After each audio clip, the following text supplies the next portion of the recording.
Hashtag Chapter 1.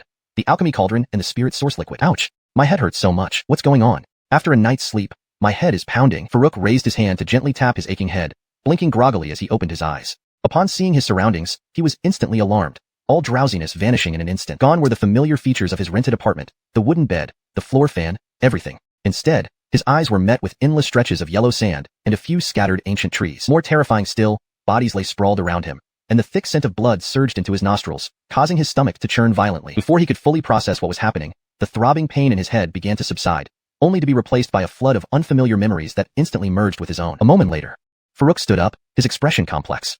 Indeed, he had been transported to another world. He was finally free from the 996 work schedule, the cramped rental house, and all the internal competition of modern life. Yet, no matter how hard he tried, he couldn't muster any joy. The original inhabitant of this body, also named Farouk, was the only son of Tailantian village's Commoner Sect's Patriarch, making him the young lord. Of course, this title held little weight since the Commoner Sect, well, it really did consist of nothing but ordinary people who practiced some basic martial arts. Anyone with even the slightest talent for cultivation had long since left for the city to join genuine immortal sects. As the young lord of the Commoner Sect, the original Farouk was already 13 years old and still remained within the sect, clearly lacking any talent for cultivation. If the Commoner Sect hadn't been annihilated, he might have accepted continuing as its young lord. But now, with everyone dead and having no talent for cultivation, where could he possibly go in this vast expanse of barren desert? Lost in thought, Farouk suddenly spotted two figures moving toward him in the distance, immediately sensing danger. Ignoring his disgust, he quickly dragged two nearby corpses over himself, lying flat beneath them and pretending to be dead. He clutched a nearby iron sword in his hand, preparing to fight if the ruse failed. Just as he readied himself, something unexpected happened. The iron sword vanished the moment he grasped it. Startled, he felt a searing heat on his left wrist. Looking down, Farouk saw an ancient-looking small cauldron, like a tattoo, floating on his wrist. It emitted a faint golden glow, which was the source of the heat. He reached out with his other hand to touch the cauldron. As soon as he made contact, the world before his eyes blurred, and when it cleared, he found himself in a strange space. The room was about 6 or 7 cubic meters in size, with a smooth stone floor. There was no visible light source, yet everything was clear. Floating in front of Farouk was a drop-like object, roughly the size of a baby's thumb, hovering mid-air. While he observed his surroundings, a wave of unfamiliar information flooded his mind. As if transmitted directly from the void, this information provided clarity on his situation. The small cauldron on his wrist was called the Alchemy Cauldron. There was no explanation for its appearance, but it was said that this space he was in was the interior of the Alchemy Cauldron. The droplet before him was named Spirit Source Liquid, created by the Alchemy Cauldron from the iron sword he had picked up outside. This Spirit Source Liquid had various uses. It could be absorbed for cultivation, enhance the Alchemy Cauldron's ability to refine items, or be used in alchemy and forging. However, at this point, the Alchemy Cauldron could only refine the most basic mundane weapons, which required no spirit energy and could be used by ordinary people. Above mundane weapons were magical artifacts, requiring spirit energy to activate. Even higher were spiritual artifacts and magical treasures, but those were far beyond Farouk's current reach. For now, Farouk stared in amazement at the Spirit Source Liquid, envisioning endless possibilities for his future. Possessing such a powerful tool was more exhilarating than winning the grand lottery in his previous world. But the critical question now is, should I use this bit of Spirit Source Liquid to enhance the Alchemy Cauldron or for my own cultivation? Suppressing his excitement, Farouk calmed down and started to think deeply. The original body's cultivation had reached the peak of the 5th stage of body forging, the highest level ordinary martial artists could attain without absorbing spirit energy. Beyond this was the gathering chi stage, where one needed to absorb spirit energy for further cultivation. This marked the fundamental difference between cultivators and martial artists. One required spirit energy, the other did not. Due to his lack of talent, the original Farouk had never been able to sense spirit energy and thus couldn't advance to the gathering chi stage. Could this Spirit Source Liquid help him break through to the gathering chi stage? If it didn't work, wouldn't all his excitement be for nothing? His racing heart slowed abruptly at the thought. The Alchemy Cauldron was a wonderful thing, and so was the Spirit Source Liquid, but perhaps this body simply wasn't blessed enough to benefit from them. If that's the case, then let me try using this Spirit Source Liquid to take a gamble. If it indeed cannot be absorbed, it's better to give up on cultivation early. Without hesitation, Farouk grabbed the Spirit Source Liquid and swallowed it whole. Hashtag Chapter 2. Leaving the village, absorbing Spirit Essence Liquid. The Spirit Essence Liquid tasted slightly sweet with no strange flavors as it entered his mouth. Farouk sat cross-legged on the ground, his heart racing with anticipation of the results. Despite trying to appear calm, intense anxiety inevitably overwhelmed him. Soon, the Spirit Essence Liquid began circulating through his body, spreading to his 5 organs and 6 viscera, reaching every limb and bone until it was completely absorbed by his body. After waiting for half a day, nothing unusual happened. Did it fail? Farouk couldn't help but take a deep breath. Although he hadn't reached the chi-gathering realm in his cultivation, he had heard that those at this realm needed to absorb spirit energy into their bodies, which would then converge in the Dantian. The Spirit Essence Liquid clearly contained strong energy, yet it did not converge in his Dantian. A sense of disappointment welled up inside him. Farouk took another deep breath, steadied his mind, and stood up. At this moment, he suddenly noticed that his physical constitution seemed stronger than before. According to reason, this body should have already reached the peak of the body-tempering realm, making further improvement impossible through ordinary means. Could it be because of absorbing the Spirit Essence Liquid? It must be. Farouk slapped his forehead as he suddenly realized something. To reach the chi gathering realm, one needed cultivation techniques to guide the spirit energy's flow throughout the body before it could converge in the dantian. Presumably, spirit essence liquid works similarly. Without any cultivation technique or guidance, being able to absorb it entirely was already the best outcome possible. With this realization, his disappointment vanished. Farouk started pondering. His current priority was obtaining cultivation techniques for the chi gathering realm and finding more weapons for the alchemy cauldron to refine. Weapons were easy. Since the mortal sect was wiped out, plenty of weapons lay outside. Although they were low-grade mortal weapons nobody else would care for, they suited him just fine. The alchemy cauldron wasn't picky. However, he couldn't risk venturing out immediately. According to the original owner's memory, the people who wiped out the mortal sect were all powerful cultivators, at least in the chi gathering realm, and capable of handling multiple opponents effortlessly. Thankfully, I have the alchemy cauldron to hide in. Otherwise, I might be the fastest Xianxia among all, Farouk muttered to himself. Improvements made. 1. Ensured correct grammatical structure for smoother reading. 2. Maintained consistency with the original meaning. However, Xianxia is a Chinese term and does not read naturally in English. For better fluency, consider replacing it with Transmigrator. Thankfully, I have the alchemy cauldron to hide in. Otherwise, I might be the fastest Transmigrator among all, Farouk muttered to himself. Though he desperately wanted to gather all the mortal weapons right away, his rationality told him to bide his time and avoid unnecessary risks. To ensure safety, he waited nearly a whole day, until his stomach growled from hunger. After confirming there were no flaws in his plan, Farouk reappeared on the sandy ground. The two corpses that had been covering him were now flipped to the side, which made him feel secretly relieved. If he hadn't waited a day, he might have been caught. Prepared to retreat back to the alchemy cauldron at any moment, Farouk cautiously surveyed the surroundings. Once certain everything was safe, he bent down to collect the scattered iron swords. He picked up a total of 128 swords and placed them all inside the alchemy cauldron. Next, he carefully walked toward the remnants of the mortal sect. Inside, the scene was chaotic. Everything was scattered and obviously looted by the invaders. Farouk searched thoroughly but found no one around. It appeared that the group had left after a day. Nevertheless, he didn't linger too long. After finding some food and a shovel, he dug a large pit outside and buried everyone together. Even though he hadn't reached the chi gathering realm, digging the grave was easy with his body tempering 5th layer strength. Having finished all tasks, he paid respects at the gravesite as a final farewell for the original owner. With daylight still abundant, he left Tailantian village and headed towards Huabian town. Tailantian village was located in the northernmost part of the North Wasteland, far from any towns. The climate was harsh, the environment inhospitable, and the spirit energy extremely sparse, making it an undesirable place for most people. Only ordinary folks like those from the mortal sect, lacking cultivation talent and unwilling to live under others' noses in the city, would choose to settle here. By the time the sky grew dark, Farouk had only covered less than half the distance. Traveling overnight was risky as this area, while sparsely populated, was frequented by wild beasts, especially at night. Farouk climbed up a sturdy tree branch, activated the alchemy cauldron, and instantly entered its interior. Although he hadn't explored all its functions, the moving shelter provided by the cauldron was highly satisfactory.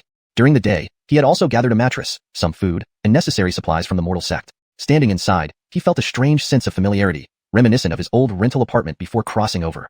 Eating a simple meal to fill his stomach, Farouk turned his attention to the large blob of spirit essence liquid hovering in the air, taking up a cubic meter of space. His face lit up with excitement. The idea of using it without feeling a bit tempted was a lie. Fresh enthusiasm hadn't even faded. Yet fully consuming it would be a waste. He decided to ingest part of it to enhance his physique, save another portion for future breakthroughs once he found cultivation techniques, and allocate a third portion to upgrade the alchemy cauldron to observe any effects. Taking a third of the liquid, he began consuming it. After a short while, he stood up and tried moving around. My strength seems significantly improved. While my realm is far from chi gathering first layer, in direct combat, a chi gathering first layer cultivator wouldn't stand a chance. Farouk examined his fist with pleasant surprise, delivering a punch that created a whistling sound as it broke through the air. If I had enough spirit essence liquid, constantly enhancing my body's strength to its peak would surely make me formidable, Farouk mused aloud. But such thoughts were mere fantasies. Besides needing vast amounts of spirit essence liquid, traditional cultivation methods were indispensable for advancing to higher realms. True cultivators soared through the skies and traversed dimensions with abilities far beyond mere physical prowess. Putting aside those thoughts, he divided the remaining liquid, giving half to the alchemy cauldron. Instantly, the liquid visibly reduced until only a soccer ball-sized clump remained. Watching this process, Farouk felt a pang in his heart. But when he saw the changes within the cauldron, his eyes brightened. The internal space had expanded by nearly 3 cubic meters, totaling close to 10 cubic meters. At the edge of the space, a suspended sword silhouette appeared. The 1-meter-high sword was partly radiant and partly dim. Approaching it, Farouk touched it cautiously but found no anomalies or information transmitted. With no immediate understanding, he reluctantly let it be. Translation complete, following the given guidelines. Chapter 3. An unexpected encounter with Little Fatty, Ancestral, and Ancient Mysteries Sect. Waking up after a nap, Farouk estimated that it was about time to move on. With a thought, he left the alchemy cauldron space and returned to the tree branch. This place was already some distance away from Tailantian village. The ground beneath his feet was no longer a sea of yellow sand but had patches of sparse grass, and trees were more abundant as well. It was early morning, and occasionally, bird songs could be heard, creating an atmosphere of vibrant life. It had been 2 days since the destruction of mortal sect, and given the distance from Tailantian village, Farouk decided not to rush. On one hand, he hadn't yet figured out where to find cultivation techniques, and on the other, he feared that the group might still be lingering in border town. If he arrived too soon, he risked being caught. Under the tree, Farouk recalled the routine of Mortal Sect's mountain, shattering fist, and began practicing. While this fist form wasn't profound, it was sufficient for self-defense at his current stage. Two advanced techniques would also be impractical without adequate skill to unleash their full potential. After finishing his practice, he started a fire and then caught a wild rabbit nearby to prepare for cooking. Food in this world was very basic, lacking in seasoning, merely meant to satisfy hunger. Once a cultivator reached a certain level, they could abstain from food, so few spent time studying cuisine. Ordinary people had even less reason to focus on gourmet food, struggling as they were just to survive. Farouk's preparation was simple. After cleaning the rabbit, he seasoned it with salt and roasted it over the fire. Though lacking spices, it was still quite delicious if cooked well, at least by the standards of this world. Just as he was roasting, distant sounds of running and fighting, along with shouts for help, echoed through the area. Help, brother, quick, help. Hearing the cries, Farouk instinctively wanted to hide inside the alchemy cauldron. However, after a brief hesitation, a short and chubby boy tumbled towards him, closely pursued by a massive beast. Farouk focused and identified the beast as a level 6 gigantic wild boar, equivalent to a human cultivator at the first level of chi gathering stage. The short, chubby boy screaming and fleeing appeared to be around his age and was unlikely to be part of the hostile group. Perfect chance to test my current physical strength. Muttering to himself, Farouk crouched down and prepared his boxing stance. Although he felt stronger after absorbing the spirit essence liquid, capable of handling a first-level chi gatherer, he had yet to test it in practice.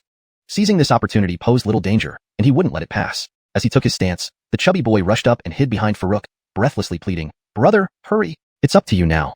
Farouk didn't waste words. Despite being influenced by the memories of his previous life, which prevented him from panicking in the face of such beasts, this was truly his first encounter with a boar the size of an old ox. He couldn't deny feeling nervous. But he knew that, having been reborn into this world, he must eventually face these challenges. Estimating the distance, he unleashed the mountain-shattering fist. Boom. The impact was like punching a speeding car, sending him staggering back 3 steps to barely maintain balance. Waving his numb arm, Farouk looked at the boar, which was now flying backward 10 meters, struggling to rise from the ground. The short, chubby boy, still catching his breath, stared wide-eyed at the scene, utterly stunned. He had sought Farouk's help partly because this place was desolate, and partly because Farouk's presence suggested he was likely a chi gatherer. However, he never expected Farouk to confront the boar bare-fisted. Shouldn't a chi gatherer use magical artifacts or spells? Even basic fireballs or wind summoning would suffice, right? Yet here was Farouk, landing blows that nearly killed the boar. This left the boy utterly bewildered. Meanwhile, Farouk, intensely focused on his first combat, paid no attention to the boy's reaction. Seeing the boar attempt to get up, he seized the moment, delivering 2 more powerful punches to its vital spots, ending its life. Actually, he had an iron sword in his alchemy cauldron space for protection, but he chose to fight barehanded to avoid exposing it. After using his full strength and being mentally exhausted by his first battle, Farouk nearly fell onto the ground. Considering there was someone watching, he struggled to maintain composure and slowly returned to his rabbit roasting spot. Only then did he take a closer look at the short, chubby boy. About his age, the boy stood barely over 1.2 meters tall and weighed around 150 pounds. Raising an eyebrow, Farouk wondered if this wasn't some landlord's clumsy son. Just as the rabbit meat was almost ready, he tore off a piece and asked, "What's your name, fatty? Why are you alone in this remote place, and how did you get chased by a wild boar?" Still lost in awe of Farouk's formidable strikes, the boy came back to reality upon hearing the question. His eyes showed obvious admiration as he replied, "My name is Ancestral, from Xianxia village. I'm headed to Ancient Mysteries Sect to seek discipleship." Then, sniffing greedily, he fixed his gaze on the roasted rabbit in Farouk's hands, swallowing audibly. Is Ancient Mysteries Sect currently accepting new disciples? Tearing off a rabbit leg and handing it to him, Farouk considered whether he should also try if it was recruitment season. Ancient Mysteries Sect was one of the 3 major sects in Border Town, alongside Crimson Moon Sect and Southern Prosperity Sect. Besides the 3 major sects, there were smaller, less prestigious ones like Mortal Sect, which ranked among the lowest. Typically, all sects, big or small, focused on cultivating immortals rather than mere mortal warriors. Each sect had a unified time frame for recruitment. Attempts outside this period were futile. Especially the 3 major sects had strict recruitment criteria. Farouk knew the optimal age for initiating cultivation was around 7 years old, with anyone over 10 finding it difficult to join. At 13, Farouk was considered too old, even for minor sects, let alone the top 3. Moreover, lacking cultivation aptitude was his most critical drawback. Chapter 4. A new method to refine spirit source liquid. After finishing the rabbit, the two gradually became more familiar with each other. During their conversation, Farouk learned about Ancel's situation in detail. Ancel was 12 years old, 1 year younger than Farouk. He lived in Xianxia village where his father was the village blacksmith. From a young age, his father did not allow him to practice cultivation, insisting that he learn blacksmithing and eventually inherit the blacksmith shop. However, Ancel didn't want to be a blacksmith and secretly practice cultivation, reaching the 3rd level of body forging. He later heard that his unusual weight since childhood was due to his special constitution, and only by becoming a cultivator would he become leaner as his realm advanced. So, he sneaked out during the Ancient Mystic Sect's recruitment period, hoping to become a disciple there. That's how he ended up being chased by a wild boar and meeting Farouk. "Hee brother, you're amazing at roasting rabbits. What about that wild boar?" Ancel suggested with a mischievous grin, nudging Farouk while pointing at the wild boar. "More than half the rabbit is gone already. Look at this belly of yours." Farouk shook his head helplessly, but still got up and walked towards the wild boar. Though they had only just met, Ancestral left a good impression on him. Initially respectful and humble, he quickly revealed his straightforward and genuine personality once they became closer, better than many hypocritical gentlemen. Such a person was worth befriending, so Farouk didn't mind roasting another animal. He could sneak some roasted meat into the alchemy cauldron for future consumption, rather than letting the wild boar go to waste. You're wondering if someone your age can really join the ancient mystic sect? Farouk asked again. He had previously broached this topic indirectly, but perhaps they weren't close enough then, or maybe he was too subtle, leading to no response from Ancestral. Still, Farouk felt Ancestral seemed confident, which piqued his curiosity. Age? I'm still a kid. Ancestral muttered, then quickly ran to Farouk's side, boasting, I have a token. A token? Farouk paused, then his eyes lit up. Backdoor entry? Cough. Ancestral cleared his throat, puffing out his chest dramatically. My uncle is an elder in the ancient mystic sect.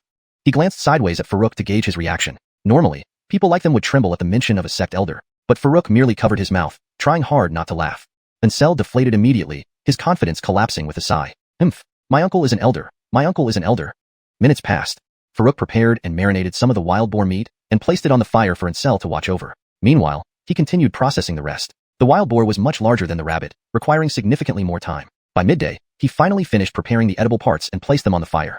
The remaining parts like the skin and tusks were materials for crafting or trading and were set aside. Just as he was about to discard the less useful bits, he stopped, deep in thought.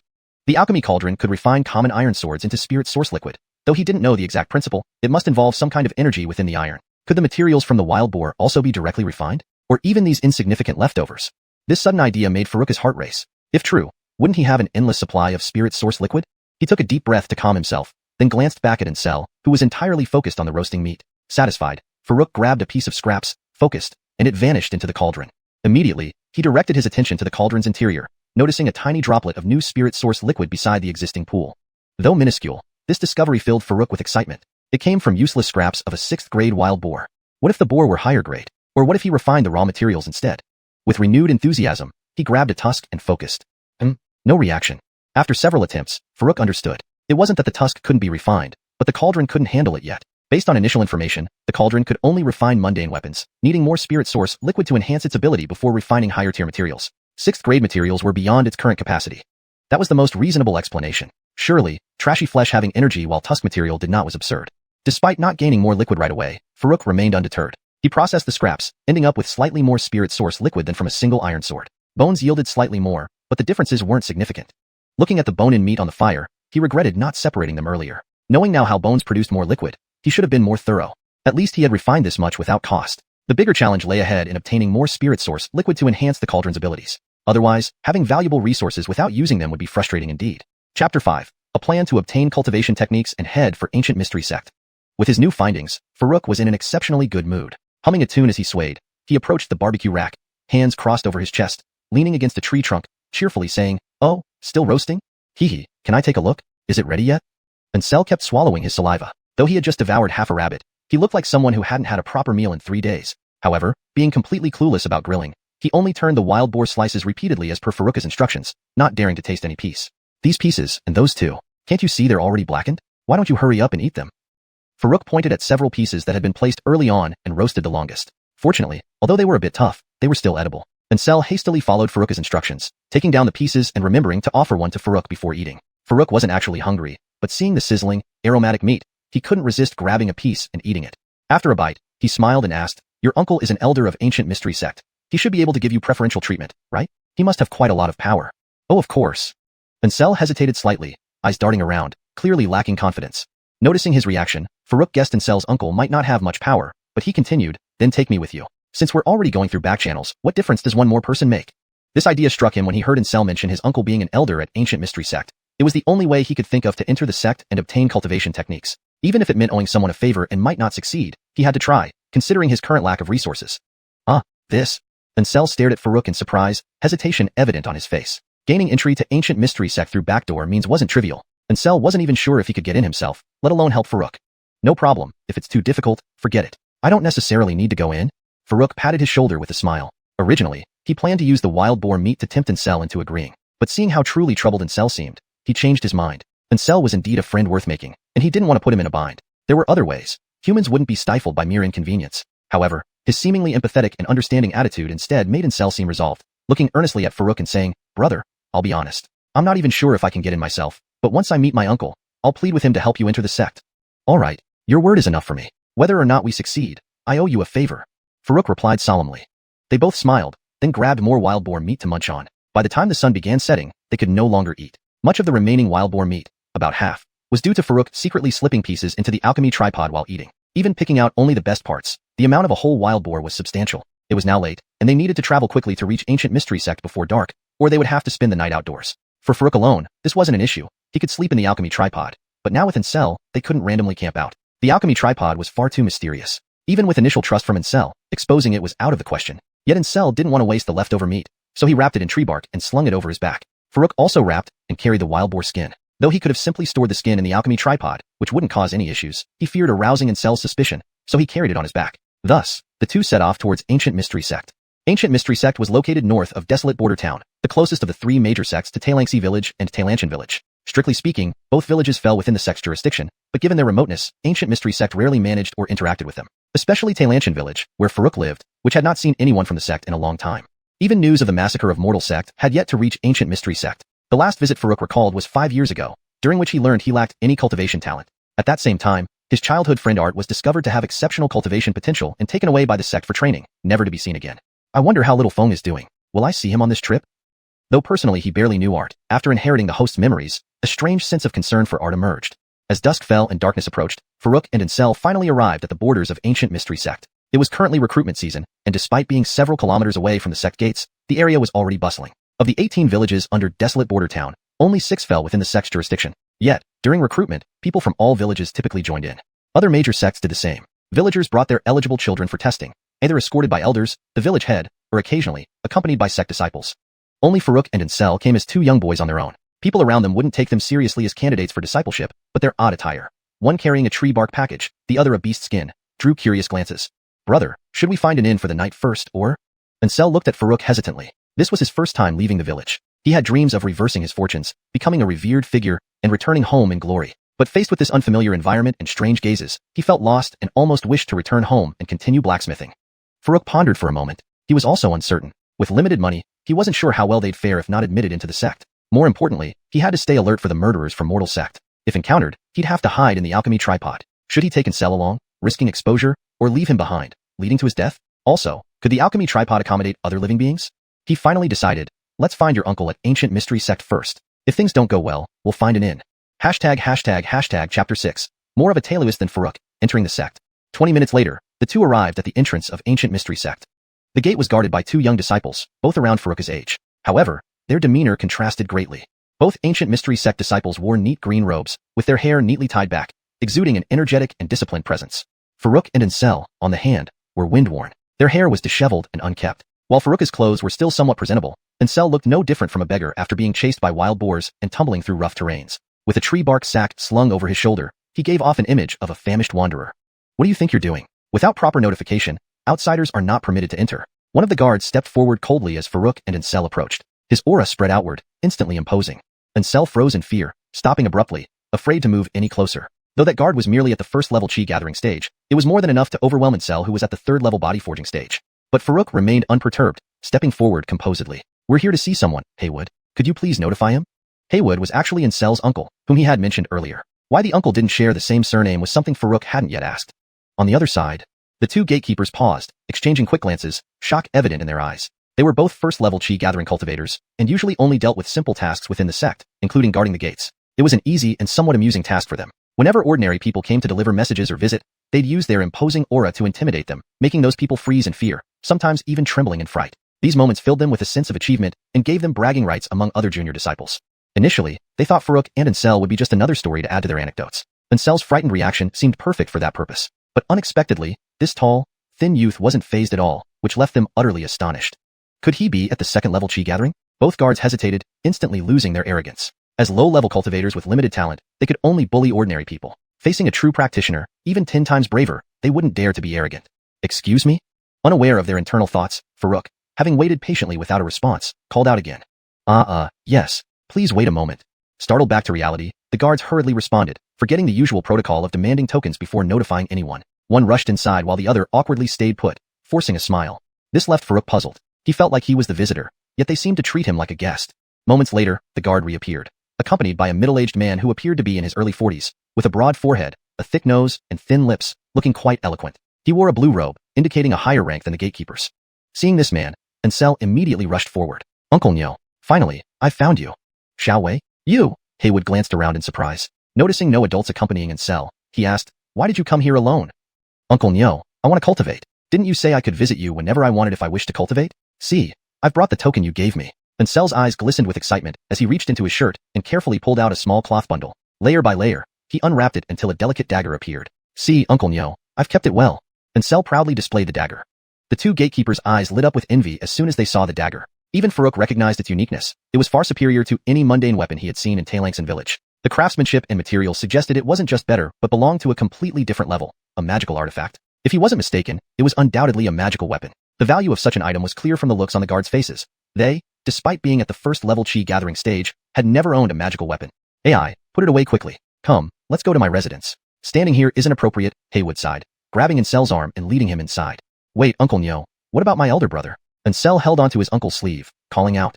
Haywood turned to look at Farouk, who promptly bowed respectfully. Junior Farouk, greetings, Haywood. All right, follow us. Haywood waved indifferently, seemingly agitated. Farouk knew this wasn't the time for pride and ignored the slight, joining them. Little did Farouk know, Haywood was indeed feeling vexed, but not entirely because of him. Haywood, whose full name was Ezekiel, came from Hongshan village within the jurisdiction of ancient mystery sect. His relationship with Ansel's family was unclear, as he had entered the sect from a young age, barely reaching the 5th level chi gathering stage despite his lack of talent. At 42, he realized advancing further would be incredibly difficult. So, he settled into the role of an outer sect miscellaneous affairs elder, occasionally returning to his hometown to show off and boast. However, after some time, showing off to the same group of people no longer satisfied him. Hence, he turned to his distant relatives. Hearing that there might be some connection with the Zhu family in Tailangsi village, he visited them under the guise of an ancient mystery sect elder, expecting lavish hospitality. And indeed, he received extraordinary treatment, including feasts and wine. Even the village head led everyone in toasting to him as Master Immortal, giving him immense satisfaction. Yet inexplicably, despite being immune to intoxication at the 5th level chi gathering stage, he ended up drunk and unconscious. In his drunken haze, he boasted endlessly, saying things like if one wanted to cultivate, they should just come find him. Even the claim Ansel made about being overweight due to his constitution, and that continuous cultivation would make him slim was something Ezekiel had randomly fabricated. Ultimately, he gave Ansel the only mid-grade magical artifact dagger he had been carrying with him as a token. One could only imagine how much regret and distress he felt when he sobered up. After returning to the sect, he couldn't sleep for 3 straight nights, his mind consumed by thoughts of his magical artifact dagger. It's easy to understand why, when he saw Ansel actually come looking for him to learn cultivation, holding the very magical artifact dagger that kept him awake night after night, he couldn't help but feel vexed. Chapter 7. The astonishingly talented little fatty. Ezekiel's residence was among the lowest in terms of quality within the entire Tailangsan sect's administrative quarters. It consisted of a reception room, a bedroom, a study, and a small backyard of about 30 square meters, just the bare minimum. After all, as an elder in charge of miscellaneous tasks for the outer sect, it was clear from the title alone that he held little power. The outer sect primarily housed disciples with average talent, whose cultivation levels were concentrated below the 4th level of the Gathering Chi realm. Once disciples reached the 5th level of the Gathering Chi realm, they would be transferred to the inner sect for unified guidance and preparation for foundation establishment. As for miscellaneous tasks, these included cooking, cleaning, guarding, and other chores, basically anything unrelated to cultivation. So what real authority could such an elder have? To have even this residence was already quite good. Naturally, Ezekiel himself was quite content with his living arrangements. After all, given his cultivation level, he had no hope of reaching foundation establishment, and thus knew his fate for life. When the 3 visitors arrived at his residence, though Ezekiel was feeling rather gloomy, he did not show it prominently. He courteously brewed tea for them, and asked if they had encountered any dangers on their journey. This significantly improved Farouk's impression of him. Haywood, I apologize for this unannounced visit, Farouk said sincerely. No problem. Just sigh. Ezekiel waved his hand, sighing deeply as he hesitated. He wanted to say that based on his own limited power, their trip might turn out to be futile. However, seeing Ansel's admiring eyes filled with intense expectation, and considering that these 2 young boys had walked so far to seek refuge under him, the words died on his lips. Farouk, who had lived 2 lifetimes, easily understood the underlying meaning from Ezekiel's reaction. Although he had anticipated that joining Tailangsan sect might not be straightforward, the reality still brought a sigh. Uncle, when can we start our cultivation? Ansel, naive and inexperienced, still looked eagerly at Ezekiel, lacking the skill to read between the lines. After a moment of thought, Ezekiel suddenly said, wait here for a moment. I'll go borrow a magical tool to test your cultivation potential. Although he couldn't directly make them disciples of the sect, if they showed some cultivation talent, he could certainly put in a word for them. With that, he hurried off. Farouk surveyed the room's modest furnishings, which were neither luxurious nor impressive. Yet this man had casually offered a magical tool as a token. Now, with the token in hand, he seemed quite troubled. Strange indeed. Farouk wondered about this internally. He considered whether to hint to Ansel not to trouble Ezekiel but decided against it. He'd wait until after the tests for their cultivation potential. As he pondered, Ezekiel returned carrying a crystal ball-like magical tool. Hurry, who wants to go first? I need to return it quickly. You go first, Farouk said to Ansel. Farouk had no great expectations for his own cultivation potential and wasn't eager. Ansel stepped forward eagerly. Under Ezekiel's guidance, he placed both hands on either side of the crystal ball, closed his eyes, and began to focus his mind. Suddenly, faint golden light appeared at the bottom of the originally colorless crystal ball. The light then rapidly spread upward, covering nearly half the ball within moments. Sitting anxiously nearby, Ezekiel shot up instantly upon seeing this. As a seasoned cultivator, though his own cultivation was mediocre, he was thoroughly familiar with the talent testing process. In his youth, his own test only produced a faint glow at the bottom of the crystal ball. A glow extending halfway up indicated at least middling talent. But this wasn't the end. Within the short span of his astonishment, the golden light had already spread to almost 9/10 of the crystal ball before finally stopping. Exceptional, exceptional, exceptional golden spiritual root. Ezekiel chanted almost frenziedly, trembling with excitement. By now, Ansel had opened his eyes. Though he didn't understand the specifics of the test results, the words exceptional and golden spiritual root resonated with him. Seeing his uncle's ecstatic face, he knew his talent must be outstanding. Brother, hurry, it's your turn. Ansel laughed and urged Farouk. All right. Farouk nodded and stepped forward, placing both hands on the crystal ball. After a while, dummy, did you not focus your mind? Ezekiel stared dubiously at the non-reactive crystal ball. Had it not been for Ansel's successful test earlier, he would have suspected the crystal ball was broken. Brother, concentrate and feel it. Ansel also anxiously reminded. Farouk was speechless. I focused. He wondered how poor his talent must be for the crystal ball to show no reaction at all. More time passed, and still, there was no response from the crystal ball. Ezekiel gazed at Farouk with a perplexed expression. I've never seen such. He stopped himself mid-sentence, but Farouk knew the sentiment wouldn't be complimentary. However, Farouk harbored no extra thoughts over this outcome. He had long known he lacked cultivation talent. Otherwise, he wouldn't have stayed stuck at the mundane realm at 13 years old. Besides, with the Alchemy Cauldron in hand, he could cultivate without a spiritual root, provided he found the right cultivation techniques. Thinking of this, he asked, Haywood, may I inquire about someone named Art? He joined Taylor Xian's sect 5 years ago. Although joining Taylor Xian's sect smoothly seemed unlikely, learning something about his old friend Art wouldn't make the trip entirely futile. If Art had progressed significantly, perhaps he could obtain a cultivation technique, making the journey worthwhile. Just as he was contemplating this, Ezekiel shook his head. Art? No particular memory. But with over 1,000 disciples across the inner and outer sects, it's normal not to know everyone. I'll ask around for you. Thank you, Haywood. Farouk bowed gratefully. He added, he has excellent talent. This earned a large eye roll from Ezekiel. As an elder of the outer sect's miscellaneous tasks, he had minimal interaction with talented disciples. Seeking information from him was like asking the blind for directions. Ezekiel waved his hand dismissively. All right, you two can stay here tonight. Tomorrow morning, I'll take Youngwei to meet the sect leader. With your talent, entering the inner sect will be effortless. I need to return this magical tool. With that, he picked up the crystal ball and dashed away. Securing an exceptionally talented disciple for the sect would surely earn him favors from the sect leader. Moreover, Ansel was technically his distant nephew. If Ansel received focused cultivation support from the sect, Ezekiel would benefit as well. Buoyed by this happy news, his previous gloom forgotten, he skipped along while humming a tune to himself. Chapter 8. Securing the cultivation technique, formal cultivation begins. Early the next morning, Butler, who had not slept a wink all night, woke Ansel up with dark circles under his eyes and was ready to take him to meet the Patriarch. Uncle Nyo, what about Brother Farouk? Ansel's eyes were equally dark. Last night, he hardly slept either. On one hand, he was excited that he finally confirmed he had a powerful talent and could start cultivating. On the other hand, he was reluctant for Farouk to leave. He had promised Farouk to let him enter the ancient mystery sect together. But since Farouk lacked cultivation talent, how could he help him? Oh, you saw yesterday. He has no talent at all. What can staying in the sect even do? Butler said earnestly. Then, he turned to Farouk and added, I don't mean anything by it. I just speak my mind. Don't take it personally. It's okay, Farouk waved his hand, preparing to console himself to focus on cultivation and hope they would meet again. However, before he could finish, Butler suddenly clapped his hands. Got it. Yesterday, a kitchen helper returned home. If you are willing, you can go settle into the kitchen first. As you know, this sect recruits disciples.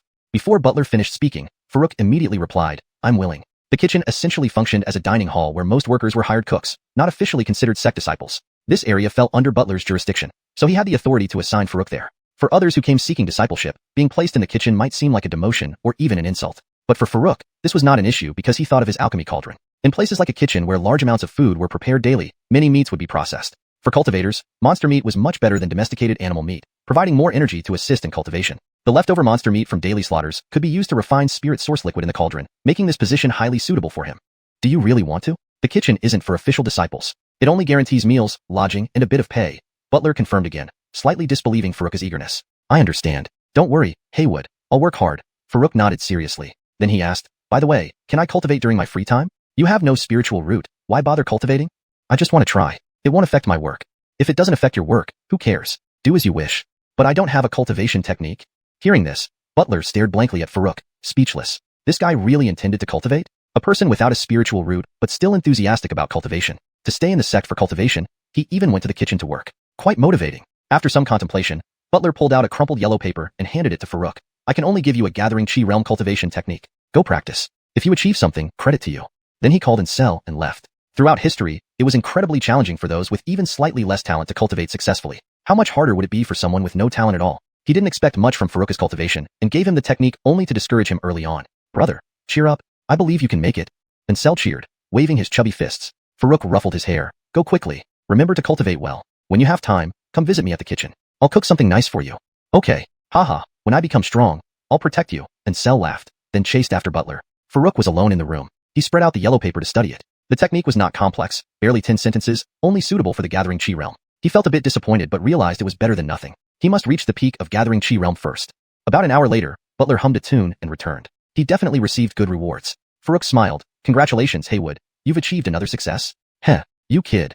Butler's eyes gleamed. In his heart, he appreciated Farouk's wisdom and decisiveness far beyond his age. Through Cell, he learned about their encounter. Walking alone from Tailanchan village, defeating a level 6 giant wild boar at 5th stage body tempering. It wasn't ordinary at all. If not for the wild boar meat and skin they carried, he would have doubted Cell's story. This Farouk seemed quite unusual. Could he also cultivate? A crazy idea popped into his head but was quickly suppressed. Impossible. Cultivation requires talent and a spiritual root, unbreakable through ages. Shaking his head, Butler said, let's go. First, I'll show you around the kitchen. Farouk nodded and followed. After touring the kitchen and being introduced briefly, he was taken to his quarters, a simple bamboo hut with a bedroom and a courtyard for washing. Farouk didn't mind the simplicity. It was sufficient for now. Once he gained strength, anything would be possible. Butler reminded him to report to the kitchen the next day and left. Farouk immediately closed the door, focusing his mind to enter the alchemy cauldron. Along with the pigskin and materials, he brought them inside. The immediate priority was enhancing the cauldron's refinement ability. Otherwise, keeping these materials unused was wasteful. Yet, he couldn't guarantee that using all the spirit source liquid would succeed. He decided to cultivate first, hoping to get a foothold in cultivation. Discarding distractions, he recollected the technique and took a small sip of spirit source liquid. Following the technique, he tried guiding the energy within his body. But soon, he realized he underestimated the challenge. The liquid was stubborn, defying guidance. Exhausted yet unsuccessful, he rested briefly before trying again with half the amount. Despite repeated attempts, he made gradual progress. Feeling mentally drained, he kept trying. Eventually, he felt closer to success with each attempt.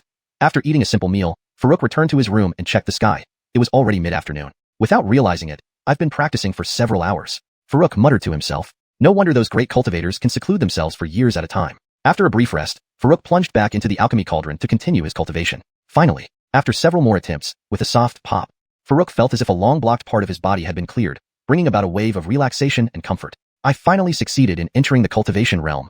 Now I can be considered a chi-gathering realm cultivator, haha. Farouk took a deep breath, overwhelmed with excitement. Without resting, he continued to take sips of spirit source liquid, following the cultivation technique to guide the energy. With one successful attempt under his belt, the subsequent steps became much easier. Farouk kept swallowing the spirit source liquid, guiding its flow through his body and accumulating it in his dantian. As the energy gathered, the spiritual power in his dantian grew from barely visible to clearly defined, eventually forming a quail egg-sized mass. When Farouk reached out to grab more spirit source liquid, he realized it was all gone. All used up? Farouk smacked his lips, still craving more. He stood up and stretched. His body felt even lighter, with a sense of invigorating clarity. With a thought, he returned to his room, only to find that it was already dark outside. Though still excited from his cultivation and not feeling tired, he decided to freshen up and rest. The translation preserves the original tone and style while ensuring it reads naturally in English. The paragraph structure and line breaks remain intact, keeping the storyline coherent with previous content. ##### Chapter 9. First trial with the Alchemy Cauldron. The next morning, Farouk arrived at the kitchen over 10 minutes early as instructed by Ezekiel. The kitchen spanned an area of more than 2 acres. Farouk headed straight to the rear kitchen dedicated to processing ferocious beasts. These ferocious beasts were brought back by disciples on mission excursions. Most were around level 5 or 6. Even after death, such beasts' bodies weren't easily destroyed by ordinary people. Previously, a burly man was responsible for this task. This man had attained the 2nd level of body tempering, yet he still struggled considerably with the work. Yesterday, when Farouk volunteered to handle the beasts, the burly man thought he was joking until learning that Farouk possessed the 5th level of body tempering. Only then did he agree willingly. For this reason, the burly man held a very good impression of Farouk. To achieve the 5th level of body tempering at such a young age was already quite remarkable in his eyes. More importantly, having such strength and willingness to do such arduous labor was truly commendable. Seeing Farouk's figure from afar, the burly man greeted him enthusiastically. You're here. I'll hand it over to you then. Don't worry, Uncle Feng. You can tend to your other tasks. Farouk replied with a smile. Uncle Feng's full name was Brock. Despite his bulky and rugged appearance, he had a rather refined name and was known for being very amiable. Farouk had always liked him. After a brief conversation, Brock left to attend to other matters. Farouk took over the job. Processing ferocious beasts involved categorizing the entire beast into alchemy materials, edible meat, and worthless remnants. Alchemy materials would eventually be given to the alchemy hall for weapon crafting or practice by disciples with alchemy talent. The edible portions were retained by the kitchen, processed into food for the disciples. As for the worthless leftovers, they were handled internally by the kitchen. Previously, they were taken down the mountain for disposal. Now, Farouk also took on this task. He quickly used his mediocre knife skills to process a level 5 azure striped wolf. For now, he didn't put anything into the alchemy cauldron for refining. He planned to finish all the beasts before disposing of them together to avoid suspicion. Farouk roughly estimated the time. It took him nearly 20 minutes to process one beast. Looking at the mountain of ferocious beast corpses beside him, he felt unprecedented pressure. Time was running out. He had to get back for cultivation after work and didn't want to stay overtime. How can I process these faster? While continuing to handle the beasts, Farouk pondered. When he finished another beast, he dragged over the next corpse. Just as he was about to cut it, he noticed something familiar. It was a level 6 giant wild boar. He had encountered one during his run-in with Ancestral. Having dealt with wild boar meat before, Farouk knew it well. The skin was exceptionally tough and elastic. At that time, he had used a sharp kitchen knife from a human sect to handle ingredients, but even that knife felt inadequate against the boar's hide. Suddenly, it dawned on him. If he had a sharp and agile knife, wouldn't it make things easier? He glanced at the heavy broadsword Brock used. Because of Brock's limited strength, this thick blade helped amplify force. However, it lacked agility. Thus, while Brock could handle all beasts, each one took considerable time. Farouk needed speed. His own strength, enhanced by Chi Gathering level 1, surpassed Brock's, so he didn't need the blade's heaviness. Therefore, this broadsword wasn't suitable for him. He needed a sharp and agile blade to boost his efficiency. His kitchen knife certainly wouldn't suffice. It might not even be sharper than this heavy blade. Where can I find a good blade? While working, Farouk pondered this. Approaching the alchemy hall wasn't an option. Not only might they ignore him, but the time spent there would be enough to process several beasts. Just as he was at a loss, his peripheral vision caught sight of the separated alchemy materials, sparking a bold idea. These materials were for crafting. Could he refine them directly in the alchemy cauldron? From the information he received initially, the alchemy cauldron could not only produce spirit essence liquid but also craft weapons and potions. However, whether the cauldron could currently achieve this remained unknown. Farouk thought for a moment and decided to give it a try. Seeing no one nearby paying attention, he quickly collected some waste meat and alchemy materials into the cauldron. While operating the heavy broadsword, he focused part of his mind into the cauldron, beginning the trial. Dual tasking was a bit challenging but manageable if done slowly. In the cauldron, Farouk first refined the waste meat. Building on his experience with boar meat, he carefully separated bones this time, which were mostly what he added. Bone materials produced higher yields of spirit essence liquid. After refining all the waste meat, a ball of liquid slightly smaller than a fist appeared. Next, he refined several common materials. When he accumulated enough essence to form an adult fist-sized amount, he stopped. Surely this much spirit essence liquid would be enough for a suitable blade.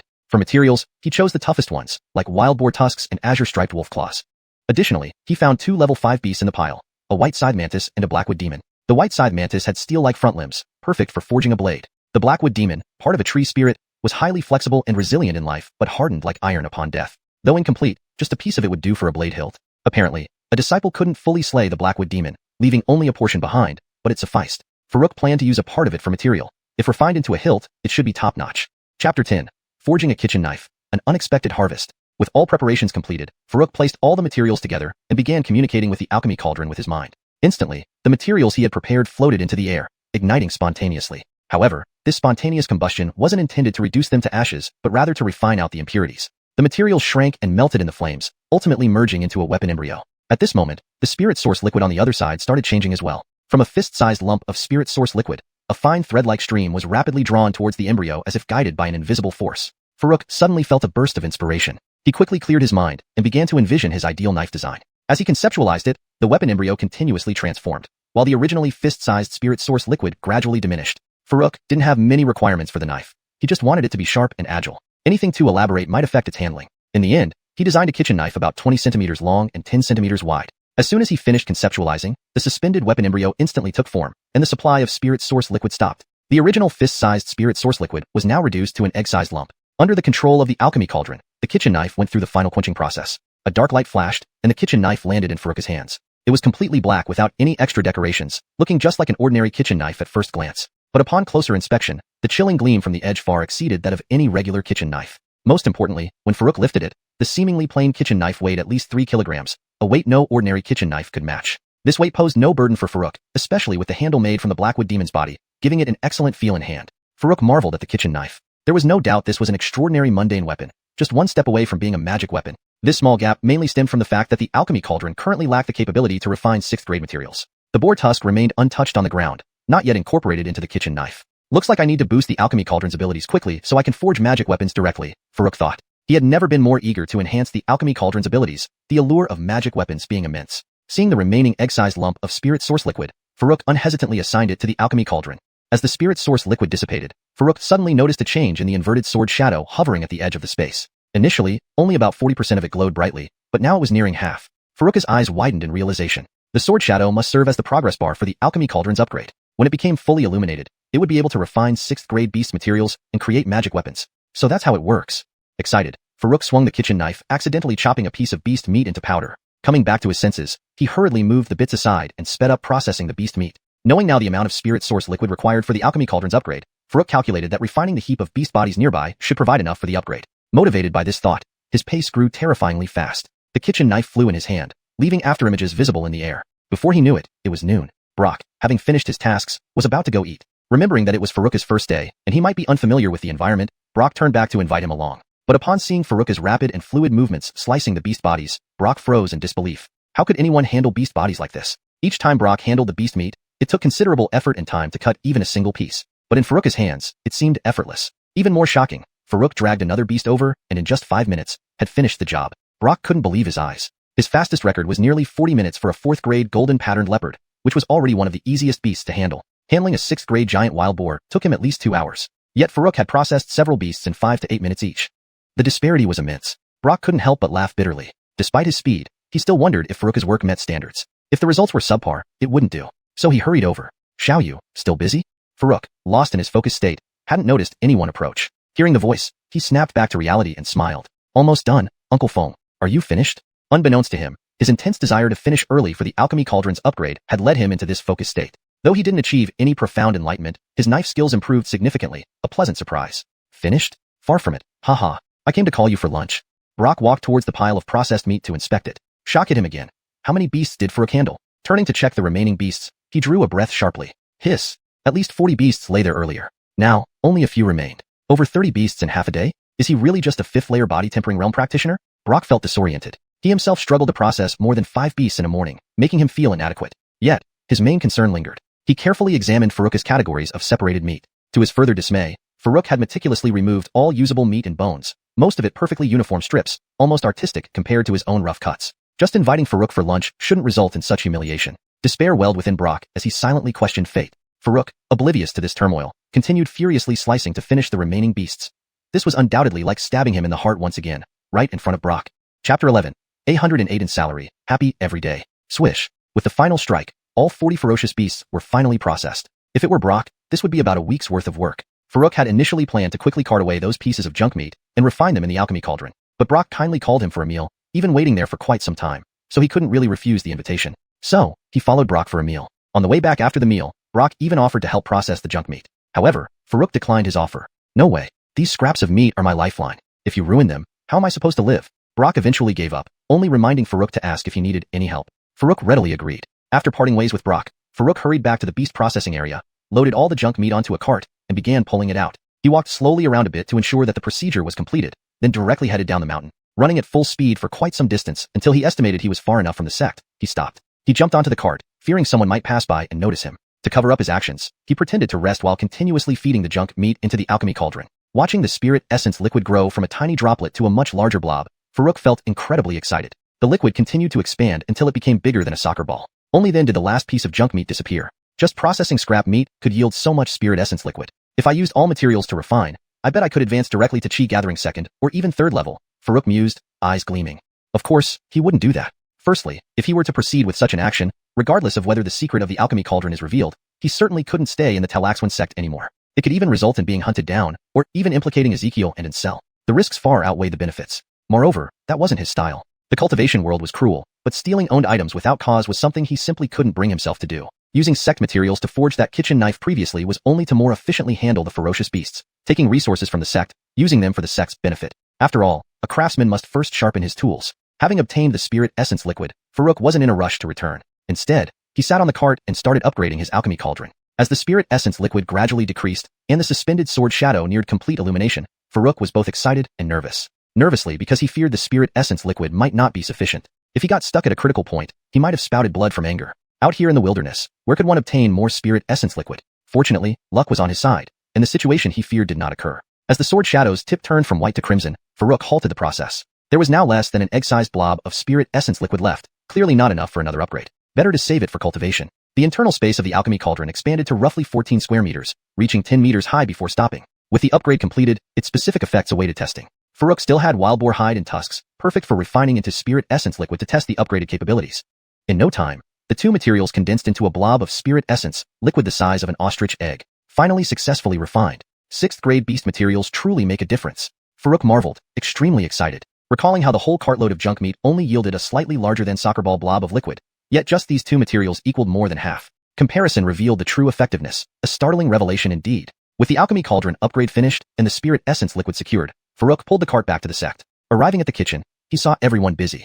Not wanting to interfere, he found a secluded spot and teleported into the Alchemy Cauldron. As long as he didn't leave the kitchen, he wouldn't be considered leaving early. With time and liquid available, he needed to focus on cultivation immediately. Sitting cross-legged, he swallowed the liquid and circulated it through his body, converting it into spiritual energy. As the liquid diminished, his Dantian's spiritual energy gradually increased. 2 hours later, Farouk concluded his cultivation session. About half of the liquid remained, and his Dantian's spiritual energy had noticeably expanded. If I absorb the remaining spirit essence liquid, I should be able to break through to Qi Gathering 2nd level, Farouk pondered. However, continuing cultivation was inappropriate. Being work hours, staying away too long would raise suspicions despite having already finished his tasks. With that thought, Farouk returned to the kitchen. Just as he emerged from his hidden spot, he ran into Brock. Hey, where were you? I was looking for you to eat and go back for rest. I accidentally fell asleep. There were no ferocious beasts to process, so it got pretty boring. Haha, Farouk laughed it off. Brock didn't doubt him, just reminding him to be careful or risk losing wages if Ezekiel found out. Farouk verbally agreed, understanding his concern, though he wasn't too worried. He had already finished his tasks ahead of schedule, and his job placement involved Ezekiel's favor. Let him deduct if he wished. 108 silver coins a month weren't impressive anyway. Cultivators traded in spirit stones. 1,000 silver coins for a low-grade spirit stone, essentially 2 years' salary for 2 low-grade stones. Even a basic magical weapon cost 20 low-grade stones, while a single ordinary spirit-enhancing pill required 5. Thus, working 2.5 years would barely get him a single pill, and buying a weapon required 10 years without spending anything else. After brief conversation, they had a meal together. Then Farouk went back to his residence while Brock returned to the kitchen for overtime. Chapter 12. Getting them hooked with barbecue. The next morning, Farouk woke up early and, after a quick tidy-up, rushed eagerly to the kitchen at the back of the dining hall. Yesterday's half-day of processing vicious beasts had not only upgraded his alchemy cauldron successfully, but also allowed him to break through to the 2nd level of the Gathering Qi realm after an all-nighter cultivation session. Feeling the benefits, he was filled with even more enthusiasm for today's task of processing vicious beasts. Upon arriving straight at the kitchen, he found Brock already busy at work. Good morning, Uncle Feng. After greeting, Farouk plunged into the vicious beast processing area, but he froze in just an instant. The imagined scene of a large pile of vicious beasts waiting for processing did not appear. The entire processing area looked exactly the same as it did when he left yesterday. No additional vicious beasts. This? Farouk was dumbfounded. He turned to ask Brock, Uncle Feng, have today's vicious beasts not been delivered yet? There aren't any vicious beasts sent over today. Normally they send them every 3 to 5 days. The next delivery should be the day after tomorrow, Brock casually explained. Upon hearing this, Farouk was flabbergasted. He came here so early for nothing, with no vicious beasts to process. After asking a few more questions, he finally understood that the 40 vicious beasts from yesterday weren't meant for a single day's work, but rather a 4-day workload. Well, I got my hopes up for nothing. I thought there would be dozens of vicious beasts every day. Farouk gritted his teeth in disappointment. What should I do then? He muttered to himself. Without processing vicious beasts, he couldn't get any spirit source liquid, which meant no cultivation, leading to a dead-end loop without more spirit source liquid. Why don't you go find Haywood and see if he has any arrangements? Brock suggested, perhaps overhearing Farouk's muttering. All right, Uncle Feng, you carry on. I'll go ask. With nothing better to do, Farouk decided to visit Ezekiel to inquire about Ling Feng's news. Last time Ezekiel said he would help investigate, but there had been no follow-up. Familiar with Ezekiel's residence, he sprinted directly to the door. Knock knock. There was no response after a while. Then he called out a few times, still no reply. Looks like he's not here. With no success, Farouk returned to the kitchen. Seeing everyone busy and having no spirit source liquid for cultivation, he grabbed some tools and built a simple barbecue grill. There was plenty of leftover meat from yesterday's processed vicious beasts, which he seasoned and began to roast. Soon, the aroma of roasting meat filled the air. Everyone in the kitchen sniffed curiously. Hey, what are you making? Smells pretty good. Brock approached first. It's barbecue, specially seasoned. Come try some. Farouk handed over a piece. This time he found garlic, chopped it finely, and added it, making the smell much better than before. It was a pity he didn't find pepper, Sichuan pepper, or other spices, which could have made it even tastier. He felt a bit regretful. After spending a day together, Brock was familiar with Farouk and took it without hesitation. Wow, so delicious, really fragrant. Didn't expect you to have this talent, incredible. One bite in, Brock couldn't stop praising. Food in this world was extremely basic. Concepts like seasoning and heat control were unheard of, with partially cooked meals being common. Farouk's well-marinated and carefully roasted meat naturally surpassed their everyday fare. Other kitchen helpers, already enticed by the aroma, were now tempted even more upon seeing Brock enjoying it. But they weren't close enough to Farouk to ask without feeling awkward. Noticing their reactions, Farouk smiled and said, everyone, come give it a try and let me know what improvements can be made. They gradually gathered to taste. Oh wow, this is delicious. Yeah, no hint of the usual gamey flavor. I never thought food could taste this good. What an eye-opener.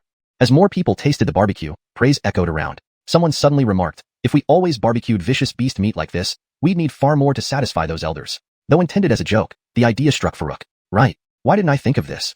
If all disciples of Xianxia sect enjoyed such barbecue and loved it, wouldn't the vicious beast meat be quickly consumed? Without vicious beast meat but craving barbecue, they would have to go on expeditions, hunt more vicious beasts. Farouk laughed heartily. Ha ha ha ha. If they hunted enough vicious beasts, he'd never lack for spirit source liquid. Buddy, what's got you laughing so happily? I heard you from afar. A familiar voice sounded outside, followed by a little fatty rushing straight to Farouk. You arrived just in time, Farouk chuckled, lightly punching him on the chest. Ouch. Ansel winced visibly. Farouk was taken aback. He hadn't used much force. Why was he reacting so strongly? What happened? Farouk asked seriously. Ah, nothing serious. Let's talk after I've eaten, Ansel said, grabbing a piece of barbecue and stuffing it into his mouth.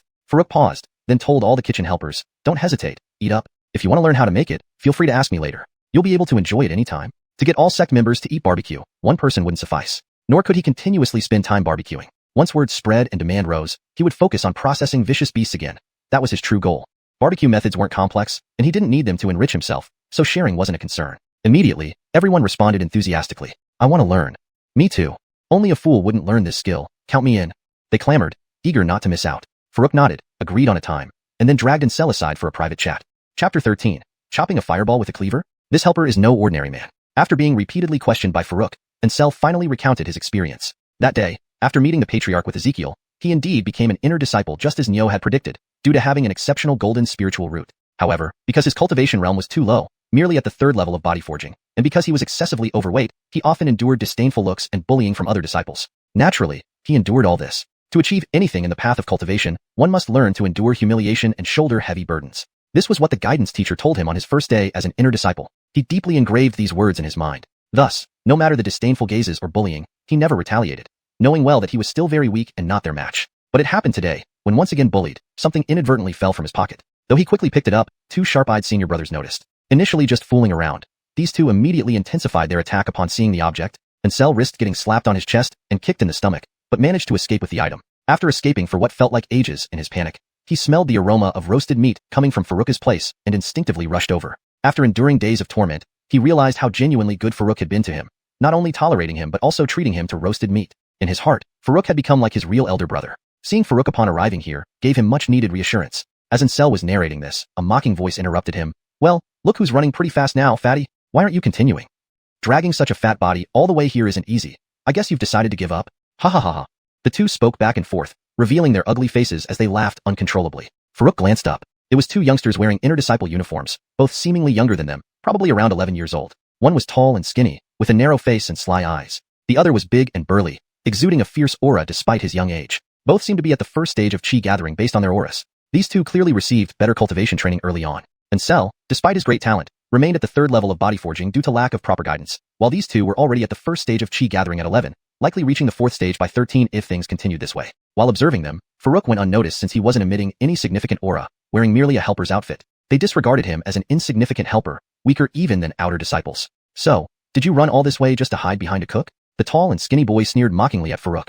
Humph, you've only cultivated 2 more years than me, but in 2 years, I'll beat you till you soil your pants. Ansel yelled angrily. Stop the nonsense. Hand over that spirit stone, and we might spare you this time. Otherwise, the burly boy threatened darkly. Facing ridicule, Ansel still dared retort against the skinny boy, but against this burly one, he hid behind Farouk, too scared to breathe loudly. Farouk calmly stared at the burly boy, curious how such a young kid could have such a fearsome aura. But seeing Ansel cowering, he couldn't stay idle. Ignoring the growing friendship or Ansel's help enabling him to stay at the Xianxia sect and receive cultivation techniques, this debt of gratitude needed repayment.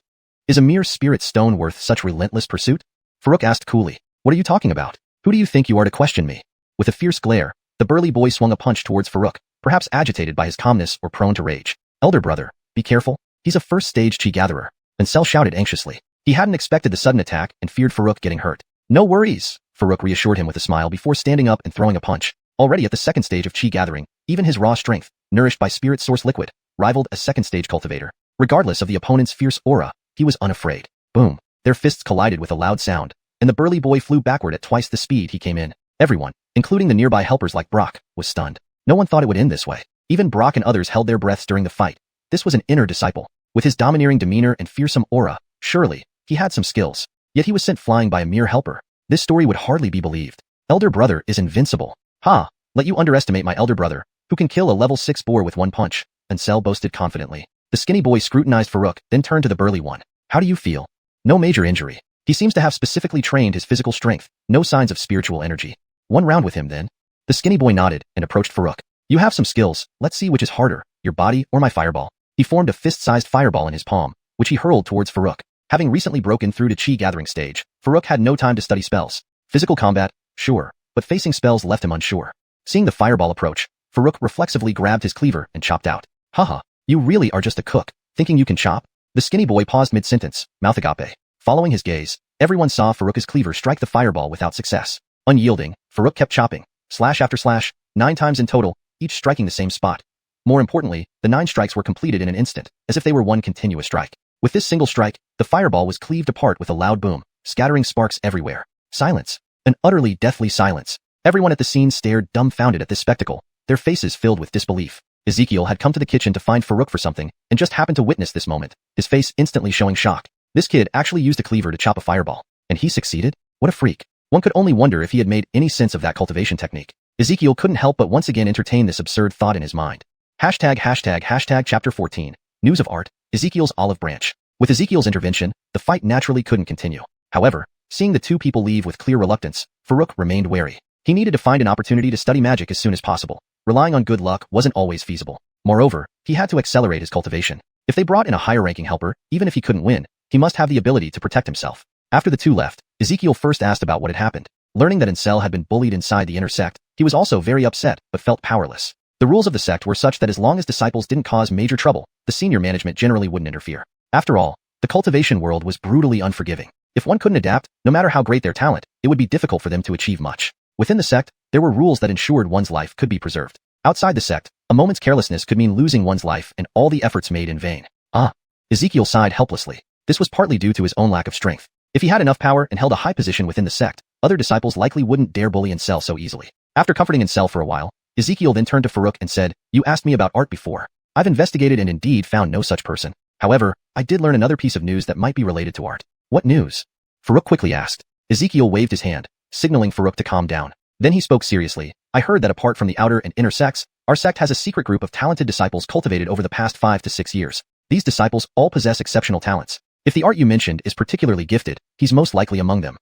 Farouk nodded slightly. If Ezekiel's information was correct, it shouldn't be wrong. This was a good lead. As long as there was a clue, they would eventually meet. It seemed the sect's strength was far more complex than it appeared on the surface. Secretly cultivating these mysterious disciples meant they were treated even more favorably than inner sect disciples, and were all outstanding talents. Cultivating them intensely for 5 or 6 years likely meant they had at least broken through to the foundation establishment stage. Just as Farouk was about to ask the purpose behind this cultivation, Ezekiel explained, I heard these mysterious disciples are being cultivated to participate in a competition of opportunity 3 years from now. Competition of opportunity?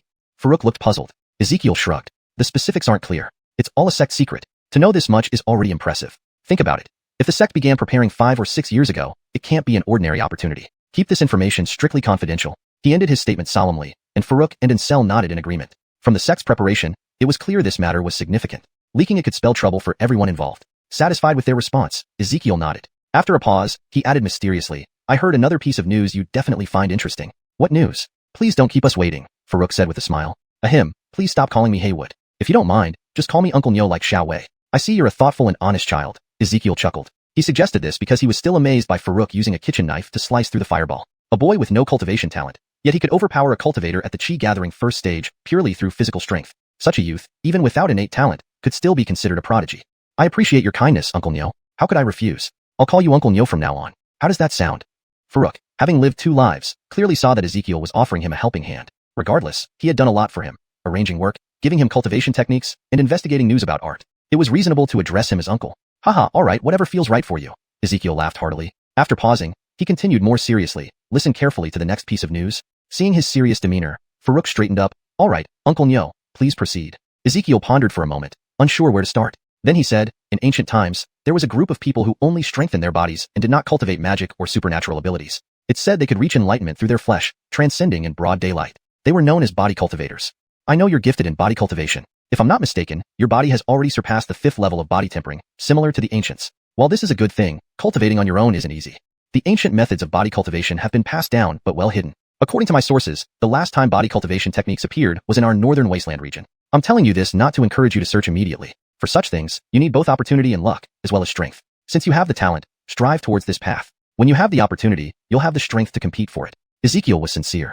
However, Farouk wondered how Ezekiel knew about his body cultivation talent. His strength came from absorbing spirit source liquid.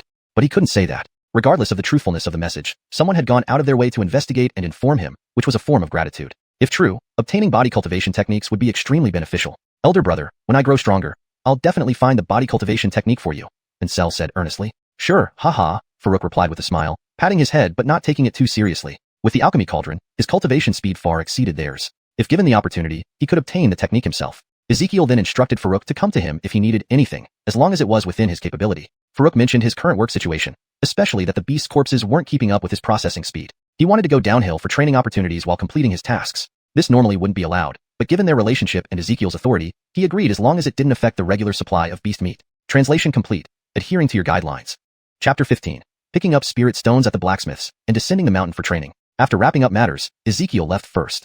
Farouk was about to send Ansel away, so he could quickly teach the helpers how to barbecue. Afterward, he planned to head down the mountain for training immediately. This was because the cleaver he had used to split the fireball earlier was now almost useless. After all, it was just a mundane tool, not suited for dealing with spells. This time, he planned to personally hunt a few level 7 beasts and craft himself a better magical artifact in one go. With his current chi gathering second layer realm and physical strength, handling level 7 beasts should be within his grasp. Before he could speak, however, Ansel reached into his pocket and pulled out something, handing it over and saying, "Old brother, this is for you." Farouk didn't think much of it and took it casually, asking, "What's this?" As soon as he saw it, he recognized it, a thumb-sized emerald green rhombus-shaped stone. Even by holding it casually, he could clearly sense the surging spiritual energy inside.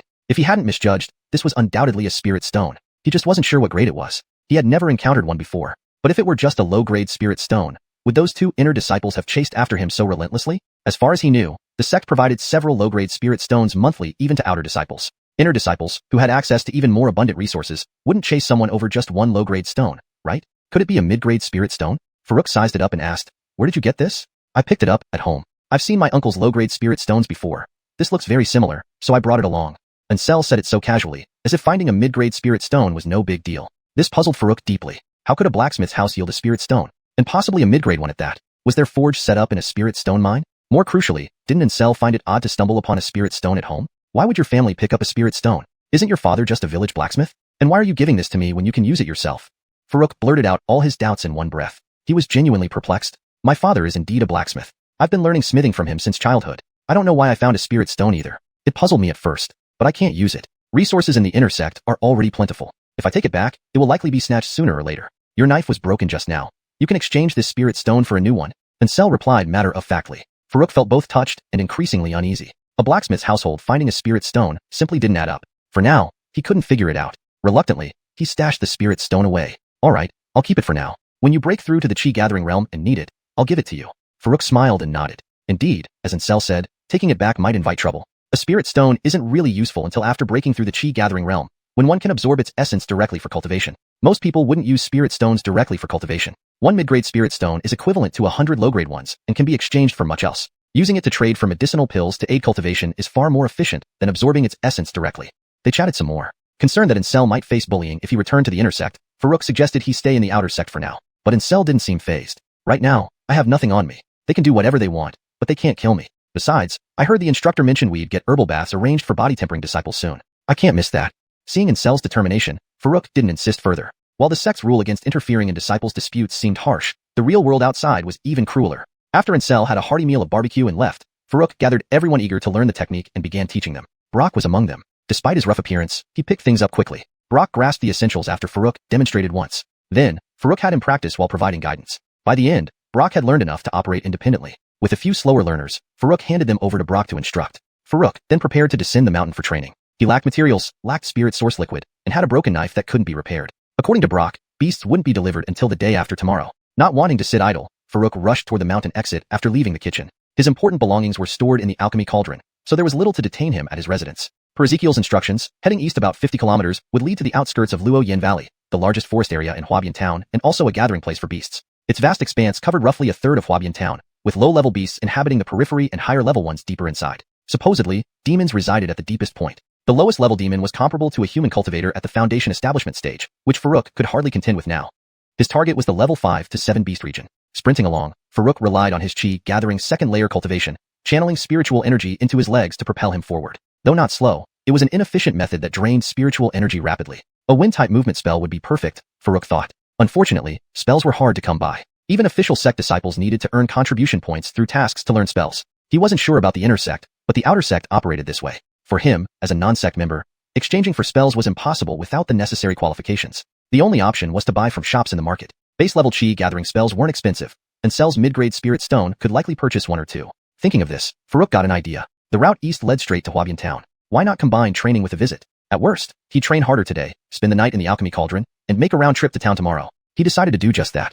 Chapter 16. First entry into Luo Yin Valley. A promising harvest. Luo Yin Valley. When Farouk arrived at its outskirts, the sun was already setting in the west. There were no signs nearby, but simply by observing the dense jungle, towering ancient trees, and the occasional appearance of wild rabbits, wind wolves, and savage snakes, one could easily guess that this must be Luo Yin Valley. It was rumored that if you crossed this Luo Yin Valley jungle to the northeast, you would reach the territory of the Chiyu sect, while heading southeast would lead you to the Nanhua sect. Not knowing if these were true, Farouk had no interest in verifying them. With only 4 to 5 hours until darkness fell, he needed to make the most of his time. This being his first foray into the domain of ferocious beasts for training, Farouk felt a bit nervous. He proceeded cautiously, eyes and ears alert. Wild rabbits didn't even count as first-level ferocious beasts, while wind wolves and savage snakes were merely second-level. Farouk didn't intend to tangle with them. He continued on until he spotted a white scythe mantis in his line of sight, signaling that he had reached the 5th-level ferocious beast area. The white scythe mantis stood over a person's height, its steel-like forelegs flashing intimidatingly with each change in light. It was currently hunting. Upon noticing Farouk, it didn't immediately charge. Instead, it sized him up from a distance for a moment.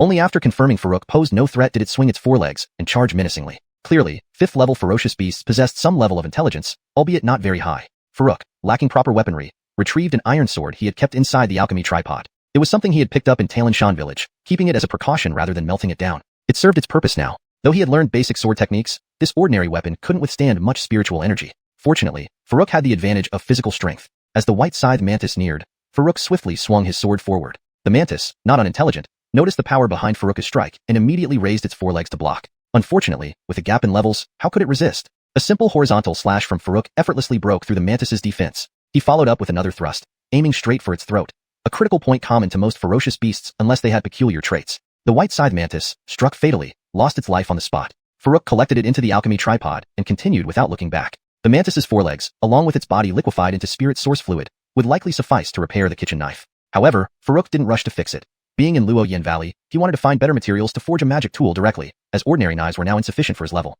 He encountered several more white scythe mantises, seemingly entering a den. Without hesitation, he collected them all. After 2 more hours, Farouk finally met his first 6th-level ferocious beast, a giant fang tiger. Towering over him, it rivaled an adult's height on all 4s. Being only 13, Farouk hadn't fully developed in height yet, and standing before the tiger, he could barely reach its belly, a fact that left him quite embarrassed. Roar!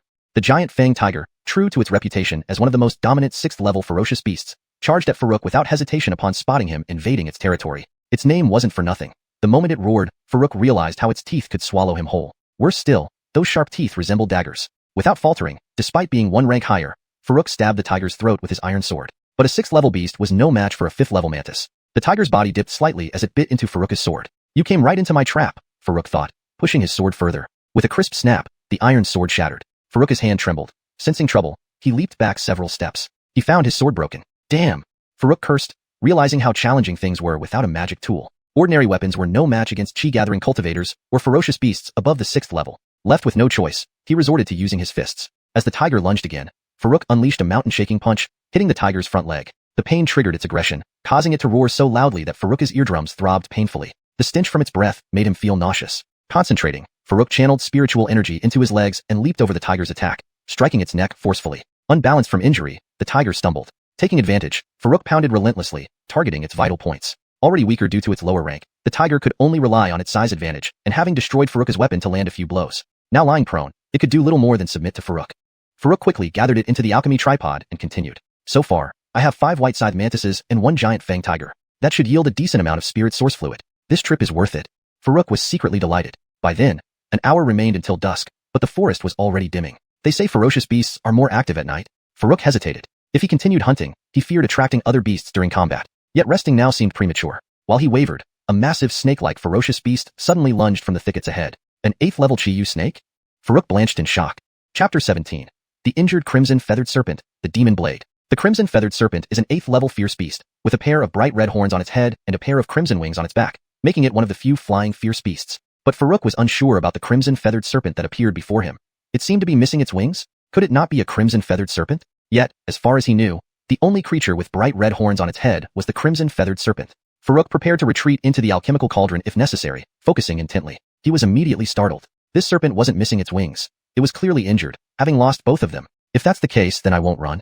Farouk felt a bit more confident. If this was an 8th level crimson feathered serpent at full strength, he would have instantly retreated into the alchemical cauldron without hesitation. After all, even in terms of rank alone, an 8th level fierce beast already outmatched him. Moreover, he was still just a novice without any magical techniques or a proper weapon. He might be able to contend with a beast of equal rank through sheer physical prowess, but fighting an opponent of higher rank would be nearly impossible. Furthermore, a fully healthy crimson feathered serpent flew in the air, which made it hard for him to engage it in combat. But now, this serpent had lost its wings, indicating serious injuries. If he could wear it down, he stood a good chance. An 8th level fierce beast would have absorbed a significant amount of spirit source fluid, absolutely worth a fight. Deciding to proceed, Farouk stopped hiding. He channeled his spiritual energy into his legs and then struck powerfully with a punch directly at the crimson feathered serpent.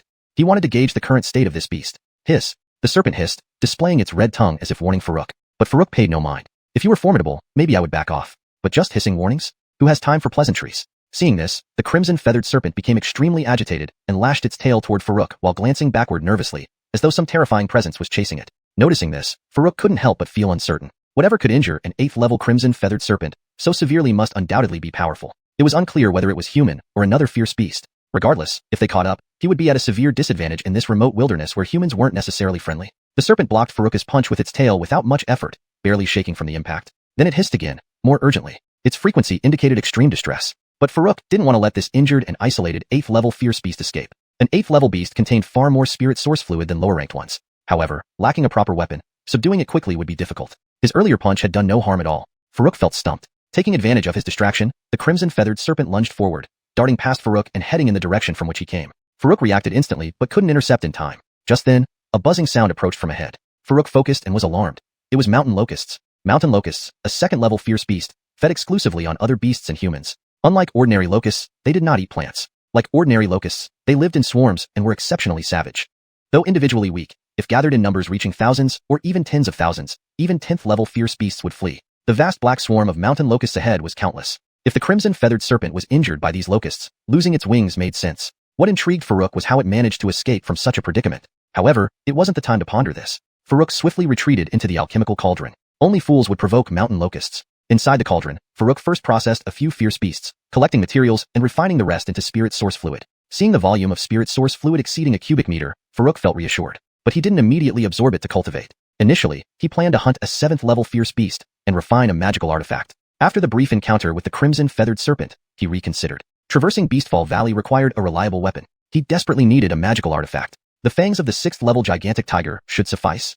Farouk examined the collected fangs of the gigantic tiger, the best material he had, throwing all the materials into the cauldron, including the blades of the white-side mantises. He then added the semi-ruined kitchen knife. The knife felt handy, and if possible, he hoped to repair and upgrade it. Creating a new artifact would be more costly and might not handle as smoothly. Preparations complete, Farouk began communicating with the cauldron. The process mirrored the previous weapon refinement. First extracting the materials, then repairing the blade, and finally infusing it with spirit source fluid. Having experienced this once, Farouk knew what to do, transmitting his thoughts directly to the cauldron. Moments later, a flash of light appeared, and the completed kitchen knife returned to Farouk's hand. Farouk grasped the hilt, inspecting the blade carefully. The overall weight remained unchanged, but the once black blade was now half black and half white. One side of the blade was black, while the edge was white. Across the blade were faint, irregular patterns known as spirit runes, the most distinctive feature distinguishing mundane weapons from magical artifacts. The quality of the runes and the materials used determined the grade of a magical artifact, something Farouk knew little about since he had never practiced alchemy. These runes were automatically inscribed by the cauldron. However, through intuition, he sensed that the knife had reached at least the mid-grade level of a magical artifact. Robin's dagger was mid-grade, as Ezekiel had informed them. Now, this knife felt stronger than that dagger. Regardless of its grade, it's a magical artifact now. We can't call it a kitchen knife anymore. Let's call it Demon Blade. Farouk wielded the blade joyfully, admiring it fondly. With this new weapon, he felt confident he could subdue the crimson feathered serpent if they met again. But thinking of the serpent reminded him of his earlier distraction, a critical mistake. Fortunately, the serpent had only wanted to escape rather than engage him directly, or the consequences would have been dire. Ultimately, his lack of combat experience was to blame. Balancing a frontline battle while remaining vigilant of everything around him was still too challenging for him. Chapter 18. Overwhelmed with corpses and re-encountering the red-feathered snake. After a night had passed, Farouk left the Alchemy Cauldron and reappeared in Luo Yin Valley. Holy crap!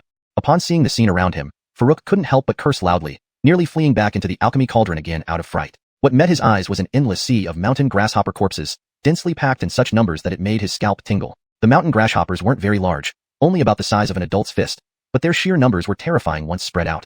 Farouk didn't even know how to move without stepping on them. Fortunately, I didn't venture out last night. Farouk could not help feeling relieved. After successfully forging the demon blade last night, he had intended to immediately go out to hunt a beast to practice, but decided against it because it was too late. Little did he expect this scene when he came out today, completely unaware of what had transpired. However, soon Farouk's shock turned into pleasant surprise, and eventually excitement that nearly made him jump up. So many fierce beast corpses. If all were refined into spirit source liquid, how much would there be? Even though they were just level 2 beasts, the quantity was enormous. Back in Talanshan village, collecting over 100 iron swords yielded 1 cubic meter of spirit source liquid. This vast expanse of mountain grasshopper corpses easily numbered in the thousands. Collect them first. Resolved, Farouk quickly suppressed his excitement. With hands moving swiftly, he picked up 1 mountain grasshopper corpse after another, sending them into the Alchemy Cauldron via mental control. Pity there's no batch collection feature. Farouk tried silently. Perhaps due to his low cultivation level or the Alchemy Cauldron's unupgraded state, he could only manually collect items into the cauldron by hand.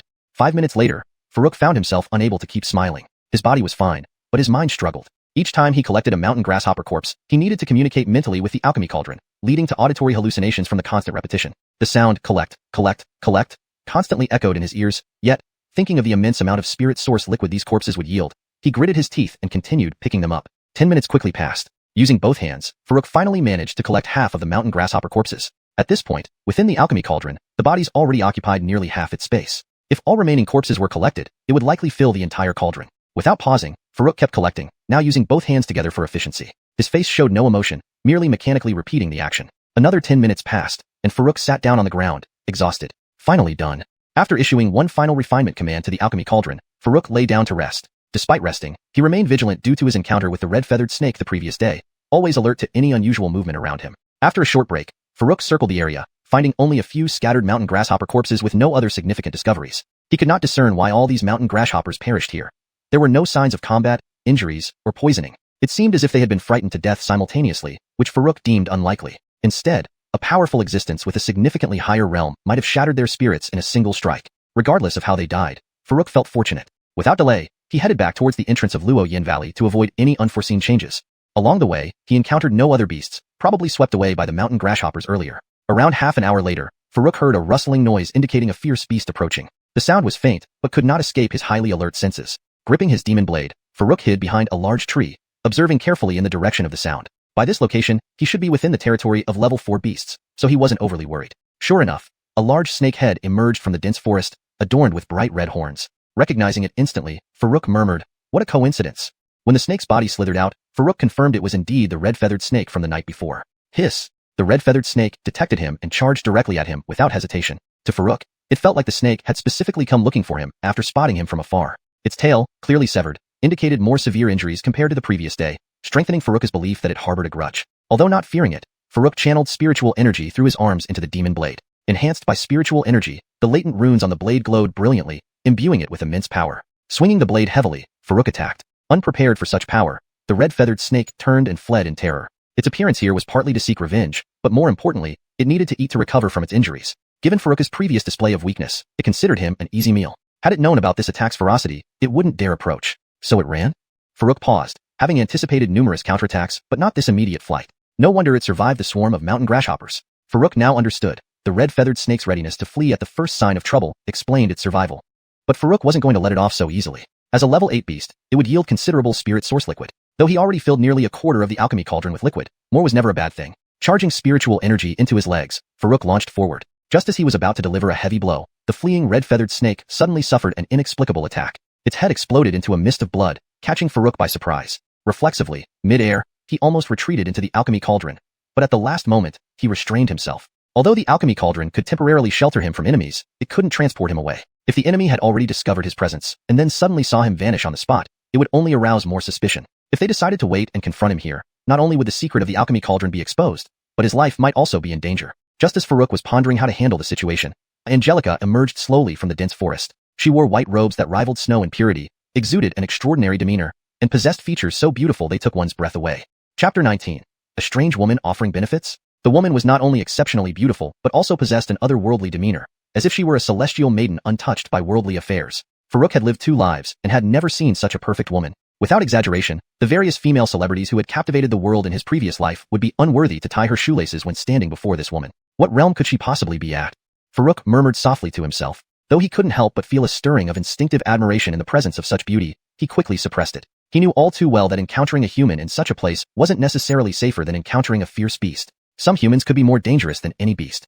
Farouk wouldn't let down his guard simply because the woman was beautiful. What concerned him more was how she had struck the level 8 crimson feather snake, turning its head into a mist of blood without him even noticing her movements. He hadn't just missed seeing how she attacked. If she hadn't revealed herself, he wouldn't have known where she was. What kind of person could she be? If she wanted to harm him, he wouldn't even know how he died. This made Farouk remind himself secretly. Even with the Alchemy Cauldron for instant hiding, a huge gap in strength would leave him no time to react. As he silently remained on guard and pondered how to respond, a cold voice sounded. "Are you a disciple of ancient profound sect?" Although cold and emotionless, the voice was at least calm, which eased Farouk slightly. Shaking his head, Farouk replied, "No." She didn't say anything further but looked at Farouk's attire, giving him a puzzled look. Only then did Farouk realize he was wearing the uniform of a worker from Ancient Profound Sect, with the sect's name clearly visible. He quickly explained, "I work for Ancient Profound Sect, cooking food." Hearing this, the Olivia visibly paused, seemingly surprised. This instantly put Farouk more at ease. If she maintained her distant and aloof demeanor, it would be difficult to discern her intentions. But now, showing emotions like a regular person, it became easier to judge. At least for now, he felt she hadn't harbored any murderous intent. Nodding slightly, the Olivia looked at the crimson feather snake carcass lying limp beside them. "Do you want this crimson feather snake?" "No, I don't."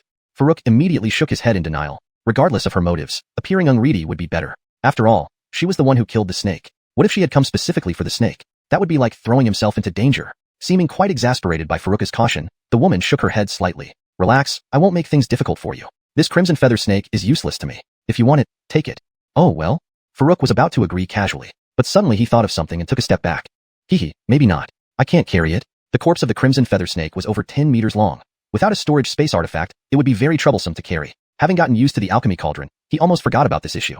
Normally, as a cook in a sect, he shouldn't have access to a spatial artifact. Seeing his reaction, a glint of thoughtfulness flickered in the Olivia's eyes. Then, raising her hand, she threw an object towards Farouk. Startled, Farouk initially thought she was attacking. He was about to react when he heard her speak calmly. "Don't worry. If I wanted to attack, you'd be dead 100 times over. This is a storage pouch. You can use it to carry the snake's body." Farouk was full of doubts. Being given a valuable storage pouch so readily by someone he didn't know, it was hard not to suspect foul play. Could this woman really enjoy gifting items to lower-level cultivators to gain their adoration?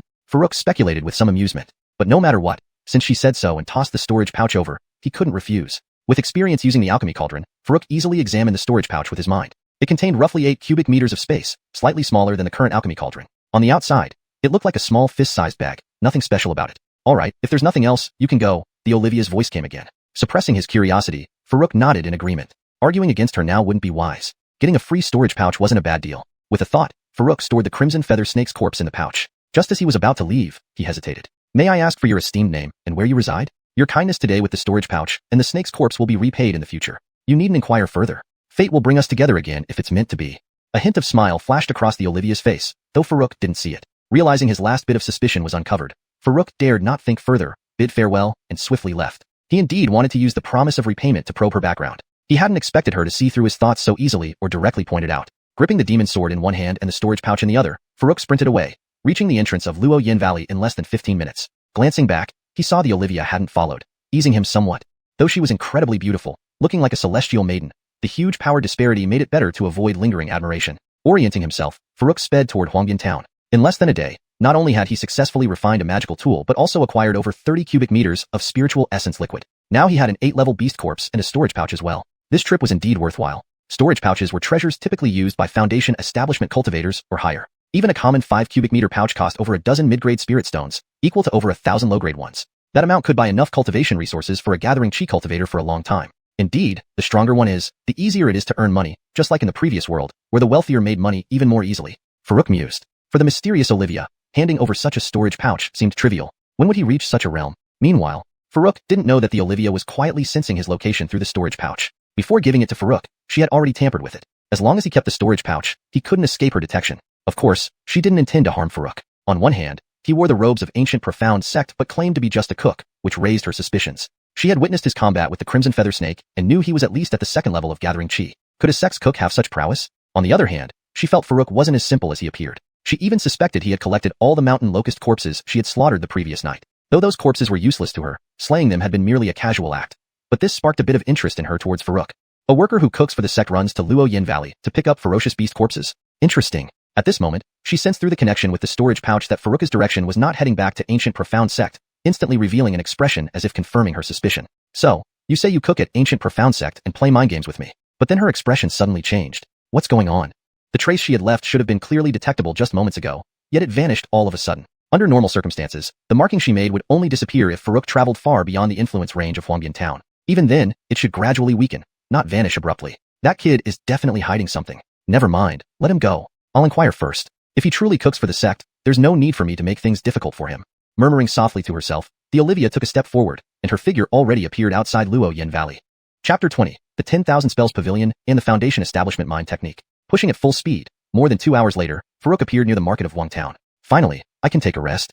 Farouk found an open area and plopped down on the ground. Since leaving Falling Goose Valley, he had been concerned about any unexpected changes, and thus raced nonstop without taking many breaks. For convenience, he put the storage bag into the alchemy tripod during the journey. Because of this, the Olivia lost her perception of him. However, he was unaware of all this. Now he took out the storage bag and moved the red-feathered snake's body into the alchemy tripod. He could manipulate everything inside the alchemy tripod through his mind, while the storage bag could only be used for storing items and retrieving them. Comparatively, the alchemy tripod was more convenient. But after putting the red-feathered snake's body in, it became somewhat crowded inside the tripod. He then upgraded the alchemy tripod with spirit origin liquid, expanding its space to 18 square meters. After the upgrade, he saw that the red glow on the inverted sword shadow inside the space had spread to nearly 10% of the entire blade. This meant that when the red glow covered the whole sword shadow, the capabilities of the alchemy tripod would be enhanced again. But even just to increase by 10%, it had already cost nearly 3 cubic meters of spirit origin liquid. If he were to fully upgrade it to 100%, the existing supply of spirit origin liquid would almost be depleted.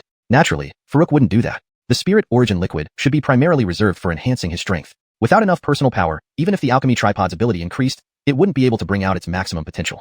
After putting the now empty storage bag back into the alchemy tripod, Farouk stared at the red-feathered snake's body, lost in thought. As an 8th-grade ferocious beast, it would yield quite a bit of spirit origin liquid if refined. But this particular red-feathered snake had no head, tail, or wings. Its most valuable parts were missing. The amount of spirit origin liquid obtained from refining it would likely be greatly reduced. Might as well keep it for now, Farouk decided. Since he didn't currently lack spirit origin liquid, he could hold on to it to see if it had other uses. If nothing else worked out, he could always refine it later. After a brief rest, Farouk got up and headed straight for the market. It was his first time visiting Border Town's market. Compared to the small human gathering place at the foot of the ancient mystic Sect Mountain, this market was vastly superior. There were several streets filled with various stalls and shops. Farouk quickly observed there were vendors selling daily necessities as well as items needed by cultivators. Pills, weapons, ferocious beast corpses, crafting materials, and even several stalls selling talismans. Farouk had heard of talismans before. Apparently, they were once extremely popular. A single small piece of talisman paper could summon wind and rain, or even cause mountains to crumble.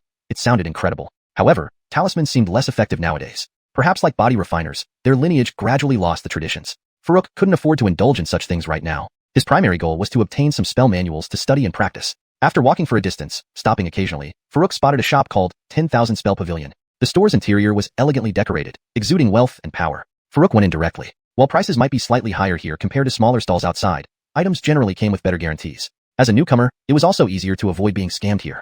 Most importantly, this kind of store would have a wider range of products, providing him with a more comprehensive understanding of spells. Inside the shop, apart from a shopkeeper sitting behind the counter, there were no other attendants. A few customers browsed quietly. Farouk sized up the area. The store seemed to be over 100 square meters, with a staircase leading upstairs nearby. However, a sign at the staircase stated that the second floor was only accessible to cultivators at the Foundation Establishment stage or above. The first floor, then, must house the most basic items. Farouk began browsing the shelves like the other customers. First were spells like Fireball Spell, Wind Summoning Spell, Earthwall Spell, Metal Technique, and so on, covering various elements comprehensively. Then there were cultivation techniques like Shatter Stone Palm, Meteor Fist, 8 Gochuan, Iron Mountain Stance, etc. He even found Shake Mountain Fist, which he had practiced before. There were also swordsmanship, saber skills, cudgel techniques, spear arts, and more, covering everything comprehensively. One item that caught Farouk's eye was a movement technique called Wind Step. Right now, he could only use simple methods combining spirit energy with physical strength to travel faster. With a proper movement technique, his speed would definitely increase significantly. However, seeing the price made Farouk give up immediately. A single copy of Wind Step required exactly 100 lower-grade spirit stones. His current assets amounted to just a single medium-grade spirit stone left by Ancestral, which wasn't nearly enough to buy this skill. I'll look at other things first, Farouk consoled himself. As he continued browsing, he found several good movement techniques and saber skills, but all priced around 100 lower-grade spirit stones. After walking further, Farouk noticed a cultivation method displayed on the shelf that stunned him. Foundation Establishment Heart Method. It actually was a Foundation Establishment Heart Method. Farouk felt excited. Currently, he only had cultivation methods for the Qi gathering stage, meaning he could only cultivate up to the 5th level of Qi gathering. If he wanted to reach Foundation Establishment, he would need the Foundation Establishment Heart Method. Although he was only at the 2nd level of Qi gathering, with so much spirit origin liquid in the alchemy tripod, a few days of focused cultivation would definitely push him to the 3rd or 4th level. Lately, he had been considering where to find the Foundation Establishment Heart Method. Who would have thought he'd encounter it so conveniently? This really is a lucky day, Farouk thought happily. However, seeing the price instantly dampened his spirits. It cost 10 medium-grade spirit stones, equivalent to 1,000 lower-grade spirit stones. Where was he supposed to get that much? Forget it, let's continue looking, Farouk muttered, rubbing his temples and reluctantly moving forward. Next were some magical artifacts like swords, spears, staves, and others. Farouk didn't pay much attention since he could make these himself. Following were pills, which interested Farouk slightly. Initially, the alchemy tripod indicated it could produce pills, though it lacked the capability for now. Still, constant upgrades would eventually grant this ability. For now, learning about pill making wasn't a bad idea. While planning to browse carefully, something on the shelf caught his eye, a storage bag. An idea struck him. If he sold the storage bag given by the Olivia, he could buy the Foundation Establishment Heart Method. He might even have enough left over to purchase Windstep. Feeling increasingly convinced, Farouk nodded to himself. He didn't need a storage bag with the alchemy tripod, making this trade highly beneficial. With that thought, Farouk rushed towards the shopkeeper and asked, "Senior, does your shop accept storage bags? Finally, I can take a break." Finding an open space, he plopped down on the ground. After leaving Falling Goose Valley, he had rushed non-stop, afraid of any unexpected incidents. Along the way, for convenience, he placed his storage pouch inside the Alchemy Cauldron, which was why the Olivia lost track of him. However, he was unaware of this development. Now, he took out the storage pouch and moved the Crimson Feather Snake's body into the cauldron. With the Alchemy Cauldron, he could control its contents mentally, but the storage pouch only allowed for putting items in or taking them out, making the cauldron far more convenient. But with the snake's body inside, the Alchemy Cauldron became somewhat cramped. He then used more spirit source liquid to expand it to 18 square meters. As a result, the crimson glow spreading over the inverted sword shadow within reached nearly 10% coverage. This meant when the glow covered the entire sword, the cauldron's power would upgrade again. Expanding by just 10% already cost almost 3 cubic units of spirit source liquid. Reaching 100% would leave little remaining. Naturally, Farouk wouldn't do that. The liquid should be reserved primarily for enhancing his strength. Without adequate personal strength, even if the cauldron's capabilities improved, its maximum value couldn't be fully utilized. After tossing the now empty storage pouch back into the cauldron, Farouk contemplated the Crimson Feather Snake's body. As an 8th tier beast, it would yield substantial spirit source liquid, but it lacked its most valuable parts, head, tail, and wings.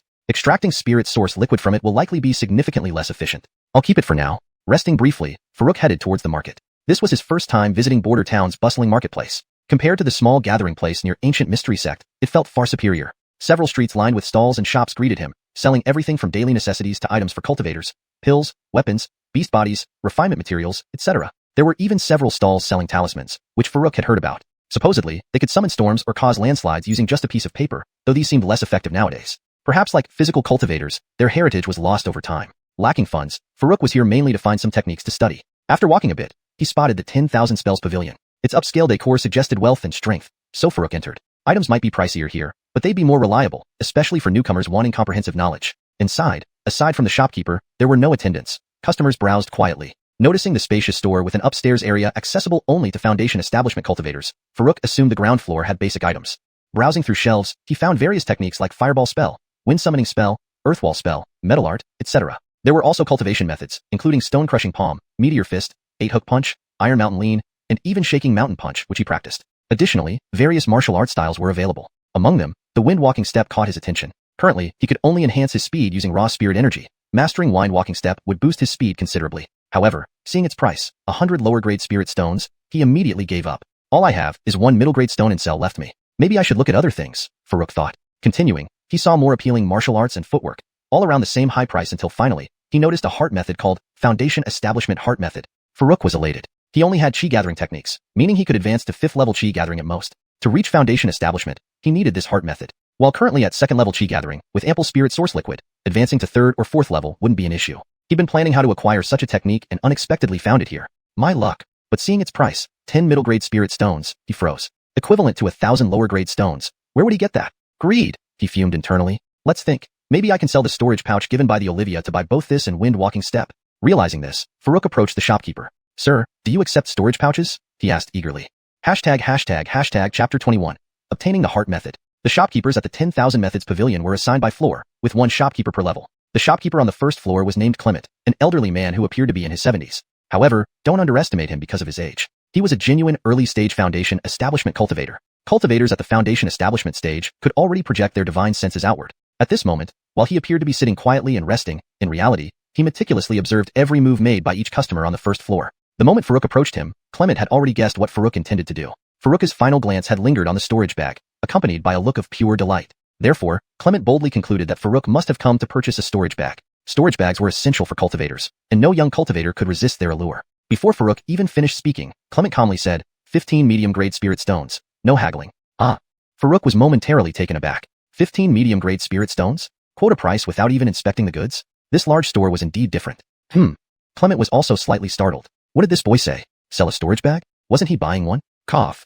After clearing his throat, Clement confirmed. What did you just say? Farouk hadn't thought much about it and asked again. Do you accept storage bags, senior? Of course. 5 cubic space for 10 medium-grade spirit stones, 8 cubic space for 14 medium-grade spirit stones, 15 cubic space for 40 medium-grade spirit stones. Clement quickly rattled off several prices for different sizes. After listening carefully, Farouk was puzzled. Then the 15. You mentioned earlier, cough, a slip of the tongue. But since you seem new here, you must be visiting our store for the first time, right? If you have anything you need to buy, I can offer you a flat 20% discount.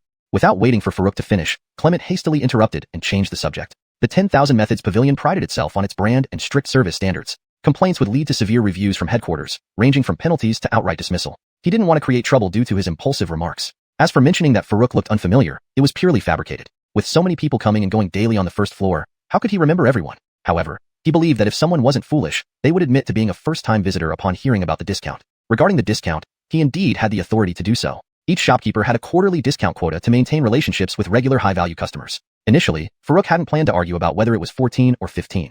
Whatever the shopkeeper said went, but hearing about the discount perked him up immediately. With this, the original price of 10 medium-grade spirit stones for the Foundation Establishment Heart method dropped to just 8. The extra savings could buy more items. Without hesitation, Farouk handed over the storage bag. After checking and finding no issues, Clement promptly paid 14 medium-grade spirit stones.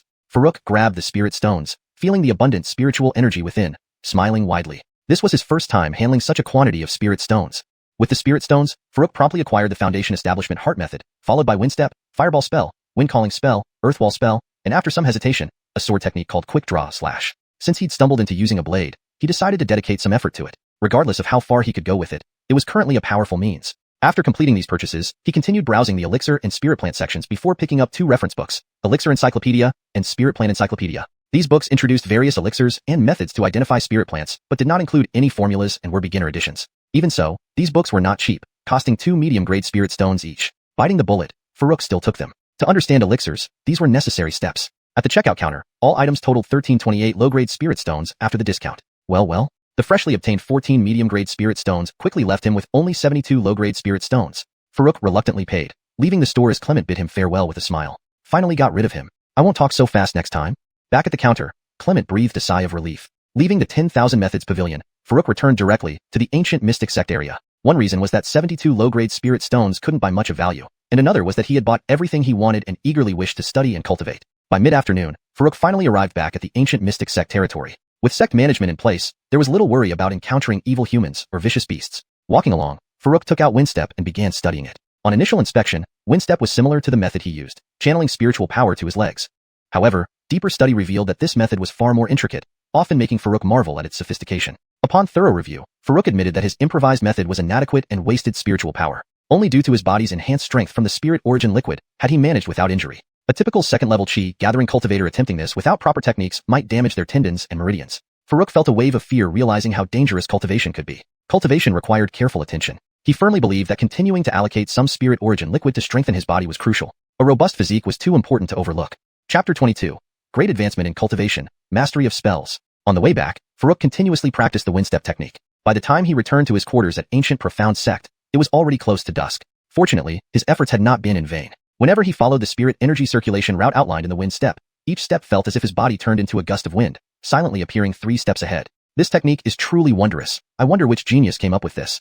Farouk happily practiced walking around his room and courtyard. He was still not very proficient with it, but believed that using it for short distances should be manageable. However, to use it for extended periods or integrate it into combat would require more practice. Half an hour later, Farouk stopped. He switched to studying the Fireball spell. The Fireball spell is one of the most basic fire spells, often learned by novice cultivators. It wasn't too difficult to learn, and Farouk managed to condense a spark within an hour. Although it was just a spark, it indicated he had grasped the method, and further refinement would only improve his skill. Seeing that it was getting late, Farouk decided not to continue practicing the Fireball spell and instead entered the Alchemy Cauldron to absorb the spirit source liquid to enhance his cultivation realm. He continued until midnight before stopping to rest. The next morning, Farouk went to the kitchen's rear where several dozen ferocious beast corpses were piled up. Even though he didn't need as much spirit source liquid anymore, he still planned to keep working here. Sudden wealth was temporary. Steady income was sustainable. Little Yu is here. Brock greeted him with a smile. I'm here, Uncle Feng, good morning. Farouk responded warmly. They chatted briefly, then Farouk got straight to work. Whether because of the demon blade or improved skills, his speed in processing the beasts had significantly increased. Last time, dealing with 40 beasts delayed his mealtime. This time, He had processed nearly 50 beasts well before lunchtime. Seeing it was early, he took the cart full of discarded meat and headed out to dispose of it halfway up the mountain. Once done, he returned to the kitchen just in time for lunch. Uncle Feng, let's eat now. Farouk invited Brock to join him. So eager today? Brock looked surprised. He hadn't noticed Farouk leaving with the cart. If you're not enthusiastic about eating, there must be something wrong. Farouk joked. Ha ha. Brock laughed but suddenly paused, noticing all the beast corpses were gone. Those beasts. Brock pointed toward the processing area, looking at Farouk uncertainly. I was in good form today and finished early. Farouk replied casually. Huh? Finished? Really finished? Brock stared at Farouk, eyes wide, almost like he saw a ghost. Despite guessing the answer while asking, the confirmation left him slightly shaken. Nearly 50 beasts. After witnessing Farouk slice a fireball with a knife, he knew Farouk far exceeded the 5th stage of body forging. But completing 50 beasts in less than half a day required more than just strength. Had his sword skills improved again? Brock looked at the young boy beside him, finding it incredible. Just 2 days had passed. Farouk didn't explain further but urged Brock to eat. As his power grew, their interactions would inevitably decrease. Being in different positions made it hard to find common ground. For now, they could still eat together, but once he reached Foundation establishment, even fasting might be possible, eliminating meals entirely. What would they have in common then? Shaking off these thoughts, Farouk focused on enjoying the moment. At lunch, Farouk found the roast meat he had taught them how to make. Taking a bite, he found it quite tasty. While not as good as his own cooking, it was a rare delicacy compared to this world's food. If development went well, disciples would likely hunt more ferocious beasts after tasting this. Farouk looked forward to it. After lunch, Farouk didn't return to the kitchen but found a place to practice spells. He had mastered the basics of Fireball spell and now planned to learn Wind Calling spell and Earthwall spell, also basic techniques. Wind Calling spell generated a gust of wind, useful for both defense and offense. Earthwall spell raised a wall of earth, primarily for defense. If resources allowed, he wanted to study Water Wave Decree and Palm Thunder but lacked the Spirit Stones. Besides spells, Farouk occasionally browsed the Alchemy Encyclopedia and Spiritual Plants Encyclopedia. Days passed quickly. One morning, Farouk went to the kitchen to handle beasts. Due to roast meat's popularity, disciples trained diligently, delivering dozens of beast corpses daily. Sometimes 30 to 40, sometimes 50 to 60, and once almost 100 filled the processing area. While the number increased, quality dropped. Previously, level 5 beasts were common, but now even level 2 beasts weren't spared. Fortunately, his efficiency remained high. Handling 100 beasts didn't take long. During his walk, Farouk clenched his right palm, forming a fist-sized fireball instantly. He swung his hand, sending the fireball toward the grass. Bang! A blackened hole appeared in the ground, over a meter deep and 2 meters wide. Amidst the sparks, Farouk cast another spell. Whoosh! A gust of wind emerged, extinguishing all sparks. The fireball spell and wind calling spell are complete. If I had an enemy to test them on now? Farouk nodded in satisfaction. Not only had he mastered spells, but his cultivation had advanced from chi gathering 2nd layer to 4th layer. The progress felt astonishing. However, the cost was substantial. Initially, he had 30 cubic meters of spirit source liquid, plus 3 cubic meters from recent garbage meat, totaling less than 8 cubic meters now. Higher realms demanded more resources. 8 cubic meters weren't enough for reaching the 5th layer. I need to think of something. Farouk rubbed his forehead, pondering solutions. He then rubbed his eyelids. They had been twitching since morning, making him uneasy, as if someone was watching him, predicting some unpleasant events today.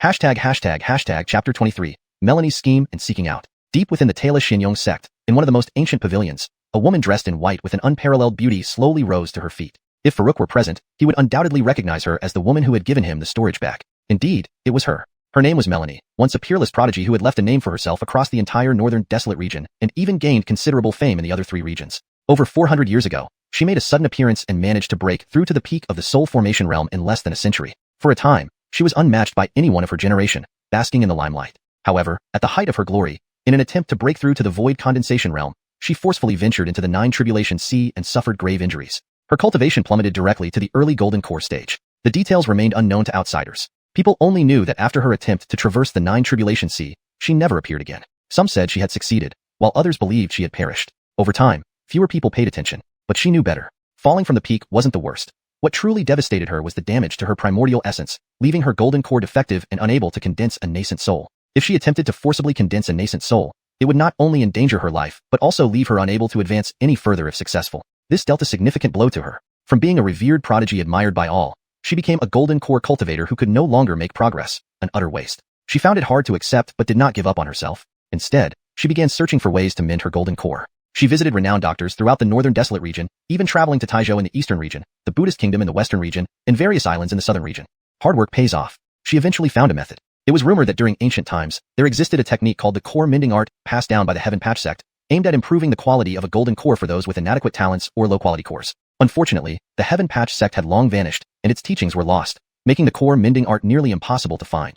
The only certainty was that the remnants of the Heaven Patch sect were located in the northern desolate region. Thus, Melanie returned to the northern desolate region and established the Taila Xianxia sect 300 years ago. After founding the sect, she mainly focused on searching for the remains of the Heaven Patch sect, only occasionally participating in sect affairs during the first few decades. 6 years ago, she discovered a mysterious location hidden behind an array boundary. By analyzing the strength of the boundary, she concluded that the space within must be extraordinary. The boundary's imminent failure led her to believe this was likely the site of the Heaven Patch sect. This discovery filled her with hope after over 3 centuries. Despite the boundary's weakening, she calculated it would still hold for about 8 more years. Hence, she returned to the sect and began long-term preparations. This led to the secret disciple cultivation program mentioned by Ezekiel. According to her calculations, when the array boundary finally failed, it would initially allow only Qi gathering and foundation establishment cultivators to enter. Only after complete failure would golden core and higher cultivators gain access. As she was at the golden core stage, she couldn't be among the first to enter. Moreover, numerous sects would detect such a mysterious legacy site. Therefore, success hinged on the strength of the foundation establishment cultivators.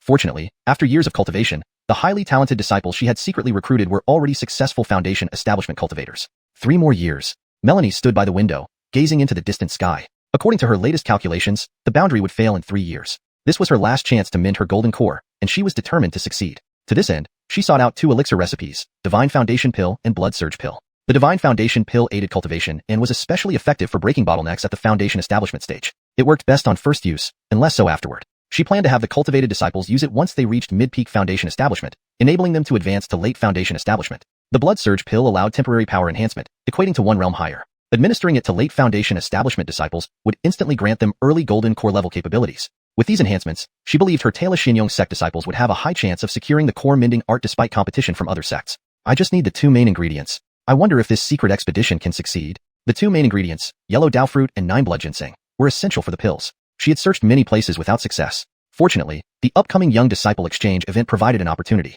Every 5 years, the 3 major sects selected 30 Qi gathering cultivators under 15 years old to enter a secret realm to search for treasures. While leaders officially discouraged conflict, they unofficially encouraged eliminating competitors. Each session ended with many casualties but also significant gains, including rare herbs and fruits. Previous events had yielded yellow Dao fruit and 9 blood ginseng, sparking her interest. She ordered her sect to send the best Qi gathering disciples, insisting they return with these ingredients.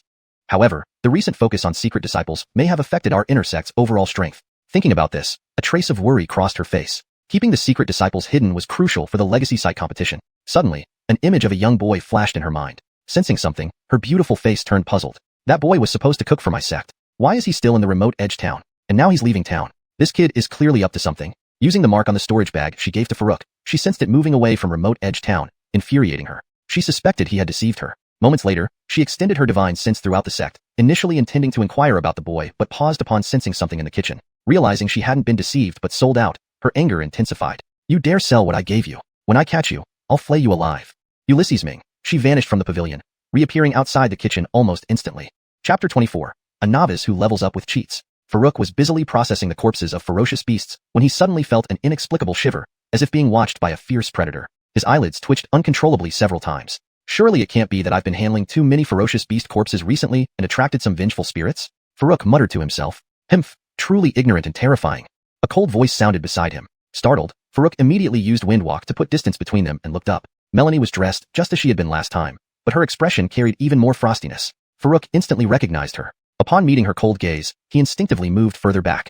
However, he quickly reconsidered. He was currently in the ancient Xian sect, and she was an outsider. Why should he fear her? If she dared to do anything against him, surely the sect's higher-ups wouldn't just stand by and watch, right? Still, it was uncertain if the sect would go out of its way to protect him, a mere assistant worker, from offending such a powerful individual. Farouk's mind raced with different thoughts and strategies. Suddenly, he came up with an idea and bluffed. This is the ancient Xian sect. What are you doing here? I haven't offended you. Even the corpse of the red-feathered snake from last time was yours to begin with.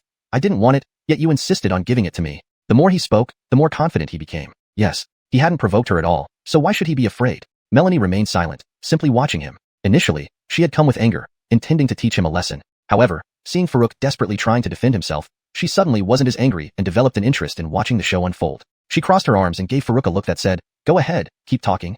This sudden change left Farouk stunned. He silently wondered if this woman was some kind of weirdo who had pursued him into the sect without any apparent reason. Suddenly, a thought struck him. Was she here to retrieve the storage bag? That would be problematic indeed. The storage bag had already been sold. Where would he find another one to return to her? Absolutely not. He couldn't let her know that he had sold it. Taking a gift only to sell it immediately afterward was impolite. More importantly, she had never clearly stated whether it was a gift or a loan. If she now claimed it was a loan, he would have no choice but to agree to return it. But having already sold it, what could he possibly return? He needed to get rid of her somehow. As for the storage bag, he could buy her a larger, and better one to make amends later when he earned enough money.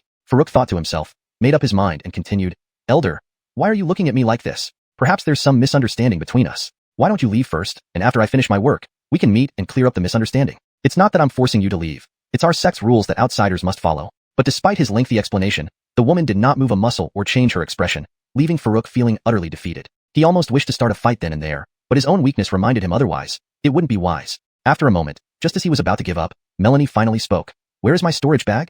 This straightforward question caught Farouk off guard. All he could do was stammer. You want the storage bag? If you told me earlier, I would have kept it safe. You know my strength is weak, and carrying something so valuable isn't safe. How about you give me an address, and I'll send it to you later? I want it now. Unmoved, Melanie replied calmly. Now. Farouk's mind raced but found no plausible excuses. At this point, Melanie added, if you help me accomplish a task, I will temporarily overlook the fact that you sold my storage bag. What how? Farouk was startled. How did she know he had sold it? Had she followed him? It seemed improbable. However, he soon realized that with her superior strength, she might have placed some sort of tracker on the storage bag, which he wouldn't have noticed. He couldn't help but feel embarrassed by the dangers lurking in this cultivation world. An apparently lucky find could easily turn into trouble. Now it was clear that this woman's true intention was not just the storage bag, but to enlist his help with the task. But if she couldn't accomplish it with her strength, how could he, a weakling, possibly succeed? Or you could choose to die a painful death. Seeing his hesitation, Melanie narrowed her eyes menacingly. Farouk wanted to tell her that there was no need for such threats, but he knew better than to speak out. Seeing her about to speak again, Farouk pleaded, just tell me what task you want done. Simple. In 3 days, the ancient Xian sect will hold a young disciples exchange event with 2 other major sections. You need to bring back Huang Dao fruit and 9 blood ginseng, Melanie slowly explained, emphasizing the importance of the task to Farouk. Initially, she hadn't considered involving Farouk, given his previous cultivation level of merely qi gathering second layer as observed in Luoyan Valley. However, upon checking again, she found that he had advanced to qi gathering 4th layer. While this was not remarkable in the broader cultivation world, for a young disciple aiming to raid a secret realm for the fruits, it was barely sufficient. Moreover, Farouk had the courage to enter Luoyan Valley alone at qi gathering second layer, showing bravery far exceeding most sect disciples. However, upon hearing her request, Farouk almost spat blood, saying helplessly, Miss, you must be mistaken. I'm just a cook. Do you think the sect will allow me to participate in such an exchange? There are plenty of others qualified. Melanie's eyes widened at his boldness. Calling her miss? Across the entire cultivation world, few dared to speak to her so disrespectfully. Realizing his mistake under her stern gaze, Farouk hastily corrected himself, smiling apologetically, little fairy sister, please? Humph. Considering your usefulness, I will temporarily forgive you. As for how you enter the secret realm, I have my ways. Just be prepared. Remember, if you fail to bring back the Huang Dao fruit and 9 blood ginseng, you know the consequences? With these cold words, Melanie vanished before Farouk could respond. Once certain she was gone, Farouk collapsed heavily into a chair, sighing, gathering of young disciples from 3 major sects, and I'm just a novice who levels up using cheats. What qualifications do I have to compete with those freaks? Chapter 25, The Rise of the Fat Boy, who is the protagonist?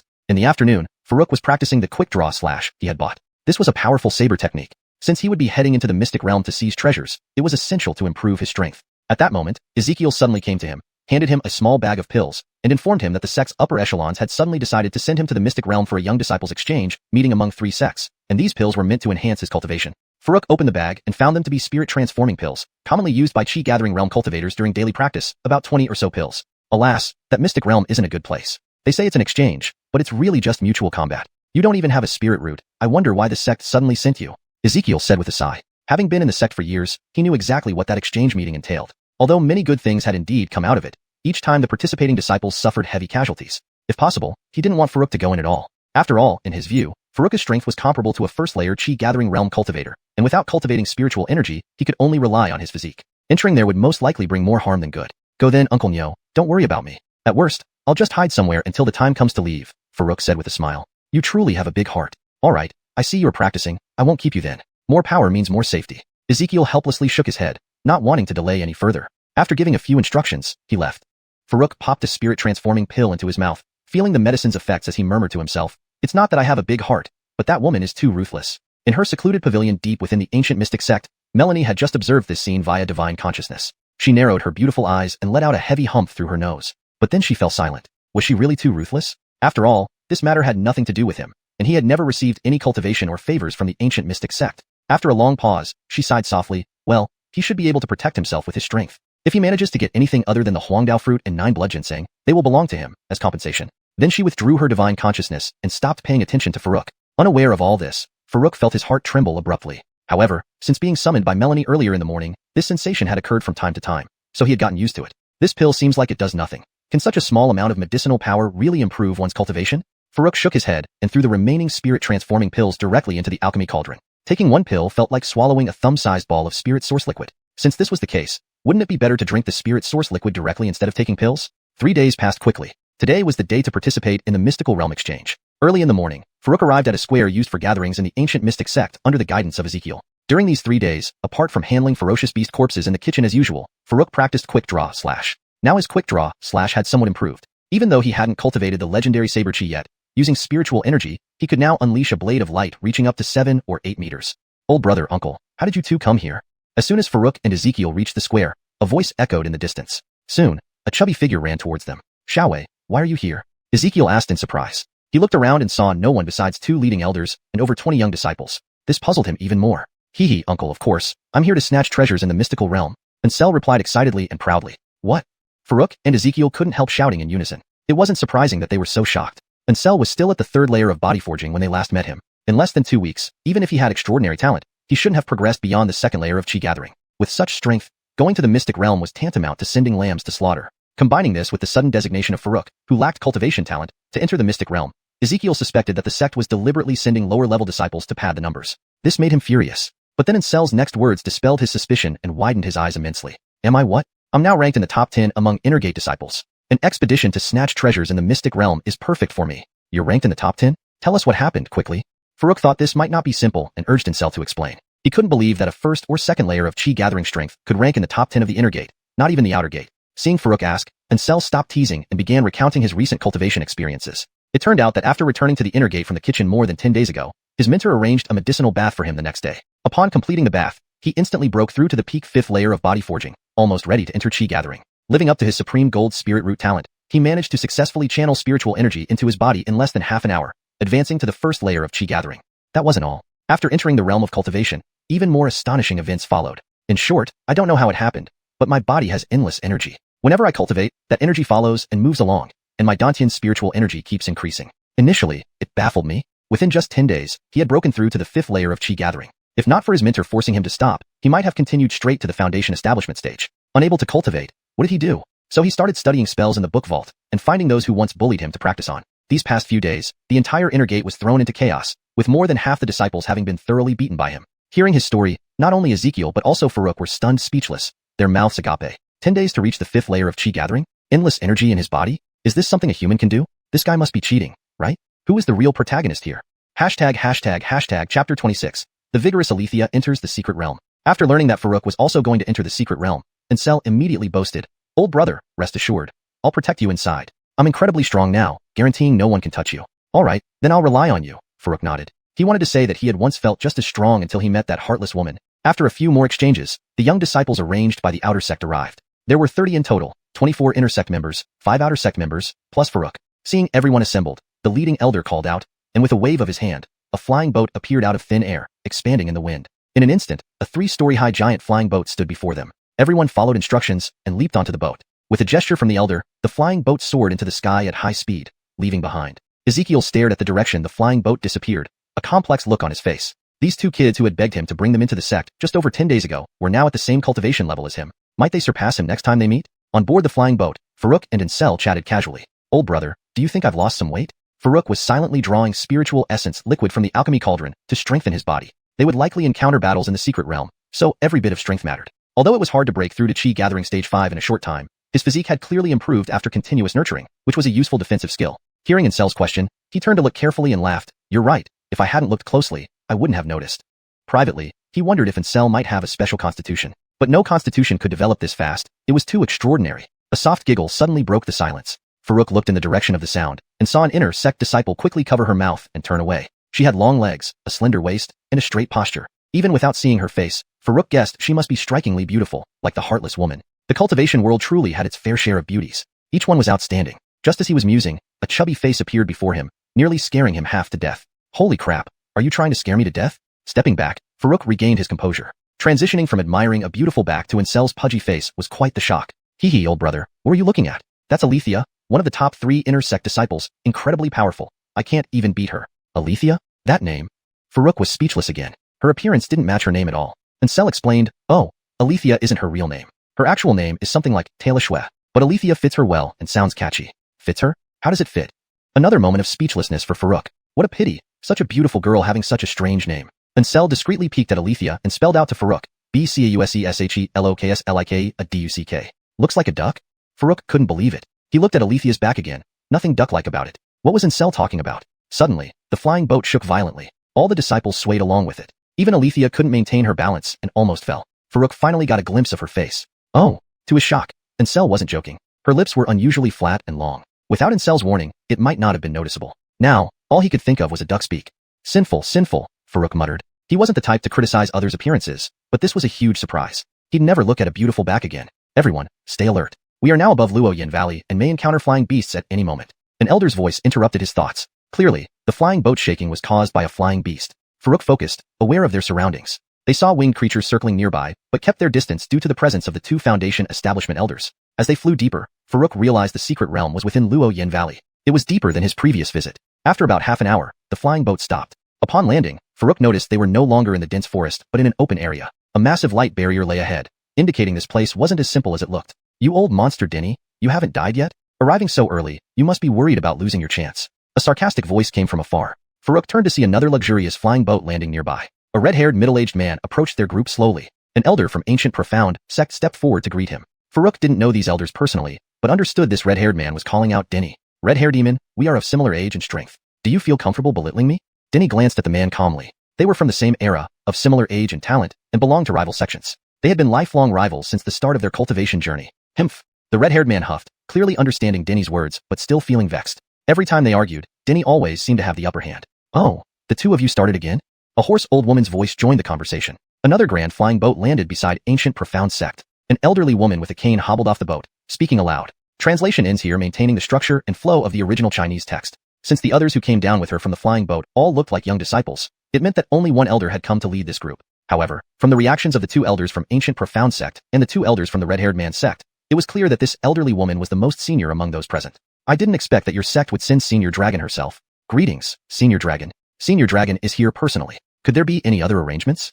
The elders stepped forward to greet her. The elderly woman, referred to as Senior Dragon, waved her hand and rasped, "What other arrangements? This old bone of mine doesn't have much time left. I just wanted to move around while I still can." Cough, cough, cough.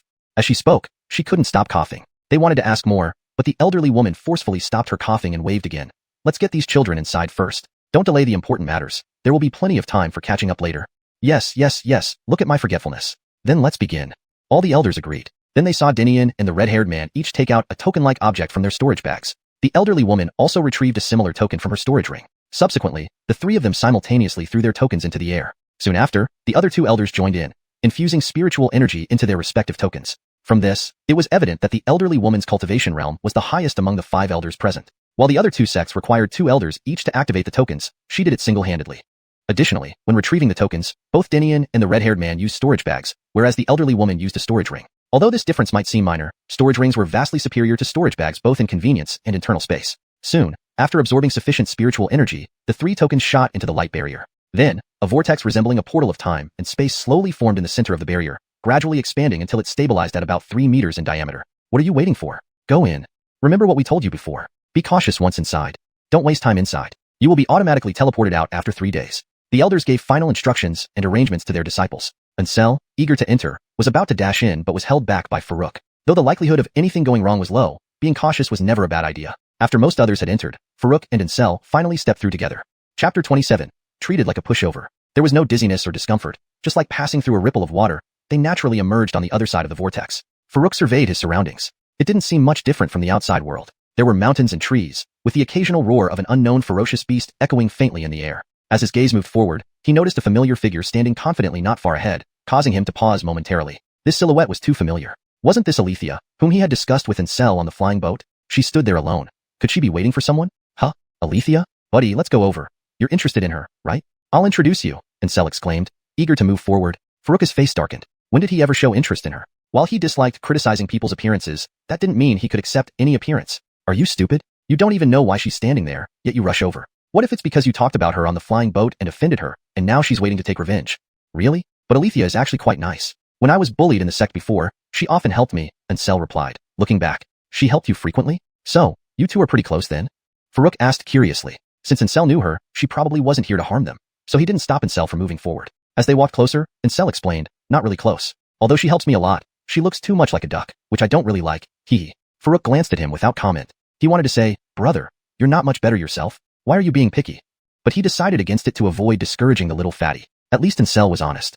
Yearning for beauty is a natural human instinct, and everyone is no exception. They quickly approached Althia, who turned around confidently, showing no sign of self-consciousness about her appearance. Farouk couldn't help but admire her. This was the first time he examined Althia's face up close. She did indeed look like a duck, long, flat lips, a longer than average nose and round eyes, the only feature one could stare at comfortably. Her nickname fit her well. Most people with such an appearance wouldn't dare leave home easily, let alone expose themselves publicly, especially for girls who tend to value their looks more. Yet, she appeared openly before everyone with such composure, earning Farouk's respect. Althia, are you waiting for us? Ancestral blurted out, nearly making Farouk lose his composure. Calling her by such a humiliating nickname, weren't they afraid of being beaten to death? To Farouk's surprise, Althia seemed unperturbed, merely nodding slightly without any change in expression. Kramer wants to deal with you, she said casually. Her voice was normal, but her lips barely moved, and her expression remained unchanged throughout. After saying this, she looked straight at Farouk. He was taken aback. Me? Deal with me?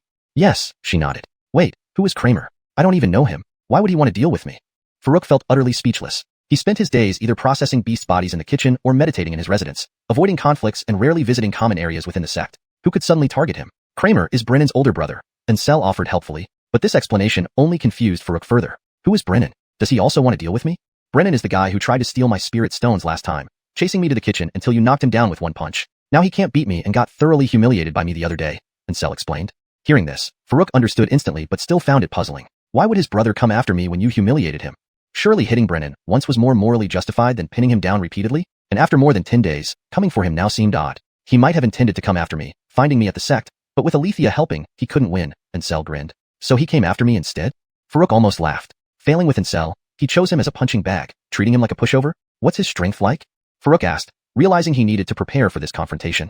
Secret realm treasure hunting inevitably involved battles. Fighting others or disciples of Xianxia sect made no difference. He's very strong. I can only stall him but can't win, answered Althia. Being an elder disciple, she had fought many and thus was more qualified to judge Kramer's strength. All right, Farouk nodded. According to Ancestral, Althia ranked third among the intersect young disciples. If even she couldn't defeat him, Kramer must be among the top-tier intersect disciples. With only 4 layers of gathered chi and enhanced physical strength, Farouk wondered if he could match him. He needed to quickly improve his cultivation, at least to 5 layers of gathered chi, for a fair fight. Farouk sincerely thanked her. Thank you for telling me this information. Regardless, someone taking the trouble to wait and inform him deserved gratitude. It's not because of you, she responded lightly, leaving Farouk bewildered. What did she mean? Did he misunderstand? Feeling somewhat enlightened after glancing between Althia and Ancestral, he laughed bitterly. Should I go first? Together. I can help you, she calmly added. Her words didn't carry the meaning Farouk thought. Her intention was that she acted out of personal choice, needing no one's acknowledgement or thanks. Back when she joined the sect, she faced bullying due to her appearance. Seeing Ancestral bullied reminded her of herself, creating a kinship between them. She empathized deeply with him. As for Farouk, though unfamiliar, seeing him treated poorly on the flying boat inspired her to stand up for him. Therefore, she waited to inform him, admiring how indifferent he was to others' remarks on the flying boat. This made her even more confident to openly show her not-so-beautiful face, facing everyone's gaze with self-assurance. She also noticed from Farouk's reaction that he had misunderstood her words. But being naturally aloof since childhood, she couldn't be bothered to explain it all. Farouk was unaware that his unconscious behavior on the flying boat had given this girl beside him more courage. He didn't care about others pointing and gossiping because he was busy controlling the alchemy cauldron with his mind to extract the spirit source liquid to nourish his body, while occasionally responding to Ancestral. He simply wasn't paying attention to their comments. Thus, he was even less likely to know that they were mocking his helper status. But even if he had known, he probably wouldn't have taken it too seriously. After all, in this harsh cultivation world, strength is paramount. With the alchemy cauldron at his disposal, any difference in status seemed trivial to him. Chapter 28. Unintentionally stunned the companion. Althia proposed traveling with the duo. Ancestral naturally had no objections. Although he did not particularly like Alethia's duck-like face, her strength was indeed formidable, especially in the current situation where Kramer was after them. Having Althia along would provide much-needed security. This obvious behavior of a big scoundrel earned Ancestral significant disdain from Farouk, though he wouldn't dare voice any opposition. He had been coerced into this secret realm by that heartless woman anyway. Who would want to risk their life alone when they could travel with experts? The three chose a direction and proceeded together. Althia never initiated conversations or displayed extra expressions, always silently following with her typical expressionless, dead duck face. In contrast, Ancestral chattered non-stop, switching topics left and right. Farouk found the atmosphere somewhat strange and tried to initiate some topics to involve Althia. Given that she had entered the cultivation world much earlier than the two, they were relatively still newbies compared to her. So Farouk asked about matters concerning the ancient profound sect and the other 2 major sections. Althia didn't hide anything and shared all the information she knew. For instance, the 2 elders leading the team from the ancient profound sect today were primarily responsible for overseeing, one being Barkley, with mid-foundation establishment stage cultivation and an inner sect elder. The other assisting elder was an outer sect elder named Rocky, with early foundation establishment stage cultivation. As for the red-haired man arguing with Barkley, he was an inner sect elder from the Crimson Moon sect, known only as red-haired devil with a cultivation level likely equivalent to Barkley. She didn't recognize the other assisting elder, but did know a bit about the old woman. The old woman, named Carver, was an elder from the Nanhua sect, who had reached late Foundation establishment stage many years ago. It was rumored that she was sabotaged by enemies during a critical moment in attempting to form a golden core, preventing her from advancing further, and she was probably nearing the end of her lifespan. Afterward, Farouk inquired about other topics, which Althia answered without any reservation. After walking nearly 3 kilometers, they finally encountered the first fierce beast inside the secret realm, a creature resembling a water buffalo, with its 2 horns constantly emitting sharp cold glows, but smaller in size than a regular water buffalo. Farouk had never seen such a beast before and couldn't identify it. However, its smaller size didn't necessarily mean less destructive power. Abnormal appearances often required more caution. Bouncing Thunder Python Buffalo, a level 9 fierce beast capable of controlling lightning. It's both destructive and swift. Althia detailed the characteristics of the beast as if reciting facts from memory. Farouk glanced at her in surprise. Such an experienced veteran of the cultivation world indeed surpassed their understanding, being able to accurately recognize even rare beasts. I'll take care of this, haha. Ancestral, eager for action, rushed forward without hesitation. Along the way, he patted his storage bag on his waist, pulling out a magic flying sword. These storage bags and flying swords were specially provided by the sect for disciples entering the secret realm. Farouk also received one. Apart from the flying sword, there were several medicinal pills for healing in the storage bag. However, these storage bags were the lowest grade, with only 5 cubic spaces, borrowed temporarily and needed to be returned after use. On the other hand, the flying swords and medicinal pills could be kept permanently. Farouk had already transferred the contents of his storage bag to the Alchemy Cauldron, leaving an empty bag on his waist as a decoy. Ancestral, with 5th level gathered chi cultivation and knowledge of spells, should have no issue dealing with a mere level 9 fierce beast unless terribly unlucky. After all, a level 9 fierce beast equated to human 4th level gathered chi. Watching Ancestral wield the flying sword and imbue it with spiritual energy, he slashed forcefully. A streak of sword light shot out towards the bouncing Thunder Python Buffalo. True to its name, it skillfully used its lightning speed to dodge, leaving behind only an afterimage. Startled momentarily, Ancestral saw the bouncing Thunder Python Buffalo charging at him with its horns aimed directly. Be careful. Sword slash. Farouk and Althia called out simultaneously, prepare to help if necessary. Getting hit would result in severe injuries at minimum. They wouldn't stand idly by. Alerted, Ancestral quickly regained his composure. His inexperience with combat meant he lacked the necessary battle acumen, but with timely reminders, he could handle himself. Sword slash was a sword technique available to inner sect disciples within the sect, accessible upon reaching gathered chi stage. Naturally, Ancestral had studied it. Taking a deep breath, Ancestral poured his spiritual energy into the flying sword and swung decisively. With a swish, the beast's head split cleanly into 2 halves. Had the blow been slightly stronger, it might have severed its entire body. Pant. Exhausted and possibly frightened, Ancestral fell to the ground breathing heavily. Farouk patted him on the shoulder, encouragingly saying, great job, much better than rolling around pursued by a wild boar. I'll treat you to roasted beef later. Really? Haha, Althia, you're in for a treat. My roasted meat is the best in the world. Upon hearing about the roast meat, Ancestral sprang up and began gathering firewood. Althia, despite her usual poker face, felt a hint of anticipation. She had tasted roast meat in the sect cafeteria, finding it delicious and novel compared to what she usually ate. Initially indifferent to food, she now cherished it as a pursuit beyond cultivation. Farouk handled the bouncing Thunder Python Buffalo, skillfully dismembering it with swift cuts. Althia watched in silent admiration. Although she couldn't gauge his cultivation level, his blade skills clearly demonstrated a certain level of mastery. Used in battle, such swift moves would likely make him unmatched at the gathered chi stage. Re-evaluating Farouk, Althia admitted he wasn't simple. She doubted she could withstand more than a few rounds against such quick and precise blade work. Unaware of Alithia's thoughts, Farouk simply processed the beast's carcass, feeling increasingly proficient with his knife. He discarded the less valuable parts into the Alchemy Cauldron for refinement, which produced a substantial amount of spiritual essence liquid from even the lesser parts of the beast. The main materials were the horns and skin, with little else of significant value. Farouk continued his routine tasks, unaware of the high regard Althia had developed for his abilities. Logically, this should have been given to Ancestral, but giving it to him would likely just result in it being handed over to the sect. It would be better to keep it for now, and later refine a fine magical artifact for Ancestral, so he put it aside for the moment. Chapter 29. He absolutely loves the task of collecting corpses. The beef was quickly roasted and, as expected, earned high praise from Althia and Ancestral, especially Ancestral, who stuffed his mouth with the meat while shouting that if they encountered another lightning python bull, he would be the first to engage it, completely forgetting how pathetic he looked after slaying the last one. Farouk also had some. It was undeniable that whether due to the quality of the beef or because it was a 9th level ferocious beast, it tasted significantly better than the 5th and 6th level beasts they had roasted before. There was one thing that puzzled him. Althia seemed to thoroughly enjoy eating the roast, but her face remained as expressionless as ever, always wearing that dead duck face. It was as though she was incapable of making any other expression. This left Farouk very confused. However, this might involve personal privacy, so he didn't pry. Their relationship wasn't close enough for such inquiries. Soon, most of the beef was consumed by the 3 of them. Although this lightning python bull wasn't as large as an ordinary bull, it still provided a surprising amount of food. Ancestral packed the leftovers into his storage bag. They continued their journey afterward. Farouk noticed that since encountering the lightning python bull, the surrounding area had changed dramatically from when they entered. The earlier region had mainly been plains with few trees. Now, the terrain was more complex with dense forests, undulating hills, and even steep cliffs. Besides the occasional appearance of ferocious beasts, Farouk found numerous medicinal herbs, sword leaf grass, 9-leaf flower, red stripe fruit, etc. These were all mentioned in his compendium of spirit plants. While he wasn't sure what these medicines could do, he at least recognized them as medicinal plants. Farouk gathered these herbs regardless of their grade, stuffing them into the alchemy cauldron without discrimination. Brother, why are you collecting so many first-grade medicinal herbs? Our sect only accepts second grade or higher. Ansel pointed out. Oh, is that the case? Farouk was taken aback. He only knew about the woman asking him to find huangdao fruit and 9 blood ginseng and nothing else. He wondered why these two were ignoring all the herbs. Apparently, they weren't interested. So, what did your sect send you here for? Farouk asked curiously. Just to collect high-grade medicinal herbs, mainly huangdao fruit and 9 blood ginseng, and also to eliminate disciples from other sections. Farouk was startled. You're also looking for huangdao fruit and 9 blood ginseng? Aren't we? Ansel's plump face was filled with confusion. I thought everyone's mission would be different, Farouk chuckled, trying to keep the conversation light. Internally, however, he was pondering deeply. The ruthless woman wanted him to search for huangdao fruit and 9 blood ginseng. An ancient mystic sect wanted its disciples to find the same things. Wasn't this clearly conflicting? Why could she bring him in through the ancient mystic sect? Farouk's eyes narrowed slightly as he realized something. Unless they were actually working together. In other words, the woman was part of the ancient mystic sect? That would explain how she could easily find him in the sect's kitchen. But he still had no idea about her position or rank within the sect. What are you thinking about, brother?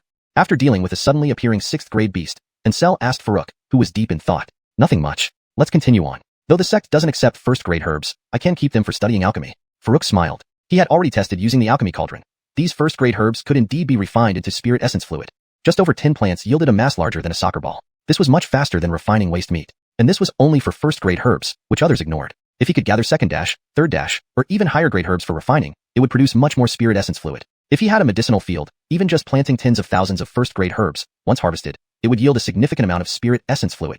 Farouk indulged in this delightful prospect. For now, though, a medicinal field was too far off, but there were plenty of wild herbs in this secret realm. Although mostly first-grade, Farouk didn't mind, gathering them all into the alchemy cauldron. As they moved forward, they encountered more and more ferocious beasts. However, Farouk and Althia rarely participated, leaving most of the work to Ansel. Farouk focused on collecting various herbs, and Althia intentionally let Ansel practice his combat skills. Ansel showed great enthusiasm for the experience. Through constant battles, he had developed some tactics. After moving for over 2 hours, the trio entered a dense forest. As soon as they entered, a petite figure burst out from the opposite end in a panic. Seeing Farouk and the others, she paused, then cried out tearfully, Senior Sister Tayla, Senior Brother Zhu, please go help Senior Brother Ma and the others. They're fighting with people from Crimson Moon Sect. She didn't mean to ignore Farouk. She simply knew nothing about him except that he worked in the kitchen and had suddenly joined them in the secret realm. But as inner disciples, Althia and Ansel were well known to her. Especially Althia, who ranked among the top 3 young inner disciples, gave her hope upon seeing her. What happened? Althia stepped forward to ask.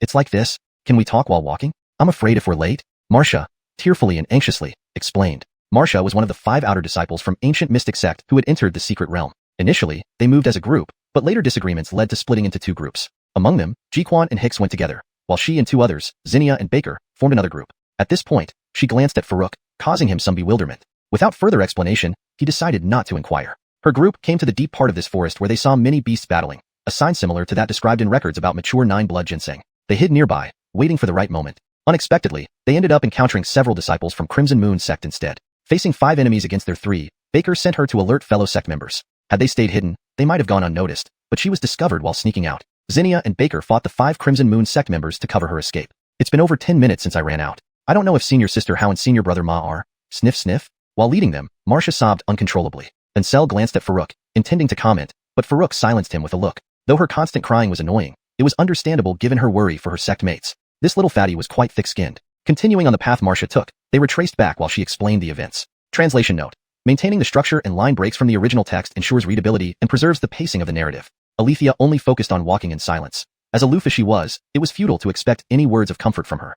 Farouk, on the other hand, was thinking that if what Marcia said was true about the signs of 9 blood ginseng nearing maturity, then this trip would indeed be worthwhile. 9 blood ginseng is a 4th-grade spirit medicine that typically takes 400 years to mature. Before it matures, it must undergo the irrigation of at least 9 different types of blood from various creatures. Note that it's 9 types, not 9 individual creatures. In other words, no matter how many of the same kind of ferocious beast are there, they cannot fully mature the 9 blood ginseng. Therefore, during the transition period when 9 blood ginseng is about to mature, it naturally emits a special fragrance. This fragrance attracts almost all ferocious beasts within a 20-mile radius. Once these beasts engage in battle, it can use their blood to fully mature. And for Farouk, this could also be a golden opportunity to make a fortune. He absolutely loved the task of collecting corpses.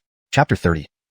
That week, Marcia, sobbing, sprinted ahead, leading the way. Behind her, the other 3 either focused on catching up or were lost in their own thoughts. Not a single word of comfort was spoken throughout their journey. Perhaps because of this, Marcia cried even harder. Finally, after about 10 minutes, they faintly heard sounds of fighting and angry curses. What do you think? As long as you bring out the 9 blood ginseng, I can let you leave. Can't be done. If you want my life, come and take it. Don't refuse our offer for peace. Take a good look at your situation. We have 5 people here, and you only have 2. Even if you wish to fight, you aren't qualified. So why are you wasting words? Just attack. When Farouk and the others arrived, they saw a male and a female disciple dressed in the ancient attire of the Xian sect, desperately holding their ground amidst a chaotic battle with fierce beasts. They looked as if they might fall at any moment. Outside, 5 Qiyu sect disciples surrounded them from a distance, trapping the duo. It was clear that Xianxia and Baker had been unable to withstand the Qiyu sect's 5-person assault and were forced into the fray of the beast battles. Fortunately, the beasts seemed to be on the verge of madness and hadn't targeted the duo. Instead, they were engaged in their own chaotic battles. Yet even so, it was evident that Xianxia and Baker were heavily injured, barely defending their vital spots with sheer willpower. How senior sister, ma senior brother you? Marcia was both agitated and worried, tears once again uncontrollably streaming down her face. Upon hearing the call, Xianxia and Baker hurriedly looked up. Seeing the figures of Althia and Ancestral, they instantly felt relieved. Ancel's recent reputation within the sect was soaring. In just 10 days, he had advanced directly to the 5th layer of Qi gathering, stirring up quite a commotion in the inner gate while seeking revenge for past humiliations. As for Althia, he ranked among the top 3 young inner gate experts, earning his reputation through actual combat. However, their momentary distraction allowed the beasts to strike, further injuring them. Moreover, their heightened vigilance suddenly relaxed, almost causing them to collapse right there. Save them first. As Althia spoke, he darted forward towards Xianxia. Farouk was about to move when Ancestral rushed ahead, heading straight for Baker. Brother, I'll handle it. You be careful. Hearing this, Farouk stopped. Meanwhile, the 5 Qiyu sect disciples, who had reacted instantly to their arrival, now surrounded them. You stop the fat guy. I'll deal with the girl. Don't let them save anyone. You 3 quickly finish off the remaining 2. If they manage to rescue them, we lose our advantage. The leader, a thin man with a horse-like face, swiftly gave instructions to the 4 disciples. From how obediently the others followed him, it was clear he possessed either high strength or a prestigious status, or perhaps both. But this wasn't something Farouk needed to consider at the moment. Besides the leader and old Qua, 2 women and 1 man were now heading towards Farouk and Marcia. Those chosen to enter the secret realm were undoubtedly outstanding among the young disciples of each sect, none having a cultivation lower than the 5th layer of Qi gathering. Facing the aggressive trio aiming to swiftly resolve matters, Marcia clenched her teeth. I'll hold off the 2 women. That man, Farouk, can you handle him? Though she also had the 5th layer Qi gathering cultivation, she was considered the weakest among the outer gate disciples entering the secret realm. But with no other options, she had to risk injury to hold 2 at once. Otherwise, if they couldn't hold their ground, it would hinder Althia and Ancel's rescue of Xianxia and Baker, possibly leading to total defeat. What most worried her was whether Farouk, a mere laborer added to the secret realm list, could withstand an attack from a 5th layer Qi gathering cultivator. Oh, sure, I guess I can. Farouk gave her a surprised glance. Initially worried about facing 2 at once, he was unexpectedly reassured by the crying girl's boldness. Sure, big brother, you shouldn't be unsure. If things get heated, I won't be able to help you. Marcia nearly lost it, especially seeing Farouk's surprised expression. Was he planning to make her hold off 3? She inwardly grumbled but quickly found no time for such thoughts. Fending off 2 same cultivation cultivators required all her effort. On the other side, the male Qiyu sect disciple assigned to attack Farouk was already confronting him. A muscular boy with bare arms, he looked quite simple-hearted. But once he spoke, that simplicity vanished, replaced by a challenging tone. Letting a girl fight 2-on-1? Are you even a man? I'm weak, Farouk shrugged indifferently. Being a kitchen helper with few strengths was pretty normal. Let's see just how weak you are. The shirtless man wielded a massive broadsword, a foot wide, glowing with golden light as spirit energy poured into it, seemingly weighing thousands of pounds. With a powerful downward slash, the air crackled under its pressure, radiating a piercing sonic boom. Farouk, feeling his eardrums throb, quickly activated his spirit energy for protection. Regarding the sword's offensive, he strangely felt no significant threat. Was this merely showmanship? Farouk wondered, though his actions didn't slow. He had some experience battling beasts but not humans, especially someone 1 level higher in cultivation. So, he unleashed his full power. Drawn sword slash. No grand aura or exaggerated sonic boom, just a flash of blade light. Swish. The shirtless man's powerful attack was immediately neutralized. The massive sword shattered bit by bit under the shockwave, sending the attacker flying back. Ah! The pained cry echoed, attracting everyone's attention. Stunned, they watched the shirtless man crash to the ground. That weak? Farouk gazed dumbfounded at the flying opponent, equally perplexed. Expecting a tough battle given the adversary's fierce stance and superior cultivation, he'd gone all out, only to easily send the opponent flying and shatter the sword. Am I that strong? Or is he just too weak? Farouk pondered. In reality, it came down to 2 reasons. First, daily handling killers and continuous practice of drawn sword slash had advanced his skills beyond those of typical 5th layer Qi gathering peers, who focused solely on rapid foundation building without much attention to techniques like sword or knife arts. Secondly, his physical strength played a crucial role. Having consistently allocated part of the spirit source liquid to nourish his physique, even without a specialized body tempering technique, he still managed to enhance his physique to the peak of the 5th layer of Qi gathering, approaching the foundation establishment stage. Such a robust physique could be considered invincible within the Qi gathering realm. Combined with his far superior knife skills, it wasn't strange at all that he could slash and send flying a 5th layer Qi gathering disciple with 1 strike. However, since he rarely engaged in battles with others, he wasn't particularly clear about the strength that cultivators at various realms could unleash. This led to him not having an accurate assessment of his own strength. He only knew that being at the 4th layer of Qi gathering, combating someone at the 5th layer would likely be quite strenuous. Not far away, The bare-chested man who was already internally injured from the impact of the drawn sword slash couldn't help but spit out a mouthful of blood upon hearing Farouk's bewildered comment. ##### Chapter 31. Visitors from the Hall of Eternal Life and Spiritual Artifacts. Ever since Althia witnessed Farouk's expert knife skills when dealing with a ferocious beast, she had already known that he was no ordinary individual. So when she saw the bare-chested man being slashed backward, she wasn't surprised at all. Besides her, Ancestral also wasn't particularly shocked. Though he always boasted about protecting Farouk, deep down, he believed that Farouk was always more powerful than him. It was an instinctive belief he couldn't explain. Maybe it started when Farouk, despite only having a 5th stage body tempering strength, rescued him from the pursuit of a level 6 wild boar? He didn't know for sure. But indeed, no matter how strong Ancestral grew, Farouk always seemed to be just a bit ahead of him. So while their opponents were momentarily stunned, both took the chance to charge into the fray of beasts and rescue Xianxia and Baker. By the time the horse-faced cultivator and the old broad realized what was happening, the two had already successfully led the others out of the battlefield. The horse-faced cultivator stared at Farouk for a moment before gritting his teeth in frustration. "Retreat," he commanded reluctantly. Now, even excluding the two injured, the ancient mystery sect had 4 combatants left. Meanwhile, on the Crimson Moon sect side, the bare-chested man was wounded and wouldn't be able to fight for a while. A one-on-one situation against Althia had already been tough. Now, there was someone who could slash the bare-chested man away with a single blow. They stood no chance. They needed to retreat, gather more forces, and return while the beasts were still fighting. Perhaps they would still have a shot at the 9-blood ginseng. The others followed suit without hesitation and withdrew, taking the bare-chested man with them. Meanwhile, Marcia hurriedly administered healing pills to her senior fellow disciples. Now, when she looked at Farouk, there was a hint of reverence in her eyes. She felt ashamed, thinking about how she said she could handle 2 people, and even asked if Farouk could withstand the bare-chested man's attack. Just thinking about it made her cheeks burn. She had really overestimated herself. This social death was painful. After resting for a short while, Farouk continued watching the beasts battle, considering whether he should go in and collect some corpses.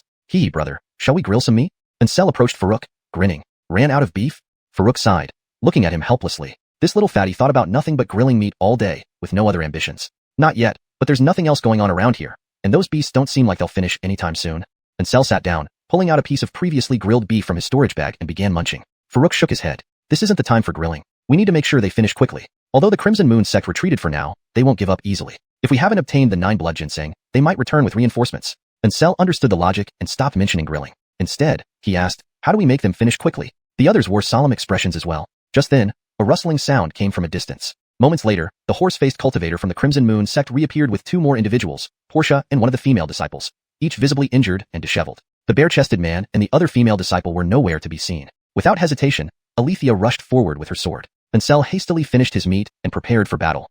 Seeing this, the horse-faced cultivator quickly raised his hands to signal peace and explained, "Please don't misunderstand. We're not here to snatch the 9-blood ginseng. The situation outside has changed drastically. The donghua sect has defected to the Hall of Eternal Life and is slaughtering our sect members. 2 of my juniors are already dead. Without joining forces, we might not survive this secret realm." His face showed genuine anger. Portia and the other female disciple looked equally distressed. However, Althia and the others did not let their guard down, especially Althia, who gripped her sword tighter. Was it because she didn't trust the horse-faced cultivator, or was she worried about the so-called Hall of Eternal Life? Farouk turned to Ancestral, confused. "What is the Hall of Eternal Life? Do you know?"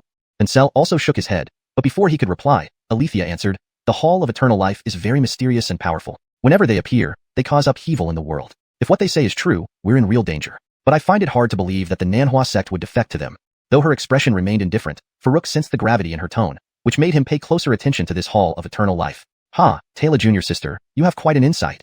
A mocking voice interrupted from behind the horse-faced cultivator. Then, a tall figure and a short one slowly emerged from the dense forest, both wearing donghua sect attire. The taller one spoke, and Farouk recognized him as someone who was unusually calm before entering the secret realm. The shorter one was unfamiliar. Despite their small numbers, they had managed to scare off the Crimson Moon sect and even killed 2 disciples. This was too absurd. Farouk frowned. Could these 2 guys from the Hall of Eternal Life bypass the secret realm's restrictions on cultivation levels? Just as he wondered, the 3 from the Crimson Moon sect saw the newcomers and hurried toward Farouk's group. "Be careful. They have spiritual artifacts that are extremely powerful, impossible to match by force." "Spiritual artifacts?" Marcia gasped, her face turning pale. Such artifacts were beyond the reach of ordinary Foundation establishment cultivators, let alone a few chi-gathering cultivators like themselves. Spiritual artifacts consume massive amounts of spirit energy. With their 5th stage chi-gathering level, they can only use them once before their energy is drained, Althia calmly explained, trying to soothe everyone. But secretly, she doubted they could survive even a single strike. While comforting the others was partly to encourage a last stand, she also hoped for reinforcements. #### Chapter 32. Those people? Reforging the demon blade. So I was right, little sister Taylor has insight. You knew it was impossible, but still tried to persuade everyone to fight together. The Immortal Hall needs people like you. What do you think? Consider it? The taller South China sect disciple still appeared nonchalant, as if toying with a mouse. "Braxton, I'm very curious what benefits the Immortal Hall has offered you to make you willing to be their dog," Althia said sharply. Farouk couldn't help but feel astonished beside her. He never expected the usually quiet Althia to have such a biting tongue. As for why the two of them knew each other, he didn't find it strange. Being disciples from the same three sects, it was normal for them to interact while performing missions outside. However, Braxton seemed struck by the word dog, and his carefree demeanor suddenly turned grim. Humph, freak, then you can just die. With that, he struck his waist with his right hand, instantly drawing out a long sword, ready to attack Althia. Just then, the shorter disciple spoke up, "Don't waste time." These few words caused Braxton to hastily sheath his sword and respectfully respond, "Yes." He then gave Althia a fierce glare before stepping aside without another word. Clearly, his status wasn't as high as the short one's. This couldn't help but draw more attention from Farouk to the short disciple. Only 90 people had entered the secret realm, 30 from each sect, and if they had met, he would surely remember. Yet no matter how hard he tried to recall, he couldn't place this short figure. Wasn't he a South China sect disciple? Or did he not enter the secret realm with them? If so, why was he wearing the attire of the South China sect? While Farouk was pondering these questions, the short disciple made his move. He patted his waist pouch, and an arm-sized spirit banner appeared instantly. It swelled in the wind, quickly revealing a large soul flag wrapped in thick black aura. Spirit artifact. Really a spirit artifact. Marcia couldn't help but scream in fear, her voice trembling uncontrollably. The others also looked grave, especially the three long-faced cultivators from Chiwe sect who had already witnessed the power of the huge soul flag. Two of their fellow disciples had been killed by it. Now facing it again, they were visibly terrified, even their legs trembling involuntarily. Farouk's expression was equally grave as he stared at the massive soul flag, feeling its overwhelming pressure. Although he hadn't encountered a spirit artifact before, he could clearly sense its power dwarfed that of a dermic weapon. What truly unnerved him, however, was a segment of memory in his mind. Ever since he arrived here, he frequently reviewed memories from the scene where the human sect was annihilated. Indeed, the group that destroyed the human sect had used weapons enveloped in dense black aura. Though this alone wasn't enough to conclude they were from the same organization, it raised his caution. If he remembered correctly, they had come to the human sect to search for something. Finding nothing, they vented their anger by wiping out the sect. Though Farouk didn't know what they were looking for, he suspected it might be the alchemy tripod. Initially, he thought he could hide inside the tripod if necessary. Now it seemed this option was blocked. Perhaps they were searching the world for him. If he revealed himself, he'd be relentlessly hunted. Since hiding wasn't an option, he could only fight. But did he have the means to face them? Farouk glanced at the demon blade in his hand, feeling uncertain. This was currently his most reliable weapon, a middle-grade dermic weapon, one rank higher than the low-grade dermic sword issued by the sect. But compared to a spirit artifact, it paled significantly. Checking the contents of the alchemy tripod, Farouk noted the resources available. 3 cubic meters of spirit source liquid, over 20 unrefined medicinal herbs, the corpse of a crimson-feathered snake, the skin and horns of a lightning bull, healing pills. Ultimately, his eyes rested on the corpse of the crimson-feathered snake and the horn of the lightning bull. An idea formed in his mind. Both relics belonged to level 8 and 9 ferocious beasts. If used to reforge the demon blade, could it enhance its grade? If it went from middle grade to high grade dermic weapon, it would still be far from matching a spirit artifact, but it would be a step closer, offering more chances in battle. Thinking fast, Farouk threw the demon blade into the alchemy tripod, instructing it to use any material. Then he stopped paying attention. Focusing on the process felt too slow. Instead, he let the tripod do its work. Meanwhile, Braxton and the short disciple started channeling spirit energy into the soul flag. Braxton's spirit energy was purely wood elemental green, while the short disciple's was clearly tainted with black aura, deviating from common types. This might be what distinguished Immortal Hall practitioners from others, reinforcing Farouk's suspicion that the group that destroyed the human sect was from the Immortal Hall. From the information Althia provided, the Immortal Hall was undoubtedly a vast organization. Revenge for the human sect seemed distant now. Just surviving required careful caution. Everyone, attack together. Don't give them time to activate the spirit artifact. The long-faced cultivator from Chiwe sect proved a leader, thinking to strike first. Everyone agreed and charged towards Braxton and the short disciple. Farouk didn't want to engage without his demon blade. Still, seeing everyone united, he reluctantly decided to use the sect-issued flying sword instead. Only when he checked the alchemy tripod did he notice his sword was missing, along with the other items, all used to refine the demon blade. Why the hell should I go out there? Luckily, the demon blade was nearly done. A ringing sound from the tripod signaled completion. Farouk summoned the newly forged demon blade into his hand. Chapter 33. The Power of Spirit Artifacts. What use do you have staying behind? The moment Farouk grasped the demon blade, he knew it had far exceeded an ordinary enhancement and had clearly reached the pinnacle of a supreme magical artifact. Amidst his joy, he didn't have time to examine it closely because Althia and the others were already engaging Roman and his companion in combat. It proved that interrupting the activation of a spirit artifact was futile. By the time their attacks arrived, the giant soul banner had already been fully activated, emitting dense, dark mist imbued with overwhelming demonic power. Everyone felt as though they would be sucked into it in the next second, barely managing to protect themselves from being completely corroded by the black mist. Humph! The short cultivator's lips curled slightly, clearly disdainful of their futile attempts. Then, with a spell gesture from his left hand, the black mist around the giant soul banner intensified, accompanied by eerie wailing sounds of spirits. Marcia and the 2 other Chi-Yu sect members, except for the long-faced cultivator, could no longer hold on. They coughed up blood and fell to the ground, clearly incapable of further combat. Only the long-faced cultivator, Althia, and Ancestral managed to sustain temporarily, but they lacked any ability to resist. Under these circumstances, unless there was powerful external intervention, it was only a matter of time before they would fall. And this was just the natural suppressive effect produced after the giant soul banner was activated. The real attack hadn't even begun yet. It was evident how weak chi-gathering realm cultivators were before a spirit artifact. Seeing Ancestral about to lose his balance, Farouk channeled spiritual energy into the demon blade and slashed at the giant soul banner. Jin. A bright, resonant sound echoed. The blade light sliced through the darkness like the first ray of dawn, instantly merging with the black mist surrounding the giant soul banner. The ghostly cries immediately vanished, and the pressure from the banner diminished significantly. Althia and the others finally regained their composure and quickly retreated beside Farouk. Brother, this spirit artifact is too powerful. I can't handle it. Ancestral panted heavily, genuinely feeling as if he was about to meet his great-grandmother.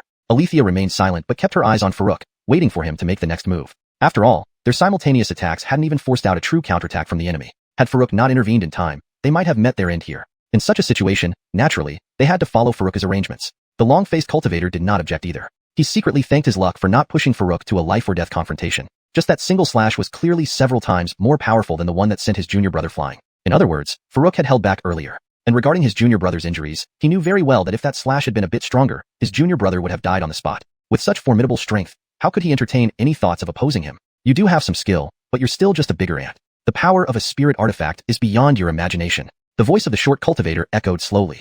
He had initially planned to drain them using the giant soul banner's pressure alone. Using the giant soul banner truly drained their entire spiritual energy, which wasn't a comfortable experience. But unexpectedly, this person could break through the banner's pressure with a single slash, leaving him slightly surprised. However, this surprise was minimal. He wouldn't give Farouk a higher regard because of this. Just as he said, even breaking through the banner's pressure, in his eyes, Farouk was still just a bigger ant. Finishing his statement, he exchanged a glance with Roman. They then resumed channeling their spiritual energy, with the giant soul banner returning to his right hand. You take the others and leave, Farouk said solemnly. From that slash, he had a rough understanding of how terrifying spirit artifacts were. Even with a supreme magical artifact in hand, he had no confidence in facing it head-on. Of course, he could leave too, escaping while prioritizing his own safety. But he couldn't do that. Others aside, he couldn't abandon Ancestral and Althia, especially Ancestral, who had always called him brother since they met, sharing a sense of brotherhood. How could he ignore him now? Naturally, he wasn't planning to fight Roman and the other head-on. Though he couldn't withstand the full force, he had confidence to endure one strike if he exerted all his strength. Even if injured, as long as he escaped far enough and hid inside the Alchemy Cauldron, who could harm him? This was also why he needed everyone to leave first. Not only would it be harder to escape with so many people, but having others around made it inconvenient for him to hide in the cauldron. Are you staying behind to face them alone? The long-faced cultivator looked at Farouk in disbelief.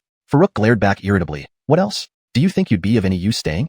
The long-faced cultivator was speechless. Although Farouk's words insulted him, he had no way to refute it. Just the pressure from the giant soul banner almost killed him. Facing its attack would be even worse. Brother, can you really handle it? Ancestral looked worriedly at Farouk. Despite his blind trust in Farouk, witnessing the power of the spirit artifact filled him with deep concern for Farouk's upcoming battle. Farouk smiled, ruffling Ancel's hair. Have you ever seen me fail? Leave quickly and take care of yourself. Once the fight starts, I won't be able to look after you.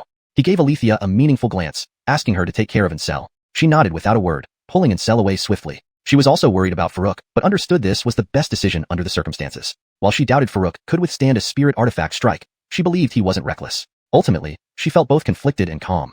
Thinking back, when she first joined Farouk and Ancestral, it was to protect them from Kramer. Instead, she encountered people from the Eternal Life Hall, and ended up being protected by Farouk. Reflecting on this, she couldn't help but feel a wave of self-deprecation. After seeing Althia and Ancestral leave, the long-faced cultivator and others followed suit quickly. Marcia hesitantly left with Xianxia and Baker, their expressions complex. Xianxia and Baker's injuries had stabilized after taking healing pills, but they wouldn't regain fighting capability anytime soon. Chapter 34. A new discovery. The spirit essence liquid can be used this way too. After everyone else had left, only Farouk, Roman, and the Yuan remained on the scene. So you have some guts? Are you planning to sacrifice yourself for justice? The short cultivator curled his lips, looking at Farouk as if he were a fool. If this person truly intended to intercept those departing cultivators, he knew none of them would be able to escape. Yet, he didn't choose to do so. Since Farouk wanted to receive his attack, he was more than willing to grant him that wish. As long as these people remained within the Mystic Realm, there was no way they could flee. The Mystic Realm would remain open for 3 days, and this was only the first day. He had no need to rush. Do you want to fight? If not, I'm leaving now, Farouk said impatiently. Since you're eager to die, then I won't hold back. Go to hell. The short cultivator exclaimed, swiftly waving his huge soul banner. The sound of wailing spirits suddenly echoed. Then, a massive ghostly shadow, formed from black mist, erupted from the banner, lunging towards Farouk with clawed hands outstretched. With previous combat experience against the bare-chested man, Farouk had already channeled spiritual energy to protect himself, thus remaining relatively unaffected by the eerie cries. Seeing the ghostly shadow charging at him, Farouk poured most of his spiritual energy into the demon blade and unleashed a powerful slash. Clang! A clear ringing sound echoed as a massive sword light struck the ghost's face directly, halting its charge. However, as the force from the sword cut diminished, the ghostly figure surged forward again, albeit smaller and less solid compared to before.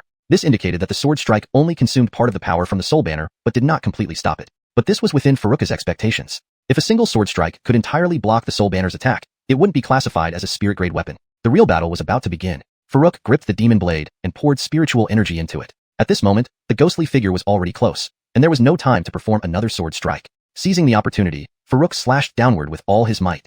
Swish, swish, swish. He delivered 12 consecutive slashes in rapid succession, each one hitting the same spot. This was his current limit. Over 10 days ago, in the ancient Xian sect's kitchen, he used this move to shatter an inner disciple's fireball spell. Back then, he could only manage 9 continuous slashes. After continuous practice over these days, he could now deliver 12 slashes in an instant. Not knowing whether this would work against the ghostly figure, it was still the best technique he had at the moment. After delivering the strikes, he dared not pause to check the results, immediately pulling away to increase distance. But he still underestimated the soul banner's attack. Boom. An explosion threw Farouk backward. SSS. This power is not to be trifled with.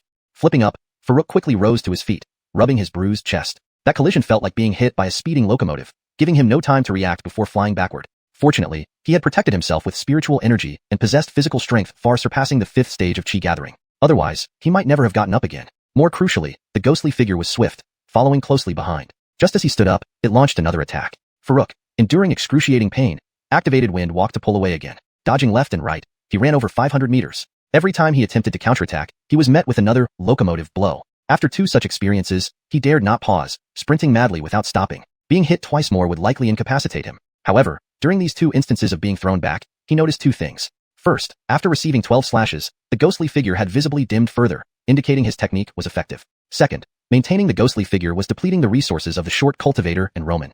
Judging by their slightly pale faces, the expenditure must be significant. Let's see who runs out of energy first.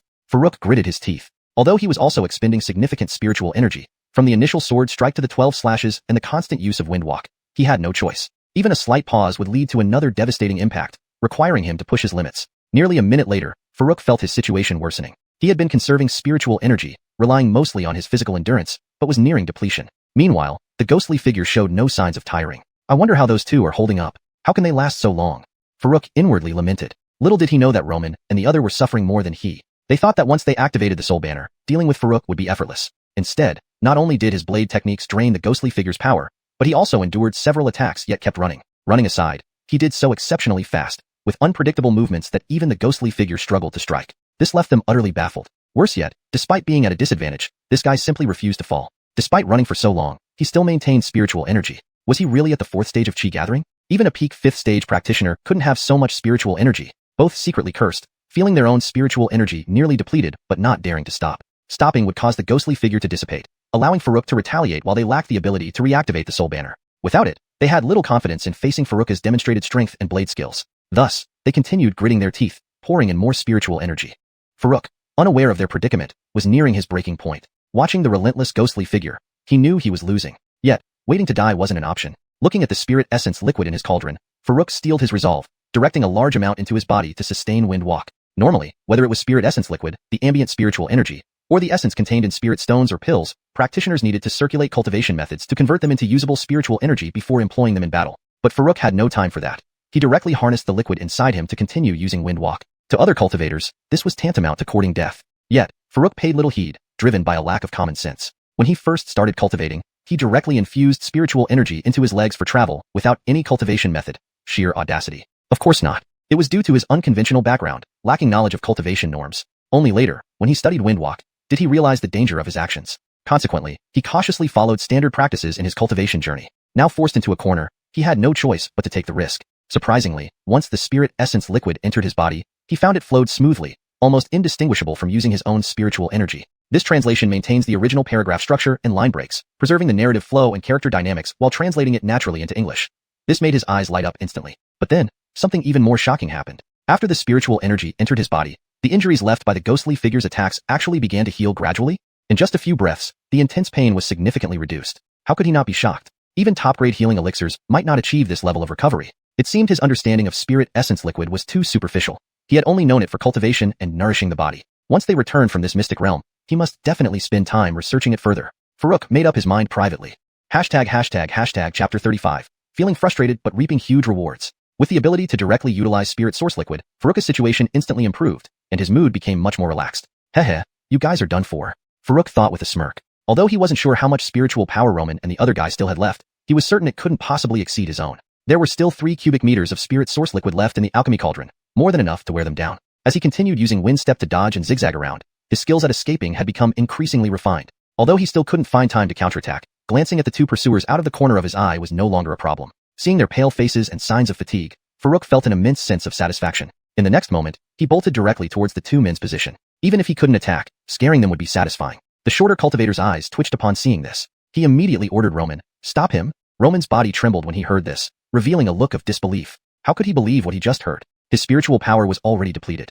What did he have to stop Farouk with? Use his head? Still hesitating? Guy frowned and urged him on. Facing his sharp gaze, Roman's heart shuddered. He had only recently joined the Immortal Palace and was under this short man's command, having witnessed his ruthless tactics firsthand. He didn't dare disobey the order easily. But to intercept Farouk now, without any remaining spiritual power, what difference was there between that and suicide? He joined the Immortal Palace for longevity, not to die here. So, after a brief hesitation, he turned around and fled without looking back. Seeing this out of the corner of his eye, Farouk was dumbfounded. He only wanted to scare them a bit. How could they get scared and run away like that? Were all villains this cowardly nowadays? Humph. The short cultivator gave a faint snort, clearly expressing his disdain for Roman. If anyone who knew him well were present, they'd understand how furious he truly was. If his hands were free, he would certainly eliminate Roman first. The ghost shadow attacking Farouk was suddenly retracted back into the Grand Soul banner, which then quickly shrank and reverted to its original palm-sized size. Despite dodging and fleeing, Farouk kept an eye on the short cultivator's movements. Realizing that the other party couldn't hold on any longer, he wasted no time and slashed fiercely toward him with his blade. The short cultivator seemed prepared. With a swift motion, a talisman appeared in his hand. In a blur, he vanished from sight before Farouk's eyes. Damn! Swinging his blade through empty air, Farouk cursed under his breath. How damn frustrating. Facing others' pursuit, he could only run for his life. When it came time to retaliate, the other party simply escaped with the talisman. This made him feel incredibly stifled. But what could he do? He was too inexperienced compared to a huge organization like the Immortal Palace. He wondered if the Alchemy Cauldron could also refine talismans. If so, having hundreds of talismans ready would give him the confidence to go anywhere. Farouk pondered this seriously, but realized considering these matters now was a bit premature. Not only had the Alchemy Cauldron not provided such indications yet, but even if it could refine talismans, he knew very little about talisman making. Collecting himself and stabilizing his emotions, Farouk looked around and ran toward the area where the beasts had been battling earlier. The Grand Soul banner's activation had frightened the surviving beasts away. No one had checked on the 9-blood ginseng during the chaos. Now, alone in the area, Farouk no longer needed to be polite. Hit the jackpot! Hit the jackpot! Looking at the numerous dead beast bodies scattered on the ground, Farouk was nearly beside himself with excitement. 10-grade golden striped leopard, 10-grade hurricane wolf, 8-grade crimson feather snake, 9-grade bouncing rabbit. At a rough glance, there were at least 20 or more 9 and 10-grade beasts, along with many unknown types. Without wasting time, Farouk stuffed all the corpses into the Alchemy Cauldron to prevent any unforeseen changes. The space quickly filled up, prompting him to expand the cauldron's capacity as he consumed and stored more bodies. Finally, after extending the space to 30 meters by 30 meters, all the beast corpses were contained. This expansion was costly. Even the sword shadow near the edge of the space had almost entirely turned crimson. Thinking further, Farouk decided to complete the transformation, shifting the entire sword shadow to a deep red, with hints of orange starting to appear at the tip. At this moment, a new piece of information popped into Farouk's mind. The Alchemy Cauldron could now refine pills, though currently only up to grade 2. The method was simple. Just have the cauldron consume a grade 2 pill for replication and gather the required herbs to automatically produce more. In essence, it was a copy and paste function. Once the Alchemy Cauldron replicated it once, it could continue producing indefinitely. Farouk stroked his chin slowly, pondering deeply. This ability was formidable indeed. Though the message didn't mention success rates, given that the process was automated with precise control, failures seemed unlikely. Master alchemists faced low success rates, mainly due to imprecise control. If this could guarantee a 100% success rate, it would be unparalleled. Farouk was incredibly excited. This trip was incredibly fruitful. Not only did he obtain numerous high-grade beast corpses, but he also gained the ability to refine pills. Looking at the mountain of 9 and 10-grade beast corpses in the Alchemy Cauldron, numbering 23 in total, Farouk couldn't help but smile widely. But that wasn't all. One of the main goals for this secret realm, the 9-blood ginseng, was right here. Given the extensive beast battles, it should be mature by now. Farouk began searching carefully. #####, Chapter 36, Obtaining the 9-blood ginseng and Intensifying Cultivation. The 9-blood ginseng is a tier 4 spirit herb that takes 400 years to grow and must be irrigated with 9 different types of blood before it can mature. As it approaches maturity, it emits a special fragrance that attracts large numbers of fierce beasts to battle each other, but this odor cannot be detected by humans. Once the 9-blood ginseng fully matures, it stops emitting the beast-attracting aroma and instead releases a natural medicinal scent. This scent does not spread too far, usually just within a radius of about 10 meters. Jack had long memorized all the details about the 9-blood ginseng. Now he was carefully exploring around the center point where the fierce beasts had fought earlier. When he reached an area approximately 100 meters in diameter, a faint yet distinctive fragrance began to waft over. Farouk's spirits immediately lifted. This must be the medicinal scent of the 9-blood ginseng. If so, the 9-blood ginseng must be within a 10-meter radius. According to records, once the 9-blood ginseng fully matures, its roots retreat underground, leaving only 2 leaves visible above ground. If one isn't meticulous, it's easy to overlook it. Following the scent, Farouk began searching diligently. To his surprise, he found numerous other herbs before locating the 9-blood ginseng. Sword leaf grass and 9-leaved flower, both tier 1 spirit herbs, were expected, but he also discovered several tier 2 spirit herbs. Is this place holding a gathering for spirit herbs? Farouk couldn't help but feel delighted. He soon understood why this was happening. As a tier 4 spirit herb, the 9-blood ginseng is extremely selective about its environment. Correspondingly, better environments naturally promote the growth of other spirit herbs. Thus, finding numerous tier 1 and tier 2 spirit herbs here was understandable. Overjoyed, Farouk quickly harvested all the spirit herbs he could find. As he continued picking, the medicinal scent grew stronger. Finally, after harvesting another embracing leaf flower and taking a few more steps, he saw 2 emerald green leaves that immediately caught his attention. Long and narrow leaves, short yet thick roots.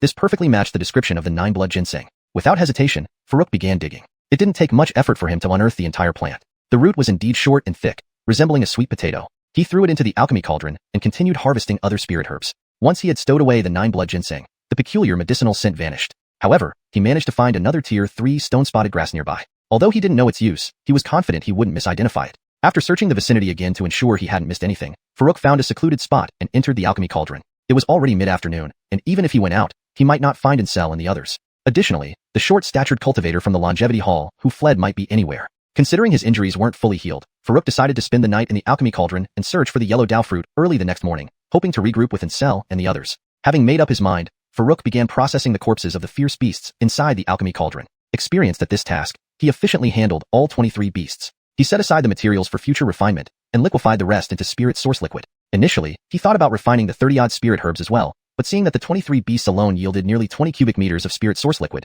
he decided against it. Indeed, high-level fierce beasts like these tier 9 and tier 10 ones were far superior to low-level ones. Just their meat alone produced close to 20 cubic meters of spirit source liquid. Had he refined the materials as well, the yield would likely have doubled. However, 20 cubic meters of spirit source liquid was sufficient for him to advance to the 5th stage of chi gathering.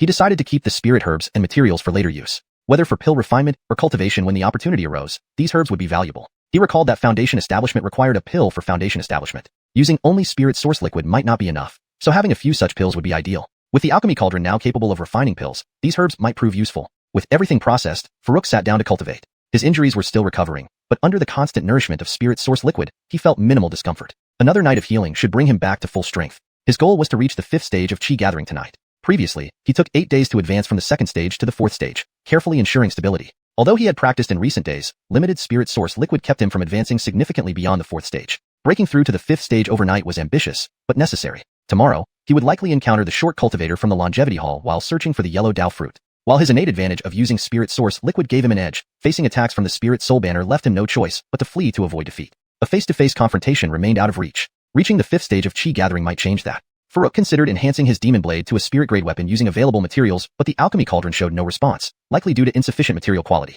Refining spirit weapons typically required materials from demonic beasts. As he began cultivating, Farouk ceased pondering other matters, entering a state of self-forgetfulness. Only in such an absolutely safe place like the alchemy cauldron could he reach this state. In the outside world, it would be difficult to achieve the same focus. In this state of self-forgetfulness, one becomes more concentrated, whether practicing mental techniques or cultivation methods, resulting in higher efficiency. For a chi gathering cultivator, the value wasn't yet evident, but as one advanced, this state would play a significant role in cultivation. Higher realms often require profound insights. A lifetime of practice sometimes falls short compared to a moment of enlightenment. Self-forgetfulness greatly aids in achieving such moments of clarity. Chapter 37.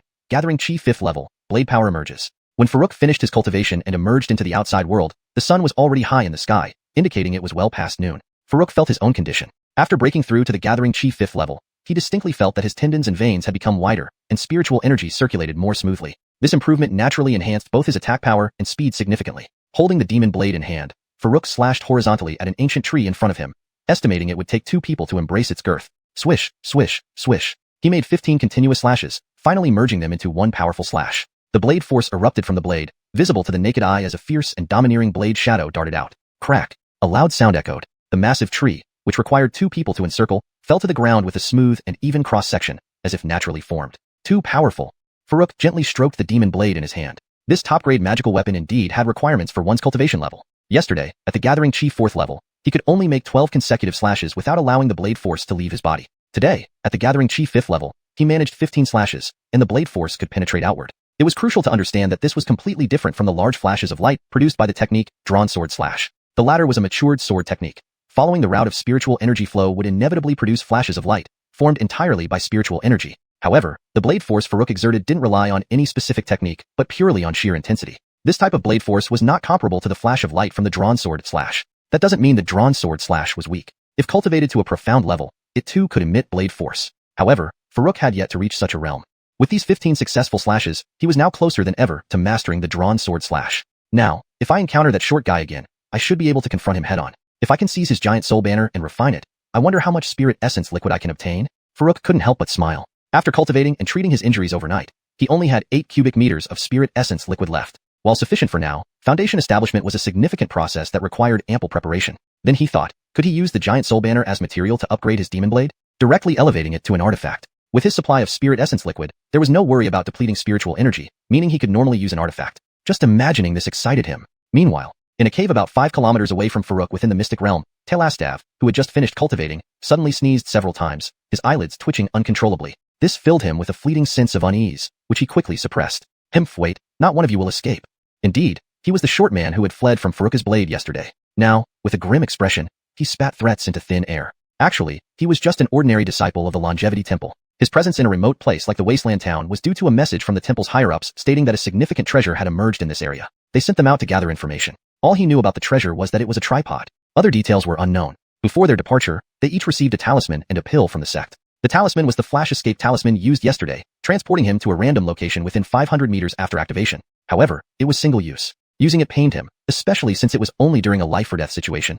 As for the pill, it was his biggest trump card, a Tier 3 replenishment pill. Taking it in advance allowed for sustained replenishment of large amounts of spiritual energy over a period of time. Yesterday, unprepared, he never expected someone could withstand a blow from his giant soul banner. Encountering Farouk again, he was confident in easily defeating him after taking the replenishment pill. But he didn't plan to find Farouk immediately. Instead, his primary target was Roman, who betrayed him. However, he wouldn't spend too much time hunting Roman. His main goal entering the mystic realm wasn't to deal with Farouk or Roman. His objective was the souls of all present, the finest disciples from the 3 sects, to be refined into his giant soul banner.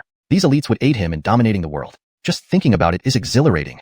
Telastav couldn't help but exclaim with excitement. He didn't know what he would think if he found out Farouk had already planned his next move concerning the giant soul banner. At the same time, in another dense forest within the mystic realm, Ancestral and his group moved forward continuously. Besides Ancestral and Althia, Marcia and 3 others were also there. After recovering overnight, Xianxia and Baker had improved. Although not fully recovered, they could still contribute some combat power. The trio from Crimson Moon sect hadn't joined them. Without external threats, they remained competitors despite coming from different sects. I wonder how Brother Jiang is. Ancestral frowned, sighing deeply. He had repeated this concern many times since parting ways. Don't worry, he's stronger than you think. He'll be fine. Alethia's tone was calm, showing no emotion. Every time Ancestral sighed, she reassured him the same way, almost mechanically, revealing neither worry nor impatience. But that's an artifact. Ancestral raised his voice, partly expressing dissatisfaction with her robotic response, hoping for a more convincing reason. However, he received only a soft sigh in reply. Alethia tried convincing herself that Farouk was strong and would be all right, avoiding mention of the artifact. Yet, Ancel's sudden emphasis on it shattered her efforts. Right, it's an artifact. Could Farouk really handle it? At this moment, Marcia interrupted. I feel Farouk isn't reckless. He must have a way to escape successfully. Hearing this, Ancestral paused. Right, Brother Jiang was so composed. How could he act impulsively? He must have a strong contingency plan. Beside him, Alethia nodded inwardly, agreeing. Clearly, this was the convincing reason they sought. With this reasoning, they could repeatedly reassure themselves that Farouk was fine. Seeing everyone, the usually quiet Baker spoke up. We should hurry to Yellow Dragon Lake. Otherwise, the Huang Dao fruit might be taken by disciples from other sections. Moreover, as it's the only public landmark here, Farouk will likely go there to meet us after escaping. Yellow Dragon Lake was where the Huang Dao fruit grew. Known to all 3 sects, most disciples entering the mystic realm would go there to collect the fruit, gradually making it a landmark. Everyone agreed. Whether for meeting Farouk or obtaining the Huang Dao fruit, heading to Yellow Dragon Lake was the best choice. Thus, the group hastened their pace, heading straight for Yellow Dragon Lake. However, they overlooked one fact.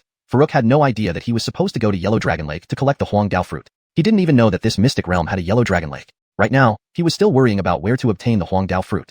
####Chapter 38. At the edge of Yellow Dragon Lake, Roman scheme. Yellow Dragon Lake is situated in the central area deep within the secret realm, spanning over 100 feet wide. In the middle of the lake stands an enormous ancient tree, its trunk rooted at the bottom of the water while its crown towers high above the lake surface. The immense canopy covers nearly 1/3 of the entire Yellow Dragon Lake area. This is none other than the Yellow Dao fruit tree. At this moment, along the shores of Yellow Dragon Lake, surrounding the Yellow Dao fruit tree, numerous people are eagerly awaiting something. If one had sharp eyesight, they could spot from the shore that among the massive canopy, faint golden fruits can be seen. This is what they are waiting for, one of Farouk's main goals on this secret realm journey. The Yellow Dao fruit. Why are they waiting? That's because Yellow Dao fruits mature once every 5 years, and this time is just around the corner. Of course, this is no coincidence. The 3 sects deliberately aligned the opening of the secret realm with the maturation cycle of the Yellow Dao fruit tree. After maturing, the Yellow Dao fruits will fall off on their own. Most will drop directly into the lake, but occasionally 1 or 2 might land near the shore, or sometimes none at all. The disciples of the 3 sects waiting here are not just looking for those few that might fall on the shore. Their main target is actually the fruits that land relatively close to the shoreline.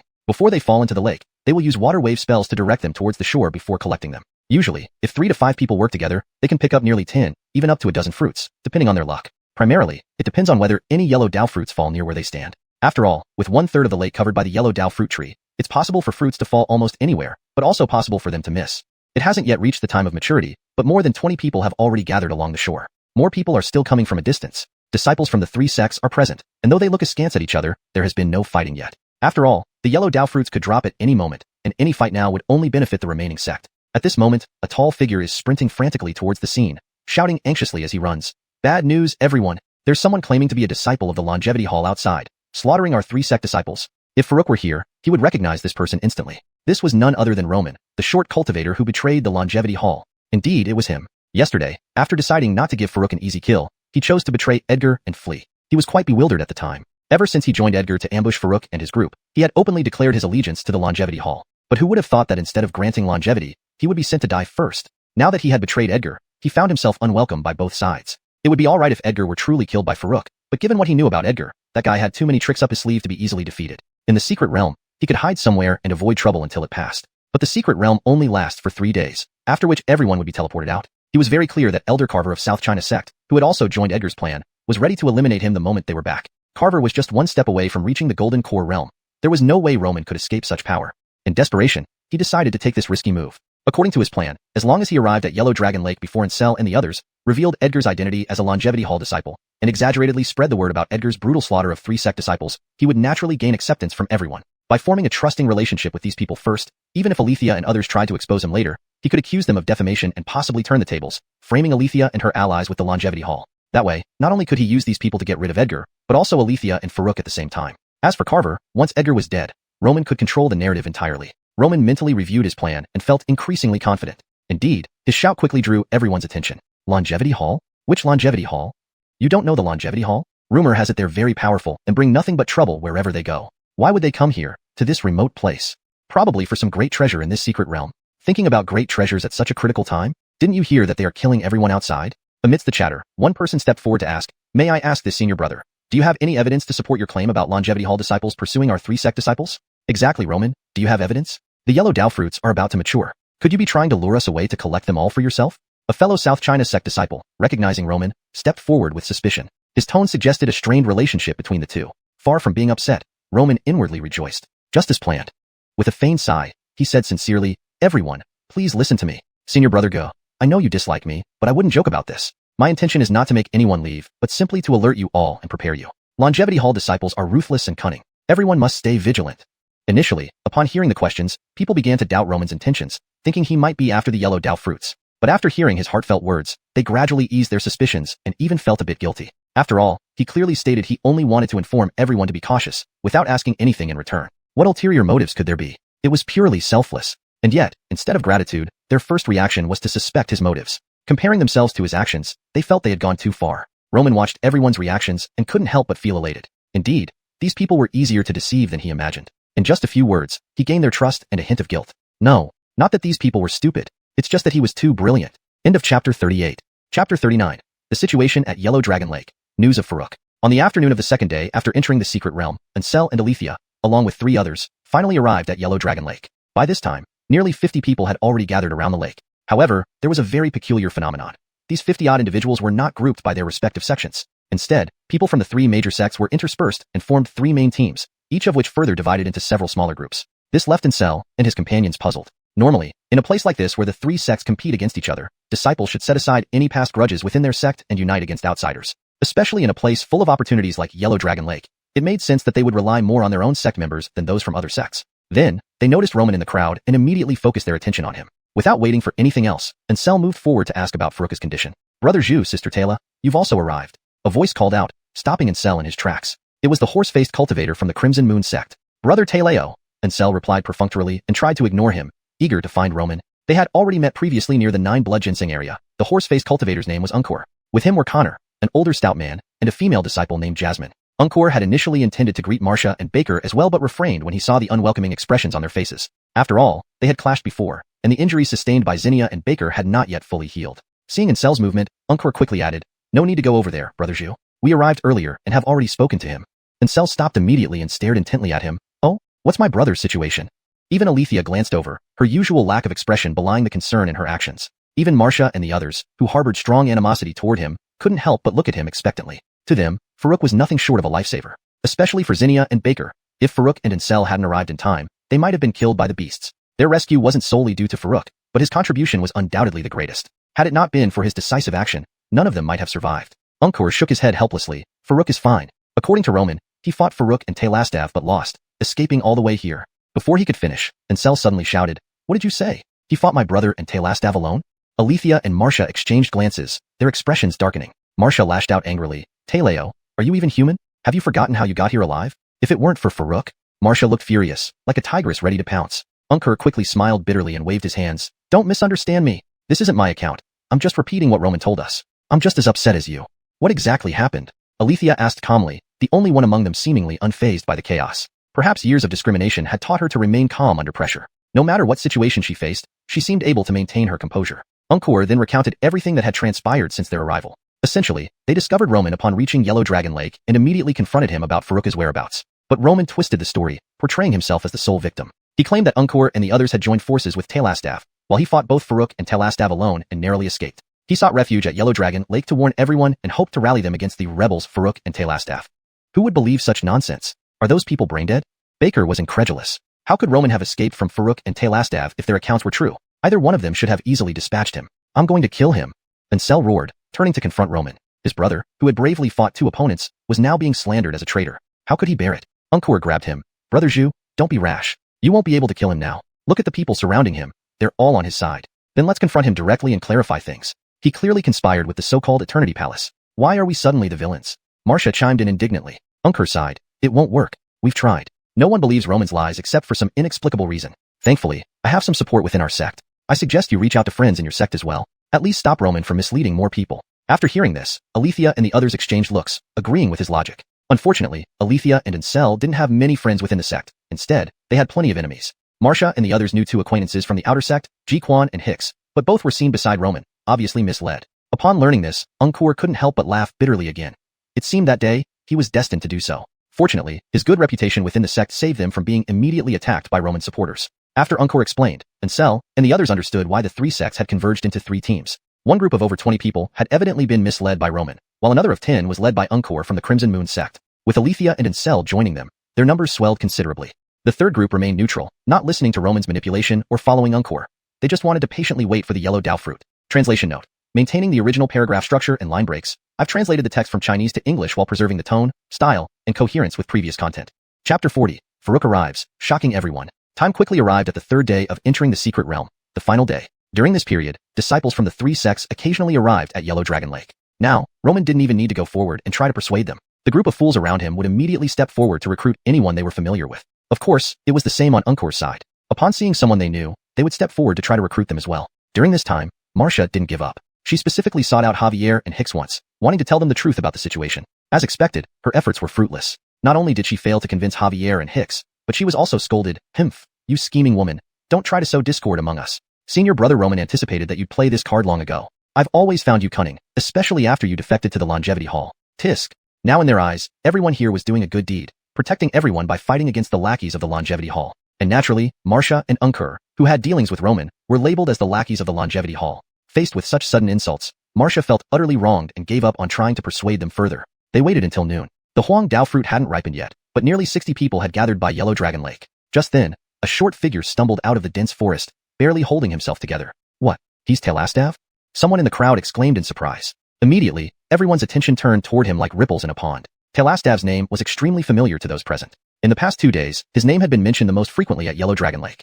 But when everyone saw Telastav's condition clearly, they were taken aback. He was injured? At this moment, just as he had emerged from the forest, Telastav saw the crowd by the lake and hesitated, intending to turn back into the forest and find another escape route. Suddenly, a light-footed figure dashed out from behind him, a powerful blade energy swooping towards him. Before Telastav could react, the blade ruthlessly pierced through his brow. With a thud, Telastav, whom everyone had been expecting for a whole day and night, fell lifeless. The scene immediately fell into a deathly silence. Wasn't Telastav known for being ruthless, killing indiscriminately, and having formidable combat skills? Is this it? So easily slain? How terrifying must the person who killed him be? Soon, a voice broke the silence. "It's my brother. My brother has come. Haha, I knew it. My brother is safe."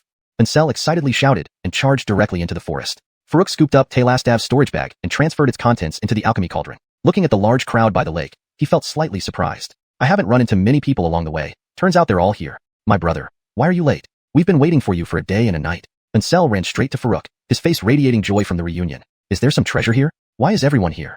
Farouk smiled, puzzled. Ansel grinned and explained. Everyone is here to harvest the Huangdao fruit. It should be ripe soon. We thought you would definitely come here to collect the fruit, so we came here to rendezvous with you. How did you know the Huangdao fruit is here? Farouk asked curiously. Ah. Upon hearing this, Ansel slapped his forehead in annoyance. I keep forgetting this important thing. Did you not know where the Huangdao fruit was? Farouk shook his head, perplexed. You knew all along? I knew. Ah. Ansel slapped his forehead again, clearly vexed. Then he relayed all the information about the Huangdao fruit. Only then did Farouk understand. It turns out everyone knew the location of the Huangdao tree before entering the secret realm, except for him who was aimlessly searching. That woman wasn't very reliable. She only told him to make sure he brought out the Huangdao fruit and 9 blood ginseng, but didn't provide such crucial information. However, his efforts over the past day weren't entirely wasted. To find the Huangdao fruit as quickly as possible, he didn't rest in the alchemy cauldron last night, but instead searched through the night. Using spirit source liquid as spiritual power, he continuously used wind step, both circling around to find the Huangdao fruit and collecting other spirit herbs. Over the past day or so, he perfected wind step and found more than 100 first-grade spirit herbs and 22 second-grade ones. He even found 2 third-grade spirit herbs. Including Sherban Chao, he now had 3 third-grade spirit herbs. Of course, he encountered vicious beast attacks during this time, but with his 5th layer chi gathering cultivation and mastery of wind step, even 10th grade vicious beasts couldn't stand a chance. With little effort, he harvested several 10th grade vicious beasts' bodies. Not long ago, while picking a spirit herb, he accidentally heard a sound of battle. He stealthily approached and saw Taylastav holding the giant soul banner battling 2 disciples of ancient mystery sect. Without hesitation, he rushed in with his knife. Rescuing others was secondary. Killing was the goal. Having suffered so much at Taylastav's hands, if he met him, he couldn't let him escape easily. Besides, Taylastav's Lingqi grade weapon, the giant soul banner, had already been earmarked for a specific purpose and mustn't be lost. Taylastav hadn't expected to be intercepted by Farouk mid-flight. Afraid to engage in combat, he abandoned the 2 and fled. However, Farouk was also on his kill list, so during the escape, he took revitalizing pill, which needed some time to take effect. Once the pill took effect, he could counterattack, but he soon realized how wrong he was. The medicine worked fine, and he indeed fought back. However, he discovered that Farouk was far stronger than their encounter 2 days prior. Even with the revitalizing pill, he wasn't a match. The ghosts summoned by the giant soul banner couldn't harm Farouk either, and in just a few moves, Farouk destroyed them. Shocked and fleeing for his life, he made it to Yellow Dragon Lake. Farouk was delayed for a moment by a 9th grade vicious beast. Otherwise, with his mastery of wind step, Taylastav wouldn't have escaped to Yellow Dragon Lake. Brother Farouk. Senior Brother Jiang. Brother Farouk. Was that Taylastav using the giant soul banner earlier? Seeing Farouk arrive, several acquaintances greeted him. Unkor asked in shock, voicing the question lingering in everyone's minds. Although they recognized Taylastav clearly, it was hard to believe what they saw. Yes, his name is Taylastav. Farouk nodded slightly. Except for Unkor, and Sel, and a few others who knew Farouk, everyone else stared at him intently, hoping to hear his confirmation. When he nodded, an audible intake of breath spread through the crowd. Though some had already called out Taylastav's name and witnessed his death, hearing Farouk confirm it left everyone in awe. The Longevity Hall's reputation was too terrifying. Wherever it appeared, chaos ensued. Roman had intentionally spread rumors these 2 days, holding a spirit weapon, ruthless in actions, and astonishing in strength. Taylastav had long been perceived as a formidable powerhouse who killed without blinking, an image deeply ingrained in everyone's minds. The sight of him being so easily slain by Farouk was an undeniable shock to all present. At this moment, someone suddenly spoke up. Didn't they say Farouk and Taylastav were in cahoots? Why would he kill Taylastav then? Could it be that? The rest went unsaid, but everyone followed the logic and couldn't help but glance at Roman. The implication was clear. Since Farouk had killed Taylastav, it meant he couldn't possibly be from the Longevity Hall. Thus, Roman, who stood against him, was likely a lackey of the Longevity Hall. Under everyone's scrutinizing gazes, Roman felt a sinking sensation in his heart. Damn, he thought, I shouldn't have played this card. If he had known Taylastav would be killed by Farouk, there would have been no need for this charade. He could have simply found a place to hide and waited for the teleportation out. What am I supposed to do now? This has backfired spectacularly. Roman's mind raced, desperately trying to find a way out of the mess. But no one gave him time. Seeing his prolonged silence, which clearly indicated he had nothing to counter with. Get him! With a roar from an unknown voice, the 20-odd people who had staunchly supported Roman just moments ago raised their magic tools and started hacking at him. Wait, listen to me. How could one person withstand a coordinated assault by 20 others at the same cultivation level at such close range? Roman could only shield his head and flee, looking incredibly disheveled, filled with inward fury. He shouted incessantly, but no one paid any attention. In the end, he was brutally beaten to death, meeting a miserable end. Even Unkor and the others nearby couldn't help but feel a sense of irony. They had initially considered Roman a major threat, expecting a tough battle. But Farouk's arrival not only dispatched Taylastav, but also extinguished Roman's fire in the process. Chapter 41. Waterwave spell? I don't know it. Following the successive deaths of Taylastav and Roman, without the threat of the Longevity Hall, everyone felt a lot more relieved. After witnessing Farouk's prowess, everyone secretly harbored thoughts of making friends with him. especially the members of the ancient profound sect who previously didn't understand Farouk, even pointing and discussing him on the flying boat on the way here. Now, after seeing his strength, they all wanted to proactively apologize. The Huang Dao fruit is ripe, someone shouted from within the crowd. Everyone immediately put aside their thoughts and hurriedly gathered by the Huanglong Lake. Sure enough, a bright yellow fruit fell from the treetops into the lake. Although this fruit fell far from the shore and was not obtained by anyone, it at least confirmed that the Huang Dao fruits were indeed beginning to ripen. Why isn't anyone trying to grab it?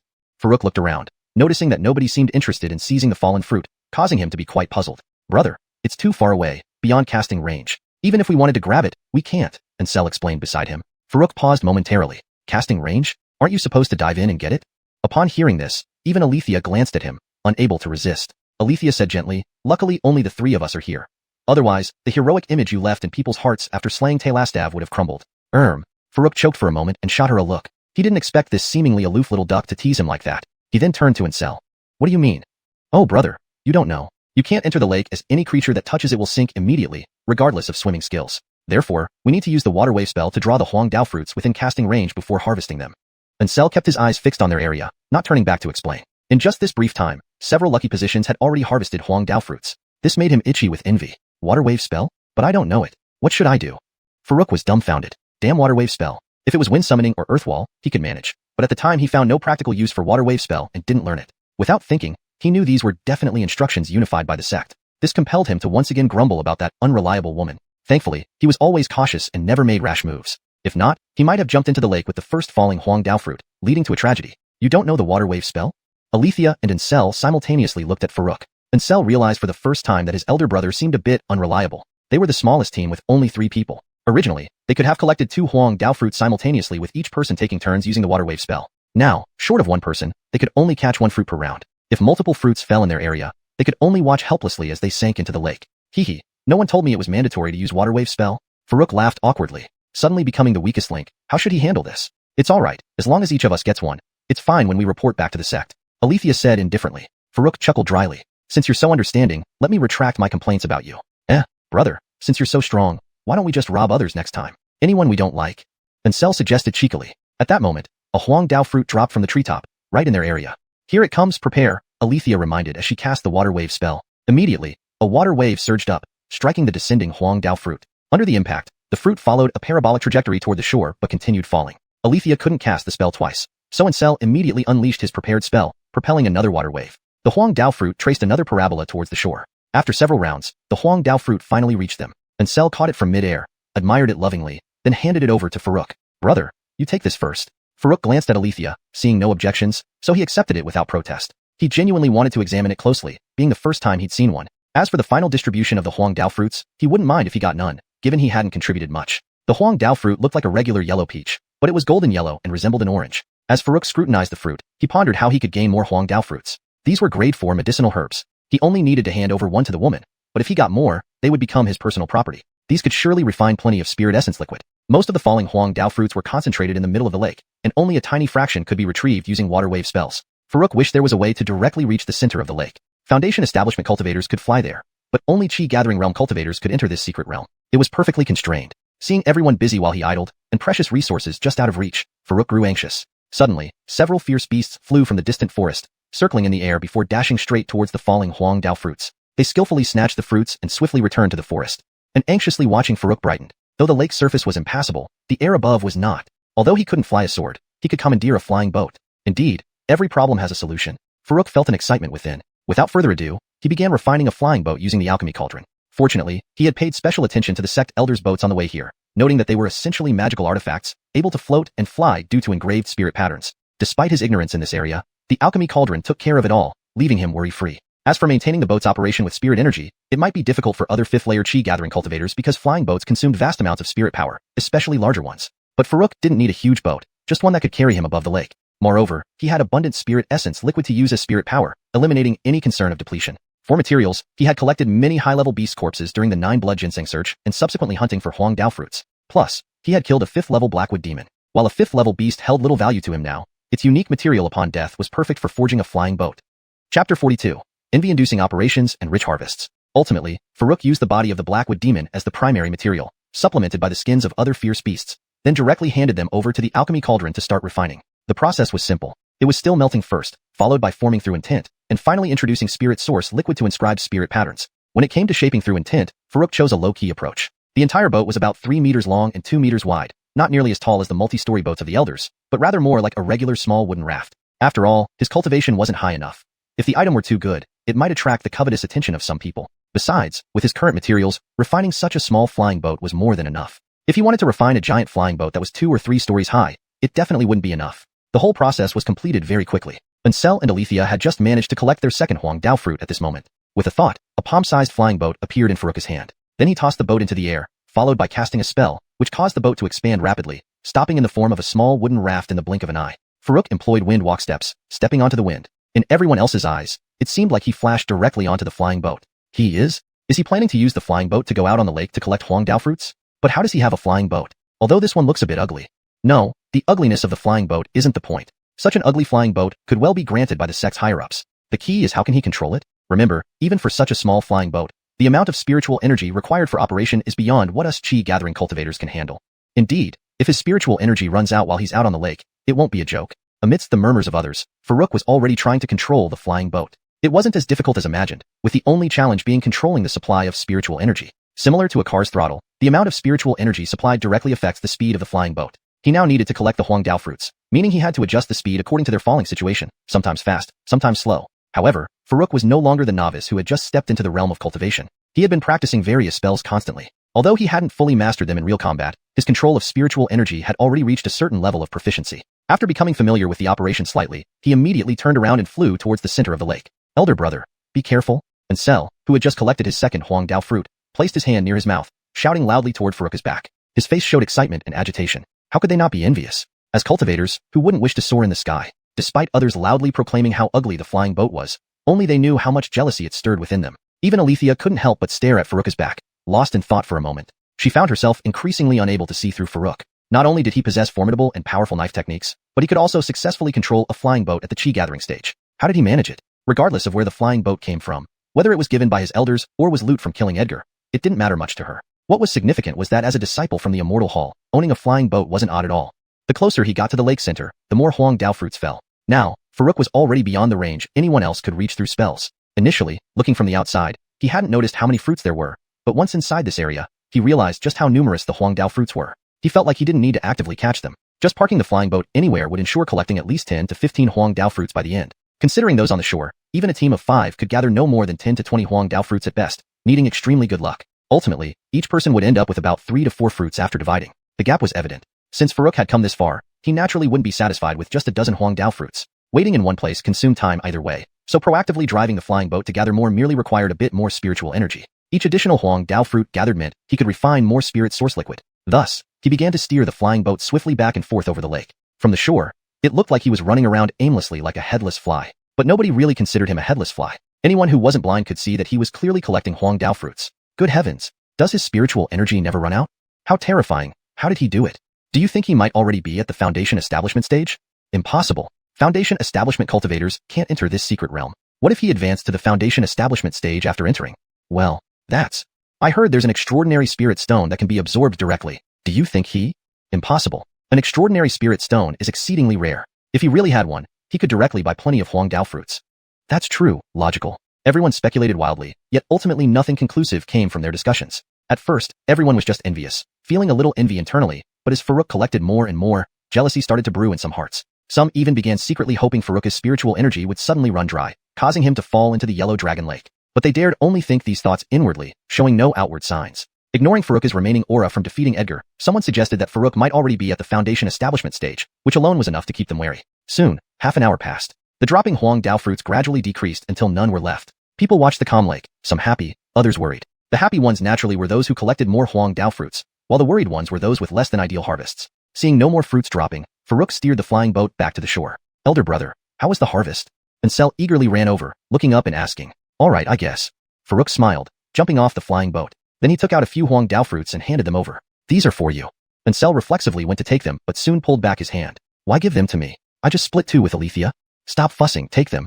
Farouk didn't explain and forcibly pushed them into his hands. Then, putting away the flying boat, he walked over to Althia and gave her a few Huang Dao fruits as well. For no other reason, Ancestral and Althia didn't belittle him before when he couldn't contribute. Now that he had a good harvest, he wouldn't let them down. Moreover, giving a few fruits was insignificant compared to his total harvest.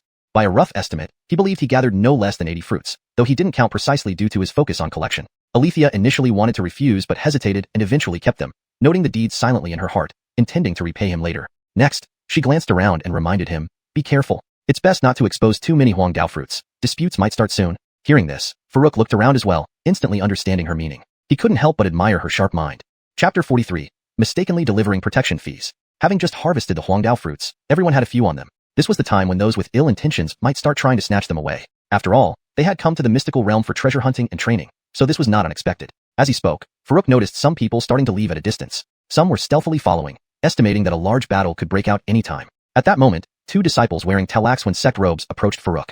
Farouk looked at them, finding them somewhat familiar, but couldn't remember where he had seen them before. "Brother, the tall one is Kramer, and the shorter one is called Abraham. Both are among our inner sect's top experts," Ancestral explained immediately beside him. Althia gripped her sword tightly, ready to attack at any moment. Farouk narrowed his eyes slightly. If it had been when they first entered the mystical realm, and hearing Kramer plan to deal with him, he would have been worried. After all, the opponent was among the top young talents in the inner sect, while he was only at the 4th level of gathering chi cultivation. But now, he no longer took the other party seriously. He was unafraid even of Talastav, who wielded a spirit artifact. How could Kramer be stronger than Talastav? When Kramer and his companion came within 3 meters of Farouk, he directly asked, "Kramer, right?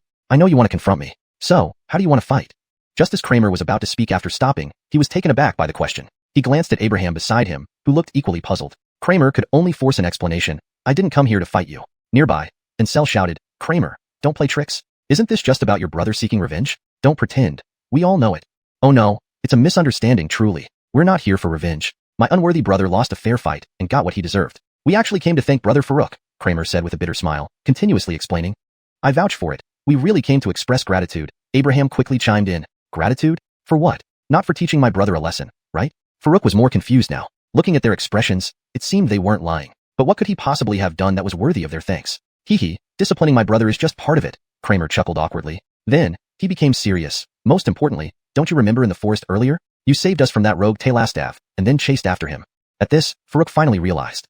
That's why. It suddenly clicked. He vaguely remembered saving 2 disciples of the Talaxwan sect, while chasing Talastav, without paying much attention to their faces. He hadn't expected that it would be these two, one of whom initially wanted to confront him. Then Kramer and Abraham moved a few steps closer, each offering a Huangdao fruit. "This is a small token of our appreciation. Hope you won't mind. We haven't collected many fruits ourselves and can't offer more."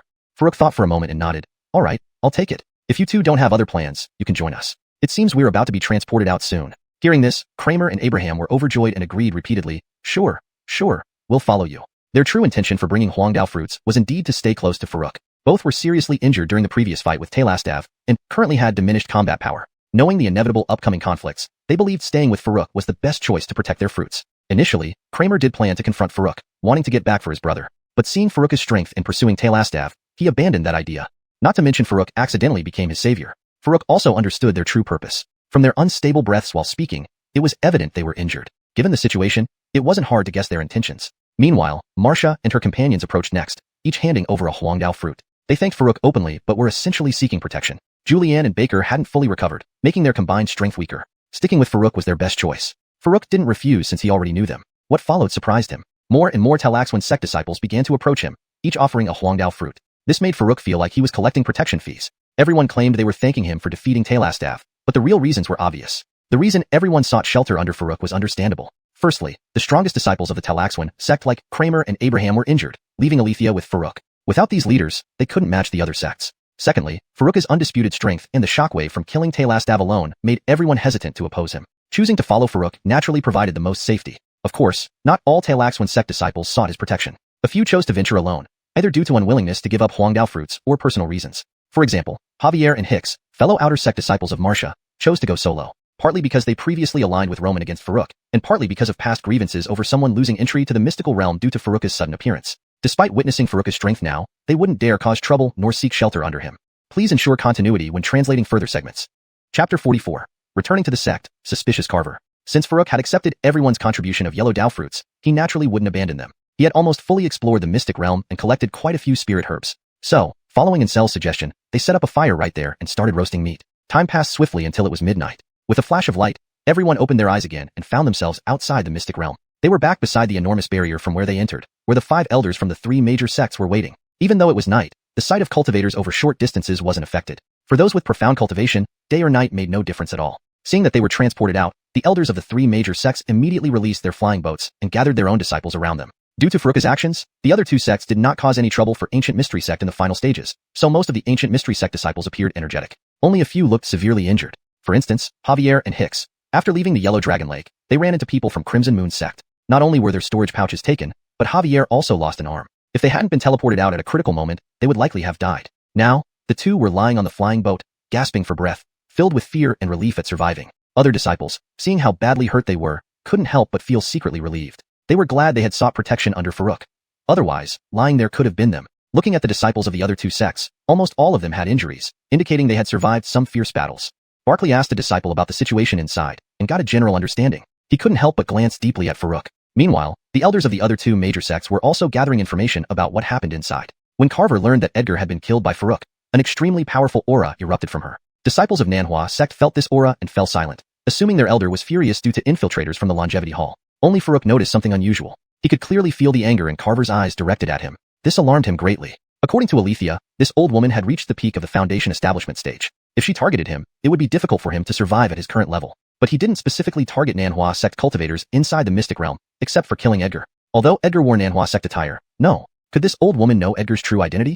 Farouk suddenly realized. If this reasoning held, then Carver might very well have connections with the Longevity Hall. That would not be good. Being targeted by Carver alone would be troublesome enough. But if the Longevity Hall behind her turned its sights on him, that would truly be terrifying. Farouk's desire to improve his cultivation reached an extreme point. He needed to quickly reach the Foundation establishment stage and obtain more life-saving items, such as the Flash Escape Talisman used by Edgar before. Combined with the protection of the Alchemy Cauldron, he could escape even if pursued by Carver. As he was lost in thought, Barkley laughed and said, "Since the Mystic Realm trial is over, let's part ways here. Red-haired demon, don't die too early."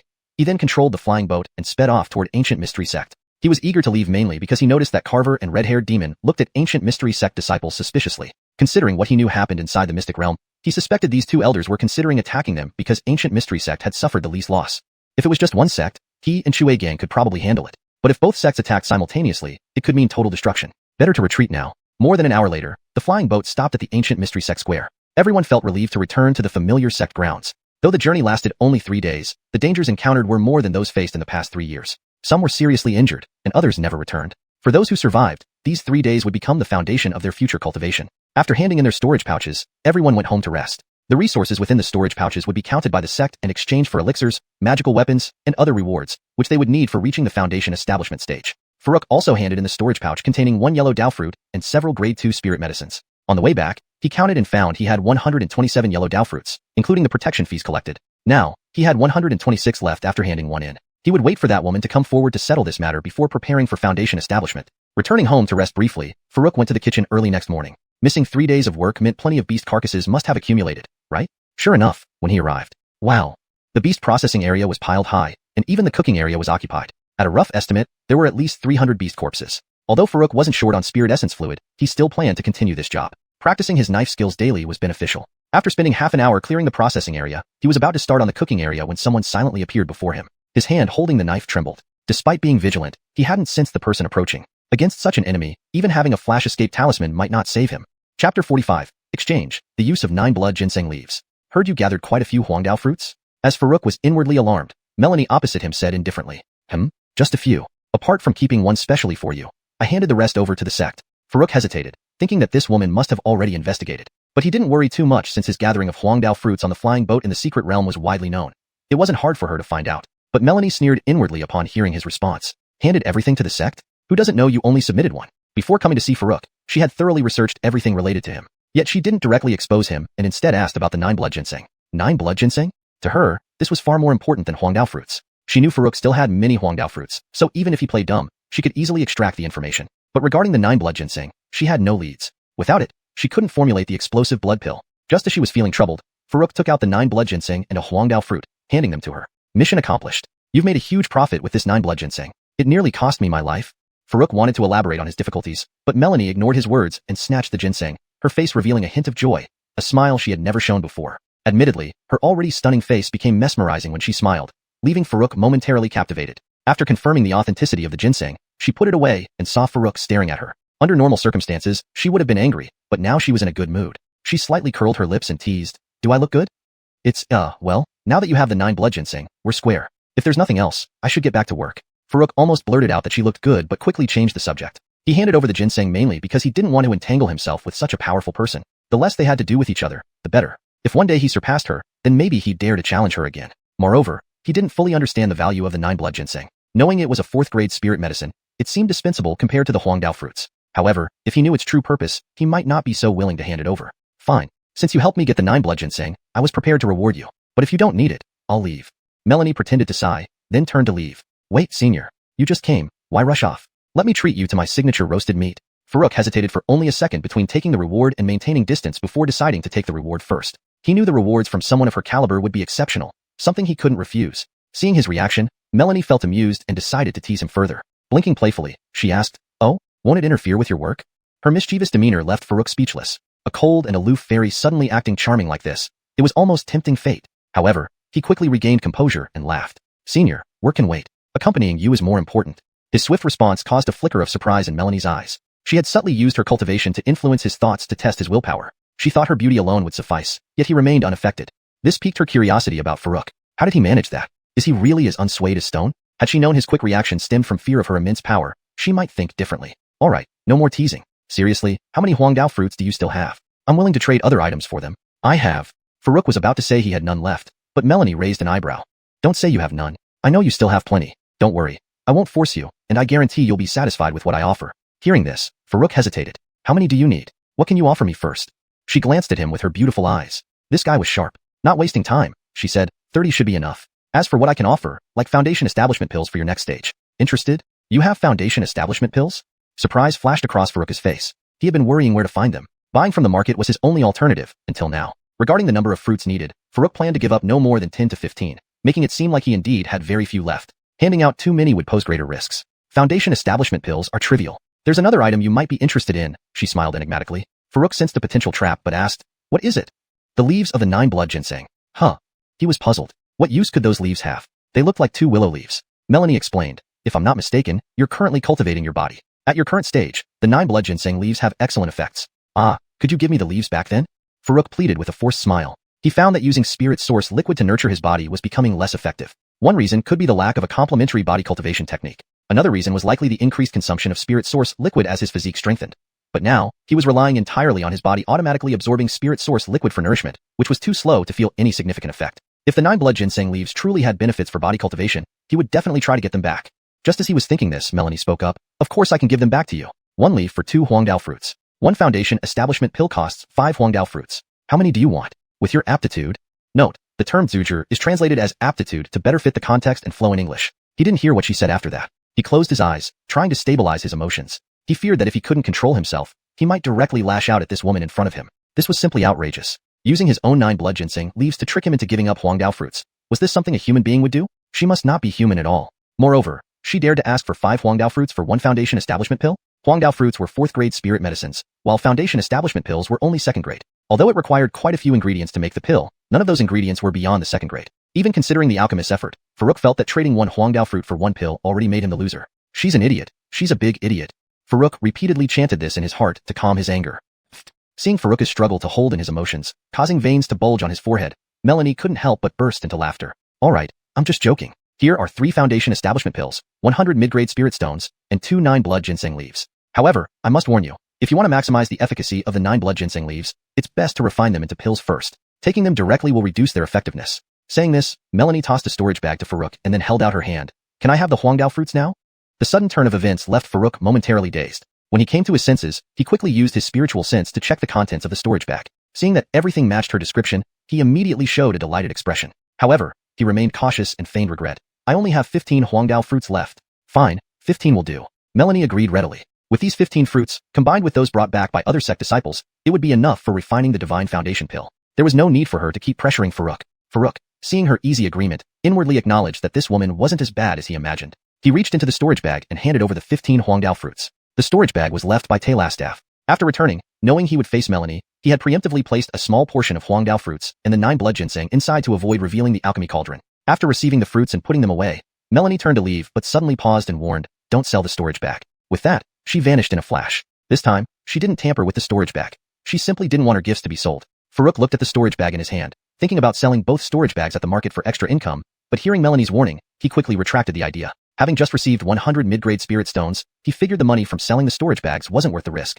Chapter 46. Commencing Foundation Establishment. In the following days, aside from going back and forth to the kitchen, Farouk spent almost all his other time practicing cultivation. The last time in the secret realm, he only managed to break through to the 5th level of chi gathering, far from reaching his peak state. Moreover, although the nurturing effect on his physique was becoming less significant, he did not give up. He persisted in using part of the spirit origin liquid daily to nurture his body. He also tried consuming 1 leaf of 9 blood ginseng. Its effects were indeed potent, making him feel that his physical strength had significantly improved. He could probably match a foundation establishment stage cultivator already. However, this came with considerable pain as well. After the 9 blood ginseng leaf entered his body, it transformed into powerful medicinal force running wild inside, giving the feeling of countless bees dancing around within. His tendons and muscles also felt a squeezing sensation. This feeling once made Farouk suspect if he had been poisoned. Thankfully, it did not last long. About the duration of a cup of tea, black substances started to be expelled from his body, gradually alleviating the pain. As Farouk guessed, this should be what's known as sinew washing and marrow forging. He read similar descriptions in the Foundation Establishment mental technique. However, in this technique, sinew washing and marrow forging are gentle and not accompanied by such intense pain.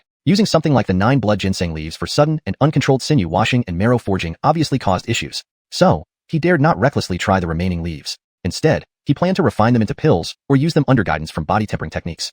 He realized another issue he had overlooked before, that although replicating pill refinement via gold refining cauldron is straightforward, he still needed the pill formula as reference. Without a formula, he would not know which medicinal materials to prepare. And without the correct ingredients, he couldn't even complete a simple copy and paste process. Compared to normal alchemists, the advantage might be that he didn't need experience, didn't need to spend time learning, and there was no possibility of failure. Despite this, Farouk found this capability already very powerful and satisfying. Meanwhile, the sect's rewards for disciples returning from the secret realm were issued. He received an intermediate-grade magical weapon, a flying sword. It was somewhat redundant for him now, but he did not mind much, considering he only contributed 1 yellow Dao fruit and several grade 2 spirit herbs. On the contrary, Ezekiel brought him news that the sect intended to recruit him as an official outer sect disciple. However, he refused. At present, simply practicing saber techniques at the kitchen and refining some discarded meat suited him just fine. There were no other commitments, allowing him more freedom. Initially, coming to Ancient Profound Sect was merely to practice heart techniques. Now that he possessed the Foundation Establishment mental technique, joining the sect for further control and dispatches seemed unnecessary. After over 20 days, Farouk felt that his chi gathering cultivation could no longer advance. On this day, after finishing his tasks, he returned to his residence and entered the gold refining cauldron directly. Since being summoned by Melanie before entering the secret realm, he hadn't used the gold refining cauldron again because of the feeling of being spied upon. Afraid of arousing suspicion, he avoided using it rashly. After returning from the secret realm, however, he no longer felt spied upon. Seated cross-legged, Farouk took out the Foundation Establishment mental technique and reviewed it again. Over recent days, whenever he had free time, he would study it thoroughly, having memorized its contents. Foundation Establishment essentially lays the groundwork for great Dao cultivation. Only successful Foundation Establishment cultivators can truly be called cultivators. Strictly speaking, body tempering and chi gathering stages are preparatory works. Body tempering is to build a strong physique capable of withstanding spiritual energy shocks, while chi gathering improves tendons and meridians gradually through incorporating spirit chi into the body. Once these steps are completed, Foundation Establishment begins. It primarily focuses on sinew washing and marrow forging, improving physical constitution, and opening the 8 extraordinary meridians to allow closer communion with heaven's spiritual energy. To prepare for this, he specifically stored nearly 30 cubic meters of spirit origin liquid. Including the usage during recent cultivation sessions, he had refined all ferocious beast meat obtained in the secret realm and partially consumed yellow Dao fruits. He kept 50 yellow Dao fruits for future pill refinement, or to sell for spirit stones when short of funds. Having carefully reviewed the Foundation Establishment mental technique, confirming no omissions, Farouk began guiding spirit origin liquid into his body. According to the mental technique instructions, he aimed to impact 6 major meridians: conception vessel, belt vessel, Xiao vessel, Xiao vessel, Wei vessel, and Wei vessel. Run and Du meridians had already been opened during the body tempering stage, thus needing no additional effort. However, as time passed, Farouk found himself depleting much of the spirit origin liquid yet making slow progress, almost none at all. After 2 hours, not even the first vessel was halfway open. At this rate, fully opening all 6 vessels will likely take a month, Farouk muttered, pausing his practice with a bitter smile. Time wasn't the main concern. Spending a month worth of spirit origin liquid would be nerve-wracking. In just 2 hours, half a cubic meter had been consumed. Continuous refinement for a month wouldn't suffice, even if he converted all spirit herbs and materials in the gold refining cauldron to spirit origin liquid. Looks like I have to try the Foundation Establishment pill.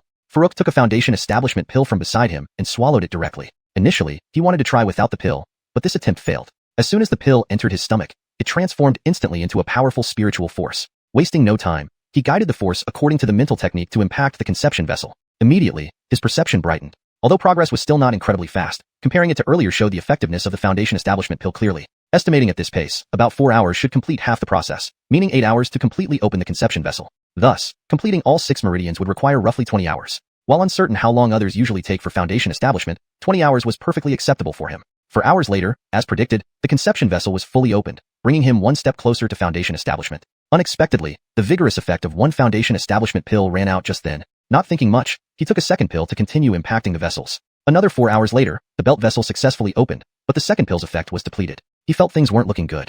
With this rate of consumption, each major vessel would require one foundation establishment pill, and he only had 3 pills. This is problematic. Farouk rubbed his chin thoughtfully, pondering where to get more foundation establishment pills. Finally, he stopped cultivating and left the gold refining cauldron after continuous practice for over 10 hours. Anyway, he couldn't complete foundation establishment in one go, and thus shouldn't rush. Please provide any additional content you'd like translated, or specify if you need further assistance. Chapter 47. Ancestral successfully consolidates foundation. Over the next 2 days, Farouk did not take any more foundation establishment pills for cultivation. Instead, he continued experimenting with spirit source liquid while contemplating ways to acquire more foundation establishment pills. Eventually, running out of options, he decided to visit the market once again. Fortunately, he still had 100 medium-grade spirit stones, which should be more than enough to buy a few foundation establishment pills. After making up his mind, he first cleaned up the fierce beast's corpse in the kitchen and then prepared to inform Ezekiel. However, as he passed by the sect's plaza from a distance, he saw a group of disciples led by an elder preparing to board a flying boat. At the same time, the group of disciples also noticed him. "Brother, look at me, haha." In the crowd, Ancestral slapped his waist with one hand, and a flying sword hovered before him. With a light leap, he jumped onto the flying sword and spun around in the air, excitedly shouting as he flew toward Farouk. Clearly, Ancestral had successfully consolidated his foundation and mastered flying on a sword. "Not bad, you're almost a celestial being now." Farouk chuckled teasingly. Although he himself was also very close to consolidation, seeing someone else fly in the sky inevitably sparked a bit of envy within him. "Hee, where are you going, brother? We're about to go on a mission. Do you want to come along?" Ancestral laughed foolishly, showing no change in attitude even after successfully consolidating his foundation. He didn't even ask if Farouk had succeeded. In his mind, Farouk had always been stronger, so he must have consolidated too, right? Farouk glanced at the crowd. Many were familiar faces from the secret realm, like Althia, Marcia, Baker, Kramer, and others, all likely having already consolidated their foundations. The leader was still Elder Barkley, but there was no sign of Elder Rocky. Shaking his head, Farouk smiled and said, "I won't join. You'd better hurry up, don't waste time. Remember to be careful outside. If you can't win, run, don't fight recklessly." He needed to focus on his own foundation establishment and had no time for such training missions. Of course, a helper worker like him wasn't qualified for such expeditions led by elders anyway. "Relax, brother, I'll be fine." Ancestral grinned. Seeing that Elder Barkley was urging them to leave, he quickly bid farewell to Farouk, hopped back onto his flying sword, and sped away. "That's Farouk, right? Looks like he hasn't consolidated yet." "No way. Didn't they say he consolidated in the secret realm?" "You believe that? Back then, we were all only at Chi gathering 5th layer. Now, at our foundation establishment stage, it's easy to see through his strength." "Really? Let me check." "True, just Chi gathering 5th layer. You guys know, I heard his cultivation talent is too poor, which is why he ended up working in the kitchen. Probably hopeless to ever break through to foundation establishment." "Really? Wasn't he pretty powerful in the secret realm?" "So what? Maybe he had some luck. We've broken through to foundation establishment now. We could crush him with a finger." "Ha ha ha." Ancestral overheard their remarks and felt a surge of anger. He immediately shouted, "You think you're worthy to fight my brother? What were you saying back in the secret realm? Talking behind someone's back. What kind of man are you?" One of the disciples retorted, "Tisk, a real hero doesn't live on past glories. Last time was last time. If we meet again, I'll show you if I'm worthy to fight him. Yeah, just a Chi gathering cultivator. If we meet him again, let's see if he dares to fart." Other voices joined in, mocking him, infuriating Ancestral further. Snapping his waist bag open, the flying sword reappeared in his hand, ready to charge into the fray. Althia, who hadn't spoken, immediately drew her sword, clearly ready to intervene if needed. Marcia and Baker exchanged hesitant glances. They were grateful for Farouk's help in the secret realm but hesitated to get involved in a confrontation between inner sect disciples. Fortunately, Elder Barkley intervened in time. "Enough. Put your weapons down. Any grievances can be settled in the sect arena after the expedition. Be sensible now." Marcia and the others breathed a sigh of relief. A fight would have left them unsure whether to join or stay neutral. No fighting was the best outcome. Although furious, Ancestral could only reluctantly put away his sword under the elder's command. Even if he ignored the punishment, the elder's presence made it impossible for him to gain any advantage. All he could do was narrow his eyes and remember those who had mocked him, planning to settle scores later. Meanwhile, Farouk had already parted ways with Ancestral and went to find Ezekiel, completely unaware of the incident. Ezekiel naturally did not make things difficult for him and agreed to let him arrange his own affairs, reminding him to pay attention to safety. Due to Ancel's success in the inner sect, Farouk's status among outer sect elders had slightly improved. Previously, he relied on his people's skills, but few respected him. Now, he was treated better wherever he went in the outer sect. Leaving Ezekiel's place, Farouk summoned his flying boat and shot off into the sky. Although he couldn't fly on a sword yet, the flying boat was efficient for travel. Last time, traveling to the market took nearly half a day, detouring through Luoyan Valley and walking. This time, taking a direct aerial route, it only took less than an hour to reach the familiar desolate town market. Upon arrival, Farouk stowed his flying boat and began using wind walking steps to continue his journey. His ugly flying boat was no longer a secret in the sect, so there was no need to hide it, but it was best to remain low profile outside to avoid unnecessary trouble. Chapter 48. Chaotic Street. Fragment of a magic treasure? The market looked no different from the last time he had visited. Stalls and shops lined both sides of the street, selling all kinds of miscellaneous items. Farouk did not loiter around but headed straight to the only place he was familiar with, the Myriad Spell Pavilion. He easily arrived at the elixir section and quickly found the Foundation Establishment pill. Seeing the price, Farouk almost gasped in shock. Price: 20 mid-grade spirit stones. Is a second-level elixir this expensive already? Farouk couldn't help but frown. In reality, he didn't know that ordinary second-level elixirs weren't this pricey. For example, spirit gathering pills used during the Foundation Establishment stage for aiding cultivation typically cost only about 50 low-grade spirit stones on the market. However, the Foundation Establishment pill was an exception. It was a necessity for every cultivator aiming to establish their foundation, and it was controlled by almost all sections. They used it as bait to attract independent cultivators who had potential to join their sections. For instance, if Farouk didn't have enough spirit stones, he would have to join a sect and complete missions to obtain the Foundation Establishment pill. Under normal circumstances, it was almost impossible for a true independent cultivator without any background support to accumulate 20 mid-grade spirit stones during the Qi condensation stage. Although the Myriad Spell Pavilion did not belong to any specific sect, it dared not provoke local forces and thus set high prices to ensure safety. After some hesitation, Farouk ultimately decided against purchasing directly. He intended to look for the formula of the Foundation Establishment pill. If the formula wasn't too expensive, he could buy it and refine the pill himself, avoiding unnecessary expenditure. He searched everywhere, cultivation techniques, weapons, elixirs, but found no formula. Is there no formula sold here? Farouk felt puzzled. Then, after asking at the counter, he learned that formulas were not publicly sold by any force. Farouk immediately understood. Something like an elixir formula was considered intangible capital for any faction. He initially thought only high-level formulas would be hidden away but hadn't expected even second-level formulas for Foundation Establishment pills would be similarly concealed. But if you want to buy, there's still a way. Try looking on the next street. You might find the Foundation Establishment pill formula there. The shopkeeper was still Clement from last time. Seeing Farouk seemed familiar, he guessed he was a regular customer and casually mentioned this. Farouk suddenly perked up. Just when he was about to buy 3 Foundation Establishment pills at a high price, an unexpected opportunity arose. He thanked him promptly. Thank you, senior. Do you buy back elixirs here? We do, but the repurchase price for Foundation Establishment pills is quite low, 50 low-grade spirit stones each. Clement extended 5 fingers. Upon hearing this, Farouk felt speechless. Repurchasing for 50 low-grade spirit stones, while selling for 20 mid-grade? Truly outrageous. Afterward, he bid farewell and left the store. Clement smiled indifferently, not surprised by his reaction. Since the cost of producing Foundation Establishment pills was minimal, the inflated market price was due to controlled supply. The Myriad Spell Pavilion had its own alchemists and wouldn't need to repurchase at high prices. Exiting the store, Farouk followed Clement's direction and reached the designated street in just a few steps. Unlike other streets, this one felt notably chaotic, lacking any neat order. There were fewer shops but more ground-level stalls, reminiscent of the night markets from his previous life.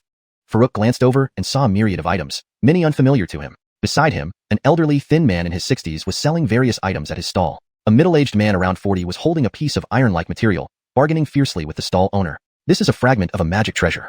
3,000 mid-grade spirit stones is already a very fair price. I'll take it for 30 mid-grade spirit stones. Whether it's a fragment or not, I'd still need to spend time researching it after buying it. Nonsense. This took over 10 people 3 days and nights to acquire. You think you can take it for 30 mid-grade spirit stones? You might as well rob us. Just this piece of metal? No matter how long it took, it's worthless unless I can feel a faint spiritual fluctuation. I wouldn't even accept it as a gift. Hemph, I've authenticated it thoroughly.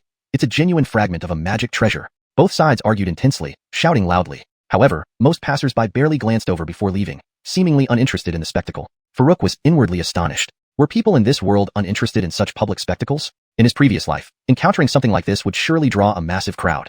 Farouk was genuinely intrigued by the so-called magic treasure fragment. Even a fragment of a magic treasure, which surpassed spirit tools in power, should contain considerable amounts of essence liquid for refinement. However, pricing it at 3,000 mid-grade spirit stones made it far beyond his reach. If it had been 30 mid-grade spirit stones, he might have considered it. At that moment, a nearby woman's voice caught his attention. I apologize, everyone, but currently I'm only interested in spirit tools, not spirit stones. Hearing spirit tool, Farouk became interested. He had a spirit tool, the Great Soul Banner, which he initially planned to use as material for refining into the demon blade. However, he later worried that its sinister attributes might affect the demon blade, potentially leading to an unfavorable outcome. Keeping the Great Soul Banner for now was better, and using it as needed against enemies was a viable option. As for the demon blade, enhancing it with more advanced materials in the future was ideal. Since something being exchanged for a spirit tool must be remarkable, Farouk decided to investigate further. Lacking experience and knowledge was exactly what he needed. Following the sound, Farouk walked towards the source. Unbeknownst to him, the 2 men who had been arguing suddenly fell silent upon his departure. One muttered under his breath, I told you that guy looks like a penniless fool. Why did you ask for 3,000 mid-grade spirit stones? Does he look like he has that much? I was just trying to make it more believable. If you asked for 30 mid-grade spirit stones for a magic treasure fragment, would you believe it? People aren't fools. Hey, you're wrong. I could see he was tempted. If you had asked for 30 mid-grade spirit stones, he might have bought it. Ha, even then, getting 30 mid-grade spirit stones out of that guy seems tough. While whispering, they scanned the crowds, seeking their next target. Clearly, they weren't real vendors, but con artists targeting naive newcomers. They didn't worry much about whether their victims could afford it. Most people visiting such places had some spirit stones on them. Chapter 49. You have a spirit artifact? Farouk quickly arrived at a woman's stall. The woman appeared to be in her early 40s. Although she wasn't as fresh and charming as the typical young maiden, she still exuded an air of elegance. On her stall were several bottles of medicinal pills, labeled as Spirit Gathering Pill, Spirit Transmuting Pill, Spirit Restoring Pill, Blood Creating Pill, and Divine Healing Pill. Several people surrounded the stall, their eyes fixed on the Divine Healing Pills. Farouk stretched his neck to take a look. He had used the Spirit Transmuting Pill before. It was an auxiliary pill for cultivation in the Chi Gathering realm. While he hadn't used the Spirit Gathering Pill, Spirit Restoring Pill, or Blood Creating Pill, he was familiar with them from the Encyclopedia of Medicinal Pills. The Spirit Gathering Pill was for cultivation, the Spirit Restoring Pill for replenishing spiritual energy, and the Blood Creating Pill was a healing pill that could stop bleeding and regenerate blood to heal wounds, although its effect was relatively slow. As for the Divine Healing Pill, he hadn't heard of it before, but judging by its name, it was probably also related to wound recovery. Ivy friend, how many Divine Healing Pills are there in this bottle? I want all of them. How much will you sell for? A large man with a rough face shouted loudly. Before the stall owner, called Ivy, could respond, two cultivators, one tall and one short, who also eyed the Divine Healing Pills, gave him disdainful looks. Ivy clearly said only spirit artifacts can be exchanged, not spirit stones. If spirit stones were accepted, would it be your turn to ask? Exactly, do we look like people who lack spirit stones? In response, the big man just sneered, completely ignoring the others. Farouk pondered inwardly. They didn't get angry, suggesting they knew each other well, but this wasn't surprising. Frontier Town, though not large, had only one bustling market. Over time, anyone trading here would naturally know a few people. The woman surnamed Taylor smiled faintly and said, I'm sorry, this bottle has 3 Divine Healing Pills. I hope to trade for a suitable spirit artifact. As for spirit stones, I'm not considering them right now. She then looked at Farouk. Young boy, which medicinal pill do you need? Caught off guard, Farouk hadn't expected her to address him directly. Originally planning to observe a little longer, he now had to speak up. Excuse me, do you have Foundation Establishment pills? You little kid, what Foundation Establishment pill are you looking for here? Those are controlled and only sold in legitimate large shops. Are you from Ancient Mystic Sect? SK, does Ancient Mystic Sect lack Foundation Establishment pills? Farouk's words triggered a barrage of responses from those around him, causing him discomfort. However, he did glean useful information. Foundation Establishment pills weren't available outside official stores. Ayala also smiled. Indeed, as everyone says, we cannot trade Foundation Establishment pills here. If you need other medicinal pills, I can offer you a discount. As she pointed to the various pills on display, she continued, these are all made by me. They're medium-grade quality. Though not as renowned as the big stores, they are reliable. That's right, kid, if you buy other pills, you really can purchase from Ivy. Not only is the price cheaper, the quality isn't inferior to the big stores. Yes, indeed. Old man here always buys from Ivy. Those around her began recommending her services to Farouk. Nodding understandingly, Farouk asked calmly, do you sell the formula for the Foundation Establishment pill? At this, everyone fell silent, staring at him as if he were a fool. Surprised, Farouk asked, is the formula also regulated? Not exactly, Ella shook her head. Are you planning to refine it yourself? After asking, she explained, it's not that I mean to pry, but refining pills isn't as easy as you think. If you plan to rely on refining your own Foundation Establishment pill, it might. She left the sentence unfinished, but everyone's expression conveyed the same message. Relying on refining your own Foundation Establishment pill was unrealistic. Foundation Establishment pills, though only second-grade pills, required specific skills from alchemists that new level 1 alchemists couldn't achieve. To advance, one needed talent and extensive resources for practice. Spending such resources on practicing might buy you countless Foundation Establishment pills instead. More importantly, it involved time. Ayala had been an alchemist for over 30 years, yet only recently broke through to level 4. The difficulty was evident. For Farouk to become a skilled enough alchemist to refine Foundation Establishment pills could take decades, by which time the possibility of Foundation Establishment might be lost. Thus, they found his idea absurd. Farouk deduced their thoughts but clarified, not for myself, but for my master, who is studying alchemy. Unconvinced, they thought he was fibbing. Why would an elder from Ancient Mystic Sect buy a Foundation Establishment pill formula outside? Ignoring this skepticism, Ayala pondered and said, I can give you the formula, but I don't need spirit stones. Instead, I've grown fond of spirit herbs over the years. If you can provide high-quality herbs, I can exchange the formula for them. She glanced at Farouk, expecting him to back off. She doubted a Chi gathering cultivator could produce valuable herbs. This wasn't to challenge him, but to dissuade him from an impractical goal. If he could provide good herbs, it meant he had experience in alchemy, making her unnecessary to discourage him. Farouk, unaware of her intentions, replied, didn't you say you were looking for spirit artifacts? If I could provide one for trade, what would you offer in return? This remark stunned everyone, including Ayala, especially the burly man who previously inquired about divine healing pills blurted out in shock. You have a spirit artifact? His loud voice drew the attention of nearby vendors and passers-by. Even the two fraudsters glanced over, illustrating how coveted spirit artifacts were. Translation provided adheres to the guidelines specified, maintaining the tone, style, and paragraph structure while ensuring natural fluency and coherence with the story's previous content.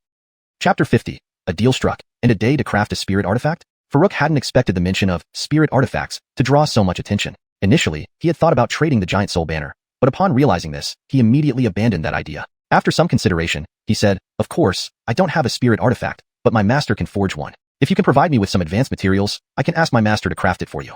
His intention was to create a false impression, making people believe he had influential backing. This wouldn't deter everyone, but it would make others more cautious, weighing their actions before they moved against him. It might be easy to attack him. If good things could be gained afterward, fleeing far away would suffice. But if nothing were gained and his so-called master pursued vengeance later on, that would be a huge loss. The Ancient Mysteries sect was one of the 3 major sects in desolate border town. The death of an ordinary disciple might not attract much attention, but the death of a disciple with a master wouldn't be easily brushed aside. He initially thought that mentioning this would lead to rejection from the Mariah. However, she surprisingly nodded and said, "Fine. I can provide you with 3 materials. If your master truly can craft a spirit artifact, I will give you the Foundation Establishment pill formula and these 3 divine healing pills as well." This puzzled Farouk. Did she not worry about him running away with the materials? In reality, the Mariah had considered this. Yet Farouk underestimated how attractive a spirit artifact was to early Foundation Establishment cultivators. Forge crafting, like alchemy, required talent and a massive amount of resources to improve skill level. In some aspects, forge crafting was harder to advance than alchemy due to the need for spirit patterns engraving, a process that had no shortcuts, requiring continuous practice with significant costs. Currently, desolate border town didn't publicly have a 5th grade forge crafter. 4th grade ones were mostly nurtured by sects and weren't easily accessible to solitary cultivators like them. The only 4th grade forge crafter they could approach was Kai, who sat at desolate border town. However, since more than half a year ago, Kai had announced a retreat to aim for the 5th grade. Even if they sought him out, there was no chance now. Spirit artifacts also needed a 4th grade forge crafter, while even a peak 3rd grade one could only produce top grade magical weapons. Hence, the Mariah agreed to Farouk's proposal. She presumed his master was a 4th grade forge crafter cultivated by the Ancient Mysteries sect. Though there was a risk in giving him materials outright, compared to the rarity of spirit artifacts, she could bear this risk. It was just the materials from several beast souls she had hunted during her medicinal herb gathering expeditions. Since she had already agreed, Farouk naturally had no issues. With suitable materials, crafting a spirit artifact with the Golden Cauldron was a breeze. They discussed further details. The Mariah proposed forging a light, water attribute longsword. Since this was custom-made, choosing a weapon more suitable for her was ideal. Farouk saw no problem with this request. The attributes of a spirit artifact were primarily determined by the materials and spirit patterns. As she requested this, she would certainly prepare the corresponding materials. And regarding the spirit patterns, he believed the Golden Cauldron would handle it without issue. After agreeing, the Mariah provided the 3 materials on the spot. Though Farouk wasn't familiar with them, the faint pressure emitting from them indicated they were undoubtedly beast materials. After setting the time, meeting here the next day at the same time, the Mariah, though somewhat doubtful, had no objections. She wondered if a single day was enough, knowing that even under ideal circumstances, crafting a spirit artifact usually took 4 hours. Success rates were around 30% even for high-level forge crafters. Normally, if it were a low-level magical weapon, success rates could be near 100%, but for the same grade, it was about 30% for 4th grade forge crafters. She gave 3 sets of materials, allowing 2 chances for failure. If successful on the 3rd attempt, nearly 24 hours would pass, excluding travel time to the Ancient Mysteries sect. If Farouk could bring the spirit artifact back by then, it would mean his master succeeded within 2 attempts. However, even professional forge crafters wouldn't guarantee such speed. A disciple boldly deciding a 1-day deadline was perplexing to her. But with the materials already given, she refrained from further comments. Farouk was unaware of the potential flaw in his hastily set time frame. He had previously spent only a few minutes on his demonic blade and a breath's worth of time improving it. Setting a 1-day timeline was intentional to avoid suspicion. Once Farouk left, the tall cultivator couldn't help asking, "Taylor Daoist, you don't really believe that boy can forge a spirit artifact, do you?" The Mariah smiled carelessly. "I've given him the materials. What do you think? Isn't that boy overconfident, boldly promising to finish in a day? His master must be dying laughing, haha." Only the big man gruffly asked aloud, "Is there any possibility that he's the one forging it himself, not his master? He forgot to take his medicine today? That tiny kid knows forge crafting? I bet those materials are going to be wasted." The tall and short cultivators chatted, enjoying the drama. Only the Mariah, hearing the big man's words, felt slightly startled. Seeing that boy setting a 1-day deadline without a hint of worry indeed seemed unlike acting on someone else's behalf. Could he really be forging it himself? Impossible, impossible. She shook her head, dismissing this absurd notion. How could a teenager possibly know forge crafting, let alone forge a spirit artifact? #####Chapter 51. Formation of the Spirit Blade. Farouk left with the materials, but did not return to the ancient profound sect. After leaving the market, he used wind walking to travel for a while, and then entered the Alchemy Cauldron directly when no one was around. The round trip took nearly 2 hours, which was about half a day. Since he would be going to the market again tomorrow, there was no need to complicate things further. The woman surnamed Taylor had provided him with 3 pieces of material: a gigantic horn nearly 2 meters long, an oval-shaped scale over a meter in diameter, and another object that resembled either a nail or a fin. After thinking it over, Farouk decided to first use this unknown material, along with some of his own materials, to attempt crafting something. With preparations in place, Farouk began communicating with the Alchemy Cauldron. Soon enough, the selected materials floated up except for the unknown one, which showed no reaction at all. "Can't refine it?" Farouk frowned. He had never refined beast-level materials before using the Alchemy Cauldron. If it couldn't refine this, it would be quite troublesome. The last time he upgraded the Alchemy Cauldron, he estimated it cost him almost 30 cubic meters of spirit source fluid. As it progressed, more upgrades would only require increasing amounts of spirit source fluid. Currently, he didn't even have 30 cubic meters on hand and needed to save some for emergencies. Plus, refining spirit artifacts required a significant amount of spirit source fluid as well. Even if he were to refine all 50 yellow path fruits, it might still not be enough. What should he do?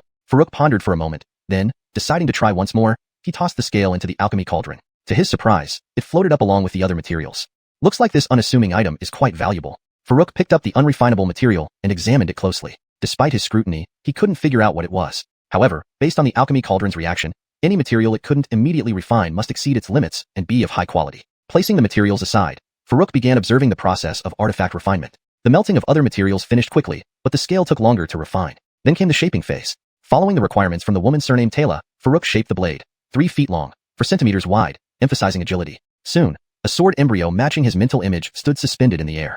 Next, the Alchemy Cauldron began engraving spirit patterns automatically. Farouk conveyed his desire for water attributes through mental communication, though he wasn't sure if it would work. But since the scale itself was water-based, the final product should also lean towards water attributes. After 10 minutes, the spirit patterns were still being engraved. Even with shortcuts, refining a spirit artifact takes far longer than refining a magical tool. Farouk muttered to himself. However, this process required no manual intervention. He just had to wait. Unexpectedly, he ended up waiting nearly an hour, during which 6 cubic meters of spirit source fluid were consumed. Just as he started feeling a twinge of pain at the expenditure, the consumption of spirit source fluid stopped. The sword emitted a flash of light and, in the blink of an eye, hovered in front of Farouk. Its pure white body shimmered with a faint blue aura, giving off an aura of mystery and vitality.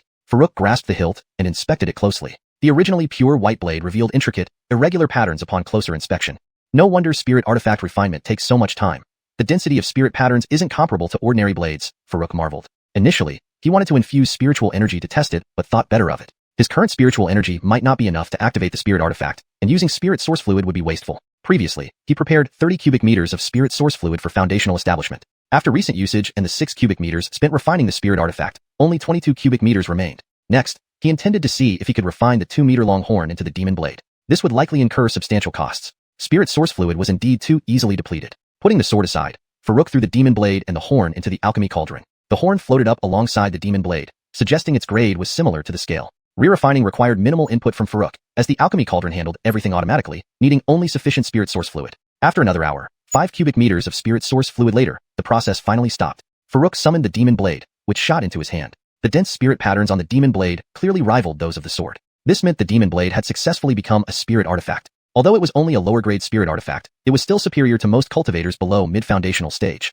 Farouk felt satisfied. The size of the blade hadn't changed, but its weight had increased significantly. It now weighed around 30 kilograms. This result came from prioritizing agility rather than strength. If he focused on a heavier weapon, it could easily exceed 100 kilograms. 30 or 100 kilograms, either way, presented no difficulty for Farouk given his current physical capabilities, comparable to a mid-foundational stage.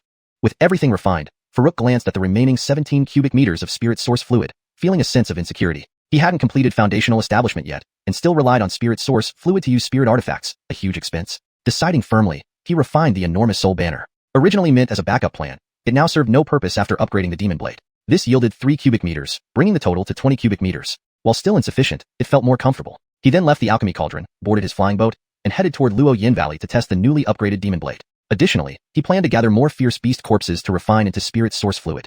Hashtag chapter 52. Instant kill of beast, the might of spirit artifacts. The next morning, while hunting ferocious beasts in Luoyin Valley, Farouk felt it was about time. With a single punch, he dispatched the hurricane wolf before him, then swiftly scooped its carcass into his Alchemy Cauldron. Just as he was about to release his flying boat and head to the market, he suddenly sensed a fierce gust of wind coming from behind. Farouk hastily used wind walking steps to sidestep several paces away, simultaneously turning his head to look at where he had been standing just moments ago. Another hurricane wolf appeared. No, Farouk suddenly realized something. This hurricane wolf was not only larger than the one he had just killed, but also had much darker fur. More importantly, the aura this hurricane wolf exuded was incomparable to that of the previous one. King Hurricane Wolf? Farouk's heart surged with joy rather than fear as the demon blade reappeared in his hand. A King Hurricane Wolf is a legitimate Tier 1 demonic beast, equivalent to an early Foundation establishment human cultivator. Since arriving at Luoyin Valley yesterday, he had pushed deep into the valley with his 5th level Qi gathering cultivation and a physique comparable to an early Foundation establishment cultivator, seeking to find a demonic beast to test his sword skills. By now, ordinary ferocious beasts were no match for him. Not even a 10th level ferocious beast could withstand his single punch, let alone face the demon blade. Last night, when confronted by 5 9th level and 10th level ferocious beasts, Farouk had activated the demon blade with spirit source liquid and cleaved through them all with a single strike. Such power rendered combat against ferocious beasts insufficient to showcase its true value. He needed to find a demonic beast to fully test the might of the demon blade. The King Hurricane Wolf, having missed its attack, immediately crouched lower and circled around Farouk, seemingly searching for a better angle to strike. Farouk initially wanted to confront it head-on to gauge his current physical strength, but the circling continued until Farouk grew impatient. He still needed to rush to the market to complete the transaction. If he arrived late, others might consider him a fraud trying to deceive materials. Thinking so, Farouk directly channeled spirit source liquid into the demon blade. In the next second, the demon blade erupted with a brilliant light, releasing an immense pressure unique to spirit artifacts. Feeling this pressure, the King Hurricane Wolf dared not circle any longer and turned tail to flee without hesitation. Farouk was momentarily stunned. Is it this cowardly? He then swung the blade heavily. Without using any blade techniques, he simply made a straightforward slash. A massive wave of blade energy instantly shot out and rapidly caught up with the fleeing King Hurricane Wolf. Perhaps realizing it could not dodge, the King Hurricane Wolf quickly turned, roaring loudly. A vast hurricane appeared out of nowhere, directly countering the blade energy. However, it clearly underestimated the blade's power. The hurricane split into two upon contact and dissipated instantly, leaving the blade energy undiminished. The King Hurricane Wolf did not anticipate its signature move failing to impede the blade energy. With the energy almost upon it, there was no time left to react. A mournful cry of defeat followed as the blade energy slashed straight through the beast's forehead, splitting its entire body in half. Thus, a Tier 1 demonic beast, equivalent to an early Foundation establishment cultivator, was effortlessly slain. Farouk couldn't help but be speechless.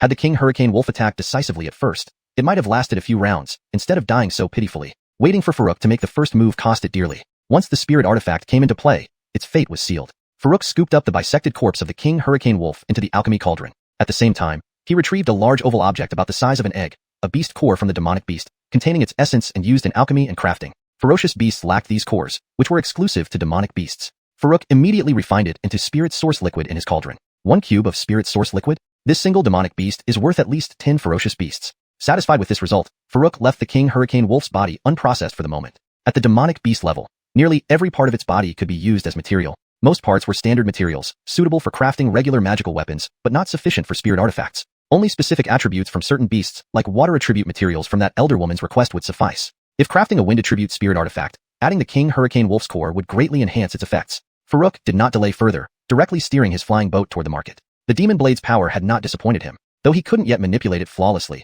Being able to kill a Tier 1 demonic beast with a single strike already pleased him immensely. Once he successfully established his foundation, mastering the spirit artifact would only make him stronger, potentially even challenging a Tier 2 demonic beast. Farouk was secretly elated. At the Huangbian town market, beside the elder woman's stall. Today, she did not sell her remaining medicines, having sold all but Ushvan Dan yesterday. She was waiting specifically for Farouk to complete their transaction. Not long after she arrived, the tall and short cultivators, along with the large man and the little old man, also showed up. Though they openly doubted Farouk bringing a spirit artifact, they could not suppress their curiosity and faint hopes. That time has passed, and that guy hasn't shown up yet. He must be deceiving us. The tall cultivator grumbled impatiently. The large man glanced at him. You're just here for entertainment. What can he deceive you with? Saying it's like you're not just watching either, the short cultivator scoffed, his face full of ridicule. Heh, certainly not. The large man smiled smugly. Yesterday, he had prepared some materials for refining spirit artifacts. If Farouk truly brought a spirit artifact today, he intended to offer a price and ask Farouk to help refine one for him. However, he kept his plan private. Spiritual artificers were often very proud, especially those of higher ranks. For scattered cultivators like them, obtaining a good spirit artifact required networking and connections. He didn't know how many times Farouk could call on his master. Revealing his plan might cause everyone to seek Farouk's help, pushing him down the line. Keeping it quiet was better. Unbeknownst to him, the little old man had similar plans and secretly hoped Farouk would bring the spirit artifact. Seeing the large man stop talking, the tall and short cultivators spat at him in unison. Spit, what nonsense. Hashtag end of chapter 52. Hashtag chapter 53. Completing the deal, acquiring the pill formula. Despite rushing as fast as he could, Farouk finally arrived at the stall of the woman surnamed Tayla a quarter of an hour late. I'm really sorry. There was an unexpected incident on the way which caused a delay. Farouk smiled apologetically at the woman surnamed Tayla, feeling a bit relieved that she had waited for him. Thankfully, she was willing to wait longer. If she had left because of impatience, he might have been suspected of deceiving her for materials. More importantly, if the transaction couldn't be completed, the agreed-upon foundation establishing pill formula would also be lost. This was the key thing he needed from this trip. All in all, it was still that Hurricane Wolf King's fault. The fight circled around and not only ended its own life, but also delayed Farouk significantly. Didn't you know there were going to be incidents? By being late, you're wasting everyone's time. Not just your own. The tall cultivator had long been impatient, and seeing Farouk's playful smile made him even more angry, muttering out loud. Farouk's attention was focused entirely on the woman surnamed Tayla, not noticing the others around him until now. Upon hearing the voice, he turned his head to look at them. They were quite familiar. They were present when the woman surnamed Tayla discussed the deal yesterday. But if he wasn't mistaken, weren't they just observers? What gave them the right to grumble? After carefully sensing their aura, Farouk found that this man was merely at the early foundation establishment stage, feeling similar to the Hurricane Wolf King. Does it concern you? Farouk asked calmly, staring at him intently. If the words came from the woman surnamed Tayla, or a Golden Core observer, he would have accepted it. But an early foundation establishment observer complaining didn't sit well with him. Without strength, don't act superior. Who cares about you? The tall cultivator's face turned slightly unnatural. He had just muttered habitually, never expecting Farouk, a minor chi-gathering realm cultivator, to talk back. Although he knew he was in the wrong, he didn't want to lose face in front of a junior. With a faint snort, he said, "Humph. What's wrong with me saying a couple of words to a little chi-gathering boy like you? Are you not convinced?" With that, he released his aura, intending to suppress Farouk with his foundation establishment power. But the woman surnamed Tayla pulled Farouk behind her and stepped forward, her own aura radiating outward. "Jedediah, you're a foundation establishment cultivator. Is it necessary to target a chi-gathering junior like this? Yeah, the kid is right. What does it have to do with you? The big man and the little old man chimed in support. Just a little delay. Dawas Taylor hasn't said anything. As mere observers, you guys have no right to speak like that. HMPF. Jedediah hadn't expected these three to side with Farouk against him. Wanting to explain that he had spoken without thinking, he decided that would damage his pride and instead glared fiercely at them before storming off angrily. His short companion followed suit. Immediately, only 4 people remained.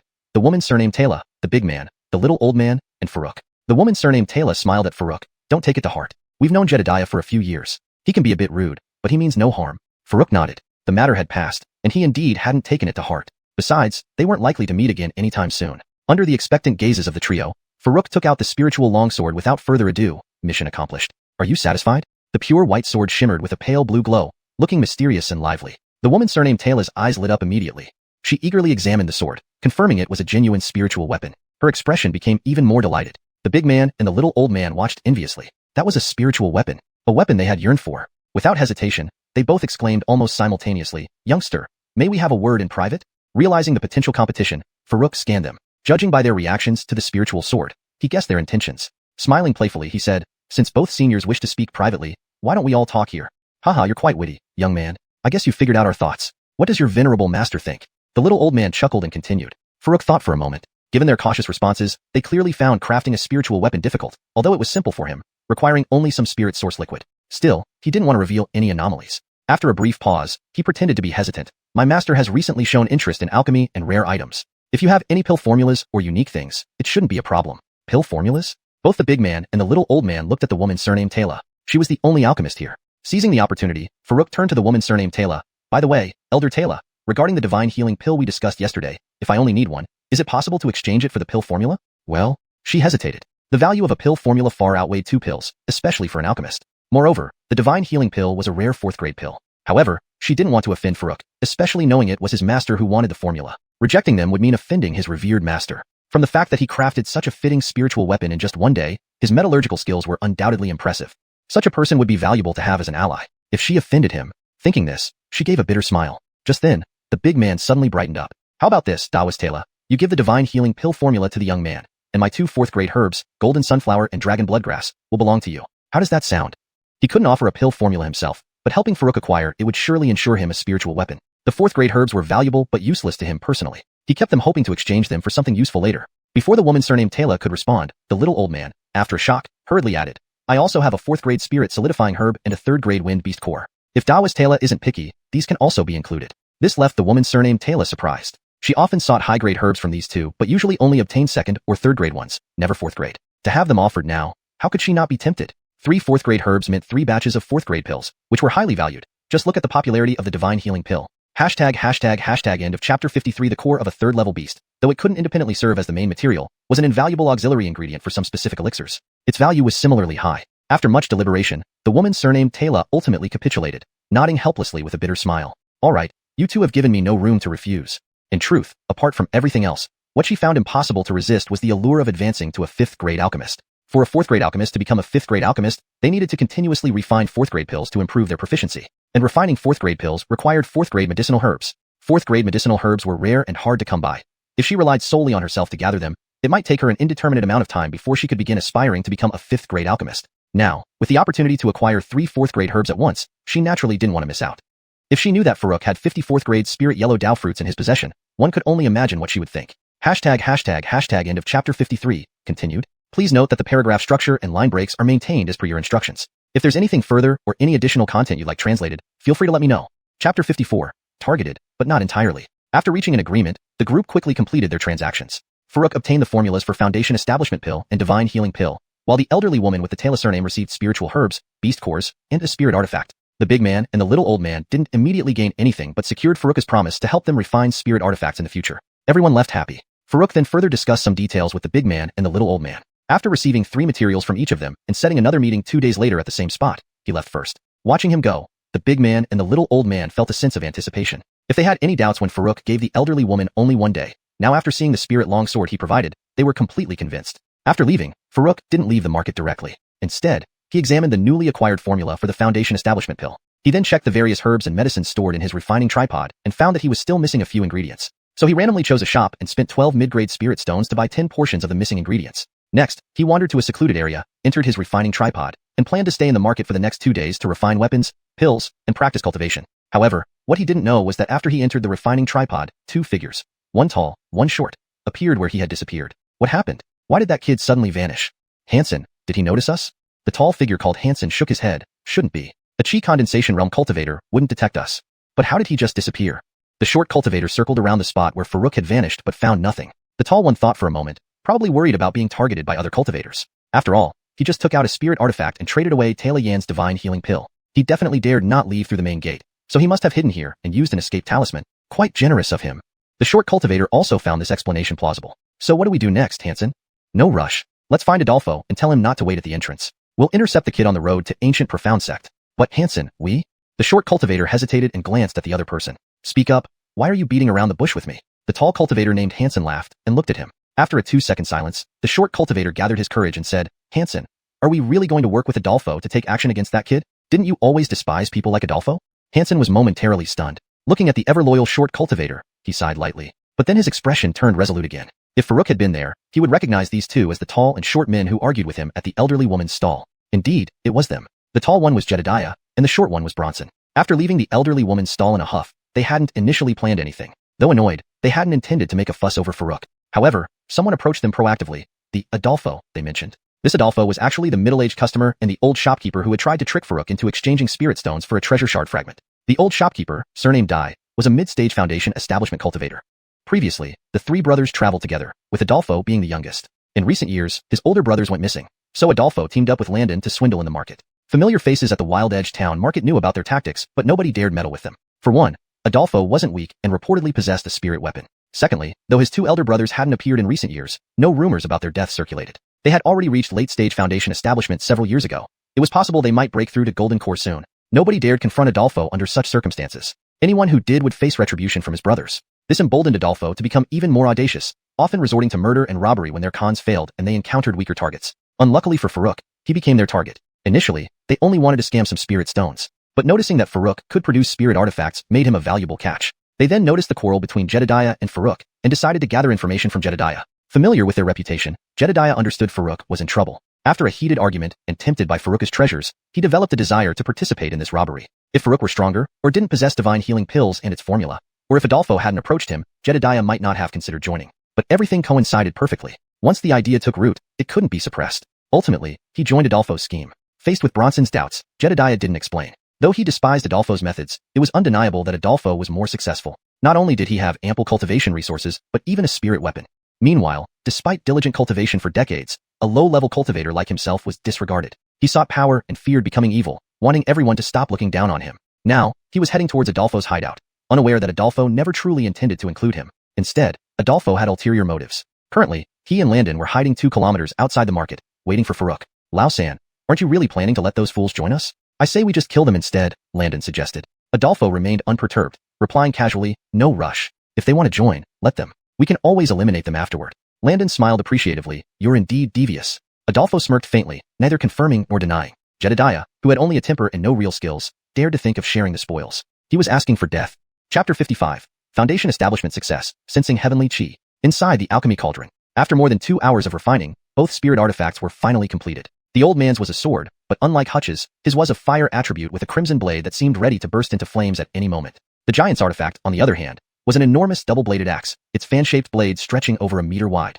Farouk hefted the axe in his hands and estimated it weighed at least 200 kilograms. Although the design seemed exaggerated, it matched the giant's request, which Farouk respected despite not fully understanding it. Placing the 2 spirit artifacts aside, Farouk glanced at the remaining spirit source liquid, now reduced to less than 19 cubic meters, and couldn't help but smile bitterly. Refining spirit artifacts was easy but incredibly resource-intensive. Even though he had killed many vicious beasts yesterday and condensed their essences into spirit source liquid, if not for that, there would barely be a few cubic meters left. Fortunately, each of the 2 people still had 2 materials left, for in total, high-grade demon beast materials, that should suffice to replenish the consumed spirit source liquid. However, he didn't immediately refine them. Instead, he took out the recipe for divine healing pills and began to read. A 4th-grade pill would be quite valuable, even though he couldn't yet refine it. Keeping an eye out for the required herbs would be wise. Upon detailed examination, Farouk finally understood. It turned out the divine healing pill bore some resemblance to spirit source liquid. It could stabilize and rapidly heal non-fatal wounds, albeit only effective for cultivators at or below the Foundation establishment stage.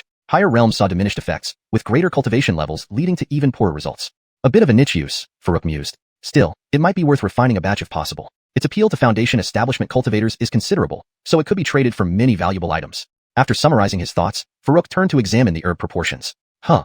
Upon closer inspection, he let out a soft exclamation. Primary material, 4th grade spirit herb, eternal flower, substitute materials, evergreen fruit, green spirit seed, spirit fixing grass, yellow dao fruit. For each pill recipe, the primary material was usually the most critical and hardest to obtain. Who knew yellow dao fruit could be a substitute for the primary material? What a coincidence. Farouk smiled faintly. Directly refining yellow dao fruit into spirit source liquid would be wasteful. Instead, refining them into pills, selling them, and using the proceeds to buy more materials could potentially yield several times the initial value. As for secondary materials, Farouk scanned through and found part of what was needed already available in the Alchemy Cauldron. Just a few 3rd grade spirit herbs are missing. I can try to acquire them when time permits. Farouk put the formula aside. The immediate priority was to refine Foundation establishment pills to complete his own Foundation establishment. Everything else came second. He then tossed the only Foundation establishment pill he had into the Alchemy Cauldron, instructing it to refine. Unsurprisingly, the mid-grade 2nd grade pill transformed into a fist-sized lump of spirit source liquid within moments. This counts as successful replication, right? Farouk studied the blob of spirit source liquid. On a whim, he threw the prepared set of materials into the Alchemy Cauldron and began communicating mentally. To his delight, the numerous spirit herbs floated up and automatically began melting down like during the artifact refinement process. After melting, they formed a large, colorful liquid mass, presumably the essence extracted from the herbs. As the essence was refined, the adjacent spirit source liquid gradually merged with it, causing the colorful liquid to disperse and condense. In just a short while, after consuming nearly half a cubic meter of spirit source liquid, 6 thumb-sized pills identical to the original Foundation establishment pill appeared before Farouk. Quite efficient. Farouk praised genuinely. Initially worried about mishaps, he had bought 10 sets of materials. Surprisingly, 1 set sufficed. Carefully examining the 6 pills, he noticed all were mid-grade. This observation led him to wonder if the Alchemy Cauldron could only replicate the exact quality of the original, offering no room for improvement. Normally, a mix of grades would have been expected. To think it can't even improve the quality, Farouk muttered, feeling a bit exasperated. Pill quality was categorized into 4 grades: low, mid, high, and supreme. Superior pills had purer effects and much higher value. Supreme grade pills were rare, especially for higher level formulas, whereas mid-grade pills were common, making up 80%, with 20% being high grade and 10% low grade. To verify his suspicions, Farouk refined another set of materials, resulting in another 6 mid-grade pills. Mid-grade it is, I guess, he sighed. It's fine since the pills are mainly used for breaking through Foundation establishment. He resolved to seek out supreme, or at least high-grade formulas for future refinements. With this thought, he tested a divine healing pill, hoping the Alchemy Cauldron could handle it. Unfortunately, it proved to be beyond its current capability, being a 4th grade pill. Reluctantly putting the divine healing pill away, Farouk ingested a Foundation establishment pill and began cultivating. 2 days later, having consumed 4 Foundation establishment pills, Farouk successfully unblocked all 8 extraordinary meridians. He felt his body become extraordinarily clear, filled with a comfortable sensation. However, this did not mark the completion of Foundation establishment. Farouk once again ingested spirit source liquid, initiating a grand circulation along the meridians, ending in the Dantian Chi Si. With each cycle, his body became increasingly transparent, and changes started occurring in the Dantian. Through internal visualization, he noticed the original bundle of spiritual energy in the Dantian had transformed into an ocean-like presence, though initially dry and devoid of much spirit energy. Gradually, as he continued circulating, the Chi Si filled up. After another hour of cultivation, Farouk paused. Time was almost up for his agreed schedule, and he couldn't afford to be late. Opening his eyes, he found dark, unidentified substances expelled from his body. No wonder I feel so refreshed. This must be the marrow cleansing effect. Gratefully noting he had fresh water stored in the Alchemy Cauldron, he cleaned up and changed clothes before leaving. Emerging outside, Farouk was suddenly struck by something. This was heavenly chi? He realized he could now sense heavenly chi, even without any spiritual roots. Never thought breaking through Foundation establishment would come with this benefit. Already in high spirits due to the successful Foundation establishment, Farouk felt even more delighted. Although he didn't need to absorb spiritual energy and could completely rely on spirit source liquid for cultivation, this unexpected gain was still quite surprising and pleasing.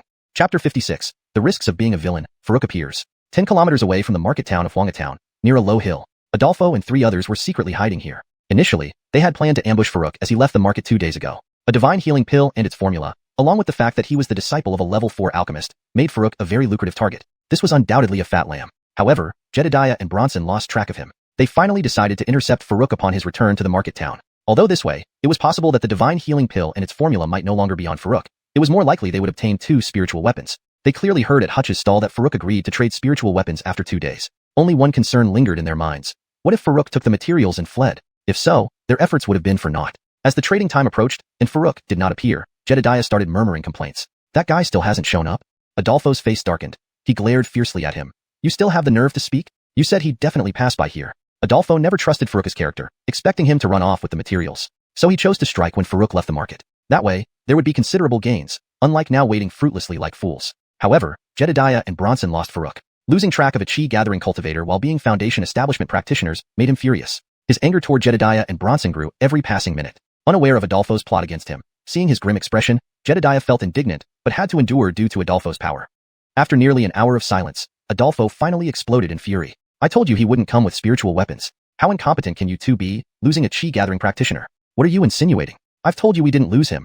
He used an escape talisman. If you lack patience, why bother waiting? Jedediah scowled at Adolfo. He wasn't easygoing either, hence the quarrel with Farouk. Constrained by Adolfo's strength, he couldn't be too rash. But being scolded infuriated him. Humph. Fine. Let's stop waiting then. Adolfo smiled sinisterly and nodded at Landon. Landon, eager to attack Jedediah and Bronson, immediately stabbed towards Bronson with cruel delight. What are you doing?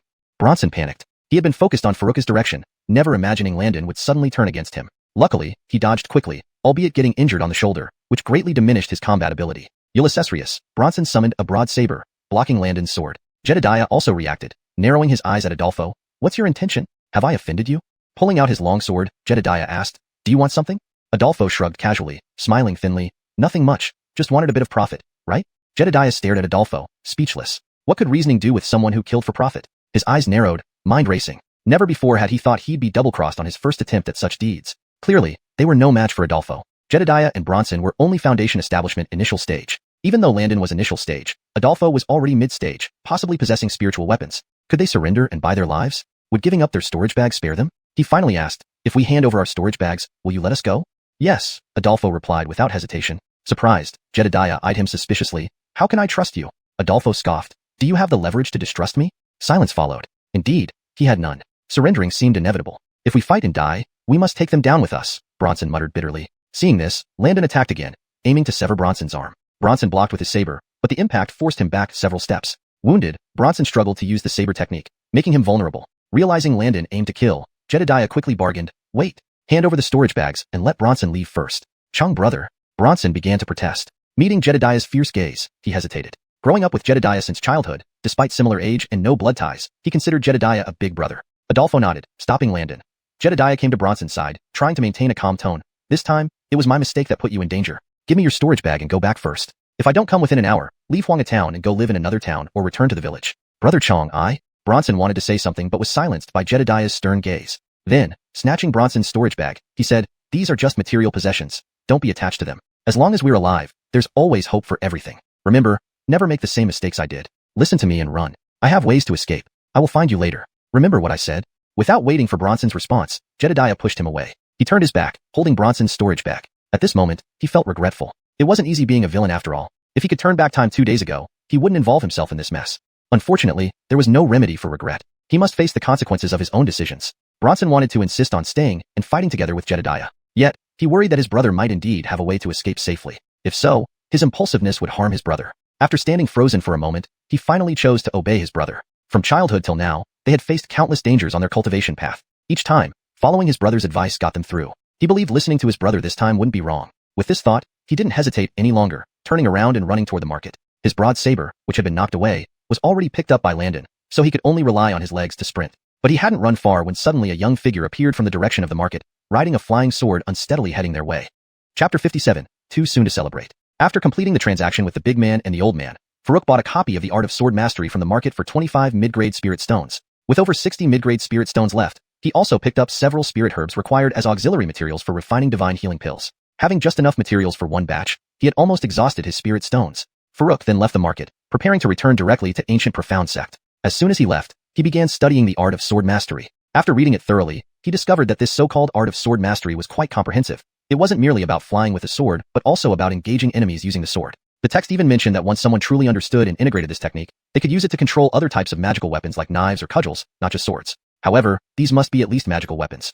Ordinary tools couldn't withstand the infusion of spiritual power, and thus couldn't be used for such purposes. Fortunately, besides his demonic blade, Farouk had another flying sword rewarded by the sect. Even though it was only a mid-grade magical weapon, it was sufficient for practicing the Art of Sword Mastery. At first, mastering it proved challenging, requiring him to envelop the flying sword with spiritual energy and control its movements. To ensure safety, he practiced at a height of just a meter or two off the ground. Gradually finding the right feel for it, he progressively increased the altitude until finally performing the awkward airborne flight witnessed by Bronson. Farouk saw Bronson too, and because he was in the air, he also spotted Adolfo and Jedediah behind the low hill. Naturally, the three of them saw him as well. For a moment, the scene turned eerily quiet. Staring at the four people on the ground, Farouk struggled to understand the situation. But he was sure one thing. Their injuries indicated that this wasn't a social outing. Adolfo and his companions were equally surprised by Farouk's appearance. They hadn't expected him to reach the Foundation establishment stage within 2 days. What puzzled them more was why he was coming from the direction of the market if he hadn't passed through this area. However, now wasn't the time to ponder these questions. Adolfo quickly regained his composure, signaling Landon and then striking directly at Jedediah with a palm. Previously, they might have allowed Jedediah and Bronson to leave, but now, with Farouk's appearance, their survival was impossible. Regardless of whether Farouk still had any spirit artifacts, they couldn't let them live. Given Farouk's identity as a disciple of ancient profound sect, if the news of his death reached the sect, it would bring down retribution they couldn't handle. Therefore, they needed to ensure no information leaked back to ancient profound sect, meaning Jedediah and Bronson had to die. Realizing this too late, Jedediah inwardly lamented. A moment ago, he had been hoping Farouk would appear quickly. The next moment, Farouk's arrival sealed his fate. Unable to react, he was hurled backward by a single blow. Blood spurted from his mouth, and his face paled. Adolfo's attack was too sudden, leaving him no chance to defend. He now suffered wounds far worse than Bronson's. Daong run. Realizing his certain death, Jedediah shouted to Bronson, gathering all his remaining strength. Initially intending to let Bronson live a few more seconds, Adolfo's demeanor darkened upon hearing him alert his companion. In a flash, he grabbed Jedediah by the throat and slammed him into the ground. On the other side, Bronson stopped running when he saw Farouk. When Landon started pursuing him, instinctively sensing something amiss, he resumed running towards the market. Hearing Jedediah's desperate shout, he knew things had changed drastically. From his brother's voice, he understood that Jedediah was injured. Desperate to help but realizing his own impending doom, Bronson channeled all his spiritual energy into his left hand and threw a punch at Landon. Simultaneously, he shouted loudly at Farouk, "Run! They are here to kill you." Far away from the battle, Farouk froze upon hearing the shout. Clearly, it was directed at him. Turning around, he saw Bronson impaled by a sword, blood gushing out. Opposite him, Landon, struck by Bronson's dying punch, slid several meters backward before stopping. Looking towards the low hill again, Farouk saw Jedediah lying lifelessly in a pool of blood, his body having created a large depression in the ground. Meanwhile, Adolfo seemed barely winded. Farouk's eyes narrowed. Though he didn't know them well, he remembered detecting Jedediah's genuine Foundation establishment aura at the market. Killing him so effortlessly spoke volumes about Adolfo's true strength, which was undoubtedly higher than Foundation establishment. Understanding the gravity of the situation, Farouk dared not linger. Summoning his flying boat,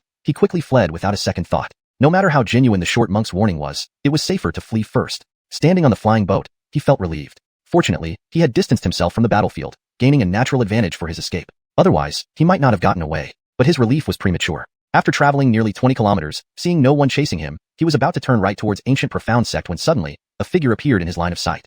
Farouk focused his gaze and was alarmed to see Adolfo, flying on a sword at a speed that matched the flying boat, closing in on him.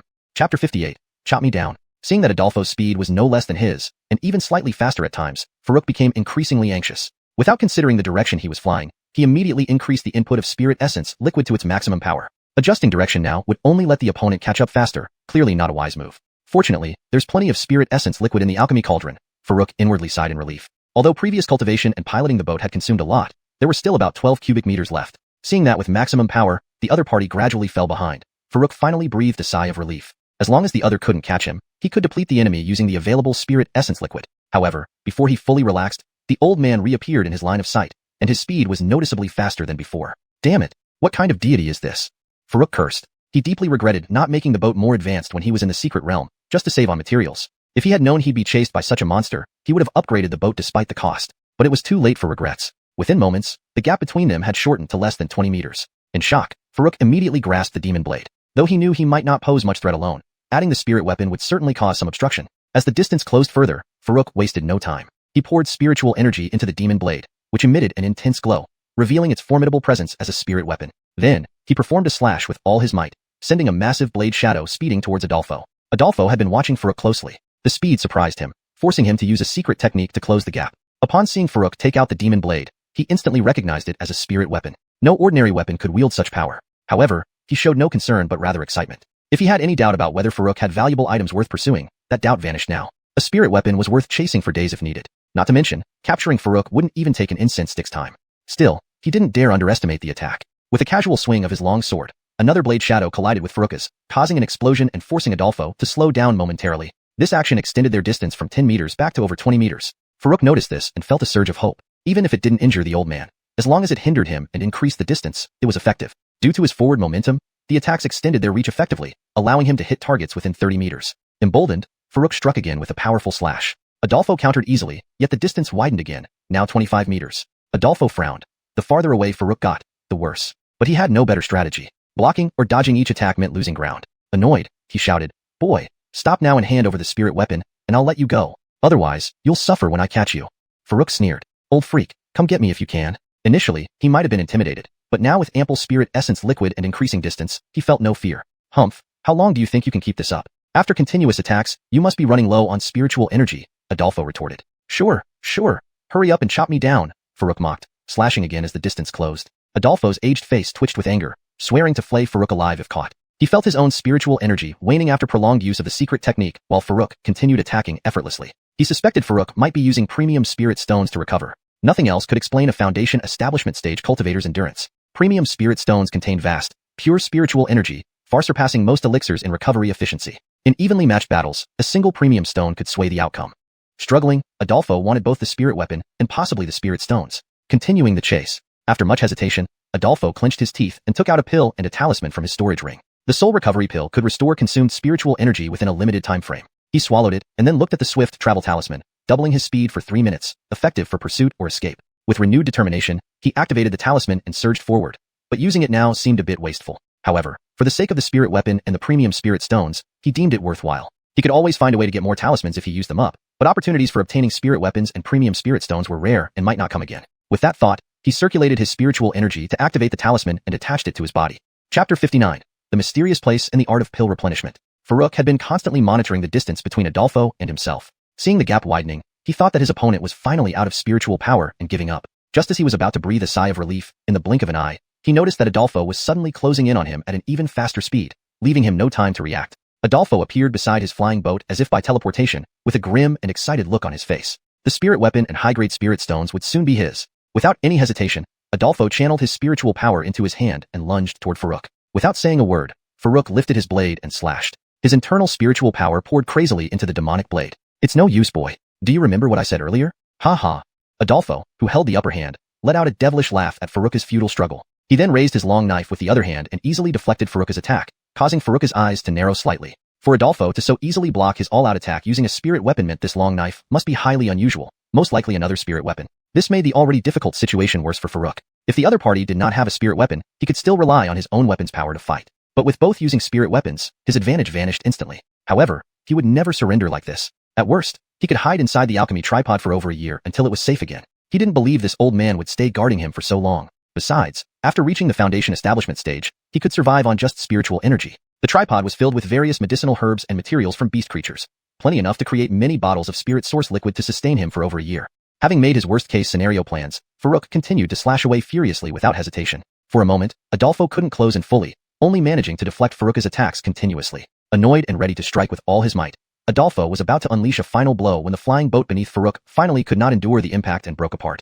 Farouk was too focused on attacking non-stop to notice his flying boat disintegrating. Noticing he was descending, Farouk hurriedly took out a flying sword, intending to use his half-practiced sword maneuvering technique. But in the blink of an eye, he found himself standing on solid ground, and instead of a wasteland, he was now inside a room. Startled, Farouk tried to establish communication with the alchemy tripod, silently raising his guard. Good, it's working.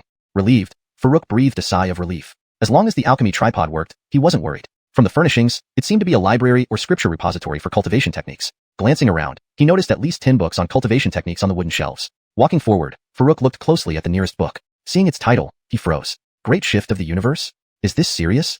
Farouk was astonished to find that the first book's title was Great Shift of the Universe. Wasn't this a skill from Jin Yong's Wuxia novels used by Walt? Why was it here? Perplexed, Farouk was about to pick it up for a closer look. I advise you not to touch those cultivation techniques randomly.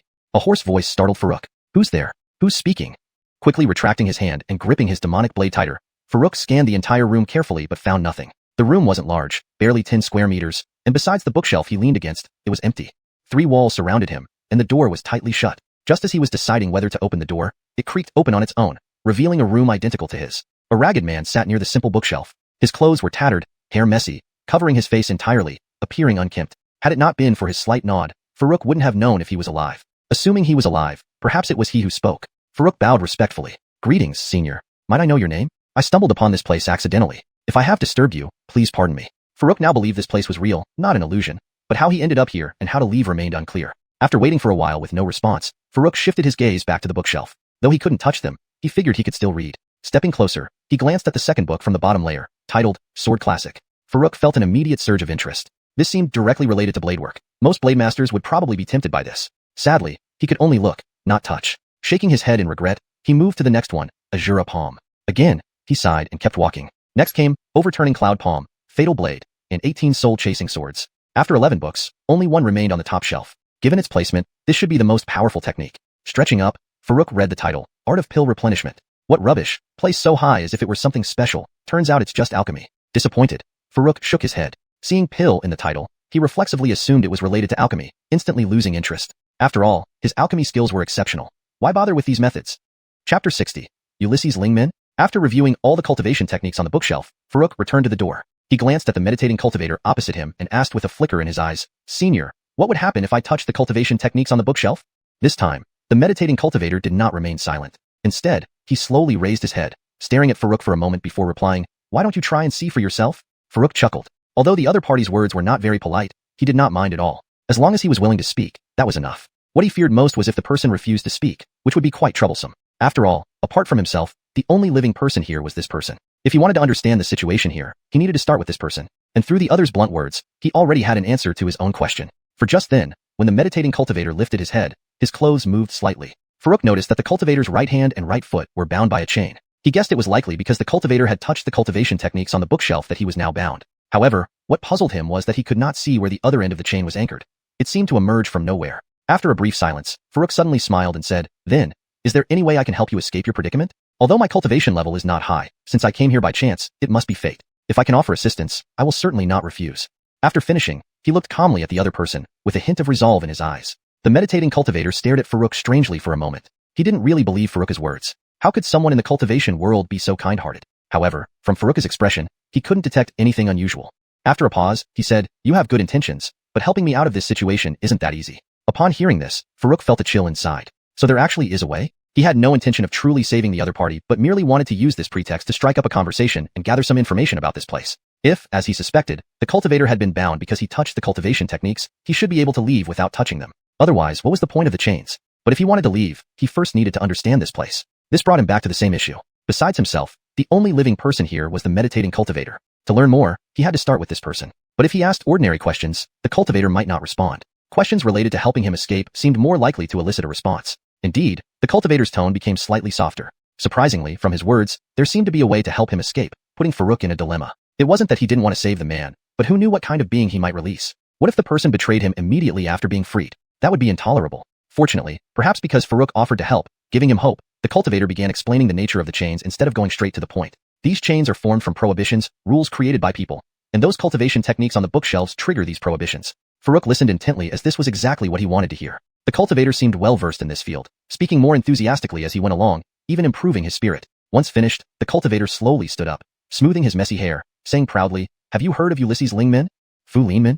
Farouk was momentarily taken aback. Why suddenly bring up Fu Linmin? These chains and a cooking oil brand had nothing to do with each other. Moreover, Fu Linmin wasn't even part of this world. Still, despite his confusion, he nodded and replied truthfully, Yes, I've heard of it. The cultivator was startled for a moment, seemingly unable to believe that the young man in front of him had indeed heard of Ulysses Lingmin. Soon, he adjusted his hair again and, unusually, showed a hint of joy. I'm beginning to believe in the concept of fate. Since you've heard of Ulysses Lingmin, have you heard of the prohibition-breaking talisman? Prohibition-breaking talisman? Farouk was surprised for a moment, confused why they were suddenly discussing the prohibition-breaking talisman, but he quickly realized that the cultivator was referring to the talisman-related Ulysses Lingmin, not the cooking oil brand he knew. As for what Ulysses Lingmin was, he had no idea. But seeing the cultivator's satisfied expression upon hearing that he knew of Ulysses Lingmin, Farouk understood that revealing ignorance would be a mistake. After a moment's thought, he nodded earnestly, I've heard of it. Indeed, upon hearing this, the cultivator's smile widened. Haha, you're not wrong. This must be fate. So, you must have studied talismans, right? Farouk forced a nod again. I have studied it a little. Can you craft the prohibition-breaking talisman?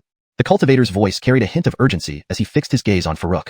Farouk was speechless and troubled. At least tell me what level the prohibition-breaking talisman is. He was completely clueless about talismans, let alone crafting one. But admitting ignorance would upset the cultivator, leading to no further conversation or information. Yet, claiming he could craft it seemed unrealistic. Thinking hard, Farouk put on a reluctant look and said, To be honest, my cultivation level is far too low, and I haven't had the opportunity to study the method for crafting the prohibition-breaking talisman. Blame me. The cultivator sighed. Farouk, who had been nervous, now knew he had successfully navigated the question. But after sighing, the cultivator fell silent, causing Farouk great concern. Desperate for more information, Farouk asked, What do you mean, senior? The cultivator glanced at him, then gazed up at the ceiling with a weathered expression.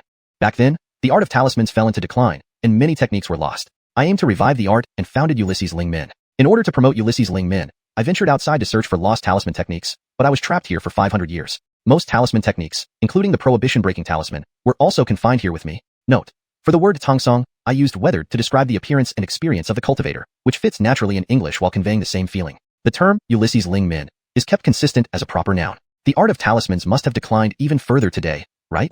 The cultivator sounded like he was asking Farouk, yet talking to himself. In this translation, character names are kept consistent, and the story maintains its original tone and structure. Natural English expressions are used while ensuring the narrative flows smoothly. The context and logic are coherent, following the events described in the previous content.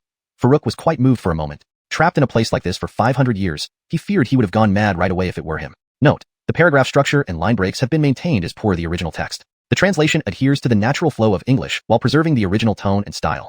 Chapter 61. The Symbol of the Batian Sect. After a good start, with the brief exchange between the two, the meditating cultivator was no longer as lifeless as he had been at first. He gradually regained his composure and became more like a normal person. Farouk found that the man was actually quite talkative. Whenever they hit upon an interesting topic, he would speak at length. During their conversation, Farouk learned that the man's name was Harley. When asked about information regarding this place, Harley no longer held back. I don't know much, but I speculate that this place is likely an ancient relic of the Batian sect from primordial times. After saying this, Harley glanced at Farouk, expecting him to be extremely astonished. To his surprise, Farouk looked puzzled. Shaking his head, Harley said, "You don't know the Batian sect?" At the same time, a bit of satisfaction arose within him. If Farouk didn't even know the illustrious Batian sect but had heard of his talisman spirit sect, this stroke of luck filled him with a sense of vanity. Unaware of Harley's thoughts, Farouk was taken aback. Is there something special about it? Harley seemed satisfied with his ignorance. With a faint smile, he explained, the Batian sect was once the premier sect. Its founder created the supplemental pill technique. Practicing this technique, even cultivators with very poor aptitude could reach the nascent soul realm. Surely you know that golden core cultivators usually live for only a few hundred years, rarely surpassing 1,000. Nascent soul cultivators can easily live for over 2,000 years, possibly even 3,000. With such extended lifespans, cultivators with originally low aptitude might still break through to the transformation of God's stage, or even higher realms. The power of this supplemental pill technique is self-evident.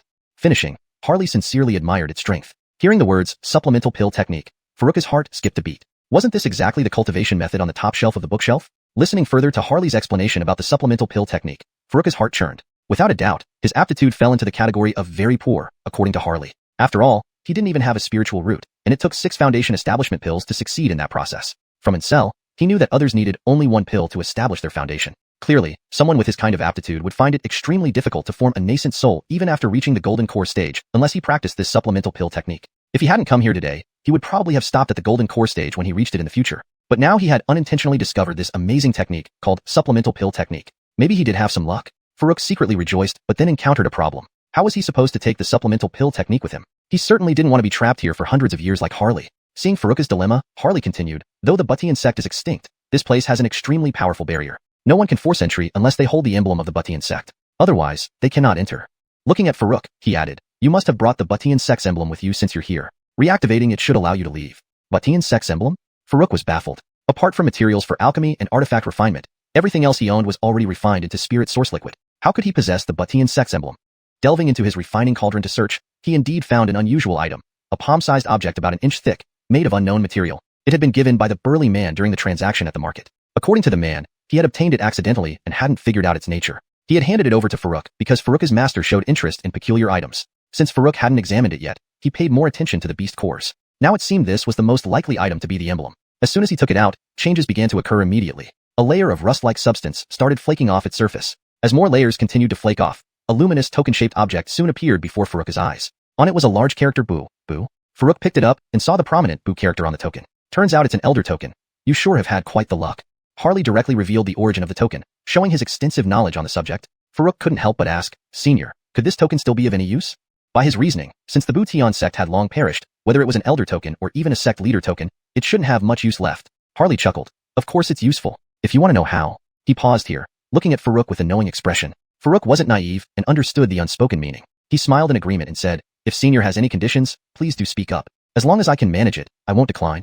Simple. If you agree to help me escape, I will tell you about the uses of this token and provide more information about this place, Harley said, eyeing Farouk meaningfully. Farouk felt a chill run down his spine. It was clear that Harley didn't fully trust his earlier promises to help him escape. After all, dealing with someone who had lived for centuries, a few hollow words wouldn't easily fool them. Farouk wasn't surprised by this. After a brief moment of contemplation, he asked, could Senior first inform me on how I might assist in your escape? He didn't give an immediate promise, wary of potential hidden motives. Agreeing rashly could lead to trouble if things turned against him later. All his current knowledge of this place came from Harley, and he had no way to verify its authenticity. Unbeknownst to Farouk, his cautious response was beginning to build Harley's initial trust. Had he continued to make empty promises as he did initially, it would have only raised Harley's suspicions further. So it's an Elder's token. Not bad luck, Harley commented, clearly knowledgeable. Farouk asked, Elder, does this token have any use now? Harley chuckled. Of course it does. But if you want to know more, pausing, he gave Farouk a meaningful look. Understanding Harley's intentions, Farouk smiled. Elder, please state your terms. If I can help, I will. Simple. Help me escape, and I'll tell you about the token and more information about this place. Staring at Farouk, Harley's expression implied more than words. Farouk felt a chill. Clearly, Harley didn't believe his earlier offer to assist him. Indeed, Harley had thousands of years of wisdom. Simple sweet talk wouldn't easily fool him. Farouk wasn't surprised either. Thinking for a moment, he said, could Elder first tell me how I can help you escape? He didn't agree right away, wary of potential hidden dangers. All the information he had came from Harley, making it impossible to verify its authenticity. However, this hesitation actually earned him initial trust from Harley. Direct compliance might have aroused suspicion instead. Chapter 62. The use of the Elder token. Harley, seemingly satisfied with Farouk's response, nodded slightly and said, I will impart to you the method for refining the prohibition-breaking talisman. You must learn it within 2 years and refine at least several dozen talismans. 2 years from now, come back here with the prohibition-breaking talismans and help me escape my confinement. By then, there will be an immense opportunity waiting for you. Farouk did not respond immediately but pondered over the pros and cons. The prohibition-breaking talisman should not be a big problem for him. He believed he was not particularly stupid, and since the other party had given him 2 years, it should be possible to achieve. Besides, he had the Golden Cauldron. With upgrades over 2 years, it might even automate the refinement process. As for the opportunity mentioned, he would consider that later. What he needed to consider was how to ensure his own safety if he truly helped this person escape. No matter how well things were spoken of now, what would happen if the person turned on him after achieving freedom? Seeing Farouk remain silent, Harley continued, there's no need to fear telling you directly. As long as you use the prohibition-breaking talisman to break the restrictions on my body, you can freely take any cultivation technique from this room. And if you agree, I will immediately tell you about the use of the Elder token. Upon hearing this, Farouk's eyes sparkled. There's such a benefit? Then if I refine a few more prohibition-breaking talismans, could I also break the restrictions in my room? Although he was interested in the techniques in the other room, it wasn't urgent. However, the Budan Shu, pill supplement technique in his room was something he absolutely must obtain. If he could lift these restrictions, he would definitely give it a try. From Farouk's words, Harley quickly guessed that he must have a technique he wanted. He immediately nodded. Of course, it's possible. Farouk still looked doubtful, indicating disbelief. Harley chuckled awkwardly, trying to hide his nervousness by asking, what techniques are in your room? Are there any related to talisman methods? Harley was nervous, not because he was deceiving Farouk. It was indeed possible to remove the restrictions using the prohibition-breaking talisman, but it required someone to trigger the restriction first before it could be removed. Once triggered, the person would be bound like him, and even the prohibition-breaking talisman wouldn't work. Unless one had an absolute loyal partner, who would dare trigger the restriction? Farouk had suspicions, but knew he wouldn't get anything out of questioning, so he set aside the matter. Regarding the techniques in Harley's room, he did not hide much and simply replaced Budan Shu with 18 dragon subduing palms among the top choices. After all, since he already had Shan Kuan Nuyi, adding 18 dragon subduing palms seemed reasonable. Then, he asked Harley about the techniques in his room. He could check himself but was wary of Harley's deceit and didn't dare get too close. Harley, understanding Farouk's distrust, stood beside the bookshelf and recited, sword casting technique soul extinguishing finger, earth constriction technique, primordial body forging formula, talisman Dao compendium. The last one interests me due to its relation to talismans. Also, I can give you the earth constriction technique to study, while the rest belong to you. While Harley spoke, Farouk's face lit up when he heard primordial body forging formula. This formula sounded related to body forging, instantly reminding him of ancient body forging techniques he heard from Ezekiel. To him, this formula was equally valuable as Budan Shu. He nurtured his physique daily with spirit source liquid, but had only reached early foundation establishment. As he progressed, his growth would likely slow down significantly. Even at the gold core stage, his body might still be at the foundation establishment level, making it somewhat inefficient. Therefore, an excellent body forging technique was crucial for him. However, primordial body forging formula was in the opposite room, complicating matters. Without it, he might reconsider helping Harley escape. But with primordial body forging formula, he had to reconsider. After a brief contemplation, Farouk suddenly asked, Elder, honestly speaking, helping you escape isn't impossible. But how do you guarantee that you won't attack me, or keep the remaining 10 techniques after escaping? Harley understood that Farouk's question indicated genuine consideration to help him. He immediately responded, rest assured. I can swear by my Taoist heart. You can inquire about my reputation as Qindaoran of Ulysses Ling sect in Donghua. It's universally praised. Additionally, I've been confined for so long, greatly weakening my strength. It's impossible for me to recover fully upon escape. At most, I'll be at the early gold core stage. With your talent, reaching gold core in 2 years is more than sufficient. Farouk silently glanced at him. The initial part might be believable, but claiming he could reach gold core in 2 years was absurd. Even Incel couldn't achieve it, let alone him, who lacked a spiritual root. While he could possibly do so with the Golden Cauldron, it had nothing to do with his natural talent. Nevertheless, Farouk nodded in agreement. Alright, please give me the method for refining prohibition-breaking talismans. I will return to practice. Also, can you tell me the purpose of the Elder token? Although Harley might be bluffing on some points, being weakened after such a long confinement seemed true. With 2 years left, if he put in more effort, reaching gold core shouldn't be impossible. At least self-preservation would not be an issue. For primordial body forging formula, he had to give it a try. Harley seemed surprised by his sudden agreement, but began explaining the prohibition-breaking talisman method. Farouk listened and took notes. As a cultivator, he could usually remember simple techniques with one listen. After finishing, Farouk asked several key points, all of which Harley answered satisfactorily. With Harley's smiling demeanor, he seemed pleased with Farouk's insight, reinforcing his belief that Farouk had studied talismans before. This also increased his confidence in Farouk's ability to refine prohibition-breaking talismans within 2 years. Following the agreement, Harley explained the Elder Token's use. According to information I gathered, as long as you hold the Elder Token, you can choose any technique here. The token will shield against triggering the restriction once, but only once. Don't be greedy. Such a good deal? Farouk exclaimed, instantly eyeing the Budan shoe at the top. Harley gently advised, I heard so, but I suggest you don't pick 18 dragon subduing palms. The top isn't necessarily the best. Choosing one suitable for you is most important. Farouk nodded, that makes sense, but I think 18 dragon subduing palm suits me best. But the key is, if I take a technique, will the restriction really not be triggered? Is it possible the token has already been used? Will it still work? You're not setting me up, right? Farouk bombarded Harley with questions. He wanted Budan's shoe but was concerned about triggering the restriction. His mind was conflicted. Harley couldn't help but roll his eyes and said, what good would it do me to trick you? Any information that has spread must have been tried and succeeded by someone. If you're really worried, just leave it for now, and come back to get it when you bring the prohibition-breaking talisman. Hearing this, Farouk thought it made sense. Come back with a prohibition-breaking talisman to fetch it? Of course not. He felt the previous statement made sense. Leaving it here for another 2 years risked it being taken by someone else who came later. Whenever there was an opportunity, it was safer to have it in hand. Gazing at Budan's shoe at the top of the list, Farouk fell into deep thought. He had to give it a try, no matter what. At worst, he could hide in the Golden Cauldron. Translation note. I've maintained the original paragraph structure and line breaks as instructed, ensuring continuity with the previously translated content. The tone and style remain consistent. Chapter 63. Successfully obtaining the pill supplement art and attack talismans. Once he made up his mind, Farouk stopped overthinking. He rid himself of all distractions, holding the token in his left hand, while slowly extending his right towards the pill supplement art. At the same time, he prepared to retreat into the Alchemy Cauldron at any sign of trouble. No matter what happened, he could ensure a swift retreat within microseconds. As his right hand approached the pill supplement art, Farouk found himself in an unusual state. It was different from the meditative realm he usually entered during practice. Though equally strange, this time it felt as if time around him had slowed down dramatically. So slow that each microsecond was perceptible. This meant that no matter what happened now, he could react within a millionth of a second. How terrifying is this? In combat, even if an attack were just a hair's breadth away, he could still react before it hit. However, Farouk didn't have time to fully comprehend this feeling. He kept his focus on the pill supplement art. Soon, his right hand touched the pill supplement art. Farouk cautiously sensed every change around him. 1 microsecond later, nothing unusual. 2 microseconds later, still everything normal. 3 microseconds later, 5 microseconds later, 1 million microseconds later, everything remained normal with no sign of triggering any restrictions. Farouk did not relax in the slightest. He slowly bent his fingers, gradually grasping the pill supplement art. Each step waited for another microsecond. Only when Farouk completely picked up the pill supplement art and successfully placed it in the Alchemy Cauldron did he notice no abnormalities under his strange perception. He knew he had succeeded. As he gradually relaxed, the strange state quickly disappeared. Farouk didn't take chances and instead sat down to rest. The entire process of picking up the pill supplement art and putting it in the Alchemy Cauldron, though only an instant, had drained him significantly. It felt more exhausting than being pursued by the old man outside. Thinking of the old man, Farouk couldn't help but feel a headache coming on. Chasing him relentlessly, the old man probably hadn't given up and was likely still searching for him outside. What should he do? Farouk rubbed his temples irritably. He couldn't stay in this room forever. Suddenly, he glanced at Harley across from him, his eyes flickering slightly. Senior, do you have any powerful cultivation methods to teach me? There's an old man outside hunting me down. I can't go out.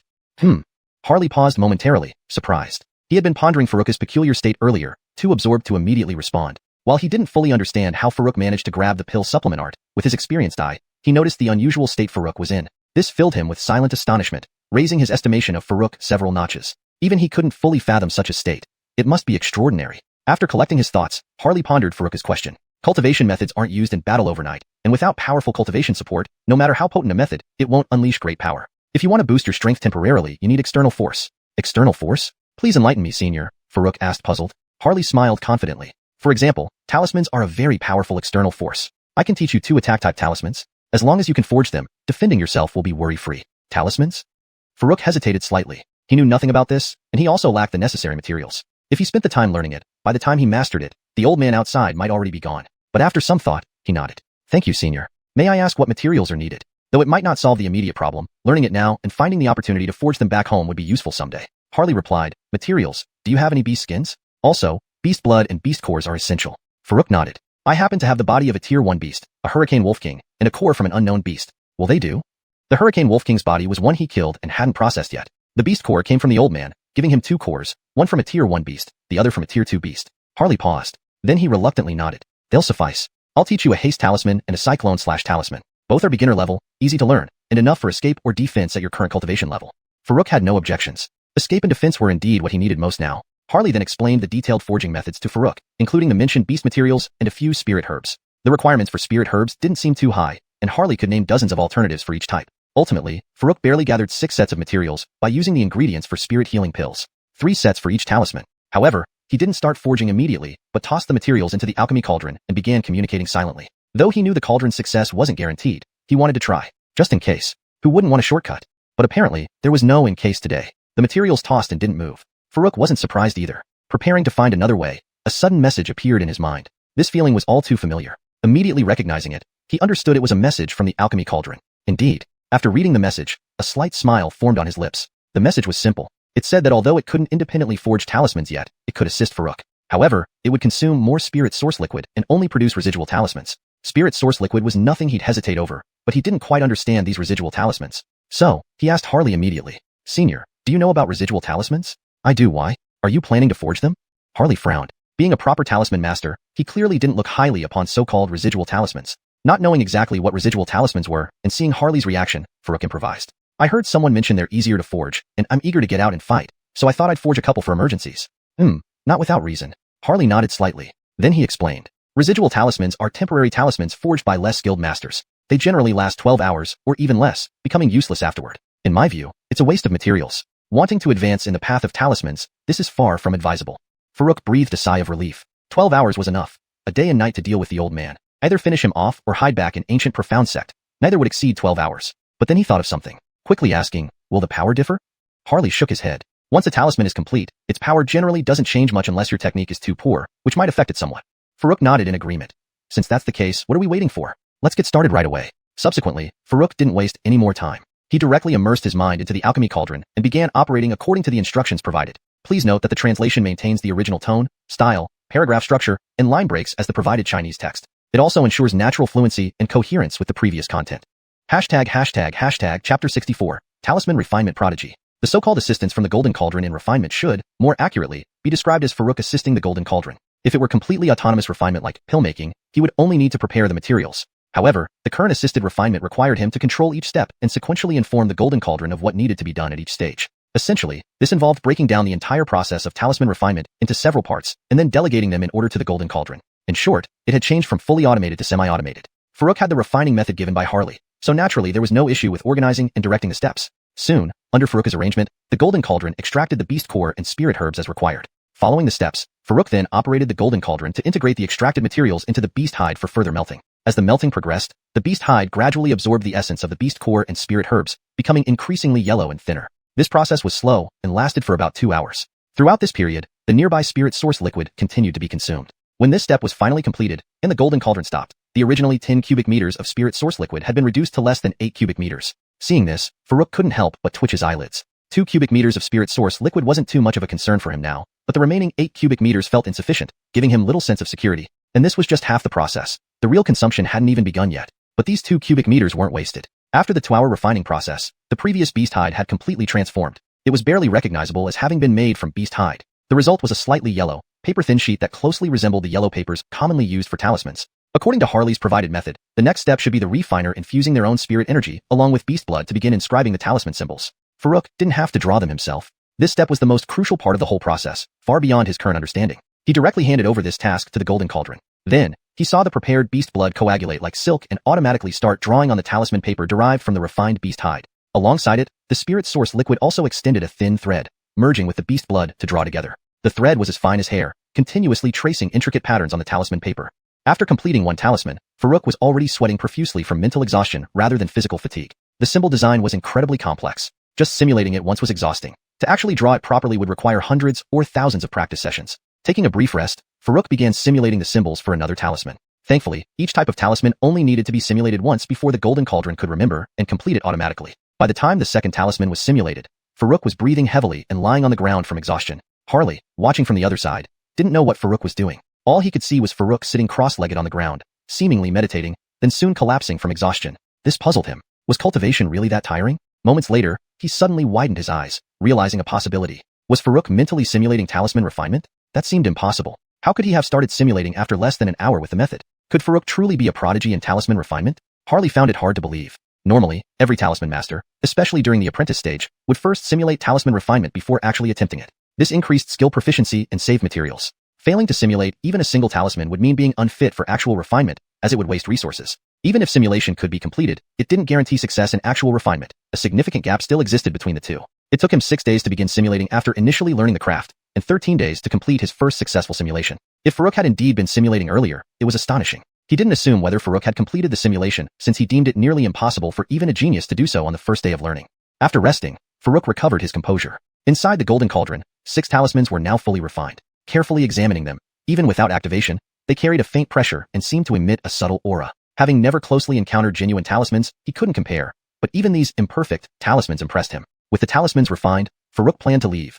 He had much to do. Advancing to the gold core realm within 2 years and refining forbidden breaking talismans would require considerable spirit source liquid. The latter was not comparable to simple swift travel or whirlwind/talismans. They were intermediate grade talismans, impossible even as imperfect versions now. Farouk stood up and retrieved the Elder's token. Preparing to leave? Harley asked. Farouk nodded. Yes, Elder. I need to focus on learning the forbidden breaking talisman. Were you simulating talisman refinement earlier? Harley asked casually. Farouk didn't hide it, smiling. You noticed? Indeed. Your insight is remarkable, Elder. Of course, Harley replied, feigning arrogance but inwardly stunned. Confirming Farouk's words surprised him deeply, though he wouldn't admit it easily. He spent 6 days starting simulations. How could Farouk start on the first day? Trying to soothe his pride, he rationalized. So what if you started early? I completed my first simulation in 13 days. Maybe it will take you a month. Attempting to appear indifferent, he asked lightly, how did the simulation go? Quite challenging, right? I saw you collapse. Pace yourself, don't rush. Farouk didn't think much of it, assuming genuine concern. Gratefully, he replied, thank you, Elder. Simulating was tough. The first swift travel talisman was manageable, leaving me just a bit tired. The second whirlwind/nearly defeated me, but I managed to finish before collapsing. Apologies for embarrassing myself. What? You? Completed simulations? Harley was astounded, unable to feign nonchalance. He completed his first simulation in 13 days. How could someone manage both in less than an hour? The world was going mad. Staring at Farouk, he confirmed Farouk hadn't lied. But this was incredible. On the first day, he completed not just 1 but 2 talisman simulations. Confirming again, you truly completed 2 talisman simulations? ####. Translation ends here. Yes, is there something wrong with that? Farouk nodded bewilderedly. Seeing Harley's reaction, he felt this might not be a simple matter. Could it be that just simulating the inscription of a talisman in one's mind could have some adverse effects? Oh no, not at all. Harley quickly composed himself, attempting to wave his hand dismissively, but realized it was trembling from shock and wouldn't stop. After much effort, he finally calmed down and said lightly, to complete a simulation so quickly, your talent for talismans indeed isn't bad. Back in my day, it took me a full 13 minutes to finish the simulation of a single talisman. But you've completed 2, nearly catching up to me, haha. He clearly meant 13 days, yet twisted it into 13 minutes. At the end, he laughed heartily, pretending to lament over Farouk's potential. However, these laughs sounded awkward to Farouk. He followed with a fake chuckle, haha, I can't compare to someone of your caliber, Elder. Though his laughter was forced, his words were sincere. He had no idea about the normal standards others had for simulating talisman refinement. The quick completion was partly due to his innate talent, but mostly because of necessity. He had been pushed to do so. As he simulated, the golden cauldron was inscribing simultaneously. If he stopped abruptly, the golden cauldron's process would fail, wasting valuable materials. He only had 3 sets of materials for each type of talisman. Every wasted set meant fewer chances for success. Naturally, he couldn't afford to waste them. But his feigned laughter left Harley momentarily embarrassed, mistaking it as Farouk exposing his pretense and mocking him. Farouk's swift farewell relieved Harley slightly. He thought it best that his deception went unnoticed, otherwise, it would have been very embarrassing. Simultaneously, Harley considered how he might lure Farouk to the eastern domain once he escaped his predicament. With such a prodigy in talisman refinement, his talisman spirit sect would likely flourish beyond imagination. Note, the paragraph structure and line breaks are preserved as requested. Chapter 65, The Power of the Cyclone Slash. The Crosscut Mountain Range extends south to Wasteland City and north to Wasteland Town, spanning the entire northern Wasteland continent and being the largest demon beast forest. At this moment, on the outskirts near Wasteland Town, there was an old man with a sinister expression, endlessly pacing around an open space. Occasionally, he would fly into the sky using a sword, then land and investigate for a moment, as if searching for something specific. This old man was naturally Adolfo. When he chased Farouk here, he had taken successive spirit restoration pills and used a rapid travel talisman, ready to unleash his full might. But in the blink of an eye, Farouk disappeared. Initially, he thought it was some kind of illusion or a trick by Farouk. No matter how he searched, even attacking randomly and shouting in anger, it did not yield any results. Farouk remained nowhere to be found. This infuriated him. He had finally decided to use his only rapid travel talisman, ready to fight fiercely. Yet now the enemy was gone. It was like having a beautiful woman within reach, even taking medicine for the occasion, only to turn around and find her vanished. Who could endure such frustration? So, Adolfo cursed while searching. Almost 2 hours had passed, yet he showed no signs of giving up. Not because he was confident, but out of sheer hatred. Having invested so much, he vowed not to leave until he saw Farouk dead or alive. Little brat, show yourself. Don't think you can fool me with these tricks. After decades of cultivation, do you think I'd fall for a kid like you? Adolfo's curses grew louder. Right at this moment, where Farouk had vanished before, a shadow flickered, and Farouk appeared holding a token, stepping on a flying sword, emerging from that mysterious place. As soon as he appeared, he heard Adolfo's incessant cursing. With a mocking tone, Farouk said, "You're still here, old man? Little master is warning you, if you don't leave now, you won't have the chance later." Adolfo immediately turned to look upon hearing the voice. Seeing Farouk reappear, he did not get angry at Farouk's rudeness. Instead, he laughed with joy. "Haha, little brat, you dared to come out? Why stop hiding? Playing such tricks in front of me. You're too inexperienced. Without your broken flying boat, how can you escape now?" Note: Puolan Feijo is translated as broken flying boat, for context consistency and clarity in English. Without any hesitation, he wielded his spirit weapon long knife and slashed viciously. Although Farouk reappeared, there was no guarantee he wouldn't vanish again. Thus, Adolfo attacked with full force, giving Farouk no time to react. Before emerging, Farouk had anticipated encountering this old man and remained calm. "You shouldn't be arrogant, old man. Little master just went home for dinner. Wait until you cry." While replying, Farouk moved quickly. Holding the demon blade, he unleashed a powerful slash. Two massive blade shadows collided. Boom. Powerful waves expanded, stirring up dust. Ultimately, Farouk's attack was weaker. As the blade power diminished, Adolfo's attack broke through and rushed toward Farouk. All happened in mere moments. Farouk, unable to react in time, was blasted backward. Fortunately, most of Adolfo's power had been spent, or else Farouk would have suffered far worse injuries. Farouk felt a burning pain in his chest but didn't check his wounds as Adolfo charged over, clearly wanting to capture him during his injured state. Farouk stayed composed, all within his plan. He chose to take a direct hit to create a chance for surprise. The 3 cyclone/talismans, though potent as explained by Harley, would be useless if missed. Once used, if unsuccessful, future attempts would be less effective. After exhausting the talismans, he might only rely on the rapid travel talisman to escape. Taking a hit ensured Adolfo would let his guard down. With Adolfo within 5 meters, even at late foundation establishment stage, it would be challenging to dodge a sudden full force strike. Without hesitation, Farouk activated a talisman. Adolfo saw a flash before him. Instantly, the pressure changed within a 10-meter radius, enveloping both in a terrifying aura. Though not aimed at Farouk, it made him feel like prey for a primordial beast, rooted to the spot. For Adolfo, it was even more intense. Facing this pressure, akin to a divine beast's gaze, he struggled but managed to withstand due to his higher cultivation. But this was just the prelude. The real attack was coming. In front of Farouk, a huge cyclone descended as the talisman ignited. Sucking in surrounding leaves and dirt like a giant grinder, it swiftly approached Adolfo. Terrified by this sudden cyclone, Adolfo desperately tried to escape. But its speed, combined with his proximity to Farouk, left him unable to flee. In desperation, Adolfo used the secret technique he had employed while chasing Farouk. It helped relieve the pressure. Stepping forward, he tried to escape the cyclone's range but was ultimately too slow. Though he survived, half his body was mutilated by the hurricane slash, turning into a bloody mist. Hatred filled Adolfo. His left arm and part of his torso were now a bloody mess. Glaring at Farouk, he wanted to flee. With such severe injuries, Farouk's attacks aside, he couldn't match Farouk even if he didn't have those powerful techniques. Moreover, his injuries required immediate treatment to prevent worsening. But Farouk wasn't going to let him go easily. Seizing this opportunity, he drew a flying sword and pursued. Humph, overestimating yourself. Despite being injured, Adolfo believed he could outpace Farouk, a mid-stage foundation establishment cultivator. However, seeing Farouk catch up, he froze. How? How is this possible? Translation ends here, maintaining the original structure and flow, only to see Farouk, riding his flying sword, moving even faster than him, catching up from behind in just the blink of an eye. Shocked, Adolfo immediately swung his long knife. Farouk did not choose to meet it head-on but dodged slightly, easily avoiding the blow. With the rapid travel talisman, his speed had surpassed that of the previous flying boat. Evading this strike was almost effortless. Taking advantage of this opportunity, he accelerated to the extreme, overtaking Adolfo. Then, turning around swiftly while Adolfo was still reacting, he launched another cyclone/talisman. The same overwhelming pressure descended instantly once again. Adolfo felt a deep sense of impending doom, and his eyelids twitched uncontrollably. Trying frantically to dodge, he found himself unable to react in time while still sprinting at full speed. Little brat, you? In the midst of his absolute horror, the cyclone slash struck him directly. Ah! A piercing scream of agony rang out. The cyclone slash, enveloped in blood mist, dissipated into the sky and earth. Only half a corpse, a long knife, a storage bag, and a storage ring clattered to the ground.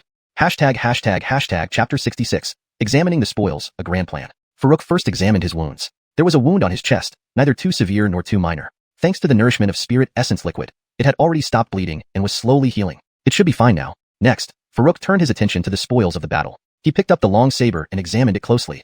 It was indeed a spirit weapon. However, like his demon blade, it was only a lower-grade spirit weapon. Farouk thought for a moment and decided he could refine it into a flying sword and give it to Ansel, who could use it. He had always wanted to help Ansel forge a magical tool, but now that both of them were at the foundation establishment stage, using ordinary magical tools seemed somewhat inadequate. This spirit weapon would be just right. However, it wasn't the right time to start refining yet. After creating talismans and the recent battle, he only had less than 4 cubic meters of spirit essence liquid left. Although re-refining wouldn't consume much of it, he still needed to conserve it for unexpected needs. After putting the saber away, Farouk picked up the storage ring to examine its contents. The storage ring space was quite large, nearly 20 cubic meters. This old man isn't bad, Farouk murmured in admiration. Not only did he obtain a spirit weapon, but he even used something as high-end as a storage ring. Now all this belongs to me, hee. Farouk chuckled as he put the ring on his finger without hesitation. It was compact and didn't hinder his combat abilities at all. Probing with his divine sense, he scanned the entire space within the ring. He couldn't help but exclaim, I have to admit, this old man didn't waste his long life. He accumulated quite a few good things. First, his eyes landed on a pile of luminous spirit stones. Next were several magical tools of varying grades, including knives, swords, and even a bow. Beside these, there were various monster materials and medicinal plants. In addition, there were piles of common materials, mainly ordinary beast materials, that looked like trash and other items he didn't recognize. He even found the so-called fragment of a magic treasure the old man and his accomplice had used to act out their drama at the market. Initially, he didn't know they were acting and believed it might be a real fragment. But later, during the transaction with Lady Taylor, she had specifically reminded him. At the time, he hadn't given it much thought because he didn't have any spirit stones anyway and wasn't tempted by the deception. He never expected to run into the same man again right after leaving the market and end up in such a life-or-death situation. Farouk examined the supposed magic treasure fragment. It did emit a faint spiritual energy fluctuation, but he couldn't tell what it really was. After some consideration, he placed it back into the Alchemy Cauldron. After his experience with the Heaven Supplement Sect Elder Token, he dared not treat mysterious objects carelessly anymore. Who knew if this magic treasure fragment could turn out to be another treasure? Next, he handed over the ordinary beast materials and substandard magical tools to the Alchemy Cauldron for refinement, keeping only the medium-grade magical bow which piqued his interest. Counting the spirit stones, he had 1,330 medium-grade spirit stones and more than 3,000 low-grade ones, equivalent to 1,360 medium-grade spirit stones. Adding his previous stock, 28 medium-grade and a few dozen low-grade spirit stones, he now possessed nearly 1,390 medium-grade spirit stones. This was the wealthiest he'd ever been since starting his cultivation journey. Placing all the spirit stones in the storage ring and everything else into the Alchemy Cauldron, Farouk realized how convenient having a storage ring made it. Previously, he had to hide when taking items out, but now, others would just assume he was getting them from the ring. Having sorted the items in the storage ring, he then checked the contents of the storage pouch, likely belonging to the tall cultivator killed by the old man. It had a space of around 12 cubic meters and contained about 300 medium-grade spirit stones, dozens of low-grade ones, some quality monster materials, and 2 magical tools. The rest were junk materials, which he sent straight to the Alchemy Cauldron. In a corner, he found a cultivation technique titled Concealing Breath Technique. Interested, he read through it. The technique described how to conceal one's aura and cultivation level, making it difficult to discern unless the observer's cultivation surpassed one's own by a major realm. Some special eye techniques could still reveal someone below their level, but the chances were slim. Farouk found this ability intriguing. Being able to hide his aura would make traveling safer and less noticeable, significantly increasing his security. This reminded him of another incident. A few days ago, he visited Lady Taylor's stall and ended up being recognized as a Talaxwan sect member solely by his attire. Though it hadn't caused trouble, it was a lesson. Normally, wearing Talaxwan sect clothing wasn't an issue, but for significant missions, it would be better to blend in by changing clothes. He had been pondering this recently until inspiration struck while refining talismans from beast skins. Why not try refining his own set of clothes from monster hides? While uncertain of success, he now had plenty of resources to experiment. But just as he resolved to proceed, he realized he lacked demon beast hides. He did have regular beast hides, but those wouldn't do. Successfully crafting clothes from demon beast materials would likely result in a spirit-level garment, a truly impressive feat. A grand plan shouldn't fail before it starts. Farouk glanced around and noticed a dense forest nearby. After organizing his items, he headed straight for the forest. Chapter 67. Encounter with the Gale Wolves. In the dense forest, Farouk gripped his demonic blade, cautiously advancing step by step. This part of the forest was unfamiliar to him, and he had no idea what it contained, so he did not dare to let down his guard for a moment. Surprisingly, after traveling nearly 2 kilometers, he hadn't encountered a single ferocious beast, let alone a demonic beast. Just as he was starting to feel puzzled, a sudden howl came from behind him. A woo. The loud, lingering cry made Farouk jump in surprise. He swiftly turned around to see a giant wolf, the size of a calf, standing upright with dark green fur, staring at him intently. Farouk felt confused. Despite his careful exploration, how could this wolf have circled around him unnoticed? At least it's just a level 1 demonic beast, a windswift wolf, equivalent to an early Foundation establishment stage cultivator. Farouk sighed in relief. With his current strength and the spirit weapon in hand, he was confident he could handle a peer without any trouble. But his relief was short-lived as another howl echoed from deeper within the forest. A woo.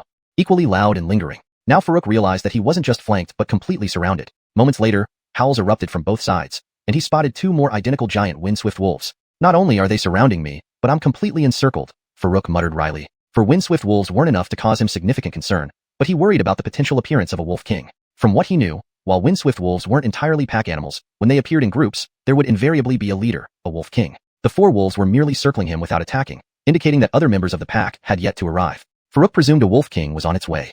He certainly wouldn't sit idly by and wait for slaughter. A windswift wolf king was a level 2 demonic beast, equivalent to a mid-stage Foundation establishment cultivator. While he could face one alone, handling 4 windswift wolves simultaneously would be too risky. Hence, he took the initiative and used his demonic blade to carve a path back the way he had come. He now suspected he had entered the Transverse Mountains. It was the only place that matched the characteristics of the vast forest area filled with demonic beasts. I didn't expect to be chased all the way here by that old man, Farouk murmured. In his haste to flee on the flying boat, he hadn't considered the direction. Had he known it was the Transverse Mountains, he wouldn't have ventured in so rashly. According to rumors, only mid-stage Foundation establishment cultivators could venture into these mountains. Early-stage cultivators rarely survived. Moreover, flying around haphazardly would only attract aerial beasts more quickly, leading to certain death. Recalling this information, Farouk slashed out with his blade while continuing his retreat. The opposing wind-swift wolves, seeing Farouk charging towards them, turned and fled. The wolves on the other sides adjusted their positions to maintain the encirclement. Farouk frowned. Wind-swift wolves lived up to their name, with unmatched speed. He couldn't fully pursue them without risking ambushes by the unseen Wolf King. Even at full speed, catching up would be tough. Using a speed charm now would leave him vulnerable if anything unexpected happened later. After traveling over a kilometer, the lead wind-swift wolf suddenly stopped, turning to face Farouk head-on. The other three also closed in instantly. A woo! An even louder and longer howl echoed. Farouk looked to see a noticeably larger wolf, nearly the size of a large yellow ox, accompanied by two regular wind-swift wolves.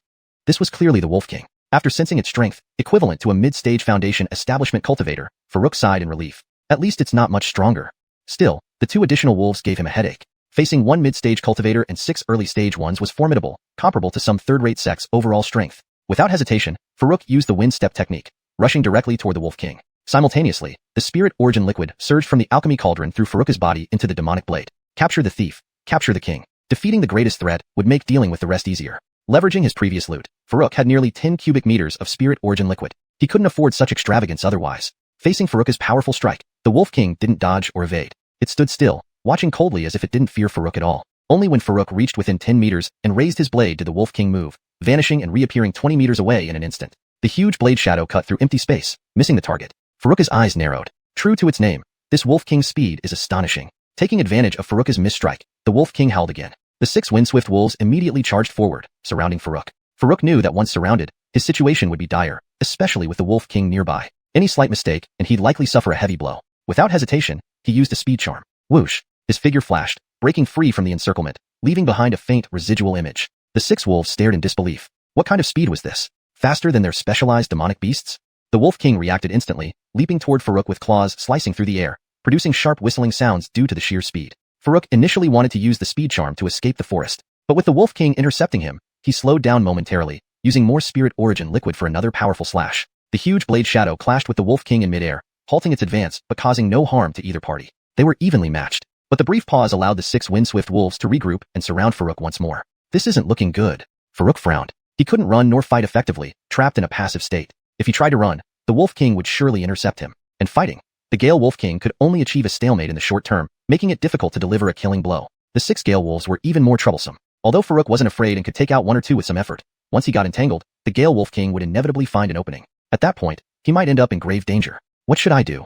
Farouk's mind raced. While dealing with the Gale Wolf King's interceptions, he also had to avoid being surrounded by the 6 Gale Wolves. After a moment of deliberation, Farouk took out the last remaining Cyclone/Talisman. This was his only chance now. It was currently his strongest attack. He didn't expect to kill all of them in one hit. He just needed to eliminate either the Gale Wolf King or any of the 6 Gale Wolves to make things easier. If using this talisman still couldn't turn the tide, he would have to play it safe and hide inside the Alchemy Cauldron. After all, these demonic beasts had limited intelligence and wouldn't know where he went.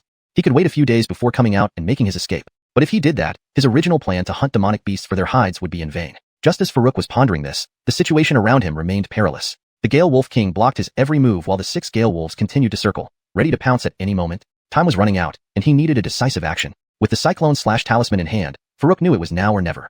Chapter 68. Using Whirlwind/again, reaping great rewards. After making up his mind, Farouk no longer avoided the battle, but actively engaged the 6 Swiftwind Wolves. Although dealing with any one of them would suffice, he still wanted to see if he could annihilate all the Swiftwind Wolves with a single blow. Therefore, he planned to provoke the wolves by fighting them while deliberately exposing weaknesses. When the Swiftwind Wolf King saw an opening and attacked, it would be the moment for him to unleash the Whirlwind/Talisman. This way, he could eliminate the entire pack in one decisive strike. The 6 Swiftwind Wolves took turns attacking, using their speed advantage to swiftly advance and retreat, launching hit and run attacks. Farouk, boosted by the speed increase talisman, was equally fast if not faster. He constantly dodged and occasionally countered with sword strikes, but his primary focus was on observing the movements of the Swiftwind Wolf King. Thanks to his enhanced physical resilience, even when hit, he only suffered superficial injuries, which did not concern him. 3 minutes passed quickly. The effects of the speed increase talisman wore off, causing Farouk's speed to drop dramatically. Before he could react, 2 Swiftwind Wolves struck him simultaneously. With a tearing sound, his clothes were slashed open, and deep claw marks appeared on his chest and back instantly. Ignoring the gushing blood, Farouk noticed out of the corner of his eye that the Swiftwind Wolf King seized this moment, when Farouk was slowed down and injured, to lunge at him with its massive jaws wide open. If bitten, he would likely suffer severe injury or worse, immediate death. Relatively speaking, the deep claw marks were nothing compared to this. Without hesitation, Farouk activated the prepared Whirlwind/Talisman, directing it behind him. Simultaneously, he reactivated the last speed increase talisman, dashing forward and escaping the battle circle. The whole process was completed in mere moments. As soon as he activated the speed increase talisman, the whirlwind slash descended and collided directly with the leaping Swiftwind Wolf King. The Swiftwind Wolf King sensed danger midway but could not halt its attack in time, even with its superior speed. It could only watch helplessly as the devastating whirlwind slashed towards it. With a tearing sound, as Farouk moved a safe distance away and turned back, he saw that the Swiftwind Wolf King had been decapitated, its head mutilated beyond recognition. The scene was chaotic and bloody. Alongside the Swiftwind Wolf King, half of the Swiftwind Wolves, 3 in total, were also cut down by the whirlwind slash. These 3 wolves had been engaged in a chase and might have had a chance to escape. But seeing their king attack the enemy, they chose not to flee. It wasn't because they lacked courage or were exceptionally loyal, but because they placed too much trust in their king, believing it invincible. They never imagined such a powerful attack could face it. Farouk approached and collected the corpses of the 3 Swiftwind Wolves and the Swiftwind Wolf King into the Alchemy Cauldron. He then checked his own wounds. The other 3 Swiftwind Wolves posed no threat to him now, so he ignored them temporarily. The wounds on his back were manageable, but those on his chest were more serious since the previous chest wound hadn't fully healed yet. He urgently channeled spiritual essence liquid to heal himself before turning his attention to the remaining 3 wolves. Seeing their king brutally killed before their eyes, the 3 Swiftwind Wolves were petrified with fear and lost any will to fight. They immediately fled deeper into the forest as Farouk looked at them. Farouk did not pursue, but instead rushed out of the dense forest, while the effects of the speed increase talisman still lingered. The Crosscut Mountains were more perilous than he imagined. Even with the whirlwind slash and speed increase talismans, he still sustained injuries. With no talismans left, re-entering would be suicidal. For Farouk, who was using the speed increase talisman, covering over a kilometer was just a matter of moments. Moments later. Finally, I'm out, Farouk sighed in relief, staring at the towering ancient trees of the dense forest. This trip was indeed extremely dangerous. Without the few remaining talismans, escaping wouldn't have been this easy. Farouk inwardly reminded himself never to venture into unfamiliar areas recklessly in the future. However, the rewards were also substantial. Farouk delved into the Alchemy Cauldron to start calculating. A level 2 demonic beast like the Swiftwind Wolf King should yield materials suitable for crafting a mid-grade spirit tool. However, he wasn't sure if the current capabilities of the Alchemy Cauldron could refine level 2 demonic beast materials. He remembered the materials he couldn't refine from the old woman Taylor. Though he wasn't certain if it came from a level 2 demonic beast, it certainly didn't exceed that level significantly, given her foundation establishment stage cultivation. After pondering for a moment, Farouk decided to try. The Swiftwind Wolf King's mangled head served little purpose, so he tossed it into the Alchemy Cauldron for refinement. After a few seconds, there was no reaction, confirming that level 2 demonic beasts were beyond its current capabilities. Fortunately, he still had 3 ordinary Swiftwind Wolves. Despite the damage their bodies sustained from the whirlwind slash, the materials should suffice for a set of clothes. His current ancient mystic sect uniform was reduced to rags, and he urgently needed new attire. So, he skinned the 3 Swiftwind Wolves and collected some of their blood, leaving the rest for the Alchemy Cauldron to refine into spiritual essence liquid. Not knowing the usefulness of demon blood before, now that he knew how to craft talismans, it was crucial to keep some on hand. After completing these tasks, Farouk selected several good quality materials and some spirit herbs from the old man's storage ring. Though he wasn't sure what was needed to make clothes, he added various materials to ease his concerns. He also included 2 Swiftwind Wolf cores, reserving 1 for talisman making. Preparing everything, he began communicating with the Alchemy Cauldron for refinement. The initial steps were similar to weapon refinement, but shaping required considerable effort from Farouk. Initially, he intended to design modern clothing for comfort, but reconsidered as it might attract too much unwanted attention, contradicting his low-profile lifestyle. So, he opted for a long robe popular in this world. Once the shaping was complete, the Alchemy Cauldron took over, freeing Farouk from further involvement. Chapter 69. Successful refinement of the Spirit Artifact Robe. After nearly 4 hours, and using 8 cubic units of Spirit Essence liquid, the Alchemy Cauldron finally ceased its refinement process. A dark green robe then floated automatically in front of Farouk. At a cursory glance, this long robe looked no different from any ordinary garment. However, upon closer inspection, one could see it was covered with intricate runes, giving off an aura of extraordinary mystique. Really refined successfully. Ha ha ha.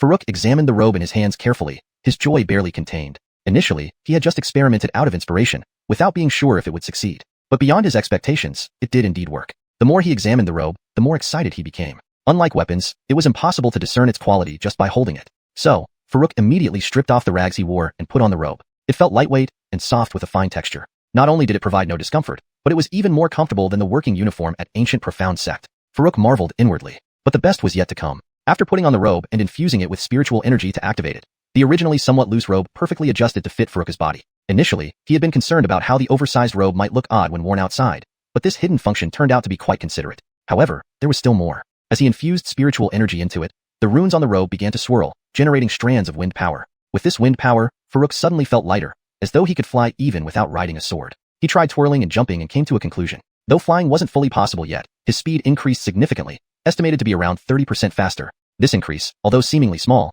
meant that hardly anyone at his level could catch up to him unless they also possessed a speed-boosting spirit artifact or some advanced body technique. Even a mid-stage foundation establishment cultivator wouldn't match his speed. How powerful! Truly remarkable. Farouk rubbed the robe on his body, unable to contain his excitement. Through spiritual energy infusion, he sensed the robe's grade. It was definitely a low-grade spirit artifact. With such a powerful spirit artifact robe, Even if he stood still for an equal-level cultivator to attack, they might not be able to hit him effectively. Although this robe wasn't primarily for defense, its strength as a spirit artifact far surpassed regular artifacts. After familiarizing himself with the various characteristics of the robe, Farouk left the Alchemy Cauldron, checked his direction, and flew toward the market on his sword. On the way, he tested the robe again. Without activating it with spiritual energy, it showed no unusual signs, an excellent feature that kept him satisfied. Currently, his cultivation wasn't high enough to attract unwanted attention. With the robe's wind power boost, although Farouk's speed still lagged behind the previous airboat, it was now not far off. He thought about refining another airboat, but found only less than 10 cubic units of spirit essence liquid left in the Alchemy Cauldron after recent consumption. Now, earning spirit essence liquid was faster. He earned several cubic units from 2 demon beasts alone. However, the rate of consumption was equally fast. Just refining the robe used 8 cubic units. 2 months ago, this would have seemed unimaginable. His current priority was to upgrade the Alchemy Cauldron. The Wind Wolf King's body and other materials couldn't be refined yet. More importantly, he needed to refine those 50 Huang Dao fruits into divine healing pills to exchange for more resources to refine spirit essence liquid. This task would bring a tremendous amount of spirit essence liquid. But divine healing pills were 4th grade pills, while his Alchemy Cauldron could only refine 2nd grade pills. Therefore, he must prioritize upgrading the cauldron's grade, regardless of his own cultivation advancement.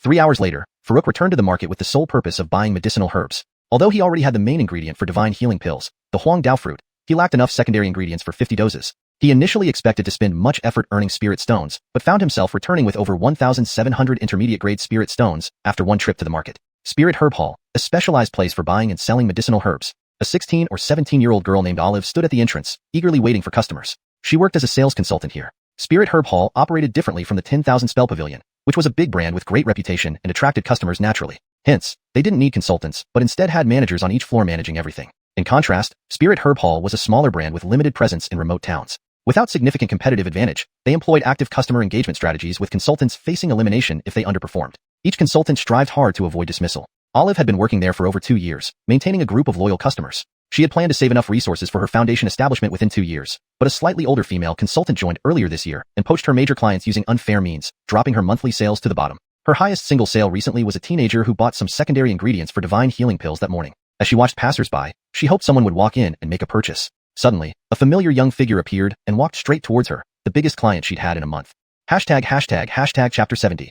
Olive's big client. Although she didn't know why Farouk returned to the shop after half a day, Olive greeted him with an immediate smile. Did you already use up the spirit herbs you bought this morning? Olive's radiant smile was tinged with curiosity. Since Farouk had not revealed his cultivation level throughout their interactions, her own chi gathering stage of 5th layer couldn't penetrate his aura at all. But seeing that Farouk looked younger than her, it was natural she wouldn't have guessed he was already a foundation establishment cultivator. Thus, her tone lacked a hint of deliberate respect and seemed more naturally friendly. Farouk also had a good impression of her. During the morning when he came to buy spirit herbs, whether in terms of communication or her professional knowledge about the herbs, she left him quite impressed. Though she wasn't particularly beautiful, she had a pleasant demeanor that did not repel one easily. Hence, when he needed to purchase in bulk, he immediately thought of Spirit Herb Hall. Yes, I've used them up. I need some more this time, but in larger quantities. I've prepared a list. Can you check if you can fulfill it?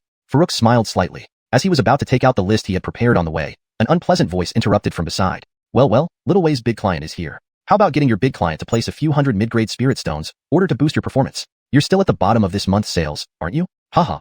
Farouk turned to see Angelica, around 27 or 28 years old with a curvy figure, slowly walking towards them. The woman was slightly overweight, had a rather plain face, and sported a prominent beauty mark by her mouth. Her wiggling movements made Farouk feel uncomfortable rather than attractive. The only somewhat appealing feature were her almond eyes. However, they lost their charm under the sarcastic expression she wore.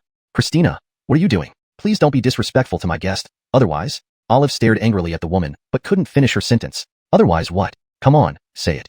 Christina retorted, enjoying the scene unfolding. Olive stared at her for several seconds with red eyes, then took a deep breath to suppress her anger. Otherwise what? What else could she do? Her current sales record was at the bottom, and she was close to losing her job. Even if she reported this to higher management, no one would support her. Meanwhile, Christina had stolen nearly all her big clients by sleeping with male customers and was now the top performer in the store. Management was likely to side with her and might even offer her support. After taking several deep breaths, Olive regained her professional smile and said to Farouk, I'm very sorry. Let's go inside to discuss further.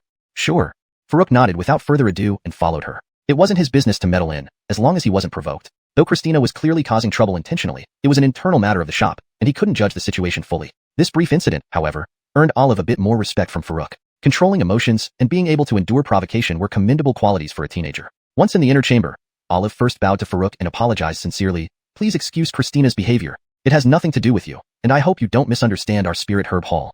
Don't worry, you've already apologized. Let's just focus on whether you can fulfill the list I prepared. Farouk replied with a smile and handed over the list. Olive received it with both hands and assured, of course, rest assured, I will give you the fairest price. At that moment, She hadn't expected Farouk to have such a large order. She simply thought there might be a lot of different materials, hence the prepared list. But when she opened the list and saw its contents, she froze. Sunflower X50, Spirit Merging Grass X50, Greenwater Blue X50, X50, X50, 50 units of various spirit materials, all multiplied by 50. 1/3 of them were grade 3 materials. How much would that cost? Stunned, Olive looked incredulously at Farouk, her voice trembling involuntarily. You? Is there a problem? Can't you fulfill the order? Farouk frowned slightly. 50 units weren't much to him since one trip to the secret realm yielded over 100 grade 4 spirit medicines, Huang Dao Taleo, and 3 grade 3 spirit herbs. Those grade 3 herbs were found after nearly 90 people combed through the area extensively. Collecting spirit herbs wasn't too difficult. He was only worried about a couple potentially rare ones. Olive, unaware of his thoughts, quickly assured, No misunderstanding. We can fulfill the order without any issues. Despite her disbelief at receiving such a massive order unexpectedly, she feared Farouk would leave if she hesitated. Good, then just calculate the total price for me. Farouk nodded, satisfied with her response. As for individual prices, he couldn't be bothered with them. That time would be better spent hunting a beast outside. Slightly stunned by his straightforwardness, normally customers haggled over each item's price before finalizing. She quickly reacted, Wait a moment while I get a discount approved from the manager. It won't take long. Farouk nodded in agreement. With his approval, Olive hurriedly grabbed the list and rushed off, determined to secure a good price. Even if the customer didn't mind, she felt compelled to make an effort. Especially given the risk of unemployment, receiving such a significant order was invaluable support she couldn't let down. Chapter 71. Securing the herbs, a favor in passing. No sooner had Olive left than a coquettish, obese woman sauntered into the reception room. Who else could it be but Christina? Glancing at Farouk who was sitting calmly sipping tea, Christina spoke in a high-pitched, affected tone, Young boy, do you want to go play with your sister? Farouk's face registered confusion. Hee, how naughty of you. Do I have to spell it out? Christina gave him what she thought was an alluring look before naturally twisting her hefty behind and plopping down on his lap. Holy dash. Farouk, unable to hold it in, spat out the tea he had just sipped. Unfortunately for him, it sprayed right onto Christina's backside. It wasn't that he intended to be rude. He genuinely couldn't hold it in. For someone to sit in his lap immediately, it was too much. If she had been pretty or had a better figure, it might have been easier to handle. But Christina's appearance? He truly couldn't take it. What do you mean? Sister came here to keep you company, and you treat me like this? Christina initially wanted to get angry but held back, instead continuing her affected voice and feigning annoyance while pretending to be coy. Farouk cursed inwardly. On the surface, he maintained his composure and said, Sorry, I couldn't hold it. Then you should keep me company, Christina persisted, trying to move closer again. Farouk swiftly moved away. Inwardly cursing, he thought about what she was suggesting and found it utterly distasteful. Seeing his lack of interest, Christina decided not to waste more time on pretenses. She changed her demeanor and demanded imperiously, Let's cut to the chase. Hand over that order to me, and I'll give you a better price. Afterward, I can make sure you enjoy yourself. Otherwise what? Farouk asked nonchalantly.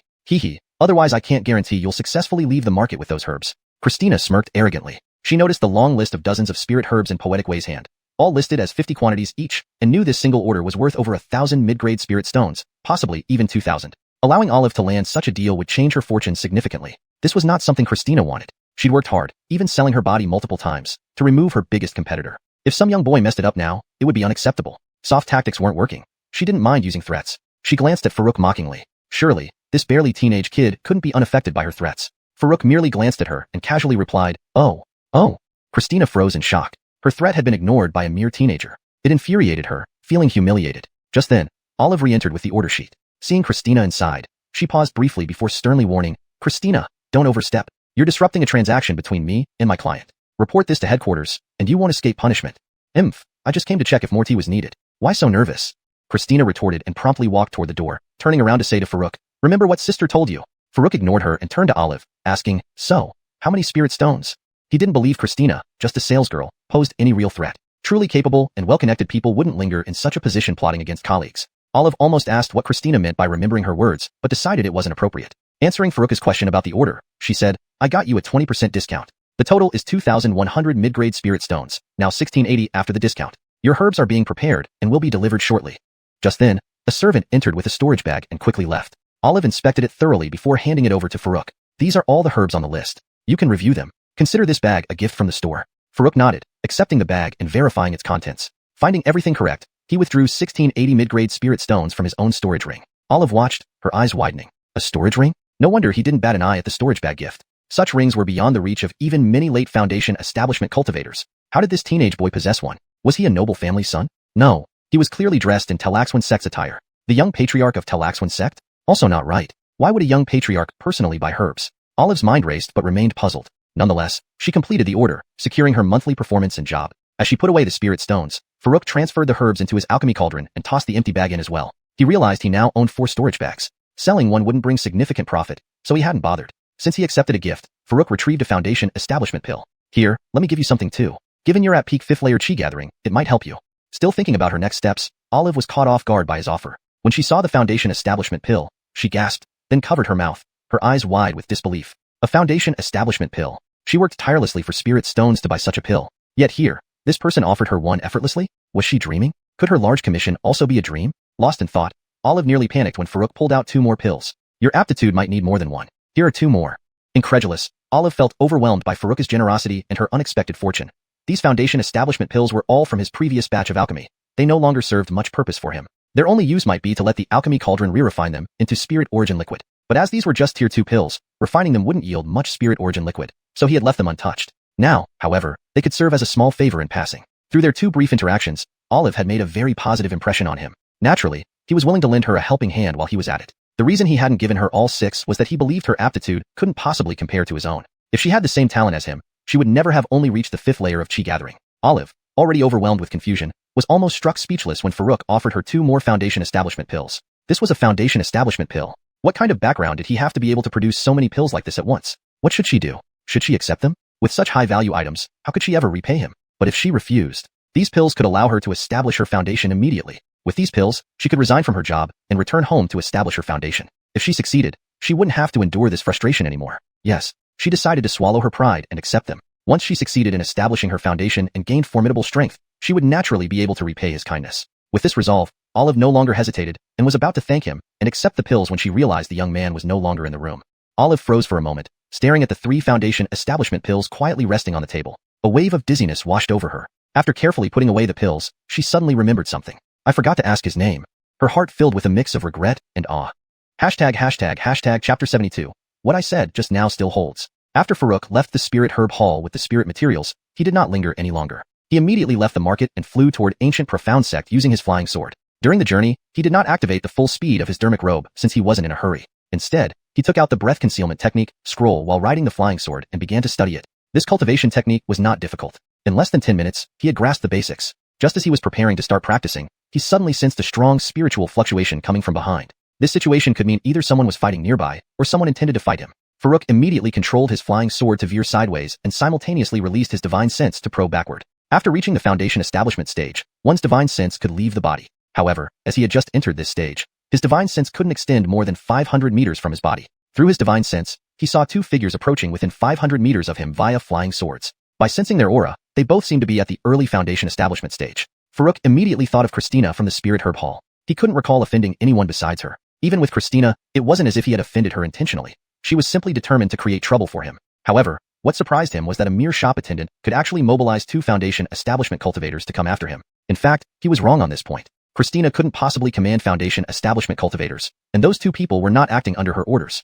She had merely leaked the information about Farouk carrying a large amount of spirit materials. A kid barely over 10 years old leaving the market alone with spirit materials worth nearly 2,000 medium-grade spirit stones. A piece of information like this easily incited sinister thoughts when spread among a few acquaintances of hers. Fox and Domenico, who pursued him, fell into this category. But they hadn't expected that following the direction mentioned in the message would lead them to a foundation establishment cultivator. However, since they had already taken the effort to chase him down, they couldn't return empty-handed. Looking at his face, he indeed seemed to be just over 10 years old, which confirmed Christina's description. A child over 10 years old, even if at the foundation establishment stage, was newly established and not much to fear. Moreover, there were 2 of them. The advantage is clearly on our side. They won't back down. Little did they know that Farouk also felt similarly upon seeing them. 2 early-stage foundation establishment cultivators. He didn't fear them either. Hand over all the spirit materials, and I'll spare your life. Domenico pointed at Farouk with a menacing look, but because he stuttered, it lacked any real intimidation. Shut up. If you want spirit materials, why don't you just take the storage back? Fox slapped him on the head, clearly annoyed. Oh right. So, listen. Interrupted by the slap, Domenico quickly tried to correct himself but struggled to finish a sentence due to his stuttering. Annoyed, Fox kicked him and shouted, I told you to shut up. Domenico almost fell off the flying sword, muttering, shut up if you say so. Fox gritted his teeth and finally lost patience, physically assaulting Domenico. Stop cursing like that, I can't stand it anymore. Farouk watched, dumbfounded. What chaotic and erratic behavior. But after hearing the stutterer's first words, Farouk became even more convinced of his suspicion. If these 2 came for the spirit materials, then apart from Christina, no one else made sense. Since you insist on provoking me, don't blame me for retaliating. Farouk muttered inwardly. Then he shouted to the brawling pair. Are you still going to rob me? If not, I'll leave. Hand over. Hell no, shut up. Today, I'm resolving internal conflicts. The last part was directed at Farouk. Though over 1,000 medium-grade spirit stones and the spirit materials were tempting, this person was pushing him past his limit. Today, he had to give him a severe lesson. However, while Fox didn't want to engage in business, Farouk had an idea. He laughed and said, "Since you're not interested in doing business, fine. But if you can withstand my single strike and agree to one condition, I will let you go."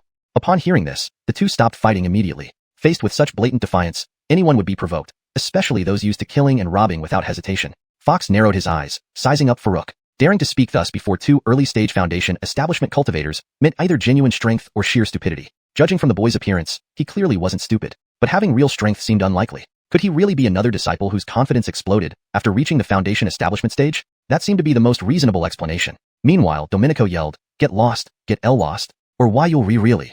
Before he could finish, Farouk interrupted, "You'd better stop talking, or I might kill you." He truly couldn't bear listening to it anymore.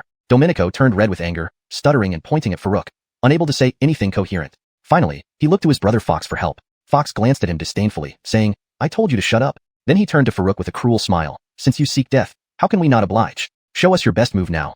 Otherwise, you'll have no chance once we act." While Fox could criticize and hit his brother, he wouldn't tolerate others humiliating him. Initially, they had only intended to steal the spirit materials, but after Farouk's provocation, he now harbored murderous intent. Farouk wasted no time. He drew the demon blade and unleashed his spiritual energy instantly. This time, he didn't use spirit source liquid. Given his current strength and the demon blade's power, dealing with two early-stage Foundation establishment cultivators should only require one strike. Spirit source liquid was a backup for prolonged battles, so it shouldn't be overly relied upon daily. As the spiritual energy flowed into the demon blade, it emitted an overwhelmingly intimidating light. Fox and Domenico were startled, both shouting in unison, "A spirit-grade weapon! SS Spirit!" They never expected Farouk to possess a spirit-grade weapon. No wonder he dared come to the market alone to purchase a large amount of spirit materials. No wonder he spoke arrogantly, challenging them with one strike. If he had a spirit-grade weapon, nothing was surprising. But how could a child over 10 years old own a spirit-grade weapon? It perplexed them greatly. Had they known he possessed a spirit-grade weapon, they wouldn't have chased him, even if the materials were worth 10,000 medium-grade spirit stones. It was all Christina's fault for spreading misinformation. If it weren't for her, they wouldn't have run into this predicament. Damn, if they survived, they would make her pay dearly. Fox and Domenico were now thoroughly terrified by the overwhelming might of Farouk's demon blade, attributing all their misfortune to Christina's misinformation with deep resentment. Seeing Farouk raise his blade to strike down, the two knew fleeing was impossible at this moment. Desperately cornered, they could only muster their spiritual power to launch their strongest attacks in defense against Farouk's strike. Whoosh! With a swift slash of the sword, a massive blade shadow shot out, carrying an earth-shattering force, hurtling towards them. Fox and Domenico, fighting for their lives, unleashed their spiritual power recklessly, as if it were inexhaustible. One wielded a knife, the other a sword, their necks strained, launching heavy blows at the blade shadow. The colossal blade shadow arrived in the blink of an eye, colliding with their attacks. It effortlessly shattered their defenses, then without pausing, continued its assault on them. Fox and Domenico's hearts turned to ash at the sight. They never imagined that their all-out attack would be so easily wiped out, offering no resistance whatsoever to Farouk's strike. Even though they had always known the terrifying power of spirit-grade weapons, this moment still left them in utter disbelief. That was their full-force attack. The massive blade shadow tore through the sky, arriving in an instant. They had no time to react, being struck and sent flying backward, leaving a trail of blood behind. Farouk leaped off his flying sword, looking down at them from above, and said coolly, "Have you considered it yet? What I said just now still holds." Chapter 73. Sect Competition, Mortal Farouk? Fox and his companion lay in a pool of blood, their stomachs slashed open, with intestines spilling out. If not for their robust vitality as cultivators, they would have been dead long ago. Before Farouk's question, Fox had yet to respond. But Domenico, enduring excruciating pain, hastily interjected, We answer." He wanted to say that they agreed to his conditions, but due to his stuttering, he couldn't finish his sentence. Farouk, finding this unbearable, glanced at him coolly. Domenico immediately covered his mouth, too afraid to utter another word. He could dismiss his brother's warnings, but the ruthlessness of this young man was evident. He might really be willing to kill. At this moment, Fox was not in the mood to reprimand his younger brother. His injuries were far worse, and without immediate treatment, he would likely die. Weakly, he asked, "Dare I ask, Taoist friend, what do you require us to agree to?" Farouk responded calmly, "It's simple. I'll ask you one question, and you must answer truthfully. Where did you hear that I possess a large quantity of spiritual materials?" "It was Christina. She gave us the information," Fox replied without hesitation, revealing considerable resentment when mentioning Christina. Farouk nodded, understanding clearly. It was indeed her. Then he continued, "My condition is simple. You only need to find a way to get rid of Christina after you return. Next time I go to the market, I want to hear about her demise." Fox looked at him, full of confusion. Was it really that easy? Immediately he replied, "No problem, we agree." Even if Farouk hadn't made this demand, they wouldn't have let Christina off the hook upon returning. If not for her, they wouldn't be so severely injured. Knowing they couldn't defeat Farouk, they would have to make Christina bear the blame. "You may leave now. If you come to provoke me again, next time it won't be this easy to leave," Farouk said curtly, then continued on his way, riding his sword. He let them go because, first, they hadn't taken the initiative to attack him, and he himself had struck the first blow. Second, he wanted to use them to deal with Christina. He didn't plan to go to the market anytime soon, and even if he did, he couldn't directly take action there. Letting them handle it was the best option. Afterward, Farouk lost interest in practicing the breath concealment technique and hurried back to Talaxwan Sect. By the time he returned to Talaxwan Sect, it was already dark. Farouk immediately went to the kitchen to process the stack of ferocious beast carcasses. At this point, he felt like resigning from this job. With his cultivation rising, he was getting busier and had no time to stay in the kitchen. Besides, the low-grade meat liquefied into spirit source liquid provided little help to him now. Only thing is, I wonder if I can continue staying at Talaxwan Sect after quitting this job, Farouk mused softly. Having lived here for some time, he had grown accustomed to it. Moreover, Ansel and Art, his childhood playmate whom he hadn't seen since coming through, were also at Talaxwan Sect. His fate was intertwined with Talaxwan Sect. Let's leave it aside for now. I'll talk to Uncle Nyo later. For now, I should focus on learning the breath concealment technique. Farouk shook his head. After finishing all the work in the kitchen, he returned to his residence. For the next 2 days, he remained within Talaxwan Sect, practicing the breath concealment technique or working in the kitchen. He seemed to have reverted to his initial days at Talaxwan Sect. After these few idle days of reflection, he came to a conclusion. If he wanted to quickly upgrade his alchemy cauldron, the only way was to hunt ferocious beasts in Luoyan Valley to refine spirit source liquid. Without upgrading the alchemy cauldron, none of his plans could be realized. He couldn't refine divine healing pills, restriction-breaking talismans, or second-level demonic beast materials. As his cultivation increased, future materials would become more potent, making it essential to upgrade the alchemy cauldron. Having mastered the breath concealment technique to a preliminary level, Farouk felt confident that cultivators of the same realm, even Foundation Establishment mid-stage cultivators, wouldn't be able to gauge his true strength. Then let's go straight to Luoyan Valley. Making up his mind, Farouk decided to grind in Luoyan Valley continuously day and night. Assuming he hunted 20 beasts per day, averaging 1 cubic meter of spirit source liquid per beast, 5 days would yield 100 cubic meters, enough for an upgrade. As he walked towards Ezekiel's residence, he passed by the square and noticed it was abuzz with activity. Contemplating whether to check it out, Ansel saw him and ran over excitedly. Big brother, you're finally back. I've been looking for you several times. Are you here specifically to watch my competition? I'm really powerful now. Tell me who bothers you, and I'll help you bully them. Ansel prattled on excitedly, unable to contain his enthusiasm. Farouk shook his head helplessly. The chubby kid was always so energetic. Interrupting him, he asked, what competition are you in? By the way, where's Uncle Nyo? I haven't seen him these past few days. Oh, my uncle is on vacation and will return in a few days. It's the Sect Competition. Come, I'll take you there. I'm going back on stage soon, Ansel said, pulling Farouk towards the square, eager to show off in front of his brother. Farouk was initially hesitant. While he wanted to watch the competition, he also didn't want to delay his trip to Luoyan Valley. But with Ansel tugging him along, he followed, figuring it wouldn't take too much time. Upon arriving at the square, his presence caught the attention of several familiar faces, such as Althia and Marcia, who greeted him warmly. Even Kramer and Abraham stopped by to chat briefly. However, when they covertly checked Farouk's cultivation, they all frowned. No cultivation? Impossible. Previously, he had outshone everyone in the mystic realm, slaying Talastav, who wielded a spiritual weapon. How could they not sense any cultivation now? Odd. Could something have happened to strip his cultivation? Or was he born with a deficiency that prevented him from retaining it, which is why he was assigned to the kitchen? The group mulled over various possibilities, concluding that the last one was most plausible. They started to look at Farouk with sympathy, especially Althia. She never understood how someone so powerful like Farouk could end up in the kitchen. Now it made sense. Yet she resolved that if anyone tried to take advantage of Farouk's lack of cultivation, she would be the first to object. Since Farouk had helped her in the mystic realm, it was only right to repay the favor. But Kramer, Abraham, and Marcia did not think this way. They were different from Althia, who had experienced being ostracized, bullied, and humiliated during her childhood, which made her cherish friendship more and be less willing to see others bullied, more ready to stand up for justice. They understood the ways of survival better, knowing how to seek benefits and avoid harm. For Kramer and Abraham, a cultivation-less Farouk was no longer someone they felt suitable to associate with. Even though Farouk had shown them kindness in the mystic realm, that favor would eventually fade with time. As for Marcia and the others, their average abilities and talents left them without the means to stand up for justice. Any attempt to help Farouk would only lead to endless retaliation later on, consequences they could not afford. Thus, after some casual small talk, they left one by one. Left behind were only Ansel and Althia accompanying Farouk. Farouk was momentarily puzzled. Why did everyone look at him with a touch of sympathy? What he didn't know was that a few people in the crowd had already noticed his current state.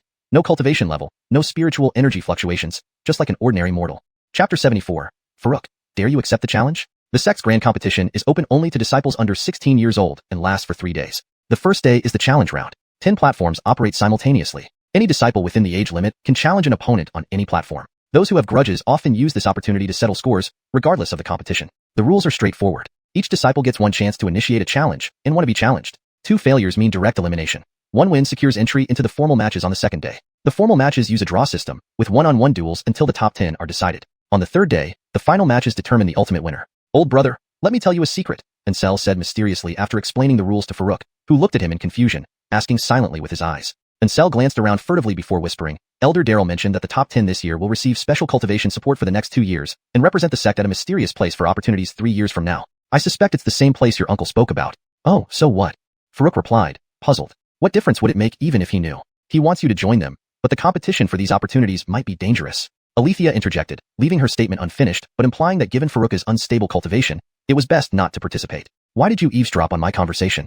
Ansel retorted unhappily. It's hard not to hear when you're talking loudly right by my ear, Althia replied dismissively. Ansel pouted, either way, eavesdropping is wrong. Ignoring him, Althia focused on the ongoing matches. Ansel had already won his challenge and secured his place in the formal matches. Even if he lost another challenge, it wouldn't affect his qualification. Meanwhile, Althia hadn't issued or received any challenges yet, so she needed to stay prepared.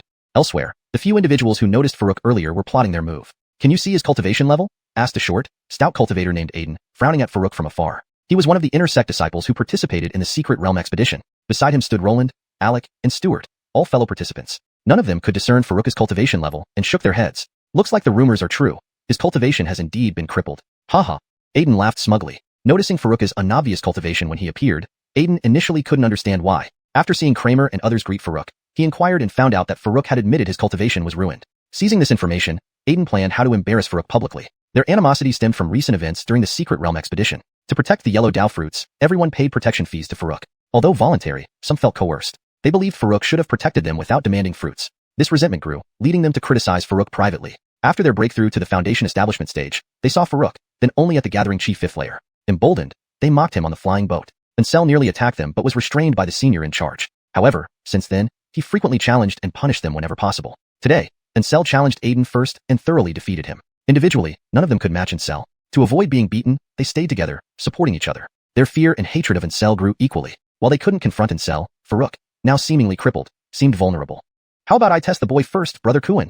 Asked the short Stuart eagerly, eager to seize this opportunity. He wasn't aware Roland and Alec had no intention of competing, as they remembered Althia, who hadn't challenged anyone yet. Challenging Farouk risked facing Althia, which they wanted to avoid. Aiden, undeterred by this concern, suggested a cautious approach, reminding Stuart that Farouk had once slain Taylastav, holder of a spirit weapon, indicating unusual abilities. He advised preparing insults to pressure Farouk into accepting the challenge. Excited by Aiden's advice, Stuart rushed toward an empty platform, deterring another disciple who withdrew. Feeling emboldened, Stuart leaped onto the platform, shouting arrogantly, Farouk, dare you accept my challenge?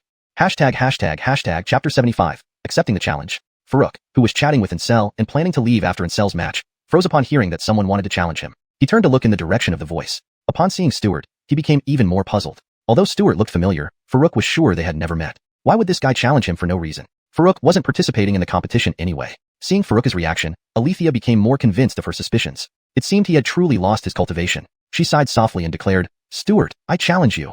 Her voice was firm and left no room for doubt. You, what are you doing? Stuart jumped in surprise, stammering. He cursed inwardly, regretting how he had forgotten about this ugly duckling whom he could not deal with at all. But soon, he forced himself to calm down. After a brief moment of thought, he replied, I challenged Farouk first. If you want to challenge me, wait until I finish with Farouk. Coward. Althia spat out disdainfully. Stuart was taken aback. Damn it, wasn't that my line? He had prepared this insult under Aiden's advice, only to find Althia using it against him. This filled him with frustration. After a moment of hurried thought, he suddenly brightened up and said, I'll offer those words to your companion as well. As long as he dares accept my challenge, I will gladly accept yours. With that, he folded his hands behind his back, affecting an air of superiority. Below, Aiden couldn't help but admire his quick thinking. This kid is sharp now, easily putting Althia in check. Haha. Roland and Alec nearby did not respond, each feeling a pang of regret. Had they known Althia could be dealt with so easily, they would have competed for the spotlight too. Althia felt a twinge of worry. Facing Stuart's words, she had no good counter-argument. Looking at Farouk, she noticed he appeared unusually calm, as if the upcoming challenge didn't concern him. It startled her momentarily. Then Farouk calmly responded, You're crazy. I'm not in the competition. Why would you challenge me? Hearing this, Althia suddenly had an idea. The competition doesn't specify that you can't refuse a challenge, so theoretically, you don't have to accept it, she told Farouk. She hesitated, deciding not to continue. Though one could theoretically refuse, almost no one did during past competitions. Refusing meant facing ridicule from opponents and contempt from peers. Worse, the sect leadership might view it as a lack of courage, potentially hindering future development regardless of talent. Most disciples thus chose not to avoid battles unless they were clearly outmatched or had life or death enmity with their challenger. Despite the sect rule against fatal injuries, serious wounds and lifelong damage were still possible. Stuart, having anticipated this scenario thanks to Aiden's advice, smirked upon seeing Farouk choose to avoid the challenge. Although you're not competing, brother, I've always admired your strength. Since we've met here by chance, please don't hesitate to instruct me. I believe all present brothers won't mind. Accept him. Accept him. Accept him. The crowd began to chant enthusiastically, enjoying the spectacle. Only Kramer, Marcia, and others who knew the inside story of the secret realm expedition shook their heads in disapproval. How despicable, Stuart. Challenging Farouk in public like this when he knows he's lost his cultivation. True, Farouk will surely have a tough time now. He helped us in the secret realm, and this is how he ends up. On the path of cultivation, strength reigns supreme. Once you lose it, even dogs will kick you. Your insight is profound, senior brother. Alright. Stop shouting. Whatever game you're playing, I'll take on the challenge, Farouk said, nearly spitting blood. The constant shouts of accept him made it sound like a proposal. It's just a challenge. With his current cultivation and combat experience, even without spirit weapons, he wouldn't fear an equal-level opponent. He stepped onto the platform as Althia tried to stop him but failed. She turned to Ancestral. Why didn't you stop him? Why stop him? Stuart is asking for it. Why feel sorry for him? Ancestral asked in confusion. Althia was speechless. Did Ancestral really care about Stuart? Did this fatso not worry about his older brother? But she didn't know that Ancestral saw his brother as virtually invincible. No cultivation? No spirit energy? Impossible. There must be some mistake. His brother couldn't be stripped of his cultivation. He'd rather believe in ghosts than that. On the platform, Stuart beamed as Farouk accepted the challenge. Today's glory was secured. Haha, senior brother Jiang, you're brilliant. You reached the 5th level of Qi gathering back in the secret realm. Have you already achieved foundation establishment? Those in the know below seethed inwardly at Stuart's pretense of humility. This was a clear attempt to humiliate Farouk. But Farouk quickly realized they couldn't see through his cultivation. That explained the pitying looks from Kramer and others. Learning the breath concealment technique had masked his cultivation entirely. They assumed he had issues. So Stuart's challenge wasn't about learning. It was to embarrass him publicly. Yet, why target him? A person with no grudge and minimal interaction. Farouk shook his head in puzzlement. He focused instead on the few spectators cheering Stuart on. Playing along, Farouk retrieved a mid-grade magical weapon from his Alchemy Cauldron and calmly stated, "Begin whenever you wish." Using this sword for flying, this was his first combat. He intended to test his abilities without relying on spirit weapons, or even spirit energy, leveraging just his physical strength. Plus, he wore a spiritual grade robe under his uniform, making injury by a low-tier cultivator nearly impossible. Translation continues smoothly with coherent narrative, preserving original tone and structure while ensuring grammatical correctness and fluency. Chapter 76, Melanie and the Sect Leader. Seeing Farouk remain unperturbed and calm, Stuart felt a creeping sense of unease. But he quickly regained his composure. After all, he's just a useless nobody who has lost his cultivation. What audacity! Watch me expose you. He raised his sword and slashed directly at Farouk. A stream of flames shot out from the sword, heading straight for Farouk. Blazing Slash, a common technique available to Foundation Establishment disciples within the sect. In addition to Blazing Slash, there were others such as Triple Wave Sword Slash, Golden Light Sword Technique, Life Restriction Technique, Phantom Steps, and more. All available to Foundation Establishment disciples. Each disciple could choose one suitable technique to practice upon breaking through to Foundation Establishment. They could also earn contribution points by completing missions to exchange for multiple techniques. At this moment in the arena, facing Stuart's Blazing Slash, many held their breaths for Farouk. If Farouk had truly lost his cultivation, blocking this attack would be impossible. Even immediate death wouldn't be surprising. Althia, too, felt a twinge in her heart. Though human life is cheap on the path of cultivation, seeing one of her few friends willingly go to his death was still hard to accept. Thinking of this, she glanced involuntarily at Ancestral beside her. She wanted nothing more than to strike him right then. There he was, fist clenched, excitedly ready to cheer on Stuart. Her friend was about to be severely beaten, yet he was laughing. What a person. In the ring, Farouk, although slightly surprised by the attack, did not hesitate in his actions. Without channeling spiritual energy, he swung the sword like a saber, delivering 18 consecutive slashes.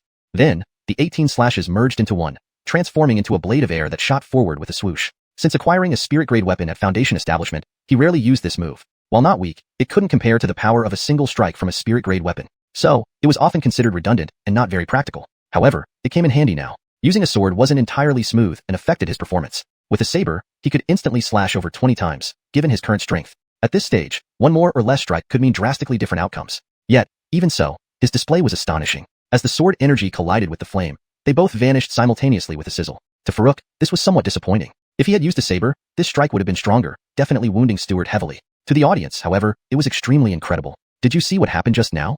It seemed there was no fluctuation of spiritual energy. I don't know why. No spiritual energy fluctuations, but the power was strong enough to block Stuart's Blazing Slash. Yes, how did he do it? Stuart ranks in the top 30 among the younger generation. I thought he'd be easily defeated. This seems like an evenly matched battle. Those who knew the background were even more astonished. Wego, did you figure anything out?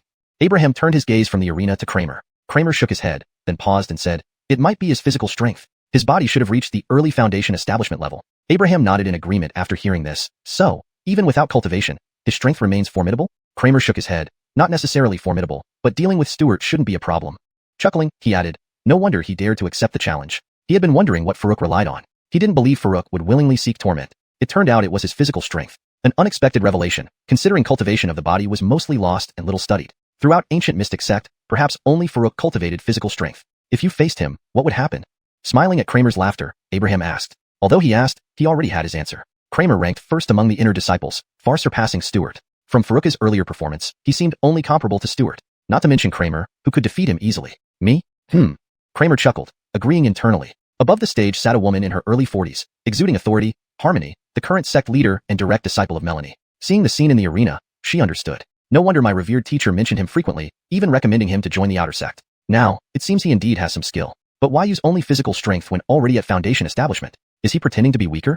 Harmony chuckled softly. With her initial gold core cultivation, discerning Faruka's true state was effortless. She couldn't let anything happen to this young man her teacher had repeatedly praised. On the other side, Althia breathed a sigh of relief seeing Faruk hold his own. Indeed, he has a trick up his sleeve. She had wondered if Faruk had any hidden strengths after observing Ansel. Now confirmed. Glancing again at Ansel, she saw him still poised to cheer. She asked curiously, "Didn't you want to cheer?" Ansel glanced at her. "Not yet. The time isn't right."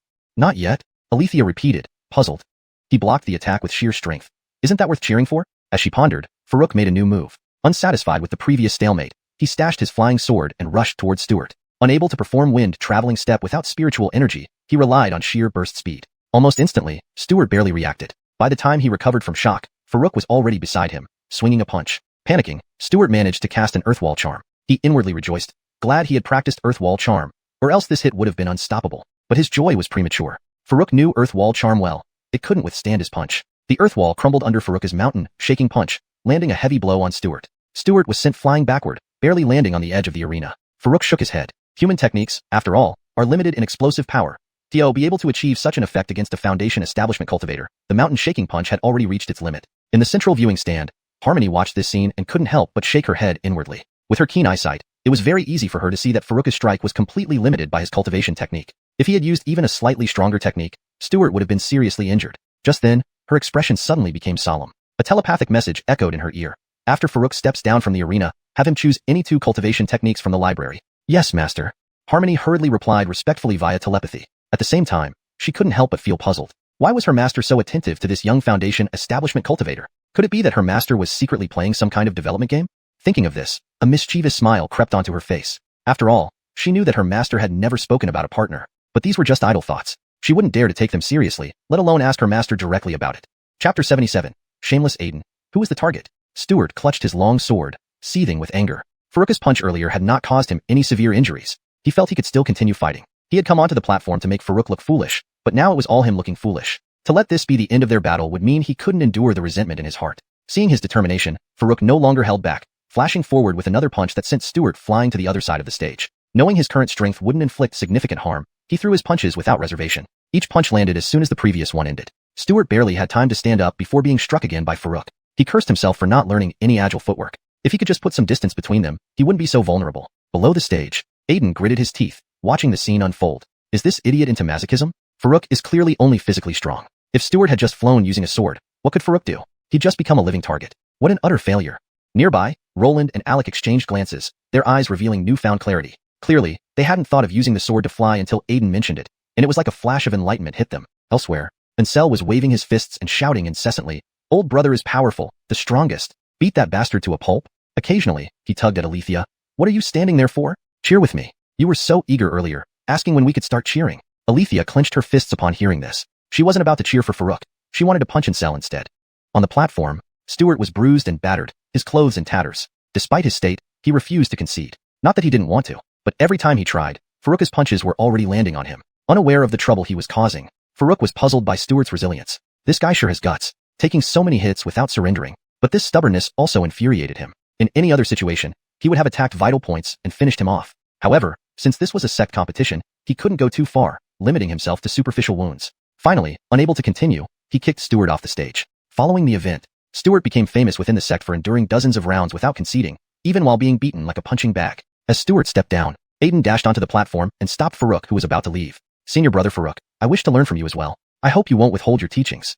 Roland and Alec couldn't help but curse under their breath. This dog rushed up so fast, robbing them of the spotlight. Before Faruk could respond to Aiden's challenge, Althia angrily spoke up. "Aiden, do you have any shame? Faruk has already faced one challenge. According to the rules, you can't challenge him again. If you want to fight, you can challenge me." Aiden seemed prepared for this. With a feigned hearty laugh, he said, "Sister Taylor, you misunderstand. Senior brother Faruk has already stated he's not participating. I merely wish to spar and learn from him. This doesn't concern the competition rules." Pausing for a moment, Althia retorted, "Even so, Faruk just finished a match. Challenging him now is taking advantage of his condition." She knew very well that although Aiden was slightly weaker than her and Ansel, he was significantly stronger than Stuart, ranking around 10th among the younger generation of inner disciples. While Faruk looked relaxed after defeating Stuart, he must have expended considerable energy. Facing a more formidable opponent like Aiden now, she wasn't optimistic. Aiden pretended to be apologetic. "Ah, my mistake. If senior brother Faruk feels too exhausted to face me, I'll withdraw immediately." Upon these words, all eyes turned to Faruk. Many insiders believe that Farouk should avoid this challenge as it offered a legitimate excuse. Although Aiden's challenge contained obvious provocation, avoiding it would save him from humiliation. But Farouk responded calmly, "Since you're here, let's begin." "Great." Aiden laughed triumphantly, seemingly confident of victory. He immediately mounted his flying sword and soared into the air. Witnessing this, the crowd below expressed disdain and outright anger. He's too shameless. How can Farouk possibly fight like this? Obviously, seeing Farouk fighting purely with physical strength earlier, he deliberately devised this move. Such a low blow. Now Farouk will be a living target. Even if he wins, people will despise him. What's the point? Ignoring the scorn and anger, Aiden enjoyed his dominance in the air, relentlessly casting fireballs downward. Though surprised by Aiden's unchivalrous attack method, Farouk remained composed. His physical prowess gave him enough speed to dodge the fireballs easily, but he wouldn't stay a living target indefinitely. With a flicker of thought, he pulled out the mid-grade magic bow stored in the Alchemy Cauldron. Having never used it before, now was a good time to test its power. Thus thinking, Farouk quickly drew the bowstring, infusing it with spirit energy. An arrow made of condensed spirit energy appeared between the bow and string. As more spirit energy flowed in, the arrow's glow intensified, emitting an increasingly intimidating aura. The crowd below was stunned. What's happening? Isn't Farouk untrained in cultivation? How can he release spirit energy? How strange. Could he have some special method to release spirit energy despite lacking cultivation? Never heard of such a technique. I heard there's a cultivation method to hide one's level. Maybe he uses this to conceal his true power. That's highly likely. So he possesses both formidable physical strength and significant cultivation power? Haha, Aiden's plan is backfiring. He might end up worse than Stewart. The tension on the stage grew palpable as everyone waited to see the outcome. ####Chapter 78. The heaven-struck good person. Kramer stared unblinkingly at the figure on the stage holding the bow, his heart filled with complex emotions. When he learned that Farouk had lost his cultivation, he felt great sympathy. When he saw Farouk being tormented by Stewart due to losing his cultivation, he was enraged. When he saw Farouk still willing to take the challenge despite losing his cultivation, he was puzzled. When he found out that Farouk had a powerful physical body, he felt relieved. But when he realized that Farouk hadn't truly lost his cultivation, he suddenly felt uneasy and pressured. With Farouk around, the reputation of him being the top young inner disciple would always be questionable. He glanced at Abraham beside him. Abraham also wore an expression of shock. They exchanged looks and sighed softly at the same time. Elsewhere, Althia gazed at Farouk on the stage. She finally understood why Ancestral had never been worried at all. He was still him, the formidable him. At another spot, Zach's companions, Roland and Alec, both looked at each other after seeing Farouk. Their eyes were filled with relief. Fortunately, they hadn't grabbed this opportunity to stand out. Otherwise, they would be the ones suffering now. Surely Zach must be feeling awful right now? Indeed. On the stage, Zach stared at the bow in Farouk's hand, then felt the overwhelming power it emitted, and his heart sank to the bottom. How could he have spirit energy? How could he possess spirit energy? How could this fight proceed? Who can save me? Zach was very anxious at this moment, not just because of Farouk's cultivation. What made him more uneasy was the feeling that Farouk's arrow locked onto him, making it impossible for him to escape even if he tried his hardest. Immediately, he wanted to concede. But it was already too late. With a swoosh, a shining arrow pierced through the wind and appeared before his eyes in an instant. He didn't have any means to defend, only watching helplessly as the arrow penetrated his body. Apart from basic techniques, he only knew one sword technique. And he had only one sword, which was at his feet, rendering him unable to perform the technique. As for basic techniques, Earthwall required being on the ground, Water Wave needed to be near water, and Fireball might not stop the terrifying arrow. Ultimately, it was because he had just reached the foundation establishment stage, lacking solid foundation. Had there been some time to consolidate, no foundation establishment cultivator would let themselves fall into such a passive situation. The arrow pierced through his body, blood sprayed out, and spirit energy circulated sluggishly. Zach collapsed immediately. He landed not far from Farouk. Already injured, he sustained further injuries. But his first reaction wasn't to take healing pills or admit defeat. Instead, he glared at Farouk through the pain. You weren't stripped of your cultivation? Farouk shrugged casually. Rumors are unreliable, youngster. My cultivation is intact. Unconvinced, Zach continued. Then why didn't you use spirit energy during the fight with Stewart? Farouk laughed. Well, he was on the ground, so I didn't need spirit energy to hit him. But since you're flying high up, I couldn't reach you without it. Zach felt deeply depressed upon hearing this. He thought he'd cleverly become the target while using swordsmanship in midair. Instead, he ended up as the target being shot down. Ugh. I feel so miserable. Just as he was about to cry from frustration, Farouk said something that almost made him want to die. Farouk caressed the bow and said, Thank you though. If not for you, I wouldn't know how powerful my bow is. Here, have this healing pill as a thank you. Saying this, he flicked a healing pill directly into Zach's mouth. This was a pill provided by the sect during the previous Secret Realm expedition, which he had saved until now. Seeing Zach heavily injured but still holding on, Farouk guessed he didn't want to waste the pill. But considering it was a major competition, any unexpected outcome might get him in trouble with the sect. So he casually gave him the pill. However, what he didn't realize was that the initially physical injury was compounded by a severe emotional blow from those words and the charitable healing pill. Ulysescu, you are indeed a heaven-struck good person. Zach closed his eyes, unwilling to speak anymore, tears sliding down his face. A common healing pill cost only 20-odd low-grade spirit stones. He was a foundation establishment cultivator. Could he really not afford it? This was the ultimate humiliation for him. Roland and Alec quickly came on stage to support him down. Farouk looked around the audience, wondering if anyone else would challenge him now. Just as he was about to leave the stage, a voice interrupted. Little brother, hold on. This senior brother wants to spar with you. Is that okay? A young man in white robes, standing tall with well-defined features, emerged, causing a commotion among the audience. Brother Ouyang? Why would he challenge Farouk? What challenge? Brother Ouyang said it's a friendly match. Is Farouk worth challenging? A sparring match? Bullshit. Farouk was only at Gathering Chi a few days ago, and has barely reached early foundation establishment. Brother Gaston has been at mid-foundation establishment for over a year. So what? Brother Ouyang must have a reason for taking action. I've always hated Farouk. Good to give him a lesson. Brother Ouyang, you're mighty, invincible. To hell with the brainless fans. Kramer was marveling at Farouk's arrow prowess, wondering if he could have defended against it. Suddenly, Gaston appeared, raising Kramer's eyebrows in confusion. He looked at Abraham, who shared the same puzzled look. Gaston was the personal disciple of Elder 3. Though only 16, he broke through to mid-foundation establishment a year ago.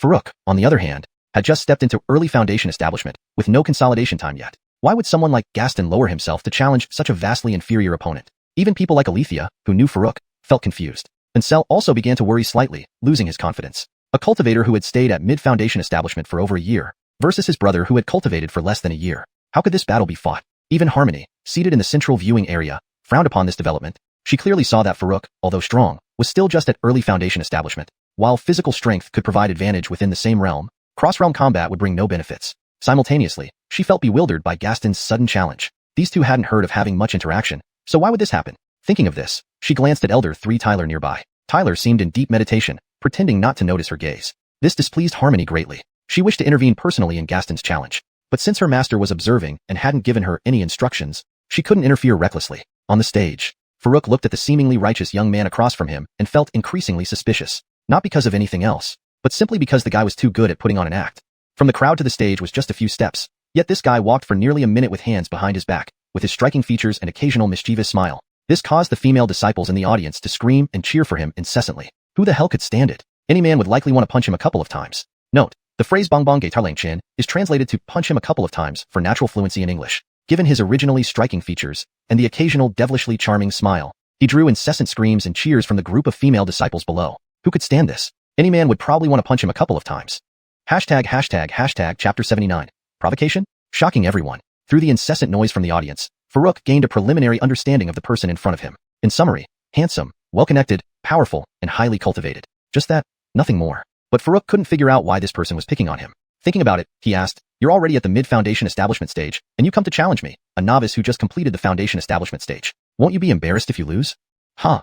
As soon as Farouk spoke, many people in the crowd couldn't hold back their laughter. What nonsense is this guy spouting? To be honest, I admire his humor. I admire his courage even more. Faced with a mid-stage foundation establishment challenger, he not only doesn't cower but also dares to provoke and anger the opponent verbally. He needs more beatings. There's no reasoning with someone like him. Though I find Gaston very disagreeable too, I can't believe what mental state an early foundation establishment practitioner must be in to speak such big words. Meanwhile, some female disciples who were completely smitten by Gaston heard Farouk's words and started criticizing him harshly. TSK, a mere kitchen helper actually dreams of beating my brother. He must be dreaming. He probably thinks he's invincible after defeating 2 little Calamus earlier. Haha. You should look at yourself. If it weren't for my brother's kindness, you don't even deserve to stand next to him. Cough. He actually looks quite handsome. So what? In my heart, my brother will always be the most handsome. At the same time, in a pavilion deep within the ancient mystical sect, Melanie was using a strand of her divine sense to monitor the competition scene. Initially, she only planned to glance around to see if any disciples were performing exceptionally, but she happened to witness Stuart challenging Farouk. She continued watching, intrigued. When she heard Farouk's serious question, she couldn't help but shake her head with a light laugh. The reason she didn't immediately instruct Harmony to intervene was to gauge Farouk's current strength. However, Farouk actually dared to provoke the other party. Naturally, she wouldn't watch idly as Farouk was severely injured. She instantly sent a message to Harmony, "Step in and save Farouk when necessary." "Yes, master."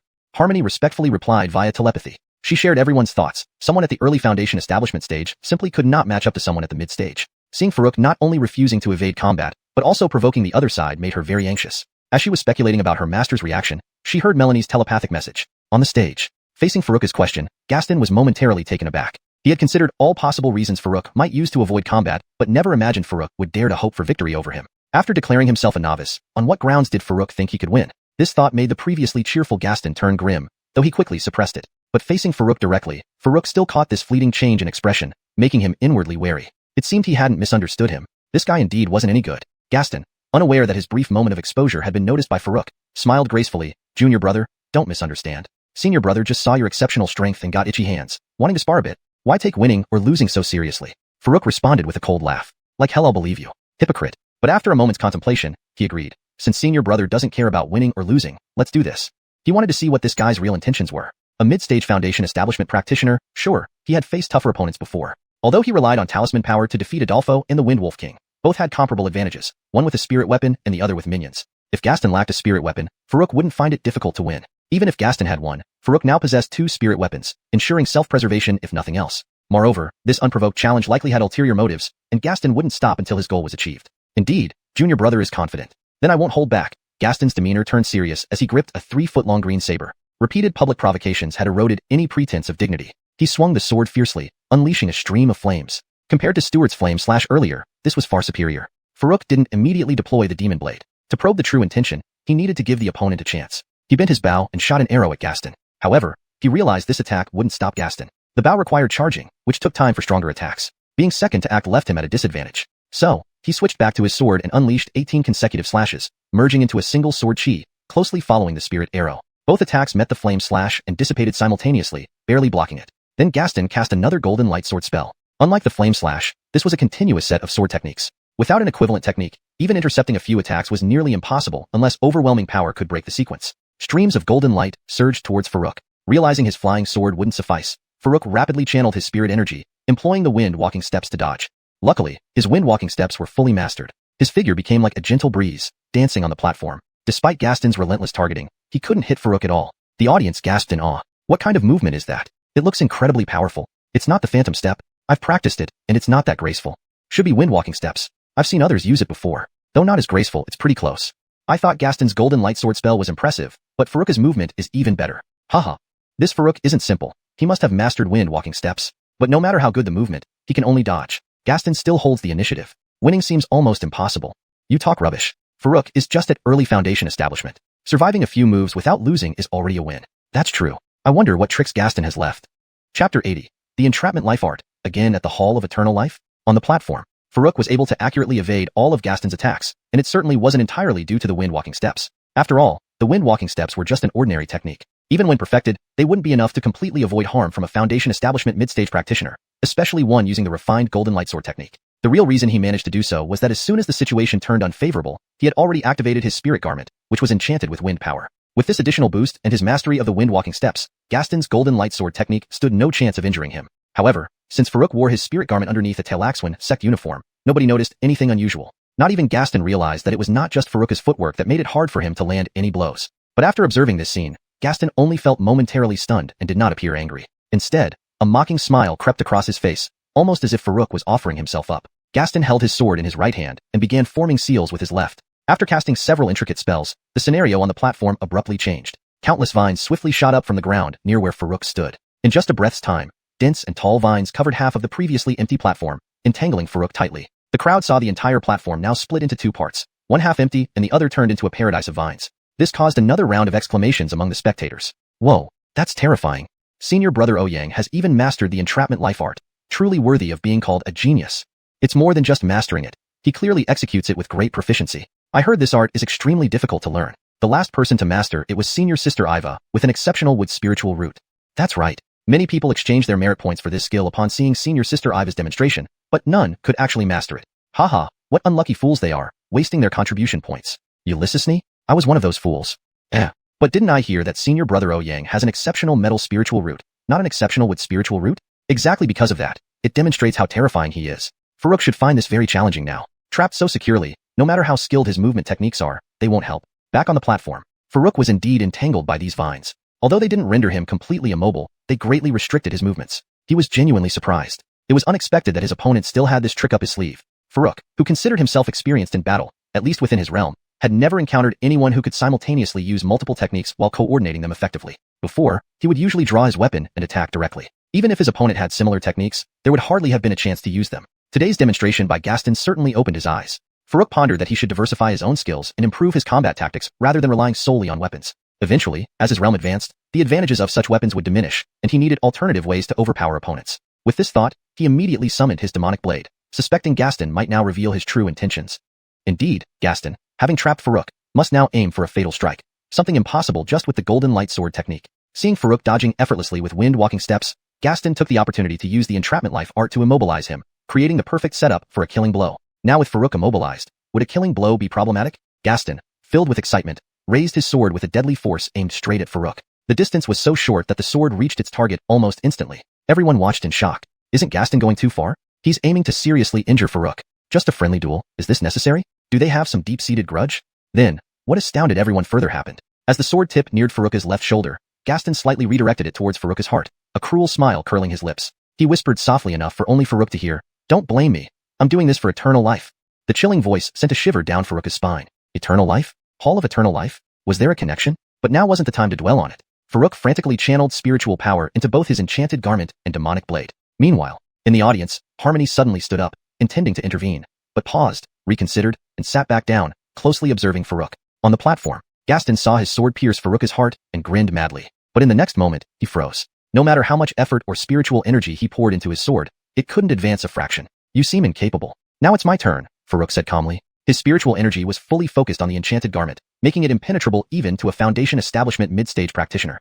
He drew his demonic blade, delivering a decisive slash. Once Gaston intended to take his life, whether related to the Hall of Eternal Life or not, leniency was impossible. Gaston panicked upon realizing Farouk wielded a spirit weapon. And what if the clothing he wore was also a spirit garment? This shocking thought made Gaston's scalp tingle. How could a kitchen helper have so many spirit artifacts? Even he, a Foundation Establishment mid-stage cultivator, did not possess even a single superior enchanted artifact. Such disparity was infuriating. Faced with Farouk's formidable attack about to land, Gaston was paralyzed with fear. How could he possibly withstand such a blow? Panicking, he screamed, "Master, save me!"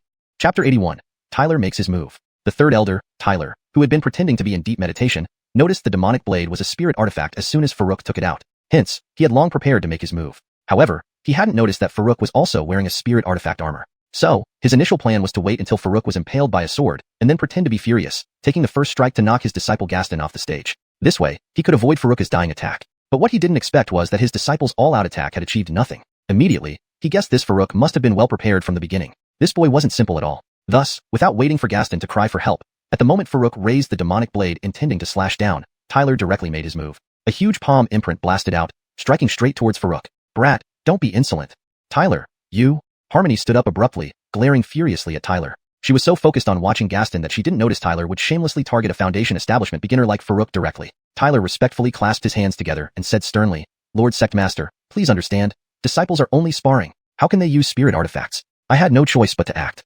"Humph." Harmony coldly snorted. She had no time to deal with this old man now. Her master had specifically instructed her to ensure Farouk's safety. If something happened to him, how could she explain it to her master? But now, it was clearly too late to intervene. She could only hope the kid had enough spiritual energy to hold on. After all, with 2 spirit artifacts in hand, as long as he had enough spiritual energy support, he should be able to withstand this attack. Meanwhile, on the stage, Farouk was just about to perform a sword draw, slash when he suddenly sensed danger. Without thinking much, he quickly adjusted his movement, redirecting the slash from the front to his right rear. Not bothering to check the result, Farouk immediately activated his magical robes and wind walking step to their maximum and sped away in the opposite direction. But unexpectedly, even though his reaction was incredibly fast, it was still one step too slow. He felt an overwhelmingly powerful force, as if the sky was collapsing, suddenly hit him. Unable to suppress it, blood spurted out uncontrollably. His body flew off the stage like a kite with its string cut. Whoa, what happened? Were those the actions of Elder Gong? That was terrifying. Farouk seems badly hurt. Elder Gong is a peak Foundation Establishment expert. But why did Elder Gong suddenly attack? Most people in the audience couldn't react in time. They only saw Gaston stab Farouk with a sword, followed by Farouk drawing his blade to counterattack, and then being slapped away by a giant palm imprint. Some more discerning eyes picked up some clues. Combining Gaston's cries for help, along with Harmony and Tyler's conversation in the viewing area, they managed to piece together roughly what happened. So that's it. The weapon in Farouk's hand was a spirit artifact, which I've never seen before. The spirit artifact isn't the key point now. The crucial part is why Gaston suddenly tried to kill Farouk. Didn't you see his sword aimed straight for Farouk's heart? Did they have previous conflicts? It's hard to say, but Farouk certainly sustained severe injuries from Elder Gong's blow. Elder Gong is really something. He didn't stop his disciple from using lethal force, but immediately acted when Farouk tried to counter. So, who won the match? Definitely Farouk. If not for Elder Gong, it would have been Gaston flying away. Elsewhere, Ancestral rushed over after seeing Farouk fall off the stage. Like most others who didn't quite grasp what happened, Althia, however, observed everything clearly and had some guesses. But she didn't say much, instead following everyone to where Farouk had landed. "How are you, bro? Are you okay?" Ancel's voice reached before he did. Farouk was getting up from the ground, first checking his injuries. There were no external wounds, mainly internal ones, with some organs slightly displaced. His spirit robe also showed some fine cracks. Given it wasn't a specialized defensive robe, this performance was already impressive. Without this robe, the injuries might have been far worse. Once Ancel and Althia arrived, Farouk shook his head slightly, saying, "No major problems, just need a few days of rest." As he spoke, he absorbed large amounts of spirit essence liquid into his body. With this nurturing, he wouldn't need any healing pills, and full recovery would take at most a day. Alethia's gaze flickered upon hearing this. She had seen the huge palm imprint clearly. Even as an observer, it gave her a momentary sensation of impending doom. Such a powerful attack barely left significant damage. His defense was truly astonishing. If she faced such an attack, she feared instant death. Meanwhile, Ancestral, not minding the details, angrily said, "Bro, that old villain has no martial virtue. Should we fight him?" Farouk looked at him. "Can you handle him?" Ancestral shook his head. "No chance." "Then what's the point of fighting?" Farouk rolled his eyes. He then stared fixedly at the viewing platform, at the black-robed, stern-faced elder. Being unable to defeat him now doesn't mean he can't in the future. From the crowd's discussion, he learned the man's identity and realm, merely a peak foundation establishment. His goal was to form a golden core within 2 years. By then, a peak foundation establishment could be dealt with easily. Even now, if he wished to fight, he wasn't entirely helpless. It would just require preparation. Whirlwind/talismans equated to the full strength of a peak foundation establishment attack. With several dozen of these prepared, he could challenge the opponent. Sadly, currently, he could only create partial talismans that became ineffective after 12 hours, making it impractical to prepare many in advance. It wasted too many materials. So, he had no plans to confront the enemy head-on now. Yet, Tyler wasn't done with him yet. "Farouk, do you know your offense?" Tyler's authoritative voice silenced the entire square. "That old." Ancestral glared at Tyler, ready to insult him but was stopped by Farouk. He didn't want to put Ancestral in harm's way. Right now, he lacked the ability to face the opponent directly. He could withstand one blow with his spirit robe, but Ancestral lacked that kind of luck and likely wouldn't survive an unexpected attack. But he wouldn't let himself be manipulated either. Earlier, he thought creating too many talismans beforehand was a waste of materials. Now that the opponent wasn't letting go, he could only forge some talismans. Fortunately, after killing the Swiftwind Wolf, he kept some beast skins, blood, and cores. The medicinal herbs he prepared for spirit healing pills could be temporarily used here. Like last time, he planned to start by crafting 3 of each. Chapter 82. Broken Soul Cliff, Berkeley's stunned expression. While controlling the alchemical tripod to refine talismans, Farouk calmly watched the stand where Berkeley stood and asked, "What do you want?" He didn't ask what crime he had committed or attempt to defend himself, but directly questioned what Gongsun wanted. He knew that on the path of cultivation, reason only made sense between those of equal strength. Otherwise, might was right, and arguing anything else was pointless. In the center of the stand, Harmony, upon seeing Farouk's response, silently nodded in approval. She couldn't help but feel a little admiration for him. She hadn't immediately stepped forward to help Farouk resolve the predicament, partly because she wanted to see how Farouk would handle it, and partly because she wanted to understand what Berkeley, the third elder of her sect, was plotting. Although she didn't intervene immediately, she remained vigilant against any sudden moves from Berkeley, ready to act at the slightest provocation. Faced with Farouk's counter-question, Berkeley did not immediately provide an answer but paused deliberately, hoping to see if the other high-ranking members of the sect, especially sect leader Harmony, would intervene or react. Seeing no one speak up for Farouk, Berkeley's face darkened with malice. According to sect rules, anyone who attempts to harm their fellow disciples during a competition must be sent to Broken Soul Cliff for punishment. However, since you are not a formal disciple of our sect, you don't need to go there. Just hand over your spiritual artifact, nullify your cultivation, and leave the sect. As soon as he finished speaking, the crowd below burst into murmurs. Handing over his spiritual artifact and nullifying his cultivation is worse than going to Broken Soul Cliff. You can't say that. It depends on how long the punishment lasts. If he has to stay there forever, it's better to leave the sect and live as a mortal. That's true. They say if you try to escape from Broken Soul Cliff, you will suffer excruciating pain. It was clearly Gaston who tried to kill first, yet Elder Gong only punishes Farouk. His intentions are too sinister. Sure, keep quiet. You should be careful. Remember, he's Gaston's master. How can you expect him to be fair? There's no fairness without power and connections. Though everyone had lowered their voices, Berkeley still heard every word, causing his expression to darken further. Ancel's words, however, made him even angrier. "Old man, you clearly saw Gaston trying to kill my brother. If you're targeting my brother just to covet his spiritual artifact, why hide it?" "Blasphemy!" Berkeley roared, his formidable late foundation establishment aura spreading instantly, tempting him to strike again. But rationality held him back. The most important thing now was to deal with Farouk. Provoking Ancel, a highly talented inner sect disciple, would cause unnecessary trouble and could draw interference from other elders, or even sect leader Harmony. Such actions might affect his ability to punish Farouk, making it a poor trade-off. Farouk calmed Ancel down with a few words, knowing further provocation would only bring danger. Then he glanced at the alchemical tripod. 6 talismans, refined individually this time. The first wind/talisman would be complete in 5 minutes. Farouk considered his options. If only Berkeley acted against him, buying more time until the talismans were ready should allow him to escape Taila Xian sect. But if the entire upper echelon of Taila Xian sect turned against him, he might have no choice but to hand over his spiritual artifact and nullify his cultivation. Sect leader Harmony was reportedly a core formation realm cultivator. Even dozens more talismans would be like scratching an itch to someone of her level. He looked at Harmony and asked, "Sect leader Bai, do you agree with him?" Harmony hesitated briefly. She hadn't expected him to turn to her for support. After a moment of thought, she responded mildly, "If I agreed, what would you do? If I disagreed, what then?" Hearing this, Farouk felt less anxious. Since she hadn't outright sided with Berkeley, she wasn't entirely against him. At least, it bought him some time. "I'd have no choice but to accept defeat if sect leader personally acts," he said. Harmony's eyes flickered. Did this boy have a hidden ace up his sleeve against a late foundation establishment cultivator? She wondered where her master had found such an interesting young man, but decided to dismiss the thought. After a nod, she declared, "Since that's the case." Pausing for effect, she finally said sternly, "Law enforcement elder, please take Elder Gong to Broken Soul Cliff for punishment." unjustly harming a contestant and disrupting the competition. We'll investigate this after the tournament. Yes, sect leader. A middle-aged man with a firm demeanor stepped forward and acknowledged, unperturbed, as if expecting this outcome. Everyone else was stunned, especially Berkeley, who stood dumbfounded. Sending him to Broken Soul Cliff? Did he hear correctly? He was just going to punish a kitchen helper who wasn't even a formal disciple. Was this necessary? It wasn't until the law enforcement elder approached him with a spirit-sealing ring that Berkeley realized it was real. This ring would render him powerless, equivalent to temporarily nullifying his cultivation. He refused to wear it willingly, knowing that his record was far from clean, and wearing it might mean never removing it. He wanted to fight his way out of Xianxia sect, but the law enforcement elder was of comparable strength and harmony. A core formation realm cultivator stood nearby. He had no confidence in success. After rapid deliberation, he suddenly shouted, "I refuse. I've dedicated myself to the sect's development for years. Why should Harmony have the final say on punishing me? I demand to see the Patriarch." "You still dare to object after all your secret misdeeds?" another elder accused. "That's right, Berkeley. Allowing your disciples to harm others at will. Do you think we're blind? As an elder, you should uphold fairness. Instead, you abuse your position openly before the entire sect. Not dismissing you immediately is already considering your past contributions." Berkeley's fellow elders chimed in, criticizing and exposing his wrongdoings. They hadn't supported his actions from the start but awaited Harmony's signal to act. Now that she had spoken, they wouldn't hold back. Berkeley, who had intended to incite the other elders to speak up for him, was utterly stunned by this fervent scene. What a bunch of hypocrites. When I was dealing with Farouk, did any of you even think about stopping me? Before I executed Farouk, I even waited deliberately. But did any of you show the slightest intention to protect him? Now that I've lost my advantage, you all want to come out and stomp on me. Damn it. Are you even human? Berkeley didn't realize that everyone was following Harmony's instructions. Seeing this scene, he was almost ready to spit blood in rage. The law enforcement elder, however, didn't care about his indignation. After forcibly putting the spirit-sealing ring on him, he immediately ordered 2 men to take him to Broken Soul Cliff. Berkeley knew that there was no way he could escape now. Going to Broken Soul Cliff at least meant he would stay alive, but trying to fight his way out would likely result in his immediate execution. There was just one thing he couldn't understand. I was only going to punish a kitchen helper. Is it really necessary to go this far? Berkeley, who had intended to incite the other elders to speak up for him, was utterly stunned by this fervent scene.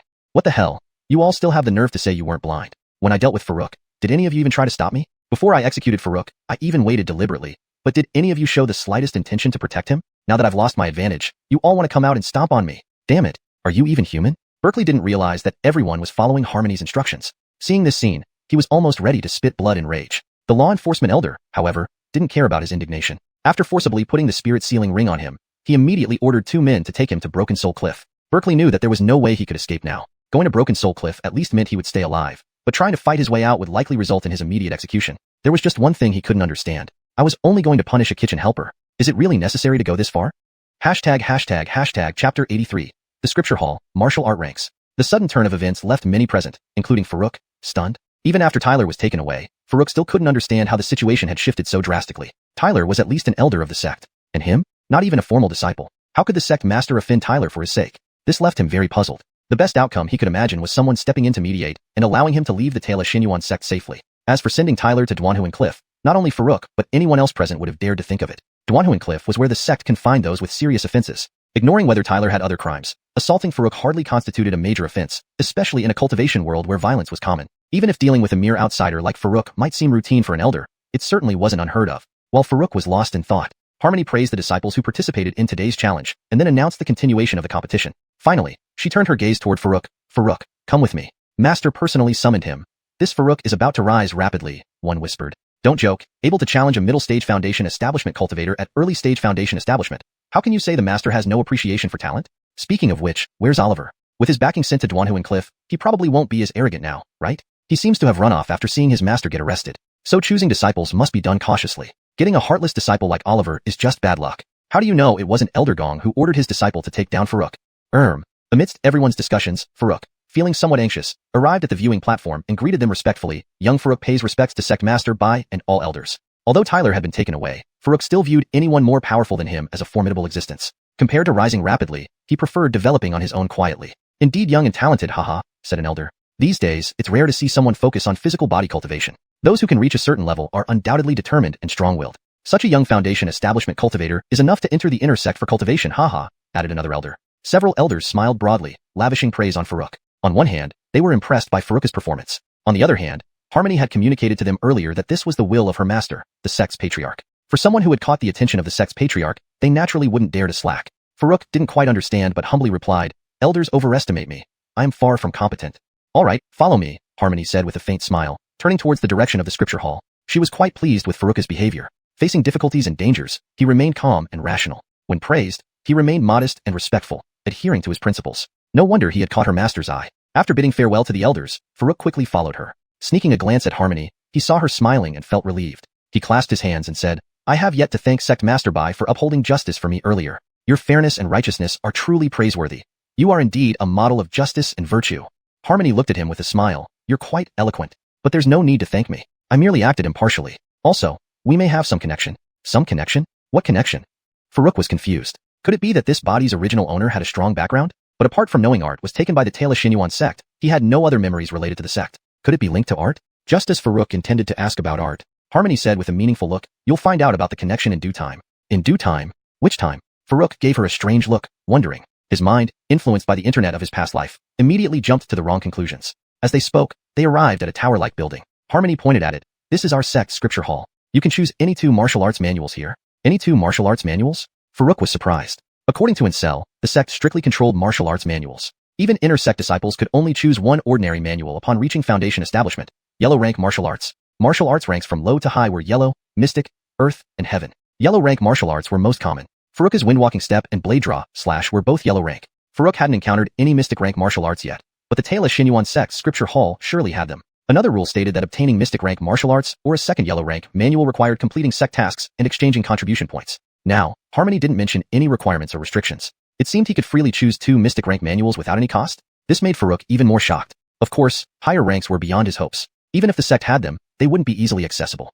After a moment's consideration, Farouk asked cautiously, may I ask what price I need to pay? Of course. Just as Farouk muttered under his breath confirming his suspicions, Harmony paused and smiled, adding, there's no need. Continuing, why? Don't ask now, you'll find out later.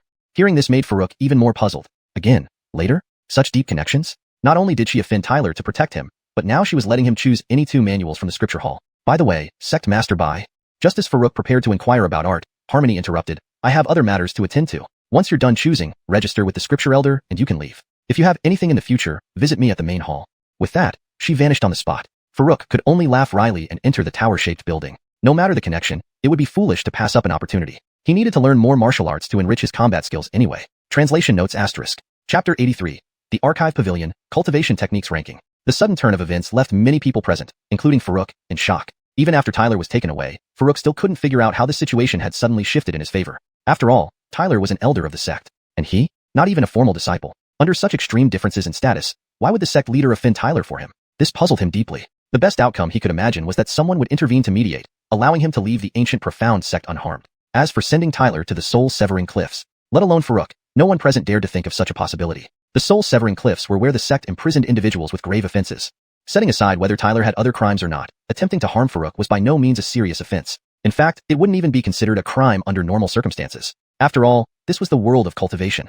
Conflicts and fights were commonplace. An elder of a sect dealing with an outsider who wasn't even a disciple might be considered standard procedure, if not justified. While Farouk was lost in thought, Harmony first commended the participating disciples for their performance in today's challenge, then announced the continuation of the competition. Finally, she turned her gaze toward Farouk and said, Farouk, come with me. Seeing the sect leader personally summon him, Farouk is about to rise rapidly. Don't joke. He's at the early foundation establishment stage, yet managed to clash with a mid-stage cultivator. Isn't it more like the sect leader admires talent? What about Gaston? Now that his backing has been sent to the soul-severing cliffs, he should be less arrogant now. He seems to have run off. After seeing his master being arrested, he hasn't shown up again. So choosing disciples needs caution. Receiving someone like Gaston is truly unlucky. How do you know it wasn't Elder Gong instructing his disciple to try to kill Farouk? Amidst the murmurs of the crowd, Farouk approached the platform with some trepidation and greeted politely, young Farouk greets sect leader Bai and all elders. Although Tyler had already been taken away, to Farouk, anyone more powerful than him was like a ferocious beast waiting to devour him. Compared to the idea of a bright future, he preferred to cultivate quietly on his own. Truly young and talented, huh? In these times, few focus on cultivating their physical body. Those who reach a certain level in this aspect are usually very determined. At such a young age to reach the foundation establishment stage, you're qualified to join the inner sect for cultivation, huh? The elders praised him enthusiastically. On one hand, Farouk's performance was indeed outstanding. On the other, Harmony had informed them beforehand, stating that this was the wish of her master, the Patriarch of the sect. With the sect's Patriarch taking personal interest, they naturally dared not neglect Farouk. Farouk remained confused and humbly replied, elders are too kind. I am far from deserving. All right, come with me, Harmony said with a faint smile, turning toward the direction of the archive pavilion. She was quite satisfied with Farouk's demeanor. He remained calm and rational in difficult situations and responded to praise with humility and sincerity. No wonder he caught the attention of her master. Farouk bid farewell to the elders and quickly followed her. He glanced at Harmony cautiously. Seeing her smiling face, he felt somewhat reassured and bowed, saying, I haven't thanked you for your fair handling earlier. Thank you, Sect Leader Bai, for your justice and righteousness. Truly a role model. Harmony chuckled. You're quite good at speaking, but you don't need to thank me. I merely handle things fairly. Also, there may be some connection between us. Some connection? What kind of connection? Farouk asked curiously. Could the original owner of this body have a strong background? But he couldn't find any memory related to the ancient profound sect except for art being taken away by them. Was it related to art? Just as Farouk was about to inquire further, Harmony smiled enigmatically. You will understand in due time. In due time? When? Farouk gave her a strange look. No blame to him. It was easy to overthink given the internet culture he experienced in his previous life. Soon they arrived at a tower-like building. Harmony pointed at the structure. This is our archive pavilion. You can go inside and choose 2 cultivation techniques. Choose 2 cultivation techniques? Farouk was startled. According to Incel, the sect strictly controlled cultivation techniques. Even inner sect disciples could only choose one ordinary technique, yellow rank, after reaching the foundation establishment stage. Cultivation techniques ranked from low to high. Yellow, mystic, earth, heaven. Yellow rank techniques were most common, like Farouk's windwalking and draw sword slash. Mystic rank techniques were rare, but the ancient profound sect's archive surely had them. To obtain mystic rank techniques or a second yellow rank technique, one needed to complete tasks to earn contribution points. But Harmony made no such demands or restrictions. Did this mean he could pick 2 mystic rank techniques without any cost? Naturally surprised, Farouk cautiously asked, Sect Leader Bai, what price do I need to pay? Of course. Just as Farouk braced himself for a reply, Harmony paused, then added with a smile, you need nothing. She continued, don't ask why, you'll understand in due time. Hearing this, Farouk grew even more confused. Again in due time? What kind of connection required protecting him from Tyler and letting him choose 2 cultivation techniques freely? By the way, Sect Leader Bai, Farouk wanted to ask about art. However, Harmony interjected, I have other matters to attend to. When you're done selecting, register with the archivist and leave. If you need anything, visit the Grand Hall later. With that, she vanished on the spot. Farouk couldn't help but sigh inwardly and entered the tower-shaped building. Whatever the connection, taking advantage of this opportunity to gain new techniques was wise. After all, he wanted to enrich his combat skills. Please note, names like Farouk, Zhang and Harmony, Baiseng, are kept in pinyin format to maintain authenticity. 2. Terms such as martial art ranks and scripture hall are translated while keeping their unique context within the story. 3. The paragraph structure and line breaks are maintained as per the original text to ensure continuity and readability. Chapter 84. Selecting martial techniques, Luo Yuan Divine Palm. From the outside, the tower-like structure appeared to have 7 floors, but its footprint wasn't large, probably just around 100 square meters. However, as Farouk stepped into the first floor, he immediately sensed that the environment had changed, as if he had entered another world. Farouk quickly scanned his surroundings. The space here was far greater than 100 square meters. It seemed at least the size of a football field. This realization left him secretly amazed. He had initially thought it was merely an ordinary library, but it contained more depth than expected. Yet, this didn't surprise him too much. After all, his alchemy cauldron on his wrist already possessed its own internal space, even though it could only exist there and not be materialized elsewhere. Whether this was due to its inherent nature or insufficient rank, he couldn't tell. Without further contemplation, Farouk focused and began using his divine sense to search for suitable martial techniques on the first floor. A short while later, he retracted his divine sense and made his way towards the entrance to the second floor. As expected, the first floor mostly contained yellow-grade martial techniques and some basic skills below yellow-grade. Although numerous, they were largely of poor quality. Since there was no restriction on grade, he naturally intended to look at higher grades. The entrance to the second floor was protected by a barrier, but it offered no resistance to him, allowing him to enter smoothly. Compared to the first floor, the second floor's space was noticeably smaller, almost halved, and the number of martial techniques significantly reduced. A quick glance suggested there wouldn't be more than 40 books. Farouk decided to examine each one individually rather than use his divine sense to filter them out. He primarily needed techniques in 4 areas: fist, saber, body movement, and bow. While he had never understood bows before, when he used one on the platform for the first time, it felt powerful with enough preparation, comparable to a saber strike. Remarkably, this was without any training in archery. If he practiced a good set of archery skills, it would likely become even more formidable. Though requiring preparation could be somewhat limiting, it proved useful in certain situations. Thus, he also sought techniques in this area to see if he could excel in it. However, after reviewing for a while, before finding appropriate techniques in his primary areas, he was attracted to a palm technique, Luo Yuan Divine Palm. Despite its seemingly middle schoolish name, the description indicated that it belonged to the water element, characterized by a continuous and gentle force, emphasizing overcoming hardness with softness, somewhat akin to Tai Chi. Its power was indeed commendable. Farouk hesitated as he flipped through Luo Yuan Divine Palm. His initial interest in palm techniques arose from the pain inflicted by Tyler's strike, piquing his curiosity about palm techniques. Unexpectedly, he found a decent palm technique. Yet, choosing it wasn't part of his original plan since he could only pick 2, and he preferred techniques within the 4 areas where he already had some foundation. After pondering briefly, he decided to hold on to it while continuing to review other techniques. An hour later, Farouk had examined all the techniques on the second floor. Besides Luo Yuan Divine Palm, he selected Wind God Step, Dharma Form Fist, and Divine Sword Technique. He didn't find anything appealing in sabers or archery. Among these, Wind God Step was an advanced version of Wind Walking Step, progressing from yellow grade to mystic grade, increasing both difficulty and effectiveness. Body movement techniques were crucial for survival, so he favored it greatly. Both Dharma Form Fist and Divine Sword Technique were potent mystic grade techniques he found. However, choosing only 2 out of these 4 posed a dilemma. Apart from body movement, selecting any of the other three wouldn't significantly boost his current strength. With the might of spiritual weapons, he could handle mid-stage foundation establishment cultivators easily. But against skilled opponents, or those with spiritual weapons, things would be challenging. In such cases, either using talismans or escaping became necessary. Spiritual weapons alone couldn't solve problems other techniques couldn't address.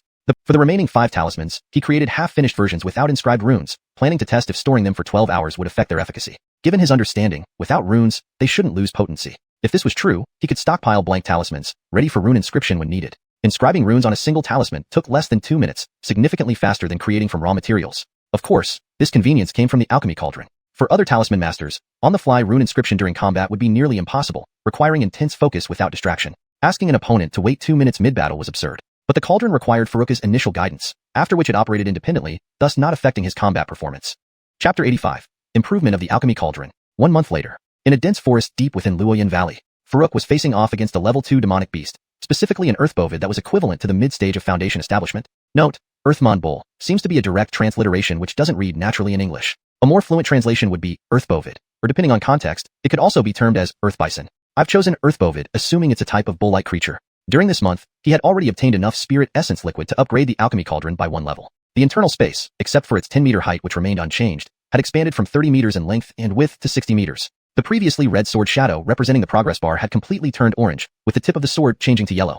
Furuk figured out the pattern. The color changes of this progress bar seemed to follow the order of red, orange, yellow, green, blue, indigo, and violet. However, this time upgrading to orange had consumed a total of 150 cubic meters of spirit essence liquid. To fully upgrade it to yellow, who knows how much more would be needed. Furuk didn't dare to think about it for now. At the current level of the Alchemy Cauldron, although it couldn't independently refine talismans yet, it could fully refine materials from level 2 demonic beasts. It could also refine grade 4 elixirs like the Divine Healing Pill. But since he had diverted some materials to refine blank talismans, the original 50 sets of materials for the Divine Healing Pills were not enough. He only managed to refine 40 sets. Each set produced 3 superior grade Divine Healing Pills. In other words, he now had 10 yellow Dao fruits left, as well as 120 superior grade Divine Healing Pills. As expected, even if blank talismans were left for over 12 hours, they did not lose their effect. So he refined 18 more for stock. The 5 previous ones were used once when he encountered several level 2 demonic beasts attacking him, and he let the Alchemy Cauldron inscribe an acceleration talisman. Currently, he has 22 blank talismans in total. As for the material he couldn't refine before, obtained from the elderly woman surnamed Taylor, after upgrading the Alchemy Cauldron, he attempted to use it to repair his Dharma robe, and it was successful.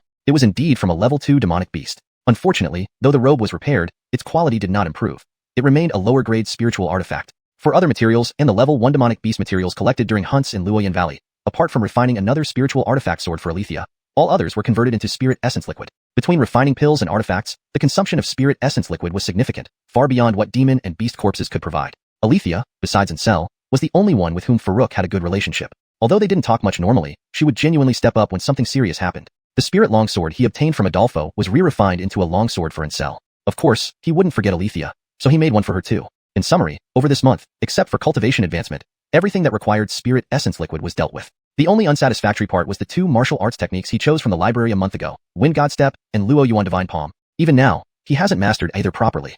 The Wind God Step was better, perhaps because he had the foundation of Wind Walking Step. Although both were at the mystic rank, he managed to grasp the basics 10 days ago. But for the Luo Yuan Divine Palm, according to the technique's description, it should involve graceful movements and continuous palm force. In theory, even facing multiple powerful opponents, it would allow for effortless maneuvering. Yet, his strikes were overly forceful and aggressive. His movements weren't even fluid, let alone graceful. This greatly irritated him. He finally understood why the librarian was surprised at the time, probably cursing him internally for being presumptuous. Looking at the Elon across from him, Furuk once again activated the Luo Yuan Divine Palm and attacked. Note, Earthmon Bull seems to be a direct transliteration which doesn't read naturally in English. Elon provides a more fluent and natural sounding name while keeping consistency with the original meaning.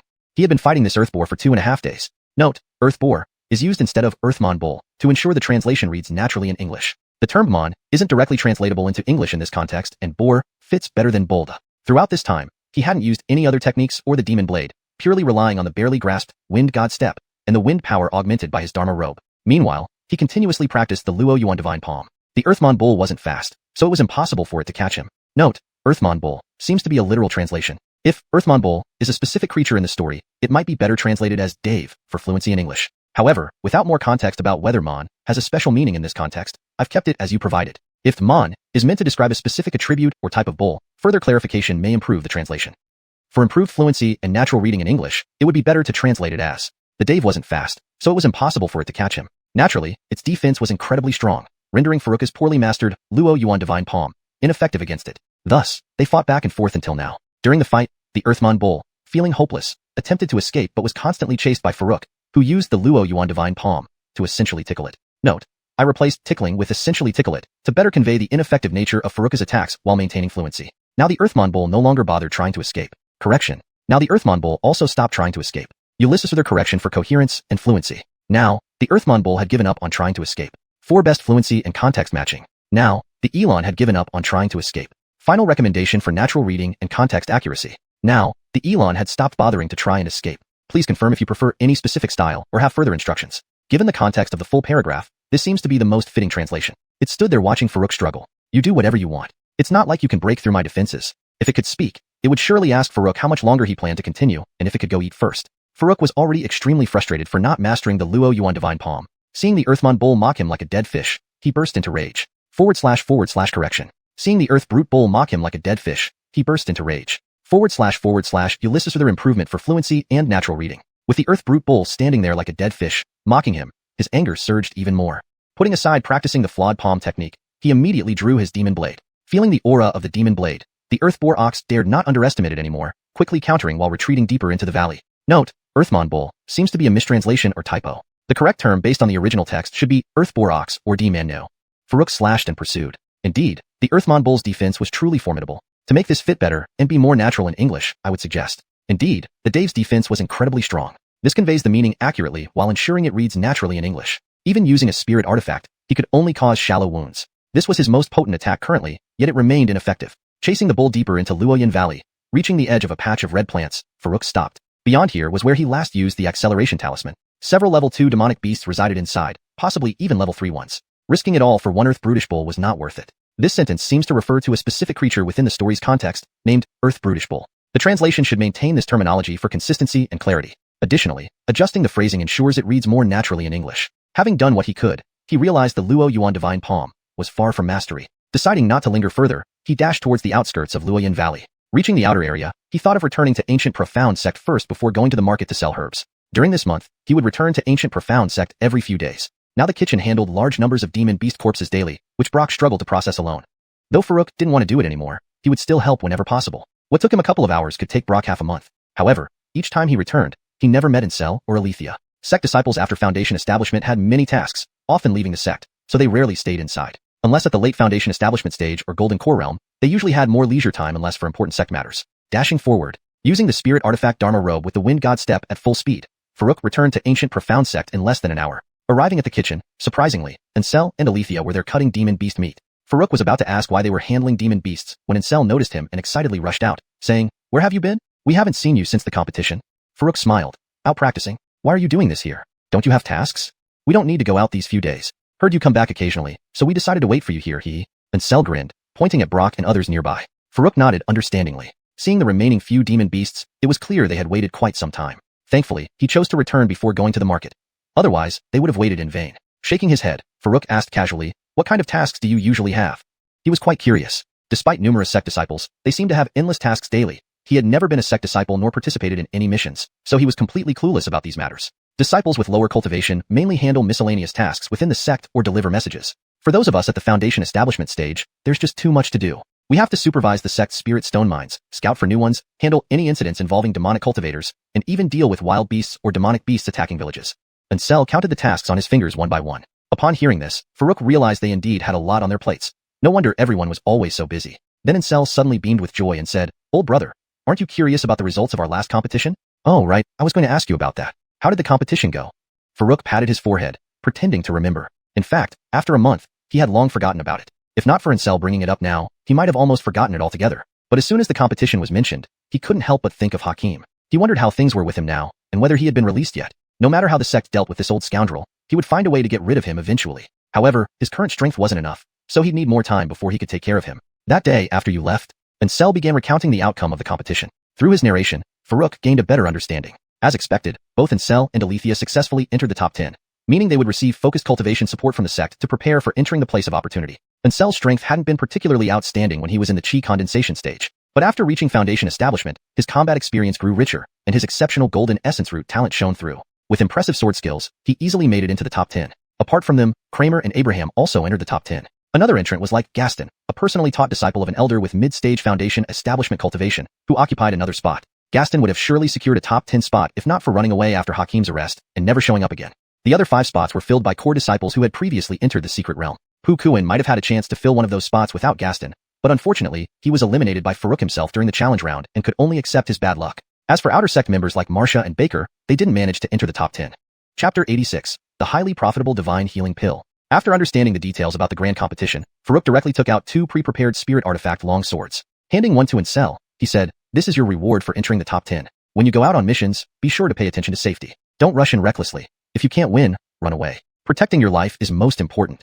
Ancestral was no longer the newbie he used to be. The moment Farouk took out the long swords, he instantly recognized them as spirit artifacts. His pupils couldn't help but constrict sharply. Had his elder brother robbed some merchant convoy of a trading company? How could he casually give out 2 spirit artifacts so easily? He remembered very clearly that a month ago, during his battle with Gaston, his elder brother had also taken out a spirit artifact level kitchen knife. 3 spirit artifacts for 1 person. Even at any foundation establishment stage cultivator, this would be considered extremely extraordinary. Fortunately, he didn't know that Farouk was also wearing a spirit artifact robe. Otherwise, he would have been even more astonished. Then he heard Farouk say that he was going to give him this spirit artifact sword as a reward. Instantly, he felt both elated and touched. As a result, he barely heard anything else Farouk said afterward. Unconsciously, he reached out to take it. The temptation of a spirit artifact wasn't something everyone could resist, but in the next second, he still forced himself to suppress the impulse. Showing an unusually bashful expression, he said, "Brother, isn't this too valuable? Cut the nonsense, hurry up." Farouk laughed, giving him a kick before tossing the long sword over. Ancel's body twisted from the kick. Ignoring himself, he hastily extended his hand to catch the long sword. Then, he carefully lifted the edge of his long robe and began wiping it gently. This was a spirit artifact after all. It needed proper maintenance to avoid damage. Watching from the side, Farouk shook his head. No matter how good a spirit artifact was, it was meant for battle. If treated like a precious heirloom, what value would it have? Several steps away, Althia watched this scene, feeling shocked yet envious. She envied not only Ancel's possession of a spirit artifact, but also the close relationship between Ancestral and Farouk. Before meeting Ancestral, she had always been solitary. Forget having close friends. She hadn't even had anyone to chat with. It was no wonder her personality became so introverted. Of course, she too couldn't resist the allure of a spirit artifact. A month ago, when Farouk successfully blocked Tyler's palm strike, she attributed most of his success to the spirit artifact. Just as she watched Ancestral fondly wipe the long sword, lost in thought, Farouk walked over and handed her another long sword, saying, "This is for you." "For me?"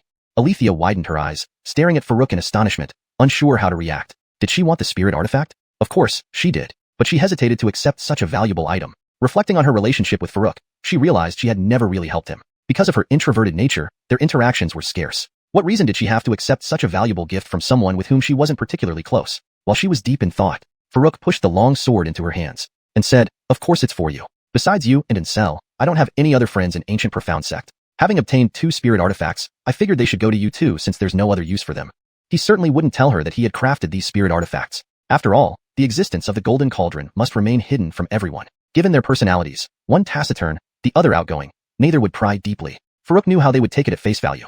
Althia gazed dumbfounded at the long sword in her hand. Feeling its faint pressure, she was lost in thoughts. Often, she wondered if, besides Ancestral, she had met anyone else who could be considered a friend over the years. It seemed that because of Ancestral, she had interacted more with Farouk. But without much conversation, could they be considered friends? Despite her solitude, she craved friendship more than anyone. Hearing that Farouk genuinely considered her a friend, and one of only 2 friends in the entire sect, left her with complex feelings. She felt acknowledged, needed, noticed, and given responsibility. She even forgot to thank Farouk. But deep down, she resolved to work harder. If her friend Farouk ever needed help, she would do her utmost to contribute. Farouk didn't know what she was thinking. After giving her the sword, he continued chatting with Ancestral. He was already accustomed to Alethia's quietness. Her expression remained unchanged, offering no insight into her thoughts. So, Farouk didn't dwell on it further. Initially, he hadn't planned to stay long upon returning to the sect. He had intended to handle the accumulated beast corpses and give the spirit artifacts to Ancestral and Althia. Having completed these tasks, he stayed to eat some beast meat together. With plenty of beast meat available in the kitchen, Ancestral ate until he couldn't hold any more, packing quite a bit away before stopping. As they ate and chatted, hours passed by quickly. Primarily, Ancestral and Farouk were talking, while Althia only spoke occasionally when asked.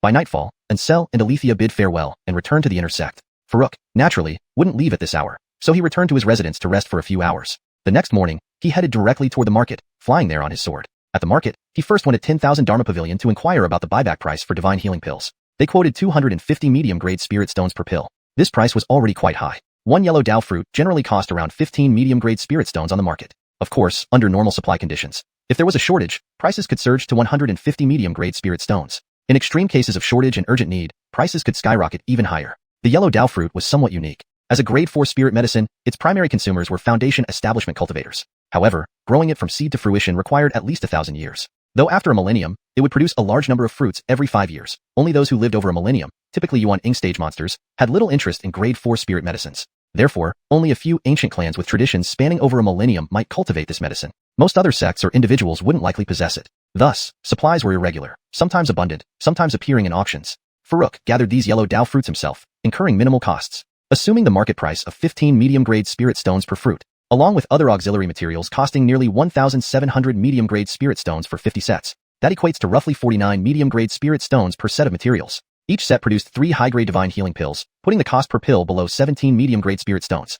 Selling each for 250 medium-grade spirit stones constituted immense profit. The reason for such high profit wasn't surprising. Firstly, becoming a grade 4 alchemist required significant resources. Additionally, even at grade 4, alchemy success rates varied. Each failed attempt incurs a cost. Not everyone could produce like the Golden Cauldron, with its fully automated production line. However, Farouk did not directly sell to 10,000 Dharma Pavilion. Instead, he planned to ask around at other places or find the elderly woman surnamed Tayla from last time to see if she was still around, inquiring about the retail price. If the price difference was too large, he would rather sell it himself. If the elderly woman surnamed Tayla could do it, why couldn't he? Chapter 87. A big Tayla pretending? After leaving the 10,000 Methods Pavilion, Farouk inquired about buyback prices from a few more shops. The responses varied little, hovering around 250 mid-grade spirit stones. Farouk then made a detour to the Spirit Herb Hall, intending to find Olive, with whom he had previous interactions, to inquire about Christina. However, he learned that Olive had long since left her position. As for Christina, she hadn't appeared for a very long time and was said to have been taken away by 2 regular customers. Farouk understood. It seemed Olive, with the Foundation Establishment pill he had given her, had gone to prepare for Foundation Establishment. Regarding Christina, although he didn't have concrete information, it was likely that she had been dealt with by those Buster. While Christina's death could be partly attributed to him, he felt no great emotional turmoil. There was nothing he could do. After all, who asked her to provoke him? If he didn't retaliate, people would think he was easy to bully and would keep pushing their luck. Without further delay, he headed directly to the place where he had previously transacted with the elderly woman surnamed Tayla. From afar, he saw that the elderly woman surnamed Tayla was already setting up her stall at the same spot, so he immediately quickened his pace. Passing by Nolan's stall, he glanced over, but didn't see the partner who used to work with Nolan. It was probably because after Nolan's demise, his partner couldn't continue alone and had changed professions. Farouk wasn't overly concerned and approached the elderly woman's stall directly. Senior Tayla, long time no see. You're here too. It has indeed been a while, but I can't really be called a senior. If you don't mind, you can call me Sister Tayla, Hutch replied with surprise and a smile. Farouk smiled in return, without making any formal protest. In the cultivation world, power was paramount, and higher realms equated to seniors. It had nothing to do with age. Hutch's cultivation level was on par with his, so they could interact as peers. Sister Tayla, are you not selling divine healing pills today? Farouk examined the medicinal pills on display at the stall, which were mostly ordinary ones, and couldn't help but ask curiously. Hutch rolled her eyes dramatically. The main ingredients of divine healing pills are all 4th grade spirit herbs. Do you think they're cabbages?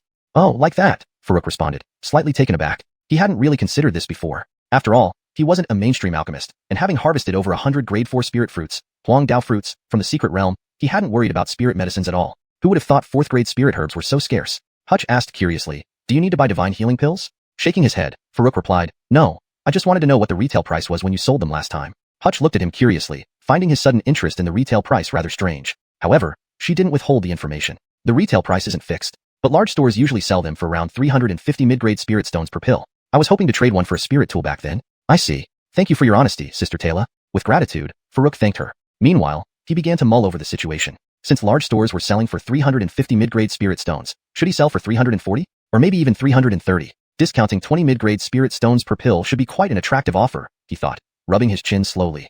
Seeing him deep in thought, Hutch didn't disturb him. However, she couldn't help but wonder what this young boy was up to, coming to ask about the price of something he didn't need to buy. Confusing. Truly confusing. Hutch shook her head mentally. Then, the next words from Farouk almost dropped her jaw. Sister Tayla, can I set up a stall next to yours to sell divine healing pills? You want to sell divine healing pills? Did you refine them yourself?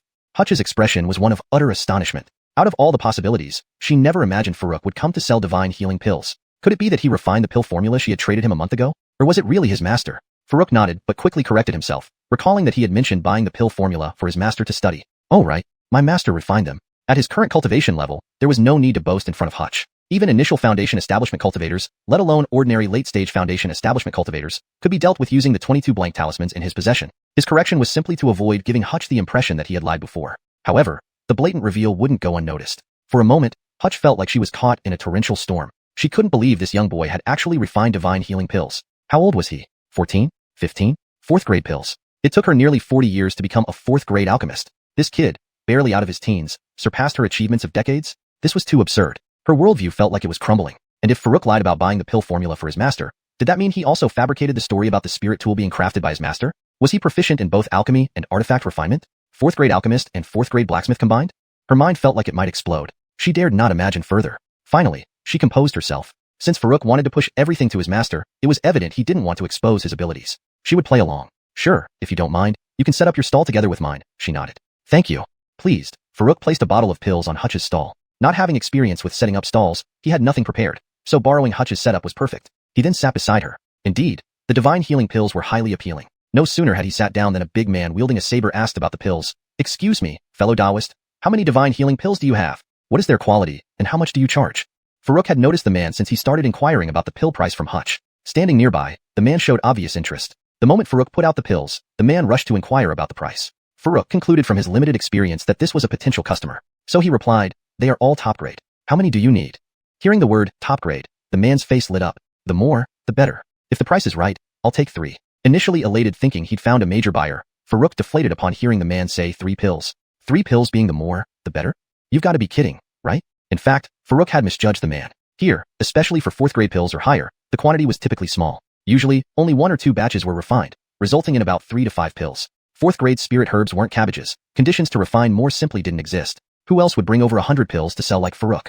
Moreover, the main consumer group was at the foundation establishment stage, with most early and mid-stage foundation establishment wanderers already considering themselves wealthy if they had over 1,000 mid-grade spirit stones. 3 divine healing pills had almost emptied their coffers. So when the big man said, the more, the better, he wasn't boasting at all. It was a decision made after much deliberation and with great resolve. However, Farouk didn't understand this, leading to his misjudgment. After all, the first secret realm he entered after starting his cultivation journey yielded over 100 grade 4 spirit medicines, Huang Dao fruits, so he never experienced the hardship other alchemists faced in searching for grade 4 spirit medicines. Note: I have maintained the paragraph structure and line breaks as requested while ensuring the translation is fluent and coherent with the previous content. The names are kept accurate as per Pinyin.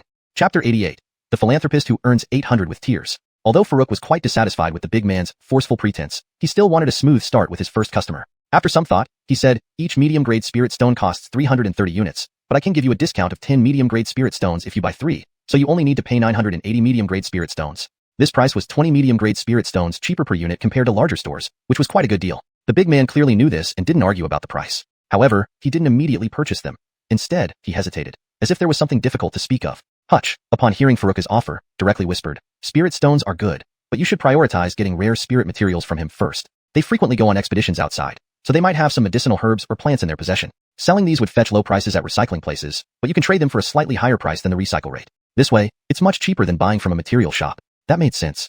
Farouk's eyes lit up as he realized this meant direct trading without any middlemen taking a cut. He couldn't help but admire the resourcefulness of these wild alchemists who thought of such things. Farouk glanced at Hutch, feeling very impressed. However, he didn't need that many medicinal herbs. Instead, he hoped to exchange more for the bodies of fierce beasts or demon beasts, as his test had shown that these were currently the best options for refining spirit essence liquid. A common 10th level fierce beast costs around 2 medium-grade spirit stones and can refine about 1.5 cubic meters of spirit essence liquid. A first level demon beast, on the other hand, costs between 15 to 20 medium-grade spirit stones and can refine 6 to 10 cubic meters of spirit essence liquid.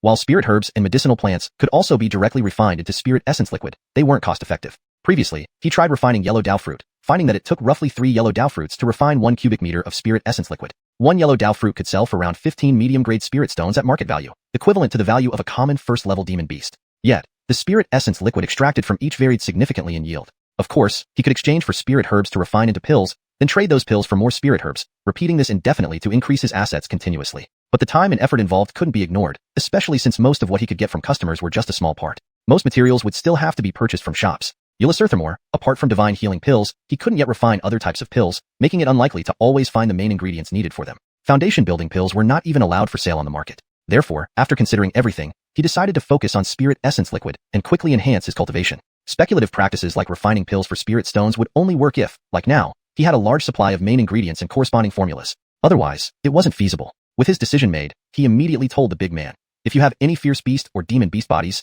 you can exchange them for spirit stones. As soon as Farouk finished speaking, the big man looked up at him in surprise. Really? His hesitation earlier was because he lacked enough spirit stones and wanted to use fierce beast bodies to make up the difference. Knowing that these bodies were mostly useless to alchemists, except for certain cores from demon beasts, he hesitated, fearing rejection. He couldn't believe his ears when Farouk offered to trade for fierce and demon beast bodies. For cultivators like him, who spent most of their time outdoors dealing with demon beasts, these bodies were abundant. Meanwhile, Hutch was speechless. What could fierce beasts be useful for to alchemists? Even demon beasts, only certain cores were valuable. Couldn't he just collect the cores? Then she suddenly thought of a possibility. Based on her previous guesses, Farouk could possibly be both a 4th-level alchemist and an artificer. If he collected these bodies to refine artifacts, it all made sense. She nodded inwardly, confirming her suspicions. This young boy was indeed both an alchemist and an artificer. Unaware of Hutch's thoughts, Farouk was now counting the items in the large storage bag handed over by the big man, which contained various animal bodies, both fierce and demon beasts. Farouk gave a rough estimate. 28th level or higher fierce beasts, 6 first-level demon beasts, and some lower-level fierce beasts. Most of the lower-level fierce beasts were incomplete, mainly parts. Given that the big man was an early Foundation establishment cultivator, even a simple attack would devastate lower-level beasts, leaving only fragments. For the 28th level fierce beasts, he estimated prices between 100 to 180 lower-grade spirit stones based on completeness. For the 6 first-level demon beasts, he set prices between 14 to 18 medium-grade spirit stones depending on completeness and size. Including incomplete parts, the total came to 130 medium-grade spirit stones. The big man was satisfied with the price, estimating it wouldn't exceed 120 medium-grade spirit stones at a recycling place. After agreeing, the big man began gathering spirit stones from multiple storage bags and eventually handed over a full bag to Farouk for inspection. Farouk initially wondered why it took so long for the big man to gather the stones, but then understood upon seeing the bag. It was filled with lower-grade spirit stones. He must have emptied his entire fortune.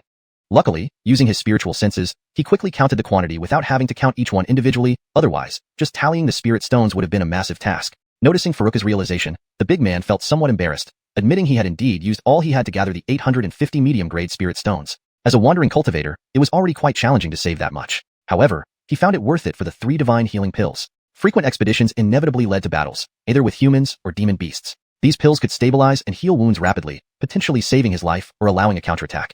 Farouk quickly completed the transaction, transferring the spirit stones and beast bodies into the Alchemy Cauldron. After bidding farewell, the big man left happily with a small porcelain bottle containing the 3 divine healing pills. Seeing him leave, Hutch said with a hint of regret, "Divine healing pills are popular among Foundation establishment cultivators. You should have priced them at 340 medium-grade spirit stones. Someone would still buy them. It makes sense, but it's fine. I earned less this time, treating it as charity," Farouk replied with a shrug, followed by a smile. He then lifted another small porcelain bottle. While a higher price would sell slower, a 340 price tag would likely mean the big man could only afford 2 pills. With over 100 pills remaining, selling at 330 per pill still ensured significant profit with minimal costs. Costing only 17 units per pill, selling at 330 each made it a highly profitable venture. Hutch was just about to say that he was still young and didn't know how hard it was to earn spirit stones, but then she saw Farouk putting out another bottle of divine healing pills. She immediately closed her mouth. Ever since the divine healing pill transaction last time, more than a month had passed, and she still hadn't found a suitable main ingredient for refining divine healing pills. She couldn't believe that this young man had actually refined 2 whole batches at once. Chapter 89. Upper-grade spirit stones and unbelievable opportunities. The 3 divine healing pills not only netted him over 800 mid-grade spirit stones, but also brought in dozens of ferocious beasts and a few demonic beasts. What a tremendous profit. Farouk couldn't help but marvel at how easily he was making spirit stones as he gleefully started to refine all the ferocious beasts using the Alchemy Cauldron. 20 grade 8 ferocious beasts, along with some materials from lower grade ones, yielded nearly 40 cubic units of spirit source liquid after refinement. Adding this to the 23 cubic units left over from when he exited Luoyan Valley, he now had over 60 cubic units of spirit source liquid. He didn't rush to refine the 6 demonic beasts since their materials could be used for refining artifacts or talismans. Just as he was about to extract some spirit source liquid to cultivate while waiting for more customers, an elegantly dressed middle-aged woman stopped by his stall. "May I ask what kind of pills you have available?" she asked. Hutch immediately stepped forward politely. "Excuse me, senior. What type of pill are you looking for?" Farouk also noticed her cultivation level, evidently at the Foundation establishment intermediate stage, and looked up at her without saying anything. After all, he was just borrowing space on Hutch's stall. "How much do the divine healing pills cost?" the well-dressed woman asked, picking up a small porcelain bottle and examining it.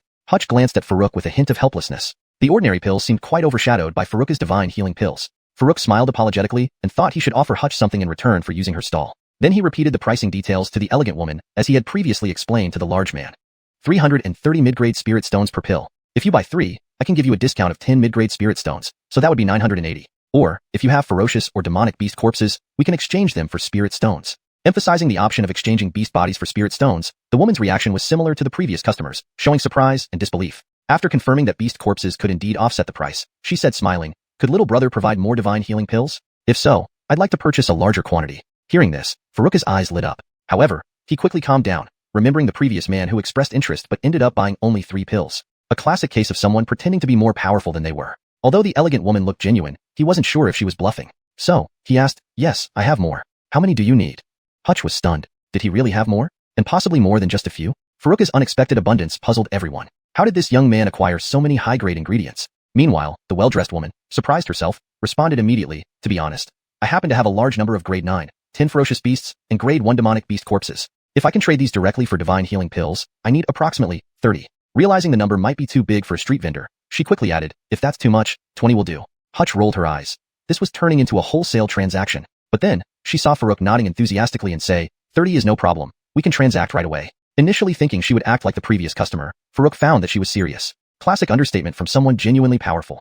The woman responded promptly, great. Here, I have roughly 2,000 grade 9 and 10 ferocious beasts, and nearly 200 grade 1 demonic beasts. Please check. She handed him a storage ring. Upon inspection, Farouk confirmed the count and quality matched her statement. Astonished by the completeness of the beasts, he realized these belonged to someone influential. Hutch was equally astonished. You really have 30 divine healing pills? Fortunately, yes, Farouk chuckled. Then produced 9 porcelain bottles containing 3 pills each and placed them on display. Each small porcelain bottle held 3 pills. Combined with the 3 already on display, there were exactly 30. Seeing the woman produce the promised beast bodies, Farouk needed to verify her trustworthiness as well. Without pretense, the woman inspected each bottle, her smile growing broader, clearly pleased with the superior quality pills. Hutch watched in disbelief. Even though Farouk had shown 10 porcelain bottles, part of her still doubted. But seeing the woman thoroughly examine the pills with increasing satisfaction removed any doubt. While Farouk's claim could be dismissed as a joke, the elegant woman, a complete stranger, surely wouldn't joke about such quantities. 30 pills? How could Farouk possess so many high-grade materials? Each batch required several sets of ingredients, especially main ingredients of 4th grade, which was mind-bogglingly difficult.